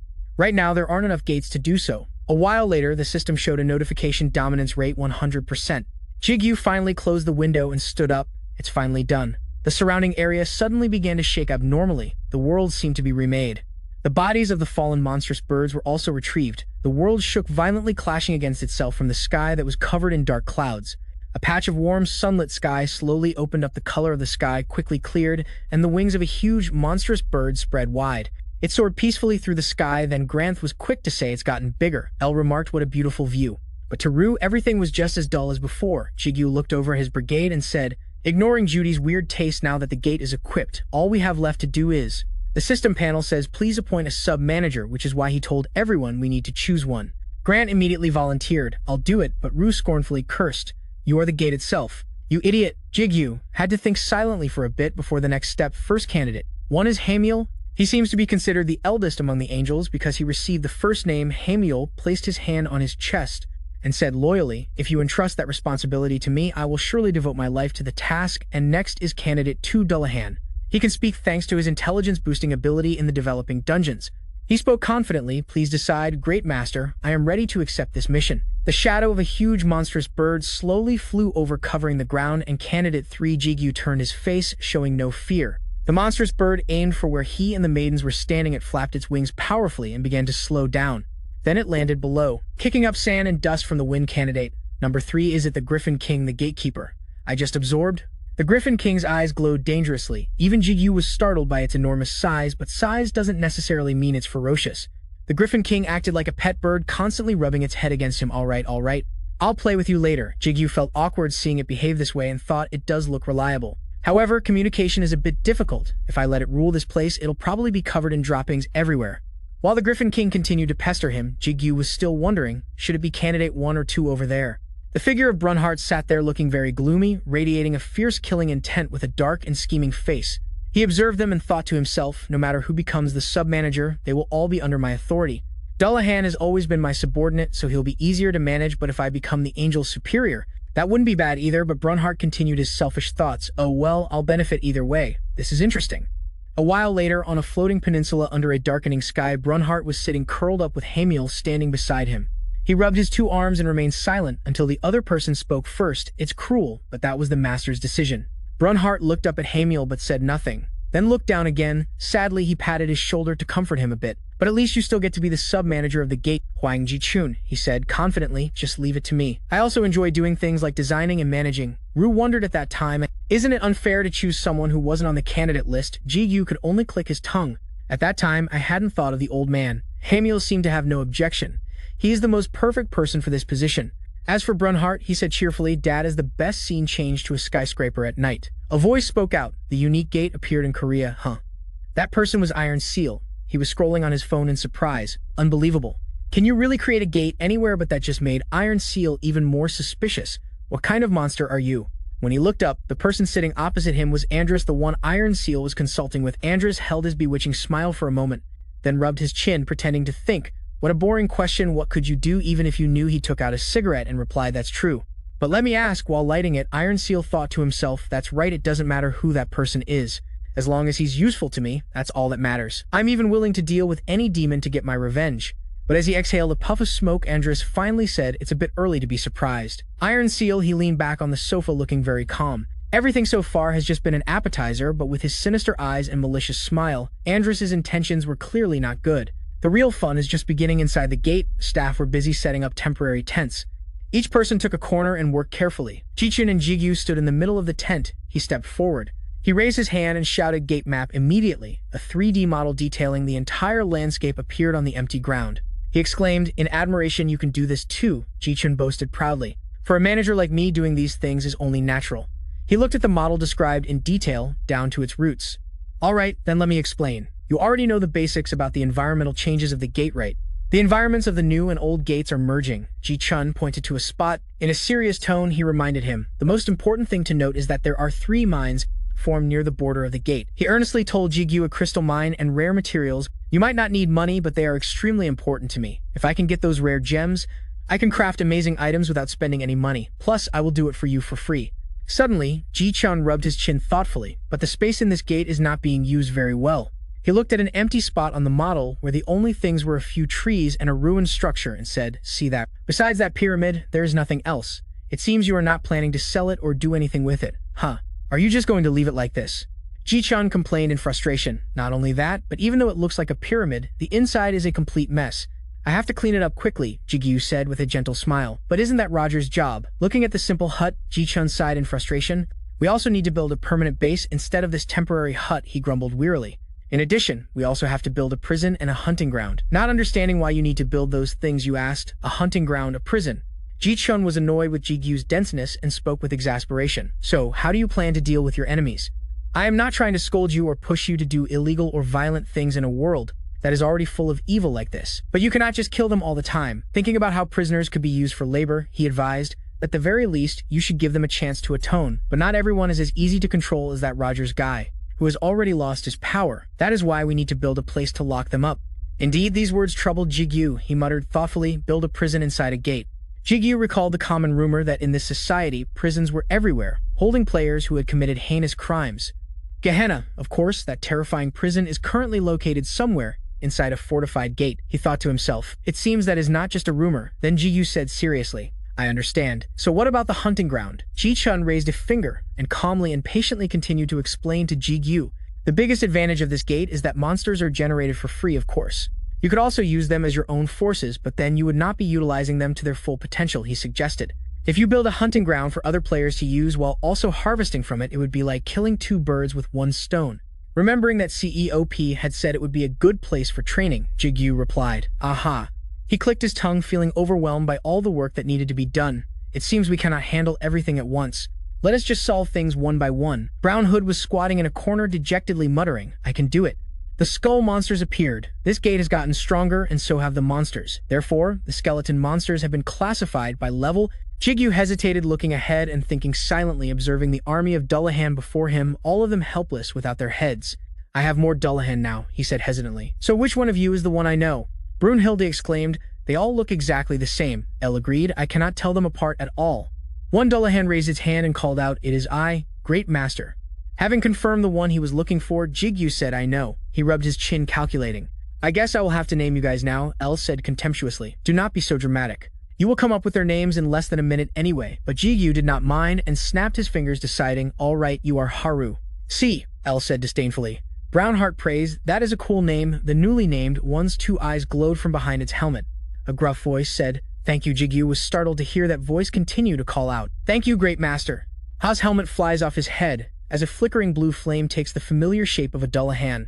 The helmet merges back as Ha transforms with an upgraded helmet, two brightly glowing red eyes, and a badass warhorse. System notification: you have successfully linked with the demon Death Knight Ha. A knight army has been formed. Jigu wonders in amazement. A demon, huh? He sees Ha dismount, the helmet falls, and Ha and the demon Dullahans on the ground bow solemnly.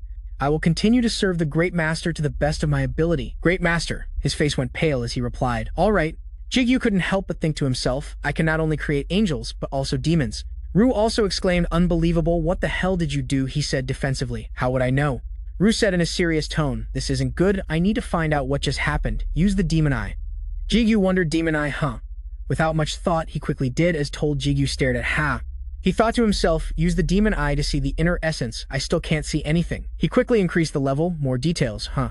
As expected, a purple light emanated from him, but just then, a few drops of fresh red blood fell at Jiyu's feet. Elle called out in shock, "Master," while Branhart panicked. Blood Ru cursed and then shouted, "Damn it, Master." Just then, Jigu was startled to realize his nose was bleeding. He quickly wiped his nose with his hand and cried out in horror. "This is impossible," Elle spoke. Master Jiyu's feet stumbled slightly as he fell backward. He held his nose as he gradually lost consciousness. Ru lamented helplessly. "Not again," he exclaimed disdainfully. "How many more times are you going to pass out, Great Master?" The ring on Jigu's hand emitted a yellow light like a bolt of lightning. Elle ran out from the ring to catch him with a panicked expression, calling, "Master, wake up." Ru clicked his tongue in annoyance a few times. The Death Knights rushed over. "Great Master," Master Branhart said tearfully. "Don't die," Ru exclaimed in despair. "What a pain." He wanted to defuse the situation. "Don't overreact, Master is just..." But Elle cut him off with a serious expression. "This is not good. We must take the Master to a safe place." Ru panicked. "What?" However, Ha coldly declared, "I will never take orders from an angel like you. But since I'm worried about the Master, I'll agree just this." Once Ru, not understanding anything, yelled, "What the hell are you guys talking about? L flew away carrying Jigu. Ha immediately gave an order. Protect the Great Master with all your might, hurry up. There must be no mistakes. The entire army of Death Knights spurred their horses to follow. Ru was dejected and couldn't say anything more. This is too much, he exclaimed helplessly. Master, really? Later Jigu woke up with a start on a soft bed. He looked at the familiar tent in a daze. L beside him spoke softly to explain, this is a temporary tent, Master. Branhart also called out joyfully, Master, looking at her beautiful face which still held a trace of worry. Jigu hesitantly called L. He tried his best to lift his hand but couldn't. Jigu then said, I can't move. Suddenly, Ru appeared right in front of him. Don't worry too much, you've been unconscious for a whole week. Jigu was startled and shouted, Oh my god, you scared me. Suddenly, he wondered, You can move on your own now, Ru, he calmly replied. Of course. I can move. Jigu was curious, but I remember many times. Suddenly, his face turned pale as he realized in horror. Wait a minute, you said I was unconscious for a whole week. What the hell happened? Ru replied nonchalantly. It's simple enough to understand. There is no balance between life and death, he explained softly. Inside you, perhaps. There are still signs of life being more dominant. As soon as you activated the demon eye, it created a conflict. At this moment, Jigu was able to sit up. He rubbed his head and sighed. Not again. It's like there's a time bomb inside me. Look, I can sit up now. Ru didn't argue, but said, It's similar to that, he continued. But now the balance is before Ru could finish his sentence. Jigu's eyes widened in horror. Wait a minute. It was then that he noticed the mighty army guarding around him. What the hell is this? Ru said helplessly. Ever since you fell unconscious, they have been standing guard here without leaving for even a moment. Ha called out emotionally, Great Master, you're awake. Branhart proudly boasted. I ordered them to protect you. I was just carrying out my duty as a vice manager. L also said confidently. The angels have also completed their duties very well. The angels cried out, Father Great Master. Jigu tried to stay calm. All right, thank you. He looked at the bed beneath him and asked, But this bed here? To his surprise, under the blanket, the griffins were gathered together to form the bed. Jigu was completely baffled, his jaw on the floor. What happened? Ru slowly approached and said, Let me summarize everything in 3 sentences to make it easy to understand. He began to recount. First, life and death conflicted with each other inside your body.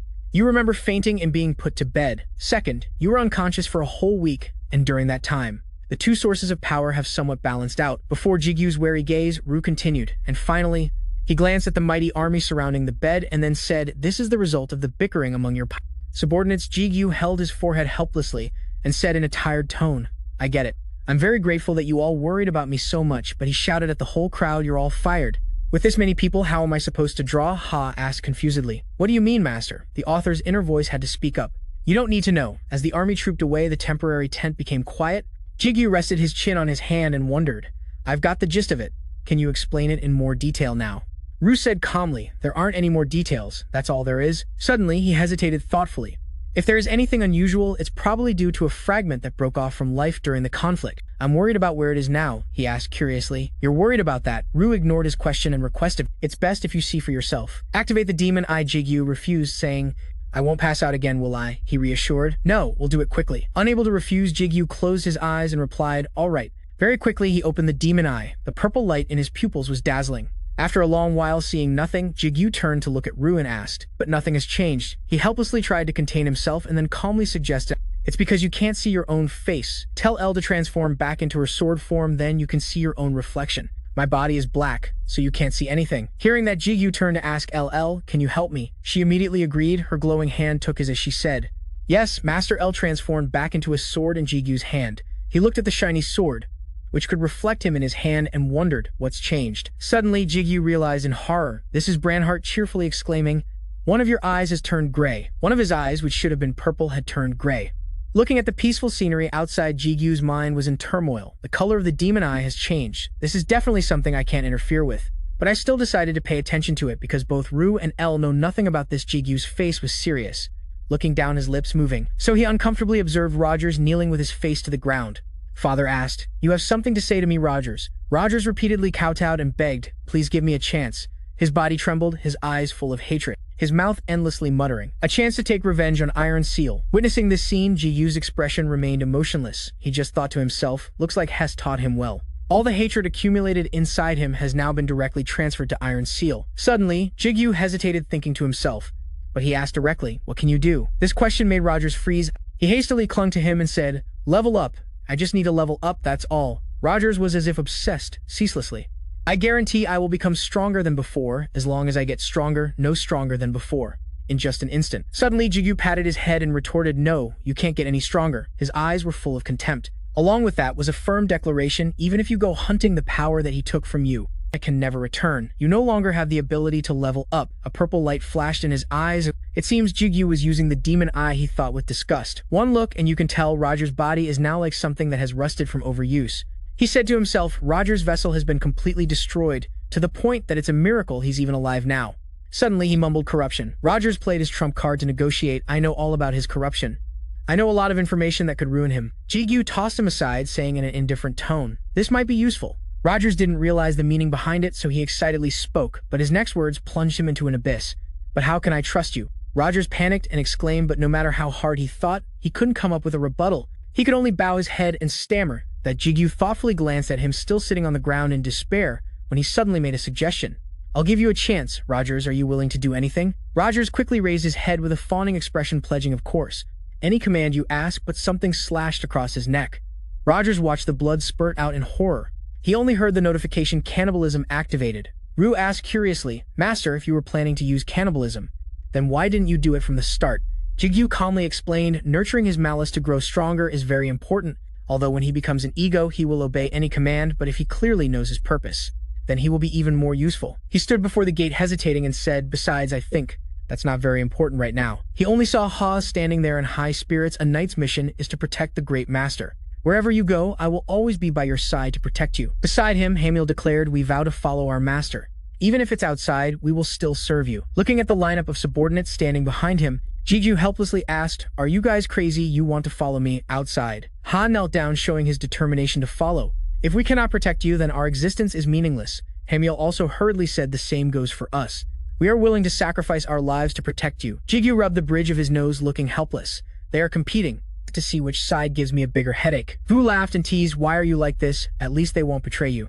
He struggled to think of how to persuade them. An idea popped into his head, and Jigu immediately applied it, asking in a questioning tone, don't you trust Vu and L? The group was bewildered, not understanding what was happening. Jigu pointed to the ring on his hand provocatively. Right now, Vu and L are protecting me, and yet you don't trust them. Although Ha didn't know who Vu was, he was still scared to death. He panicked and cried out, great master, that's... The angels were a bit different. They clearly knew L's identity, and feared that supreme being. Hamiel hesitated, saying that's not what we meant. The whole group immediately cowered, saying, please forgive our disrespect. So thoughtless, Vu exclaimed, so this is power. L was already used to it and reminded them they are all the master's subordinates. The sky was gray and he could only see a few white specks against it. Jigu walked out of the house with a blank expression and said, it's snowing. Ranhert excitedly exclaimed, look, white snow is falling from the sky. L also chimed in, winter has come, he sighed. It takes a lot of time. Every time I go down to the basement, it feels like the seasons change in the blink of an eye. Vu advised, you should go out and socialize with friends. He said, resentfully, stop treating me like a hikikomori. Ranhert didn't understand what that was and wondered, hikikomori. Jigu shivered, hugging himself, and whined, it's so cold. Let's go inside quickly. Suddenly, a figure approached and greeted, long time no see. Dudong approached carrying Ren and said, Ren kept fidgeting, so I knew you were out here. Seeing Ren lying obediently in her arms, Elle said happily, it's been a long time since I've seen Ren. You've completely turned into a dog. Now Dudong lifted the wolf and teased, Ren, are you happy? Ren looked so cute, but Jigu said, shyly, sorry, I have some things to do. Dudong was used to this, she said excitedly, but you're really amazing going out on this very day. He took Ren and said proudly, of course I'm still human after all. Suddenly, Jigu grew curious. Wait a minute, what day is it today? Dudong looked confused. Didn't you come out because you knew what day it was? She happily reminded him it's Christmas. Jigu looked at the white sky and was surprised today. On his phone, an unread message from Ranker Shin Rubin was displayed. It seems you've been very busy lately, huh? Ranker Shin Rubin kept spamming, do you have any free time today? Outside, the snow was still falling. The scenery was bathed in white. Jigu was taking a sip of water when Dudong asked, today is Christmas. Don't you have a girl to go on a date with or something? He looked at her disapprovingly and said, a little sister saying such weird things to her brother. What about you then? Dudong used her status to block all his sarcastic remarks. I'm still a student. You know, students have to focus on their studies. Jigu looked at her with a contemptuous gaze. But my exams are over, she said naively. Besides, you should spend Christmas with family, right? Dudong cupped her forehead in despair. I knew you'd say that, a typical worshiper of being single. She pointed at the door and firmly demanded, I'm going out with my friends, and mom has plans too, so you should go out with someone. Don't you have any girl to meet on a day like this? Jigu answered honestly, actually, I did receive a message from someone. Dudong was shocked, her eyes filled with disbelief. You do? Jigu exclaimed, annoyed. What's with that face when you ask someone a question? She feigned admiration, but her words were full of sarcasm. You're probably the type to reply with as few words as possible, right? Jigu looked away, feigning innocence, and said, I have no idea what you're talking about. Rue wondered, how does she know? Ranhert exclaimed, 100% correct. Haggart mumbled, so this is what family is like, seeing he couldn't fool his sister. Jigu helplessly exclaimed, just do whatever you want. I can take care of myself. Dudong only left the words, I trust you. But it seems she went to answer the phone. Is that you? Dudong Jigu pondered thoughtfully. Christmas. Huh. Come to think of it, I can't remember the last time we had parties like this. In the message chat with Ruben, he had said, I plan to spend time with my family. Ruben replied a bit sadly, all right, have a good day. Just now, Jigu texted again, I think I'm free today. She joyfully asked, really, what time are you free? He hesitated and texted, are you free around 4 o'clock? I'm also planning to buy gifts for my family, could you help me? Ruben quickly replied, of course. So where should we meet? Jigu immediately said, let me treat you to dinner at Gangnam Station, is that okay? She immediately confirmed, okay. Then I'll see you at 4 o'clock. At Gangnam Station, Jigu stood at the door and said, I'm leaving, when Dudong suddenly appeared with a dark face and stopped him. Wait, stop, he wondered, what's wrong, what's the matter? Dudong crossed her arms and interrogated him. You're planning to go out looking like that? Jigu stood there bewildered in a frumpy jacket he had just thrown on. Dudong sighed helplessly at her brother. She requested, follow me for a bit. At the train station, a giant Christmas tree shone in the center, bustling with people. Jigu stood there fashionably dressed with his hair gelled, checking his phone and thinking anxiously, I'm not late, am I? Recalling how Dudong had dragged him around. Earlier, he sighed wearily, damn that Dudong, because of all her fuss, I'm almost late. Just then, a voice called out from behind him. Jigu Ruben, with her hair down a different style than usual, approached happily in a gentle fashion style. It's really you. She tilted her head, smiled, and greeted long time no see. Jigu blushed and called out. Ruben Ranhert screamed internally. She's so beautiful. Ru reminded him, Master, you're blushing. Elle made an excuse for him, it's probably because of the cold. Jigu chatted with her. I think the last time we met was when I passed out in front of the association, right? Thank you. And I'm sorry, Ruben replied politely. It's okay. You've already apologized. Elle realized the key point, the master passed out. Vu advised you shouldn't ask about what happened back then. Ruben suggested you want to buy gifts for your family, right? Shall we go to the shopping mall first? He didn't know where to go either, so he immediately agreed. Okay, Jigu said shyly. I'm sorry for bothering you like this. Ruben waved her hand. It's okay. I'm grateful that you're willing to go out with me despite being so busy, Ru warned Elle. This woman seems dangerous. You better be careful, Ranhert wondered. Dangerous? I think she seems like a good person. Elle warned, be quiet, Ru. It was Christmas, so everywhere was brilliantly decorated, the lights blurring the monotonous white of the snowy day. The elevator moved to the 13th floor. As soon as Jigu stepped out, his jaw dropped in amazement. He looked around and said, honestly, I never thought there would be a place like this in a shopping mall, Ruben explained as she led him inside. This place is only for VIPs, even if you're not a regular customer. Rankers are allowed access. Jigu looked at the items on the shelf in awe. I didn't know that. Also, these are all items, right? Ruben confirmed. That's right. Normal people can still use them. Hearing that, he was even more surprised. Jigu silently recalled that after drinking the elixir, his mother had been able to use items, but non-players usually can't use them. He thought to himself, however, there are still exceptional items that normal people can use, and most of them are the type of protective jewelry that I once gave her. Jigu blurted out. These must be hard to buy at auctions, Ruben replied. That is right, so they are a bit expensive. Is this a bit much? Jigu turned and smiled gently, his eyes full of gratitude. No, I am the one who asked you to suggest a gift. Regardless of the price, instead, I am very grateful to you. Then he voiced his dilemma. But there are so many, I do not know which one to choose. I am sure Dudong does not like items with high defense. Elle spoke up. Offensive power is much more desirable these days. Ruben pointed to a counter and said excitedly, I recommend this one. Jigu walked over and saw the brand name Hasani. He curiously looked at the items inside. Hasani is a high-end brand, right? She answered. That is right. Normally, they only produce a few items each year, but for some reason, this year they have produced them in mass quantities, Ruben recounted. The quality feels a bit lower than before, but because of that, the price has also dropped significantly. Jigu carefully observed the items and thought. Suddenly, he realized they looked very familiar. Could it be? Elle nodded. You are right, Brown Hood chimed in. I think I know too. Elle confirmed his suspicion once more. They are all items crafted by the old man. Jigu thought about Jichin's wealth and mused to himself. I've always wondered how he was so rich when he did not sell many spare parts. Turns out, he had an interesting side hustle like this.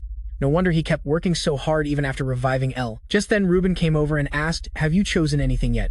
Jigu quickly said yes, it is all thanks to you. Thank you for your help, he offered. Let me treat you to dinner. Outside, it was still bustling with people out for Christmas. Observing the exquisitely arranged dishes on the table, Ruben took pictures and praised. This place is beautiful. Do you come here often? Jigu answered honestly. Not really. A friend recommended this place to me. He quickly cut a piece of meat from the table to try. Bringing it to his mouth, Jigu carefully savored the taste, feeling the flavor spread in his mouth.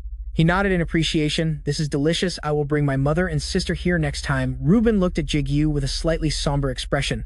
After they finished eating and the food on the table was all gone, Ruben suddenly started a conversation. So do you have any hobbies? Jigu was a bit surprised but thought hobbies. He rubbed his chin thoughtfully. I am not sure. I have never really thought about things like that before, she asked again. What about a favorite movie? Jigu answered. Honestly, I have not watched a movie in a long time. Ruben did not give up. How about music? But his reply was just as non-committal. I do not know much about modern music either. He knew he was making the atmosphere awkward and said embarrassedly, Sorry, I cannot seem to give a proper answer to anything. Ruben quickly waved her hand. It is okay. She lightly twirled a lock of hair and said sadly, It just feels like you do not have any free time at all. Jigu did not understand what she meant and tilted his head in confusion. Ruben blushed and patted her cheeks. It is nothing. I must be drunk. I am sorry. I was just assuming things when I do not know anything about you. At that moment, Elle spoke up with some advice. She is quite perceptive when it comes to these things, is not she? It is true, you cannot exactly say you have been living a normal, decent life. Jigu warned irritably. Say that again, Elle unafraid said bluntly. You have nothing to do in your free time. To be more precise, you have nothing that is truly for yourself. He relentlessly brought up the past. What have you done for yourself? Getting revenge that was just to appease your anger, becoming stronger. That was only for your family's safety. What about today? No, not just today. Have you ever done something just for yourself? Jigu fell into deep thought. I think I understand what Elle is trying to say. He recalled that even though he had to support his mother and sister, there were surely things he wanted to do for himself. But in the end, he put everything aside. That was the only way for his family to survive. Jigu kept thinking. After meeting the egos, he told himself to get stronger. The goal back then was simple: to escape poverty. Looking at the warm family scenes around him, Jigu thought to himself, I thought I was finally able to do what I wanted. But surely, the things I abandoned in the past will not come back so easily. Elle comforted him. I am sorry, master. All this time I have not understood you at all. Elle said dismissively, Do not bother apologizing. This is a human affair. On the other side, Ruben, seeing his silence, thought she had said something wrong and quickly waved her hand saying, Hey, do not think too much about what I said. I only knew about you through my dad before, and it was the alcohol that made me ramble like that.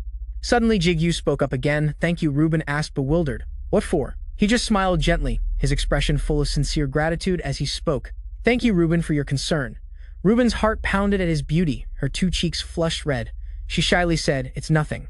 Ruben's lips pursed slightly as if she was trying to gather all her courage. She called out, Hey, Ruben suggested, since we're already here, why don't we go see a movie? As she was speaking, a piercing scream rang out. Jigu shot up on alert. What is this? The scream was desperate, crying, Please help. Ru immediately sensed something was wrong. A gate. Not just that, this gate is not normal at all. A wide-open gate is trying to suck everyone in. A special gate has opened in the middle of the city.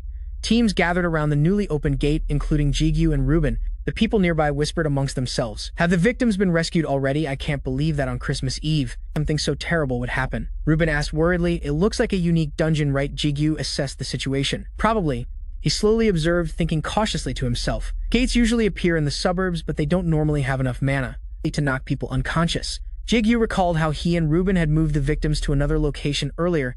He then remarked, Luckily, the association was nearby, so the rescue team arrived promptly. Plus, there are many players around here, so the situation was handled quickly. Just then, the player director at IOSU stepped out and solemnly announced, I sincerely thank all the heroes who stepped in to help. We will now begin selecting members for the Gate Raid team, he announced, so I hope that those who wish to participate will please step forward. Jigu looked at the watch on his wrist and wondered rankers are usually registered automatically, without needing to go through selections, right? Ruben nodded and replied, That's right. After all, we've already revealed our identities to the association. Are you planning to go home? Hearing her question, he replied, It's getting late. My family must be worried. My phone is dead too. Ruben's eyes couldn't help but look at his wrist. She noticed the old watch and wondered, because he wears gloves, I didn't notice. Now I see that Jigu's watch is very old. Ruben looked at it curiously. It didn't look like an item. Is it something precious to him? Suddenly he spoke up and suggested, Let's call it a day here. Ruben agreed. All right, I'll be heading home too. She thought nervously. Would it be okay if I asked? Ruben gathered her courage and said, But Jigu, can I ask you something? Suddenly, a voice interrupted their conversation. Ranker Kim Jigu. He looked at the person who was usually impeccably dressed, now wearing an entire adorable reindeer costume. He couldn't help but laugh and say, Seo Moon-hoon, what are you wearing? Seo Moon-hoon calmly said, Merry Christmas. Rand Hughes screamed internally, so cute. Vu also praised jokingly, he's so interesting. Jigu asked him, You said you had the day off today. Why did you come here dressed like that? Seo Moon-hoon sighed and rubbed his head. There was an emergency summons, so I rushed here without having time to change. He clicked his tongue and complained, "It looks like it's almost over, but I think I need to check to be sure before I go back." Seeing Seo Moon-hoon's annoyed expression, he didn't want to provoke him. "You've worked hard. I wonder what kind of costume he's wearing." Ruben, standing beside him, shyly bowed and greeted, "Good evening." Suddenly, Seo Moon-hoon cleared his throat and spoke, but ranker Kim Jigu, he leaned close to him and whispered teasingly, "Just the two of you on a holiday like this, that's impressive." Jigu quickly explained, "It's not like that." Rue silently said, "Look, Elle is laughing. She doesn't know what to do but just keeps laughing." Ran Hughes kindly asked, "What's wrong, Elle?" But Elle remained silent, sensing it was getting late. CEO Han quickly said, "I'm just kidding. Ranker Kim Jigu, you two get home safe." On the way home, Ruben wondered, "Isn't he the one who supervised our ranking match? When you were unconscious, I met him too. You two must be close." He answered honestly, "You could say that. We talk a lot because of work." Ruben probed, "Are you going straight home?" Jigu rubbed his chin and thought, "I'll go back to the restaurant to get something I forgot. Then I'll buy a cake and go home," she said enthusiastically. "In that case, there's a place I'd like to recommend to you." I thought to myself, I'll ask him about the watch next time. Just then CEO Hyun ran up breathlessly, calling out for Kim Jigyu. He leaned on his hands, panting, and said, "Why couldn't I reach your phone?" Jigyu, unaware of the situation, asked. "It ran out of battery." "What is it this time?" CEO Hun finally managed to say that the results of the dungeon level test are just in. Jigyu walked over, wanting to support him, his tone concerned. "Is it so important that you had to run for your life to get here?" "What is it, S rank or something? I only heard." CEO Hyun finally announced its level is unmeasurable. It's unmeasurable.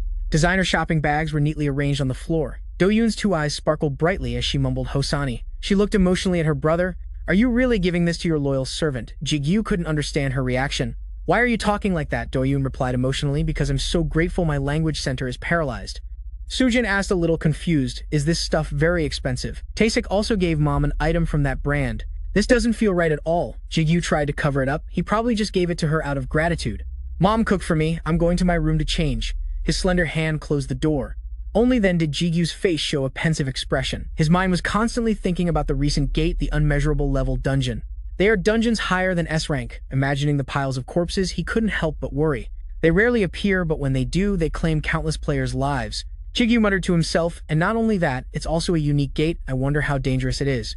He speculated. At first, the amount of mana it emitted was incredibly different, but then I felt like it returned to normal.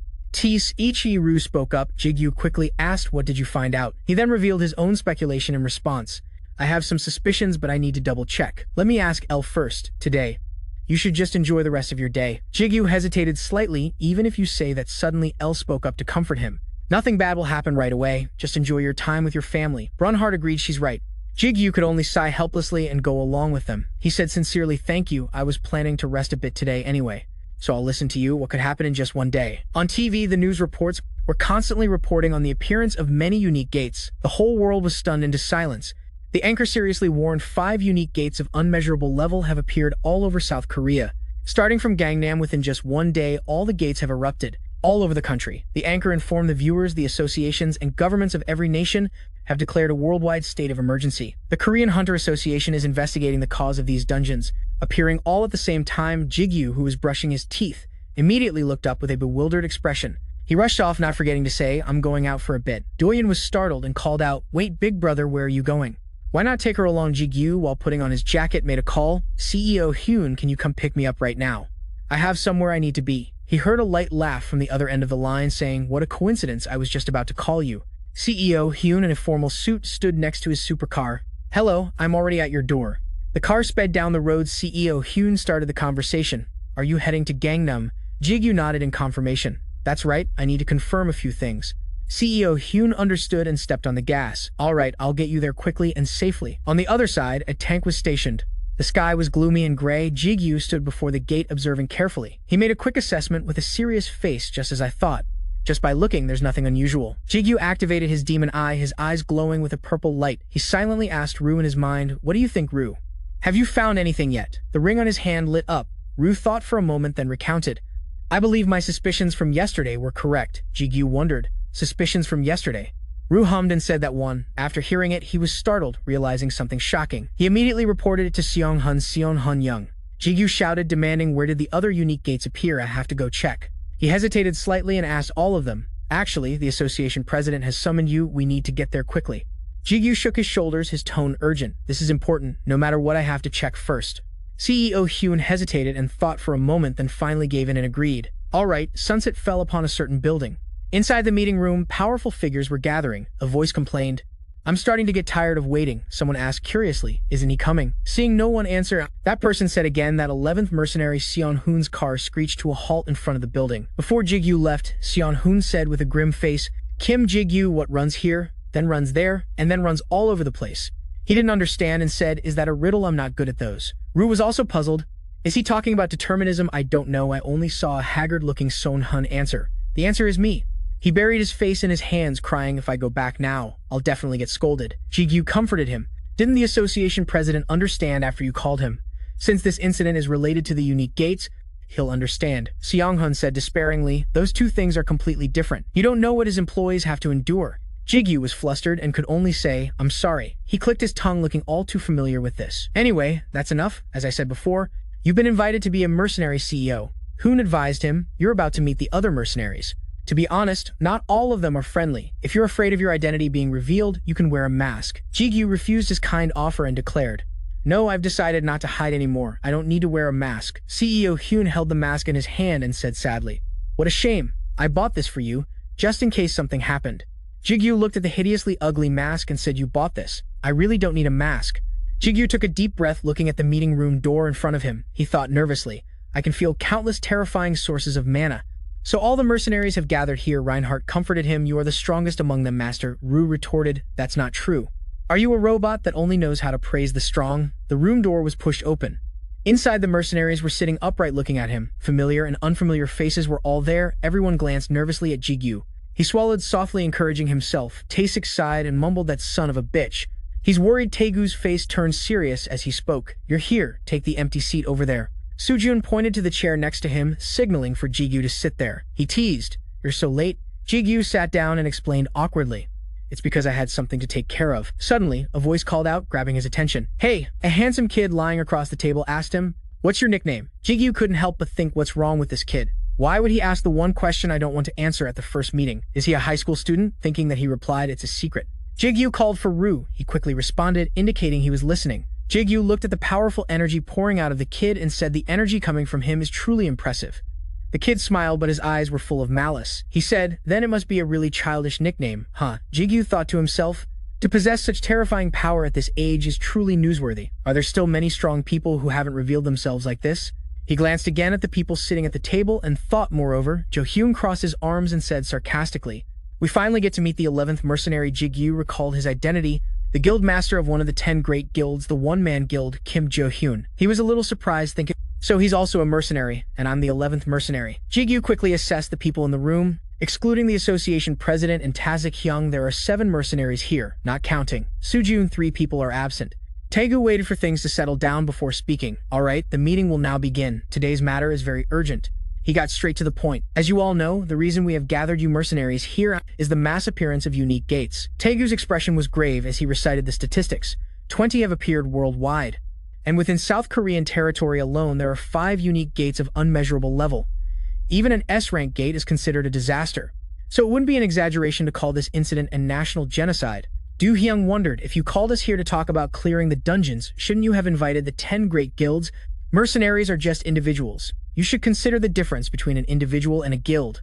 Ru observed him and said to Jigu, "Didn't you say that guy also belongs to the 10 great guilds? In any case, he belongs to both sides, so why is he reacting like that?" He speculated, "It's probably about benefits. The 10 great guilds are an organization. It seems he doesn't want to share the spoils with individual mercenaries." L complained in annoyance. "What a despicable guy. To be thinking about profit in a situation like this." Ru disagreed. "Isn't that better? It's better than a two-faced person." L played dumb. "I don't know who you're talking about." Ru angrily scolded. "What, you've already thought of someone, haven't you?" Jigu quickly stopped them. "Please don't argue anymore."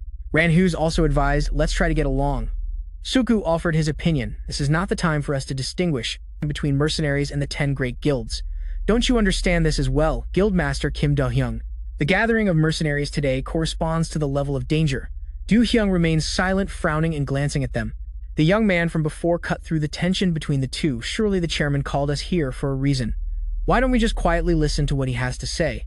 And see, Taegu pondered for a moment before speaking. "First of all, what Guildmaster Kim Do-hyung said is not wrong. The 10 great guilds should have been invited here first to discuss how to handle those gates. He warned, but this time is different.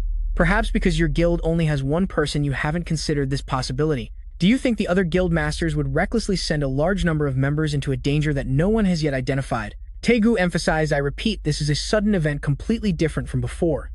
If we were to waste such a huge force, it would be of no benefit, and they would all be wiped out. He requested, therefore, what we need now is not a raid team, but a team that can survive and return. A pair of twins carefully asked, so you mean if something happens, it's worth it for a few of us to lose our lives? Jigu shook his head. That's not it. I am only proposing a plan with the highest probability of success. I will not force anyone, just like our relationship has always been. Jigu carefully assessed the twins. Ru spoke first, excluding the association chairman and Otesix. Then El continued, they are the strongest among the people here. That young man raised his hand to vote. I agree with this plan. That's the job of a mercenary. As long as the reward is generous, I have no complaints. Du Hyung clicked his tongue. If that's the case, then I have no reason to back out either. Suku also agreed. Of course, I'm participating too. As Jigu raised his hand, he thought to himself, there are a total of 5 gates. So far 3 people have volunteered, so we're still short by 2. Then I'll participate too. At that moment, he caught Tae-6's gaze on him. He shook his head, signaling him not to go. The twins also raised their hands. We agree too. Jigu was surprised. That's enough. Suddenly, he noticed the person in a cloak and mask sitting in a corner. That masked person isn't participating. Taegu said with satisfaction, it seems we've reached the minimum number of volunteers. I will send everyone more details tomorrow. Does anyone have any questions or opinions? Suddenly, a hand was raised in the middle of the meeting. Jigu spoke seriously. There are a few things related to the gates that I want to tell you. First of all, I was nearby when the gate appeared in Gangnam. After that, I also spent a day inspecting the other 4 gates. After listening, Taegu said thoughtfully, I know. Jigu continued, and I used a special ability to investigate them. I cannot go into detail about the ability I possess. He warned gravely, but I can say that this is an ability that helps me understand things related to the demon race. Everyone was startled and sat up straight. Demons? Someone asked doubtfully, is that true? Jigu frowned and thought. Their reaction is as expected. They all know about the demon race. Taegu even confirmed it for him. I can testify that he has that ability. Tae-6 spoke up. Me too. Du Hyung asked hesitantly, so you mean those gates are related to the demon race? Jigu confirmed. That's right. The 5 gates that appeared last night? No, it's possible that all 20 gates worldwide, he emphasized, again are all demon territory. Hearing this, everyone's eyes widened. Recalling that image, along with Ru's voice, the gate is just a territory. To be more precise, it's an abandoned territory. Jigu thought of his words, this is a demon's territory. Ru was certain it was completely different from ordinary gates. The image of the gate appeared in his mind. The 5 unique gates of unmeasurable level that appeared across the country were all occupied territories. A deep pit was emitting a sinister dark blue aura, and inside was a giant cocoon, the territory of entities far beyond gatekeepers. A place where demons are hailed as kings from within. A terrifying insect emerged, its eyes flashing with horror. Outside the building, night had fallen, and the area was heavily guarded. In the meeting room, the sign showed the other mercenaries slowly leaving. Jigu sighed and complained, this is taking too long. Granhart also complained, this is so boring. El consoled him, after all the information you provided was very important. But you said bluntly, even so, the meeting didn't make much progress. Jigu thought seriously, 5 gates, 5 mercenaries. It was decided that each would handle 1 gate. He thought worriedly, going in there alone. Will it really be okay? It's a demon's territory after all. El assured him it's fine. Master Vu scornfully scolded, you're driving me crazy. He reminded him, were you dozing off during the entire meeting or something? The association president already said. Ru taunted that it's better to let just one capable person go and handle it and run, than to have a swarm of insects struggle with it. Jigu turned pale and said he didn't go that far. He turned to ask Tae-6, why did you stop me when I was about to raise my hand? Jigu couldn't stop wondering about it. Tae-6 scratched his head. I almost forgot I was planning to tell you after the meeting. He instructed, not tomorrow, the day after. Come to the association at 9 in the morning. I'll give you the details then. Tae-6 kindly added, we'll be staying overnight, so remember to bring what you need, even though he had no idea what was going on. He still agreed. All right. Tae-6 waved him away. You can go now. I have things to discuss with the old man. Jigu wasn't too concerned and left right away. All right then, good night. As he stepped out of the meeting room, he breathed a long sigh of relief. Suddenly, a voice called out Jigu. He looked over, and saw Sugu standing there. Jigu asked curiously, you're still here? He smiled and replied, I thought it would be a shame to just go home like this. Sugu invited, how about it, want to grab a drink? Jigu joked, what's gotten into you? You're usually so busy. He looked into the distance and replied, it's just that. This mission feels a bit different from the others. I'm a little anxious. Jigu teased. A big event is coming up. Is it okay for the guild master to be fooling around? Sugu said confidently, I'm the most hardworking person here. Who would dare to complain? Du's reminder made him stop in his tracks. But master, you have other plans. Jigu remembered, That's right, I promised Seong-hun I'd buy him dinner. At that time he had said, I'm sorry about today, so I'll treat you to dinner. Seong-ha replied cheerfully, you promised. He turned to Saku and said if you're okay with it. An exquisite appetizing meal was carefully laid out on the table. Saku raised a bottle of alcohol offering, let me pour you a glass. Seong-hun raised his glass to accept thank you. Jigu was a bit surprised thinking this. Vu understood his thought and added is actually quite refreshing.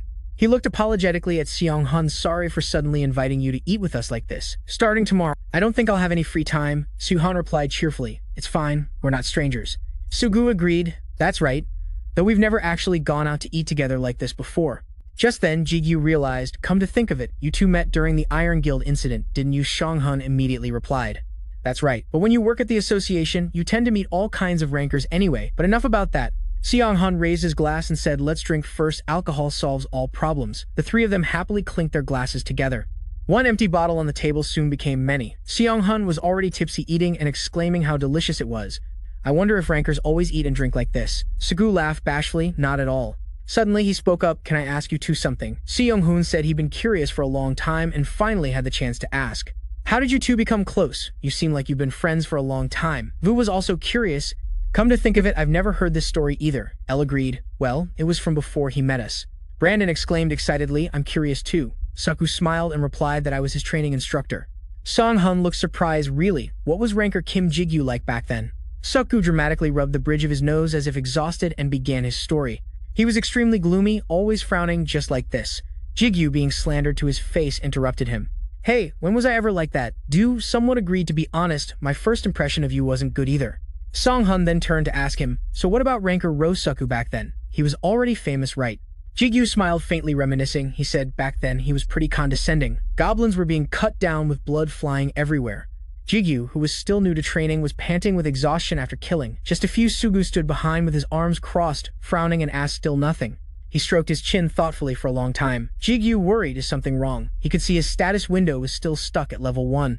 He thought with disappointment, my level isn't going up. Jigu's face showed clear frustration and disappointment. The helper announced that today's training session was over. He bowed apologetically and said, unfortunately, I don't think I can continue to be your instructor from tomorrow onwards. Jigu felt a pang of disappointment. I see. You've been so busy but still took the time to help me. Thank you for everything. He looked up, meeting his eyes and silently assessing his gaze. Sugu, he was certain, had completely changed. Jigu remembered how his eyes used to look at him as if he had great potential. That definitely meant I was no longer worth investing in. He remembered the time before. A month went by, I hunted goblins to the point of collapse. He thought about how he managed to make just enough to live by selling the few crystals that he had earned. He recalled the grueling training occasionally. Player Saku would come to check on my condition. Jigu thought to himself, but to be honest, I didn't really welcome his visits. Back then, he was always filled with suspicion. Was it curiosity or was it pity? Whatever it was a nuisance. I wished he would stop messing with my mind. At a barbecue restaurant that evening, the neon sign flickered. High ranker Tasik grilled the meat, saying, this looks amazing, I'm so sick of the food inside the gates. Jigu sat properly and said politely, you must have been very busy lately. Tasik didn't think much of it and replied heartily. You guessed right, I've been completely swamped with work. He poured a drink and asked, is there something you need? If you need help with anything, just let me know. Jigu smiled politely, you've already done so much for me. How could I ask for anything more? Tasik grumbled, you punk, I earn plenty of money. Despite that, he glanced at him, hesitating to say what was on his mind. After a moment, he sighed resolutely. Tasik asked directly, how have you been? Jigu thought silently, I've become a player. I was going to tell him once I worked up the courage. He gripped his pants tightly. I think it was the right choice. Jigu reassured himself, I've made my decision. He slowly began to speak. Yes, about that. Jigu smiled a sorrowful smile and replied, it's nothing. In his heart, at that moment, he decided to give up on being a player. Hearing that, Seong-hun instantly sobered up. His expression was stunned for a few seconds, then he asked in shock, so what happened? You gave up, Vu said scornfully. What the hell is he talking about? Brandon also cried out, no, he couldn't have given up. Vu cursed angrily, what is wrong with you? The moon was high in the silent night sky with only one bright star. But the streetlights lit the way. Back in the past, after getting a driver to take Jigu home, Tasik told him to go on inside. He bowed, thank you, get home safe.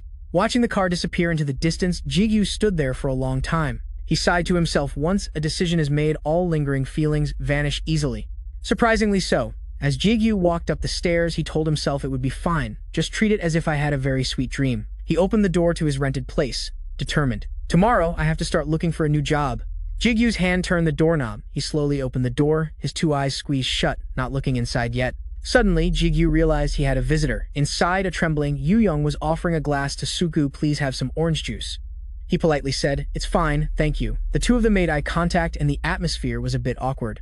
A moment later, Jigu finally spoke. "Why are you here?" Du Young came over and whispered reproachfully, "Bro, you should have told me you had a friend who was a celebrity." Jigu retorted, "He's not a celebrity, just a player. Besides, he's not my friend." He wearily held his forehead and sighed in frustration. What the hell is this situation? Suddenly, Jigu's eyes widened as he noticed something. He saw Suku shyly scratching his cheek, still holding the glass of orange juice Du Young had given him. Finally, he suggested, "Let's go outside and talk." Jigu led him to a deserted alley, then asked annoyedly, "Why did you suddenly come looking for me? You know that's very rude, right?" Suku scratched his head in embarrassment. "I'm sorry. I couldn't call you."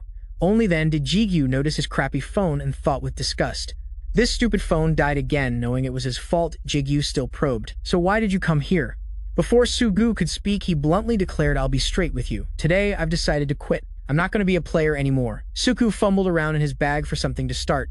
"First, could you take a look at this? It was one thick stack of documents. You could probably get a few tens for it if you sold it as scrap."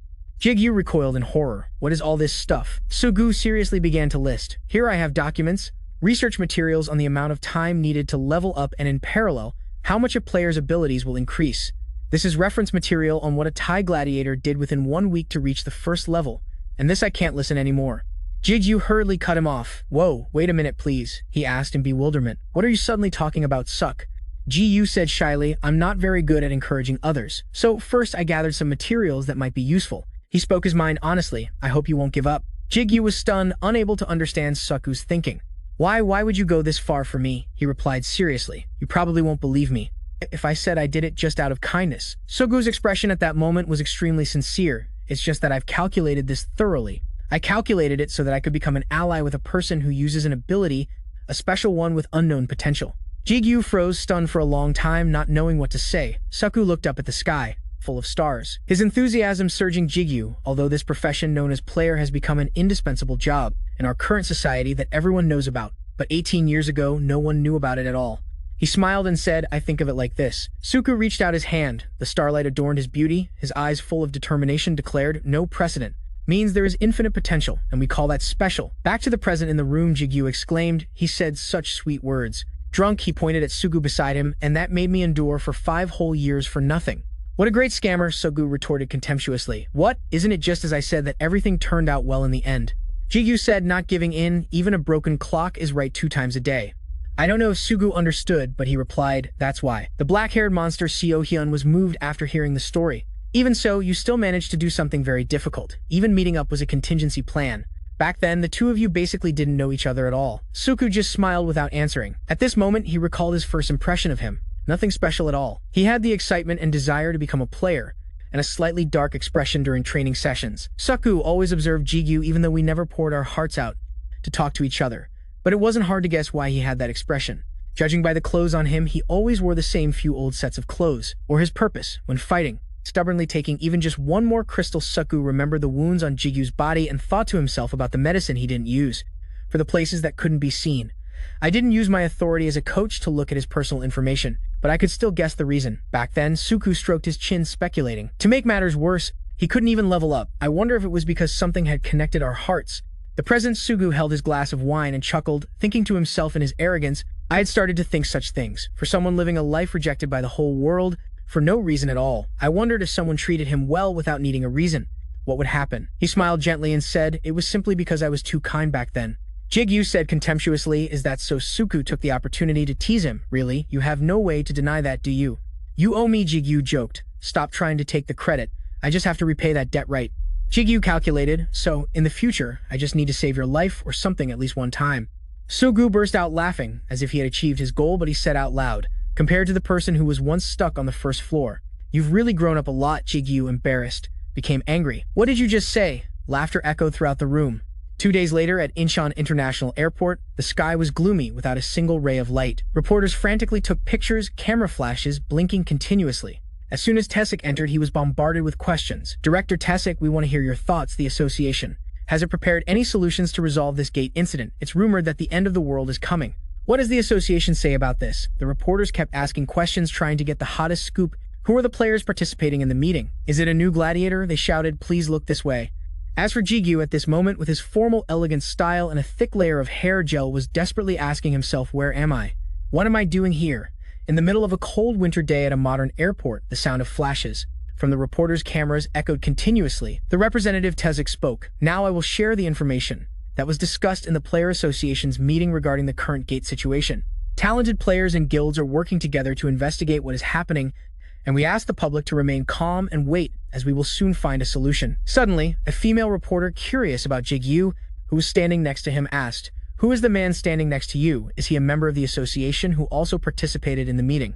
Taesik placed a hand on his shoulder, preparing to introduce him. This person is. He spoke proudly about Jigu, a new ranker who was revealed not long ago, praising him to the high heavens. His nickname is Morning Star. He is considered one of the strongest rankers. Taesik's grand words even surprised Jigu. The reporters present were also surprised. They again continuously took pictures and bombarded him with questions. "Morning Star, do you have any innate talents? Do you belong to any guild?" Countless things the reporters tried to dig up. What's your level? It made Jigu just want to run and hide somewhere. How did things turn out like this? Brownheart exclaimed, "Master is truly super famous." Scene changed to the two of them walking out onto the runway. Flying to America without any prior notice like this is really a surprise. The two chatted lively. But was there a problem with the association meeting? And why was just going to the airport so noisy? When will we get to use the teleportation gate? Taesik, who was going up the stairs, stopped. Things like this are very important for a performance, kid. Didn't you say you wouldn't hide your strength anymore? Jigu replied wearily. That is what I meant, but I didn't know it would be this sensational. No wonder. I was wondering why you made me wear a suit and even go to a hair salon. Ellen Brownheart seized the chance to flatter him. "Master, you look handsome. Master, you're so cool." Rue assessed the situation for him. "He probably did that to make you look like you belong to the association." Taesik said one last thing before boarding the plane. "Who cares? Isn't this great?" Hearing that, he turned and grumbled. This must be that old chairman's idea, but Jigu could only bow his head and accept it. "I mean, it would have been nice if you had told me beforehand." Taesik looked back and noticed the boy behind him. His action confused him. "Why are you taking off your shoes?" Jigu was even more bewildered. "What?" "It's because I heard you have to take your shoes off when boarding a plane." De Young said so. The whole atmosphere fell silent. Jigu realized something was wrong. Scene changed to the American Player Association's hotel. Lying stretched out on the bed, he suddenly received a message notification. Jigu got angry when he saw Ju Jung's message. "I can't believe she lied to me. Just you wait until I get back." Elle comforted him. Surely someone else must have misunderstood like that, but Rue is more sharp-tongued, you idiot. Brownheart giggled. "I'm so glad Master is also an idiot because I'm an idiot too." Jigu was completely helpless. "I guess I should thank you, Brownheart." He lay lazily stretched out on the soft bed. Jigu closed his eyes to think. By the way, he sensed something unusual, a source of power. An incredibly large power was gathering at this hotel. Have all the strong players in the world come here? Suddenly, the ring on his finger glowed a brilliant gold. Elle appeared in human form. "Did you call for me, Master? I am ready to receive your orders." Jigu sat up and refused. "No. I'm not going to make you do anything big. I just wanted to let you relax a bit. You have a real body now, after all." Brownheart started demanding, "I want a body too." Rue was even more dejected. "My body is a sword." He looked at her and hesitated for a moment. "Your wings attract too much attention. Do you have a way to hide them?" Immediately, Elle hid her wings. "Like this, Master?" Jigu was impressed. "So you can do it." He became more curious about her magic.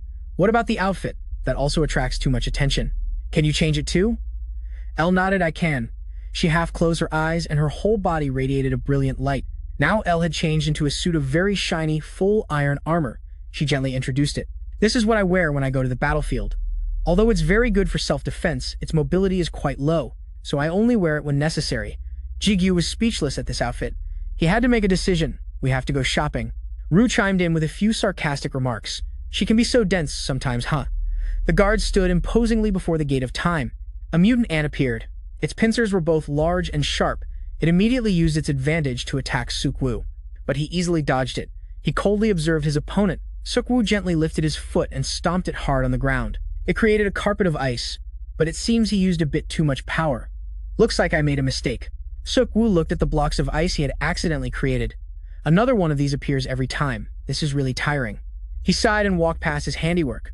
"As long as the result is good, it probably won't be a problem." Sukwu slowly walked straight ahead. His eyes wavered. It seemed that right in front of Sukwu now was a deep pit separating two sides. This is the most suspicious place. He hesitated, thinking, should I go in now? No, I can't. The energy emanating from that place is very suspicious. Sukwu turned and walked away. I've used too much mana in such a short time. He had only taken a few steps when some white threads emerged from the pit. He continued to walk nonchalantly. So now I have to get out first, and... Suddenly, sensing something strange, Sukwu glanced back to check. The white threads had spread onto the ground surrounding him. They wrapped around Sukwu's body. What the hell is this? Spider silk? He quickly realized. He took out his weapon to deal with this mess. Sukwu made a few basic but sharp cuts, and the spider threads immediately broke into pieces, flying everywhere. He was very amused. Even if I'm tired, there's no way I'd be caught by a spider. But it seems more grew back even stronger than before. Like tentacles wriggling in search of prey, the white threads quickly wrapped around Sukwu. It made it difficult for him to move. It tightened around the hands Sukwu was holding his sword with. Things like this. It constricted the sword, prying it from his hand. Strand by strand, the spider silk wrapped around his face, making it impossible for Sukwu to breathe. They lifted him high up, squeezing his body tighter and tighter. Sukwu started to feel scared as they brought him over the middle of the pit. This is really dangerous. The spider threads began to drop him into a free fall. Sukwu's thoughts echoed in his mind. I need to report this to the association. The pit returned to its usual silent state. Late at night at the La American Association Hotel, CEO Hun stood alone in the hallway as if waiting for someone. CEO Hun of the Spatial Gate Management Headquarters. The Korean Player Association is waiting to surprise ranker Kim Jigu, he thought. I didn't come with him. I moved through a space gate just for this, he thought, fiddling with the necklace that concealed his presence. 1,300,000,000 won. For an association item, I wonder if even the ranker Kim Jigu, whose ability to detect others' presence is outstanding, could easily find me. The elevator showed someone coming up from the 13th floor. It was heading to the 27th floor where Seon Hun was. He felt a familiar presence. He's here. Seon Hun quickly ran from that spot. He stood before the elevator and shouted, Surprise, ranker Kim Jigu. But the scene in front of him made Seon Hun freeze solid. Jigu asked him in surprise, Seon Hun, what are you doing here? El also looked at Seon Hun, bewildered, as he asked, Is that your daughter? Jigu irritably shooed his friend away. What are you talking about? Move aside so we can pass. After some explanation, they were sitting in the hotel lobby lounge. El was sipping on the cocktail she had ordered. Seon Hun finally understood. So this child, this young lady, is that person? Jigu nodded. Meanwhile, Brunhart was secretly jealous. Why is El the only one eating something delicious? I want some too. Vu's life was sadder. The only thing we can eat is air.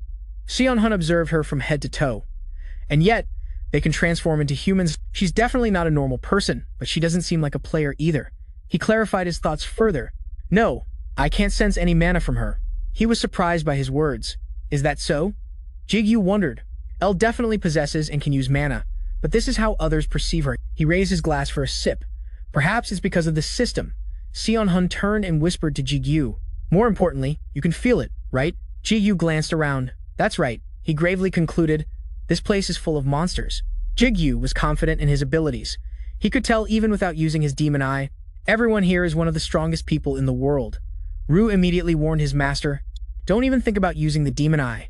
At their level, they'll notice you're using it, and things could get complicated. He nodded. I know, Seon Hun added. It's rare to see so many strong and famous players gathered in one place. I bet even you, who pays no attention to what's happening in the world, recognizes them, right? Jigu was curious. World affairs? I'm not some kind of hermit, you know. However, it was just as he'd said.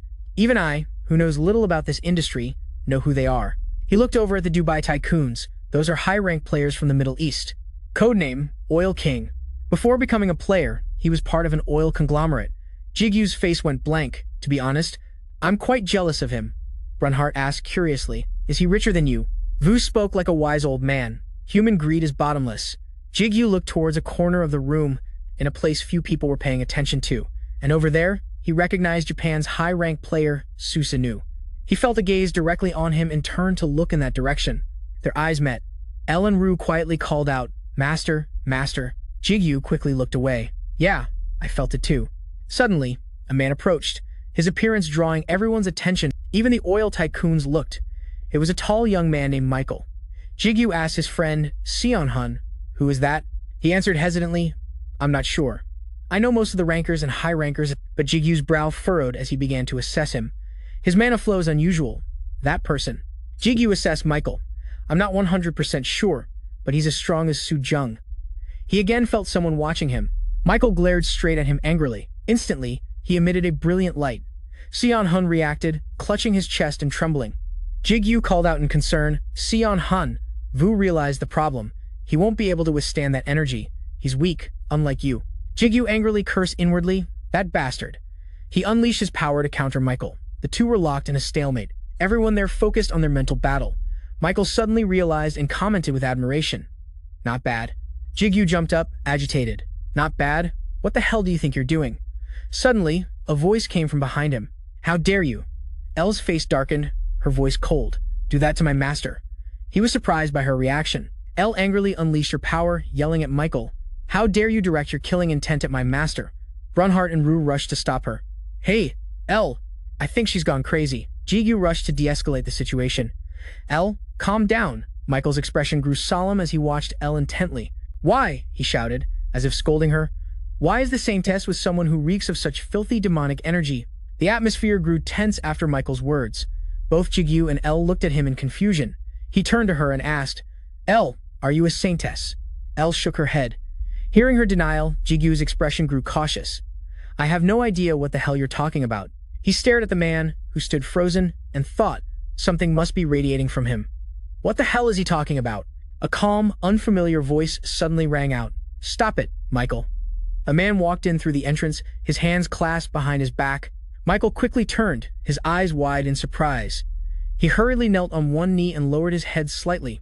With utmost reverence, he said, Greetings, your holiness. The man referred to as the Pope was radiating a brilliant aura. Around his neck was a large, silver cross necklace. Sion-hun shot up in astonishment. The Po. Jigu finished, his face pale. He felt extremely suspicious. That person is. Rue asked, Isn't the Pope the leader of a religion? The ring on Jigu's hand shone with a brilliant red light. Moreover, I think he is worthy of being called a leader. That's right, isn't it? He frowned and gulped nervously. Vu said cryptically, That old man. Jigu understood. He possessed power on par with the strongest people here. Taeshik slowly walked in from outside. What's going on? Jigu was extremely surprised to see the familiar face. Mr. Taeshik, he waved in response. Taeshik asked, Looks like you've met Sion-hun. Jigu turned to him and replied, Yes. He asked in confusion, But why are you with the Pope?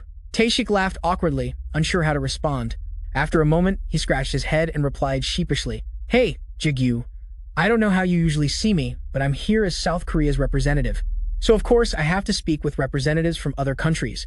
Feeling that was reasonable, Jigu nodded. That makes sense. Then, Taeshik's attitude did a complete 180-degree turn. His eyes narrowed. More importantly, even Jigu was surprised, because he'd never seen such an expression on him before. Taeshik looked down and enunciated each word. What is the current situation? He looked up, stunned, when Taeshik called his name. I'm talking to you, Michael. As soon as he finished speaking, his body unleashed a dense wave of killing intent aimed at Michael. Even Susanoo was shocked by the pressure emanating from him. On the other side, Oil King and Iron Seal turned to look in astonishment. Michael awkwardly pointed and asked the Pope, Why is that person? The Pope shouted angrily, Silence, Michael. I told you not to cause any trouble before the meeting begins. How dare you point your finger at another country's VIP representative? He shot to his feet, pointing at Jigu and retorting, But, Your Holiness, can't you feel it? That man possesses a demon. Those words only angered the Pope further. He cut him off, Michael. He stared in disbelief, his eyes wide with confusion, not understanding what he'd done wrong. The Pope coldly delivered his punishment. Confine yourself to your room until the meeting is over. I will not accept any excuses. Michael was stunned. It felt like his world was collapsing.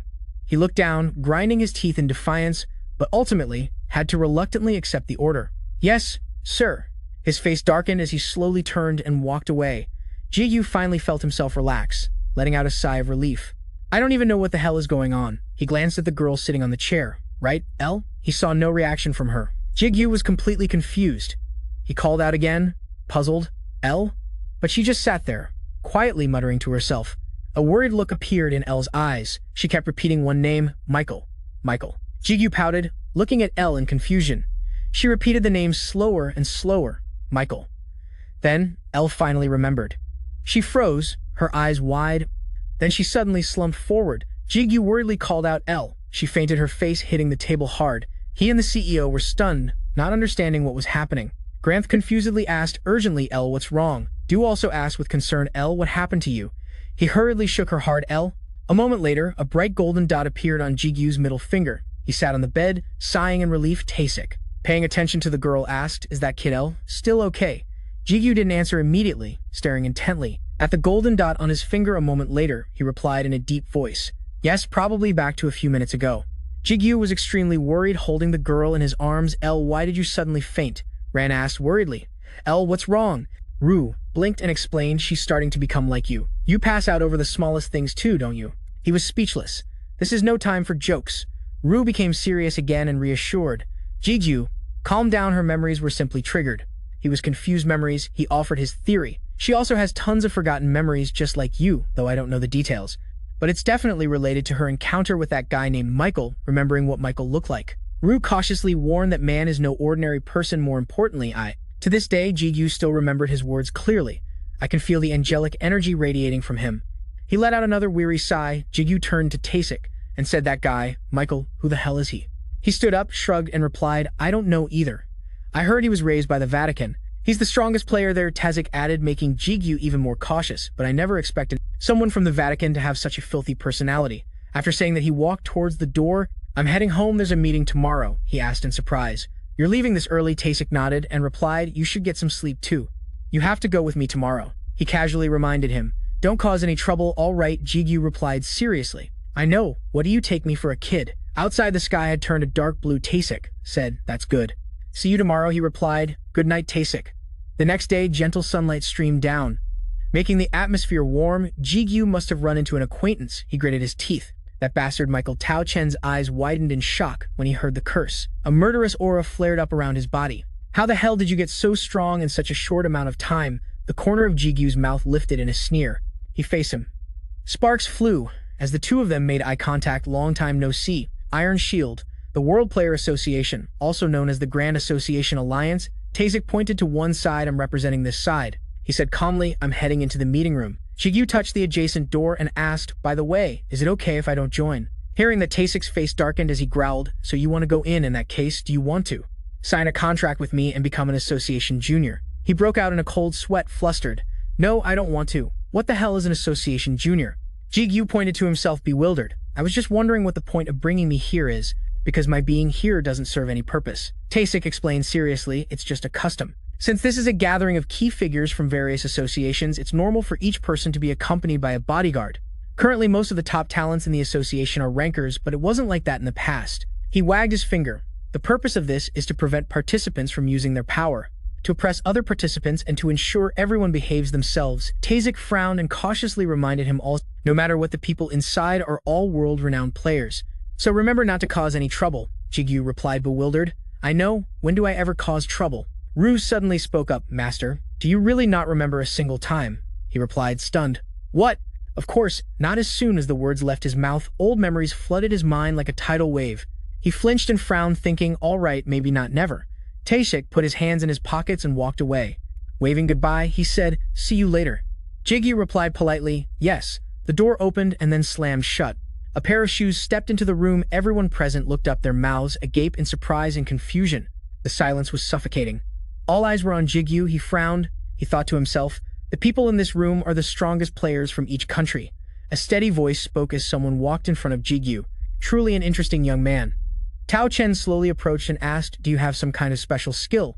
Or are you simply stronger than me? He added, with satisfaction, it's been a long time since I've met someone whose power I cannot see through. Jigu wondered to himself, this person is. Tao Chen smiled and approached to shake his hand, introducing himself. I am Tao Chen from China. My codename is Jackie. The beautiful beard is Guan Yu's nickname. So I made one for myself. Jigu politely shook his hand and replied, I'm Kim Jigu from South Korea. My codename is Morning Star, he thought to himself. Jackie, huh? He's a pretty famous high ranker in China, Brant exclaimed in delight. His beard looks so cool, Master. Maybe you should try growing one. Imagining Jigu with a long beard like that, Ru laughed until his stomach hurt. Susanoo also came forward and extended his hand. I'm Susanoo from Japan. I was at the bar yesterday too, but you probably don't remember me. Another person placed a hand on his chest and bowed slightly. I am Vua Jio. I intended to greet you yesterday, but I didn't get the chance. Jigu was stunned and took a step back, looking at the series of hands extended for a handshake. They're friendlier than I thought. Ru explained, they all realize how strong you are, Master. Yesterday, there aren't many fools who would pick a fight with someone stronger than them. He immediately shook their hands, replying in confusion. It's a pleasure to meet you all. I'm Kim Jigu. A familiar voice sounded from behind. Jigu, where's the Saintess? He looked up and turned to see Michael approaching. His expression changed instantly. As he hissed Michael, Ru spoke up. That's right. There's a brown heart, he said in a disgusted tone. I don't like this guy. Michael remembered L's strange behavior yesterday. Jigu thought cautiously. There's a high chance he's connected to L's past. Rue called out worriedly, "Hey Elle, are you still sleeping?" Brendan added, "I guess she's not awake yet." Michael conceded and spoke first about what happened yesterday. "I want to apologize to you, although I did nothing wrong. It was the Pope himself who ordered me to do this." Jigu paused. He paid attention to every word Michael said. Jigu silently walked past Michael while he was still talking animatedly. "So I don't want to fight you today," being ignored. For the first time, Michael's eyes widened in complete shock. He quickly turned his head to stop Jigu. "Hey, I'm not done talking," Rue said cryptically. "We finally meet again." He secretly gave a bizarre smile. "That's right." Jigu put his hands in his pockets, standing smugly across from Iron Shield. "Long time no see, Iron Shield." The onlookers watched in amazement at the pressure radiating from him. Tao Chen said quietly, "This power Susanu was terrified. Was that not his full strength?" Yesterday, Iron Shield opened his mouth, his first words, "A curse, this bastard." His eyes widened in shock, looking at the power surrounding Jigu. "How the hell did you get this strong in such a short time?" He tilted his chin up with a smug laugh. "I've missed you so much, Iron Shield. My deepest condolences about what happened to Rogers." Then Jigu's gaze flickered down also. The corner of his mouth curled up as he looked straight at Iron Shield's left leg. "Your leg looks pretty cool too." His face contorted into a furious scowl. Iron Shield was so provoked that veins popped out on his face. "You son of a bitch." A hurried voice shouted out, searching for Jigu. "Morningstar." He yelled from the doorway, attracting everyone's attention. "Is Morningstar from South Korea here?" He pointed at himself, bewildered, and said, "That's me." The subordinate spoke urgently. "You have been summoned by the association's chairman. Please proceed to the meeting room immediately." Jigu froze upon hearing this, thinking. The chairman of the Grand Association Alliance. He quickly walked past Iron Shield. The man growled. "You're lucky Jigu didn't want to lose face." His face darkened. "You mean, unlike you?" He slowly walked towards the exit, wondering why the chairman would suddenly summon him. Then a strange feeling set off alarm bells for Jigu. He immediately turned his head. He stared at the person dressed all in black, walking behind Iron Shield. Andres glanced over at Jigu and smirked. He secretly looked at him and thought to himself, "Rue, that's Rue." She nodded and replied, "Master, you guessed correctly, although you realized it a bit late. But it's probably because he's using an item." He added, "That guy belongs to the demon tribe." Jigu wondered to himself, why is Iron Shield accompanied by a demon? A moment later, inside the meeting room, he stood in the middle of a round table facing many people. The people sitting at the table all had serious expressions as they looked at Jigu. The space was eerily silent. He was tense, thinking to himself, "I feel like a criminal or something." Rue tremblingly said, "These people are too scary." Rue added her thoughts. "It seems humans and demons aren't that different when it comes to people in power trying to act scary and strong." Jigu's eyes darted around. There were both strong players and not so strong ones here. But they are still representatives of nations, so I need to respect them. I should be especially careful with my words. He looked straight at the man in the middle of the table. The murderous aura surrounding him was a dense stream of energy, one of the top 5 high rankers in history. The president of the World Player Association, the Blood Emperor. He calmly began, "Morningstar, do you know why you were summoned here?" Jigu broke out in a cold sweat, thinking to himself, "I have to be extremely careful. How should I speak to avoid causing any disastrous misunderstandings?" He suddenly replied, I'm not sure." Jigu then froze up because of the words he had just spoken. The entire meeting room fell dead silent. After hearing that Tessic could only facepalm in helplessness, the Emperor looked seriously at Jigu and announced, "We called you here because there are rumors that you have some special information about the recent incident." Jigu gulped and looked away, too tense to face him. Tessic, sitting nearby, nodded to give him a signal. After receiving permission, Jigu began to explain. "You've probably already heard about it, but I was present right when the gate, that abnormal one, appeared. And I inspected all 5 gates that appeared in South Korea." He recounted honestly, "I found a few facts after investigating, although they are just our hypotheses for now." But Jigu affirmed it seems someone intentionally caused this phenomenon. He recalled the time he was studying the gate. Rue spoke up. "Both the timing and the distribution of the gates are very suspicious. It's highly likely that Andres is the one behind it. But there's no way he could have done all this by himself, so he must have accomplices." Suddenly, someone flew into a rage, slammed the table, and cursed. "Ridiculous." That person was Roth, the chairman of the European Council. He angrily pointed straight at him. "Are you saying that a human can control the gates? No one has the ability to do that." "Jigu, do you have the ability to do that?" He remained silent, not responding. After a moment, he calmly asked back, "How can you be so sure? It seems you don't know the full capabilities of all players. For example, you don't know my abilities, do you?" Roth was furious and wanted to fight right then. "What?" But the Emperor spoke up, ordering, "Sit down, Roth. What he says has a point." He slowly questioned, "Then where's your proof for saying that?" Jigu, without any haste, gave his reason. "The proof is my special ability. So I can't tell you about it, and let me clarify this." He stated his speculation. "I never said the culprit was a human. The culprit is probably from the demon tribe." The crowd immediately started murmuring. "A demon?" Someone said hesitantly, "But even if the culprit is a demon," Jigu observed and thought to himself, "they're not as surprised as I thought." Rue speculated. Perhaps because they've become world leaders, they're already familiar with the demon tribe. It seems Tessic has told them quite a lot about demons. He frowned, feeling dissatisfied. This isn't enough. Jigu observed the Emperor and calculated. The Blood Emperor, president of the World Player Association and the representative of the US. So he's been the one protecting Iron Shield all this time. He couldn't believe it, thinking, someone that strong couldn't possibly have failed to notice that Iron Shield was bringing a demon along. In Jigu's eyes, these people around him now looked extremely deceitful. They were turning a blind eye to the demon tribe. A can of soda was opened, accompanied by a concerned voice. Are you okay, Tessic? While drinking, he reminded him, you're more agitated than usual. Is it because of Iron Shield? Jigu was still resentful and complained. Because there are things I just can't understand, Tessic realized. Is your problem because of the demon accompanying Iron Shield? Jigu was a bit surprised and asked back, you knew. He sat down at the end of the bed and said, I know what you're thinking. Not all demons are enemies. Tessic didn't quite agree with his thoughts. Demons have worked with you too, haven't they? Jigu couldn't refute that. That's true. Suddenly, he started telling a story. I heard something recently. The demon tribe is actually quite pitiful. Rue shouted in astonishment. What Tessic recounted what he had heard. Originally, they were the rulers of Hell. But then they lost their power when Hell and the Tower merged together. Although some demons survived by accepting and supporting the new ruler, most of them were abandoned, imprisoned, or executed. That's why the gates still appear, you know. After hearing that, Rue didn't say anything more. Tessic, unaware of Rue's existence, continued speaking. So right now there are also many demons on humanity's side. The demons helping the leaders of each nation are noticed, and there's a basis for. Before he could finish his sentence, he turned to see Jigu foaming at the mouth. He shouted, damn it. The penalty. Brunhild called out, Master. A night passed and morning came, still at that same building. Light shone through the window, hitting Jigu's face. Elle stood silently beside him, watching him sleep soundly. A moment later, Jigu groggily woke up. He turned to see Elle, neatly dressed, sitting against the light. He tried calling her name. Elle. She replied gently, Master, you're finally awake. Brunhild was doubtful. I feel like I've seen this scene before, Rue said disdainfully. Both Master and his subordinate are too weak. Jigu slowly sat up, rubbing his head, and said, Elle, you're awake too. Elle sincerely said, I apologize for causing you any inconvenience. He paid it no mind and replied, it's okay, it's not a big deal. Jigu instructed, later remember to tell me the reason you fainted. Okay. Rue and I need some time to sort out our thoughts. Elle was touched and said, thank you for your concern. Just then, Jigu started trembling and hugged his body. More importantly, I'm worried I'll be punished again, Rue scoffed. Master is such a coward. Putting that aside, he got straight to the point, but I was punished just for hearing that information. Isn't it that people can't attack others with that penalty? Any player below floor 50 will be penalized. For example, if someone passes on information that there's a tunnel in the tower, Brunhild exclaimed, Master, you are truly intelligent. Rue was skeptical. I wonder why you never asked about this before. Elle spoke up to explain, I will explain it to you. Master, to apply the penalty there are 3 prerequisites. Jigu was curious. Prerequisites. She listed them out. First, whether the listener is curious about the information or not. Second, whether the information provided to the listener grants them any kind of potential power or not.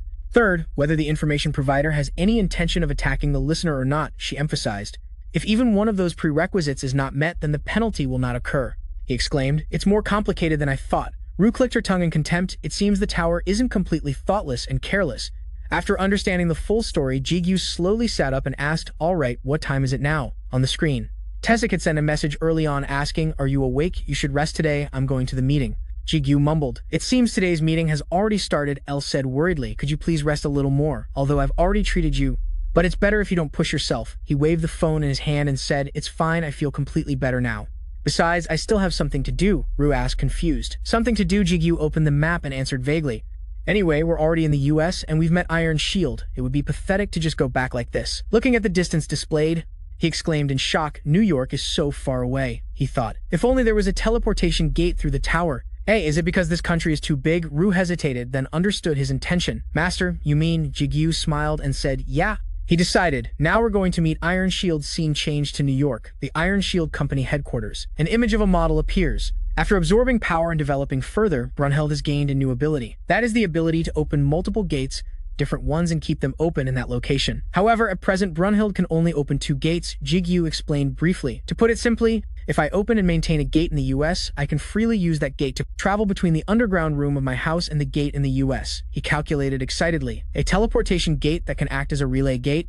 It seems this is a more advanced version of Cho Su-gu's Brunhild being praised, acted cute. I'm amazing, right? Rue then said. In that case, when Master said he had something to do at the Iron Shield headquarters, Jigu replied with a grim expression, yeah.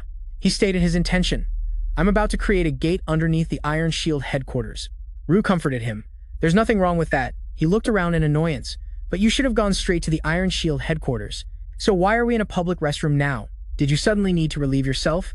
Jigu explained as he changed his clothes. After all, they are one of the top guilds in the world. Infiltrating through the main gate would be difficult. I don't have any invisibility skills yet. A place with no cameras like a restroom is the most convenient. Rue wondered, what does that have to do with anything? And why are you taking off your clothes? When the pendant was revealed, he panicked. Wait a minute. Don't tell me. Jigu confirmed Rue's thought. That's right. Recalling the scene of Ren running wild, he looked sad. As a master, not being able to do things that even a subordinate can do is embarrassing. Jigu commanded water element. The system window immediately appeared with an explanation. Water element can turn the body into water. Spirit fusion can use skills by fusing spirits of the same attribute. Jigu, after turning into water, immediately went into the sink's drain. I will transform my body into water and infiltrate through the sewer pipes. Rue, seeing him almost completely inside, teased him. I thought it would take much longer for Master to be able to do this, but I never expected that Master could become so proficient at it now. El praised Master is a genius. Brownheart exclaimed in great admiration. Witnessing this scene, Rue struggled to find the words. How should I describe this? It's as if he is becoming less and less human. The ability that helps Jigu turn into water originates from a trait, water, fire, and darkness elements, a skill that can transform the body into specific elements.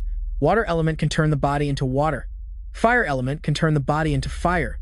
Darkness element can turn the body into darkness. Spirit fusion. Naturally, the result created from these elements is spirit fusion. It can use skills by fusing spirits of the same attribute. Elemental skill. It's something that Rue created for me to use. And importantly, I now have a connection with Rue. Thanks to that, I can quickly master the elemental skills. However, the price to pay for going down the drain was very high.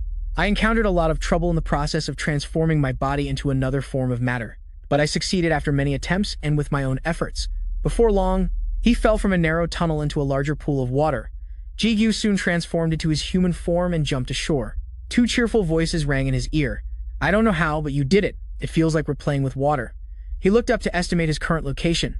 The Iron Shield headquarters is above us. I'm sure of it because I've used an energy detection wave. Master, are you planning to open the entrance here? If something goes wrong, it will be easy to turn the whole situation around. His upper body was bare. His lower body was still made of water. Jigu reached out his hand and created a gate.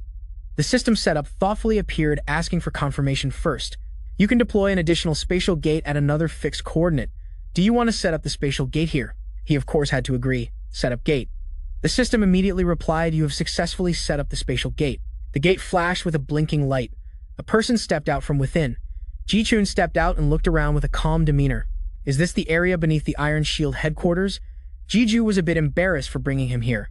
I'm sorry for calling you here so suddenly. He just rubbed his nose generously, not paying much mind to the mistake. It's nothing. I like visiting America anyway. But it's unfortunate that the first place we visit is a sewer like this. Hearing that he didn't know where to hide his face. So embarrassing.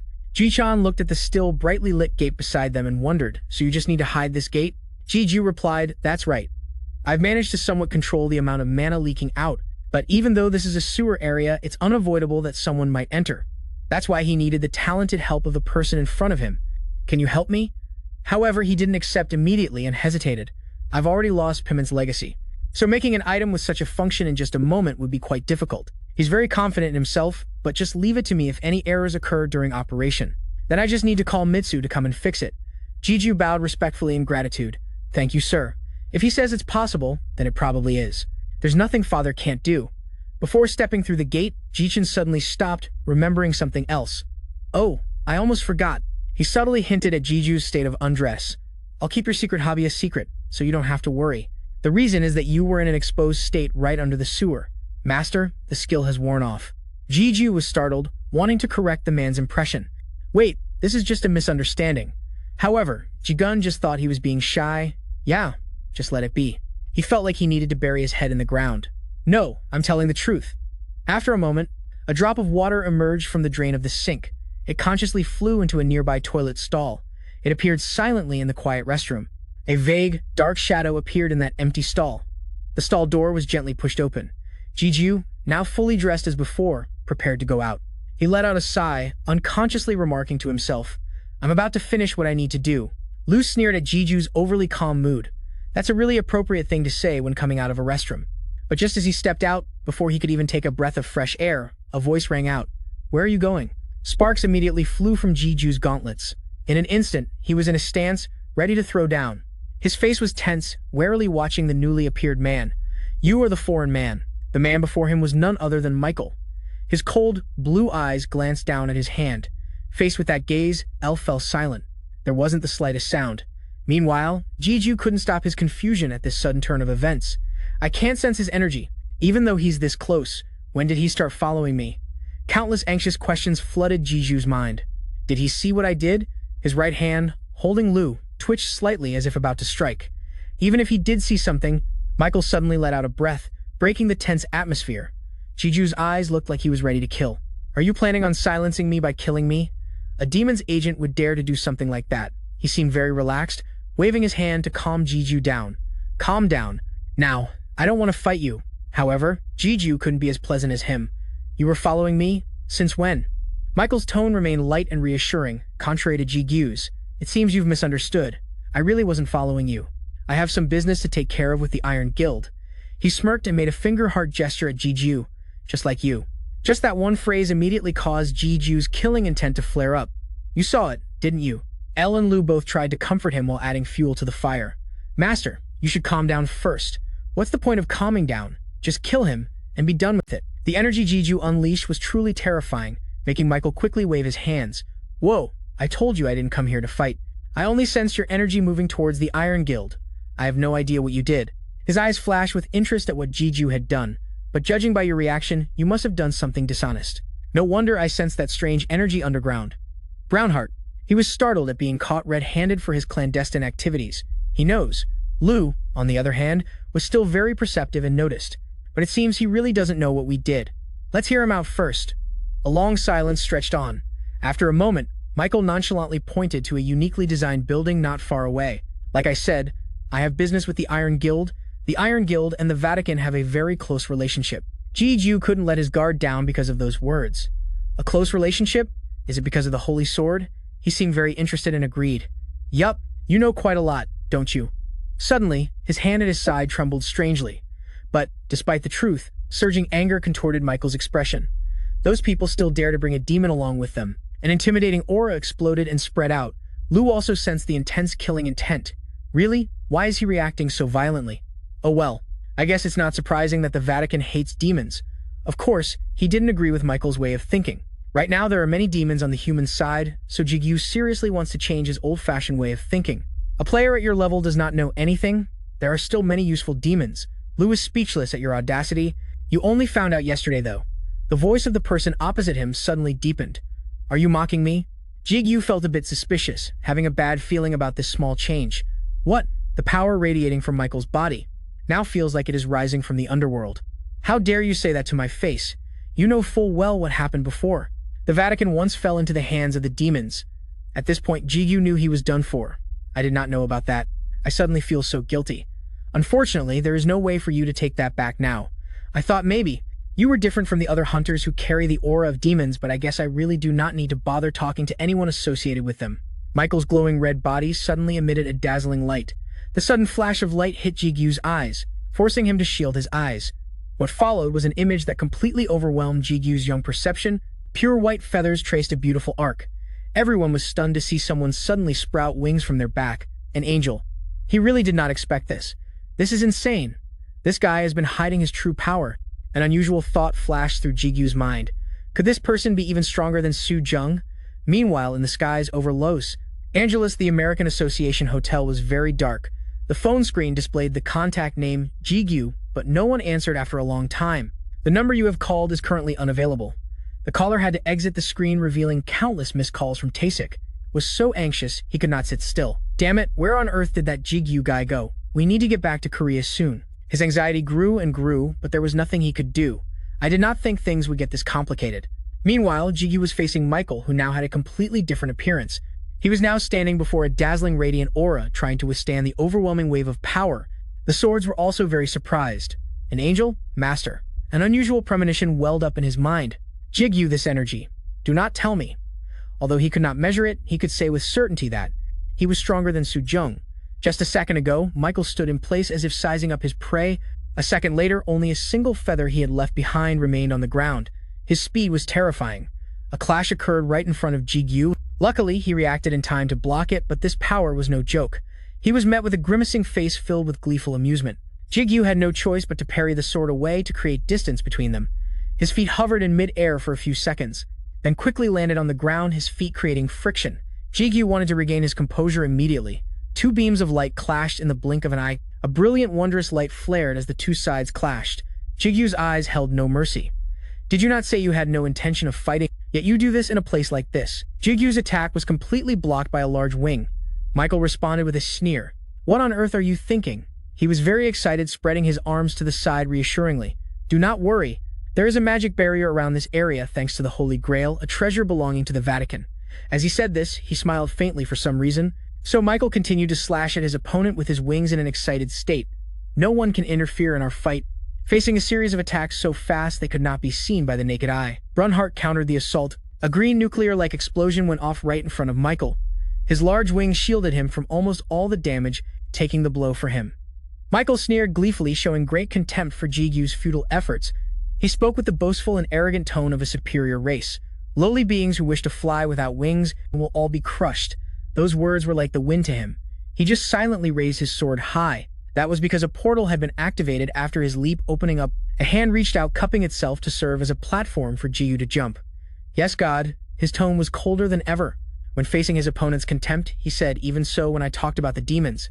This time, Jigu was truly determined to defeat this supposedly human being with divine power. It really is a misunderstanding. Facing that terrifying killing intent, Michael showed no fear. To be honest, I know you do not mean any harm.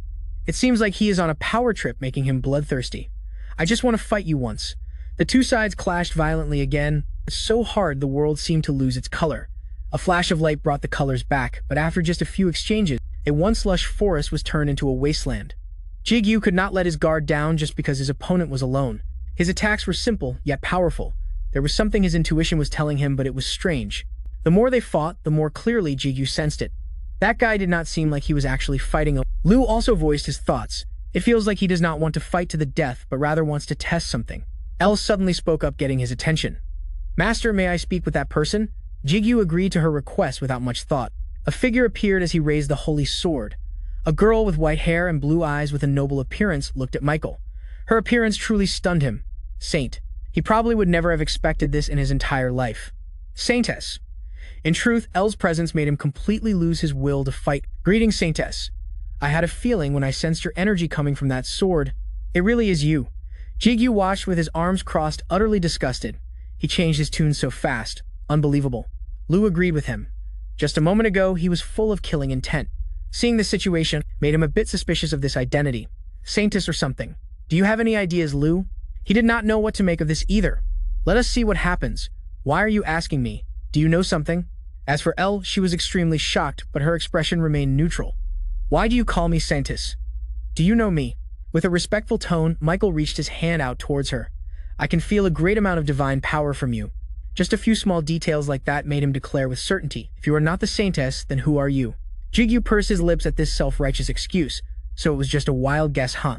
Why did you say it so confidently? El's expression was similar. Is that all? But then Michael honestly and strangely denied it. No, it may sound strange, but the moment I saw you, he sincerely tried to express his feelings. I had a strange feeling. Hearing that the others' faces darkened as they looked at him with disdain, does that mean it was love at first sight or something? This guy is too dangerous. Right now, Michael looked very much like a young nobleman. Perhaps that is not the best way to describe it. How should I put this? He thought of a phrase to describe the situation. It is like a blood relationship. El seemed to have a thought and sent a telepathic message to Jigu. Master. She did not refute his statement. It is hard to explain, but I feel this connection with him as well and something else too. She had admitted the authenticity of this feeling with her own words. From the moment I heard him, Liu also found it suspicious. If he can sense a blood relationship, then he is not normal at all. Jigu did not overthink it and leaned in to ask the main subject, Hey Michael, are you human or an angel? With a confused expression, he pointed to himself and replied in an obvious tone, An angel? What are you talking about? I am human. That single sentence was not very convincing after what just happened. Then what was that just now? You are not going to say it was a skill or some kind of talent, are you? Jigu warned him seriously, and threatened him with good intentions. You had better tell El the truth. I am not stupid enough to fall for a lie. Hearing that, Michael's expression became flustered. I am. His mind was truly a mess. He lowered his head and answered haltingly. A human? I think so. Jigu was at a loss for words, and Liu also looked confused. He does not know his own identity. Then Michael calmly explained again. I am sorry for misunderstanding and provoking you, but for some reason, I felt that the more I fought you, the clearer my questions would become. Elle turned to look at Jigu. With pitiful sparkling eyes, she said, Master, this might be a bit hasty, but I also feel that the more I talk to this person, the more my memories will return. She had just provided him with extremely important information, and therefore, I remembered something important. There's a way for me to break through without Elle's first breakthrough material. Elle's keepsake, 1 out of 1. Ego fragment, 10 out of 10. Ego soul, 1 out of 3. Holy sword, 0 out of 1. Jigu was surprised by this new information. Even though he had an ego soul, he had been postponing the breakthrough because it was hard to get a holy sword, but now she says he can break through right away. This condition is too perfect. It made him laugh with joy. Then let's do it just like that. His pace quickened as he rushed in front of Michael. Giggles, his guard completely down, replaced by a high-pitched, excited tone. Hey, Michael. Suddenly, he became very generous and extended his hand. Let's just pretend nothing happened today, okay? Although the look on his face didn't seem very conciliatory, it seems we both misunderstood each other. I want the gate hotel, and then right away, even Rue had to remind his master to control his expression. Brownheart found it very concerning. Master, you look a bit scary, sometimes faced with Jigu's unusual state. It made Michael freeze for 5 seconds. It took him a while to speak in a hoarse, confused voice. What are you trying to do? You're still naive and don't get it. Huh, what do you mean? Jigu was very excited. He rushed back to the Union Hotel in Los Angeles, USA. It was already late at night before he could say anything. He immediately received an angry scolding from Tessic. Where the hell have you been? Jigu froze, using an excuse as a shield. Just doing some sightseeing, he could feel that his emotional state today was unusual. Did something happen? Why are you shouting so loud? He ran his hands through his hair, looking tired. Everything's a mess. Only then could Tessic belatedly relay the news to him. The scout teams that entered the 20 gates around the world. This one sentence was like a bolt from the blue. We've lost all contact with them. The expression on Jigu's face froze in disbelief. Does that mean Suku too? He saw Tessic nod slightly in confirmation. A silence fell, blending with the somber atmosphere. He quietly gritted his teeth, unable to accept this outcome in his confusion. Jigu came up with every possible way he could think of. Then we have to go back to Korea right away, the teleportation gate. Can't we just use the teleportation gate? However, all his efforts seemed to sink into the abyss when Tessic concluded, we're not the only ones trying to get back home. The authorization process for teleporting between countries is more complicated than you think. It will take at least 2 hours. These words truly forced Jigu into a passive state. We lost our turn because you were late, and because there are many people leaving from here since Korea has so many gates. It takes even more time. This put him in a difficult position. Damn it, suddenly, a bold idea flashed in his mind. Jigu rushed over and grabbed Tessic's shoulders like a lifeline. Hey, the faster we get back, the better, right? Right? He paused for a moment, nodding unconsciously, of course, but we have no way. He gave a confident smile that could overcome any hardship. There is a way. Scene changed to a secluded villa somewhere. A gate gradually opened in the training floor. 2 men in black suits stepped out of the gate. One of them sighed under the pressure. Amazing. Tessic was truly surprised by this ability. You can now teleport to different locations using a gate. You can. Jigu gave a faint smile in reply. But for now, I can only go to a few places. There was one thing he couldn't help but ask, and what was that thing inside the gate just now? Because those impressive things are hard to forget. For a normal person, falcons in the sky, an army of undead on the ground, those things are equivalent to the combat power of a guild. Jigu still wanted to be sure about the current situation. We're using this method to return to Korea because it's an emergency. But is it really okay? Because there are countless procedures for things like this. Tessic gave a confident smile, reassuring his cautious soul. It's fine. I've left Seomun to handle them. I'm sure Seomun is resentfully screaming. You want me to handle the procedures? Why so cruel that even Rue had to exclaim, what a terrible superior. He quickly proposed a plan. Once they set foot in Korea tomorrow, you will participate in the attack. But I probably won't be able to go with you. I'll have to enter another gate to rebalance the teams. Then he gave further instructions on the specific location for the operation. Tomorrow you'll go to Gangnam Station, so get some rest today. Hearing that, Jigu hurriedly interrupted, wait, tomorrow. But this is a very urgent situation. For someone as experienced as him, he already knew early on, even if we go in unprepared, it will only cause more damage. In times like these, we need to be even more cautious. Tessic suddenly rubbed the back of his neck in embarrassment, and saying this before entering a gate is a bit of a jinx. His eyes were very determined, as he gave some useful advice. But today, you should spend time with your family. No one knows what tomorrow will bring, and this period is truly dangerous. Jigu also found that reasonable, and he was aware of the current dangerous situation. Okay, so the two of them parted ways right there. As Tessic left, first see you later. He suddenly cleared his throat, looking embarrassed, and stated his intention clearly. I should go and see if Sujin is okay before I head back to the Union. Rue felt annoyed. This bastard. Brendan immediately reprimanded Rue. You must not speak rudely. Jigu couldn't help but cheer for his brother in arms. Well, you have to do your best. Tessic replied without being asked, I'm just checking on her, you brat. Time passes very quickly, especially when the apocalypse has arrived. The army had gathered in large numbers in front of a gate. Choi Changyong, the guild master of the Blue Dragon Guild, stood before the brightly lit gate presiding. This is the summary of this mission's strategy. He assigned tasks very clearly and specifically. The first group to enter will be us, the Blue Dragon Guild, because we are one of the strong guilds in case something unexpected happens when the main group enters. We will go in first to ensure safety one by one. The other teams were also named, starting with the Kane Guild and the Seonhwa Guild, and 2 people from the Union's support team will be the group to enter later. Jigu's wise eyes scanned the surroundings. This tactic sounds reasonable, but doing it this way will waste a lot of time. He was very clear about the cause of this situation. The fact that Sukgu, the one who can create teleportation gates, is trapped inside means there's a threat holding him in there. And a worrying conclusion would indeed come true. Things turned too negative even now. His life is also in danger. Jigu's train of thought gradually sank into pessimism. Perhaps he's already gone. He couldn't think of anything positive. Suddenly, Choi Changyong spoke up, pointing directly at him and calling him by name. You're Kim Jigu, huh? This noble man approaching him made Jigu very confused. Guildmaster Choi Changyong. Why is he suddenly talking to me? Does he want to see if I'm really strong enough to be the raid mission's team leader? Why isn't he saying anything? His eyes darted from side to side. I don't know what he scanned, but he paused slightly. Then he abruptly turned his head and walked away with a heavily insulting remark. I hope you won't become a burden to us. This action left the perfectly calm Jigu utterly bewildered. What was that? Reinhardt and Elle felt the same way. That's really upsetting. What a rude person. Someone behind him spoke up, defending that behavior. Don't take it to heart. He's a bit grumpy, but he's not a bad person. Your image among players recently hasn't been very good. Jigu had no choice but to laugh it off. Well, someone who stands out in a crowd will create jealousy. And I think I'm used to it. Of course, it's not your fault. You haven't done anything wrong, although this is entirely Tessic and the Union's fault.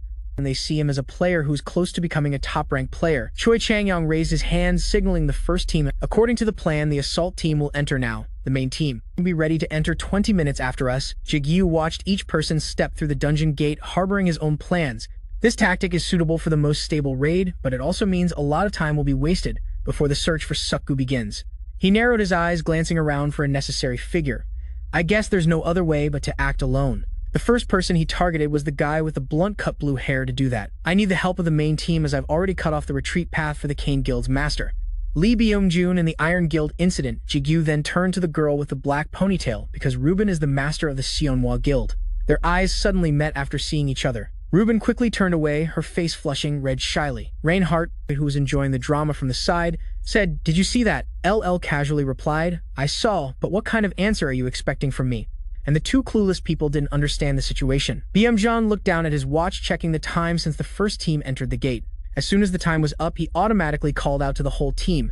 20 minutes have passed. Main team, let's go. In the sound of heavy footsteps, the clanking of armor from several people echoed. They didn't know what kind of scene awaited them behind the gate. Then came the final footsteps, remaining at the scene on the other side of the gate. What greeted them was a world with a blazing red sky. Belmazoon's face had never looked so shocked. These were the comrades who went in first, along with the corpses of monsters scattered everywhere. What the hell happened here? Lu also sensed the aura emanating from this gate. Master, be on your guard. This gate, a warning so serious it was unimaginable, is the territory of a great demon on the same level as Baal. As soon as they set foot inside the gate, Lu hurriedly warned him, Master, please be careful. We've just entered. This power allows him to recognize the territory of a great demon of the Baal class. Jigu looked back at his sword as if to confirm. He had heard that Baal was one of the 72 demon gods with immense power. This means the level of this gate is completely different from anything we've faced before. However, he still held a faint, bright hope. But it might not be that bad, since it still hasn't fully integrated with this world. Of course, it won't be easy to defeat either. Walking through the aftermath of the battlefield made Belmazoon exclaim, This is terrifying. Even if they were ambushed right at the start, this number is just. He didn't notice any lingering presence of monsters in this area.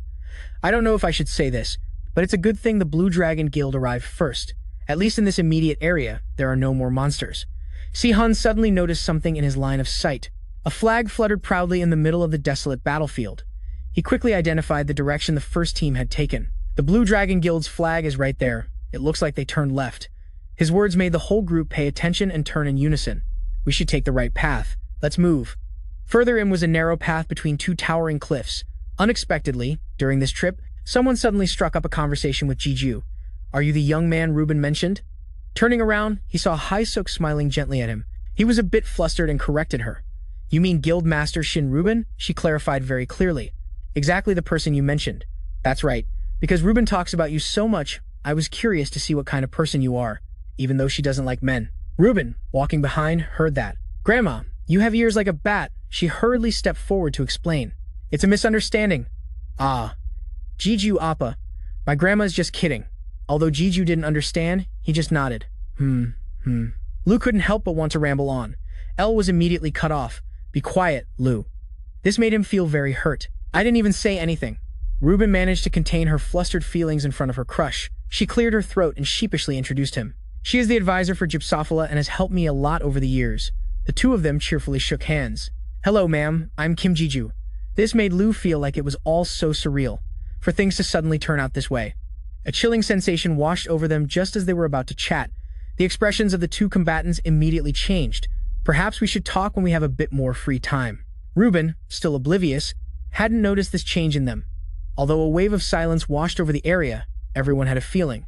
It's here. Everyone stopped, waiting for something unknown that was about to happen. Suddenly, Belgian flinched as if he saw something before him. It was a legion of monsters, thundering towards them down the only path. He immediately and hurriedly shouted to command the team. Everyone, prepare for battle, tankers to the front. Those with shields and full armor moved up in unison in the blink of an eye. Their shields slammed down with a heavy thud. A magical shield wall was instantly formed. Fortunately, this shield line was established just before the monsters crashed into them, but the monsters' assault was truly powerful, so much so that it created several explosions. However, there were still a few winged ones in the sky that could fly over the shield wall.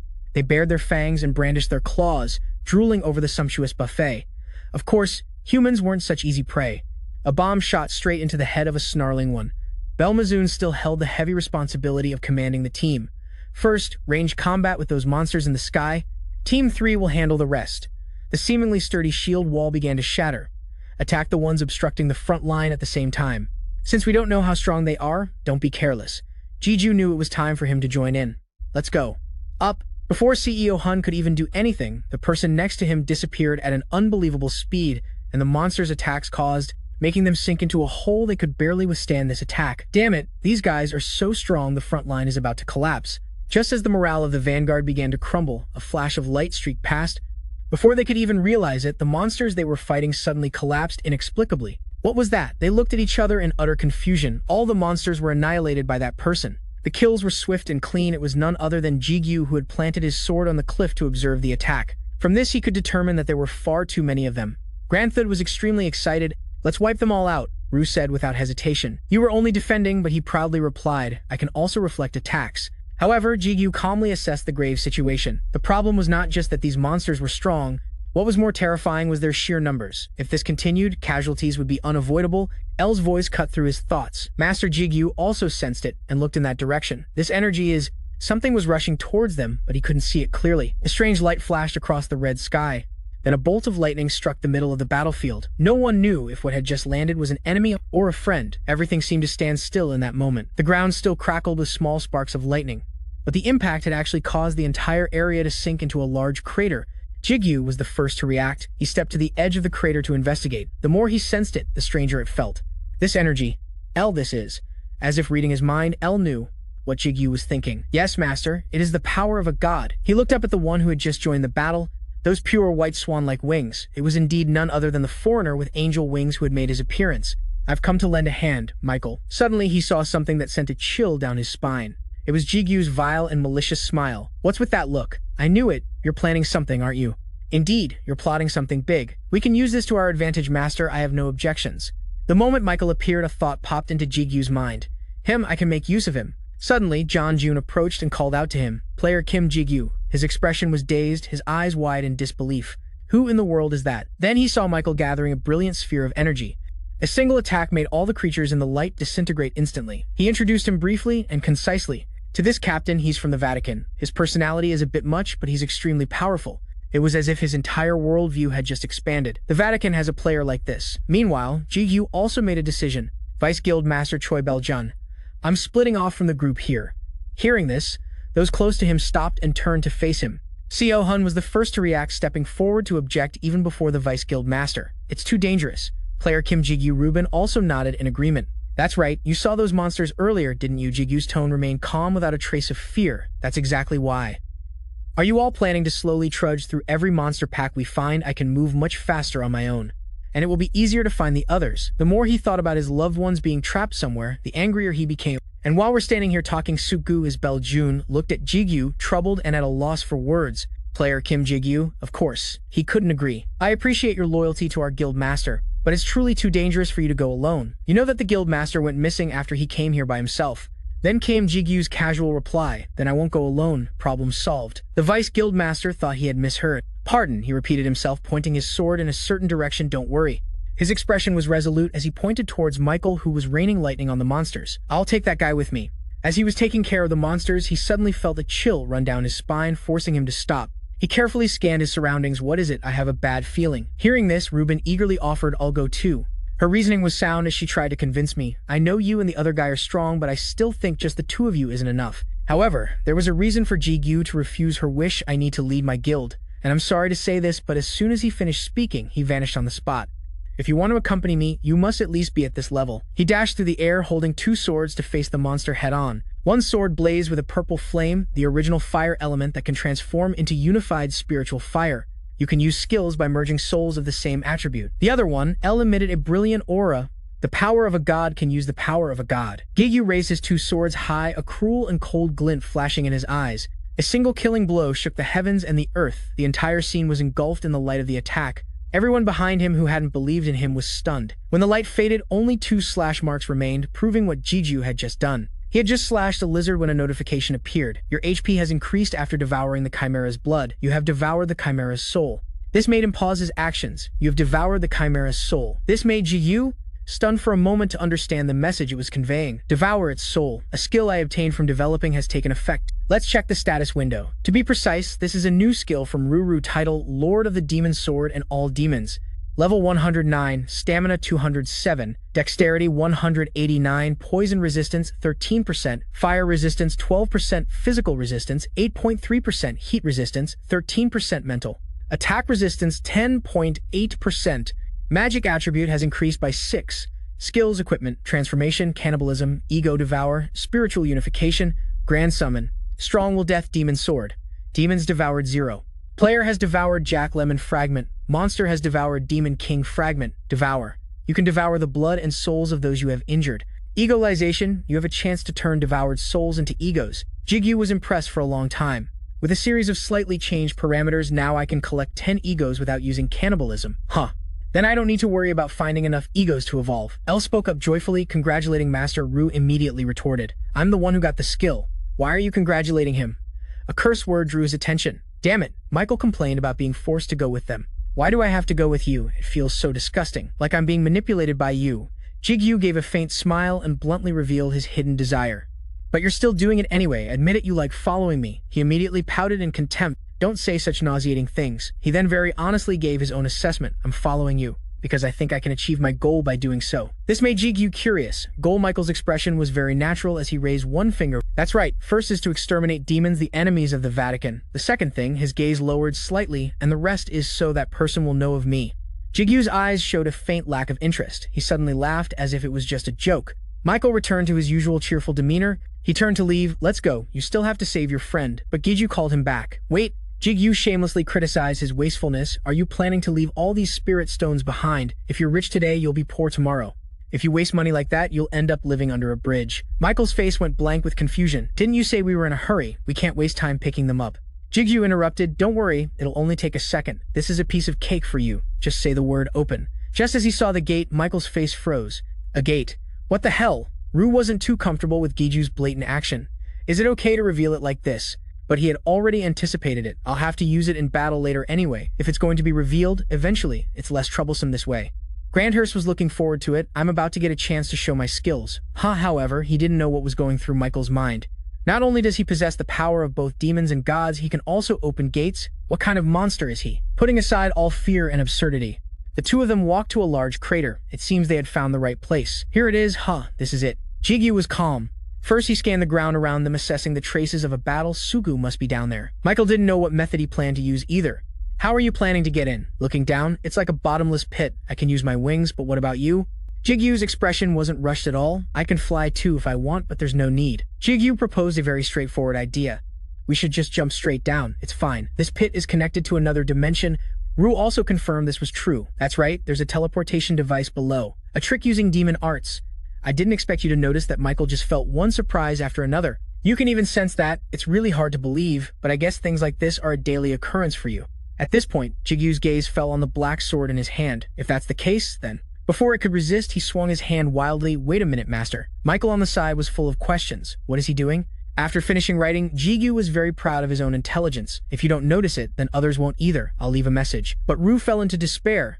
You're treating me like a pen. After everything was settled, the two of them looked back at the pit, and then in a second, both of them vanished on the spot. A very reckless act, jumping into a pit of unknown origin. Let's go. What powerful demon is waiting for us? And a notification accompanied this brazen act. You have entered the territory of Votus. You have been identified as a lord. You have the right to initiate a war of invasion. In the dark space of the damp cellar, smelling of dust and earth, two fully equipped figures appeared. A sound echoed. You have entered the territory of Votus. You have been identified as a lord. That voice continued to announce. You have the right to initiate a war of invasion. Jigu looked up and repeated, a war of invasion. Then he turned to ask his companion, who was stretching his limbs. Michael, did you hear the system sound? He wasn't very sure and repeated, the system sound? He patiently gave an example for him to understand. You have entered the range of demonic energy. The Lord has noticed the intruder. Something like that, huh? But in his heart, he thought something was different. Suddenly, a voice rang out. Of course it's different. Ru in his hand explained. He is not on the same level as you. He also nodded. That's right, huh? A continuous stream of thoughts formed deductions. He thought, because I can control gates, in a sense I'm the lord of a gate. Is that what the system calls the qualification of a lord? Ru in his hand continued to speak. But the territory of Votus. He hurriedly asked, do you know who this demon is? It replied, although he is not a great demon, he is on par with one. He is a demon who doesn't really have any special abilities, but he has climbed to his current position, solely through his combat ability. He swallowed hard, realizing that meant he was very strong. It replied, yes, that's right. After a while, seeing no movement from the person beside him, Michael urged, hey, what are you doing? Let's go. He came to his senses and replied, okay. Jigu slung his sword over his shoulder and reminded him, you watch our back, I'll watch the front. Then he didn't know what happened. His footsteps suddenly stopped. His body trembled slightly and he crouched down. Seeing him stop, Michael asked with concern, what's wrong? His face was pale and not looking good. He clutched his head. I feel like my head is about to explode. L's voice rang out. Master, are you all right? Ru calmly said. At this moment, this is probably normal. It continued to speak. Demonic energy, in other words, is an energy that borders on death itself. For you, Master, you've only just managed to maintain the balance between life and death. He propped himself up with his sword, thinking, if things tip to one side, the balance will be broken, right? Ru replied, exactly. Michael put his hands on his hips, leaned over, and asked, hey, are you okay? He forced himself to stand up, holding his head, and replied, it's nothing. He looked at him more closely. He suddenly noticed something and reached out his hand towards him. Your eyes. At that moment, Ru spoke up, Master, your demon eyes. He hurriedly and awkwardly explained, this is that thing. He fell silent, not saying anything, a mix of suspicion on his face. He thought and thought, but couldn't figure it out.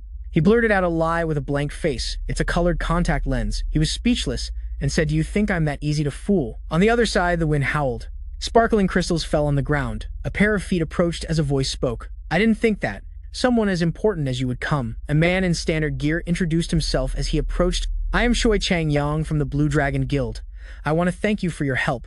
The man opposite him with a drooping mustache laughed heartily. The tall man spoke first. In the past, China also received help from Korea. I am General Tao Chen. We are just repaying the favor. He observed the countless injured people around and said, however, this situation doesn't look too good, does it? Jiang Yang sighed and replied, it can't be helped because the gate levels are different. Tao Chen stroked his beard and inquired, I heard you split your forces into 2 teams.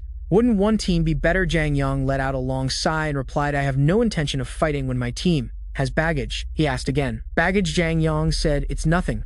Then Jiang Yang turned around and shouted, we're moving out in 10 minutes. Prepare and resupply fully. The army responded in unison. Yes, sir. Jiang Yang turned away, calling back to Tao Chen behind him. I can't trust those brats with their heads in the clouds. Just because they have the association backing them. Just us is enough for this raid. He stroked his beard and sighed, countless thoughts running through his mind. In the dark, lonely, winding cellar with flickers of blue light, they continued to move forward. Michael didn't give up and asked again. Hey, those eyes, you still answered? They're colored contact lenses. He denied it. No, that's a demon. You cut him off colored contact lenses. He crossed his arms, shook his head with a superior look, and said, seriously, you're becoming more and more mysterious. You didn't even want to respond, just answered nonchalantly. All right, as long as you know, now be quiet. Then he asked, Seriously, putting that aside, are we going the right way? You've been walking without any hesitation this whole time. You continued walking forward and replied, we're heading towards the direction where the demonic energy is strongest. Our target is the gatekeeper, he boasted from behind. I'm considered quite sensitive to demonic energy myself, but your scouting ability is truly astonishing. I can't help but admit it's insane. Your footsteps stopped, startling him. You said, right ahead, he asked. What? You looked at the pitch-black path ahead and said, I can sense the energy of Su, Du from that direction. He didn't answer at first, then spoke up. I don't understand Korean. You paid no mind and focused power into your legs. To his astonishment, you shot off like a rocket. He stammered from behind, shouting, wait, wait. Then Michael also took off in pursuit. Wait for me. The scenery blurred past like illusions, one section after another. He complained as he chased, damn it, that bastard. He focused on following the streak of color left behind as you sped past. He lamented, how can he be so fast? Then he suddenly stopped. The next second, he dug his feet into the ground, decelerating as fast as possible. The sudden stop created a thick cloud of dust. He finally came to a halt right behind you. He asked, hey, why'd you stop so suddenly? But upon seeing something, his face immediately changed. In front of them were dense tangled silk cocoons. He asked in horror, what are these cocoons? He stammered, why are there so many? Enough to call it a city of cocoons. The person next to him, who had been pensive, now spoke. Sugu was in one of them. At that moment, your eyes were closed. Then you snapped them open, ready for action, Ru. We're going in now. Rule quickly yelled, wait, wait, wait. He hastily analyzed the situation. Hold on, Master Votus is residing inside. The demon's fortress will have all sorts of barriers and traps, even you can't avoid them all. You asked blankly. So what should I do? Will the problem solve itself if we just stand here and stare? Michael beside him also wondered blankly. What has he been muttering to himself all this time? Just then Rule snapped. Are you an idiot? Have you forgotten what you heard from the system? You asked back, the system's voice. You suddenly recalled the voice from that time. You have gained the right to declare a war of aggression. A war of aggression. Then you shouted, I declare a war of aggression. The system's voice rang out. A war of aggression has been declared. Michael looked at the changes on his body in surprise. The system's voice sounded again. You will be teleported to another location to begin the war of aggression. Both of them were encoded in stunned surprise. What is happening? Both of them disappeared from the cellar with only the system's voice echoing. The winner will gain everything. Jang Yong's group looked grimly at the opposite side. Ruben's group on the other side didn't look any more relaxed. Jang Yong's side spoke up. Looks like we're meeting sooner than expected, the other party replied. Indeed, Jang Yong frowned suspiciously. Jang Yong asked, where is Kim Gyu? Tao Chen wondered silently. Kim Jiju, he continued, don't tell me he bailed on us. Byam-jun avoided his gaze and answered hesitantly. It's not like that. Suddenly, someone from behind shouted, over here, there's writing on the ground. Everyone can jump down and connect to another space with me. Byam-jun and Jang Yong huddled together to look. They looked at the bottomless pit next to it, questioning their existence, so he jumped down first. Jang Yong suddenly burst out laughing. He laughed helplessly and said, I can't believe he acted alone. I'm really starting to dislike him more and more, Tao Chen asked. I thought I misheard, but are you all talking about Sao Mai? He turned his head and said, you know him, he's the baggage I mentioned earlier. Jang Yong commented, it seems he always does things his own way. He wasn't very convinced and thought to himself, that young man doesn't seem like that type of person. Jang Yong said to the group opposite him, hey, I really don't trust that Kim Jiju guy. So those of you who trust him should jump down first. He pointed to the huge pit and said, I'm not capable of doing that. Ruben spoke up aggressively. Wait a minute, you keep bringing that up. Someone from behind quickly pulled her back, advising Ruben now is not the time for infighting. She turned back unconvinced. But ma'am. Suddenly, the system's voice rang out. The territorial battle has begun. Challenge. You will be teleported to the location of the territorial battle. They were shocked, and then also encoded for teleportation, just like the other two. What Ruben's group was also surprised. Byam-jun wondered. A territorial battle. Instantly, the entire group vanished in the blink of an eye. The commotion in front of the giant pit suddenly became strangely quiet. In the twilight, the encoded figures reappeared. They landed in astonishment. They looked around, bewildered, wondering where this was. The surrounding scenery was desolate and barren with no signs of life. Jang Yong looked around and spoke. I'm sure I heard something about a territorial battle. Tao Chen turned his head and said, I've heard of it before. According to a demon we cooperated with in China, this is a method used by demons to decide their hierarchy. He asked, confused, among demons, then why do we have to participate? He replied, I don't know, but who knows what if there's a demon in our group. Then, from a corner, someone approached, drawing their attention. Jigu and Michael walked over. You said excitedly, so the territorial battle takes place somewhere else, huh? Rule replied. That's because everything would be destroyed if you all fought blindly, so it's done this way to reduce the damage. Seeing a familiar face, Ruben happily called your name, brother Jigu. Seong Hoon also cheered up and greeted you, player Kim Jiju. Jang Yong asked Kim Jiju, who's the person next to him? Tao Chen replied, a gladiator sent by the Vatican. He's a player sent to Korea, just like me. He rubbed his chin and smirked. As expected, I can feel an incredibly powerful energy. You, were able to get here all thanks to that person's help. He laughed, pointed his sword at you, and yelled, "Hey, in a moment you'll have to take responsibility for your actions." Everyone listened silently to his rambling lamb. Longill will take the vanguard position, so the rest of you better not get in the way. Just focus on providing support. You tilted your head in confusion, then casually said, "Just you guys alone won't be enough." Jiang Yang wondered if he had misheard what. Suddenly, a sound that shook the ground reached them. They all turned simultaneously towards the source of the sound and quickly got into a fighting stance. Dust flew everywhere, obscuring their vision. The rumbling sound continued unabated. Suddenly, cracks appeared on the ground. Then a swarm of mantis monsters appeared. They frantically charged towards them amidst the swirling dust. Everyone stammered, "What? What is that?" As they saw what appeared, they spoke one after another. "How many of them are there? You're telling me we have to fight this whole horde?" Jiang Yang's face was now ashen. Not knowing what to do, his mind raced. There must be at least a few hundred of them, with 3 commander-class monsters. He thought and thought, but couldn't come up with a solution, making him feel as if he had fallen into an ice pit. We can't win against this entire number." As he was trembling, a masculine voice rang out. "Hold on, can you move aside? You're in the way." He looked back blankly. You let out an indifferent sigh. Then a deep, steady voice resounded. "Open gate." Immediately a portal appeared right next to them. Reuben was surprised. A portal. Belmizan smiled and replied, "Just as expected." The sound of footsteps moved in unison in the same direction. Reuben moved while observing his surroundings.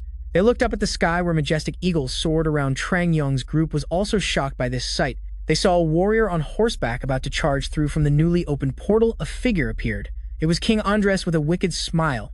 Trang Yong unconsciously stepped back, stammering. No way. In front of him was an entire army of skeletons, shadow warriors, and many other species passing through. This group advanced towards the mantises, he exclaimed. "What am I seeing?" And the last person to appear was a cold, white-haired angel. Trang Yong frowned, looking in one direction. Actually, I never liked him from the start. He thought Kim Jigu, someone who used connections to become a ranker through an unofficial ranking match. Remembering the day he rose through connections made him hate him with a passion. Moreover, he was even publicly supported by the association. It was as if the association didn't even hide their favoritism for him. Then he turned away and admitted, "Well, I'll give him that. Using that mask before was a pretty smart move." Trang Yong walked on silently, acknowledging it. "Back then, I thought he was just a puppet of the association. I still thought so a moment ago, but seeing the battle formation before me left me stunned. Looking at the myriad of creatures filling the sky, he was utterly bewildered. What the hell is this?" He watched the stream of skeletons pass by in disbelief. Just skeleton. Soldiers, and there are this many. Such a monstrous number. Then his gaze was drawn to the knight, riding an iron steed. Furthermore, there was also a death knight with terrifying demonic energy. Is that the summoned monster that caused the territorial war? His eyes grew grim. This alone is shocking enough, and yet Trang Yong looked towards the smiling King Andres. There was also an incredibly powerful lich. Then he looked up at the eagle-like creatures, countless griffins. He was surprised, and a griffin king leading them. His mind was blown. I've never heard of a summoner this powerful, even Dao Chen beside him. It was like a country boy seeing the city for the first time, utterly speechless. This is no longer the work of a human. The portal in front of him gradually shrank. He calmly asked the group before him, "Are you ready?" He called out Hamiel, who replied, "Yes, master." He then called Camel, then Aniel. Michael, in the back, was also wondering. He can even command angels. Who on earth is he? Then he raised his sword and called out the name El. Golden rays of light descended from the sky. El appeared in an angelic form before everyone. She commanded, "Let's begin, Hamiel." He replied, "Yes." El was silently pondering. "I've remembered something very important." 2 blades of light appeared behind her, she thought. A way to evolve without collecting the 10 materials. El closed her eyes, absorbing the light. The summoned legion fought fiercely against the mantises. The griffins in the sky didn't stay idle, swooping down to assist. Trang Yong gritted his teeth. "Damn it. We can't lose to them. The Blue Dragon Guild will be the one to direct this battle." He raised his sword to the sky. Then he roared to the group behind him. "Blue Dragon, advance. Show them the power of a guild in the top 10. The group, as if on adrenaline, roared and charged forward, their footsteps thundering as they rushed on. As he charged, he thought, "I admit you have more than just a pretty face. However, your abilities are limited, as your mana is not infinite." Trang Yong gritted his teeth unwillingly. "I won't let you steal all the glory." Suddenly, Tao Chen looked back up at the sky and spoke. That's Belmizan was in the middle of saying, "Let's hurry," then he too instinctively looked back. A pair of sparkling pure white wings appeared in their sight. In the sky, an angel was enveloping itself with its wings. Flying swiftly towards the battlefield, Trang Yong's eyes widened as he stared blankly at a falling feather. Elle appeared coldly, shining brightly in everyone's sight. She spoke indifferently to the person behind her. "You won't get in my way, will you?" She called the name of the person behind her. "Michael." He placed his hand on his chest and replied formally, "Yes, Saintess." She looked back and corrected him. "Don't call me Saintess. I already have a name given by my master Elle." Her wings spread out. Only a gentle sound was heard. "I am merely carrying out his orders." Then, quick as a flash, Elle shot forward, leaving only a sentence behind. "If you want to help, that's up to you." On the battlefield, the number of giant mantises was increasing. Elle rushed straight towards her target without a change in expression, swinging her sword up and then down in one motion. The giant mantis's pincer flew off. It roared in pain. She coldly raised her sword, gathering lightning as the sky turned red. Dark clouds gathered, bringing a thunderstorm. Then a huge bolt of lightning struck the mantises. The skeleton army also received a new order: full retreat. This power counters us. They looked towards that horizon. Tao Chen's jaw dropped as he exclaimed, "An angel?" He stroked his beard and asked, "Can you believe it? To think there's someone who can control both angels and demons," he exclaimed in amazement, and that power then suddenly stopped when he saw Trang Yang's dumbfounded expression. He blurted out, "A goddess." Tao Chen was speechless at that fluttering heart. She slowly lowered her sword, her face expressionless. Michael tightened his grip on his sword, his eyes calm but deep as an abyss. Two terrifying powers collided. Thunder roared and the ground cracked open. The entire army below was swept into the vortex. Energy scattered like leaves in a storm. Ranhoff gritted his teeth and growled. "Damn it." He took half a step back, his eyes flashing with panic. "I never intended to cooperate with them from the start, but now that it's come to this, there's nothing I can do." He wanted to insult them, but didn't dare say it aloud. The sword in Elle's hand suddenly shone brightly, gathering a terrifying amount of energy. She slammed her sword down and the world exploded. A giant pillar of light tore through space as dust and smoke enveloped the entire battlefield. The monster raised its head, its eyes wide with shock. It didn't dare to look anymore. It turned and fled into the thick smoke. A scream echoed through the air. Elle's expression flickered, her gaze becoming heavy. The monster, despite taking the full force of that terrifying power, was still standing unharmed. It seems it lost an arm earlier due to carelessness. So this method is no longer effective. The battlefield was covered in dust and debris rolling in the hot wind. Because I forced myself to evolve, my power is surging. In the distance, Tao Chen raised an eyebrow slightly. He spoke calmly, his voice low but full of meaning. "It's been a long time since I felt like I would just get in the way if I jumped in to help." Tao Chen's gaze gradually became sharp and vigilant. He raised his voice, speaking clearly. "Guildmaster Choi Trang Yang, look ahead." Trang Yang was startled, turned his head and stammered, "I am looking." Before he could finish, his gaze froze. From the horizon, the ground began to shake violently. Plumes of dust rose like ocean waves. A giant claw slammed deep into the ground, creating a shocking explosion. Immediately after, a formidable army advanced in dense ranks. They slowly closed in. Then the monsters shot forward to attack one by one. Trang Yang gritted his teeth, his eyes flashing with anger. There are still this many of them. He took a deep breath, then ordered in a strained voice, "Everyone prepare for battle." Everyone's expression was tense as they tightened their grip on their swords. Breaths became ragged. "They're coming." Instantly, a volley of glowing arrows shot into the sky. Granthurst stepped forward, his voice strained with a hint of contempt. "To think they missed so many. How pathetic." A hand was channeling power. Michael strained to attack, his breathing heavy. He gritted his teeth, the veins on his hand bulging. "I can't destroy them all in one blow." They're too spread out. On the opposite side, Elle trembled, her eyes glowing with a furious light. "You worthless insects," she said, then charged straight into the swarm. Each sword strike flashed like lightning, tearing through space. "How dare you get near, Master?" The insects were sliced to pieces, their bodies exploding into countless fragments in mid-air. Michael stared dumbfounded at Elle's furious assault. For some reason, she seems very angry. He suddenly froze. Suddenly, an extremely powerful spiritual energy gathered from afar and shot towards her like an arrow of light. Elle spun around, raising her sword to block the attack. Her face was pale, her breathing erratic. "My strength is running out." Below on the ground, the remaining warriors were joining forces to counterattack. Explosions rang out one after another amidst smoke and fire. Ruby froze, her eyes wide, her voice laced with doubt. "Something's not right." Belmazin gritted his teeth, his voice heavy. "They aren't paying any attention to our attacks." "Our attack?" Even Tao Chen's seasoned eyes suddenly lit up with horror. "Don't tell me." He hurriedly turned and yelled, "Cover Morningstar. They're targeting him." Tao Chen clenched his fists, his voice low and filled with anger and bitterness. "Damn it, I thought this was just a normal monster subjugation, but it's a war for territory." He mused, "A battle where the horde of monsters is led by a commander. The monster army is rushing in.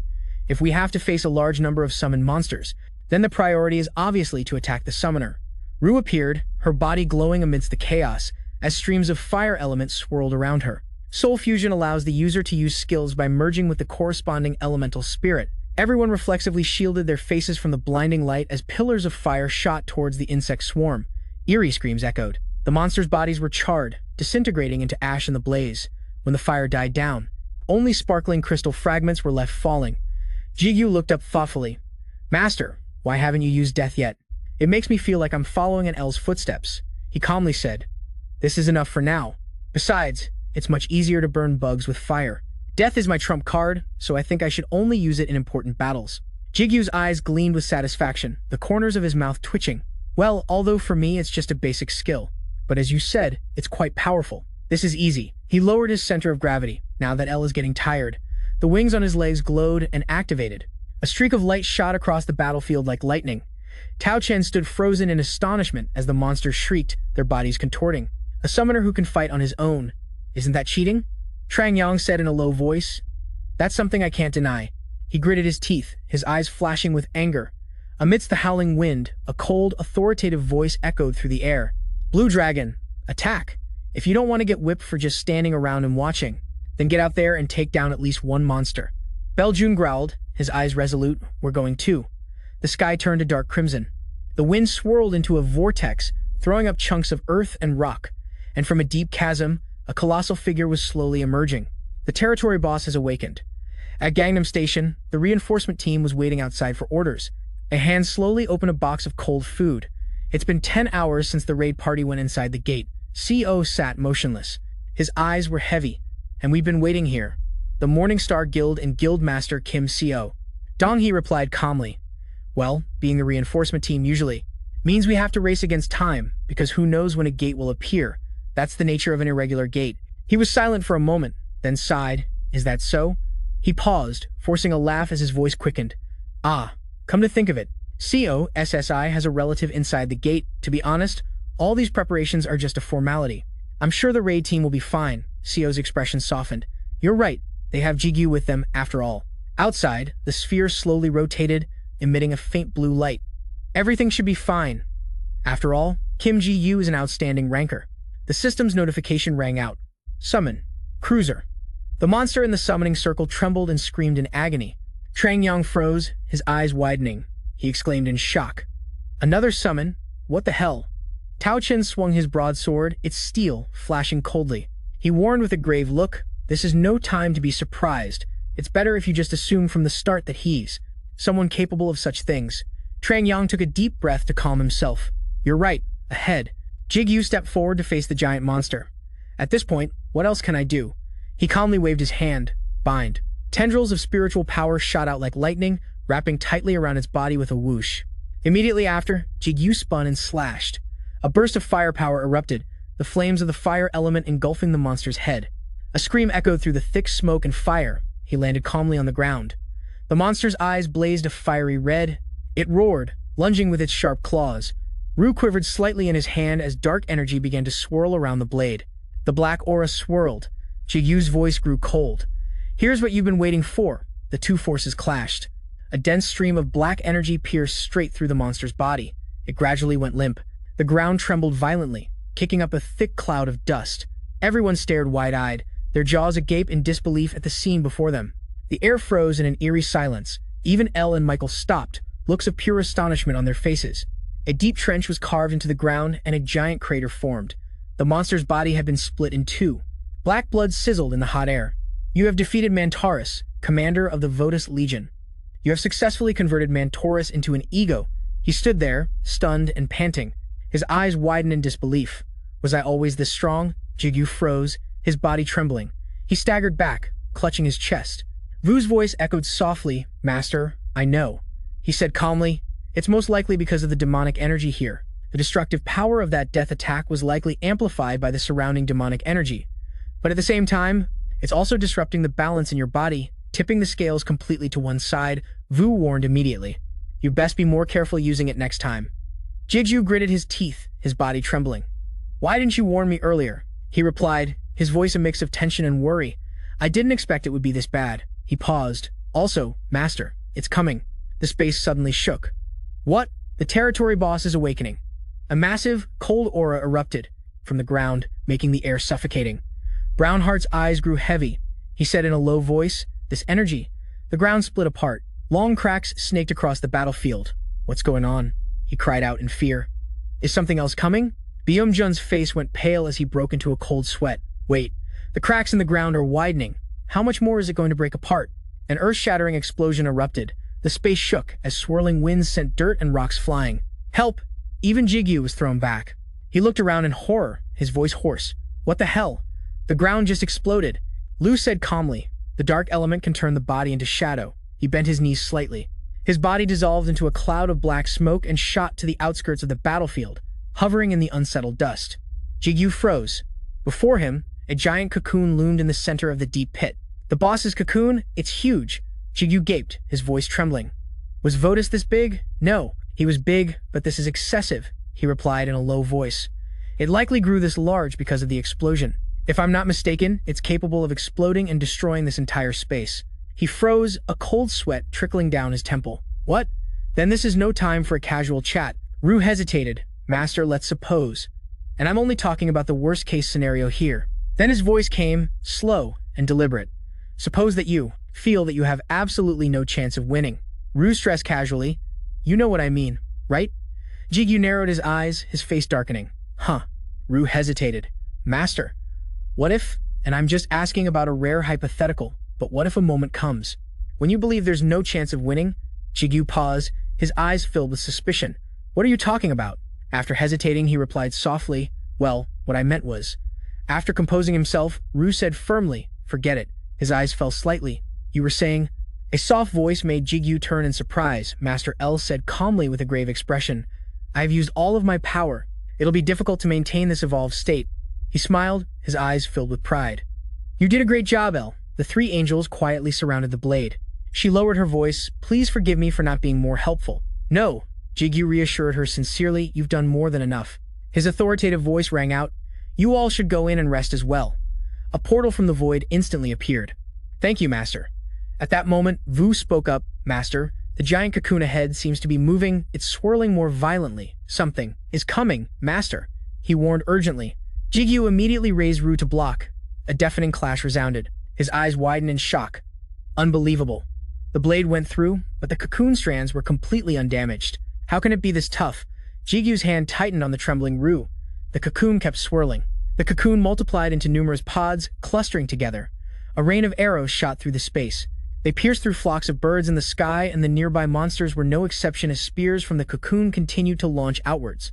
He frowned, his expression changing. It's just attacking randomly, not caring whether the target is friend or foe. A cold voice rang out. Hest, are you okay? Hest calmly stood inside the barrier sphere, blocking the rain of spears stabbing down. I'm fine, sir. We are the undead, so as long as I'm still here, the number of soldiers will never decrease. Rue chimed in mockingly. This show-off, that's only possible while demonic energy is still present here. But he's at his limit. He fell silent, then spoke in a heavy voice. This situation isn't exactly optimistic, is it? Jigu's gaze fell. This means we don't have much time. In the middle of the blazing red sky, the remaining griffins quickly flew high up to avoid the sharp spikes. The sharp spikes couldn't reach that high, except for a few that were hit at the start. The griffins shouldn't have any problems. He turned his head in confusion, his eyes searching around. But what about the control team? Jigu suddenly froze. From the distance, a dazzling light appeared. Everyone was standing inside a protective shield. Everyone looked stunned and confused. A shield in the air. Michael was channeling his power to protect everyone's sanctuary. He was astonished, his lips barely moving. Michael Vu exclaimed at the amount of mana. What the hell is that? He's even on par with you. Master, below, the cocoon was moving violently. Sharp spikes rose up, heading for Jigu. With his agile movements, he easily dodged them. Jigu's eyes turned cold. He powerfully raised his sword Ban Moi. A critical strike stabbed towards the cocoon. A red hue filled the space. It seemed Ban Moi could only create a small hole. It was too tough and too large. His eyes were unusually calm. A determined voice rang out. Rue, you said something would happen if this thing explodes. Right? Rue spoke with certainty. First, this entire area will be completely destroyed, and then an even stronger boss will awaken. The sky turned gray. The city seemed to be shrouded in a vague killing intent. This will happen when everyone inside the gate dies. A dungeon break will occur, and it will make this thing appear in the center of the city. Jigu tightened his grip on the sword, his eyes frustrated. This is insane. Suddenly, blood started trickling from his nose. He froze. His face was dazed. Rue quickly shouted a warning. Master, you're bleeding. Jigu staggered, and his body fell backward. Blood gushed from his mouth. His eyes rolled back. Deep red blood vessels appeared. Damn it. The balance has tipped too far to one side. You'll really die if you keep using the Ban Moi skill. Below, the cocoon was swirling violently. Terrifying sharp spikes shot up. Jigu quickly leaped high into the air, but his body felt powerless, his eyes lifeless. My vision is fading. Was I just attacked? Jigu floated in mid-air, his mind in turmoil. If I can't use Ban Moi, I'll have to find another way. But how? The image of Vu attacking the cocoon flashed through his mind. It was a cocoon that could withstand the enhanced Ban Moi skill, so there's no way a normal skill would have any effect on it at all. He analyzed calmly. Even L, the wielder of holy power nearby, had run out of energy. His expression was changing as he struggled to hold on, and I'm pretty sure Michael is at his limit too. Spiritual energy radiated from Jigu's body. To make matters worse, there are still two commanders left. He wearily closed his eyes. This will happen when everyone inside the gate dies. A dungeon break will occur, causing this thing to appear in the city center. Memories of his mother and sister's smiles flashed through his mind. Jigu startled, his eyes snapping open. I'm just asking, just in case. Vu pointed his sword at him, his voice firm. If there ever comes a moment when you believe there is no chance of winning, then use me and stab yourself deep in the abdomen. He hastily tried to stop him. Wait, Master. Master, no. The system immediately announced, your bond with Ego Ru has been expanded. A sharp spike plunged down the impact, creating a long crack on the shield. One after another, other shields began to crack. The shield Michael was pouring all his spiritual power into to protect everyone. Sweat poured down his forehead. Damn it, I'm running out of mana too fast. He gritted his teeth, his eyes flashing with fear. At this rate, Michael suddenly froze. Behind him, amidst the thick black smoke, a swarm of monsters was rushing forward, their blade-like claws aimed right at him. Damn it, Michael was stunned. I realized it too late. I can't dodge or block the attack. Just as the attack was about to hit the weakened shield, they hesitated and turned back in unison. A piercing whistle echoed through the air. The two leaders panicked and shot up into the sky as if terrified of something. A moment later, their bodies turned to dust. The area instantly fell silent. A heavy pressure descended, leaving everyone bewildered. Michael's expression changed. He was bewildered. A hand emitting dense black energy reached out. What just happened? Jigu sat nonchalantly atop a giant spike, his icy gaze looking down as his sharp, cold voice rang out. A lowly being who hasn't even touched true power dares to move in my presence without permission. Brownhurst gritted his teeth and growled. Jigu let out a cold laugh. Kneel and bow your head. A malevolent aura spread around him. The Demon King has returned. Jigu's body transformed, radiating an overwhelming aura. A pair of giant jet black wings sprouted from his back, sweeping through the area. Michael stared, his eyes wide with terror. Kim Jigu, he was momentarily stunned. That form and that power, his trembling hands could no longer hold his weapon steady. Jang El looked up, his dazed eyes following the figure, his body trembling. Is that Kim Jigu? His expression changed. He tried to move, but the overwhelming power kept him frozen in place. What is this power? I can't move. His vision suddenly went dark. The energy source behind is moving. What is that? Ruben was stunned. This is all the energy here, all the energy in the entire area. All demonic power, spiritual energy, and dark elements are gathering at a single point, concentrating in one spot. Meanwhile, Brownhurst gritted his teeth, his body trembling. My energy is being drained. The surrounding undead soldiers and monsters are also being swept away. Collapsing, I can't maintain my soldiers anymore, but Tao Chen's eyes trembled with doubt. No, that's not it. This isn't Morningstar's doing. The powerful streams of energy are all flowing towards the giant cocoon. It's the cocoon. It's accumulating all the energy in this place. The energy-coated spikes shattered all the protective shields. The area shook violently. The shield broke. Everyone was sent flying back by the terrifying force. My shield. His feet were slammed into the ground by the force. Each landing left a crater in the ground, followed by cries of pain echoing across the battlefield. A rain of sharp spikes attacked from all sides. Dust filled the air. The area was in chaos. Everyone was severely injured and pushed back, many of them collapsing. Tao Chen struggled up, coughing dryly, his body covered in wounds. He spoke with difficulty. Is everyone all right? Tao Chen's eyes were filled with unconcealable horror. What is it now? He froze, his lips trembling. That is, in the distance, a hazy figure appeared. What the hell is that? A giant black shadow rose up, charging straight for the battlefield. Everyone stared in shock at the giant monster. They were all silent. The atmosphere became suffocatingly heavy. It's over. This is no longer about winning or losing. Many people doubled over in pain, vomiting. The subjugation team's mana had dropped significantly due to the boss's appearance. In another 10 minutes, no 5, everyone will be unconscious. A sharp voice rang out. If Morningstar and that thing fight, most of the people here will certainly die. He collapsed in pain. Michael. He must have taken a lot of damage from the shield breaking, and my own life isn't guaranteed anymore. Tao Chen frowned in frustration. Is this my grave? He looked at the monster before him, but we stopped that thing from getting out, so dying here isn't so bad. Its pincer was sharp. The air trembled as the pincer shot forward to attack. Everyone fell down. Zhang Yang immediately sat up, steadying himself with his sword, feeling the immense power around him. This much oppressive force from just the wind pressure. Jigu floated in mid-air, taking in the whole scene. Is this the end? His cold voice issued a warning. You have gone too far. Votus, a deformed hand, reached out. A finger snap echoed. In an instant, a jet-black, bubble-like sphere appeared in the blazing red sky. It enveloped the small figure with a wing 100 times the size of its body. Even the demon's enormous body was also partially swallowed by that bubble. The injured Dao Chen stared blankly, and Zhang Yan also froze. In his pupils, disbelief was clearly visible as he watched the demon's large head slowly disintegrate, endless questions popping up. What the hell just happened? What did Morningstar do? A stream of blue light shot towards Jigu like an arrow. I'm sure that demon attacked him, and because of the wind pressure, I closed my eyes for a moment. In just a moment, Tao Chen could open his eyes again, but in that instant, half of the demon's giant body had vanished. Jigu glanced down, crossing his arms as if enjoying the show, his purple pupils showing clear amusement. Jigu smiled. Looks like you've learned to use your head, Votis. One of his wings immediately tensed and bent back. Then Jigu shot off like a jet-powered plane.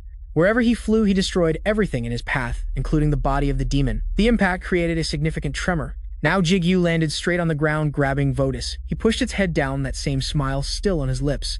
But his words held no joy. Did you think I couldn't find you if you directed my attention to that big attack? And then took the chance to escape. He called its name Votis. Its whole body was drenched in sweat from the force of Jigu's hand. Jigu increased the pressure and Votis's shell began to crack. It waved its arms and legs and started to explain, I was never told you were here too. I was tricked too. I'll tell you what happened. I'll tell you everything. Jigu's eyes widened, his face showing a crazed expression. No need. I have many ways to find out myself. Votis's whole body froze what he explained to it.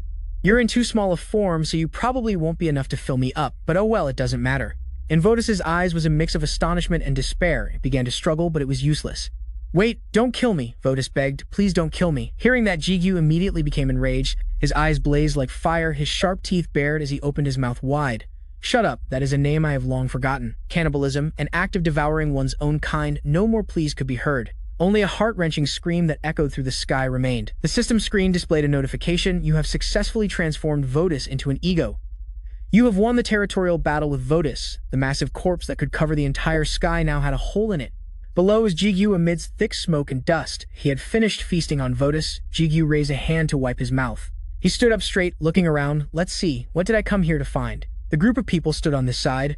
Watching the horrifying scene, they seemed frozen stiff. Tao Chen and Zhang Yang both got into a battle-ready stance. Someone asked, what do you all think is happening over there? Suddenly, a figure flashed in the air. In the blink of an eye, Jigu landed among the group. In his hand, he was carrying Sukgu, his body dragging on the ground. Jigu's hand relaxed, dropping Sukgu. There wasn't a single wound on his body. Belmont Joan was stunned. The others had the same expression as him. Guild Master. Suddenly, the sound of many footsteps echoed. Those feet stopped then without hesitation. They knelt. After a moment of silence, Brunhild spoke. Greetings, Vice Lord. Jigu's pupils flicked down to look at him. Brunhild kept his head bowed, not daring to look up at his master. Suddenly, half of his head flew off as if it were a toy. Flying away in an instant, Jigu walked towards Brunhild, muttering to himself, Vice Lord. Vice Lord, huh? He lifted him by the collar with one hand. Jigu's killing intent practically overflowed the screen. You're way too weak for a lich. Do you think just because your life source is in the gate, I can't erase you? Brunhild's skull quickly regenerated.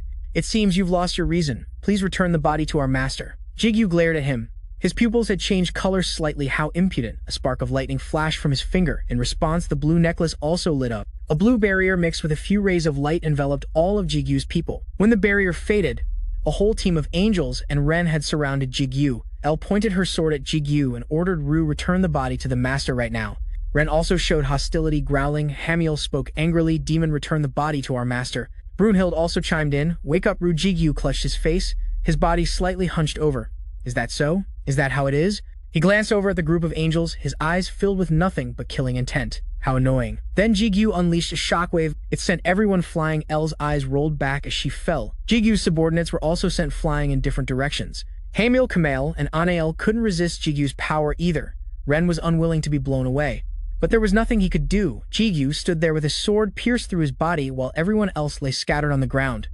He was a bit dazed. What the hell? Jigu raised his hand to his mouth, muttering while he turned his face to look at the group. Why was I so easy on them? The angels were struggling to get up. Jigu continued to ramble. Those who show hostility towards me, Ren trembled at his words, should all be in my stomach by now. Jigu looked at his stained hand. Suddenly for a moment he wondered, who am I? The whites of Jigu's eyes returned. The sword piercing his body released bolts of lightning, blasting the strange colored patches off of Jigu. A faint red spark of lightning came from his finger. Jigu collapsed onto the ground, his body completely back to normal. Elle looked at him with a scrutinizing gaze. Master. Suddenly, a voice came from behind her. We have to send him to hell. Zhang Yang, holding his sword, took the lead. You all just saw that, didn't you? Elle whipped her head around to look at them. He strongly urged everyone. That thing is not human. We have to kill him while we still can. After hearing this, she remained silent, like the calm before a storm. She glanced at them. Her pupils had turned black, her killing intent blatantly obvious. Her relaxed feet slowly descended, approaching the ground. Michael landed, retracting his wings. He looked at the scene before him with a bewildered expression. Michael watched Elle, confronting a whole group of people holding weapons. What's going on here? Zhang Yang was still shouting. While he's unconscious, let's erase him. We need to send him to hell right now to eliminate the future threat. Si-hoon immediately stood up to object. Wait, what the hell are you talking about? Ruben also felt it was unfair and angrily yelled at Zhang Yang. How can you say that Byung-jun remains silent, just carrying Suku on his shoulder? Jang Yong turned to the others and shouted, "Didn't you see him attack even his own summons just now? Leaving him alive is too dangerous. He dragged Tao Chen into his crime. Do you agree with me, Elder?" His eyes showed some hesitation. Tao Chen knew it was thanks to Morning, a star, that we managed to stay alive. The truth hurts, but unconsciously, Tao Chen had already raised his spear. Letting Morning Star run wild is too dangerous. I can't deny that. Elle, observing this scene, let out a cold laugh. The whole group now turned to her. Elle's wings spread wide. Have you all forgotten so soon? And who it is you have to thank for being alive right now? What a bunch of ungrateful wretches. Seeing this, Michael also panicked, his pupils contracting violently. Elle's entire body radiated killing intent. "Master, I apologize for acting on my own. Right now, I will send them off." The whites of her eyes had turned black, her killing intent exploding even more. This whole bunch of ungrateful scoundrels. From Elle's body, streaks of lightning shot out. Jang Yong struggled to defend against it. What is this energy? All of Jigu's subordinates were caught in the crossfire too. "That bastard is crazy. You're the bastard." Tao Chen frowned in confusion. "This glowing energy is definitely mana, but this killing intent." Michael from the side called out softly, as if to wake her. "Lady L." Someone stepped forward, completely unafraid of the lightning bolts. Reuben was a bit stunned looking at the figure. She called out to the old figure of Hercules passing by the young men. "Grandma." She didn't show a single bit of emotion.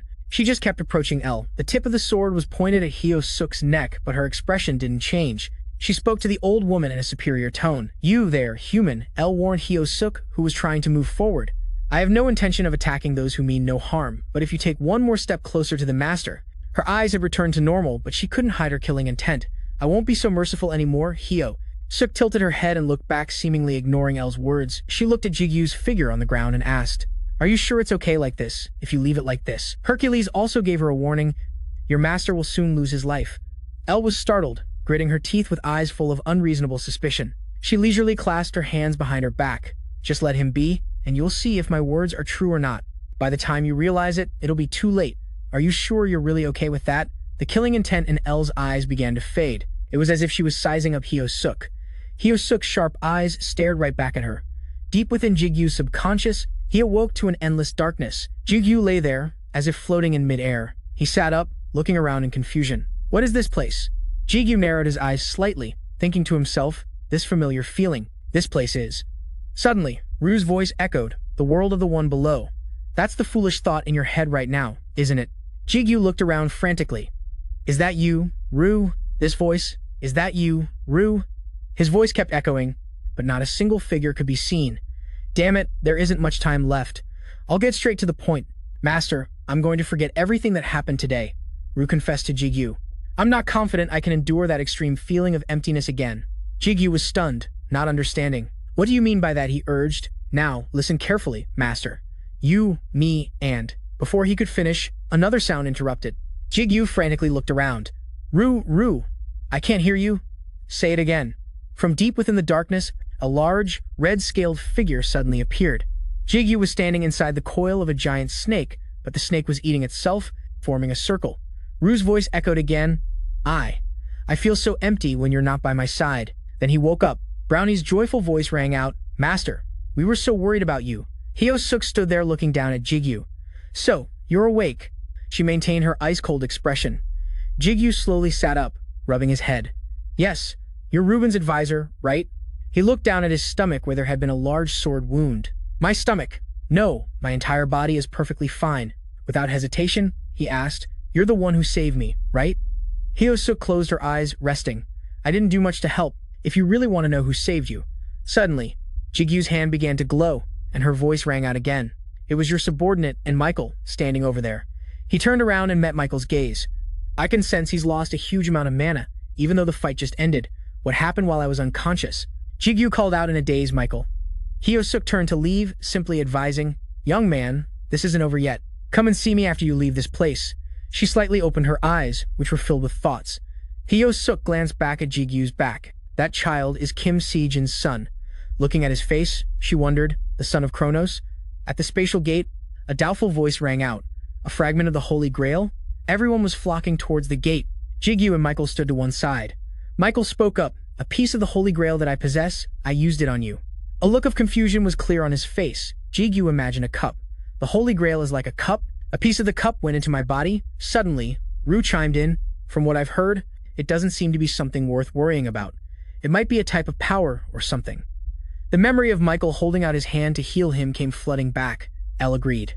That's right, nothing appeared in his hand, so it was more like an energy transfer. Jigu glanced at him, wondering. But the important thing is, it's a treasure of the Vatican, right? Jigu recalled when Michael had stopped him and said enthusiastically, "Relax. This place is protected by a barrier from the Holy Grail, a treasure of the Vatican." Michael put his hands on his hips, looking slightly helpless. "You don't need to make that face. Anyway, I only took out a small piece, so it will recover soon, and I won't get in trouble." Suddenly, Michael's eyes opened, his expression serious again. But time rewinds to before. Back when Elle was still firing off lightning bolts, Hyo-suk stood opposite her, fearless. "If you want to save your master, then hide. Your own power." She looked straight at Elle, as if Hyo-suk could see through everything. "You used a great deal of your life force in that last battle, didn't you? If you keep wasting it like this, you might not be able to save him." Her sword was still drawn. Her tone softened. "Can you trust me, just this once?" Hyo-suk's eyes, though aged, were filled with hope as she gazed at Elle. Elle's eyes looked up at her, hesitating, before she finally gave in to Hyo-suk.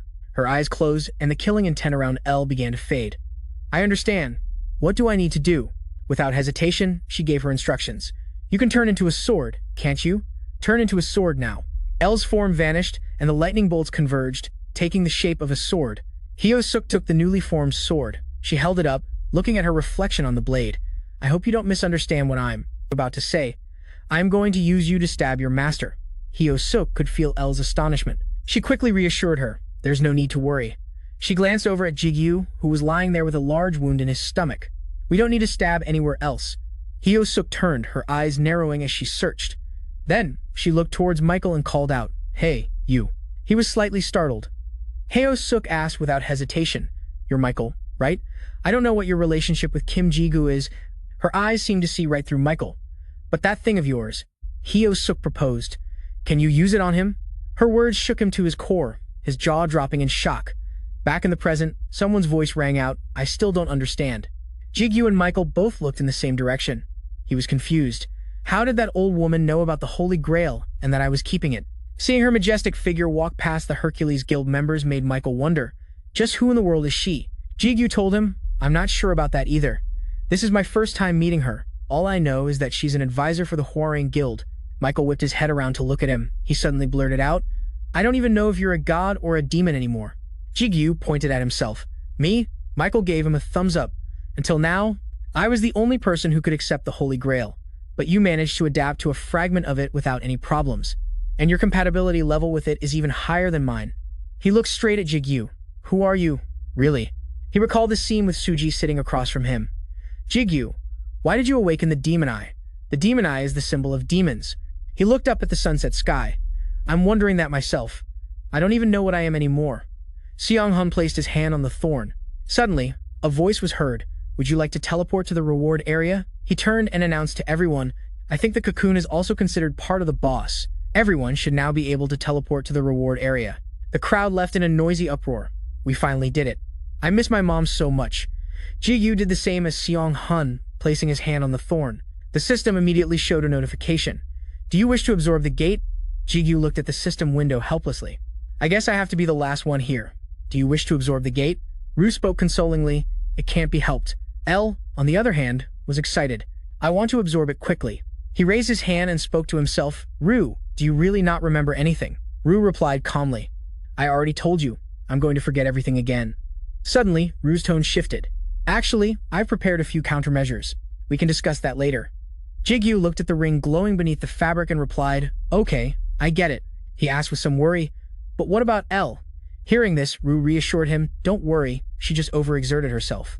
The image of Elle raising her sword and firing lightning, of her flying over a sea of fire, and an angry Elle striking down those ungrateful people, all came flooding back. "She'll recover with time." Hearing that, Jigu silently agreed. Suddenly, a voice called from behind him, "Kim Jigu." It was Jang Yong's group. They came to stand before Jigu. He looked at him suspiciously. "Guildmaster Choi." Jang Yong's face was full of hesitation. He opened his mouth, but no words came out. Guilt-ridden, Jang Yong turned away, not daring to face Jigu, his expression a complex mix of emotions. One moment anxious, the next prideful, it was almost comical. Then, Jang Yong's entire group bowed before Jigu. "Thank you, we're only alive because of you." Jang Yong declared, "On behalf of the Blue Dragon Guild, I thank you." Jigu froze for a moment, remembering what L had said. Master, don't let him fool you. That guy wants you dead. Ru also joined in playfully. If you were to curse out his entire family right now, it's not a big deal. Jigu approached him. No need for formalities, I was just helping out. His lips curled into a slight smirk. So Jigu looked down at Jang Eon's bowed head. Let's pretend today never happened. Understand, Guildmaster Choi. Sweat poured down his face like rain. He pressed his lips together tightly. In the silent atmosphere, Jang Eon's strained voice was heard. I understand. That voice rang out again, teleporting to the reward area. In an instant, their figures were teleported away. L complained on Jigu's behalf. Master, why did you let those scoundrels go? They were trying to kill you. He sighed helplessly. But it's not like I could just kill them, Granthid. Don't let Ru get to you. Ru replied innocently. I didn't say a thing. Jigu's expression turned serious as a thought formed. This is actually good. Now they owe me a life debt. In my current condition, I can't take them all on. I haven't fully recovered yet. And besides, there are 2 high-ranking ones among them. Ru suddenly chimed in. Master, cursing them out doesn't cost any mana. He shot back. You shut up, he replied shamelessly. Curse at them, not me. Suddenly, in another area, a portal appeared. The light from the portal shone on the face of a young man who was dozing off. He groggily woke up and looked at the scene before him. His eyes widened in disbelief. The others there also got up one by one and stared at the portal. Someone mumbled. The portal. Figures began to step out from the portal. They returned to the cheers of everyone present. They did it. The assault team has returned. The ambulances are ready, someone shouted, pointing toward the vehicles. Many people are injured. Get them to the hospital after giving first aid. Beljun was carrying Suku on his shoulder. Someone else came to take Suku. Seop asked, Where's Hunter Kim? Jiwon pointed excitedly into the distance. Look way over there in the back. Hanuel also raised her eyes to look. The light of dawn was breaking from behind the skyscrapers. That light shone upon the towering buildings. In another room, the sound of a running shower could be heard. Jigu stood under the water, sighing in relief. He stood there, lost in thought as the water poured down on him. In the end, I still can't figure out the reason why Sukgu was captured but not killed or what his target was. Ru chimed in with a reminder. We can just ask him directly. He's only an ego now. At that, Jigu snapped back to reality. Huh, when did I get so distracted? He looked at the glowing ring, stunned by the answer he received. That's right, I ate him. Jigu raised his hand, looking puzzled. Let me ask you something else. When you say you ate him, you mean that figuratively, right? Ru replied nonchalantly. No, I mean I literally ate him. L jumped in to add, more like savored him. Hearing that Jigu's brain seemed to shut down. In the pitch-black bathroom, the door was tightly shut. Jigu, with a towel wrapped around his waist, rushed and pushed open the bathroom door. He calmly raised 2 fingers, looking at them with determination. Then his gaze shifted down to the toilet in the bathroom. Immediately, wretched sounds of vomiting echoed. It was a clear sunny day at Du-dung's estate. She wore a pensive expression. Ren is no ordinary dog. Anyone can see that unless they're blind. Du-dung recalled how Jigu always took Ren with him whenever he went to work. She had asked where Ren was, and Jigu, after a dazed moment, replied, Just a second, I'll go get him. Du-dung felt helpless. There were even countless times he took Ren out and completely forgot to bring him home. She held the colorful dog in her arms. You must be a player's summon right. That has to be it. Du-dung then quietly held Ren and pondered. She chuckled and said aloud, Honestly, I don't want him to keep taking you into danger. All the time. But if it can guarantee Jigu's safety, then I suppose it's fine. Du-dung grimaced, as if making a tough decision. Then she became determined. I have to say it today. He shouldn't have hidden from me that. Ren isn't a normal dog. Du-dung's steps were firm. She decisively threw the door open and called out to him. Then Du-dung seemed to notice something. Jigu was sprawled on the bed, looking utterly exhausted, as if he had just come back from work. He hadn't even removed his gloves. Seeing this, Du-dung stood silently for a long time. She didn't call his name, but quietly covered him with a blanket. Du-young quietly left, deciding not to call her brother anymore. So Jigu slept soundly like a baby. In a flash, time passed, and it was 6 o'clock in the evening. The phone rang. It was the handsome secretary Hyo Seong-hun. Jigu was woken up by the ringing phone. He sat up to answer. Hello, Jigu, groggily replied. All right, dinner, huh? With Ruben. He tiredly replied, Yeah, I know. I'll just wash my face and be right there. Jigu hung up just like that and then turned on his phone. He rubbed his eyes, wondering it's already 6 p.m. I came back at 10 a.m., so that means I've been out for a whole 8 hours. Huh. Ru appeared and denied it. No, you have slept for over 30 hours, more than a day has passed. Master, you were such a deep sleeper. Jigu was shocked when he heard that. He whined, Then you guys should have woken me up. Ru comforted him, but resting is more important. Brunhild agreed. That's right. You needed to rest. Ru conveniently added, Your sister came in once to check. To see if you were still breathing. Jigu exploded after hearing that you should have woken me up then. Later at a restaurant, a lavish meal was laid out before them. Jigu dug in, probably because he hadn't eaten for 30 hours. After filling his stomach, he remembered, Where is Guildmaster Choi? It would be great if he could be here with us too, Hyo Seong-hun replied. He must be busy taking care of the casualties in the guild, he explained. The Cheongjae Guild suffered heavy casualties. This time it seems they're planning a joint funeral with the Blue Dragon Guild. Jigu turned to his side and asked, "How about your side?" Du Young calmly said, "We're fine, no one died." Jigu hesitated and replied, "I see. That's a relief." Ru was curious why the long face all of a sudden. Birth, aging, sickness, and death are a part of life. Brunhild immediately reminded Ru, "Can't you read the mood?" Heyo Sonhun seemed relieved. "Luckily, we cleared the gate quickly because it's impossible to predict when a gate will appear, so it's hard to even estimate the number of casualties." Jigyu cautiously asked, "What about the other gates?" Heyo Seonghun confirmed, "Yes. The only gate that has been completely cleared is the one at Gangnam Station." Jigyu thought to himself, "Taishik." Suddenly, Du Young called out, "Hey Jigyu." She hit a nerve with Jigyu. "Are you thinking of entering another gate?" Hyo Seonghun broke into a cold sweat. "I thought you had a very hard time too," Jigyu quickly corrected him. No, that's not what I meant." Ru reminded him, "Master, in your current physical condition, fighting is impossible. Showing up there would just be a death wish." Brunhild added, "Master, you really need to rest." Jigyu sighed helplessly. All right, I'll listen to you too." Suddenly, Jigyu called out loudly, "Suku." "What about Suku?" Hearing that, Ru scoffed. "Look who's talking." Hyo Seonghun's answer stunned Jigyu. He hasn't woken up yet. Hyo Seonghun is also very worried, although there are no visible injuries. But for some inexplicable reason, he's still in a coma. We also don't know what exactly happened inside the gate, or what the monsters did to him. He's now under special observation at the association's treatment center. At this, Jigyu fell silent with a thoughtful expression. Ru was confused. "Why are you spacing out again?" They just said they don't know what the monsters did to him. "If you don't know, you can just go ask them, duh." Jigyu seemed to have an epiphany. "Oh right." Then a portal appeared. A loud voice called out, "Votus." Behind the gate, Jichun was already waiting. "There you are. I've been waiting for a while." They were in a desolate place. He asked, "You came here for this, right?" Jichun looked down at his feet. At first it was a floating island. Now it's a sunken one. "I'm very curious to know how big it can get." Brunhild speculated it might even be bigger than Earth. Jigyu was a bit flustered. "I feel bad for making you handle all this trouble." Jichun thought otherwise. "Quite the opposite. I'm enjoying this. The bigger the place, the more I like trying to control it." Finally, he bid him farewell. "All right then. I'll be going now. After all, a manager can't be away from his post for too long." Brunhild cheerfully spoke up. "See you later." "Bye-bye." Jichun replied, "See you later." Brunhild Jigyu just chuckled awkwardly. He began to recall back then this place was originally just a pyramid that Rogers tried to build, with a massive tower in front of him. Jigyu wondered, and now look what it has become. Ru exclaimed, "That crazy old geezer." Brunhild, on the other hand, was full of admiration. So amazing. As night fell, the sunlight turned a fiery red and a shimmering light appeared from the void. It was Jigyu, he told himself, just as Ru said, "It's still here." Before him was a headless creature, the corpse of Votus. Ru couldn't feel happy about it. "I have to admit it's clear who the winner was in the end in this battle for territory. It will carve out everything within the defeated's territory." Giguk slowly approached Shark Votus, "So I just need to." Giguk wondered, "Designate Votus's ego." Here, a notification panel appeared. "Please select the designated ego." Mode activated, designating Votus's ego from above. Shark Votus could be seen glowing, then the light wrapped around its body, creating a vortex. That vortex tightened more and more. The entire vortex closed in, enveloping Giguk inside, then the cocoon shrank at a surreal speed. Pieces of the cocoon scattered into the sky. Votus appeared completely intact as before. Votus knelt on one knee before Giguk. "It is an honor to meet you, my king," Brownheart exclaimed excitedly. "Look, it looks more human now." View strongly objected, "Have you seen its head?" "How can you say that?" Giguk replied to Votus, "A pleasure to meet you. I'm very sorry to put you to work right after you've been revived, but I really need your help." Votus remained kneeling respectfully. "Just give the order, my king." Giguk, excited, rolled up his sleeves first with a deadpan expression.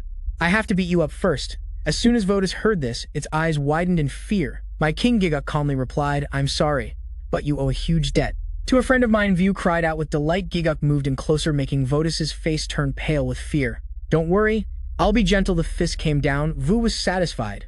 "That's top-notch." Brownheart was excited. "Master, whatever you do is super cool." Giguk asked once more, "How about it, Votus? Are you willing to tell me everything?" Yet Votus trembled and replied, I intended to obey all your commands from the very beginning." Facing it, Giguk sat down and called out to Votus. He began the interrogation. "Let's be direct. What is Andreas's goal? What do you all plan to do after opening these gates?" Votus confessed truthfully, "Just as I thought. My king already knew that Andreas was the one behind this. He proposed something to us." Giguk, a little confused, asked, "A proposal?" Votus confirmed. "Yes." It hesitated. "It is," Votus said bluntly, "we will take over the players' bodies and invade Earth." Giguk thought to himself, so that's why Ru couldn't accept this shock. Impossible. Ru vehemently objected. Even if the seas run dry and the rocks erode, Andreas could never do it. Votus's eyes were emotionless. He's not just talking empty words. Obviously, Andreas couldn't do it with his own power alone. Giguk noticed something unusual, but thinking about it, it's completely absurd that he could create so many large gates at the same time. Eru agreed that's right. Votus explained, Andreas can do all of this. Thanks to Payman's legacy at this Giguk, pondered Payman's legacy is everything he had. Including himself, Ru quickly analyzed Master. This is not a simple matter. It's not like just stealing your body. These words brought Giguk back to reality. When a demon takes over a person's body, it means that those who couldn't use their full power will be able to unleash 100% of it. Giguk raised another question. But even if that plan is feasible, there are still people on Earth as strong as the Demon King and Li Xion-ho at this. He thought of Xion-ho and Sujung. Furthermore, Giguk thought you were defeated by me. The probability of success wouldn't be high, Votus replied respectfully. You are right, my king. It was unfortunate that I met you. We all concluded that. It was a gamble worth taking because it had a chance of success. Its eyes suddenly flashed. And Andreas told us that they had already possessed a very strong person on Earth. Hearing this news, Giguk tensed up. Votus continued. I am sure the person he mentioned is someone currently living in the United States. At this point, Giguk returned to the tower from earlier. Jichun excitedly asked, What do you think? It's amazing. Isn't it? Only Brownheart agreed. Yes, Jichun already had a clear plan. I'm planning to display the imported cars that I'm giving you on the first floor, and the second floor will be your office. What kind of furniture do you like? Just be sure to let me know. Giguk said hesitantly. You can just decide everything. He was a little uneasy, but from an architectural standpoint, is this building even feasible? I've worked part-time at construction sites before, but compared to normal construction methods, this building feels a bit different. Jichun stated firmly, You have me and miss you. Paimon's successor, magical power, and an unlimited labor force. So what is there to worry about? This tower was built by skeletons. Jichun continued, If we keep showing off, we could even connect it to that island. In the sky over there, View asked, exasperated. Why does he talk like it's as easy as flipping his hand? Brownheart retorted, Don't insult my father, Vu replied. Is your father only 1-year-old? Jichun enthusiastically introduced, and we've decided to name the tower Giguk. Tower Giguk didn't really agree. Could you perhaps reconsider? Finally, Jichun looked into the distance and spoke, so he got straight to the point. What did you want to talk about? Giguk answered hesitantly, word by word that matter.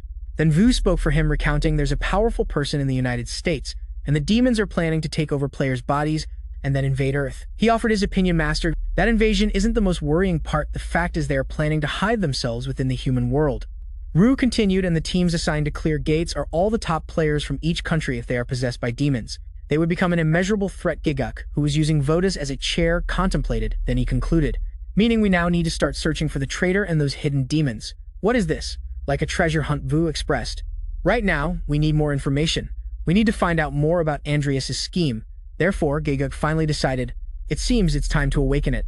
The seed of the Pestle monarch's son Jian's face appeared. Jichun, without turning around, asked, Is that? So he closed his eyes tightly. You know, I can't disobey your orders. Finally, Jichun gave in. Do it if you want, Giguk stammered. I don't think our relationship is that of a master and servant, he admitted honestly. To me, what's more important is how you feel. Jichun just let out a tired sigh. In that quiet late night, Jichun had no choice but to accept. Could you give me a little more time? Right after that, they all went their separate ways. In front of a portal, Giguk was meditating. Ru spoke up, reporting, examining the meridians. Your meridians were indeed destroyed when I descended into your body. Based on the situation, he speculated. It seems the old woman Lim Hisuk treated it with life force, but that was just a temporary emergency measure. But in the end, Ru added. Furthermore, everything in your meridians is one of a kind, so even I don't know how they will affect you. In what way? He reminded Giguk, Calm your mind and focus deep inside. He was alone. I've done this once before, so it shouldn't be anything special. The space was silent except for the flow of blood in his body. Giguk felt everything inside his body. He finally opened his eyes in his meditation. A giant eye appeared beneath Giguk's feet. In that empty space, his eyes widened in utter astonishment. Giguk quickly teleported himself back to the real world. He panted heavily as if he had just woken up from the underworld. What was that? It wasn't Ru, curse, damn it. He confirmed it as fused. Giguk asked Ru. Ru explained my characteristics from when I descended into your body. The truth horrified Giguk. It should have been completely erased, but a fragment of that memory has fused with your meridians. He became confused. What does that mean? Ru patiently explained. To put it simply, a dark ego will emerge because Ru thought it meant. My personality that dominated your body at that time could reappear at any moment whether you want it to or not. Giguk was horrified upon hearing this. But that side of you, he asked, bewildered, Ru can reappear. Giguk felt sick. That savage personality that ate Votus alive in his head was the scene of Ru eating Votus. In his imagination, Ru grumbled, You don't have to put it that way. Ru became frantic. Damn it. What the hell is going on? Giguk mumbled. I feel so nauseous, Ru advised. I think you need to go see that old woman back then. Hisuk had firmly stated you must come see me after you leave this place. Giguk wondered. Ruben's advisor View spoke up, but you should do what you can. First, it suggested, awaken L and find your balance again. Even if it's only temporary, it's better than nothing. Giguk hesitantly replied, all right, he asked cautiously, but how do I awaken her? I can't just hit her, like I hit you. Vu protested, why did that method work on me? Then Brownheart explained because Ru is a punching bag. Vu questioned, where did you learn that word? Then he spoke up. Anyway, I already told you L is only sleeping because she's depleted of life force. Ru instructed, all you need to do is give her some life force naturally. I have to take this chance to evolve and boost my life force. The notification board shows L's first evolution. L's memento, 1 out of 1 ego fragment, 10 out of 10 ego soul fragments, 3 out of 3 heavenly swords, 0 out of 1 Kim Jigu level 1 class ego's partner. Innate ability links skill assimilation, unity empowerment ego's own wild fire giant Mantios, Mantis times 38, Chimera times 7 ego fragments. 14, Jigu read and thought to himself thanks to Ru's absorption. I have so many ego fragments. Among these, using Mantios, Votus's General Charlemagne's ego and the fragment of the Evil Eye King is probably for the best. Ru explained, because the stronger the ego, the stronger L becomes. Just like when you absorb an ego. To avoid confusion, he added, but that doesn't mean she can use the absorption ability like me. Jigu nodded. Oh, is that? So I guess I'll let her evolve first and then we'll see. He turned to the other panel, but for the heavenly sword, I can use the swords that I broke before, right? He remembered how many swords he had to break before succeeding. Ru replied, that problem has an easy solution. Go find the old man. Jigu immediately knew who it was. That old man, huh? After a moment of silence, Jigu spoke. Now probably isn't the right time because he's worried about his son. Ru was helpless. I guess there's no other way. Just then, Ji-chun's voice rang out. It's possible Ji-ju was overjoyed. Really? Ji-chun calmly replied, because I still have the remains of the heavenly sword, Nai, and the fragments of other heavenly swords. He suggested, you can use them to resurrect L, but just take enough. Jigu ended up harvesting more than he expected. So, it's possible, Ru happily replied. I told you so. Brownheart cheered. Dad is number 1. At this, Ji-chun admitted, actually, I thought this might happen someday, so I had one made in advance. Ji-ju was surprised what Ji-chun explained. You could say I've already made one. But it's just the frame. Then he silently commanded Heart bring that here. Immediately, Brownheart revealed his true form.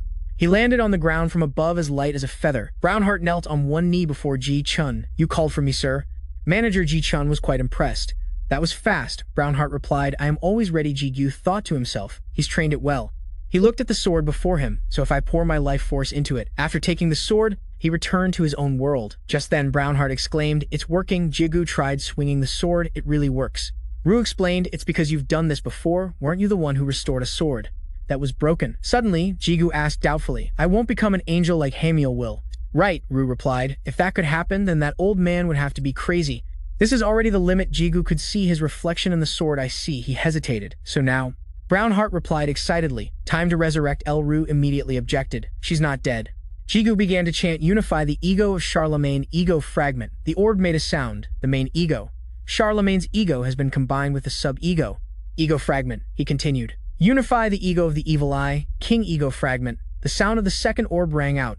The main ego, the evil eye king's ego, has been combined with the sub-ego ego fragment. Jigu chanted continuously using the egos of Mantis Charlemagne and the evil eye king. Finally, he initiated the evolution. Immediately, a blinding light shot out from the sword. That light spread out and filled the entire room. El appeared in the form of a beautiful woman wearing a set of white wings. Jigu was stunned by the sight. El bowed. Greetings, Master. Jigu confirmed again. That's El, right? The more he looked, the more he couldn't believe his eyes, her aura. Jigu thought to himself that something was different. He scratched his head and said, I have a lot of questions, but first, why do you only have one pair of wings? Didn't you get stronger after evolving? El touched her wings and explained, actually, the wings only appear fully when I'm in a combat state. At times like this, I keep them hidden. She asked, would you like to see? If you wish, Jigu hurriedly refused. No, just do whatever you think is best. It's hard to draw you with so many wings. Ru was confused. What do you mean by that? Jigu, having let it slip, brushed it off. It's nothing. Jigu asked again, what about your hair? He wondered why it was a different color. El hesitated. I'm not sure about that either. Brownheart praised, it's really beautiful. Only Ru noticed. Can't you see, Master? The color has been mixed. Jigu was confused. Mixed color, Ru expertly analyzed. Because you used the ego of General Mantios to evolve El. That ego got mixed with El. He continued making her an angel with the power of a demon. She has become an unprecedented existence. Jigu stood there dumbfounded. What Ru made a strange sound and then continued. Well, this is truly insane. Suddenly, he suggested, Master, why don't you try sparring with El now? Ru was full of anticipation. I'm expecting something interesting to happen. Jigu was suspicious. You're not up to something, are you? Ru reassured him. When have I ever not helped you? At this, Ru loudly replied, me, he declared, and it's not just L who needs to be tested. You do too. Jigu was as confused as ever. Ru immediately reminded him, have you forgotten your power? The link ability takes a portion of the ego's ability that you link with. The words stunned Jigu, and think about who you've linked with recently. It was as if he had an epiphany. Votees Ru confirmed. That's right, the special ability that helped Votus secure a place among the 72 demons, you can use it. Meanwhile, Votus's whiskers twitched slightly. He unconsciously reached up to touch his whiskers. Votus sat there wondering, why is it so itchy? Is someone talking about me? Elle reached out and plucked one of her feathers. She held her memento in her hand and raised it. From that feather, a sword unique to Elle materialized. She held the sword out to Jigu. This is for you, master. Using this, you will be able to use your abilities as usual during our sword fight. A white sword with hints of purple and a gem on the hilt. Jigu was astonished with a hint of fear. Elle can replicate things too. Brownheart was excited. Elle's gotten stronger. Jigu was curious. If you can create a sword like this, can you mass produce them? But Elle replied, unfortunately no. This sword is like my very existence. She confessed honestly, there's only one. I can only create a single sword that contains my full power. Elle continued, it might be a bit reluctant at times, but I'm sure it will perform as well as I do in my sword form. Thanks to the evolution, it's much more optimized than before. Jigu held the sword and wondered, this works too, huh? Ah, Ru exclaimed, the overall power has doubled. It's truly unbelievable. It might be because of your link. Elle stepped forward into a fighting stance. She spoke first. All right then. Master Elle then unfurled her remaining 4 pairs of wings. It was a spectacular sight in front of Jigu, she said with determination. Let's begin. Jigu also got into position, okay. A strange light emanated from his chest. Jigu equipped both swords. Only now did he seem a little more alive. Let's begin. They ignored the portal to the side as the two of them charged at each other, fighting fiercely. Neither side was willing to back down. Every sword strike was incredibly sharp. The look in Elle's eyes showed her determination. Jigu's sword slash was so powerful it left a mark on the space it passed through. Elle gently parried the attack and then smiled. Jigu smiled, impressed. Not bad, Elle. I didn't expect you to be so good at close combat, Elle replied humbly. I learned by watching you, master. However, I still have many shortcomings. Brownheart watched with envy. Me too. I want to fight too, Ru teased. You don't even have a body, Brownheart retorted, and you do. Jigu jumped back, putting some distance between them. Now he and Elle were separated, just like at the start. Suddenly, his curiosity returned. So what was that interesting thing you mentioned earlier? Ru and Votus's special ability. Ru changed his tune. I guess it's not quite what I imagined. He uttered some confusing words, but look at Elle. It seems she's become more proficient. Jigu, of course, didn't understand. Looking at this. Elle smiled slyly. She held out her hand and a spark of electricity appeared. Master. The electricity gradually grew larger. Elle spoke, I'm sorry, she activated her deathmatch mode, but from now on I will use my full power. Jigu's face turned pale as he recognized the demonic energy. Even Brownheart noticed. Suddenly, Elle is radiating an aura just like Ru's. Is Elle about to become a jerk like Ru? Ru was furious. Say that again, I dare you.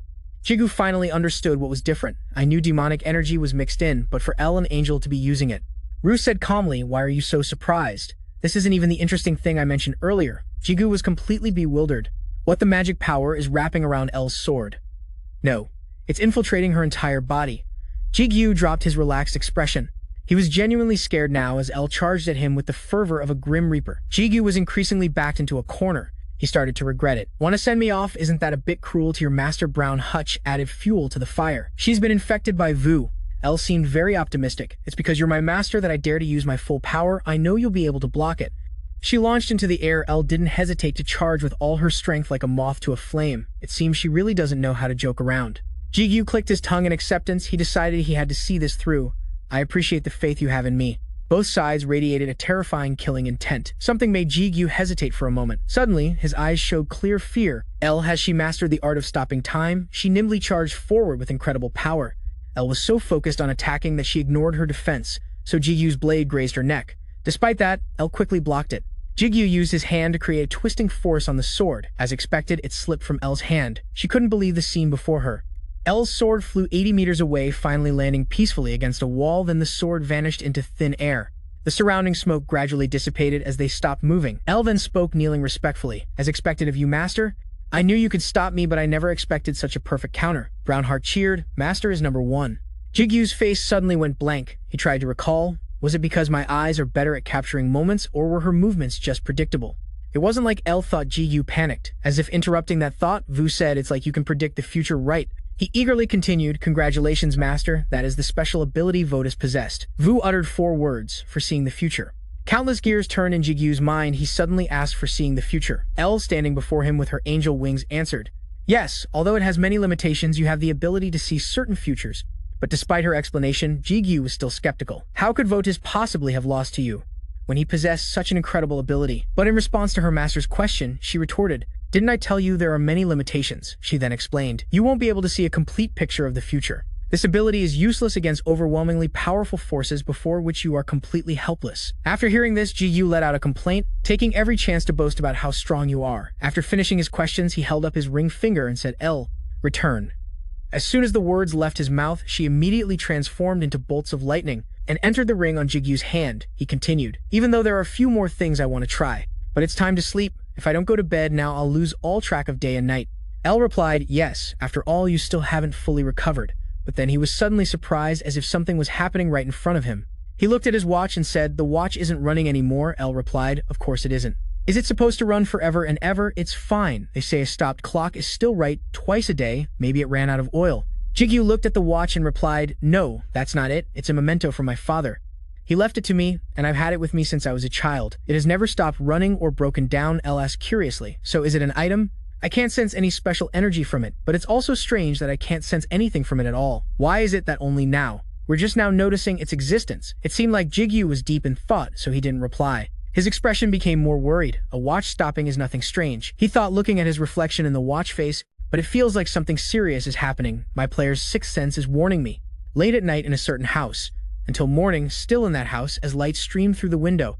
That's when Jigu's voice rang out, "T-Sick, you're back." He was just waking up while on the phone with someone. The person on the other end replied, "That's right, he's at the association right now.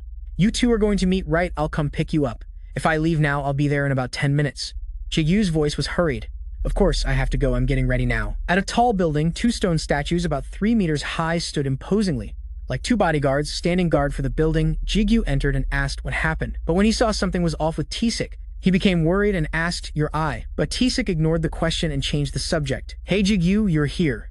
I almost fell asleep waiting for you." But Jigu couldn't stop staring at his eye, thinking, "He's blind in that eye now." "He's blind," Brownheart said. It's not nice to say that about someone, but it seemed T-Sick guessed what he was thinking. He stood up and said, "It's just a little scratch, that's all." Still skeptical, Jigu asked again, "Would you have to be kidding me?" Curious about what happened to T-Sick, he kept pressing. "What in the world happened, huh? Didn't you use a potion? Have you been to the hospital for treatment yet?" T-Sick lifted the patch over his blind eye and replied, "I've done all that, but it was no use. It's just a normal wound. But there's some mysterious energy preventing it from healing. Even Hunter Choi Myung-jin tried to help me. You know him, right? The head of the Holy Cross Guild, one of the 10 strongest guilds." Hearing this, Jigu was stunned and replied, "Not just in Korea. He's a world-renowned healer." But unlike Jigu, T-Sick seemed completely relaxed as he leaned back in his chair. "Actually, I was the lucky one. The Phoenix Guild that went with me suffered such heavy consequences they're about to disband." In the guild, Jigu thought to himself, one of the 10 strongest guilds suffered a loss that devastating. Recalling the battle, T-Sick recounted, "As soon as we entered the gate, Kang Hyojin was surrounded by enemies and had to fight until he was exhausted." As he was telling the story, he suddenly thought of someone and asked, "Oh, you know him too, don't you? That mercenary in the school uniform from the meeting." Upon hearing that, Jigu realized who he meant, but he was still doubtful, thinking, what was his nickname? T-Sick replied, "We split the raid party, and one part of the team was tasked with escorting him. The remaining members continued the raid. The place was called the Domain of Symres." Jigu suddenly became serious. He said to L, "That's a demon, you know that, right?" She replied, "Yes." She then explained he must be a warrior demon like Votis. However, he only ranks 66th among the 72 pillars. "He's among the weakest ones," T-Sick continued. "I had never seen a gate like it. It was a literal battlefield. After we defeated the boss, I realized I was the only one still standing." The ring on Jigu's finger began to glow. L's voice echoed in his mind, explaining, "Although he's not as strong as Votis in his berserk state, he is still not an easy enemy to face. He might have one of the lowest ranks, but he is still a pillar holder.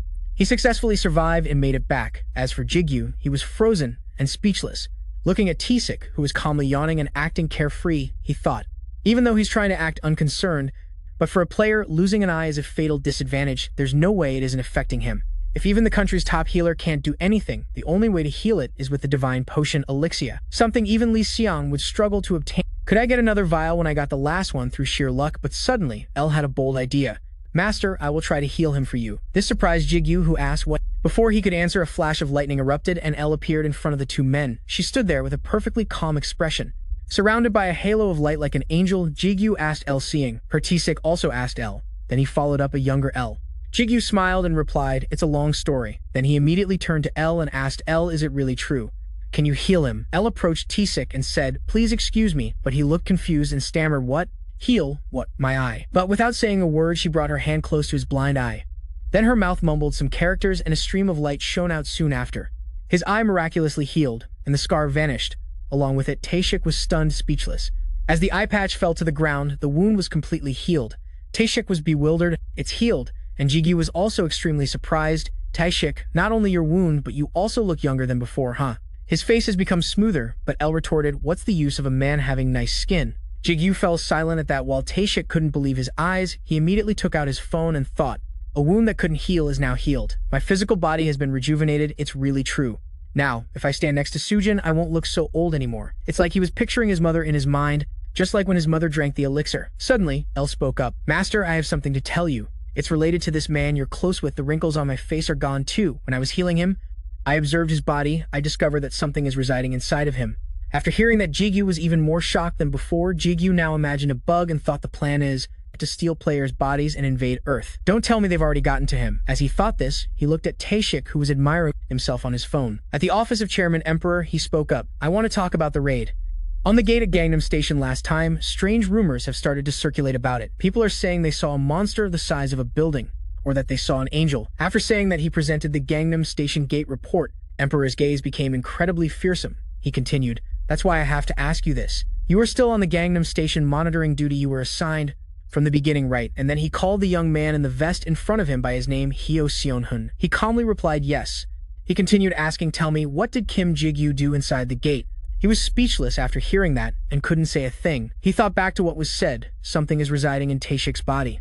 Jigu was shocked. Could there be a demon inside him? But beside him, L answered, "That's not it. That's not it, master. It's not like that, master. If he were possessed by a demon, then by now he would be acting more naturally. He wouldn't need to pretend one of his eyes was damaged. More importantly, the demon wouldn't have let me get close so easily." Looking towards Tsik, she continued just as Ru said, "I don't sense any demonic energy inside him, although it's possible they're not acting the way we thought they would. But we can't rule out the possibility that the demon is deceiving us. If we think that way, then there are countless possibilities. Being overly cautious will become an obstacle preventing us from doing other things." Those explanations made Jigu ponder. Not understanding what was going on, Tsik spoke up. "Why are you so quiet with such a tense face? You need to take a dump or something." Jigu replied, "No, I was just thinking." Then he recalled L and continued, "I'm heading back." Tsik replied, "Huh, so soon?" He turned to leave but looked back and said, "I just came to check on you." Tsik also replied, "Is that so? All right. See you later then." But in his subconscious, a voice echoed, "If you can bring his mom along next time." Someone else spoke up. It was Ru. "Stop putting your own monologue into other people's minds like that." After leaving the room, he thought again. So if it's not a demon, then what could it be? L spoke again. "Before I continue, may I ask, have you ever felt anything unusual about him? His strength and experience are quite high, even compared to the other strong players from the association we've met so far. They all know a thing or two about demons and the secrets of the tower, but strangely, he knows nothing at all." "Demons? Huh, I don't know about that, but I'd like to have a meal with your mother. What kind of person do you think he is? Although one of the reasons I manifested was to heal your friend, it was also to get close, and to find out exactly what was unusual about him. What I found was just as I had implied before. Tsik, he has a big secret." After hearing that, he was quite surprised by the information and asked L, "So you couldn't find out exactly what it is either?" She replied, "Why be so long-winded? Just say, you don't know. That's fine." Suddenly thinking of something, Jigu said, "Ah, that's right, L. Just now, when you treated him, its effect was equivalent to 1 dose of Alicia, so your healing ability is on par with 1 dose of Alicia." L replied, "No, master, that's not it. The reason the treatment was so effective is because the foreign energy preventing his recovery was demonic energy. His eye could only recover because L can control the energy of demon gods. That's right. The reason he got younger is because I helped strengthen his life force that was weakening." After hearing the explanation, Jigu somewhat understood. "So that's how it is." She continued, "I don't know exactly how strong Choi Myung-jin is, but he's still a human after all. If L were at her peak power, Choi Myung-ju wouldn't even be worthy of being her footstool. In the end, L's healing ability is simply different from that of mortals." In his subconscious, he replied, "It's rare to see you praise." L. Ru answered, "I enjoy putting down humans when talking to Master, but treating her like a healer to be used at your convenience isn't good, because this was a special case." However, even so, about L treating that human, Jigu asked, "Did you notice something strange?" Ru said, "It's nothing. Why don't you finish your sentence? You're as evil as a demon, Ru, you truly evil thing." After hearing the explanation, Jigu was very satisfied. He silently praised L. "Anyway, I get it now, L. You're truly amazing." L replied, "You flatter me, master." But then he suddenly asked, Wait, energy from an individual's life force. Seong-hoon has a sick mother. Seong-hoon's mother raised him all by herself in poverty despite many hardships of becoming a player, but now he still can't cure his mother even with money. Though I'm not sure. Jigu's expression became pensive, but could we cure her? Back at the office, Hell Seong-hun stood in silence for a moment, then he began to speak. Hunter Kim, Chairman Emperor, was still listening. He continued, he was outstanding inside the gate. If not for Hunter Kim, there would have been many more casualties. After listening, he asked, is there anything that requires special attention? Hell Seong-hun replied, no sir. An employee and his boss stared at each other, neither saying a word. Suddenly, Chairman Emperor called out Hell Seong-hun's name. According to my current assessment, Kim Jigu needs to be monitored, therefore I am entrusting this responsibility to you, in case anything unexpected happens. From what I've heard and after reviewing this report, something definitely happened then. And yet you stand here insisting to me that nothing happened. Who am I supposed to believe, huh? How dare you stand before me and utter such lies? He became enraged, a blazing red aura radiating from him, making the room's atmosphere extremely tense. Hell Seong-hun could only close his eyes and bear it as the furniture began to break. The floor in the room cracked from the overwhelming pressure, forcing him down to his knees. The aura was so intense he had to shield his face. The chairman stood up, the aura growing even stronger. Then he suddenly withdrew his energy. That aura had left Hell Seong-hun terrified. Suddenly the chairman's voice became deep, good. This left him utterly confused and he asked what. Chairman Emperor turned to the window and continued, I want you to be a source of support for Kim Jigu and fight alongside him, so that he will also stand with humanity. That is all I ask of you. Hearing this, Hell Seong-hun felt a sense of relief. He continued, that was a dangerous joke. You almost, but you did crack the floor and broke the expensive vase. You'll be paying for that out of your own pocket, right? Chairman Emperor replied, yes. At the hospital, Elle was treating someone in a room. The woman whose life was fading appeared to be Seong-hun's mother. Elle was doing her best to heal her. A bright light filled the room. The doctor who saw it was astonished. After the light faded, Elle had vanished, and at that moment she woke up. Her face looked as young as a 20-year-old. Seeing this, Seong-hun's eyes filled with tears. He bit his lip, unable to hold back his emotions, and tightly hugged Jigu, overcome. Jigu smiled at the sight. Down in the hospital lobby, the two sat on a bench. Seong-hun was incredibly grateful. Thank you, Hunter Jigu. He also said, I really don't know how to repay you. Jigu replied, I didn't do this so you could repay me. Besides, I owe you a great deal. Seong-hun was now determined to repay the favor. From now on, whatever you ask of me, be it to live or to die, I will accomplish it for you. Jigu replied, I don't have any request that would demand such a thing. Seeing this, Ru suggested make him a new soldier. Elle agreed, are we getting a new friend? Jigu shouted, shut your mouths, both of you. Seong-hun stood up and said, I think it's about time. We should at least go get changed. Jigu asked confusedly, change clothes. Where are we going? Picking up his glass. Seong-hun said, didn't I tell you we're going to the memorial? It's where we pay respects to the victims of the Gangnam Gate incident. This is the memorial for the deceased. The Vice Guild Master Lee Byung-jun saw him and called out, Hunter Jigu, you're here. Jigu and Seong-hoon, also in black suits, stood facing him and bowed. I offer my condolences to those who died in this incident. I'm at a loss for words. He replied politely, please don't be like that. I'm truly very grateful to you for this. He then politely gestured this way, right after Jigu and Seong-hoon lit incense there. Then the two stood there bowing their heads solemnly. As he was paying his respects, he suddenly heard a man's voice from behind him. Jigu. He turned to look at the man and asked Chairman Choi. He quietly observed the man Choi Chang-dong. He said nothing. His eyes became unusually serious, and then he approached Chairman Choi. Facing him, the chairman also looked at him in silence, as did he. They stared at each other for a moment. Jigu suddenly bowed his head and said, my condolences for those who passed away in this accident. The man was stunned into silence. And then he finally bowed his head to Jigu. Jigu continued, this accident was truly unfortunate, so there really shouldn't be any more casualties, right? I trust your judgment. Jigu's eyes filled with killing intent. The look made Chairman Choi break out in a cold sweat. Having said his piece, Jigu walked away, leaving Chairman Choi still standing there in a daze. Just then Elle called out, Master. He replied, what's wrong? Her stuttering confused him greatly. She struggled to compose herself and continued, Master, I know it's not my place to interfere, but may I say something? Jigu smiled gently and replied, you don't need to ask, just say it, Elle. She said, while I was unconscious, I heard you gave them a small warning, didn't you? That was very smart of you. Master, fear fades over time, so of course these fools need to be reminded of it once more. Hearing this, Jigu replied smugly, that's right, that was part of the reason, but it's a bit embarrassing to have my actions analyzed like that. She continued, but Master, if I may be so bold as to offer some advice, and remind you that this time and place are not exactly appropriate. After hearing that, Jigu asked time and place. He looked over at a mother crying in front of her son. Elsewhere at the funeral, as a mother sobbed her innocent child, asked Mommy, why didn't Dad come?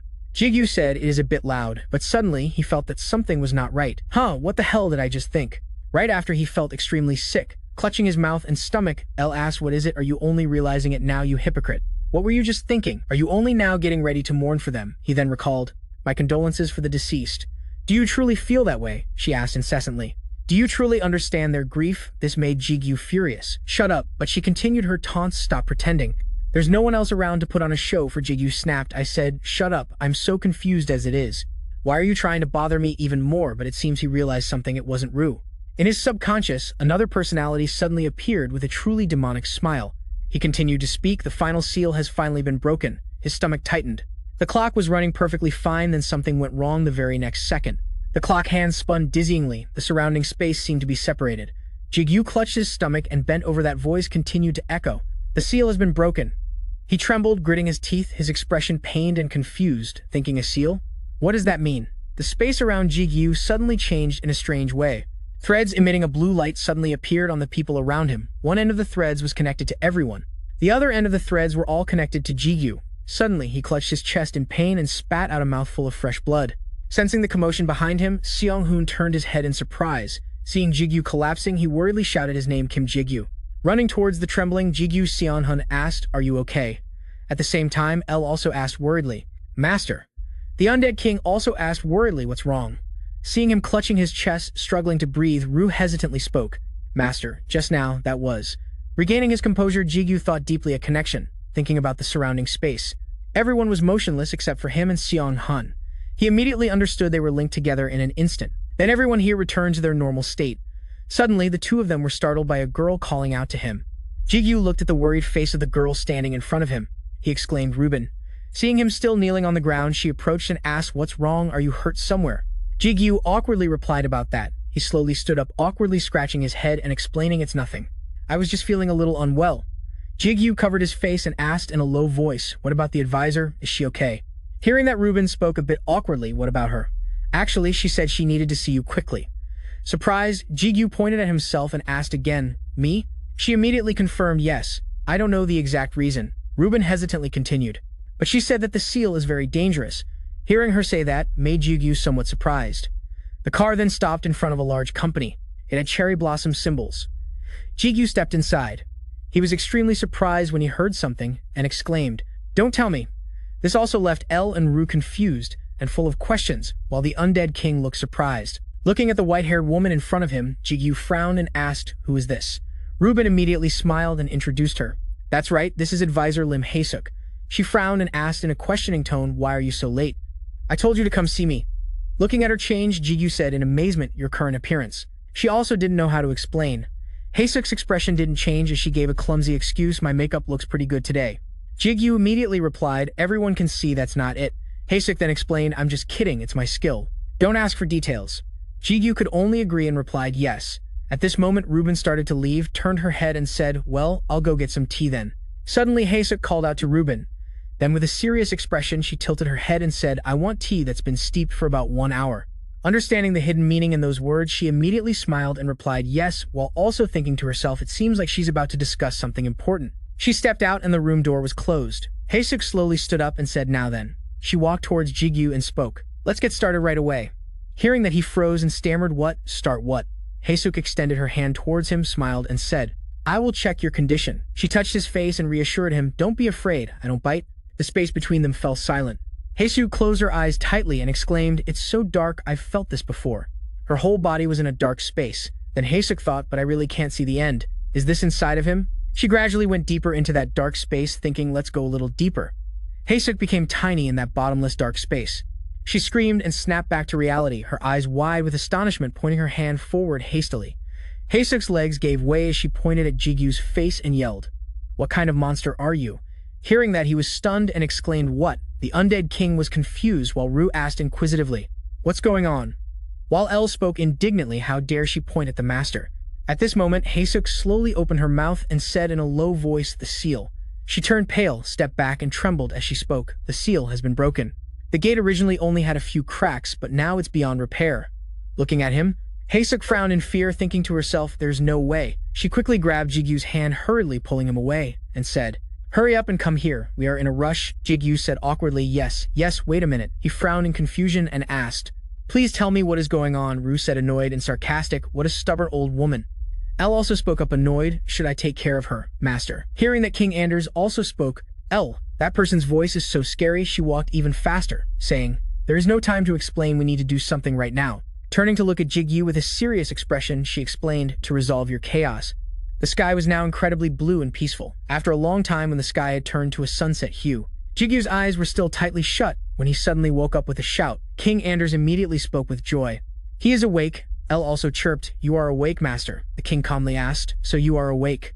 Jigu sat up bewildered and asked, did I just lose consciousness? Hisuk gently asked. You are awake. He looked up at her with suspicion. At this moment, Hisuk had returned to her old woman appearance and said, I have done everything I can, but this is only temporary. Jigu asked, puzzled, your appearance. Hisuk immediately explained, do not worry, I am just exhausted. Hearing this, he was bewildered and did not know what to say. Then he sat up straight and began to speak. Please explain to me, what do you mean by a seal, and what is the chaos you mentioned earlier? Hearing that, she clenched her fist, pondered, and replied, I am sorry, but I cannot tell you about that right now. The tower forbids it. Jigu exclaimed in astonishment, forbids it? Hisuk pointed to herself and calmly explained, I am talking about that penalty. I only realized it when I looked through your body, but you have not reached the 50th floor yet, have you? She said with praise. To be this strong without even reaching the 50th floor, that is truly impressive. Hearing this, Jigu just remained silent and lowered his gaze. He did not seem happy about the praise. Looking at him, she continued, it would be a bit of a shame to let you go just like this. We could talk for a while, for example. Hisuk tilted her head and said in a low voice, about your father. Hearing this, Jigu's eyes widened in surprise. Then his gaze became more agitated, as he thought of the word father, associating it with a tall man. He thought to himself, I have almost no memories of my father. The only thing I can remember about him is that he used to hold me when I was very young, thinking about the time he held him as a child. Father's hands were very large and his embrace was very warm. His eyes were frighteningly sharp, yet he stared at me intently, staring as if to intimidate me in front of the door to that room in that building. Inside, Hisuk started telling Jigu about his father. Codename Kronos is a first-class mercenary and also the father of the mercenary system. Seeing his pensive look, she concluded, he is your father, Kim Sejin. Hisuk continued. Jigu interrupted. Wait. Hearing that, she stopped and looked at him with a puzzled expression. Then Jigu asked, so advisor Lim Hisuk, you were close to my father. Hearing this, she felt helpless. She said, you are asking a meaningless question. Then Hisuk said in a low voice, voicing her thoughts, it seems you are very hesitant when it comes to your father, are you not? Hearing her say that, he stiffened, not knowing how to respond. Jigu lowered his eyes deep in thought. Suddenly, El called out, master. He once again thought of that man's cold gaze at that moment to break his train of thought. Hisuk waved her hand and said, never mind, it is not that I do not understand. She looked at him seriously and spoke. But even if I were to explain now, I could not tell you much because the tower does not allow it. And I cannot answer your question either. She stood up and instructed, come see me after you pass the 50th floor. Hisuk, with her back bent, walked away and said, we will talk more then. Towards him, who was dazed, she spoke as she walked towards the door. Hisuk said softly, please, send my regards to your mother. She turned her head and explained, last time I went to the hospital, your mother did not look well, so I could not greet her properly. Hearing that, Jigu was stunned and exclaimed, the hospital. At this moment, he suddenly realized, remembering the image of him in the hospital talking and laughing with an old woman with frizzy hair. She thought to herself, I kept wondering why the cute kid in here was so understandable. So it was because of you, he recalled her words. You have a lot of energy within you, fighting against each other. Be careful not to lose yourself. Looking towards Hisuk standing at the door, he understood. Night fell on the busy highway. Jigu sat in the car looking out, thinking to himself, I never expected that the old woman I met that day was advisor Lim Hisuk. A red light emanated from one of his fingers. At this moment, Ru spoke. Is it not strange that you recognized her at first sight because her appearance and her presence were completely different, he continued. Furthermore, you cannot detect other people's energy fields and I am still weak. Looking at the red dot on his hand, he thought, that is true. The car sped down the road. At this moment, El also asked worriedly, Master, how are you feeling? King Anders also asked softly, are you feeling better? Placing a hand on his chest, he frowned and replied, I do not know, I feel more at ease. But the red dot on my hand is glowing more intensely. Ru immediately spoke up. It seems another layer of the seal has replaced the first seal that was broken. But I do not know how she did it. Thinking of a sinisterly smiling figure, he said worriedly, the important thing is not what that old woman did, but what is truly sealed inside your body. Thinking of a dark face, he exclaimed, if I am not mistaken, Ru agreed. That is the most likely possibility. Remembering Hisuk's worried expression, Ru said, but I am just inferring from that old woman's words. I think the first seal was something that has always been inside your body, Jigu spoke up. It was only broken when we were inside the gate. El also spoke up reassuringly, I believe your discovery of Ru was just the opportunity to break the seal. The seal itself was already there from the very beginning. Jigu sat in the car clenching his fist and spoke worriedly, but I can still feel Ru's energy. At the same time, he frowned and uttered an L's energy. Hearing this, both Ru and El looked confused. Remembering Hisuk's strange gaze, he said, I am sure the advisor mentioned chaos. He recalled her worried words. We need to talk immediately about the chaos inside you. Seeing this, L asked indignantly, what about me? Can you feel my energy? Hearing that, Jigu could only force a smile. The yellow dot on his hand glowed. L spoke. Because your ambition has only just been born, it is hard to say if you have anything to do with the seal. Ru snapped. Do not butt into adult matters. At that moment, King Anders suddenly called out Mr. Ru M's L. Hearing herself addressed that way, L was stunned and exclaimed, Ms. At that moment, the wheels screeched to a halt, leaving trails of smoke from the tires. Mr. Hoon turned around and said, We are here, Hunter Kim Jigyu. Arriving in front of a building guarded by two giant statues, he said, You go on ahead, I will park the car and come in after. He quickly agreed, okay. At this moment, L was still puzzled, muttering, Ms. The king immediately said, Why do you look so surprised? Now, standing before a strange room and intensive care unit, inside on a monitor displaying an electrocardiogram, a man lay motionless, breathing with an oxygen mask. He and Son-hoon stood watching the man through a glass pane. At this moment, Jigyu asked with a grim face, Have there been any changes since he came out of the gate? Seong-hoon immediately recounted no. His condition has not worsened, but there have not been any improvements either. Even Dr. Pa does not know what the problem is. At this moment, Jigyu frowned, thinking of the monster, and considered, I know the cause. But it is because of a plan by the players to steal souls and invade Earth. He looked at the person's figure through the glass. Ru spoke up, It seems I should check his blood vessels. I do not know if you can save him, but if anyone can do this, that person is you. Jigyu closed his eyes in thought, then replied, All right, but first. Immediately after, he spoke calmly. Son-hoon, you said, all the security cameras here are off, right? Hearing that, he replied seriously, Yes, but not for long. The chairman helped us, but if the cameras are off for too long, there will be trouble. Jigyu's hands moved slightly, and then he spoke. Then immediately after, his hand was enveloped in a great energy, his eyes turned cold, and he swung his arm in one direction. An unidentified figure was grabbed and squeezed tightly by Jigyu. A loud explosion echoed as floor tiles shattered. He was holding something down tightly. Witnessing this scene, Seo-hoon was utterly astonished. Jigyu's cold gaze glanced down at the spot obscured by dust. The entire space was now covered in smoke and dust. Looking at the person before him, Jigyu spoke calmly. Long time no see. His cold gaze swept down as he asked, Why are you here? The dust cloud gradually blew away, revealing a clearing. A man was grimacing, being choked and pinned to the ground, the player Hunter. Go Hyung-chun. Remembering the somewhat familiar face, Jigyu thought to himself, the person deeply involved in the Iron Guild incident. Go Hyung-jun, a player bounty hunter and a former high-level player. Looking at the man he had pinned to the ground, Jigyu thought pensively, Before I didn't know for sure because these things were still too new to me.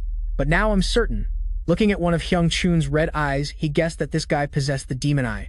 Pinning him down tightly, Jigyu asked, Go Hyung-chun, what is your purpose for infiltrating this place? His gaze grew colder as he frowned and said, How did you get the demon eye? Are you a demon?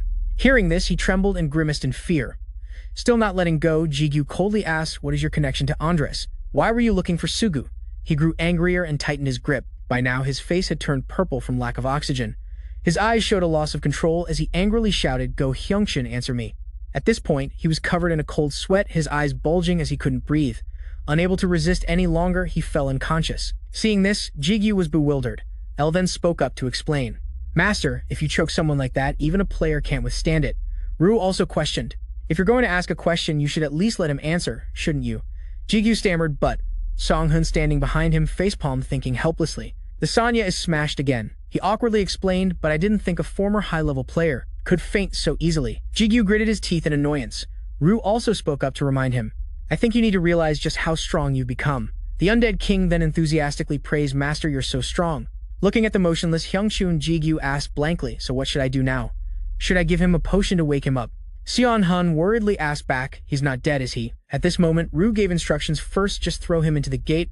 Even though we need to interrogate him, we first need to check on Soku's condition.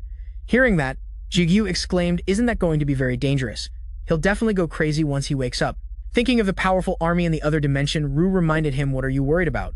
You still have a ton of subordinates even if he is weakened, but you still have one of the Votus great demons. Remembering Mr. Jichin with a smile, Ru said, And if that old man is determined to imprison someone, then very few can move of their own free will.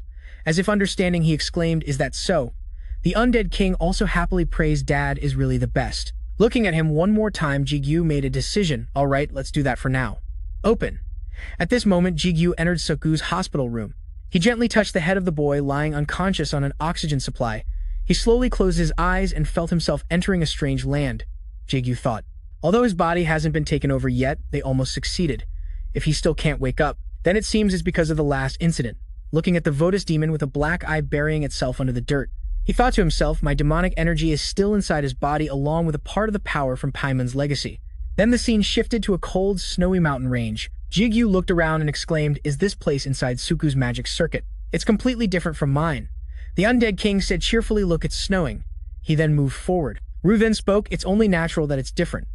El then said happily, after all, you are special master. Jigu moved forward. According to Votus, he still has demonic energy inside the circuit, his magic. He closed his eyes and thought, let's take a look. Watching the heavy snowfall, Ru spoke up to remind him, be careful. Observing someone else's magic circuit is not a simple task. If a mistake happens, your consciousness could get mixed up with Sugu's.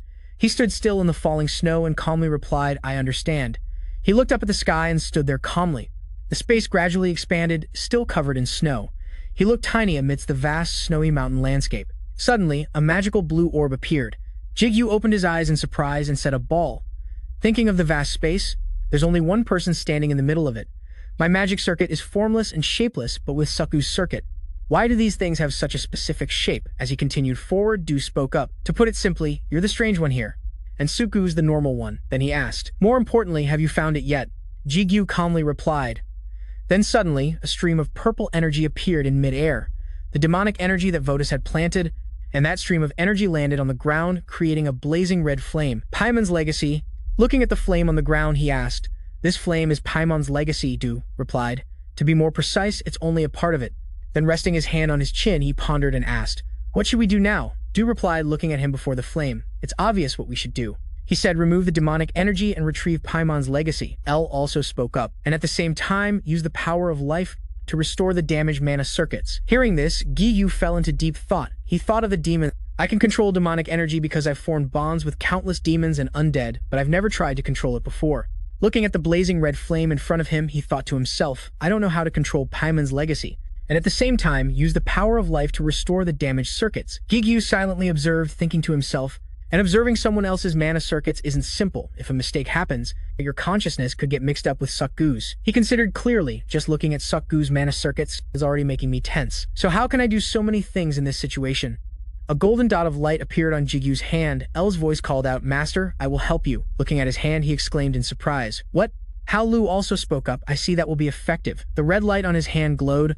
Then Lu said, Master, please divide the tasks. El is also an existence that can handle both demonic energy and the power of life. Just like you. Then he instructed, you just need to focus on your part and El will take care of the rest.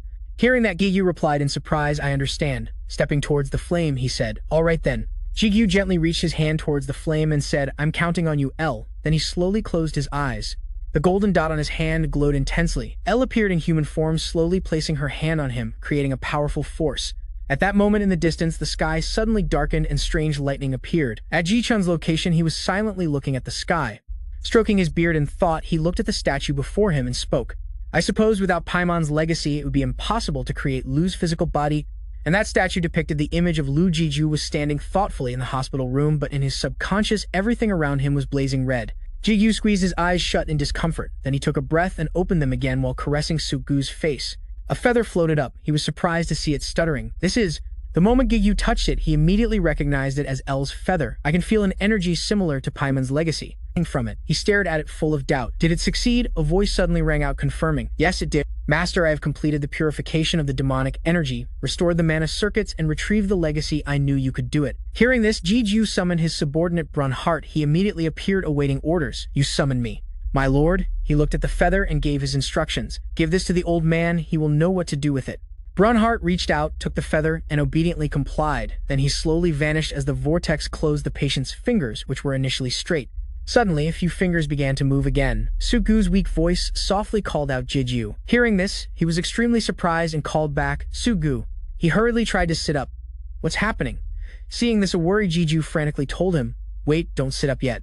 You just woke up. Sion Hun was standing outside the glass door observing. He's awake. Seeing Jigyu turn around, he was startled. Jigyu, with a very worried expression, gave a slight nod as a signal, and he understood.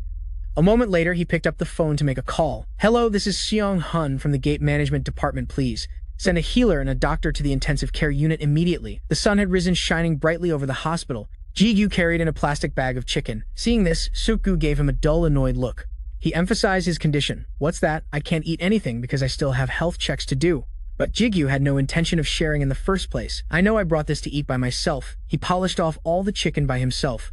Only the box remained. Jigu frowned and asked annoyedly, was it good? Seeing this, Jigu smugly emphasized, it was delicious. Hearing that he was left speechless, a different obedient and sincere demonic voice spoke. I'm so glad to see you enjoying your meal. I want to try some too. Wiping his mouth, Jigu asked about the situation. So what happened? What happened inside the gate? He understood the situation very well, but Suku's case was just too strange. I know the boss was strong, but couldn't you have easily escaped by opening a passage? He started to frown, recalling what happened. When I encountered the boss, Suku couldn't explain the reason. My innate ability stopped working. Hearing this, Jigu broke into a sweat, stuttering, no way. He found it too strange to believe an innate ability isn't something like a skill or magic. It's more like a characteristic of each player. Jigu sweated as he thought of the worst-case scenario if it stops working. It means that player has lost their ability to be a player. Then he leaned down and quietly asked, are you okay now? Suku nodded. I'm fine now, see? He took out a strange blue object. Suku squeezed it tightly, unable to explain it. I've never felt like this before. Some kind of energy invaded my body, making me unable to use any of my abilities. Jigu found it hard to focus his mind, a mess of thoughts, something that makes a player temporarily lose all their abilities. This has never happened before. He tried to recall a somewhat similar case. In Roger's case, his abilities were simply reset when his mana circuits were destroyed, so he couldn't level up anymore. After Nai absorbed his power, many worries surfaced in Gigu's mind. Could Paimon's legacy also possess this kind of power? Nothing is certain, but I know what I have to do now. Finally, his eyes filled with determination. He decided to beat up Votus. I know this won't help much, but for now, I'll just give him a good beating. A voice rang out, fully supporting the idea. That's a great idea, Master. Looking through the window, the weather had become more pleasant. Jigu stood up with a carefree air. See you later, Suku waved back. Yeah, see you. The hospital door slammed shut. He walked hesitantly with his head down, confused. More and more things beyond my understanding keep happening. The voice spoke up, sounding extremely bored. I'm sorry I can't be of more help. It's not like you knew anything from the start anyway. I don't know anything either. Jigu is now anxious to find more information. Maybe I can learn something more from the old geezer. But there's still one serious matter I want more information on. Right now, only 2 words echoed in his head, the penalty. Now Jigu knew what to prioritize. I had put that matter aside because so many things were happening. But it seems I need to handle this first. He stepped forward, his mission clear. I'm going to climb the tower right now. Meanwhile, under a clear blue sky on the 49th floor of the tower, a lively and curious conversation was taking place. Hey, have you heard the news? What news? The brown-haired guy immediately explained. About that new ranker that was recently announced. Hearing this, the blue-haired guy quickly realized who he meant. Oh, that. Morningstar, right? What a corny name. The blue-haired guy opened his water bottle and said, I think he's still only on the 40th floor. Hearing that, the brown-haired guy frowned, confused. But he's a ranker. It's not just a rumor, is it? The blue-haired guy understood and confirmed. It's definitely true. I heard it from a friend who's currently working as a Rift Management staff member. The brown-haired guy's face twisted in suspicion. If so, is he a fraud? Or a truly gifted talent? The blue-haired guy then provided more information, probably the latter. I heard he climbed straight from the 41st to the 48th floor yesterday. Hearing this, the brown-haired guy was even more shocked and couldn't believe it. Really? They kept exchanging the information they had. I heard he can summon beasts, necromancers, and even angels. Wherever his army goes, not even a single mid-level monster is left. The brown-haired guy didn't want to hear any more, letting out a breath in disbelief. That's just ridiculous. In short, he's a 1 million summoner and can summon some strong monsters, right? He's just lucky. The brown-haired guy confidently asserted again, I'm sure I can take him down easily in a one-on-one fight. Suddenly, the ground started shaking violently, making everyone panic.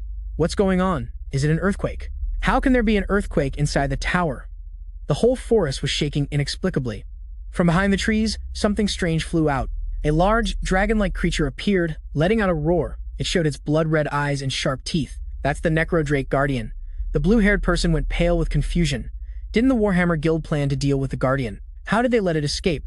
The brown-haired guy was terrified, thinking of the worst-case scenario. Don't tell me. The Guardian panted, slowly advancing towards them. The brown-haired guy turned around and urged harshly, What are you doing? Hyo Yunsak, quick, fire the flare. That person panicked and tried to do it quickly. Yes. Another person was extremely worried inside. His face was pale. Damn it, we've gone too far. Will the support team make it in time? That person tried to calculate the time, thinking they'll probably take 20 to 30 minutes. In that time, all of us will. Suddenly, someone stepped forward. Jigu had rushed ahead with his own plan. Instead, if I act as bait. Seeing this, the enraged creature opened its mouth to charge at him. He powerfully swung his sword for a few sharp slashes. The Guardian immediately roared as blood splattered everywhere. Everyone witnessing this was stunned. Jigu still had his back turned. Its blood splattered everywhere behind him. The guardian's body slowly collapsed completely, its corpse sprawling across the ground. The flesh on its body was cut and bleeding, but the skin strangely began to heal. The guardian struggled to slowly stand up straight. It turned its head, giving an annoyed look. Jigu also turned, looking irritated. It's alive again. Another voice chimed in, affirming, how annoying. He looked down at his own clothes. He recalled what he knew. I've heard it's a guardian with powerful regeneration abilities. Grievous wound reduces recovery ability and makes injuries more severe. Jigu compared the two and concluded, this Ren's grievous wound skill affected Rotor's recovery ability. So this guardian is probably not much different from other basic targets. The first thing he could easily think of was, like the fourth floor's guardian ferret. It was a very unusual phenomenon back then, but recently, more similar phenomena have been reported. He remembered the important information he was given. The unusual guardians reported recently either exhibit transformed characteristics, different from the normal ones, or their combat abilities are significantly enhanced. Jigu glanced in that direction, certain. And with the demons being so active now, this is definitely not a coincidence. He squinted mysteriously. I'm sure those demons are plotting something. The guardian's fanged mouth was drooling. Suddenly, it let out a deafening roar. A voice suggested, Master, just kill it, with demonic power. But Jigu had already made up his mind. No, this is actually a perfect opportunity. There are some things I want to test on it. A red stone glowed strangely. Demonic power. A sword also revealed a brilliant golden light. Life force. Seeing Jigu's strange actions, shouts rang out continuously. Master. The shouts continued, trying to stop him. Master, you have learned chaos. Just then, the system sent a notification. You can now use chaos. Seeing this, he gave a very smug smile while the guardian screamed in pain. The forest returned to its initial tranquility. The others were extremely shocked. They looked up, dazed, thinking, what in the world did we just witness? Night fell. In a high-rise building, Ji-chun held a feather in his hand, praising it endlessly. This is surprising. You managed to find Paimon's legacy so quickly. He approached the statue. His face showed satisfaction. With this, we are one step closer to completing Lu's body. Hearing that, he spoke up, dissatisfied. Hey, don't I look more handsome than that? L's excited voice wanted to add an opinion. I want a body too. Jigu leaned in, looking very impressed. Interesting. I only briefly described his features to you, and yet you were able to make an exact replica like this. Annoyed, Lu kept shouting corrections. No, I'm more handsome. Ji-chun patted the statue's shoulder proudly. It's all thanks to connection and feeling. I just let my hands do the work, and this is the result. But he still needed more time and noted some issues. Anyway, it seems it can't be completed right away, even with Paimon's legacy. I can somehow shape the material you brought, but this is only the exterior. We still need a core piece to contain Lu's ego. Hearing this, he looked slightly surprised and bewildered. A core piece? Ji-chun leaned in closer to explain in more detail. The body of a high-ranking demon, a body of at least level 72, or a part from someone of a higher rank. Jigu understood and then wondered about something else. Where can I even find something like that? Lu spoke up, asserting firmly, I'm sure that you can obtain it somehow. After all, you'll be fighting demons constantly from now on. L also spoke up to encourage him. I'm sure you'll find something suitable soon enough. He murmured uncertainly, I guess so. Then Jigu suddenly asked, what about Go Hyung-chan? He was slightly startled upon hearing the name. That guy? I left him with Votus. Ji-chun recalled the man's face trembling with fear. He hasn't said a single word yet. Even so, he affirmed with certainty, but I'm sure that soon, we will get the answer we want from him. Ji-chun's expression became mysterious as he enigmatically stroked his beard. No matter what it takes. Lu spoke, looking uneasy and restless. I'm so worried. L observed his expression, very surprised. I wonder what he's planning to do with that guy. Dad's smile looked so cool. Jigu bowed 90 degrees. Then things here are settled, I'll be going. Seeing this, Ji-chun was also somewhat surprised. So you're finally continuing? He carefully added some advice. Be careful. The 50th floor's test is a giant gate. It's a completely different kind of test from what you've faced in the past. Ji-chun added with special emphasis, the stronger the player, the harder the test. So it won't be easy, especially for you. Then he sighed, trying to be reassuring. Well, I don't want to make you worry. The 50th floor is also where players are distinguished by their level. I'm sure you will learn a lot there. Now, Jigu stood before the huge door. Lu's voice broke the silence. So, we've arrived. L was filled with anticipation. We're about to start, aren't we? I'm so excited. His face was filled with tension. Now, Jigu reached out to touch the door, ready to push it open. We will see ourselves from the perspective that people often talk about. A blinding light appeared. He whispered, to the 50th floor, but the system gave a very surprising result. You have entered this floor's test. The 50th floor's test will begin now. Cannot analyze player information. On the forum at that time, people were discussing animatedly. Player forum. Has anyone seen Morning Star? He just entered the 50th floor's gate. I tried to follow him, but I didn't see him in the 50th floor's base area. Does that mean he's still in the 40s? I heard that talented players become very strong after entering the 50th floor. Does this mean Korea is about to have another high ranker? Reply 5. Maybe he has a hidden skill. I'm so jealous. Yeah, he really is a 1 million summoner. Luckily, I went through a gate with him once and he was actually stronger than the beasts he summoned. I'm not allowed to go into more detail. Well, if he doesn't understand it, then what's the point? Damn it, Andras is scrolling through his phone reading those comments. The advanced technology here is really amazing. Who would have thought that a civilization in such a primitive world could develop to this level without magic? He kept tapping the screen, praising it admiringly. Thanks to this, we can gather information without having to personally track the target. The monkey demon, while smoking a cigarette, reminded him, "You calling us a race? Lacking civilization isn't very nice." He waved the phone with an amused look. "Sorry, I just wanted to give a compliment." He flicked the ash from his cigarette and focused on the main issue. "Anyway, what do you mean by the information you're tracking? Does it have any role in our plan?" Hearing that, Andras immediately understood and reminded him, "I'm talking about Kim Jigu. He is the biggest variable in our plan. He has already prepared a thorough plan for himself. We need to act soon, before he gets past the 50th floor." Song-soo, hearing the name, asked again, "Kim Jigu. Are you talking about that Korean guy, Kim Jigu?" Andras looked smug and teased loudly. "Come to think of it, you two are from the same country, aren't you?" He was talking to the person sitting on the sofa in front of him. Song-soo smirked and confirmed. "That's right." Song-soo then recalled the past to tell the story. Back then, he had real potential. He just seemed a little promising, but now he's so strong that he's considered a variable. He was eagerly awaiting their reunion. "I think this reunion is going to be a lot of fun." On the other side, another familiar face was tense. Ji-suk was in the meeting room stating a condition. "You haven't heard it yet. After you pass the 50th floor's trial, I will tell you." She looked at him intently, then showed a regretful expression. "But you still haven't passed the 50th floor, have you?" "Sorry, I can't tell you right now." Ji-chun's words once again rang in his ears. The 50th floor's trial is a huge gate. It will be completely different from anything you've experienced before. It will definitely be an eye-opener. The black door then gradually and magically closed. Inside, the system was still performing its analysis, evaluating the player's tendencies and potential, reviewing the player's history, predicting the player's future, verifying the player's achievements. A piece of data began to appear before Jigu's eyes.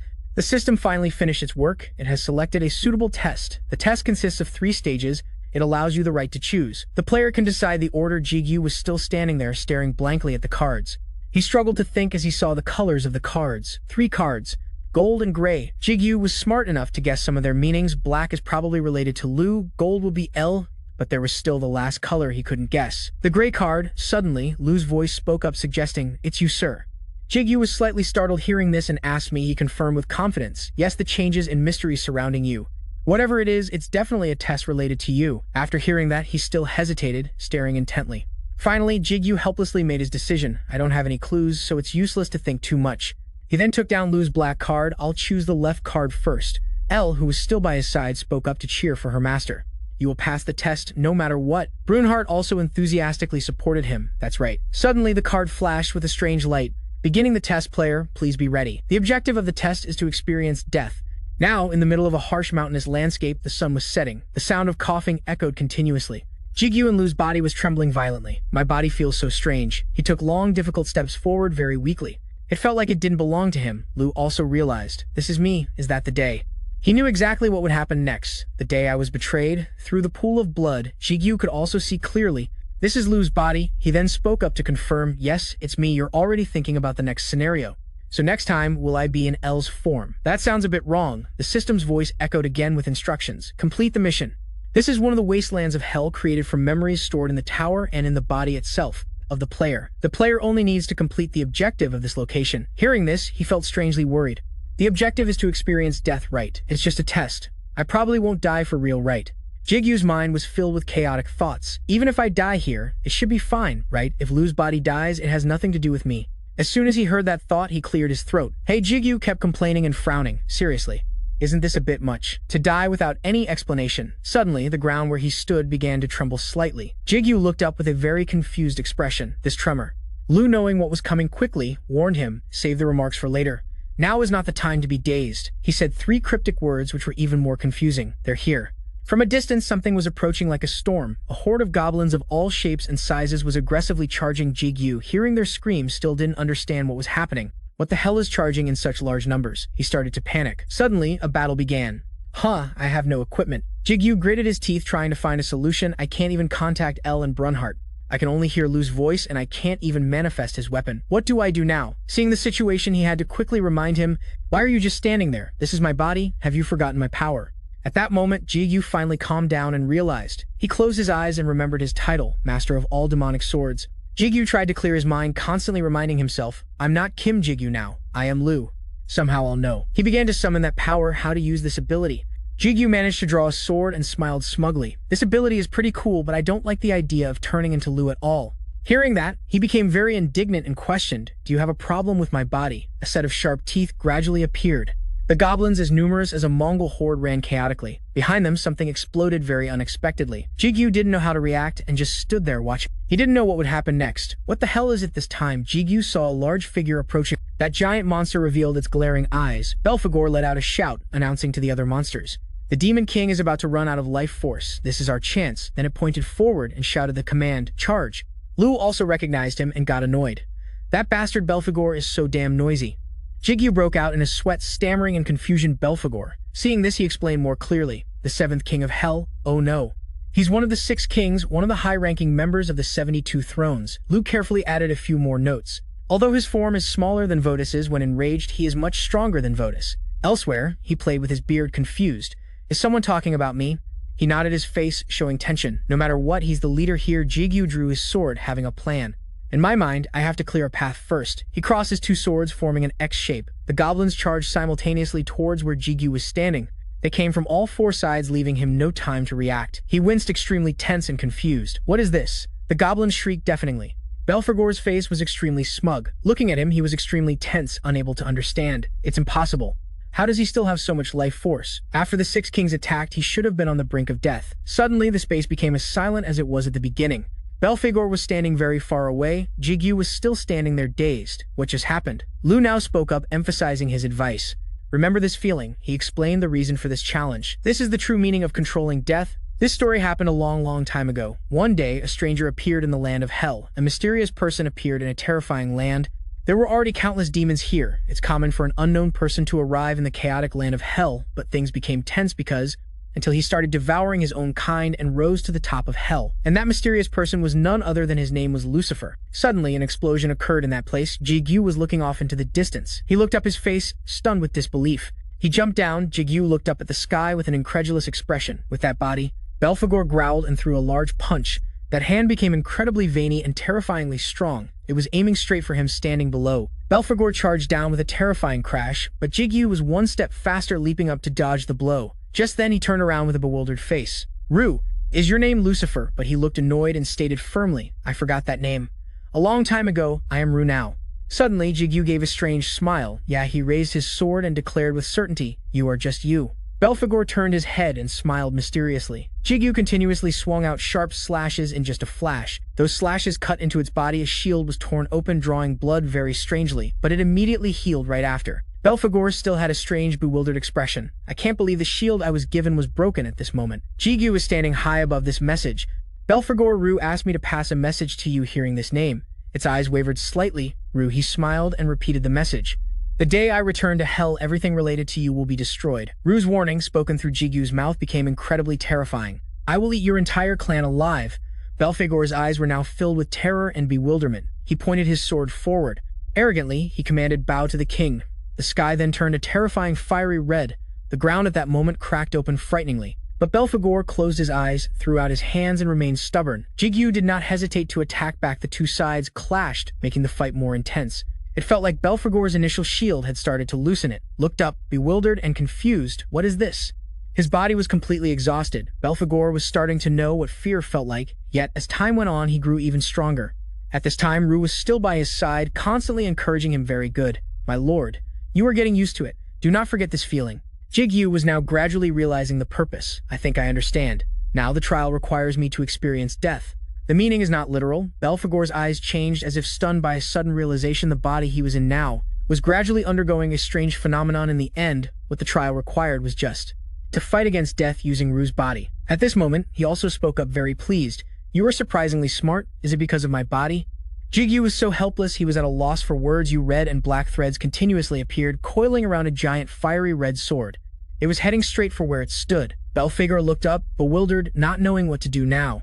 Its expression was extremely shocked and terrified, unbelievable. Even if it is Lucifer, Belphegor had realized his opponent's power. I have to fight him on a completely different level. A huge explosion occurred in the middle of that land. Rocks, sand, gravel, and dust flew everywhere. Belphegor, terrified, raised both hands in front of him to block his eyes, held a look of finality, surprised by the event. Luckily, the shield appeared again to block the blow for Belphegor. The giant sword slowly vanished. It heaved a sigh of relief, feeling smug, and bared its teeth in a grin. Belphegor became even more arrogant and burst out laughing.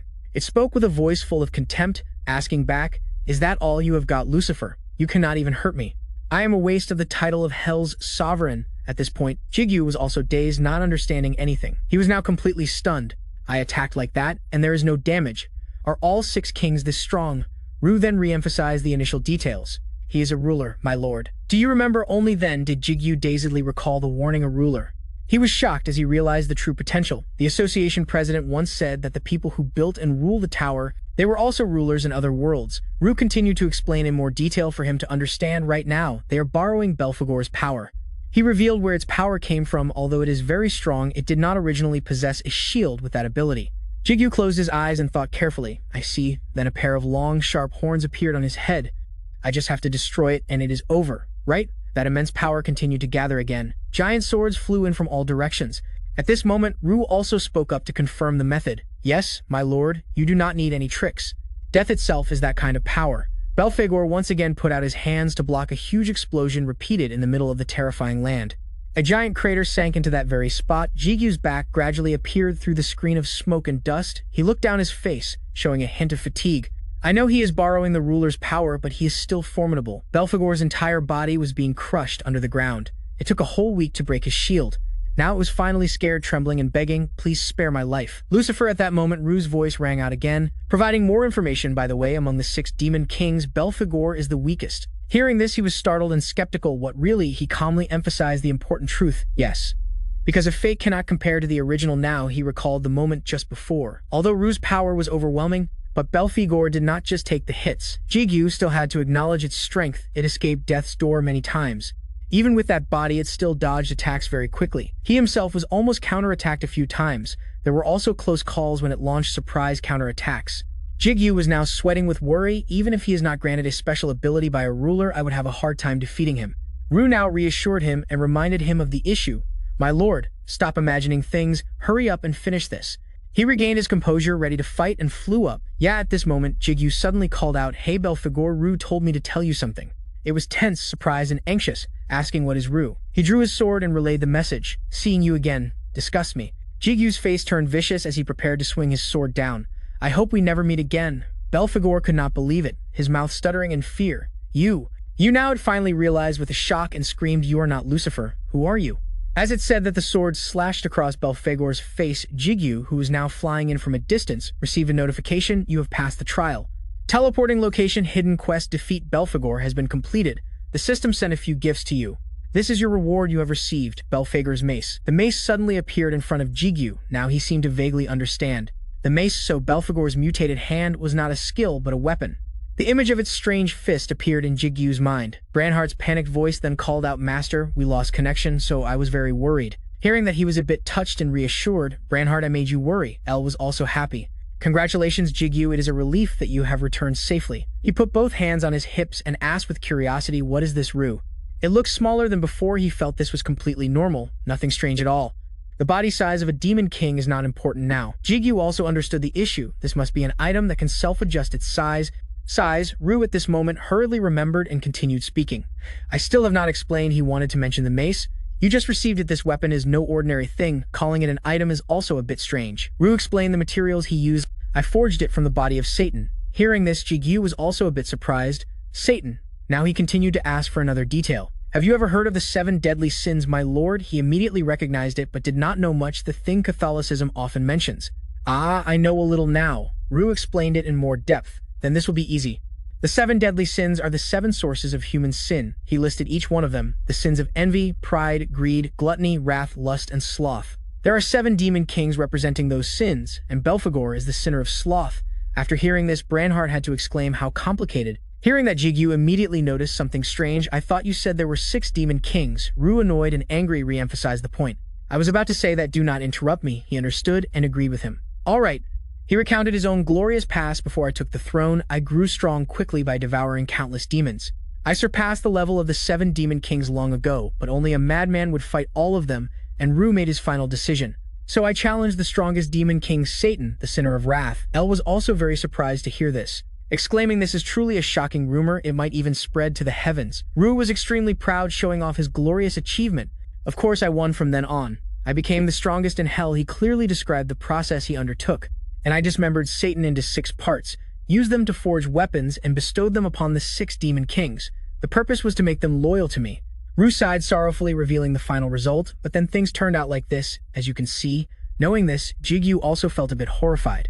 You've eaten your own kind and forged others' corpses into weapons. Isn't that too barbaric? Suddenly, he realized something and immediately took notice. Wait, Jigu looked towards the trident and sighed in relief. That thing is also Satan's corpse? Does that mean we can complete your body now? Ji-chun's words suddenly echoed in his head. You need at least 72 thrones or something stronger. A part of the Demon King's body, for example. Lu looked it over, deep in thought. The tower can't even copy that thing. It's probably a fake. Jigu moved forward, feeling somewhat disappointed. Is that all? I thought I could get it easily, but it turns out I was wrong. He bent down and gently touched it with a confused look. What should I do with this? Just picking it up is already hard. The ring on Jigu's hand suddenly glowed strangely. Lu spoke up, sounding extremely annoyed. Unimaginable. Absurd. Seeing this, he also looked bewildered, waiting for an answer. What's wrong, Lu? He had recognized what was before him. This is Satan's corpse. It's the item I bestowed upon Belphegor. Hearing this, he felt it was very strange. You said it couldn't be copied. Now, he immediately considered 2 scenarios, meaning there are 2 possibilities. Lu deduced the potential reasons. Either Belphegor is dead, or he has found a stronger weapon, strong enough to discard this one. The more Jigu listened, the more confused he became. Wait, so Belphegor is still alive? Didn't you kill him with your own hands? He tried to calm down and think more carefully. Wait a minute, that's not right. You said you were sealed because you were betrayed. That means at that time. Lu immediately spoke up to clarify. What are you thinking? I could never lose to someone like Belphegor. He emphasized his ability and the time it took. It took him a week, while I defeated him in less than a week. Seeing this, he felt even more annoyed. Is that so? Jigu returned to the main point, questioning further. Then why couldn't you kill him? He recalled the events of the past. Because just as I was about to deliver the final blow, at the crucial moment, a terrifying figure emerged. A ruler appeared. A pair of vicious eyes gradually appeared in the darkness. Lu screamed, filled with indignation. Unbearable. No, it can't be. How could that be? Jigu, not understanding anything, probed deeper into his own question. Is there a problem? Lu was shocked as he recalled the old memories. I've just remembered a memory from when I was sealed. He had also recognized his own enemy, the ruler, who sealed me. One of the archangels of the world. Lu even remembered that person's appearance. He had the face of a person named Michael. Ji-chun was surprised to see the axe being brought. I didn't expect to receive this so quickly. He crossed his arms and confidently affirmed, Before you return, I will make the most thorough preparations. See you after the trial. That circle gradually closed in the void. Jigu's face was now pensive, deep in thought. Lu's words echoed in his head once again. The ruler who sealed me is one of the archangels of heaven. He has the face of a person named Michael. Jigu, knowing the true identity of that person, was extremely surprised. Michael is the ruler? An archangel of heaven? Lu quickly corrected him more clearly. I can't jump to conclusions yet. It could just be a look-alike, but it's undeniable that between these two, he has some kind of connection. But he still held some suspicion within him because he seems to truly possess the power of an angel. He needed more information and continued to ask, do you know anything? The last time you met Michael, you fainted. An image of her fainting as a child appeared, but sadly, Elle couldn't provide him with anything. I'm sorry. At that time, many of my lost memories returned, but strangely, now I can't remember him or even my own name. She was extremely sad upon realizing the truth. It seems there's still a gap in my memory. Lu, even now, was scratching his head in frustration. Thinking back, it's truly strange. Hell and heaven have always been adversaries. It's impossible that. I have no clues about the ruler of heaven. He came to a final conclusion, just like Elle. My memory must also have a gap. Jigu also had to make a decision now. So, he focused on the 2 remaining cards. Jigu decided to choose Elle's yellow card. Maybe I can decipher that piece of the puzzle in the next trial. A brilliant golden light began to shine. An announcement came through. The trial is starting. Player, please get ready. The trial location will be set up based on the data of L. In a plain white room, she was sitting in the middle. She was clasping her hands, pleading in prayer. Oh, God. L's tears streamed down, full of helplessness and misery. Why did you give this trial to me? What am I supposed to do? Jigu's figure appeared behind her. He softly called out to her. L. Jigu, confused, quietly called his subordinates. L. Lu. Granhart, can you hear me? Only now did he break into a cold sweat, realizing something. Have all the connections been severed? Jigu now drew a final conclusion. This trial is different from Lu's. Recalling, it also happened on the 30th and 40th floors. He recalled the past trials. In the trial on the 30th floor, Lu had a separate body. Jigu was comparing the differences with the previous times, but on the 40th floor, L became her past self. Now he looked ahead, trying to guess. That means that girl. Jigu stepped closer, asking curiously, L, can you hear my voice? He reached out to touch her shoulder. What is happening? But unfortunately, Jigu's hand couldn't touch her. His hand passed right through L's body. Jigu panicked and pulled his hand back, shocked. I can't touch her.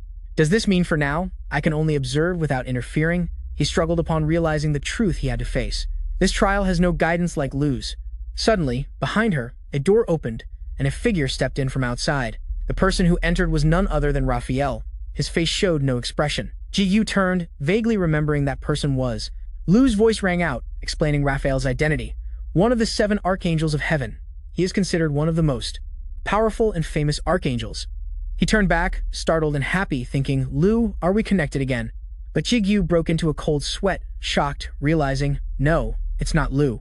He gradually understood the reason for that familiar voice. It seems Lu's memories still linger after I entered his body. Jigu could also feel a difference. It's completely different from when Lu entered my body. Lu called that time becoming one. Only this time do I feel that the memories have also merged with each other. She slowly got to her feet. Seeing someone enter, L asked in surprise, What is it, Raphael? He asked about her condition with concern. I was just looking for you because I was worried. Were you not satisfied with the results of the meeting? L tried to force a bright smile. If I have to lie to myself, then I'm satisfied. After all, it's what everyone wanted.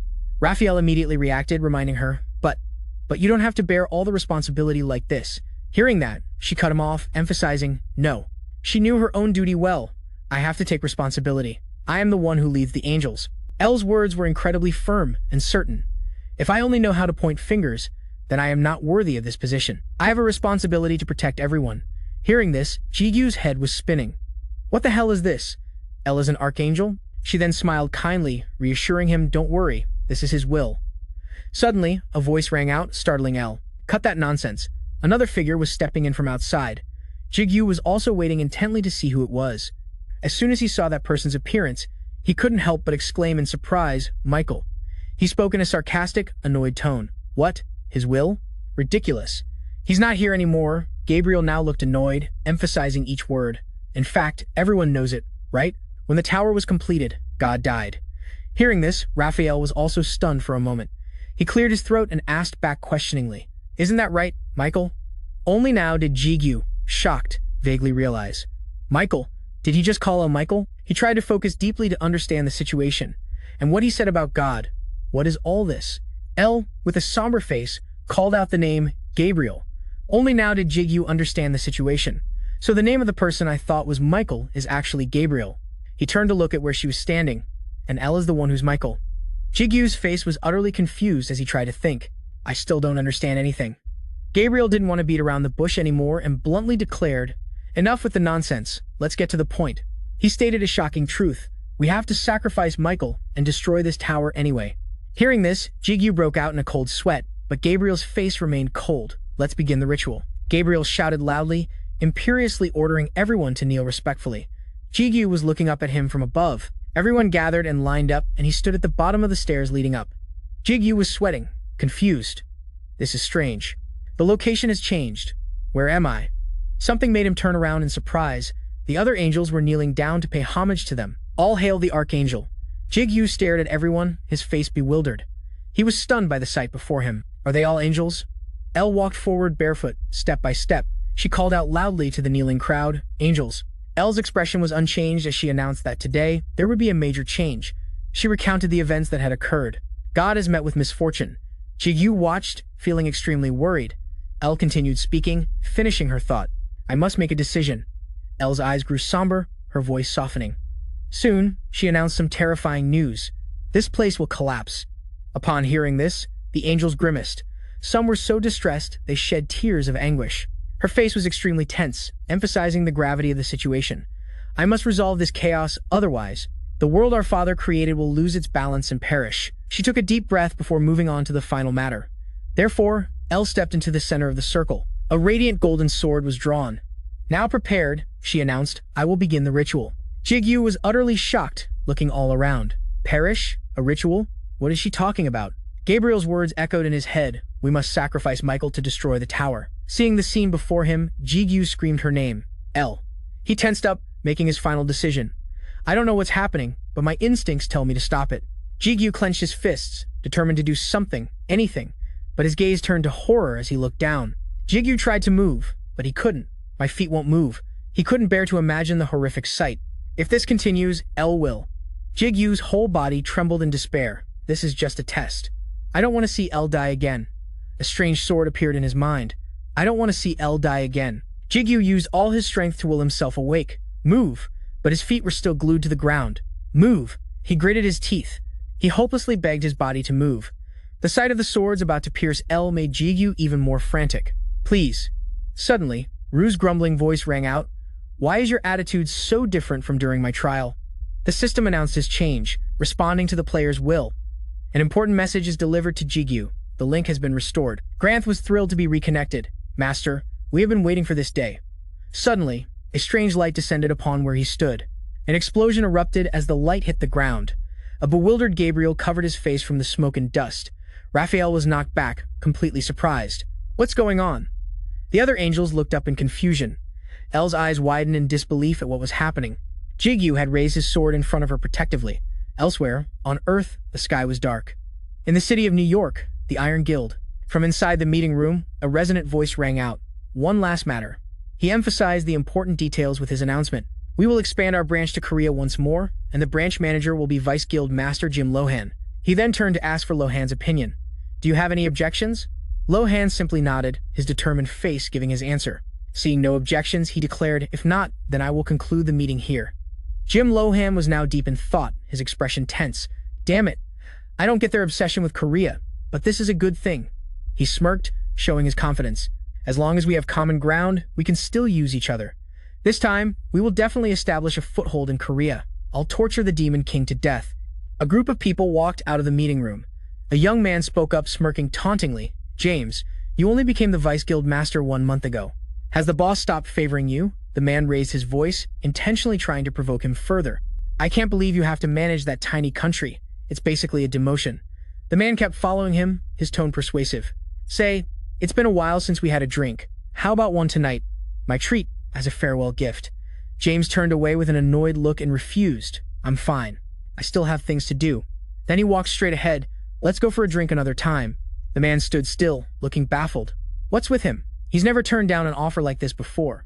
The man continued to mock him. He should be thirsty for both alcohol and blood. James walked away, breaking into a delighted smile. He was in a very good mood. He clearly understood his responsibilities. On this return, I have 2 missions to complete. James recalled his assigned tasks. First, establish a foothold in Korea. Second, he greatly anticipated the second mission.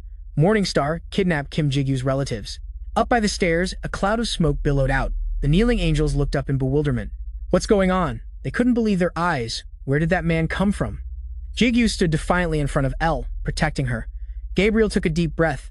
Who dares? He roared in a furious rage. Who is the one who dares to interrupt our sacred ritual? A single, brilliant golden wing suddenly appeared. Not just one, but many pairs of wings appeared. The archangels flew high into the sky. Jigu remained where he was, shielding Elle. She frowned and stammered, Who are you? Jigu broke into a bright, amused smile. His words took her completely by surprise. I am your master. Jigu turned to her with a gentle smile. You probably don't recognize me, Elle. Suddenly, Ru spoke up hesitantly, Master, about what you just said. A sudden chill ran down Jigu's spine as he sensed something was wrong. Elle's demeanor changed completely. She asked again, Did you just say that you are my master? Her face darkened as she interrogated him. How dare you stand before me and claim to be God, the one who leads all angels? Jigu stood frozen, stammering, not understanding what was happening. What's going on? Raphael was glaring down at him with pure hatred. The others were also filled with utter hatred. Jigu's entire body went rigid, his face bewildered. This killing intent is terrifying. At this point, a helpless Rue chided him. Good grief, you idiot. In front of Elle, you're still an angel. And you went and said you were her master. That's the same as claiming to be on par with God, master. It's certainly brave of you to blaspheme God in front of so many angels. Granth, ever supportive, affirmed, Don't worry, sir. I will protect you, master. Hearing this, Jigu's face grew tense. God. He then recalled Gabriel's earlier words. Gabriel just said that God is dead, but that also means. Jigu suddenly had a realization about an important truth. So God really does exist, right? Elle was no longer hostile, but she began to wonder, why am I feeling this way? She started to have doubts as she looked at him. This man who calls me by such a strange name. I should purge him immediately for impersonating the father. Elle didn't want to attack Jigu, but I have this feeling. I don't want to fight him. Gabriel, hovering above, wanted to condemn him. A sinner like you, who interrupted the ritual and impersonated God. He scowled, preparing to charge as he declared, will not be forgiven and shall face punishment. Suddenly, Gabriel's form blurred. An instant later, he was right upon him. Gabriel gathered all his strength to swing his sword. Jigu was still stunned, unable to react. Elle unconsciously raised her hand, about to stop him. Wait, Gabriel. A loud noise erupted, sending thick clouds of dust and pebbles flying everywhere. Gabriel flew back up to his original position. He scowled in annoyance as he looked down at the large crater, feeling frustrated. Did I let him get away? He is definitely no ordinary being. He gritted his teeth and looked around. How dare he interrupt the ritual? Where did he go? Gabriel looked at Elle, growing more confused. But why, Michael? Didn't you do anything? A crimson magic spell appeared in the sky. Gabriel's eyes widened and a chill ran down his spine as he realized Jigu was behind him. From a distance, Raphael looked on in disbelief. That energy, this terrifying power. He looked at the person before him in horror. What is the Lord of Hell doing in a place like this? Jigu's eyes widened in confusion. He looked at his own body in utter confusion. What is this? When did I gain Rue's power? Brownheart screamed upon seeing this form. The evil Rue has appeared again. Seriously. Hearing this, Rue showed his annoyance. This little brat. Rue then calmed down and nonchalantly reassured him. Don't worry, the evil personality hasn't reawakened. He looked over his body and came to a conclusion. It seems some effects from the first test are still lingering. At least in this current test, I can use my power to a certain extent. Jigu's face showed confusion as he realized the truth, so that's how it is. He recalled Gabriel's previous attack. That attack wasn't something I could dodge or block. But no matter what, Jigu couldn't deny his power. Of course, Gabriel was the one who defeated Du. Even though he was tired at that time, he continued to speak, emphasizing the important point that Gabriel wasn't the only one here. Rue also noticed the impending danger.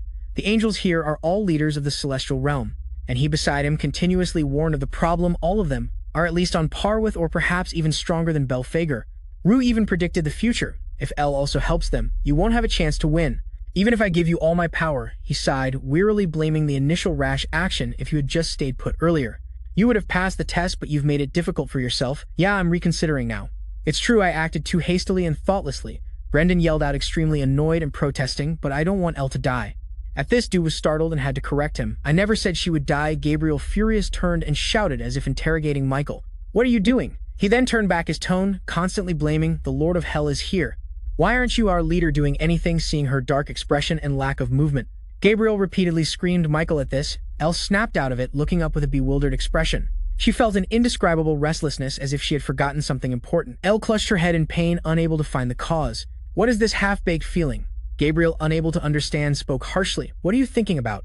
In a critical situation like this, now he stood up high and commanded loudly, I, the Archangel. Gabriel, command all angels to leave this place. Gabriel was now announcing important news, the Lord of Hell. The other angels immediately obeyed and vanished. Gabriel just declared the others surrounding him will be eliminated by us, the Archangels. They aimed straight for the flying Jigu. Sparkling golden dust particles continuously rained down. An explosion occurred, shattering and flinging rocks. A giant plume of gray smoke shot straight into the sky. A faint door gradually appeared from within it.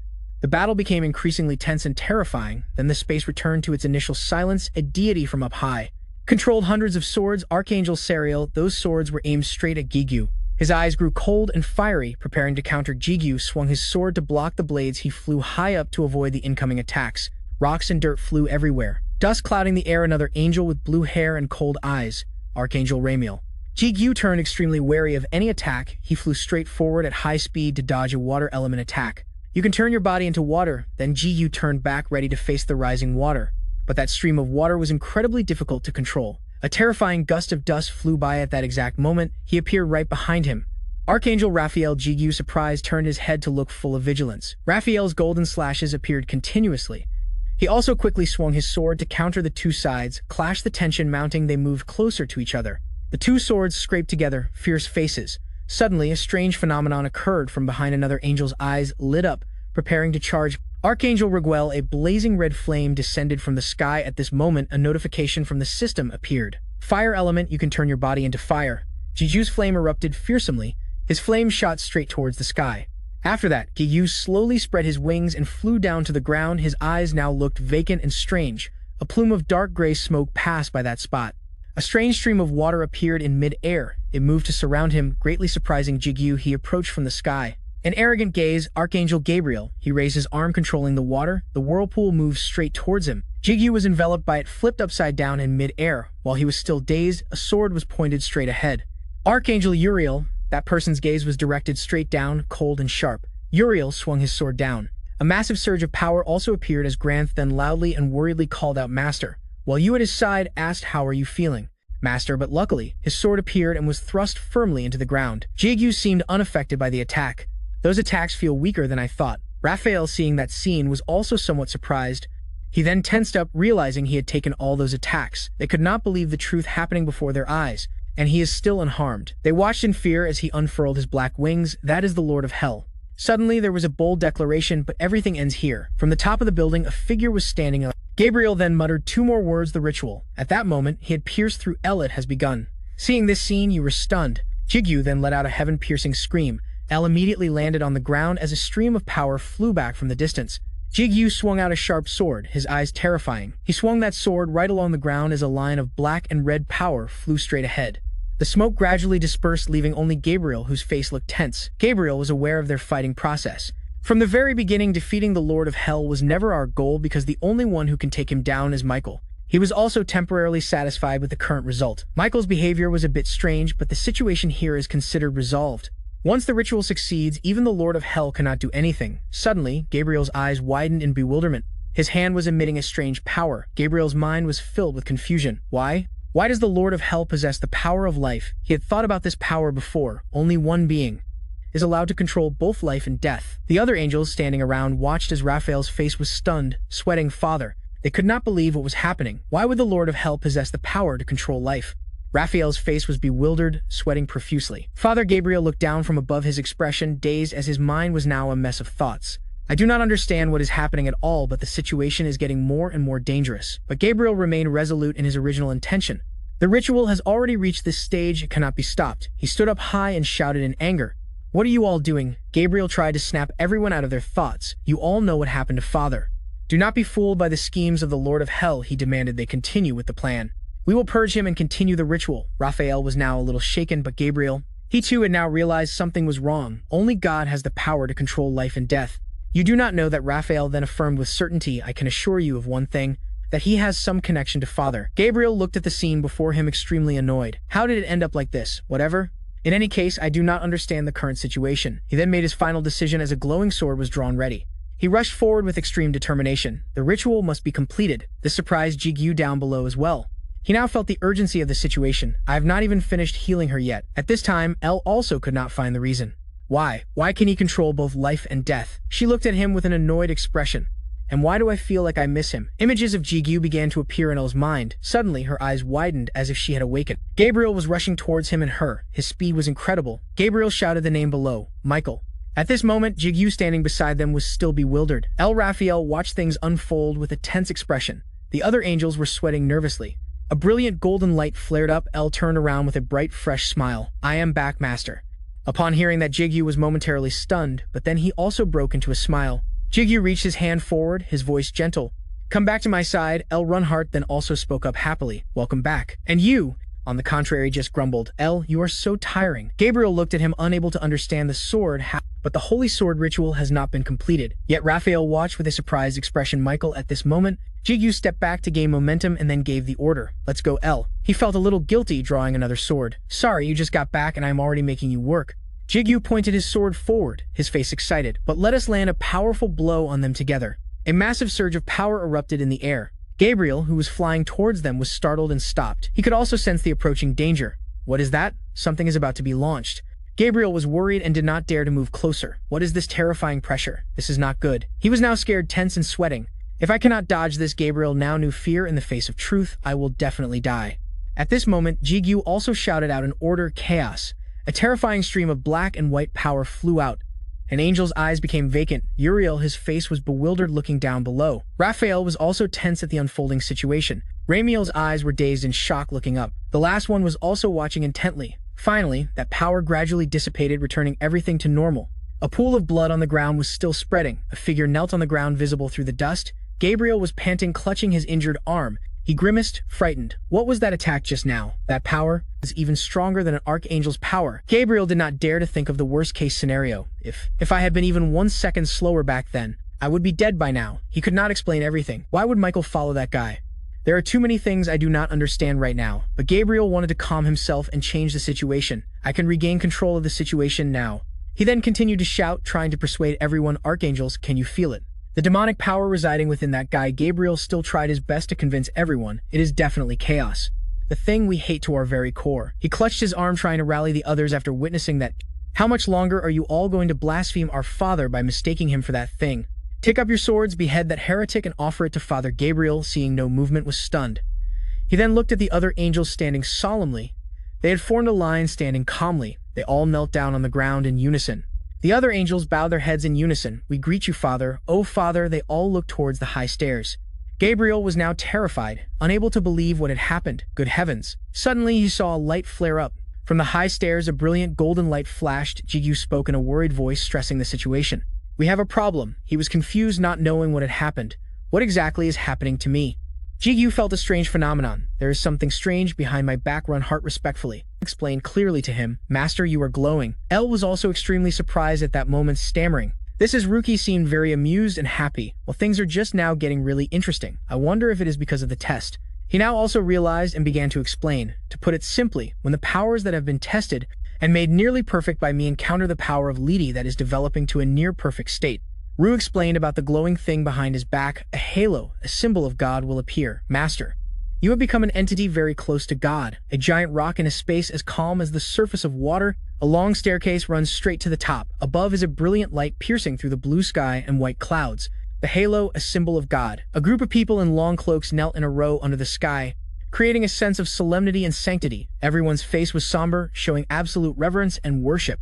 Master, you have become an entity close to God. Jigu stood against a brilliant blue sky, a dazzling golden halo radiating from behind him. Like the halo of a deity, an entity close to God, she thought to herself. Does this mean Master is God now? He took the sword and asked with a stern face, his eyes full of confidence and authority. El, you said, angels serve God, right? Then you must know this better. El, what is happening? She brought up the concept of a limit.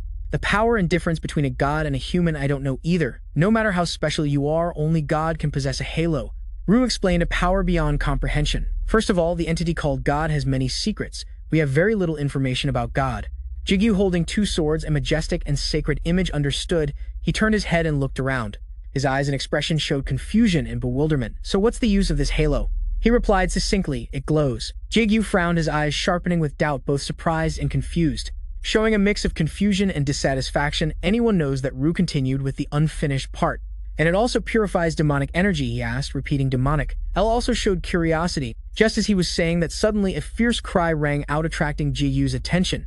He looked up in the direction of the sound. Gabriel was panting heavily, his face covered in sweat, coughing up blood from his mouth as he uttered no. His body revealed bright golden wings, his posture slightly hunched as if under a heavy weight. His voice trembled. It can't be God. From within, the cloak wings emerged rapidly. The scene grew tense. Gabriel was filled with horror and pain. The veins on his face bulged, showing his emotions were pushed to the limit. God is dead. Everyone showed expressions of panic and shock, sweat rolling down their cheeks. Unable to believe what they were seeing, El shone brightly under the blue sky, unable to say anything more. His eyes widened with a mix of surprise and worry. Tense, his lips trembled and his voice choked, clearly showing his wariness of him. Wings gradually became visible on his back, silver wings. Gabriel's face contorted, his teeth clenched. An extremely grave expression at this moment. Jigu's face hardened as he stared intently at him. Du spoke up to remind him. Here it is. His image became clear. Look closely. Master, the symbol of a fallen angel. Raphael was furious. His eyebrows furrowed, his forehead wrinkled, he shouted with indignation. Gabriel, his whole body trembled with uncontrollable anger. To the point he couldn't finish his words. You, Raphael stepped forward slightly. He gestured towards the others behind him and criticized you. Betrayed the angels, betrayed Michael, and betrayed the Father. Gabriel wiped the blood from the corner of his mouth. His eyes darkening, he let out a cold breath. He laughed as he wiped. A smile filled with contempt and smugness. Gabriel's gaze became terrifying as he looked at them. His smile gradually became inhuman. My foolish brothers, how much longer will you worship one who does nothing but observe? He waved his hand dismissively. You will never understand why God had to die and why I helped build the tower. Hearing this, the group was suddenly startled, feeling bewildered by what they were hearing. He still stood there defiantly. His figure became pitch black, giving off a gloomy feeling. Raphael could only utter word by word. Gabriel, you were an accomplice in the Father's death. Hearing him ask that, Gabriel raised an eyebrow with a contemptuous smile, showing a triumphant expression. His smirk was clearly one of self-satisfaction for having deceived everyone for so long. Gabriel raised his arm high, his face full of terrifying distortion. A dark aura overflowed. The era of God has ended. The God who did nothing but sit and watch is no more. He continued speaking, making everyone extremely uncomfortable. Isn't it God's responsibility when holding so much power to rule and care for all brothers and sisters? Our time has come. Gabriel pointed straight ahead, his eyes cold and sharp with a savage smile. From now on, we will be the ones who write history.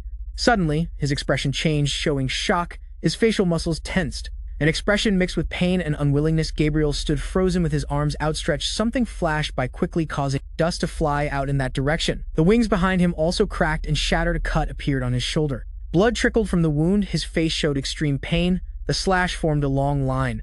Blood sprayed from the wound. Gabriel's eyes rolled back, his forehead wrinkled, and more blood gushed from his mouth. He could only groan a few times in pain. The onlookers were also stunned. What they were witnessing was too terrifying. He fell into his own pool of blood. Behind him was Jigu, the one who had delivered 2 slashes to his body. His cold face shone through the dense smoke. Gabriel. Jigu stood up straight and turned his head slightly to look at him. With a solemn look, he asked, You're the one behind L's death, right? L asserted that he was a demon sorcerer, giving her opinion. Although in reality, she was not dead yet. A point of light appeared on the sword, like a beacon of hope for life. L closed her eyes, a gentle and kind smile on her face, radiating serenity as light enveloped her. It made her look peaceful. Thank you, Master. A system notification appeared. You have passed L's test. You have completed the hidden quest, prevent Gabriel's betrayal. The notifications continued. You have obtained L's data. You have obtained L's physical body. A small amount of data remains on L's physical body. Something dropped. Sending reward. You have obtained Gabriel's Holy Grail. Jigu's gaze was focused and his expression slightly surprised as he looked down at the glowing object before him with a mix of curiosity and caution. This is, he wondered, the Holy Grail? The sparkling Holy Grail rested on a bright white background, the light causing it to emit a brilliant aura. Jigu bent down and picked it up. His movements were swift and decisive, showing he was on high alert. Holding the chalice in his hand, his eyes filled with a mix of curiosity and doubt. He raised an eyebrow, his lips slightly parted, and he began to speak slowly. It's so shiny, but...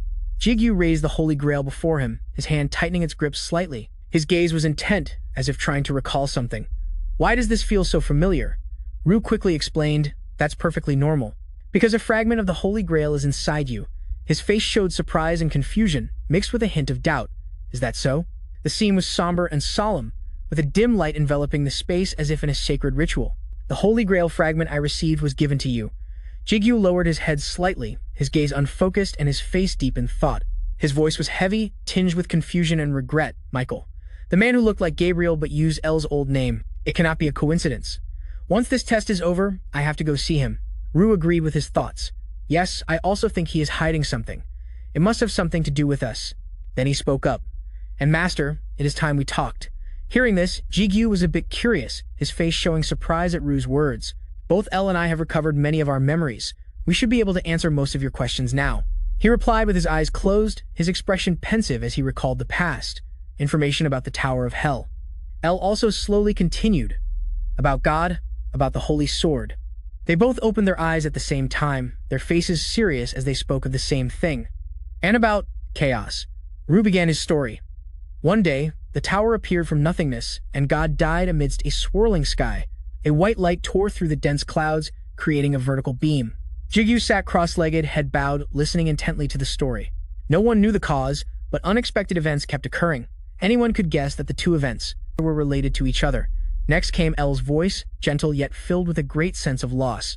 After Father disappeared, the world changed greatly. His eyes showed a flicker of shock and contemplation as he listened to her every word. Although Father was not one to interfere in the workings of the world, many things in the world still changed, just by Father's presence. And because Father was absent, the seal on the monsters from the end of the world was released. Jigu's eyes widened, his brow furrowed, and a cold sweat trickled down his face. His expression was tense and astonished, his brows furrowed tightly, his sharp gaze trying to comprehend the situation. Monsters from the end of the world. L continued. Beings from a place even deeper than hell, a giant abyss. It swirled like the mouth of hell, emitting crimson flames and ash, the abandoned brother of God and the original master of hell. Dozens of crimson eyes floated in the darkness, their gazes boring deep. He pressed his lips together, his gaze cold and focused, his expression one of sudden realization. After a moment of silence, Rue continued. The reason they are known as the monsters from the end of the world is because hell was built upon their seal. Jigu's gaze was pensive as he looked down, sweat trickling down his cheek, clearly showing his tension. Hell was built on top of it. He was clearly shocked and stunned, his gaze unfocused as he tried to process what he had just heard. In my mind. Wait a minute. Thinking about it, I didn't receive any penalty, even after getting so much information. Is it because I'm on the 50th floor? He denied it. That's not it. It's because you already knew this. Jigu was confused and afraid, sweat trickling down his cheek. His hands unconsciously clutched his head. What? Rue looked chillingly nonchalant. In the middle of a thick red space, you have digested and absorbed my body. You simply don't remember. That's all. He looked deeply contemplative and tormented. His gaze fell, eyebrows furrowed slightly, lips pressed together, showing his realization.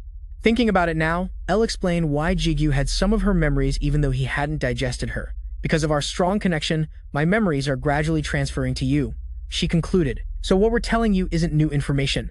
Jigu listened seriously before expressing his confusion. You're just telling me things I already know, aren't you? Rue was a little surprised by his quick grasp. You've gotten smarter. Not like your usual self at all. He said smugly, I guess. It's the effect of digesting someone as smart as me. Jigu frowned, looking annoyed. Aren't you ashamed of yourself for saying that? Brunhild's voice suddenly rang out, startling him. Master, master. Jigu looked down, his eyes widened in astonishment, his voice filled with surprise and confusion. Granhart, I think I've remembered my lost memories. It confirms I was a princess in the past. Rue immediately interrupted. Kid, stop your nonsense. Granhart continued, that's why I... He was visibly annoyed. How rude, interrupting an adult while they're speaking. She said no more. He sat there, completely silent and empty. I hate you, Rue. Elle began to speak. First, I'll tell you about the ritual. Not the one you destroyed, but its origin, she explained carefully. It's the ritual of the Holy Sword.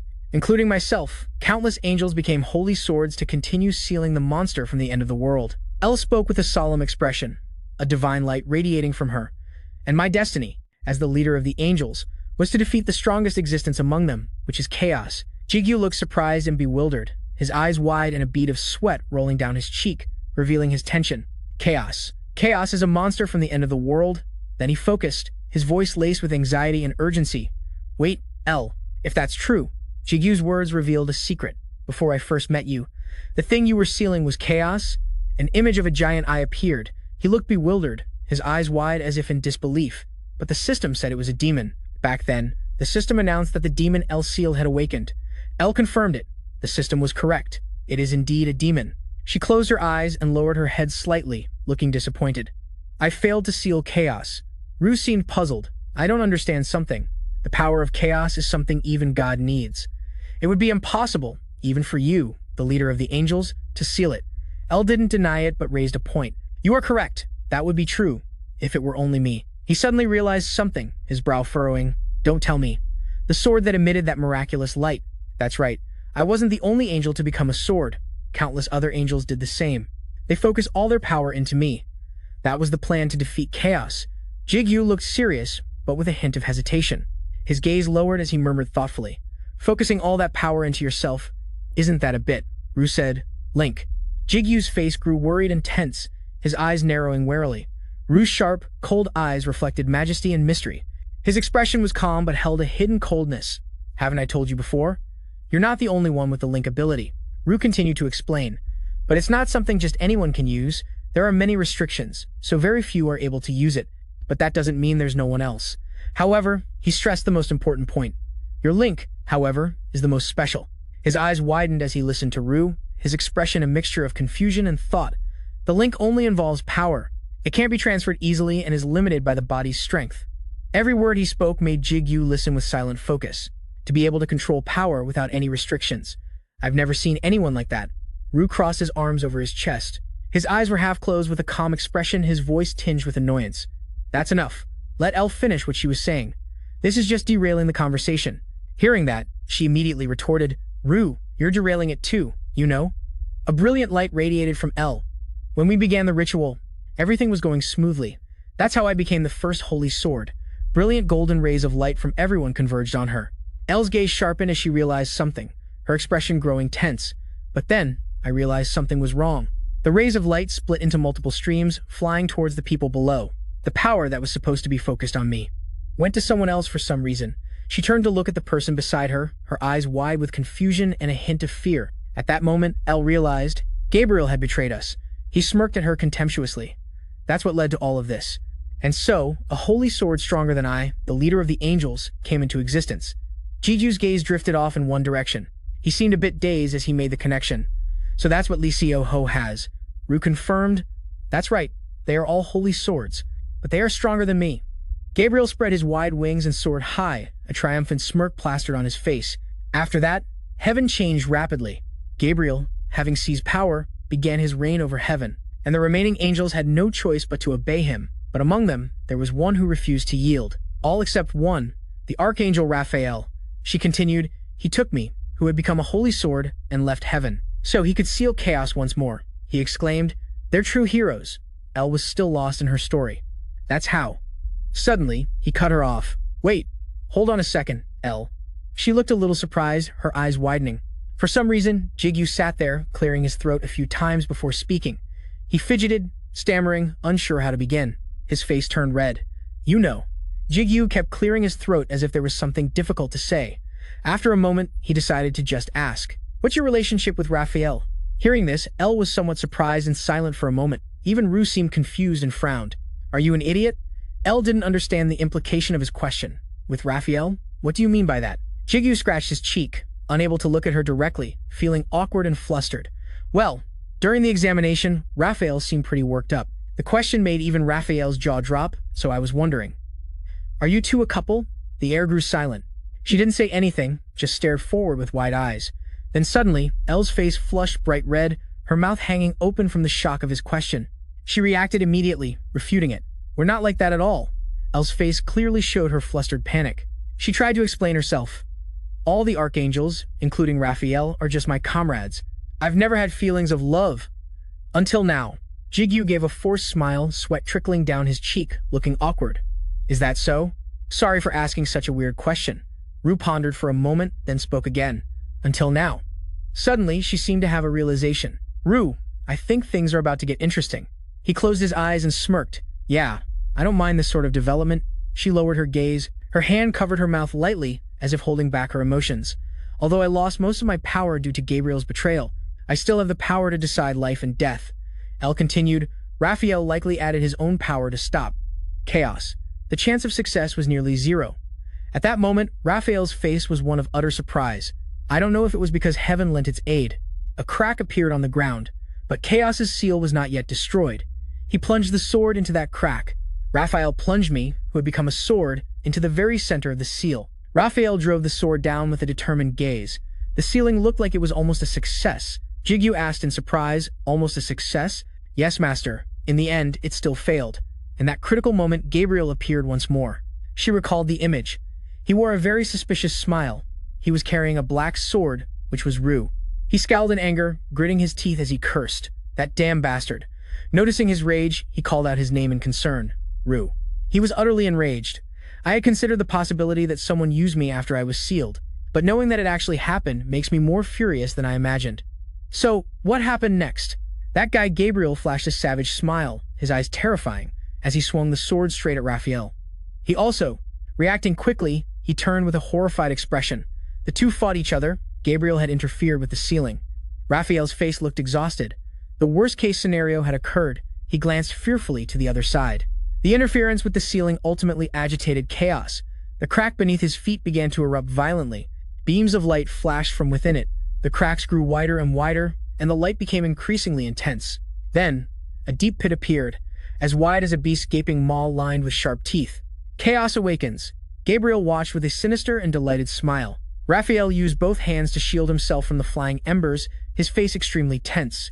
He turned and shouted, "Gabriel, are you insane?" Raphael could only scream, "How could you release chaos? Are you trying to destroy the world?" But he still held on to hope for the man floating there. "You do not want this either, do you?" Gabriel smirked faintly, showing his contempt for that idea. He laughed arrogantly, his eyes cold and calculating, full of both confidence and madness. "Something I do not want? Do not get me wrong, I genuinely want to release chaos." Gabriel arrogantly asserted his dangerous and terrifying ambition. "The world holds more secrets than you imagine. You and Michael." He flourished his sword with a swing of his arm, then gripped the hilt firmly, demonstrating his power. Gabriel's eyes widened, gleaming with uncontrolled excitement. Laughing with arrogant madness, no nothing at all. He threw the sword forward, his face taut, his cold eyes intensely focused. The sword tore through the fiery red sky, flying straight toward Raphael. The sharp blade pierced through his body with ease. Raphael gasped in pain, his eyes wide with surprise. He looked at the wound where the sword was lodged, his eyes widening in both pain and surprise. Raphael stared at the sword piercing through him. "This is—" Gabriel laughed smugly, his face exuding the air of a conqueror, the ruler of hell. "Consider this my parting gift to you." He left him with a scornful farewell. "Goodbye, Raphael." Raphael's body fell toward the gigantic maw of chaos, still tightly clutching the sword, L, in his hand. Like a final hope, L flared with a powerful, burning light. Gabriel shot upward, his face taut and serious. From below, Raphael flared with a powerful light. He was flying, not paying attention. And when he suddenly noticed, Gabriel turned to look back, his face somewhat bewildered. Raphael gripped his neck tightly, his pale face a mask of panic and pain. Raphael gritted his teeth, every feature on his face etched with determination and sorrow. "No matter where I go." His face was contorted with resentment, blood staining his lips. Veins bulged around his eyes, showing both physical and spiritual agony. "I will drag you along with me at any cost." Gabriel's face went pale, dotted with sweat, and a choked sound came from his mouth. His panicked eyes were wide. "Where did you get this power from?" His eyes were filled with terror and bewilderment. His gaze filled with a dawning realization. "Do not tell me Michael gave you the authority over life." Raphael's eyes shone like stars in the darkness, both sacred and terrifying. Gabriel's expression was a mixture of contempt and bitterness. "You fool. Even though this is only a fraction of it, that is not a power you can control." Raphael smirked, his expression full of iron will. "Yes, you are right, but—" His eyes were bloodshot and blazing with madness as he gave a defiant smile. "I am sure I have enough strength to drag you down with me." Gabriel's face was filled with terror, his teeth clenched and his brows furrowed. Raphael's voice was firm, yet choked with emotion. "Nothing will go according to your plan." The two of them slowly fell, as if being swallowed by a colossal entity. A giant vortex formed, churning in the sea of dense, black, chaotic fire. Eyes and teeth sprouted all over it, gaping with endless hunger. That is all I remember. After Elle finished her story, Jigu's face was covered in sweat, his expression blank for a moment. He sat silently in the white void, his lonely silhouette reflected against the bright background. Jigu tightened his grip on his arm. His voice trembled slightly with concern.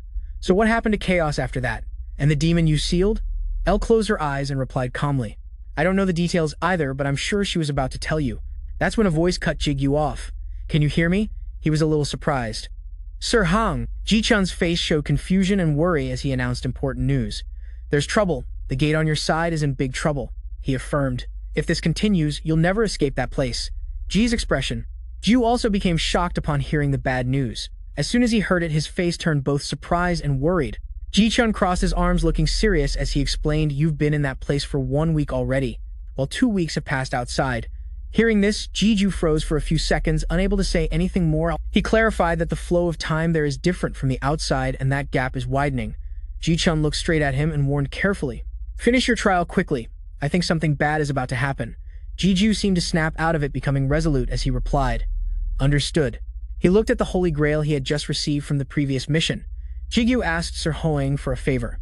"I got a rather interesting item. Could you help me take a look at it?" He also glanced over. "Of course, anytime." He took the Holy Grail, stood up, and commanded open. Suddenly, something made Jigu's eyes widen in surprise. "There's a serious problem right now. The gate is unstable." Ru quickly explained again and urged him, "Just like that old man said this." is because time is distorted. It's best to hurry up. Jigu handed the Holy Grail to Ji Chun to hold and examine. He looked at it for a moment and said, "So this is a fragment of the Holy Grail." Ji Chun held it in his hand excitedly. "I never thought I'd hold this in my hands one day. I'll study it." Then he suddenly remembered something and called out, "That's right," which caught his attention. Ji Chun reminded him of a few things. "Now that you mention it, I have something to tell you. Recently, the Iron Guild's actions have been a bit suspicious. According to rumors, they intend to establish a branch in South Korea." Hearing that Jiju's face turned pale, he then lowered his head, slightly calmed down, and said, "Sir Hong." Jigu also offered a piece of information. "I think they will approach us first, but just in case, you should know this, the vice leader of the Iron Guild." He held out a card with an extremely focused and serious expression. Jigu closed his eyes. An announcement echoed. "Beginning the final trial. You have been teleported to the test location." A moment later, he opened his eyes and looked forward, his gaze filled with determination and a cold sharpness. Gyu stood in a space where light and darkness merged, creating a sense of ambiguity. "The system announced from now on, what you see will be the things you are curious about." He stood still, wary and confused, stammering. "Did the system just talk to me?" The system replied again, "Yes," which made him frown in confusion. It continued to speak. "This place is not affected by the tower. I can only talk to you here." Jigu still felt something was wrong, so he remained still and questioned. "What are you?" The system replied. "You will soon know everything about this place." Information windows appeared on his hand. Jigu had just started to speak. Wait. Before he could say more, he disappeared. White slammed the table hard, expressing his anger. He showed his indignation, questioning how a creation, like you, dares to oppose the Father. "Do you want me to believe that is the will of the divine?" White shouted, affirming.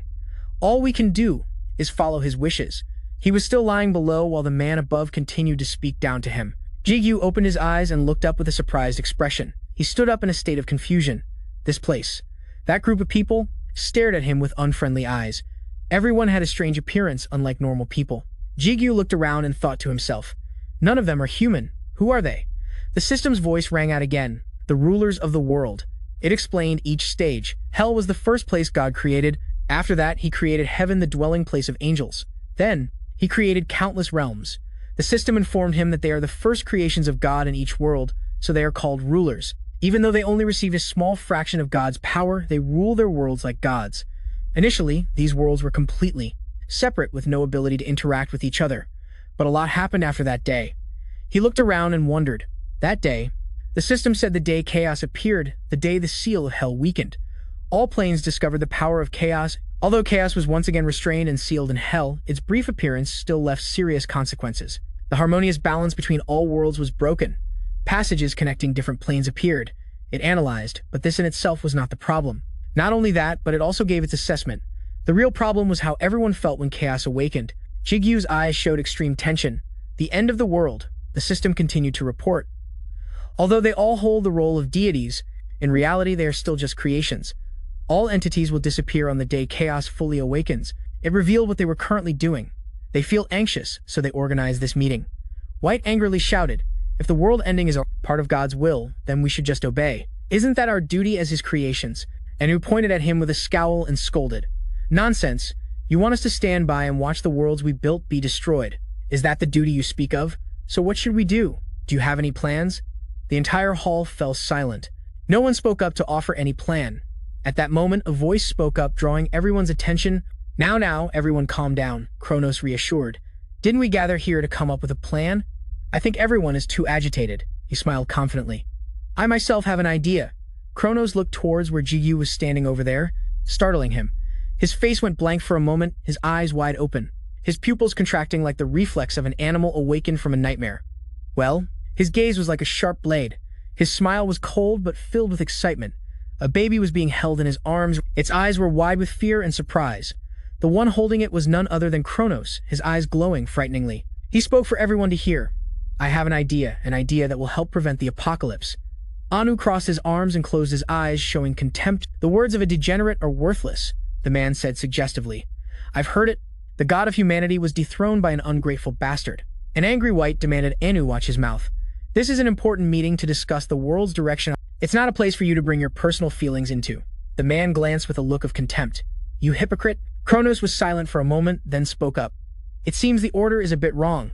He raised his hand and gave a confident smile. "Let me introduce myself first. I am Kronos, god of the human world." Jigu looked down at the group from above in silence. He gritted his teeth in surprise. Father is a ruler? And the god of humanity? Jigu looked at the man's appearance, or is it just that he looks like father, even his memories from back then? Jigu remembered the image of his fearsome father. Anu glanced at Kronos and questioned him. So this depraved human, the one who killed his own father, what unbelievable plan are you hatching now? White angrily slammed his hand on the table. Anu. He demanded that Kronos was behaving in a dignified manner. Would you please try to behave likewise? Anu showed clear annoyance mixed with sarcasm, his eyes narrowing as if in provocation. Am I wrong? We all know it. The truth is, he isn't qualified to participate in this meeting. The man made his attitude clear, and there's someone else more worthy of being the god of the human world than him, right? Kronos was silent, his lips pressed tightly to balance his emotions. His voice echoed in the tense silence. You're right, that person should have been the one to become the god of humanity, but that person wanted me to become the god of the human world. The atmosphere froze, so silent that only Kronos' slow breathing could be heard, and his smile twisted, both arrogant and malicious. His amber eyes looked as if they could see through this entire world. The position of a world's representative is not a seat one can sit in, just by meeting a single criterion or by age, right? A stream of dark energy erupted violently, spreading throughout the hall like a tornado, swallowing all light. Everyone gritted their teeth to endure. That energy was extremely unpleasant. White's face also turned pale. His body trembled, squeezed to the point of near paralysis. What is this immense power? Plumes of black smoke swirled in the air, causing all surrounding spiritual energy to become chaotic. Anu was both astonished and enraged, his eyes trembling with anger. This guy. He looked at Kronos standing there calm, confident, and arrogant, which made him feel annoyed. He became a god only by sheer luck. He gave a faint smile that seemed harmless, but it made the whole space feel heavy. Kronos stood in the center.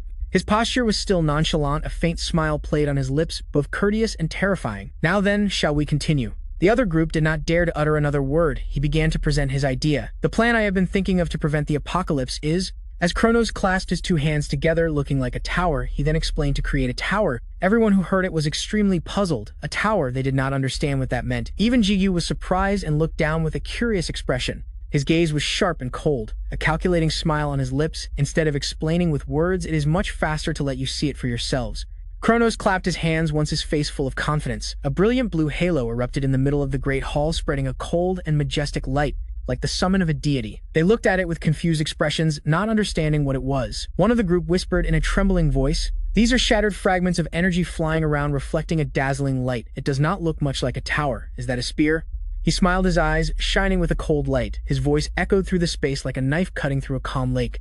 Yes, this is a giant spear, the tool to pierce through chaos. Anu's expression showed clear disapproval as he muttered a few words. He questioned, "You think we can handle chaos with this spear, just because of its giant size? How childish." Kronos' gaze turned somewhat cold as he gave a terrifying smile. Of course, this spear is not just big. Anu frowned, his eyes filled with doubt and a look of utmost indignation. He explained, "The tower will connect all worlds, and the power of God which is divided throughout the worlds, we will unify all those sources of power, and the tower will become a vessel containing all that power." Kronos smirked smugly, and by using that power, he stated firmly, "We will pierce through chaos." Jigu turned back to look at the spear. His expression also surprised. Worry arose in his heart. We call it the tower. But no one knows exactly what it is. Before the eyes of the entire world, no physical impact can be used against it. The reason we call it the tower is simply because the system's voice called it that when we entered the tower. You have entered the tower. Jigu wondered about the true identity of the tower. A spear used to pierce through chaos. Anu pointed at him and shouted angrily, "Ridiculous. You think something like that can handle chaos? The only one who can defeat chaos is the Father." White refuted that opinion. "I agree, even if we gather all the power. It is still just a fragment of the Father's power. Is it not still too weak to confront chaos?" Gil Rachel also nodded, agreeing with the opinion he just stated. Kronos spread his two arms to the sides, showing his confidence. "You are right, but if that was all, I would not have mentioned this plan." He pointed forward, his face excited. "I will also use God's power." Everyone below started murmuring noisily. "God's power? What the hell are you talking about?" Kronos pointed downwards. "First we will pierce chaos with the tower." Then he pointed upwards again. "Then we will use the tower containing the power of chaos to stab God." Kronos' face was extremely triumphant, smirking with confidence and arrogance. "We will use God's power to destroy chaos and then kill God with the power of chaos. We will create a new world with our own hands." The system announced, viewing the first record. Jigu returned to his previous position, his face somewhat pensive as he glanced down, looking at Jigu, recalling the memory from just now, hearing Kronos say, "We will kill chaos with God's power, and then kill God with the power of chaos." He thought to himself, to divide all the worlds, concentrate the power, and pierce chaos. and use all that power to kill God as well. Is that what must be done to create the tower? The system spoke. Kronos' plan is to create the tower and kill both Chaos and God, ignoring whether everyone agrees. The problem is there are too many plans. It stated the pros and cons, besides the fact that those plans are too risky.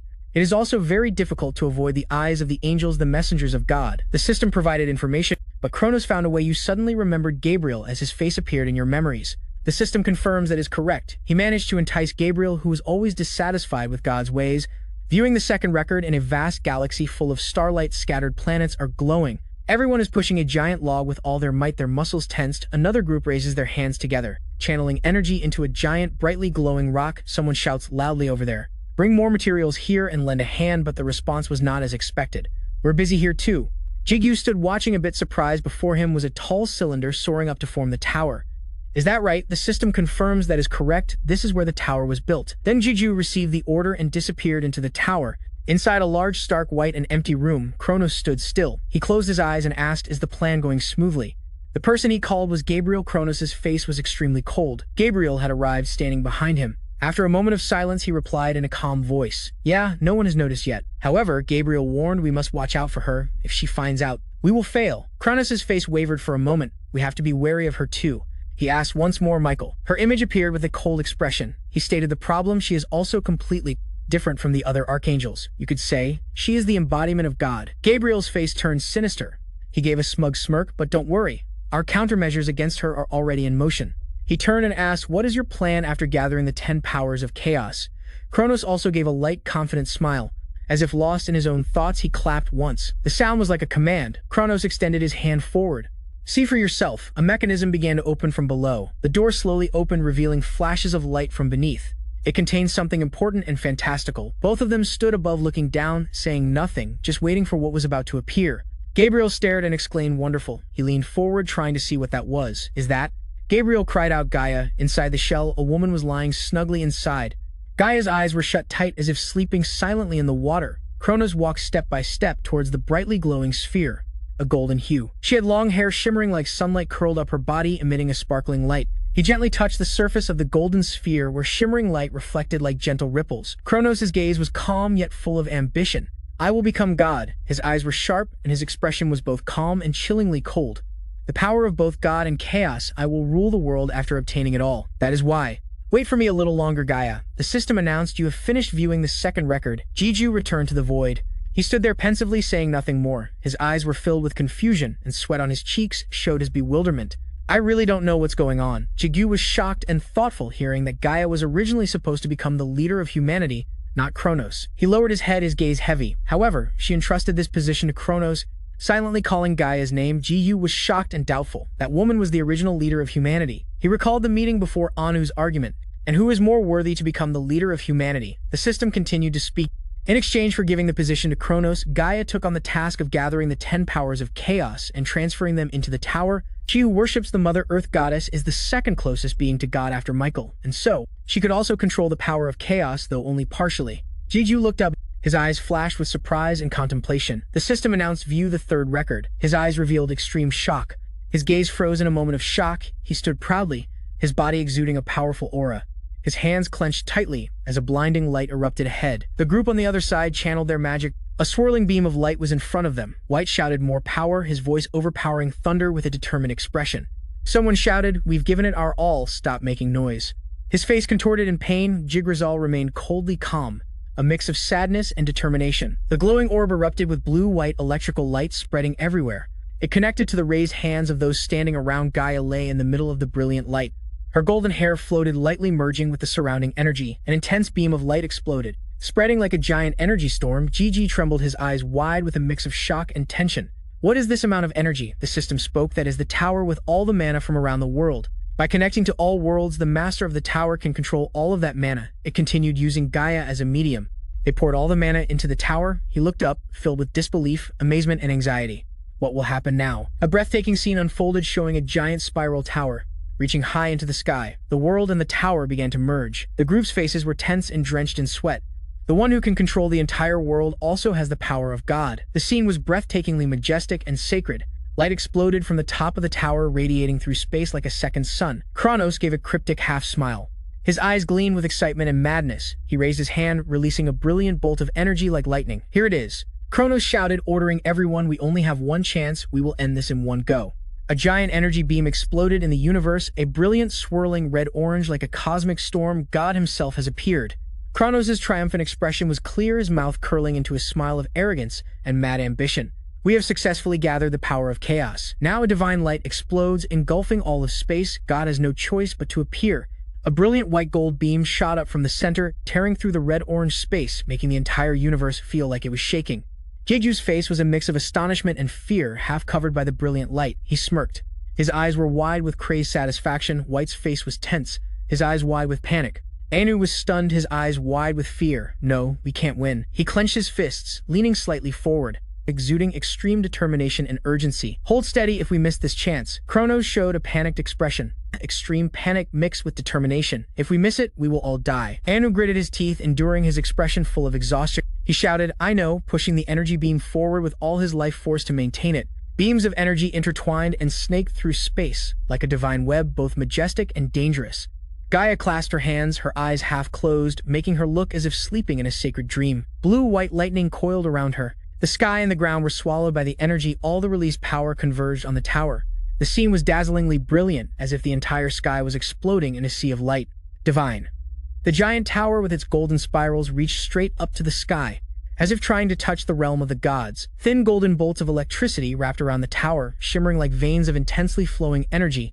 Jigu witnessed it all from a distance. The light from the giant, three-sided object reflected on him as he stood in the vast space. His face grew paler, his eyes wide with confusion and shock. "Why?" Showing extreme fatigue after channeling all his energy, he looked up worriedly. "Is it done yet?" Anu also looked up, his eyes filled with shock and relief. "We succeeded." Gaia lay motionless in an amber sphere of light. Her body was slightly curled as if sleeping peacefully. "God is dead." The scene was silent and sacred. After the frenzy of the ritual, everyone knelt down, not just in reverence, but also with fear and solemnity. People lay scattered on the ground, their bodies exhausted, breathing wearily. "We really succeeded. God is dead." Kronos slightly bowed his head, his hair covering his eyes, showing sadness and emptiness. He walked forward step by step, each one heavy as if in an endless void. Kronos stood before Gaia, staring intently. It was hauntingly silent. His fingers trembled, a sign of exhaustion and sorrow. He gently touched the membrane, with a choked voice and deep gratitude. "You did well." Gale Kronos' expression changed, transforming into an expression of ambition, a sinister smile, and eyes filled with the lust for power. "Now, I am God." Something made him startle. His eyes widened as he stared straight ahead. The group of witnesses was also panicked and extremely anxious. He stammered, What is that?" He struggled up, his eyes confused and scared. "It is not over yet." A black void enveloped the space, strange sounds echoed, and then strange images appeared densely all around. Resounding sounds echoed from the tower, reverberating fiercely. Everyone's mouths were agape in fear. "This sound is chaos." Kronos turned his head to look. His eyes also showed worry. Sweat dripped down his face. "How is chaos here?" He turned back to her and gave an order. "Gale, defeat chaos." Kronos called Gale's name loudly several times, but there was no response from her. On the other side, Jigu was also surprised, his eyes glinting coldly.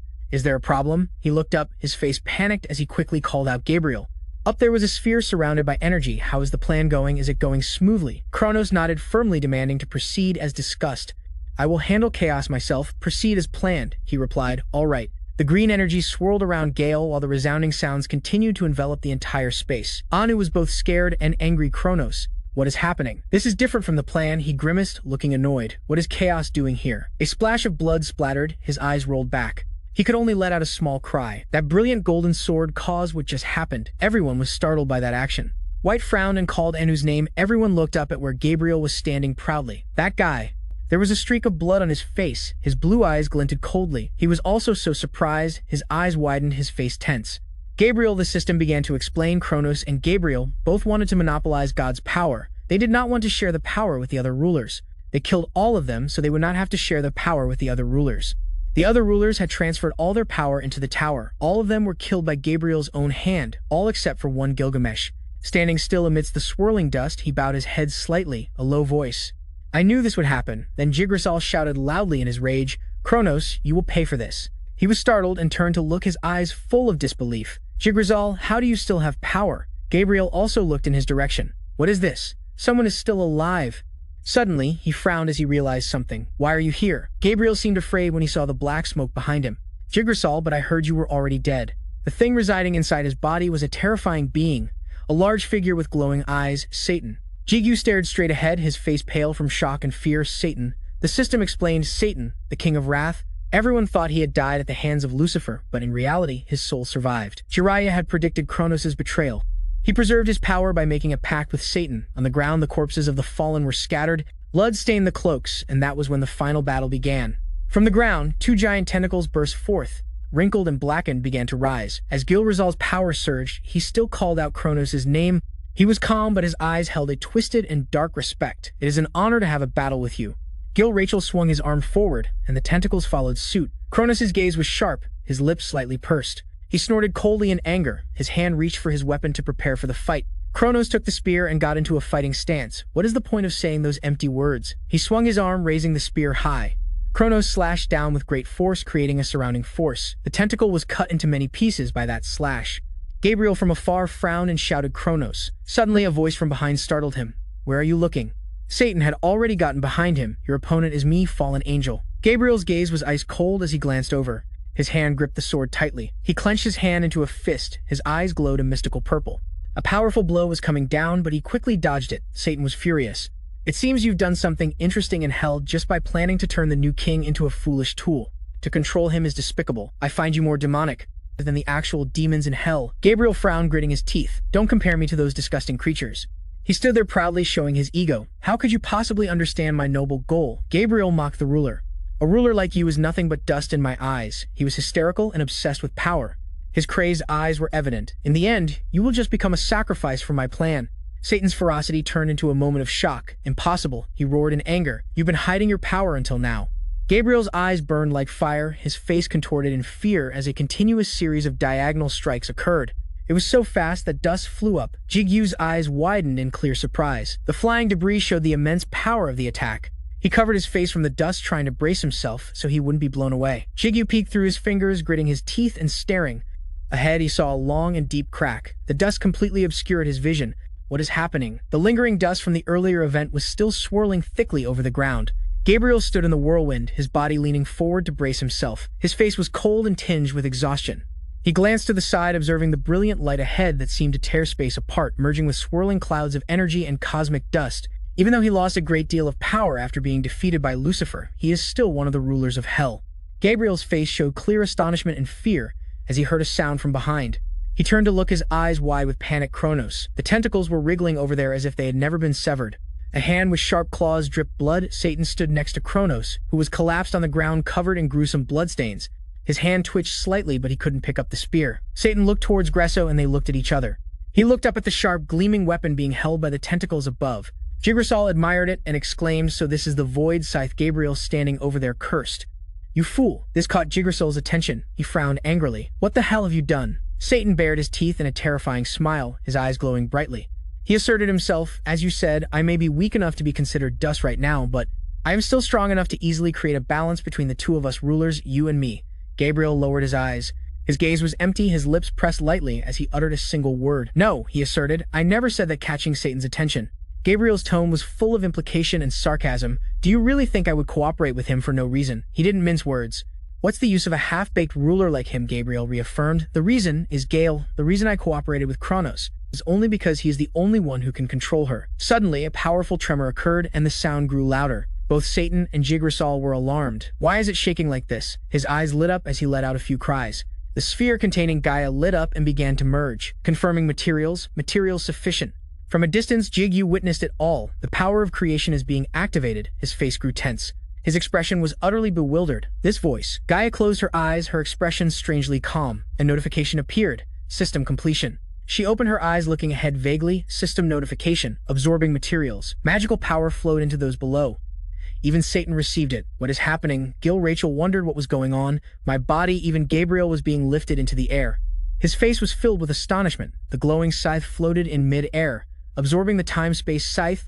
Everything was transferred to a source of magical power surrounding the body. Jigu looked ahead, where everything floated up amidst a sea of brilliant golden light. His eyes widened with astonishment and confusion. Sweat trickled down his cheek, a clear sign of his shock.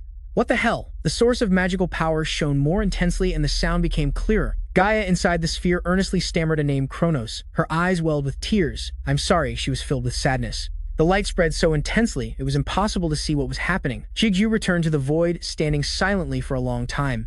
He frowned, slightly bowing his head in thought. That was too confusing. Images of those people striving to build the tower shining brilliantly, the death of the gods, that person's sinister gaze, Kronos' betrayal, then the counterattack by Jigrazal and Satan, and Jigu paused for a moment, then said the name, Gaia. His eyes were serious as he looked ahead. He hesitated uncertainly and asked the system, "You're Gaia, aren't you?" The system was silent for a long moment before replying, "That is correct." Jigu questioned the images he had seen. What the hell happened? Didn't you say that I would find the answers to all my questions through the final test? He looked up into the distance, his eyes a mix of confusion and doubt. Not only did I not get any answers to those things, but now I have even more questions. Gaia seemed to hesitate. Then she answered decisively, "Because the test is not over yet." Jigu was bewildered, his eyes wide. What? Very quickly, he was taken elsewhere, disappearing from that space. Jigu returned to the universe, where he had appeared earlier, a galaxy full of stars and space. The sky sparkled with stars in the midst of the vast universe. Gaia introduced, "This is the final test." His face was filled with surprise and confusion. She informed him, "This is not a virtual space created by data. The most important thing you need to be careful about, Jigu. If you die here, you really die. You will not be able to use the power from your egos." Opposite him, an identical version of himself appeared. The other ego smirked, its eyes filled with killing intent as it stared at him. "Please defeat yourself." Jigu was utterly bewildered, staring ahead in disbelief. "What?" he asked again to confirm. "You want me to defeat myself?" Gaia explained the reason. "That is the real you that you have always hidden. When you lose a match against him, the seal on him will begin to break." Jupiter vanished from his spot so quickly he couldn't be seen. He appeared right in front of him. Smirking smugly, Jupiter threw a punch at him. Jigu quickly ducked to dodge. He looked up, his eyes filled with worry. "He's very fast, and I can tell from that punch," he concluded, "that he was also quite strong." His eyes shone with a terrifying light and his smile was sinister. After the punch, Jupiter immediately took a stance to prepare his next attack. He then kicked at Jigu, but he dodged reflexively and then threw a kick back at his opponent. The two were separated slightly by the blow. His face grew serious. Then came a punch so powerful it created a spark. Jigu's face was tense, gritting his teeth to concentrate while Jupiter laughed with ease. His expression was somewhat crazed. The two kept rushing and trading fast blows, and wherever they collided, sparks flew. After a series of continuous blows, the two were pushed apart. His face showed a hint of surprise. "What is this? Has the connection to my egos been severed?" As he was pushed back, he wondered about something. How was I able to react to his attack? Jigu skidded a long way before regaining his footing. He then frowned slightly and stared straight ahead. He pressed his lips together and thought, maybe this is different from the times I had to depend on my egos when fighting before. After being separated from my egos, I've realized I've become much stronger. All this time, Jupiter spoke, surprising him. "Does this feel strange to you?" He sneered. "What a joke. Why do you get emotional over such trivial things?" Jupiter smirked, his eyes looking at him smugly. "You still have no idea what kind of power you possess, do you?" He took out a weapon with a blood-red energy source. Jupiter held the sword and stood proudly. His face was full of confidence. Jigu frowned as if he had realized something. That is, he laughed loudly and rushed towards him to attack. Jupiter unleashed a continuous barrage of slashes, each one filled with danger. The ground where the slashes passed cracked and shattered. Debris flew up continuously. He let out a laugh, his eyes staring coldly into the distance. Jupiter was somewhat complimentary, but his attitude remained unchanged. "So you dodged it." Jigu frowned, thinking about what was necessary. Gaia said he is my true self. He waved his hand, summoning that weapon, so whatever he can do. Jigu raises his hand high and flies up. I can do it too. The resulting blow shatters a piece of land, sending earth and rocks flying everywhere.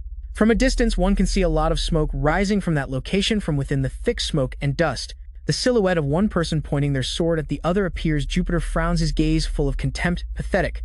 You don't even know how to properly control your own power." Jigu hears this and feels annoyed. He stands above, looking down at him, his face serious. Like a superior, Jupiter's eyes glow. The energy from his eyes radiates outward. "Just as I thought it would be better for me to take control of your body." He points his sword directly at Jigu. "You don't even know how to control your power. Indeed, I should just take over your body.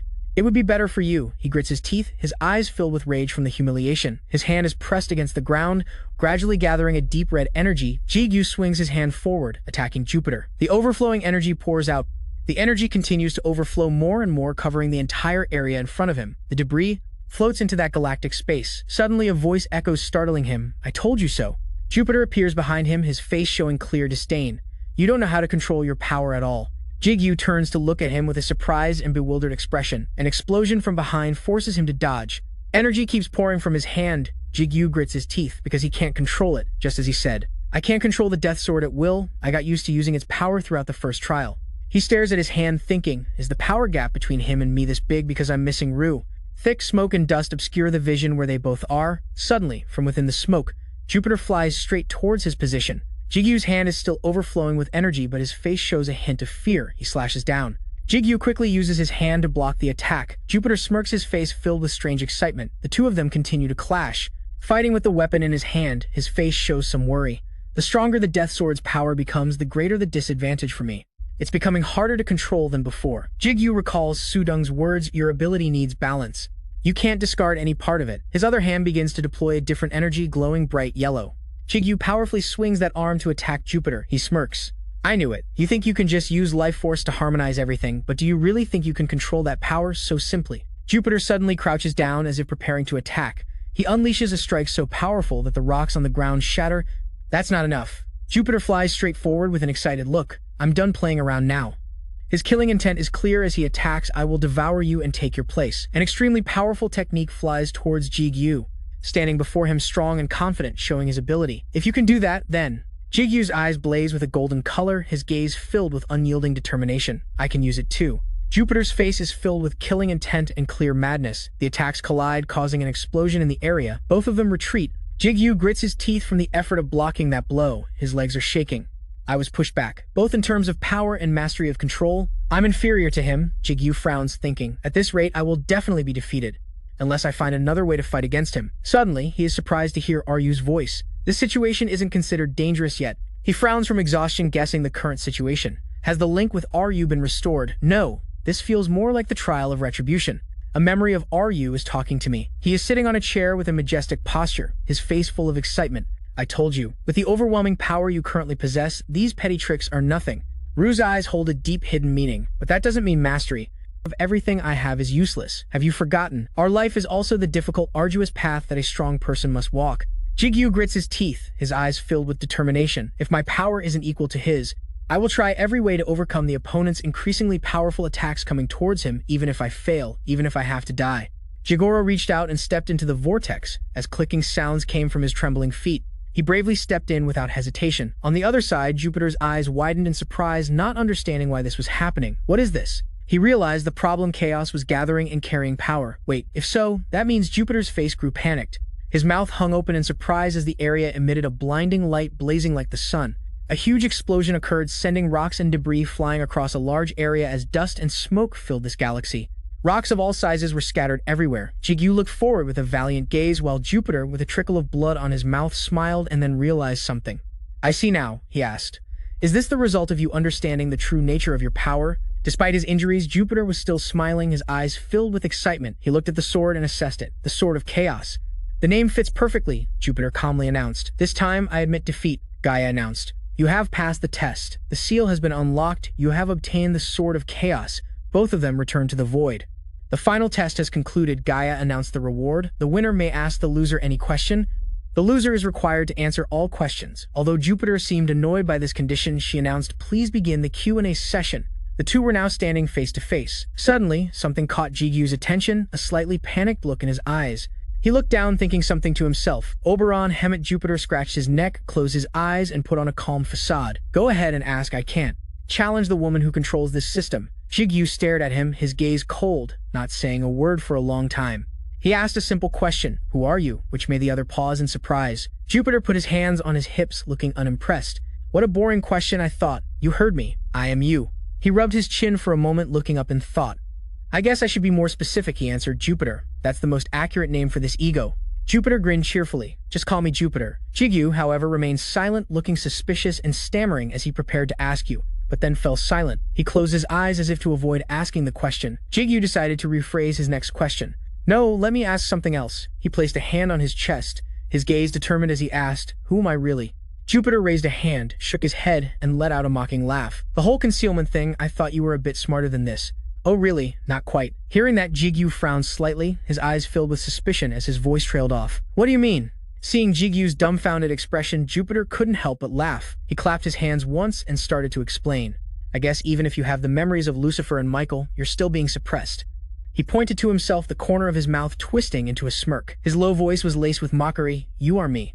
Jupiter then pointed his hand at Jigu, who stood frozen with wide eyes. He smiled and continued, and I am also you. Faced with Jigu's wary and guarded gaze, he simply gave a faint smile. one that carried both arrogance and mockery. Then he slowly explained, "We aren't two separate individuals, that's just how it is. Don't bother trying to separate us." Though Jigu remained silent, Jupiter maintained his composure, his steady voice echoing, "You must understand this to obtain true power." He put a hand on his hip, slightly closing his eyes and raising a hand as if to remind him in a smug tone. "I can only tell you this much because causality won't allow more." Jigu frowned slightly, his face a mixture of surprise and confusion, and uttered doubtfully, "Causality." Jupiter let out a soft chuckle, his lips curling into a knowing smile. His voice was firm, confirming, "That's right, causality." He scoffed as a vague association flashed through his mind. "It's complicated to explain, but just think of it as a kind of penalty from the tower. I can't tell you everything." With that, Jupiter raised an eyebrow, his expression challenging. His voice dropped slightly as if advising, "So you'd better choose your next question wisely." As soon as he finished, silence fell. Jigu stood there quietly, not saying a word, hesitating for a moment. Finally, he hesitantly uttered the name, causing the other to whip his head around in shock. "Kronos." The memory of his sinister gaze surfaced, causing Jigu to hesitate for a moment before speaking up. His voice was full of doubt. "Kronos, is he really my father?" A family picture flashed in his mind. The father's face in it was blurred, making his voice tremble slightly, as he said, "I know my father was one of the enlightened ones, but that's all I know." Jigu lowered his head, dejectedly, murmuring softly. It was as if he was talking to himself, trying to hide the heaviness in his heart. "I had no idea he was one of the rulers, and that he was close with another woman who wasn't my mother." But then Jupiter's firm voice cut through his thoughts, startling him. He looked over wide-eyed. "He is your father." He crossed his arms, closed his eyes, and sighed. Then he slowly began to speak. "This is also complicated, but Kronos." A few seconds later, Jupiter suddenly paused, his expression changing as if he just realized something important. Then he clicked his tongue and gave a lazy shrug, his voice dragging wearily as he exclaimed, "Oh great, it seems causality won't let me say any more about this. I think I have to stop here." Seeing Jupiter's expression of resignation, Jigu quickly tried to stop him. Wait, but before he could do anything else, his outstretched hand dissolved into data fragments, sparkling in the air. The two of them immediately began to glow blue, facing each other in the virtual space. The data around them dissolved into particles of light, as if merging into the digital world's code stream. He gave a cold smile. His cold gaze glinted in the pale blue light as he slowly said to the astonished Jigu, "All the questions you have." That steady voice continued, cold and echoing in the empty space. "The answers are in the future." And then, before vanishing completely, Jupiter left only a farewell echoing faintly in the fading blue light. "See you again, Kim Jigu." The moment Jigu returned, he heard a cold announcement ring out, echoing through the empty space. "You have passed the test." Teleporting to the reward room, his hand trembled slightly as blue data fragments began to gather around him, signaling that his body was starting to rematerialize. Returning to the real world, while Jigu was still stunned and trying to process what happened, two familiar voices suddenly spoke up, chirping in his head, breaking the silence. "Master." He was startled and was about to call their names Ru El Branhart, but before he could speak, Branhart's voice cried out in shock, "Master, your hair has changed color." Hearing that, he was startled and hurriedly asked in confusion, "What?" Jigu immediately raised a hand, his fingers trembling slightly as they touched his now snow-white hair. His eyes were filled with a mixture of disbelief and confusion. He could clearly see his snow-white hair. A chaotic feeling of shock and disbelief welled up inside Jigu. "Is this because of chaos?" Just then, Ru's indifferent voice added as a reminder, "Your hair has gotten longer too. That's not a good sign." His words made Jigu glance down at the red light flashing on the back of his hand and mutter, "Why?" He began to explain, his tone so infuriatingly calm it startled Jigu, whose eyes widened in caution as he looked over. "Because it's proof that time has deviated from its normal course." At the same time, Branhart's voice added, "All of our connections will be severed when you enter the gate." Jigu froze, startled, his face filled with disbelief as he asked, "Really? I have to hurry. I need to get out of here as soon as possible." Saying that, he immediately walked towards the alcove in the wall, where a gift box was giving off a brilliant sparkling light. Just as Jigu was about to reach out to touch it, Ru's voice suddenly called out, urgently cutting him off to stop him. "Wait, master." Hearing that, Jigu immediately stopped. A flicker of doubt showed in his eyes as he slowly glanced at his hand. Only then did Ru slowly start to explain. His low voice echoed steadily in the quiet space. "We don't need to hurry. Time has stopped in this place." Mid-sentence, Ru suddenly stopped, his voice abruptly lowered, carrying an unusual tension. No, it's more accurate to say time on the outside has stopped." Confused, Jigu raised a hand and asked, "What do you mean?" El then chimed in to explain, "Even if you take your time here, nothing will happen on the outside. I feel the same thing as Ru." She mused aloud, voicing her suspicion. "It must be the tower's doing." Hearing this, Jigu raised an eyebrow, silently wondering, "Is this guy's doing? I really need more time to analyze the clues I've gathered." He waited for them to finish talking. Ru then spoke slowly. "Well then, this is to our advantage. Let's see what you've learned. What happened in the third test?" He sits on the pedestal where the gift box was, listening silently. His hoarse mumble echoes in the quiet space. Strange, El, who had been silent for so long, suddenly speaks up, breaking the quiet atmosphere surrounding them. Wait a minute, actually the relationship between heaven and hell was never peaceful. But for such a big war to suddenly break out without anyone knowing is also strange. Hearing that Ryu ponders for a moment, then begins to analyze. Each word is spoken with consideration. Even so, someone like Gabriel can also be manipulated. He started a war as a diversion. L, seeing that the two of them still couldn't find a reasonable explanation, finally, Jigu had to speak up to break the enveloping silence. Alright, let's analyze it according to the timeline. He closes his eyes slightly. He organizes the timeline in his head for a moment, then slowly speaks, his voice calm but firm. First, Ru defeated Satan and ruled hell. Jigu pauses for a moment, takes a deep breath, and continues, not letting his hesitation interrupt his words. After that, the rulers held a meeting to deal with the chaos. They started by building the tower. Remembering those two, his voice suddenly chokes up.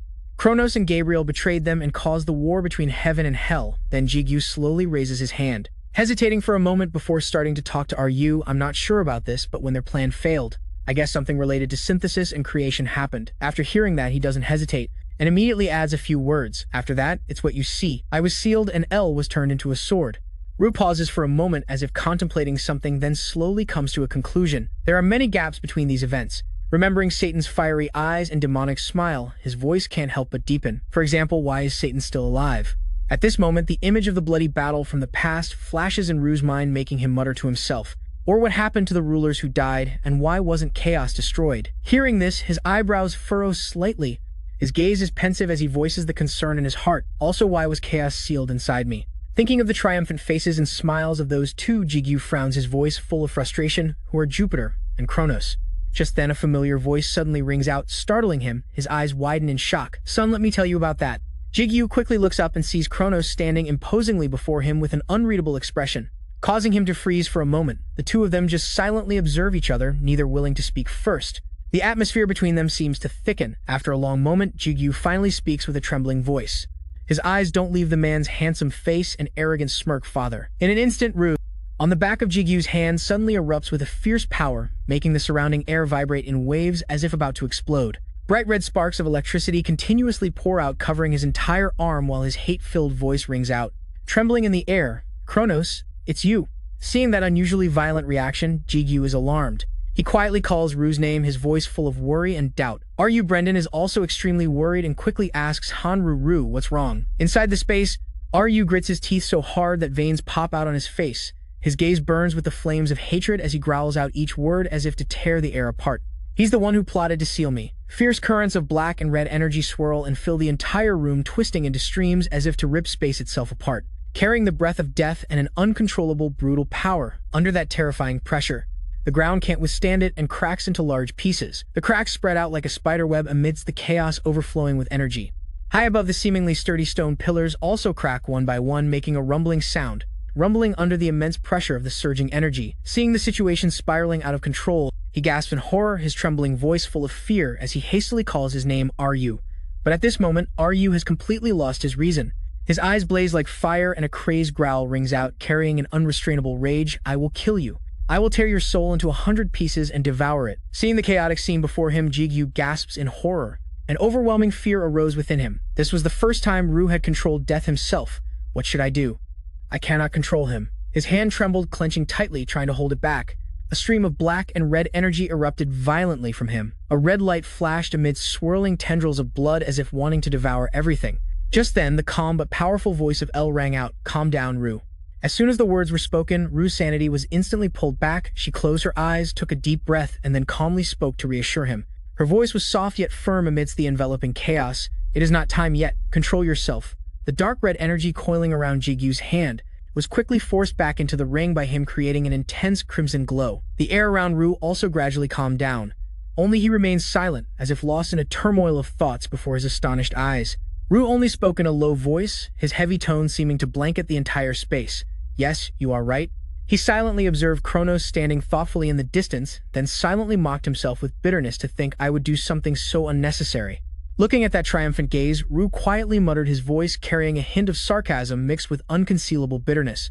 Even though I knew it was not his real body, it seems I have accumulated more anger than I thought as things slowly returned to normal. Jigu placed a hand on his chest and sighed in relief, while Branhart, who had been silent all this time, trembled slightly and spoke in a weak voice. Ru, that was too scary. Just now he shot a sharp glance at the man, his eyebrows knitting in suspicion as he questioned him. How did you get here? Looking at Kronos, smiling calmly in front of him, Jigu frowned slightly. His suspicious voice rang out as if probing for the hidden meaning behind that smile. My father died in an accident. Are you really my father? Only then did the man leisurely raise a hand to stroke his chin, looking at him with a meaningful gaze. Then he let out a soft breath, as if he had just grasped something interesting. After that, Kronos immediately made a suggestion. His tone was calm but held a weight that seemed to make the entire space freeze. That is a long story, let's go somewhere else. Saying that, he immediately snapped his fingers. A dry sound echoed, enveloping the entire space. In the blink of an eye, the two of them were transported to a vast place in the middle of an immense field, where the dazzling sunlight stretched across the horizon, and between them was a pristine white table, like a boundary between two worlds. Jigu was silent for a moment. His eyes scanned the unfamiliar scenery, then he frowned slightly, his voice full of suspicion as he asked this as his gaze slid, stopping on the towering trees and the endless grassy field. His voice also caught for a moment, and as if overwhelmed by the scene before him. Where is this? On the white table were tempting dishes, the highlight being a golden roasted chicken, emitting a fragrant aroma amidst colorful vegetable dishes and side dishes. As Kronos just smiled, he gestured for him to sit down as if everything was already planned. Sit down now. I will explain everything to you, my son. The sharp knife gently cut into the thick piece of roasted meat, revealing the soft pink flesh as a dark red sauce spread across the plate. He leisurely brought the freshly cut piece of meat to his mouth, savoring it calmly as if there was nothing to worry about, seeing that Jigu was still sitting still. Kronos then gestured with his hand and smiled, reminding him it is delicious, hurry up and eat. But in response to his words, there was only a wary and cautious look in his eyes. Jigu did not bother to pay attention, just turned his head to observe the surroundings and asked, So where is this? Is it the reward room? Is this place on the 50th floor? He calmly took a napkin and wiped the corner of his mouth. Then he slowly spoke, his tone as calm as usual. This is simply a space where I have control. It is not the reward room, so just relax. Kronos put the napkin down, beckoned him over, and a smile played on his lips, cunningly, as he introduced with a hidden meaning. In fact, here I am, a god, my son. Saying that, he snapped his fingers again, and in an instant, the surrounding space changed instantly in the blink of an eye. The vast field around them turned into a dense sea of crystals. Glittering under the sun, the ethereal and eerie scenery could not help but terrify Jigu. His eyes widened as he looked around in astonishment, his gaze sweeping everywhere he hesitated, intending to speak. And this is, but before he could finish speaking, the other man quickly interjected at his crystal. Jigu stood frozen, watching his reflection through the sad, shiny crystal. Then L's cautious voice suddenly rang in his ear, pulling him back to reality. I can truly feel the energy of magic here. Jigu also could not help but gasp in awe, mixed with a bit of surprise and unease. I do not know if this place can be sustained out there, but it is truly impressive. Just then, Kronos spoke slowly, startling Jigu, who turned to look at him. Go on, try the food. It is good to see my son again. He did not even touch his plate, just furrowed his brow and questioned him suspiciously. I need more of an explanation before I call you father. You look like him, but how can you prove this is not some kind of trick? Hearing that, he let out a soft laugh and casually leaned forward, resting his chin on his hand. With an interested look at Jigu, he slowly nodded. Fair enough. All right, what do you want to ask? He looked down, his voice fading, as he repeated what he had said before, as if to confirm it once more. I will say it again. My father passed away in an accident. Jigu looked up, his firm gaze locked on Kronos. His voice dropped, emphasizing every word as he told his mother's story. After that, my mother came down with a terminal illness. Even on her deathbed, she always thought of you. But he just gave him a knowing look, a slight smirk on his lips before slowly denying it. You are lying. Kronos' next words stunned Jigu, his eyes widening in disbelief. Did she not recover thanks to the elixir you obtained? Hearing this, he slowly bowed his head, half his face falling into shadow, remaining silent for a long while. So you knew, he finally said in a low, restrained voice as the hand on his thigh began to tremble. Then he clenched it tightly, his knuckles turning white from the welling rage. Memories flashed back of him helplessly watching his mother fight for her life, making his voice choke and tremble, unable to speak. That time until I had to struggle for every breath, every scrap of food, just to survive. Jigu clenched his fists, his voice choked with resentment. While we had to endure that suffering for 10 years, tears were now streaming down his face as his trembling voice full of pain and resentment questioned him. What the hell were you doing out there all this time? But in response, he received only Kronos' heavy silence and his incredibly cold gaze, as if all his emotions had been wiped clean. Facing that cold gaze, Jigu spoke through his tears, each word a painful but firm growl. I get it. You are not my father. And even if you were, I have no intention of acknowledging you. Seeing him like this, Ren called out worriedly. L remained silent. Master. It was not until his vision blurred with tears that Jigu was stunned, realizing something strange was happening. What is this? Tears. He resentfully wiped them away. Feeling empty and dazed, he wondered if all this was real or just some cruel joke. Is this sadness or anger? Have I been suppressing this much emotion? But a second later, a glint of fury flashed in his eyes behind his hand, and he instantly dismissed the weak thought he just had. No. Remembering that sinister smile, Gyu gritted his teeth, his eyes flashing with determination. As a single thought rang in his head, these are Jupiter's emotions. Looking at the man's emotionless face, Gyu could not help but ask, his low voice mixed with suppressed anger. But why? Just then, a barrage of announcements echoed from above, the cold mechanical sound shattering the tense atmosphere. Unauthorized intruder detected. Commencing interception. Kronos showed no signs of fear. He calmly raised a napkin to his lips, sighed wearily, and said sarcastically, "Oh dear, I have been caught too soon." He slowly rose to his feet and gave a slight bow goodbye. "It is time for me to leave." Amidst Gyu's stunned astonishment, it took him a moment to snap out of it and jump to his feet. He let out a sound of disbelief, but in the blink of an eye, Kronos' form brushed past him. Light as a breeze, he left an indescribable chill behind. Gyu's eyes widened in terror. He whipped around, his heart pounding like it was about to burst from his chest. Before he could fully turn, a cold hand grabbed his arm, making Gyu freeze and his whole body tense up. He gripped his wrist tightly and pulled it up high. The corner of his mouth curved into a calculating smile. His voice was low and cold. "And I need you to give this back to me." Under the bright light, the watch on his wrist suddenly gave off a brilliant flash. Then Kronos' excited voice echoed, "Scythe of the Void." The watch on his hand emitted a blinding light that enveloped the entire scene.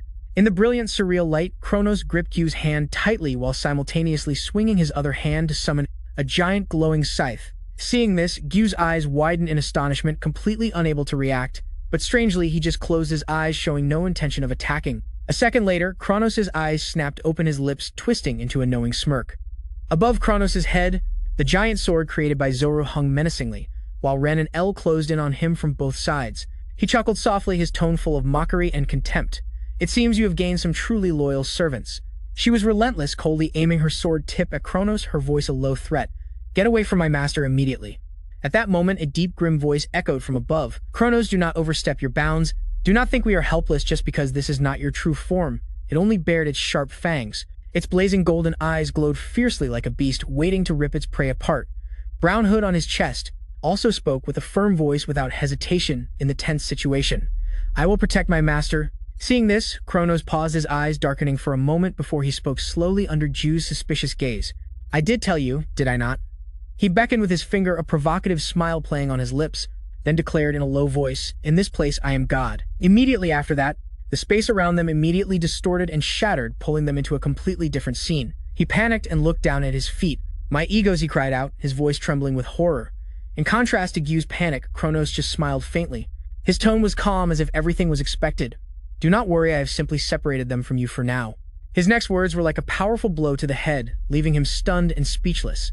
"Gaia will intervene soon, and you will return to the reward room."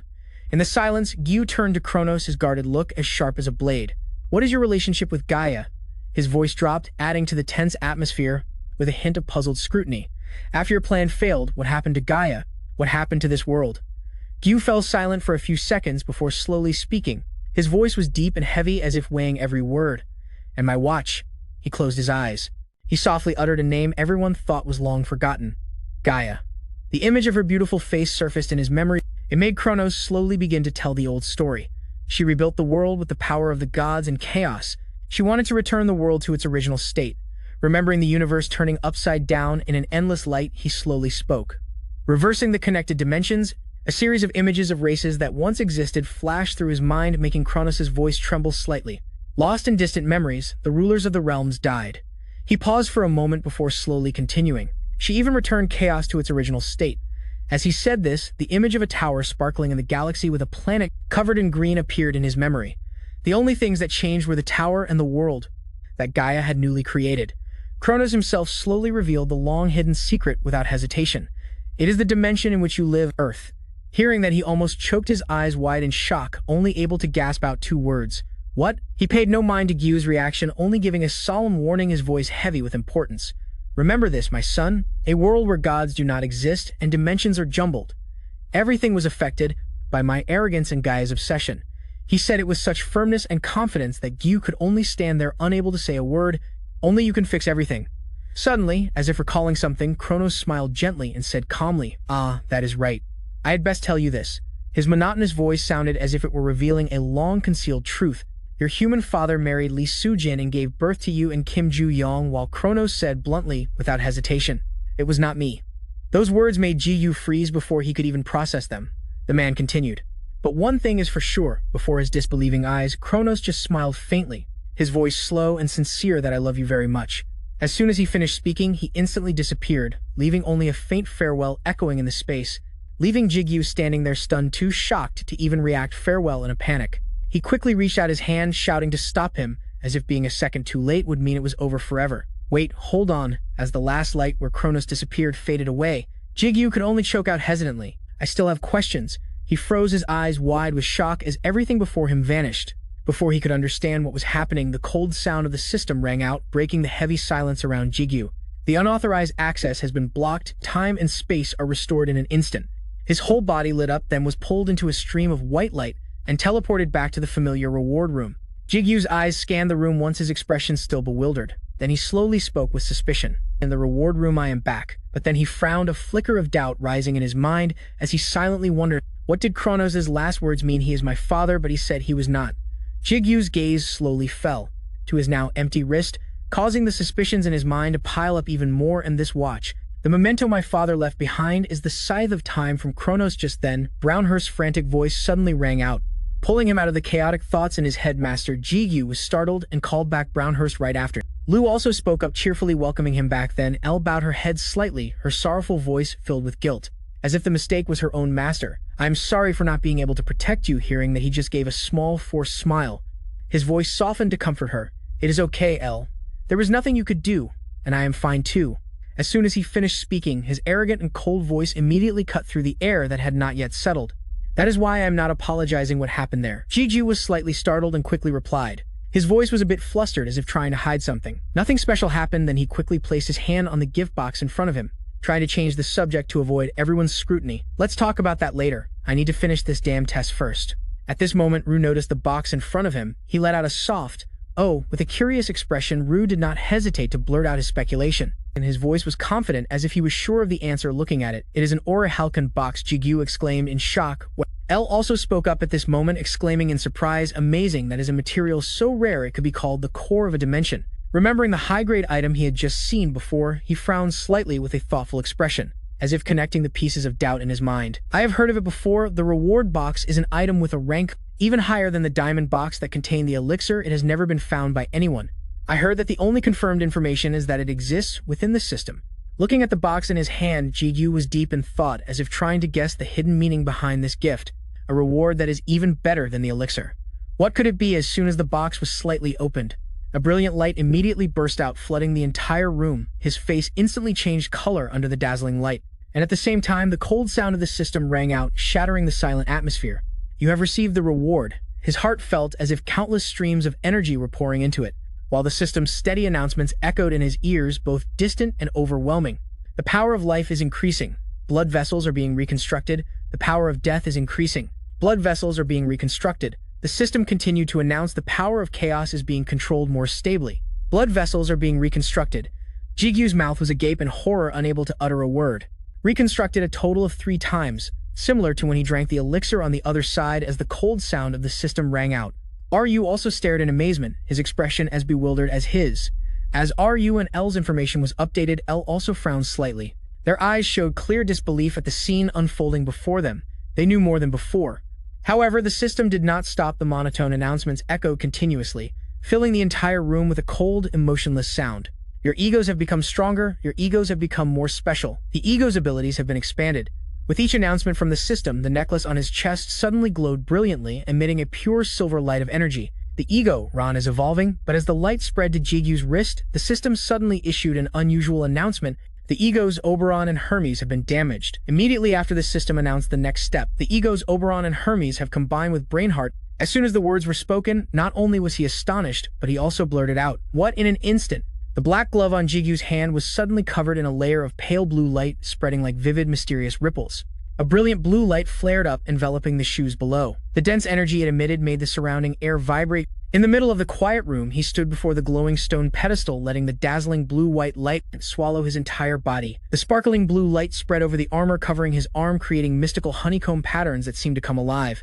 The lightly glowing honeycomb armor covered Jigu's chest, the blue light spreading as if activating a hidden power before he could even understand what was happening. His entire muscular body was encased in jet-black armor, glowing with immense power. Jigu couldn't believe it, gently touching the armor and muttering to himself, "This is full-body armor." Broomhilda suddenly shouted excitedly, "Brainheart has transformed." Elle shyly praised, "You look amazing." While Rue just coldly commented, "This is perfect for someone as weak as you." After all that was left in the box now was a brilliantly glowing orb. At the same time, a deep monotone announcement sounded. "This is the final reward." Amidst a sky of swirling violent purple clouds, a giant, brilliantly glowing tower stretched straight into the sky, echoing the system's cold demand. "Climb the tower, conquer it. If you conquer the tower, you can link it with Babel." Meanwhile, on the 51st floor of the base, a gloomy gray sky covered the city when a glowing circle suddenly appeared, emitting a dazzling light that enveloped the entire space. Jigu slowly stepped out from inside the teleportation gate. He appeared calm amidst the sparkling light surrounding him, frowning slightly with a pensive look in his eyes. As if lost in some incomprehensible thought, recalling the sparkling gem from before, a vague question arose in Jigu's mind. "I can link with Babel, a tower from the Bible known for its height that reaches the very heavens." He looked up slightly, his sharp gaze contemplative as he silently made his own deductions. "It's possible the tower it mentioned is this very place. If I climb to the top of the tower, can I link with it?" In the end, Jigu just closed his eyes and let out a helpless sigh. As if letting go of all lingering thoughts, he found it unimaginable. Rue couldn't help but shout loudly, "How absurd."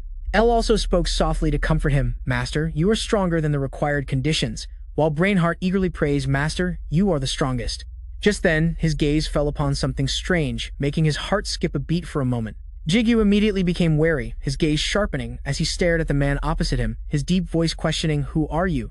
Startled by the unexpected question, Mingu's eyes looked flustered, and his voice faltered.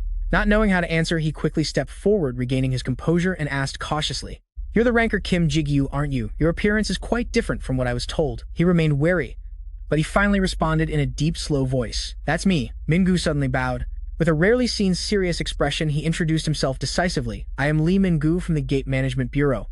Director Otasik told me to ask you to see him as soon as you came out." Hearing this, Jigu tilted his head slightly. His eyes showed a mix of suspicion and wariness. "Mr. Otasik wants to see me." After thinking for a moment, he asked. His voice was calm but still guarded. Did something happen? But the only reply was a calm expression, and his terrifying silence made the atmosphere between the two of them unusually heavy. Finally, Mingu sighed softly, his slow voice ringing out as if to dispel some of the tense atmosphere. "While you were taking the test," but the next piece of information hit Jigu like a hammer blow, leaving him stunned, his whole body frozen, speechless. "The Korean Player Association has been disbanded." After briefly explaining everything, now the two of them were walking slowly down an empty street, the atmosphere between them still tinged with awkwardness and tension. Halfway there, Jigu finally couldn't hold back any longer and called out loud enough to get his attention. "Hey, where are we going?" Mingu quickly gave a short and decisive reply, a perfunctory explanation. "We are going to a broker's place. It's complicated to explain. In short, we can't enter gates the normal way anymore." After hearing that, he frowned deeply, letting out only a soft grunt. His gaze darkened as if contemplating something. Just then, a familiar voice suddenly broke the quiet atmosphere. "Jigu, I've just checked the surroundings." Jigu looked up, startled, a name immediately popping into his mind. Huang Jichan, sitting sullenly to one side, spoke slowly, his voice deep and hoarse with fatigue. "He's telling the truth. In the past 3 months, the association has practically collapsed." After saying that, he gritted his teeth tightly, spitting out a single angry word, and Jichan narrowed his eyes, his voice lowering. Then suddenly, he dropped a terrible piece of news, leaving everyone speechless. "Your family and Minsu are also missing." Then he suddenly stopped walking. He said in a dark voice, even though Mingu was still walking ahead, "Stop hearing the call." He paused slightly, turning back with a suspicious look, and asked, "What is it, Mr. Kim?" Jigu's voice grew deep. His cold eyes held a clear warning, his voice ringing out threateningly. "I was curious about your purpose, so I pretended to go along with you for a bit, but this is taking too much time." But Mingu just tilted his head slightly. His expression was nonchalant, as if he didn't understand, and he asked calmly, "What do you mean? Why are you suddenly saying such things?" He clenched his fists, narrowing his eyes, his voice as cold as ice, as he made a sharp assessment. "You're emitting a very heavy killing intent. Did you think I wouldn't know?" Hearing that, he involuntarily froze. His eyes widened in astonishment, as if unable to believe what he'd just heard. Mingu stopped hiding it and lowered his head. The corners of his mouth twisted into a distorted smile as he pretended to tremble and praised in a choked voice, "You're better than I thought." His eyes suddenly turned vicious, and he clicked his tongue, letting out a sarcastic remark. "As expected, it was worth all the effort I put into arranging this." As soon as he finished speaking, behind Mingu, 2 figures with fierce auras immediately appeared. On another side, 2 fully armored individuals wore calculating smiles. Their cold eyes were fixed on him. In the blink of an eye, the two of them were surrounded by numerous armed players. The cold glint of steel flashed in the tense air. They quickly formed a large, tight circle around the two of them, leaving not a single gap to escape. While Jigu was still assessing the situation, he suddenly burst out laughing. He spread his two arms arrogantly and declared loudly, "We won't back down. Our goal is the bounty on your head." Mingu raised one finger, a wicked smile spreading across his face as a group of players slowly closed in behind him with greedy eyes. For a special first-ranked one, he then pointed directly at Jigu, who stood there silently, and clearly called out his name, Kim Jigu. Jigu frowned slightly, his voice hesitant as he asked, "I'm ranked special first." Brainheart cheered happily, "That's amazing," while L objected. Brainheart, "I don't think this is a good thing," while Ru just snorted coldly, muttering, "What's the big deal? It sounds cool." Mingu didn't answer. He just laughed smugly and clapped his hands, once his tone cheerful but holding an obvious threat. "You seem pretty tired after finishing the test. You should just surrender quietly. We heard your strength is on par with a high ranker," he said while glancing at the weapons glinting with a cold light, the corners of his mouth lifting into a provocative smile. "So I prepared very thoroughly." Mingu glanced over at the soldiers who were laughing arrogantly. He continued speaking disdainfully. "You can't escape, even if you grew wings, so just behave, and let us take you away." But he didn't seem to care, just turning his head away and muttering to himself while the other guy stared in amazement. "Special first class, huh?" Jigu quickly summoned Ru as a cold voice cut through the air. At that moment, a blinding light suddenly erupted from his chest, so bright that everyone had to squint. Clad in jet black armor, Jigu raised his sword high, his deep, hoarse voice declaring with authority, "I will show you what you're dealing with." As soon as he spoke, he swung his sword forcefully, the steel blade slicing through the air, creating a cold streak of light. Only a sharp whoosh was heard. As if the very air was torn apart by his blade, a crimson energy wave swept past, causing the group of players to stagger back in unison. Their eyes filled with confusion, wondering what had just happened. What was that? In just the blink of an eye. The entire city seemed to be torn apart by the terrifying slash, everything shattered and drowned in a sea of crimson blood witnessing the scene. Mingu was speechless, his mouth agape, his eyes filled with terror just as he managed to let out a roar. Jigu's hand, clad in sharp black armor, lunged forward like lightning. "What the—" He immediately reached out and squeezed Mingu's face, causing him to only stare in dazed horror. Jigu glared coldly, his voice dry and filled with killing intent. "Get in here." Mingu stared back, terrified. His entire body stiffened as he heard a low, chilling laugh rumble from the man's throat. "He has many things to ask you," at Jigu's command. A spatial gate immediately opened, emitting a brilliant light that engulfed the surroundings. It opened. Before the players' horrified eyes, Jigu coldly threw Mingu straight into the gate, into the violently swirling space without any hesitation. They stood aghast, so shocked they were speechless. Their eyes were glued to the horrifying scene, a gate from thin air, so the rumors were true. As the spatial gate began to close, they all rushed towards him, shouting in unison filled with rage and fear. But to use those attacks, he must be almost out of stamina. Attack him now. Jigu frowned. "Summon." L appeared in a faint light, then declared with a powerful echoing roar. "I will end this in one move," Ru cheered excitedly. "That's amazing," while she just smiled calmly. Her voice was as light as the wind, but held a firm promise. "Master, I am ready," before the mob could even reach him. Jigu clasped his hands together, and between his palms, a swirling orb of black and white light erupted. Both mystical and terrifying, it radiated an energy that made the surrounding air vibrate violently. A gray sky covered the silent city, as white dust fell quietly, like the remnants of a tragedy. A black and white energy orb swirled violently in the gray sky, emitting a chaotic aura that consumed the light around it. It spun more and more violently in the sky, emitting a blinding black and white light as if swallowing the entire city below. In an instant, the black and white vortex erupted violently, surging like a divine storm and blowing away all surrounding buildings and objects. After that terrifying cataclysm, the entire city was now just a desolate wasteland of dust and debris. Amidst the hazy gray smoke, Jigu stood tall, his solitary figure piercing through the remnants of destruction. Viewed from above, a giant dark pit had appeared in the heart of the city, as if it had swallowed everything. Smoke and dust billowed around the crater's edge, a testament to the horrific destruction at that moment. The system information panel appeared, filled with data: name Kim Jigu, level 1 class, ego, master unique talent link, skill assimilation, grade SS, life death, chaos, blessing, synthesis, usurpation, assimilation, grade SS. You can use 90% of the usurped ego's power. You can forcibly take ownership of an ego for a period of time and unleash its full potential. Dense smoke and dust filled the air. Jigu bent over, breathing heavily, his breath forming a white mist in the thick air just as he was in a daze. Ru's worried voice spoke up, rang out, "Master, that was cool and all, but aren't you pushing yourself too hard?" He glanced around. His low, urgent voice advised, "There's no need to waste your energy like this," but Jigu paid him no mind. He retorted coldly, "But be quick, the priority is to descend the tower. Ru paused speechless and muttered with a sigh, "I'm glad you're not acting recklessly out of emotion." Just then, the sound of urgent footsteps suddenly echoed through the thick fog. Dry and heavy, each step seemed to pound directly on the heart, instantly filling the space with an indescribable tension. In a moment, a group of players armed with spears closed in behind him. He clicked his tongue. His voice a mix of frustration and worry rose, "But more enemies will keep appearing, have you considered that?" He let out a soft sigh, regaining some composure in the suffocating atmosphere. "No need to worry," Jigu's calm voice slowly echoed, lingering in the tense air. "I can sense their energy on the other side." Seong-hun suddenly raised his hand, his sharp, urgent call tearing through the fog. He gave a sharp, cold smile, his golden eyes gleaming with a mixture of confidence and danger in the hazy smoke. He slowly turned his head back, nodding slightly with a calm smile, as if in greeting long time no see. Seong-hun amidst the dense enveloping smoke. Seong-hun quickly spoke up, summarizing the situation. "Let me tell you what you want to know first. Your family is all safe," he said, standing beside Jigu, his voice steady and calm. As if the surrounding chaos didn't affect him at all, "We moved them to a safe place because we thought it would get dangerous. Your neighbor Mitsu went with them too." After hearing that, he let out a soft sigh of clear relief. "Thank goodness."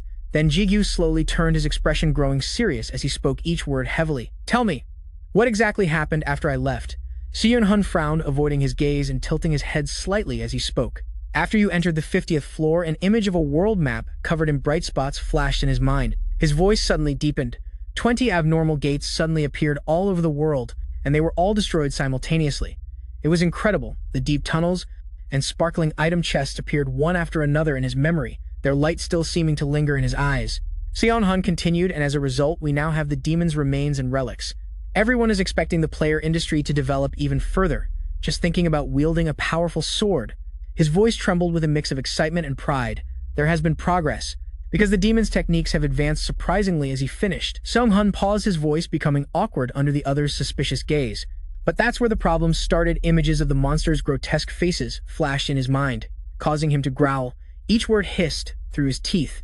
"It's a method the demons use to control players' bodies." Seong-hun continued, speaking each word slowly, describing the horrible things the monsters did to make matters worse. "They even stole their memories and took over their minds. Right now, we can't do anything to save them." Hearing this, Votus's words suddenly flashed in Jigu's mind so clearly it made him flinch. They mentioned invading Earth by taking over players' bodies. After a moment of silence, Jigu spoke up. "What he mentioned is actually happening."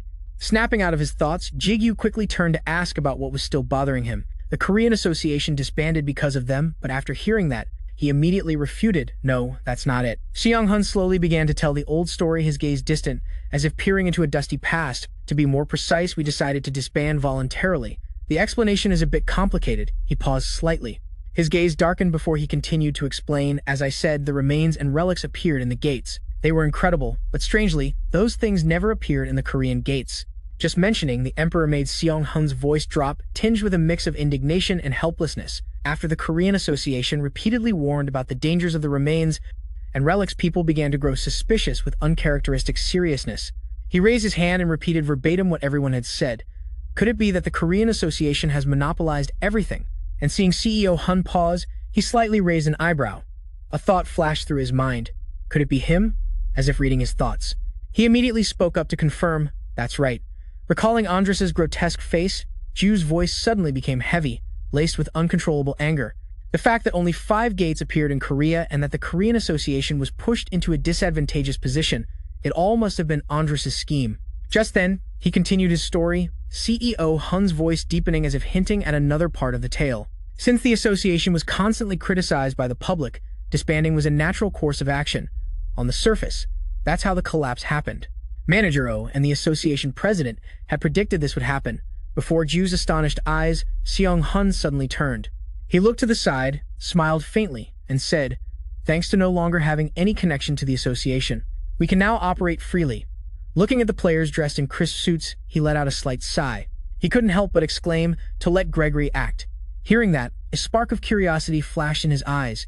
At the same time, he silently repeated Seong-hun's words in his mind, "Gregory." In just one breath, countless pieces of information flooded Jigu's mind, so overwhelming that his consciousness reeled violently. The secret soldiers under the president's command. They helped when I fought the Iron Guild's Korean branch. A thought flashed through his mind as he glanced at them. It was so quick and clear that it made Jigu pause. Was Gregory created for the survival of humanity? His eyes gradually darkened. As a question he wasn't sure of, the answer to echoed in his mind. President, no, Asura. Jigu frowned slightly, saying nothing, only silently harboring a growing, distinct suspicion. Just how far ahead have you planned? Elsewhere, Minho staggered forward, clutching his bleeding arm. His steps were unsteady amidst the desolate scenery, his face grimy with a mixture of sweat and dust. He gritted his teeth, growling out his name, each syllable steeped in resentment. Kim Jigu. So the news that he can control gates is true. Mingu instinctively looked up, his wary eyes following every movement around him. His voice became cautious and, before the giant, cloud-piercing tower, he stood silently, his gaze fixed upwards in astonishment, wondering in silence. What the hell is this gate? Mingu's eyes widened in terror as he blurted out, his voice trembling uncontrollably. Harpies, zombies, and an unknown architecture. How the hell can one gate have all these things? While Mingu was still reeling from the shock, an ice-cold voice rang out, pulling him back to reality. You must be the one Jigu mentioned. Mingu frowned slightly, a hint of suspicion rising within him. An old man? Meanwhile, Ji-chun stroked his beard, thoughtfully assessing the situation. Or should I tie you up first? As soon as those words were spoken, a flash of irrepressible terror erupted in his eyes, noticeable even though it was fleeting. An old man inside a gate? He's an ally of Kim Jigu. Recalling the moment, Jigu destroyed an entire city with a single slash. Mingu trembled as if gripped by an invisible fear. I definitely can't defeat him. If that's the case, then. In that instant, he clenched his fist and charged straight at the old man with all his might, with the intention of taking him down in one blow. I'll attack his ally and take him hostage. Seeing Mingu's figure flash by in an instant, Ji-chun couldn't help but be startled, his astonished gaze following him, as if he couldn't believe what he was seeing. In the very next moment, a single punch from the old man sent him flying backward. Mingu was thrown into mid-air, blood splattering from the momentum. His wide eyes were filled with shock and pain, while Ji-chun stood frozen, watching with utter amazement.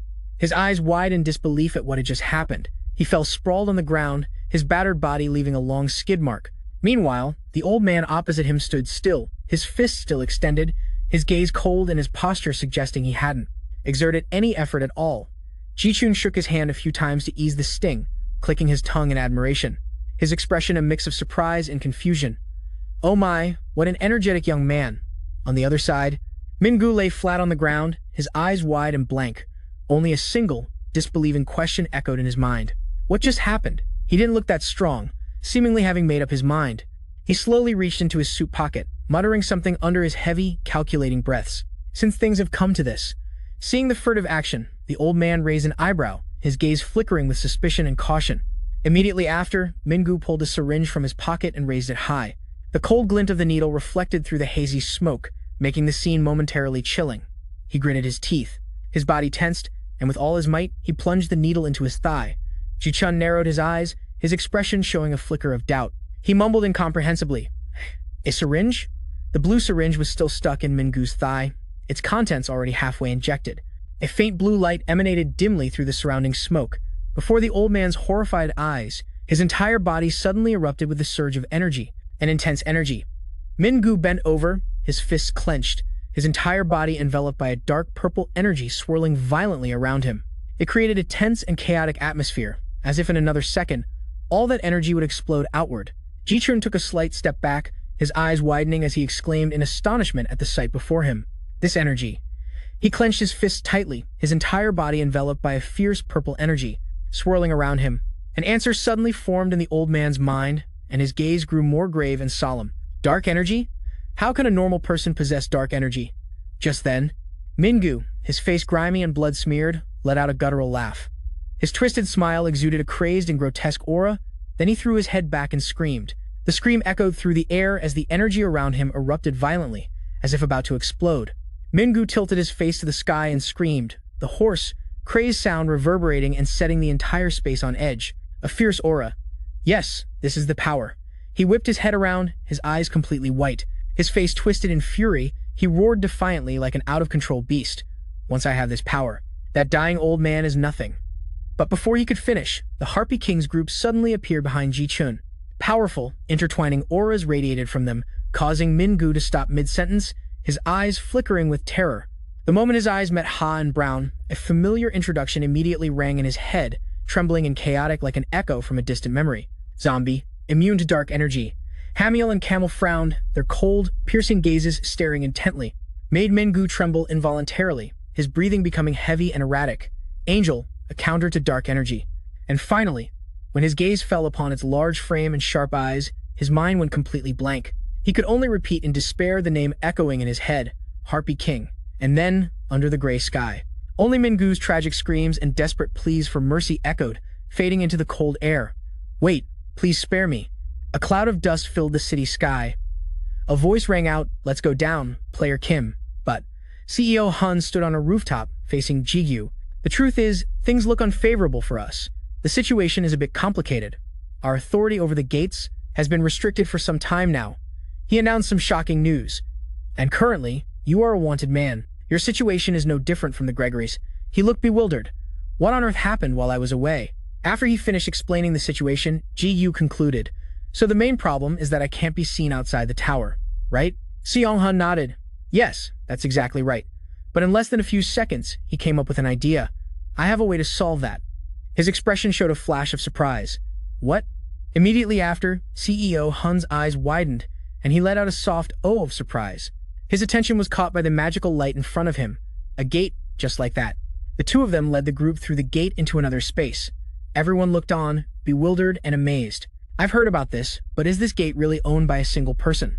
Gong-hyun stared at the towering skyscraper, curious. What kind of architecture is that? A pyramid tower? But he ignored it. "I don't really want to talk about that." Wu appeared with a confused look. "Why don't you tell him it's Jigu's tower?" Run-hee chimed in with amusement. "That sounds really cool." Suddenly, Ji-chun called out, "Jigu, come here for a moment." He was surprised. "Mr. Huang?" After that, he, Jigu, and CEO Hun walked up to a withered tree. You stared in confusion at the person in front of you. Mingu's entire body was tied tightly to a tree, his face ferocious, eyes rolled back, growling. The AI sword and the spirits began to chatter noisily. "I can feel a bit of dark energy." "I can feel it too. Kid, don't you lie." Suddenly, Ji-chun pulled out a test tube with a blue liquid. "It's because of this injection." He changed suddenly after injecting this into his thigh. Seo-hun glanced over to take a look. "This is a strength-enhancing drug." He was surprised. "How do you know about this?" He went on to explain its mechanism. "It is a type of drug that can grant immense power. Functionally, it's similar to a strength potion after use, but in return, it has much better effects than a strength potion. However, in return, users might lose their minds or suffer other serious side effects. In short, this is a forbidden item. But the association that monitored it has been disbanded. Now there's no way to stop people from using it to gain power quickly." Jiju's expression darkened. "A drug that transmits dark energy, huh? The demons are plotting something again." Jiju had an idea. "If we trace the origin of this drug, we can find the one behind its creation and distribution. And it just so happens that Si-hun knows about this. We know its origin," he recounted. "The Iron Guild and the Cavan Guild, these two guilds are based in Korea and have formed an alliance. They are currently producing and distributing this poison. More accurately, they're taking advantage of the Hunter Association's absence to dom, innate Korea." This information made him pause, tension clear on his face. Jiju learned that the Iron Guild had returned to Korea. Even the Cavan Guild, which had been in hiding for so long, has also reappeared. And the worst part is they're ruling Korea together. Suddenly, Ju spoke up. "Master, did you not notice? When you attended the World Association meeting, the demon with its concealed aura caught my attention. I didn't recognize him right away, because his appearance and demonic energy were different than before. But I suspect it might be Andrus." Obviously, he also saw that this was a possibility. Jiju thought to himself, Andrus and Iron Shield, are those two targeting Korea? But why? Iron Shield might want revenge for what the association did to him. But why would Andrus team up with him? What is the reason for Andrus targeting Korea?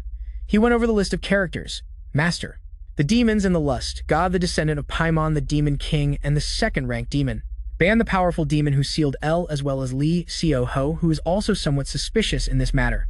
Jiju shut his eyes in confusion. There are too many potential targets. What the hell is happening in this country? Just then, Si-hun revealed more information. You might have already guessed it, but those two guilds are also involved in the events that led to the association's disbandment. Their plot was likely aimed at reducing Chairman O's power, but as I said before, the chairman voluntarily disbanded the association. However, Gregory's power remained intact. He somewhat foiled the plans of those who tried to take him down. I don't know why they were so obsessed with taking down the association, but their plan failed. And in the end, they clashed with force. Thus, a battle broke out, a battle between the Gregorys and the two guilds. Jiju hurriedly asked, so what happened next? If the two guilds merged, their power would be terrifying. He denied that. Contrary to expectations, the battle was quite balanced at first. Gregory was stronger than you might think. Even reinforcements from both sides joined in. He quickly picked up on the keyword reinforcements.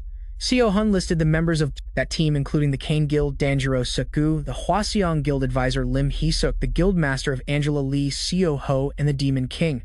Hearing that Jigu was in disbelief, what kind of crazy lineup is this? Are they trying to conquer the world or something? How the hell did they all end up in one group? He continued telling the rest of the story, because all of them were in a situation where they couldn't stand idly by. And when the battle ended, 2 players appeared. The only thing we know about them are the names Ha Song-soo and Gazin. He hesitantly repeated those 2 names, Ha Song-soo Gazin. The words coming out of his own mouth made him jolt as he recalled something important. Wait a minute, I feel like I've heard that name somewhere before. Ju helped jog his memory about that event. Master, the first gate you entered the place where you met L. Jiju's memories came flooding back. The sturdy gate of the Talon dungeon when he overheard a short conversation between 2 people. Nice to meet you, I am Ha Song-soo. The current captain of the dungeon raid team. Song-soo's face appeared as moments seemed to flow back all at once, when he shot his bow. When he glanced at the person next to him with an unfriendly look, when he started a conversation with Ha Jim, the name that just came up immediately reminded him of the sight of her holding a knife. Wariness was evident on Jigu's face, wondering if they were the people from back then. Ru continued, that woman is really impressive. They probably had a hard time adapting to the dungeon's changes. Suddenly, Song-hoon interrupted his train of thought with an ending, a shocking one. In the end, we were defeated. Jigu thought he misheard and asked again what he remembered that day. 4 people came as reinforcements. The association president and the guild manager all were defeated by 1 person named Han Song-soo at the sturdy gate of the Talon dungeon.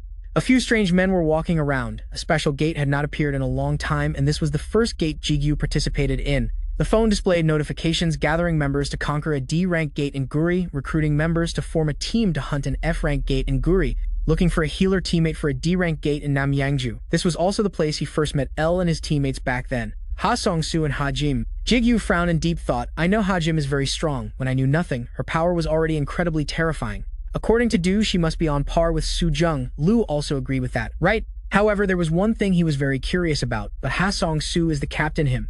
Is he strong enough to single-handedly defeat so many strong players? Ji Chun crossed his arms, lowered his head, and pondered. This is very hard to believe. The Demon King and Lee So-ho. I do not think anyone can stop those 2. He mentioned another name and also Hee-suk. Hearing this person's name, Ji-gyu's face went blank. Hee-suk. Seong-hoon had not finished expressing his concerns.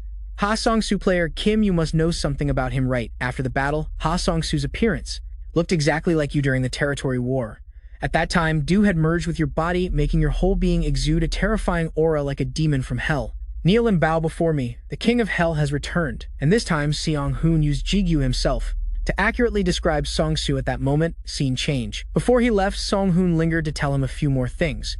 6 powerhouses were defeated by Ha Song-soo. The only good thing was that none of them were killed or captured. They just lost the battle. I do not know their exact locations, but everyone has found a safe place to hide. The Demon King is protecting your loved ones. Jigu seriously took note. I understand Su Jung is safe and sound. The 2 sword rings and the spirit were restless. Luckily, L does not like that lady very much. He recalled Su Jung's earlier words. And besides, the Demon King also said you would find a way. She said we should just wait for you on the 50th floor until you finished the test and came out. To be honest, we were also very tired because we saw no hope at all. I was very happy to see you return. This sudden confession left him unable to react for a moment. When he finally processed the story, he just stared blankly. What can I do? Looking at the faces that had the 2 words expectation written all over them placed on his shoulders, Jigu was flustered. What is this? What is with those sparkling eyes? He wondered. He said, I just found out, so why would Su Jung say that? Ru encouraged, that is the destiny of a leader. Master Brunhild cheered enthusiastically. Master, you can do anything. Being praised made Jigu blush a little. He awkwardly raised his hand to cover his mouth and coughed lightly. A moment later, he seriously instructed him. Because I am currently wanted for now, I will do what I have to do inside my gate first. Seong-hoon, can you report the situation outside to me? Seong-hoon confidently assured him. Yes, our plan is exactly that. To handle the matters outside and gather the disbanded members of Gregory. Jigu felt a bit more at ease. He turned to enter the gate. All right then. Suddenly he whispered softly. Hamiel, Camel, Anael. A foot suddenly appeared. 3 angels with large white wings stepped out. Jigu turned back to instruct them. Help them for me, okay? If anything happens, report it immediately. The 3 of them bowed their heads and replied in unison. Yes, master. Seong-hoon was surprised, not understanding what was happening. Player Kim. Those are angels. He explained, you guys will probably be in danger. The angels can communicate with me telepathically. So even when I am inside the gate, they can still contact me. At this point, Jigu thought of a problem. But they look too conspicuous. He suggested, can you all hide your wings like El Hamiel nodded in agreement? Yes, master. As soon as he finished speaking, all 3 pairs of wings on the angels' backs gradually faded away. After checking that everything was settled, Jigu nodded. Very good, I am in a hurry, so just wear my Andujung's clothes. He left one last word before leaving. Seong-hoon, I am counting on you. The magic gate appeared once again outside the tower. By now, Mingu's entire body had become an unmoving stone statue. Jigu stood there looking at him in this state, feeling a bit speechless.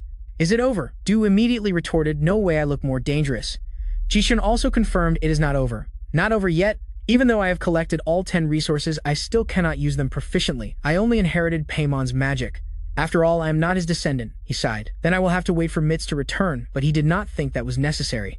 No need. Paimon has more than one descendant. Jigu seemed to understand something. You mean? Jichun nodded. Yes. His eyes looked up, remembering someone. I think it is time to wake the boy up, my useless son. The person Jichun was talking about was Jae-in. He could not quite believe he would do that. You want to awaken Huang Jae-in. On the contrary, Du seemed to quite agree with this decision. Excellent, we have to wake him up anyway. He clenched his fists, his ambition rising. Just wait until I get a body, I will purge those traitors. L carefully reminded Ru. We fight for the master. Do not bring personal matters into this. The two started bickering again. Stop flattering him. You want it too, do not you? No, I do not. At this moment, only Brunhild stood by quietly looking at her own hands. The little girl glowed from her spot on Jiyu's chest. I also. Granhart boldly spoke what she had long desired. Want a body? He was momentarily surprised. Granhart. The little girl listed everyone off, her voice filled with self-pity. L already has one, Ru will get one too, even Jae-in. Ru crossed her arms arrogantly. Do not be greedy. You are just a kid who has never had a real body. It is too soon for you to have one now, maybe in another 10,000 years. Brunhild's emotions were stirred to the point of glowing. There you go again, always teasing me, Jigu quickly reminded Brunhild. But that only made the little girl angrier. You are only ever nice to L. L being suddenly called out was surprised. He is nice to me. Brunhild gradually unleashed her suppressed power. Her desire and longing surged. I want to have my own body too. A dazzling light burst forth from the middle of his chest, blindingly bright. A moment later, a notification sound rang out. The ego link of Brunhild has expanded. He looked up, his face full of astonishment. Brunhild's potential has been unlocked. Jichun also gaped in surprise. Finally, the image of a little girl with blue hair appeared before the two of them. Brunhild had acquired the shaping skill. Jigu and Jichun stared blankly at the little girl for a long time. After a while, he finally found his voice. Brunhild. The little girl herself did not understand what was happening either. She raised her right hand to look at it. Immediately after, Brunhild excitedly raised her left hand, realizing she now had a body of her own. The happy little girl flew over and exclaimed. Master Jigu, who was hugged tightly by her, was still in a daze. Granhart. He looked down at the tiny thing on his chest. Is it really you? Granhart looked overjoyed. Of course, I finally have a body now. Jigu's hand pulled his collar open to check. How is this possible? The grain of rice is gone too. The little girl was so happy she was kicking her feet and waving her hands. I do not know either. I just tried, and it suddenly turned out like this. Ru spoke up to explain this phenomenon. Perhaps it is due to the influence of evolution. As her bond with you strengthened, her hidden potential was also awakened. L was also happy for her. Congratulations, Brunhild. Jichun, standing beside them, finally managed to stammer out a few words. Truly amazing. Brunhild called out loudly, Father. The excited little girl flew a few laps around him, chattering, How do I look? Am I pretty? Jichun dotingly praised her. Yes, very pretty. Jigu let the two of them talk for a bit, then cleared his throat. He brought up the main topic, Huang, your son. Jichun also remembered the purpose of this trip. That is right, he led the way. Follow me, everything is ready. Outside the building, the morning sun began to shine. Stepping into the hall, the three of them stood silently for a moment, looking ahead. After a moment, Jigu hesitated. This is Huang Jae-in's body. Ru commented, his face is the only thing. It's just like the original. L added, maybe for some reason. Brownhead flew in front of Jae-in to examine him. He looks like a monster. You knew he'd been modified just by looking? Did you make this beforehand? Jichun didn't deny it. Although I said I needed some time to think, I actually started working on it right after you mentioned it. We had enough materials. After Minsu sculpted my body, more than half of the materials were still left. He looked at his son's current form. This form is his punishment from me. Ju spoke up, reminding the little girl. Kid, you're making me dizzy flying around like that. Ji-chun was silent. I still haven't completely forgiven him. He closed his eyes, as if to soothe the choked-up feeling in his heart. Once he composed himself, Ji-chun looked up and smiled at you. The rest is all up to you now. Jiju nodded, showing he understood. Then he walked up to the statue of Jae-in, placed a hand on it, and muttered, Inherit the ego of Huang Jae-in. A brilliant light suddenly erupted, illuminating the entire space. Hidden skill has been unlocked. As you have become an ego master, the inheritance skill has been converted to transference. Transference. You can transfer an ego into a complete body. Beginning the ego transference process, time is needed to achieve the best results. Is it done? Ji-chun asked curiously. You answered hesitantly. It seems so, but I'm not sure. Jiju narrowed his eyes doubtfully. Transference. How is that different from inheritance? Ju smacked his lips. There isn't a huge difference. The Cheyenne statue was ignited by a flame. You turned back and told him it doesn't look like it will fail. Let's just keep an eye on it for now. Brown head perched on Jigu's shoulder spoke up. If so, that means it will take longer to restore Ju's body. That's right, you confirmed. The little girl propped her cute face in her hands and thought for a moment. Suddenly, Brownhead left your shoulder and flew down. She stared at the glowing ring on your finger. A mischievous smile suddenly appeared on her beautiful face. Brownhead said casually in his sweet voice, "Looks like Ju will be the last one to get a physical body, huh?" She was very smug as she teased him. The guy who's always so arrogant finally has a day like this. He was helpless and could only endure it silently, cursing this timid mouse. Elle added fuel to the fire from the sidelines. That's karma for you, Ju. Jiju was helpless against the bickering of these three. Are you really fighting over something so small?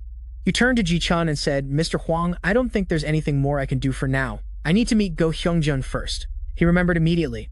Go Hyungjun was the guy you captured before. Ji-chun told you where he was. He's in the basement now. Votus is guarding him. Jiju brought up what was said before. Last time you said you'd make him spill everything before I returned, right? So did he confess? He gave a smug smile, confident in his abilities. Of course he did. He's very well behaved now. Ji-chun added moreover. A moment later, your voice echoed through the hall. What? In another realm, the sunset stretched across the entire sky. The shovel dug hard into the ground. Exhausted Hyungjun leaned on the shovel for support. Large beads of sweat rolled down his grimy face. Seriously, he cursed weakly. Ridiculous. No one would have guessed this man was the player paparazzo, Go Hyungjun. He stood in the middle of a vast land and cried out in despair. How am I supposed to dig a river here all by myself? Empty snack wrappers and instant noodle cups were scattered on the ground. Hyungjun held food in both hands, turning his head side to side, stuffing his face and chewing greedily. Seeing his pitiful state, Jiju, who was sitting on Votus's back, couldn't help but speak. Eat slower or you'll get indigestion. Ju muttered, it looks like he was starved. Elle, in contrast, was more stern. There's no need to be merciful to Master's enemy. Suddenly, Hyungjun stopped eating and chewing. He clutched his throat and started wailing. You grew worried. What's wrong? Is he choking? Ju worried. Wouldn't it be a problem if he died? Jiju jumped to his feet, flustered. Choking? What do I do? Suddenly, you clenched your fist. Jiju decisively threw a punch straight into his stomach. The Heimlich punch. The method seemed to work. Hyungjun suddenly coughed up a piece of food, then fell backward onto the ground. Hyungjun struggled to sit up, scolding you, psycho, do you even know first aid? But you were very confident in your skill. I did it because I know exactly how to handle choking. Besides, I have Brownhead right here always whispering sweet things in my ear. Master, you are amazing. Luckily, Ru was there to hold back that daydream. You looked like you were about to kill him. After this incident, Jigu also set aside eating. Anyway, it was time to talk. He got straight to the point. When I went to the guild's treatment room, why did you follow me? The two of them sat down properly. Hyungchun looked him straight in the face and explained, I don't know if you'll believe me or not, but it was really just a coincidence. I wasn't there for you, I was looking for Ju-Sok-gu. The answer was beyond what Jigyu had anticipated. His expression immediately changed, his eyes lighting up with a warning. What were you going to do to Sugu while he's weakened? He fearfully cut in. Wait, it seems I've caused another misunderstanding. I didn't intend to harm him. Hyungchun avoided his gaze and confessed honestly, I just want to know who I am. This statement reminded him of an old memory. It seems I've heard that before. Back then, Michael was also like that. And I do this to find out who I am. He confirmed he hadn't misremembered Michael had said that. Michael gained the power of an angel. Go Hyungjun has the demon eye. Are those two things related? Hyungchun spoke first. I guess I'll have to tell you about my past first. He calmly recounted his childhood. I'm an orphan without a hometown or parents. I have no memories of my childhood, not the vague kind of memory. It's more accurate to say I don't remember anything at all. It's as if I only started to perceive my existence as he put his hand to his face from the moment I started possessing the demon eye. Of course, back then I didn't know this was the demon eye. After becoming a player, I climbed to the 50th floor. That's when I started to realize what my ability was. After that, I started searching for the truth to find my parents and who I am, so I stopped being a high-ranking ranker. A position coveted by tens of thousands to become a player paparazzi. That's the best job for gathering information. Hyungchun's expression was serious as he solemnly announced, then I discovered that I was created. These words shocked him just as much. You were created. Jigyu asked curiously, what does that mean? He gave a name and then explained its existence. Project Atom. That's what the Caravan Guild announced, a project to create the strongest weapon. He still didn't quite understand Project Atom. Like Adam from the Bible. Elle spoke up to explain Master Adam was the first being that God created. This time, Ru also helped her add on, although the information about Adam has been passed down like a legend. There is no concrete evidence at all, and he is known as someone closer to God than even El. Jigu thought of another case. If so, is Project Adam meant to summon Adam to this world? However, his answer was a shake of the head. No, the name is just symbolic to show how powerful that weapon would be. After hearing that, he sneered mockingly. How childish, they should have named it God's Project, shouldn't they? El carefully reminded Rue how blasphemous, but he didn't care, nonchalantly replying, demons don't care about that. Meanwhile, Brunhart was sitting comfortably on Jigu's shoulder, listening to his question, how do you know about Project Adam? Hyung Chun answered honestly without hiding anything. It wasn't hard to investigate. After all, the place I lived as a child was an orphanage. I started searching and found out who put me there. I had a hunch, and it was indeed the Caravan Guild.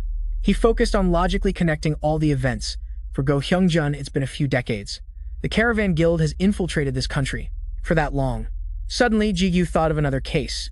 Wait, so the reason you came looking for Sugu? This time he received a nod of confirmation from the other person. Hyung Chun tore away the final veil of secrecy, a product of Project Adam, and a failed product abandoned like me. On the information sheet, it clearly states, name Ju Sugu, age 7, blood type O. Height 128 centimeters, weight 29.1 kilograms. It's Ju Sugu. He couldn't believe it. Sugu was created. In the past, Sugu had mentioned that he was adopted, but his relationship with his family wasn't very good, so he considered the Kane Guild his real family. A series of questions arose in Jigu's mind. Does Sekgu know this secret? I wonder if he kept it a secret or if he really didn't know. I need to find out more about Project Adam, he continued to inquire. They want to create the strongest weapon. What is it specifically? He raised his hands helplessly. I don't know either.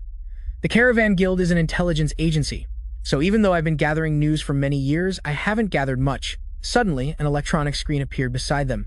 Jigu's expression froze for a moment. He shot up to his feet. Let's end the conversation here. It's time to ask someone who knows about this. He still didn't understand what was happening, looking bewildered.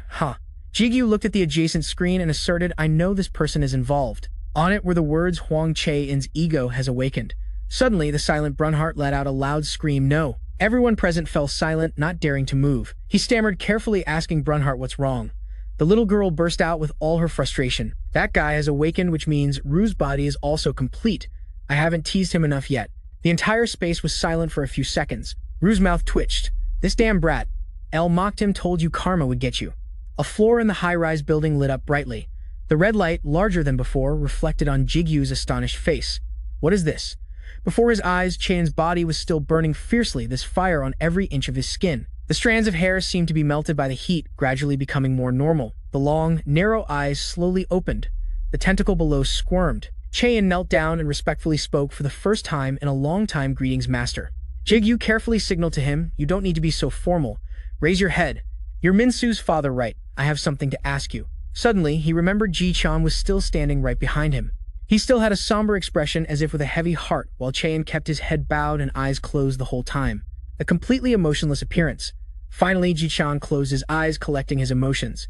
He turned and waved to leave you to talk first. I'll talk later, I'm going to rest first. He watched the figure leave, about to say something but stopped. Suddenly, Jigu felt his shoulder lighten. When he looked down, there was no one beside him. It turned out Brunhart had flown in front of Chaeyin, staring intently. She observed his every feature. A mischievous smile appeared on her cute face. Hey, Junior. He suddenly looked up at her. A moment later, Chaeyin's voice echoed from the hall. About Project Adam. Yes, I know about it. His demeanor was quite trustworthy because, after all, I am a core figure in Project Adam. This information surprised both him and Hein Chun. Chaeyin began to recount this project aims to create the strongest weapon. The most important task is to create a vessel with the most powerful strength. And in this human world, the only one who can do that is a direct descendant of Paimon. Minsu and I. At this point, he vaguely understood the reason for that sacrifice. That's why he suddenly knelt down back then. But I'm sorry. I don't know many other details. Chaeyin expressed that he was just a sacrificial pawn. I am merely a tool of Andras. I was brainwashed and only knew to follow orders, so I don't know about the core secrets of the project. Hyung Chun's and his faces were tense. Chaeyin slightly bowed his head and closed his eyes, but I know this. Project Adam's ultimate goal is Satan and Lucifer, to put their power into a completed vessel. As soon as the words were spoken, both of them were thunderstruck. This time, Ru could no longer hold back his teeth, clenched tightly. Just how long? He roared in fury, how much longer are those bastards going to use me as a tool? Light emanated from the ring as he gently reminded Ru. Jigu turned to ask further, do you know the two names Ha Song-su and Gazin? He deduced the strongest weapon. If I'm right, then those two must also be involved in this. But unfortunately, his answer was no. I don't know. If you're asking about the products of the project, then I don't know their names. Jigu focus on connecting everything. If my speculation is correct, then they are probably the successful products of Project Atom. The only thing is that they have a close relationship with the Caravan Guild. Otherwise, there's no way to explain it. Why they are so strong. L also agreed, I think so too. Based on what we've heard, they are strong in a ridiculous way. Ru reined in his agitation. It seems plausible, but always consider other possibilities. His face was stern. His words carried weight. Huang Che in this is a separate matter. Jigu specifically proposed we have created a physical body for Lucifer, that you mentioned. Just like how you were resurrected, can you help Lucifer be resurrected in that body? He suddenly brought up something else. Lucifer, I was wondering about the energy you are emitting. Was that voice just now yours? Cheyin smiled. You are truly an extraordinary person. Thank you again for helping me return to a life like this. He suddenly shot up, and octopus-like tentacles poured out. What is it you want me to do? I can do it right here. Right now? The tentacle tips moved flexibly. Hyung-chun and Jigyu were bewildered, surrounded by them. Cheyin explained during the resurrection process, I naturally learned this. I can affect the gate right here. Not only that, I can even exert more power than that. Ru also vaguely sensed something was wrong. It seems that due to the effect of the inheritance skill, he has become stronger. Old man Hong had acquired the Guardian's skill and lost a portion of his abilities from when he was alive, but it seems he has gained both his innate abilities and the ego's abilities.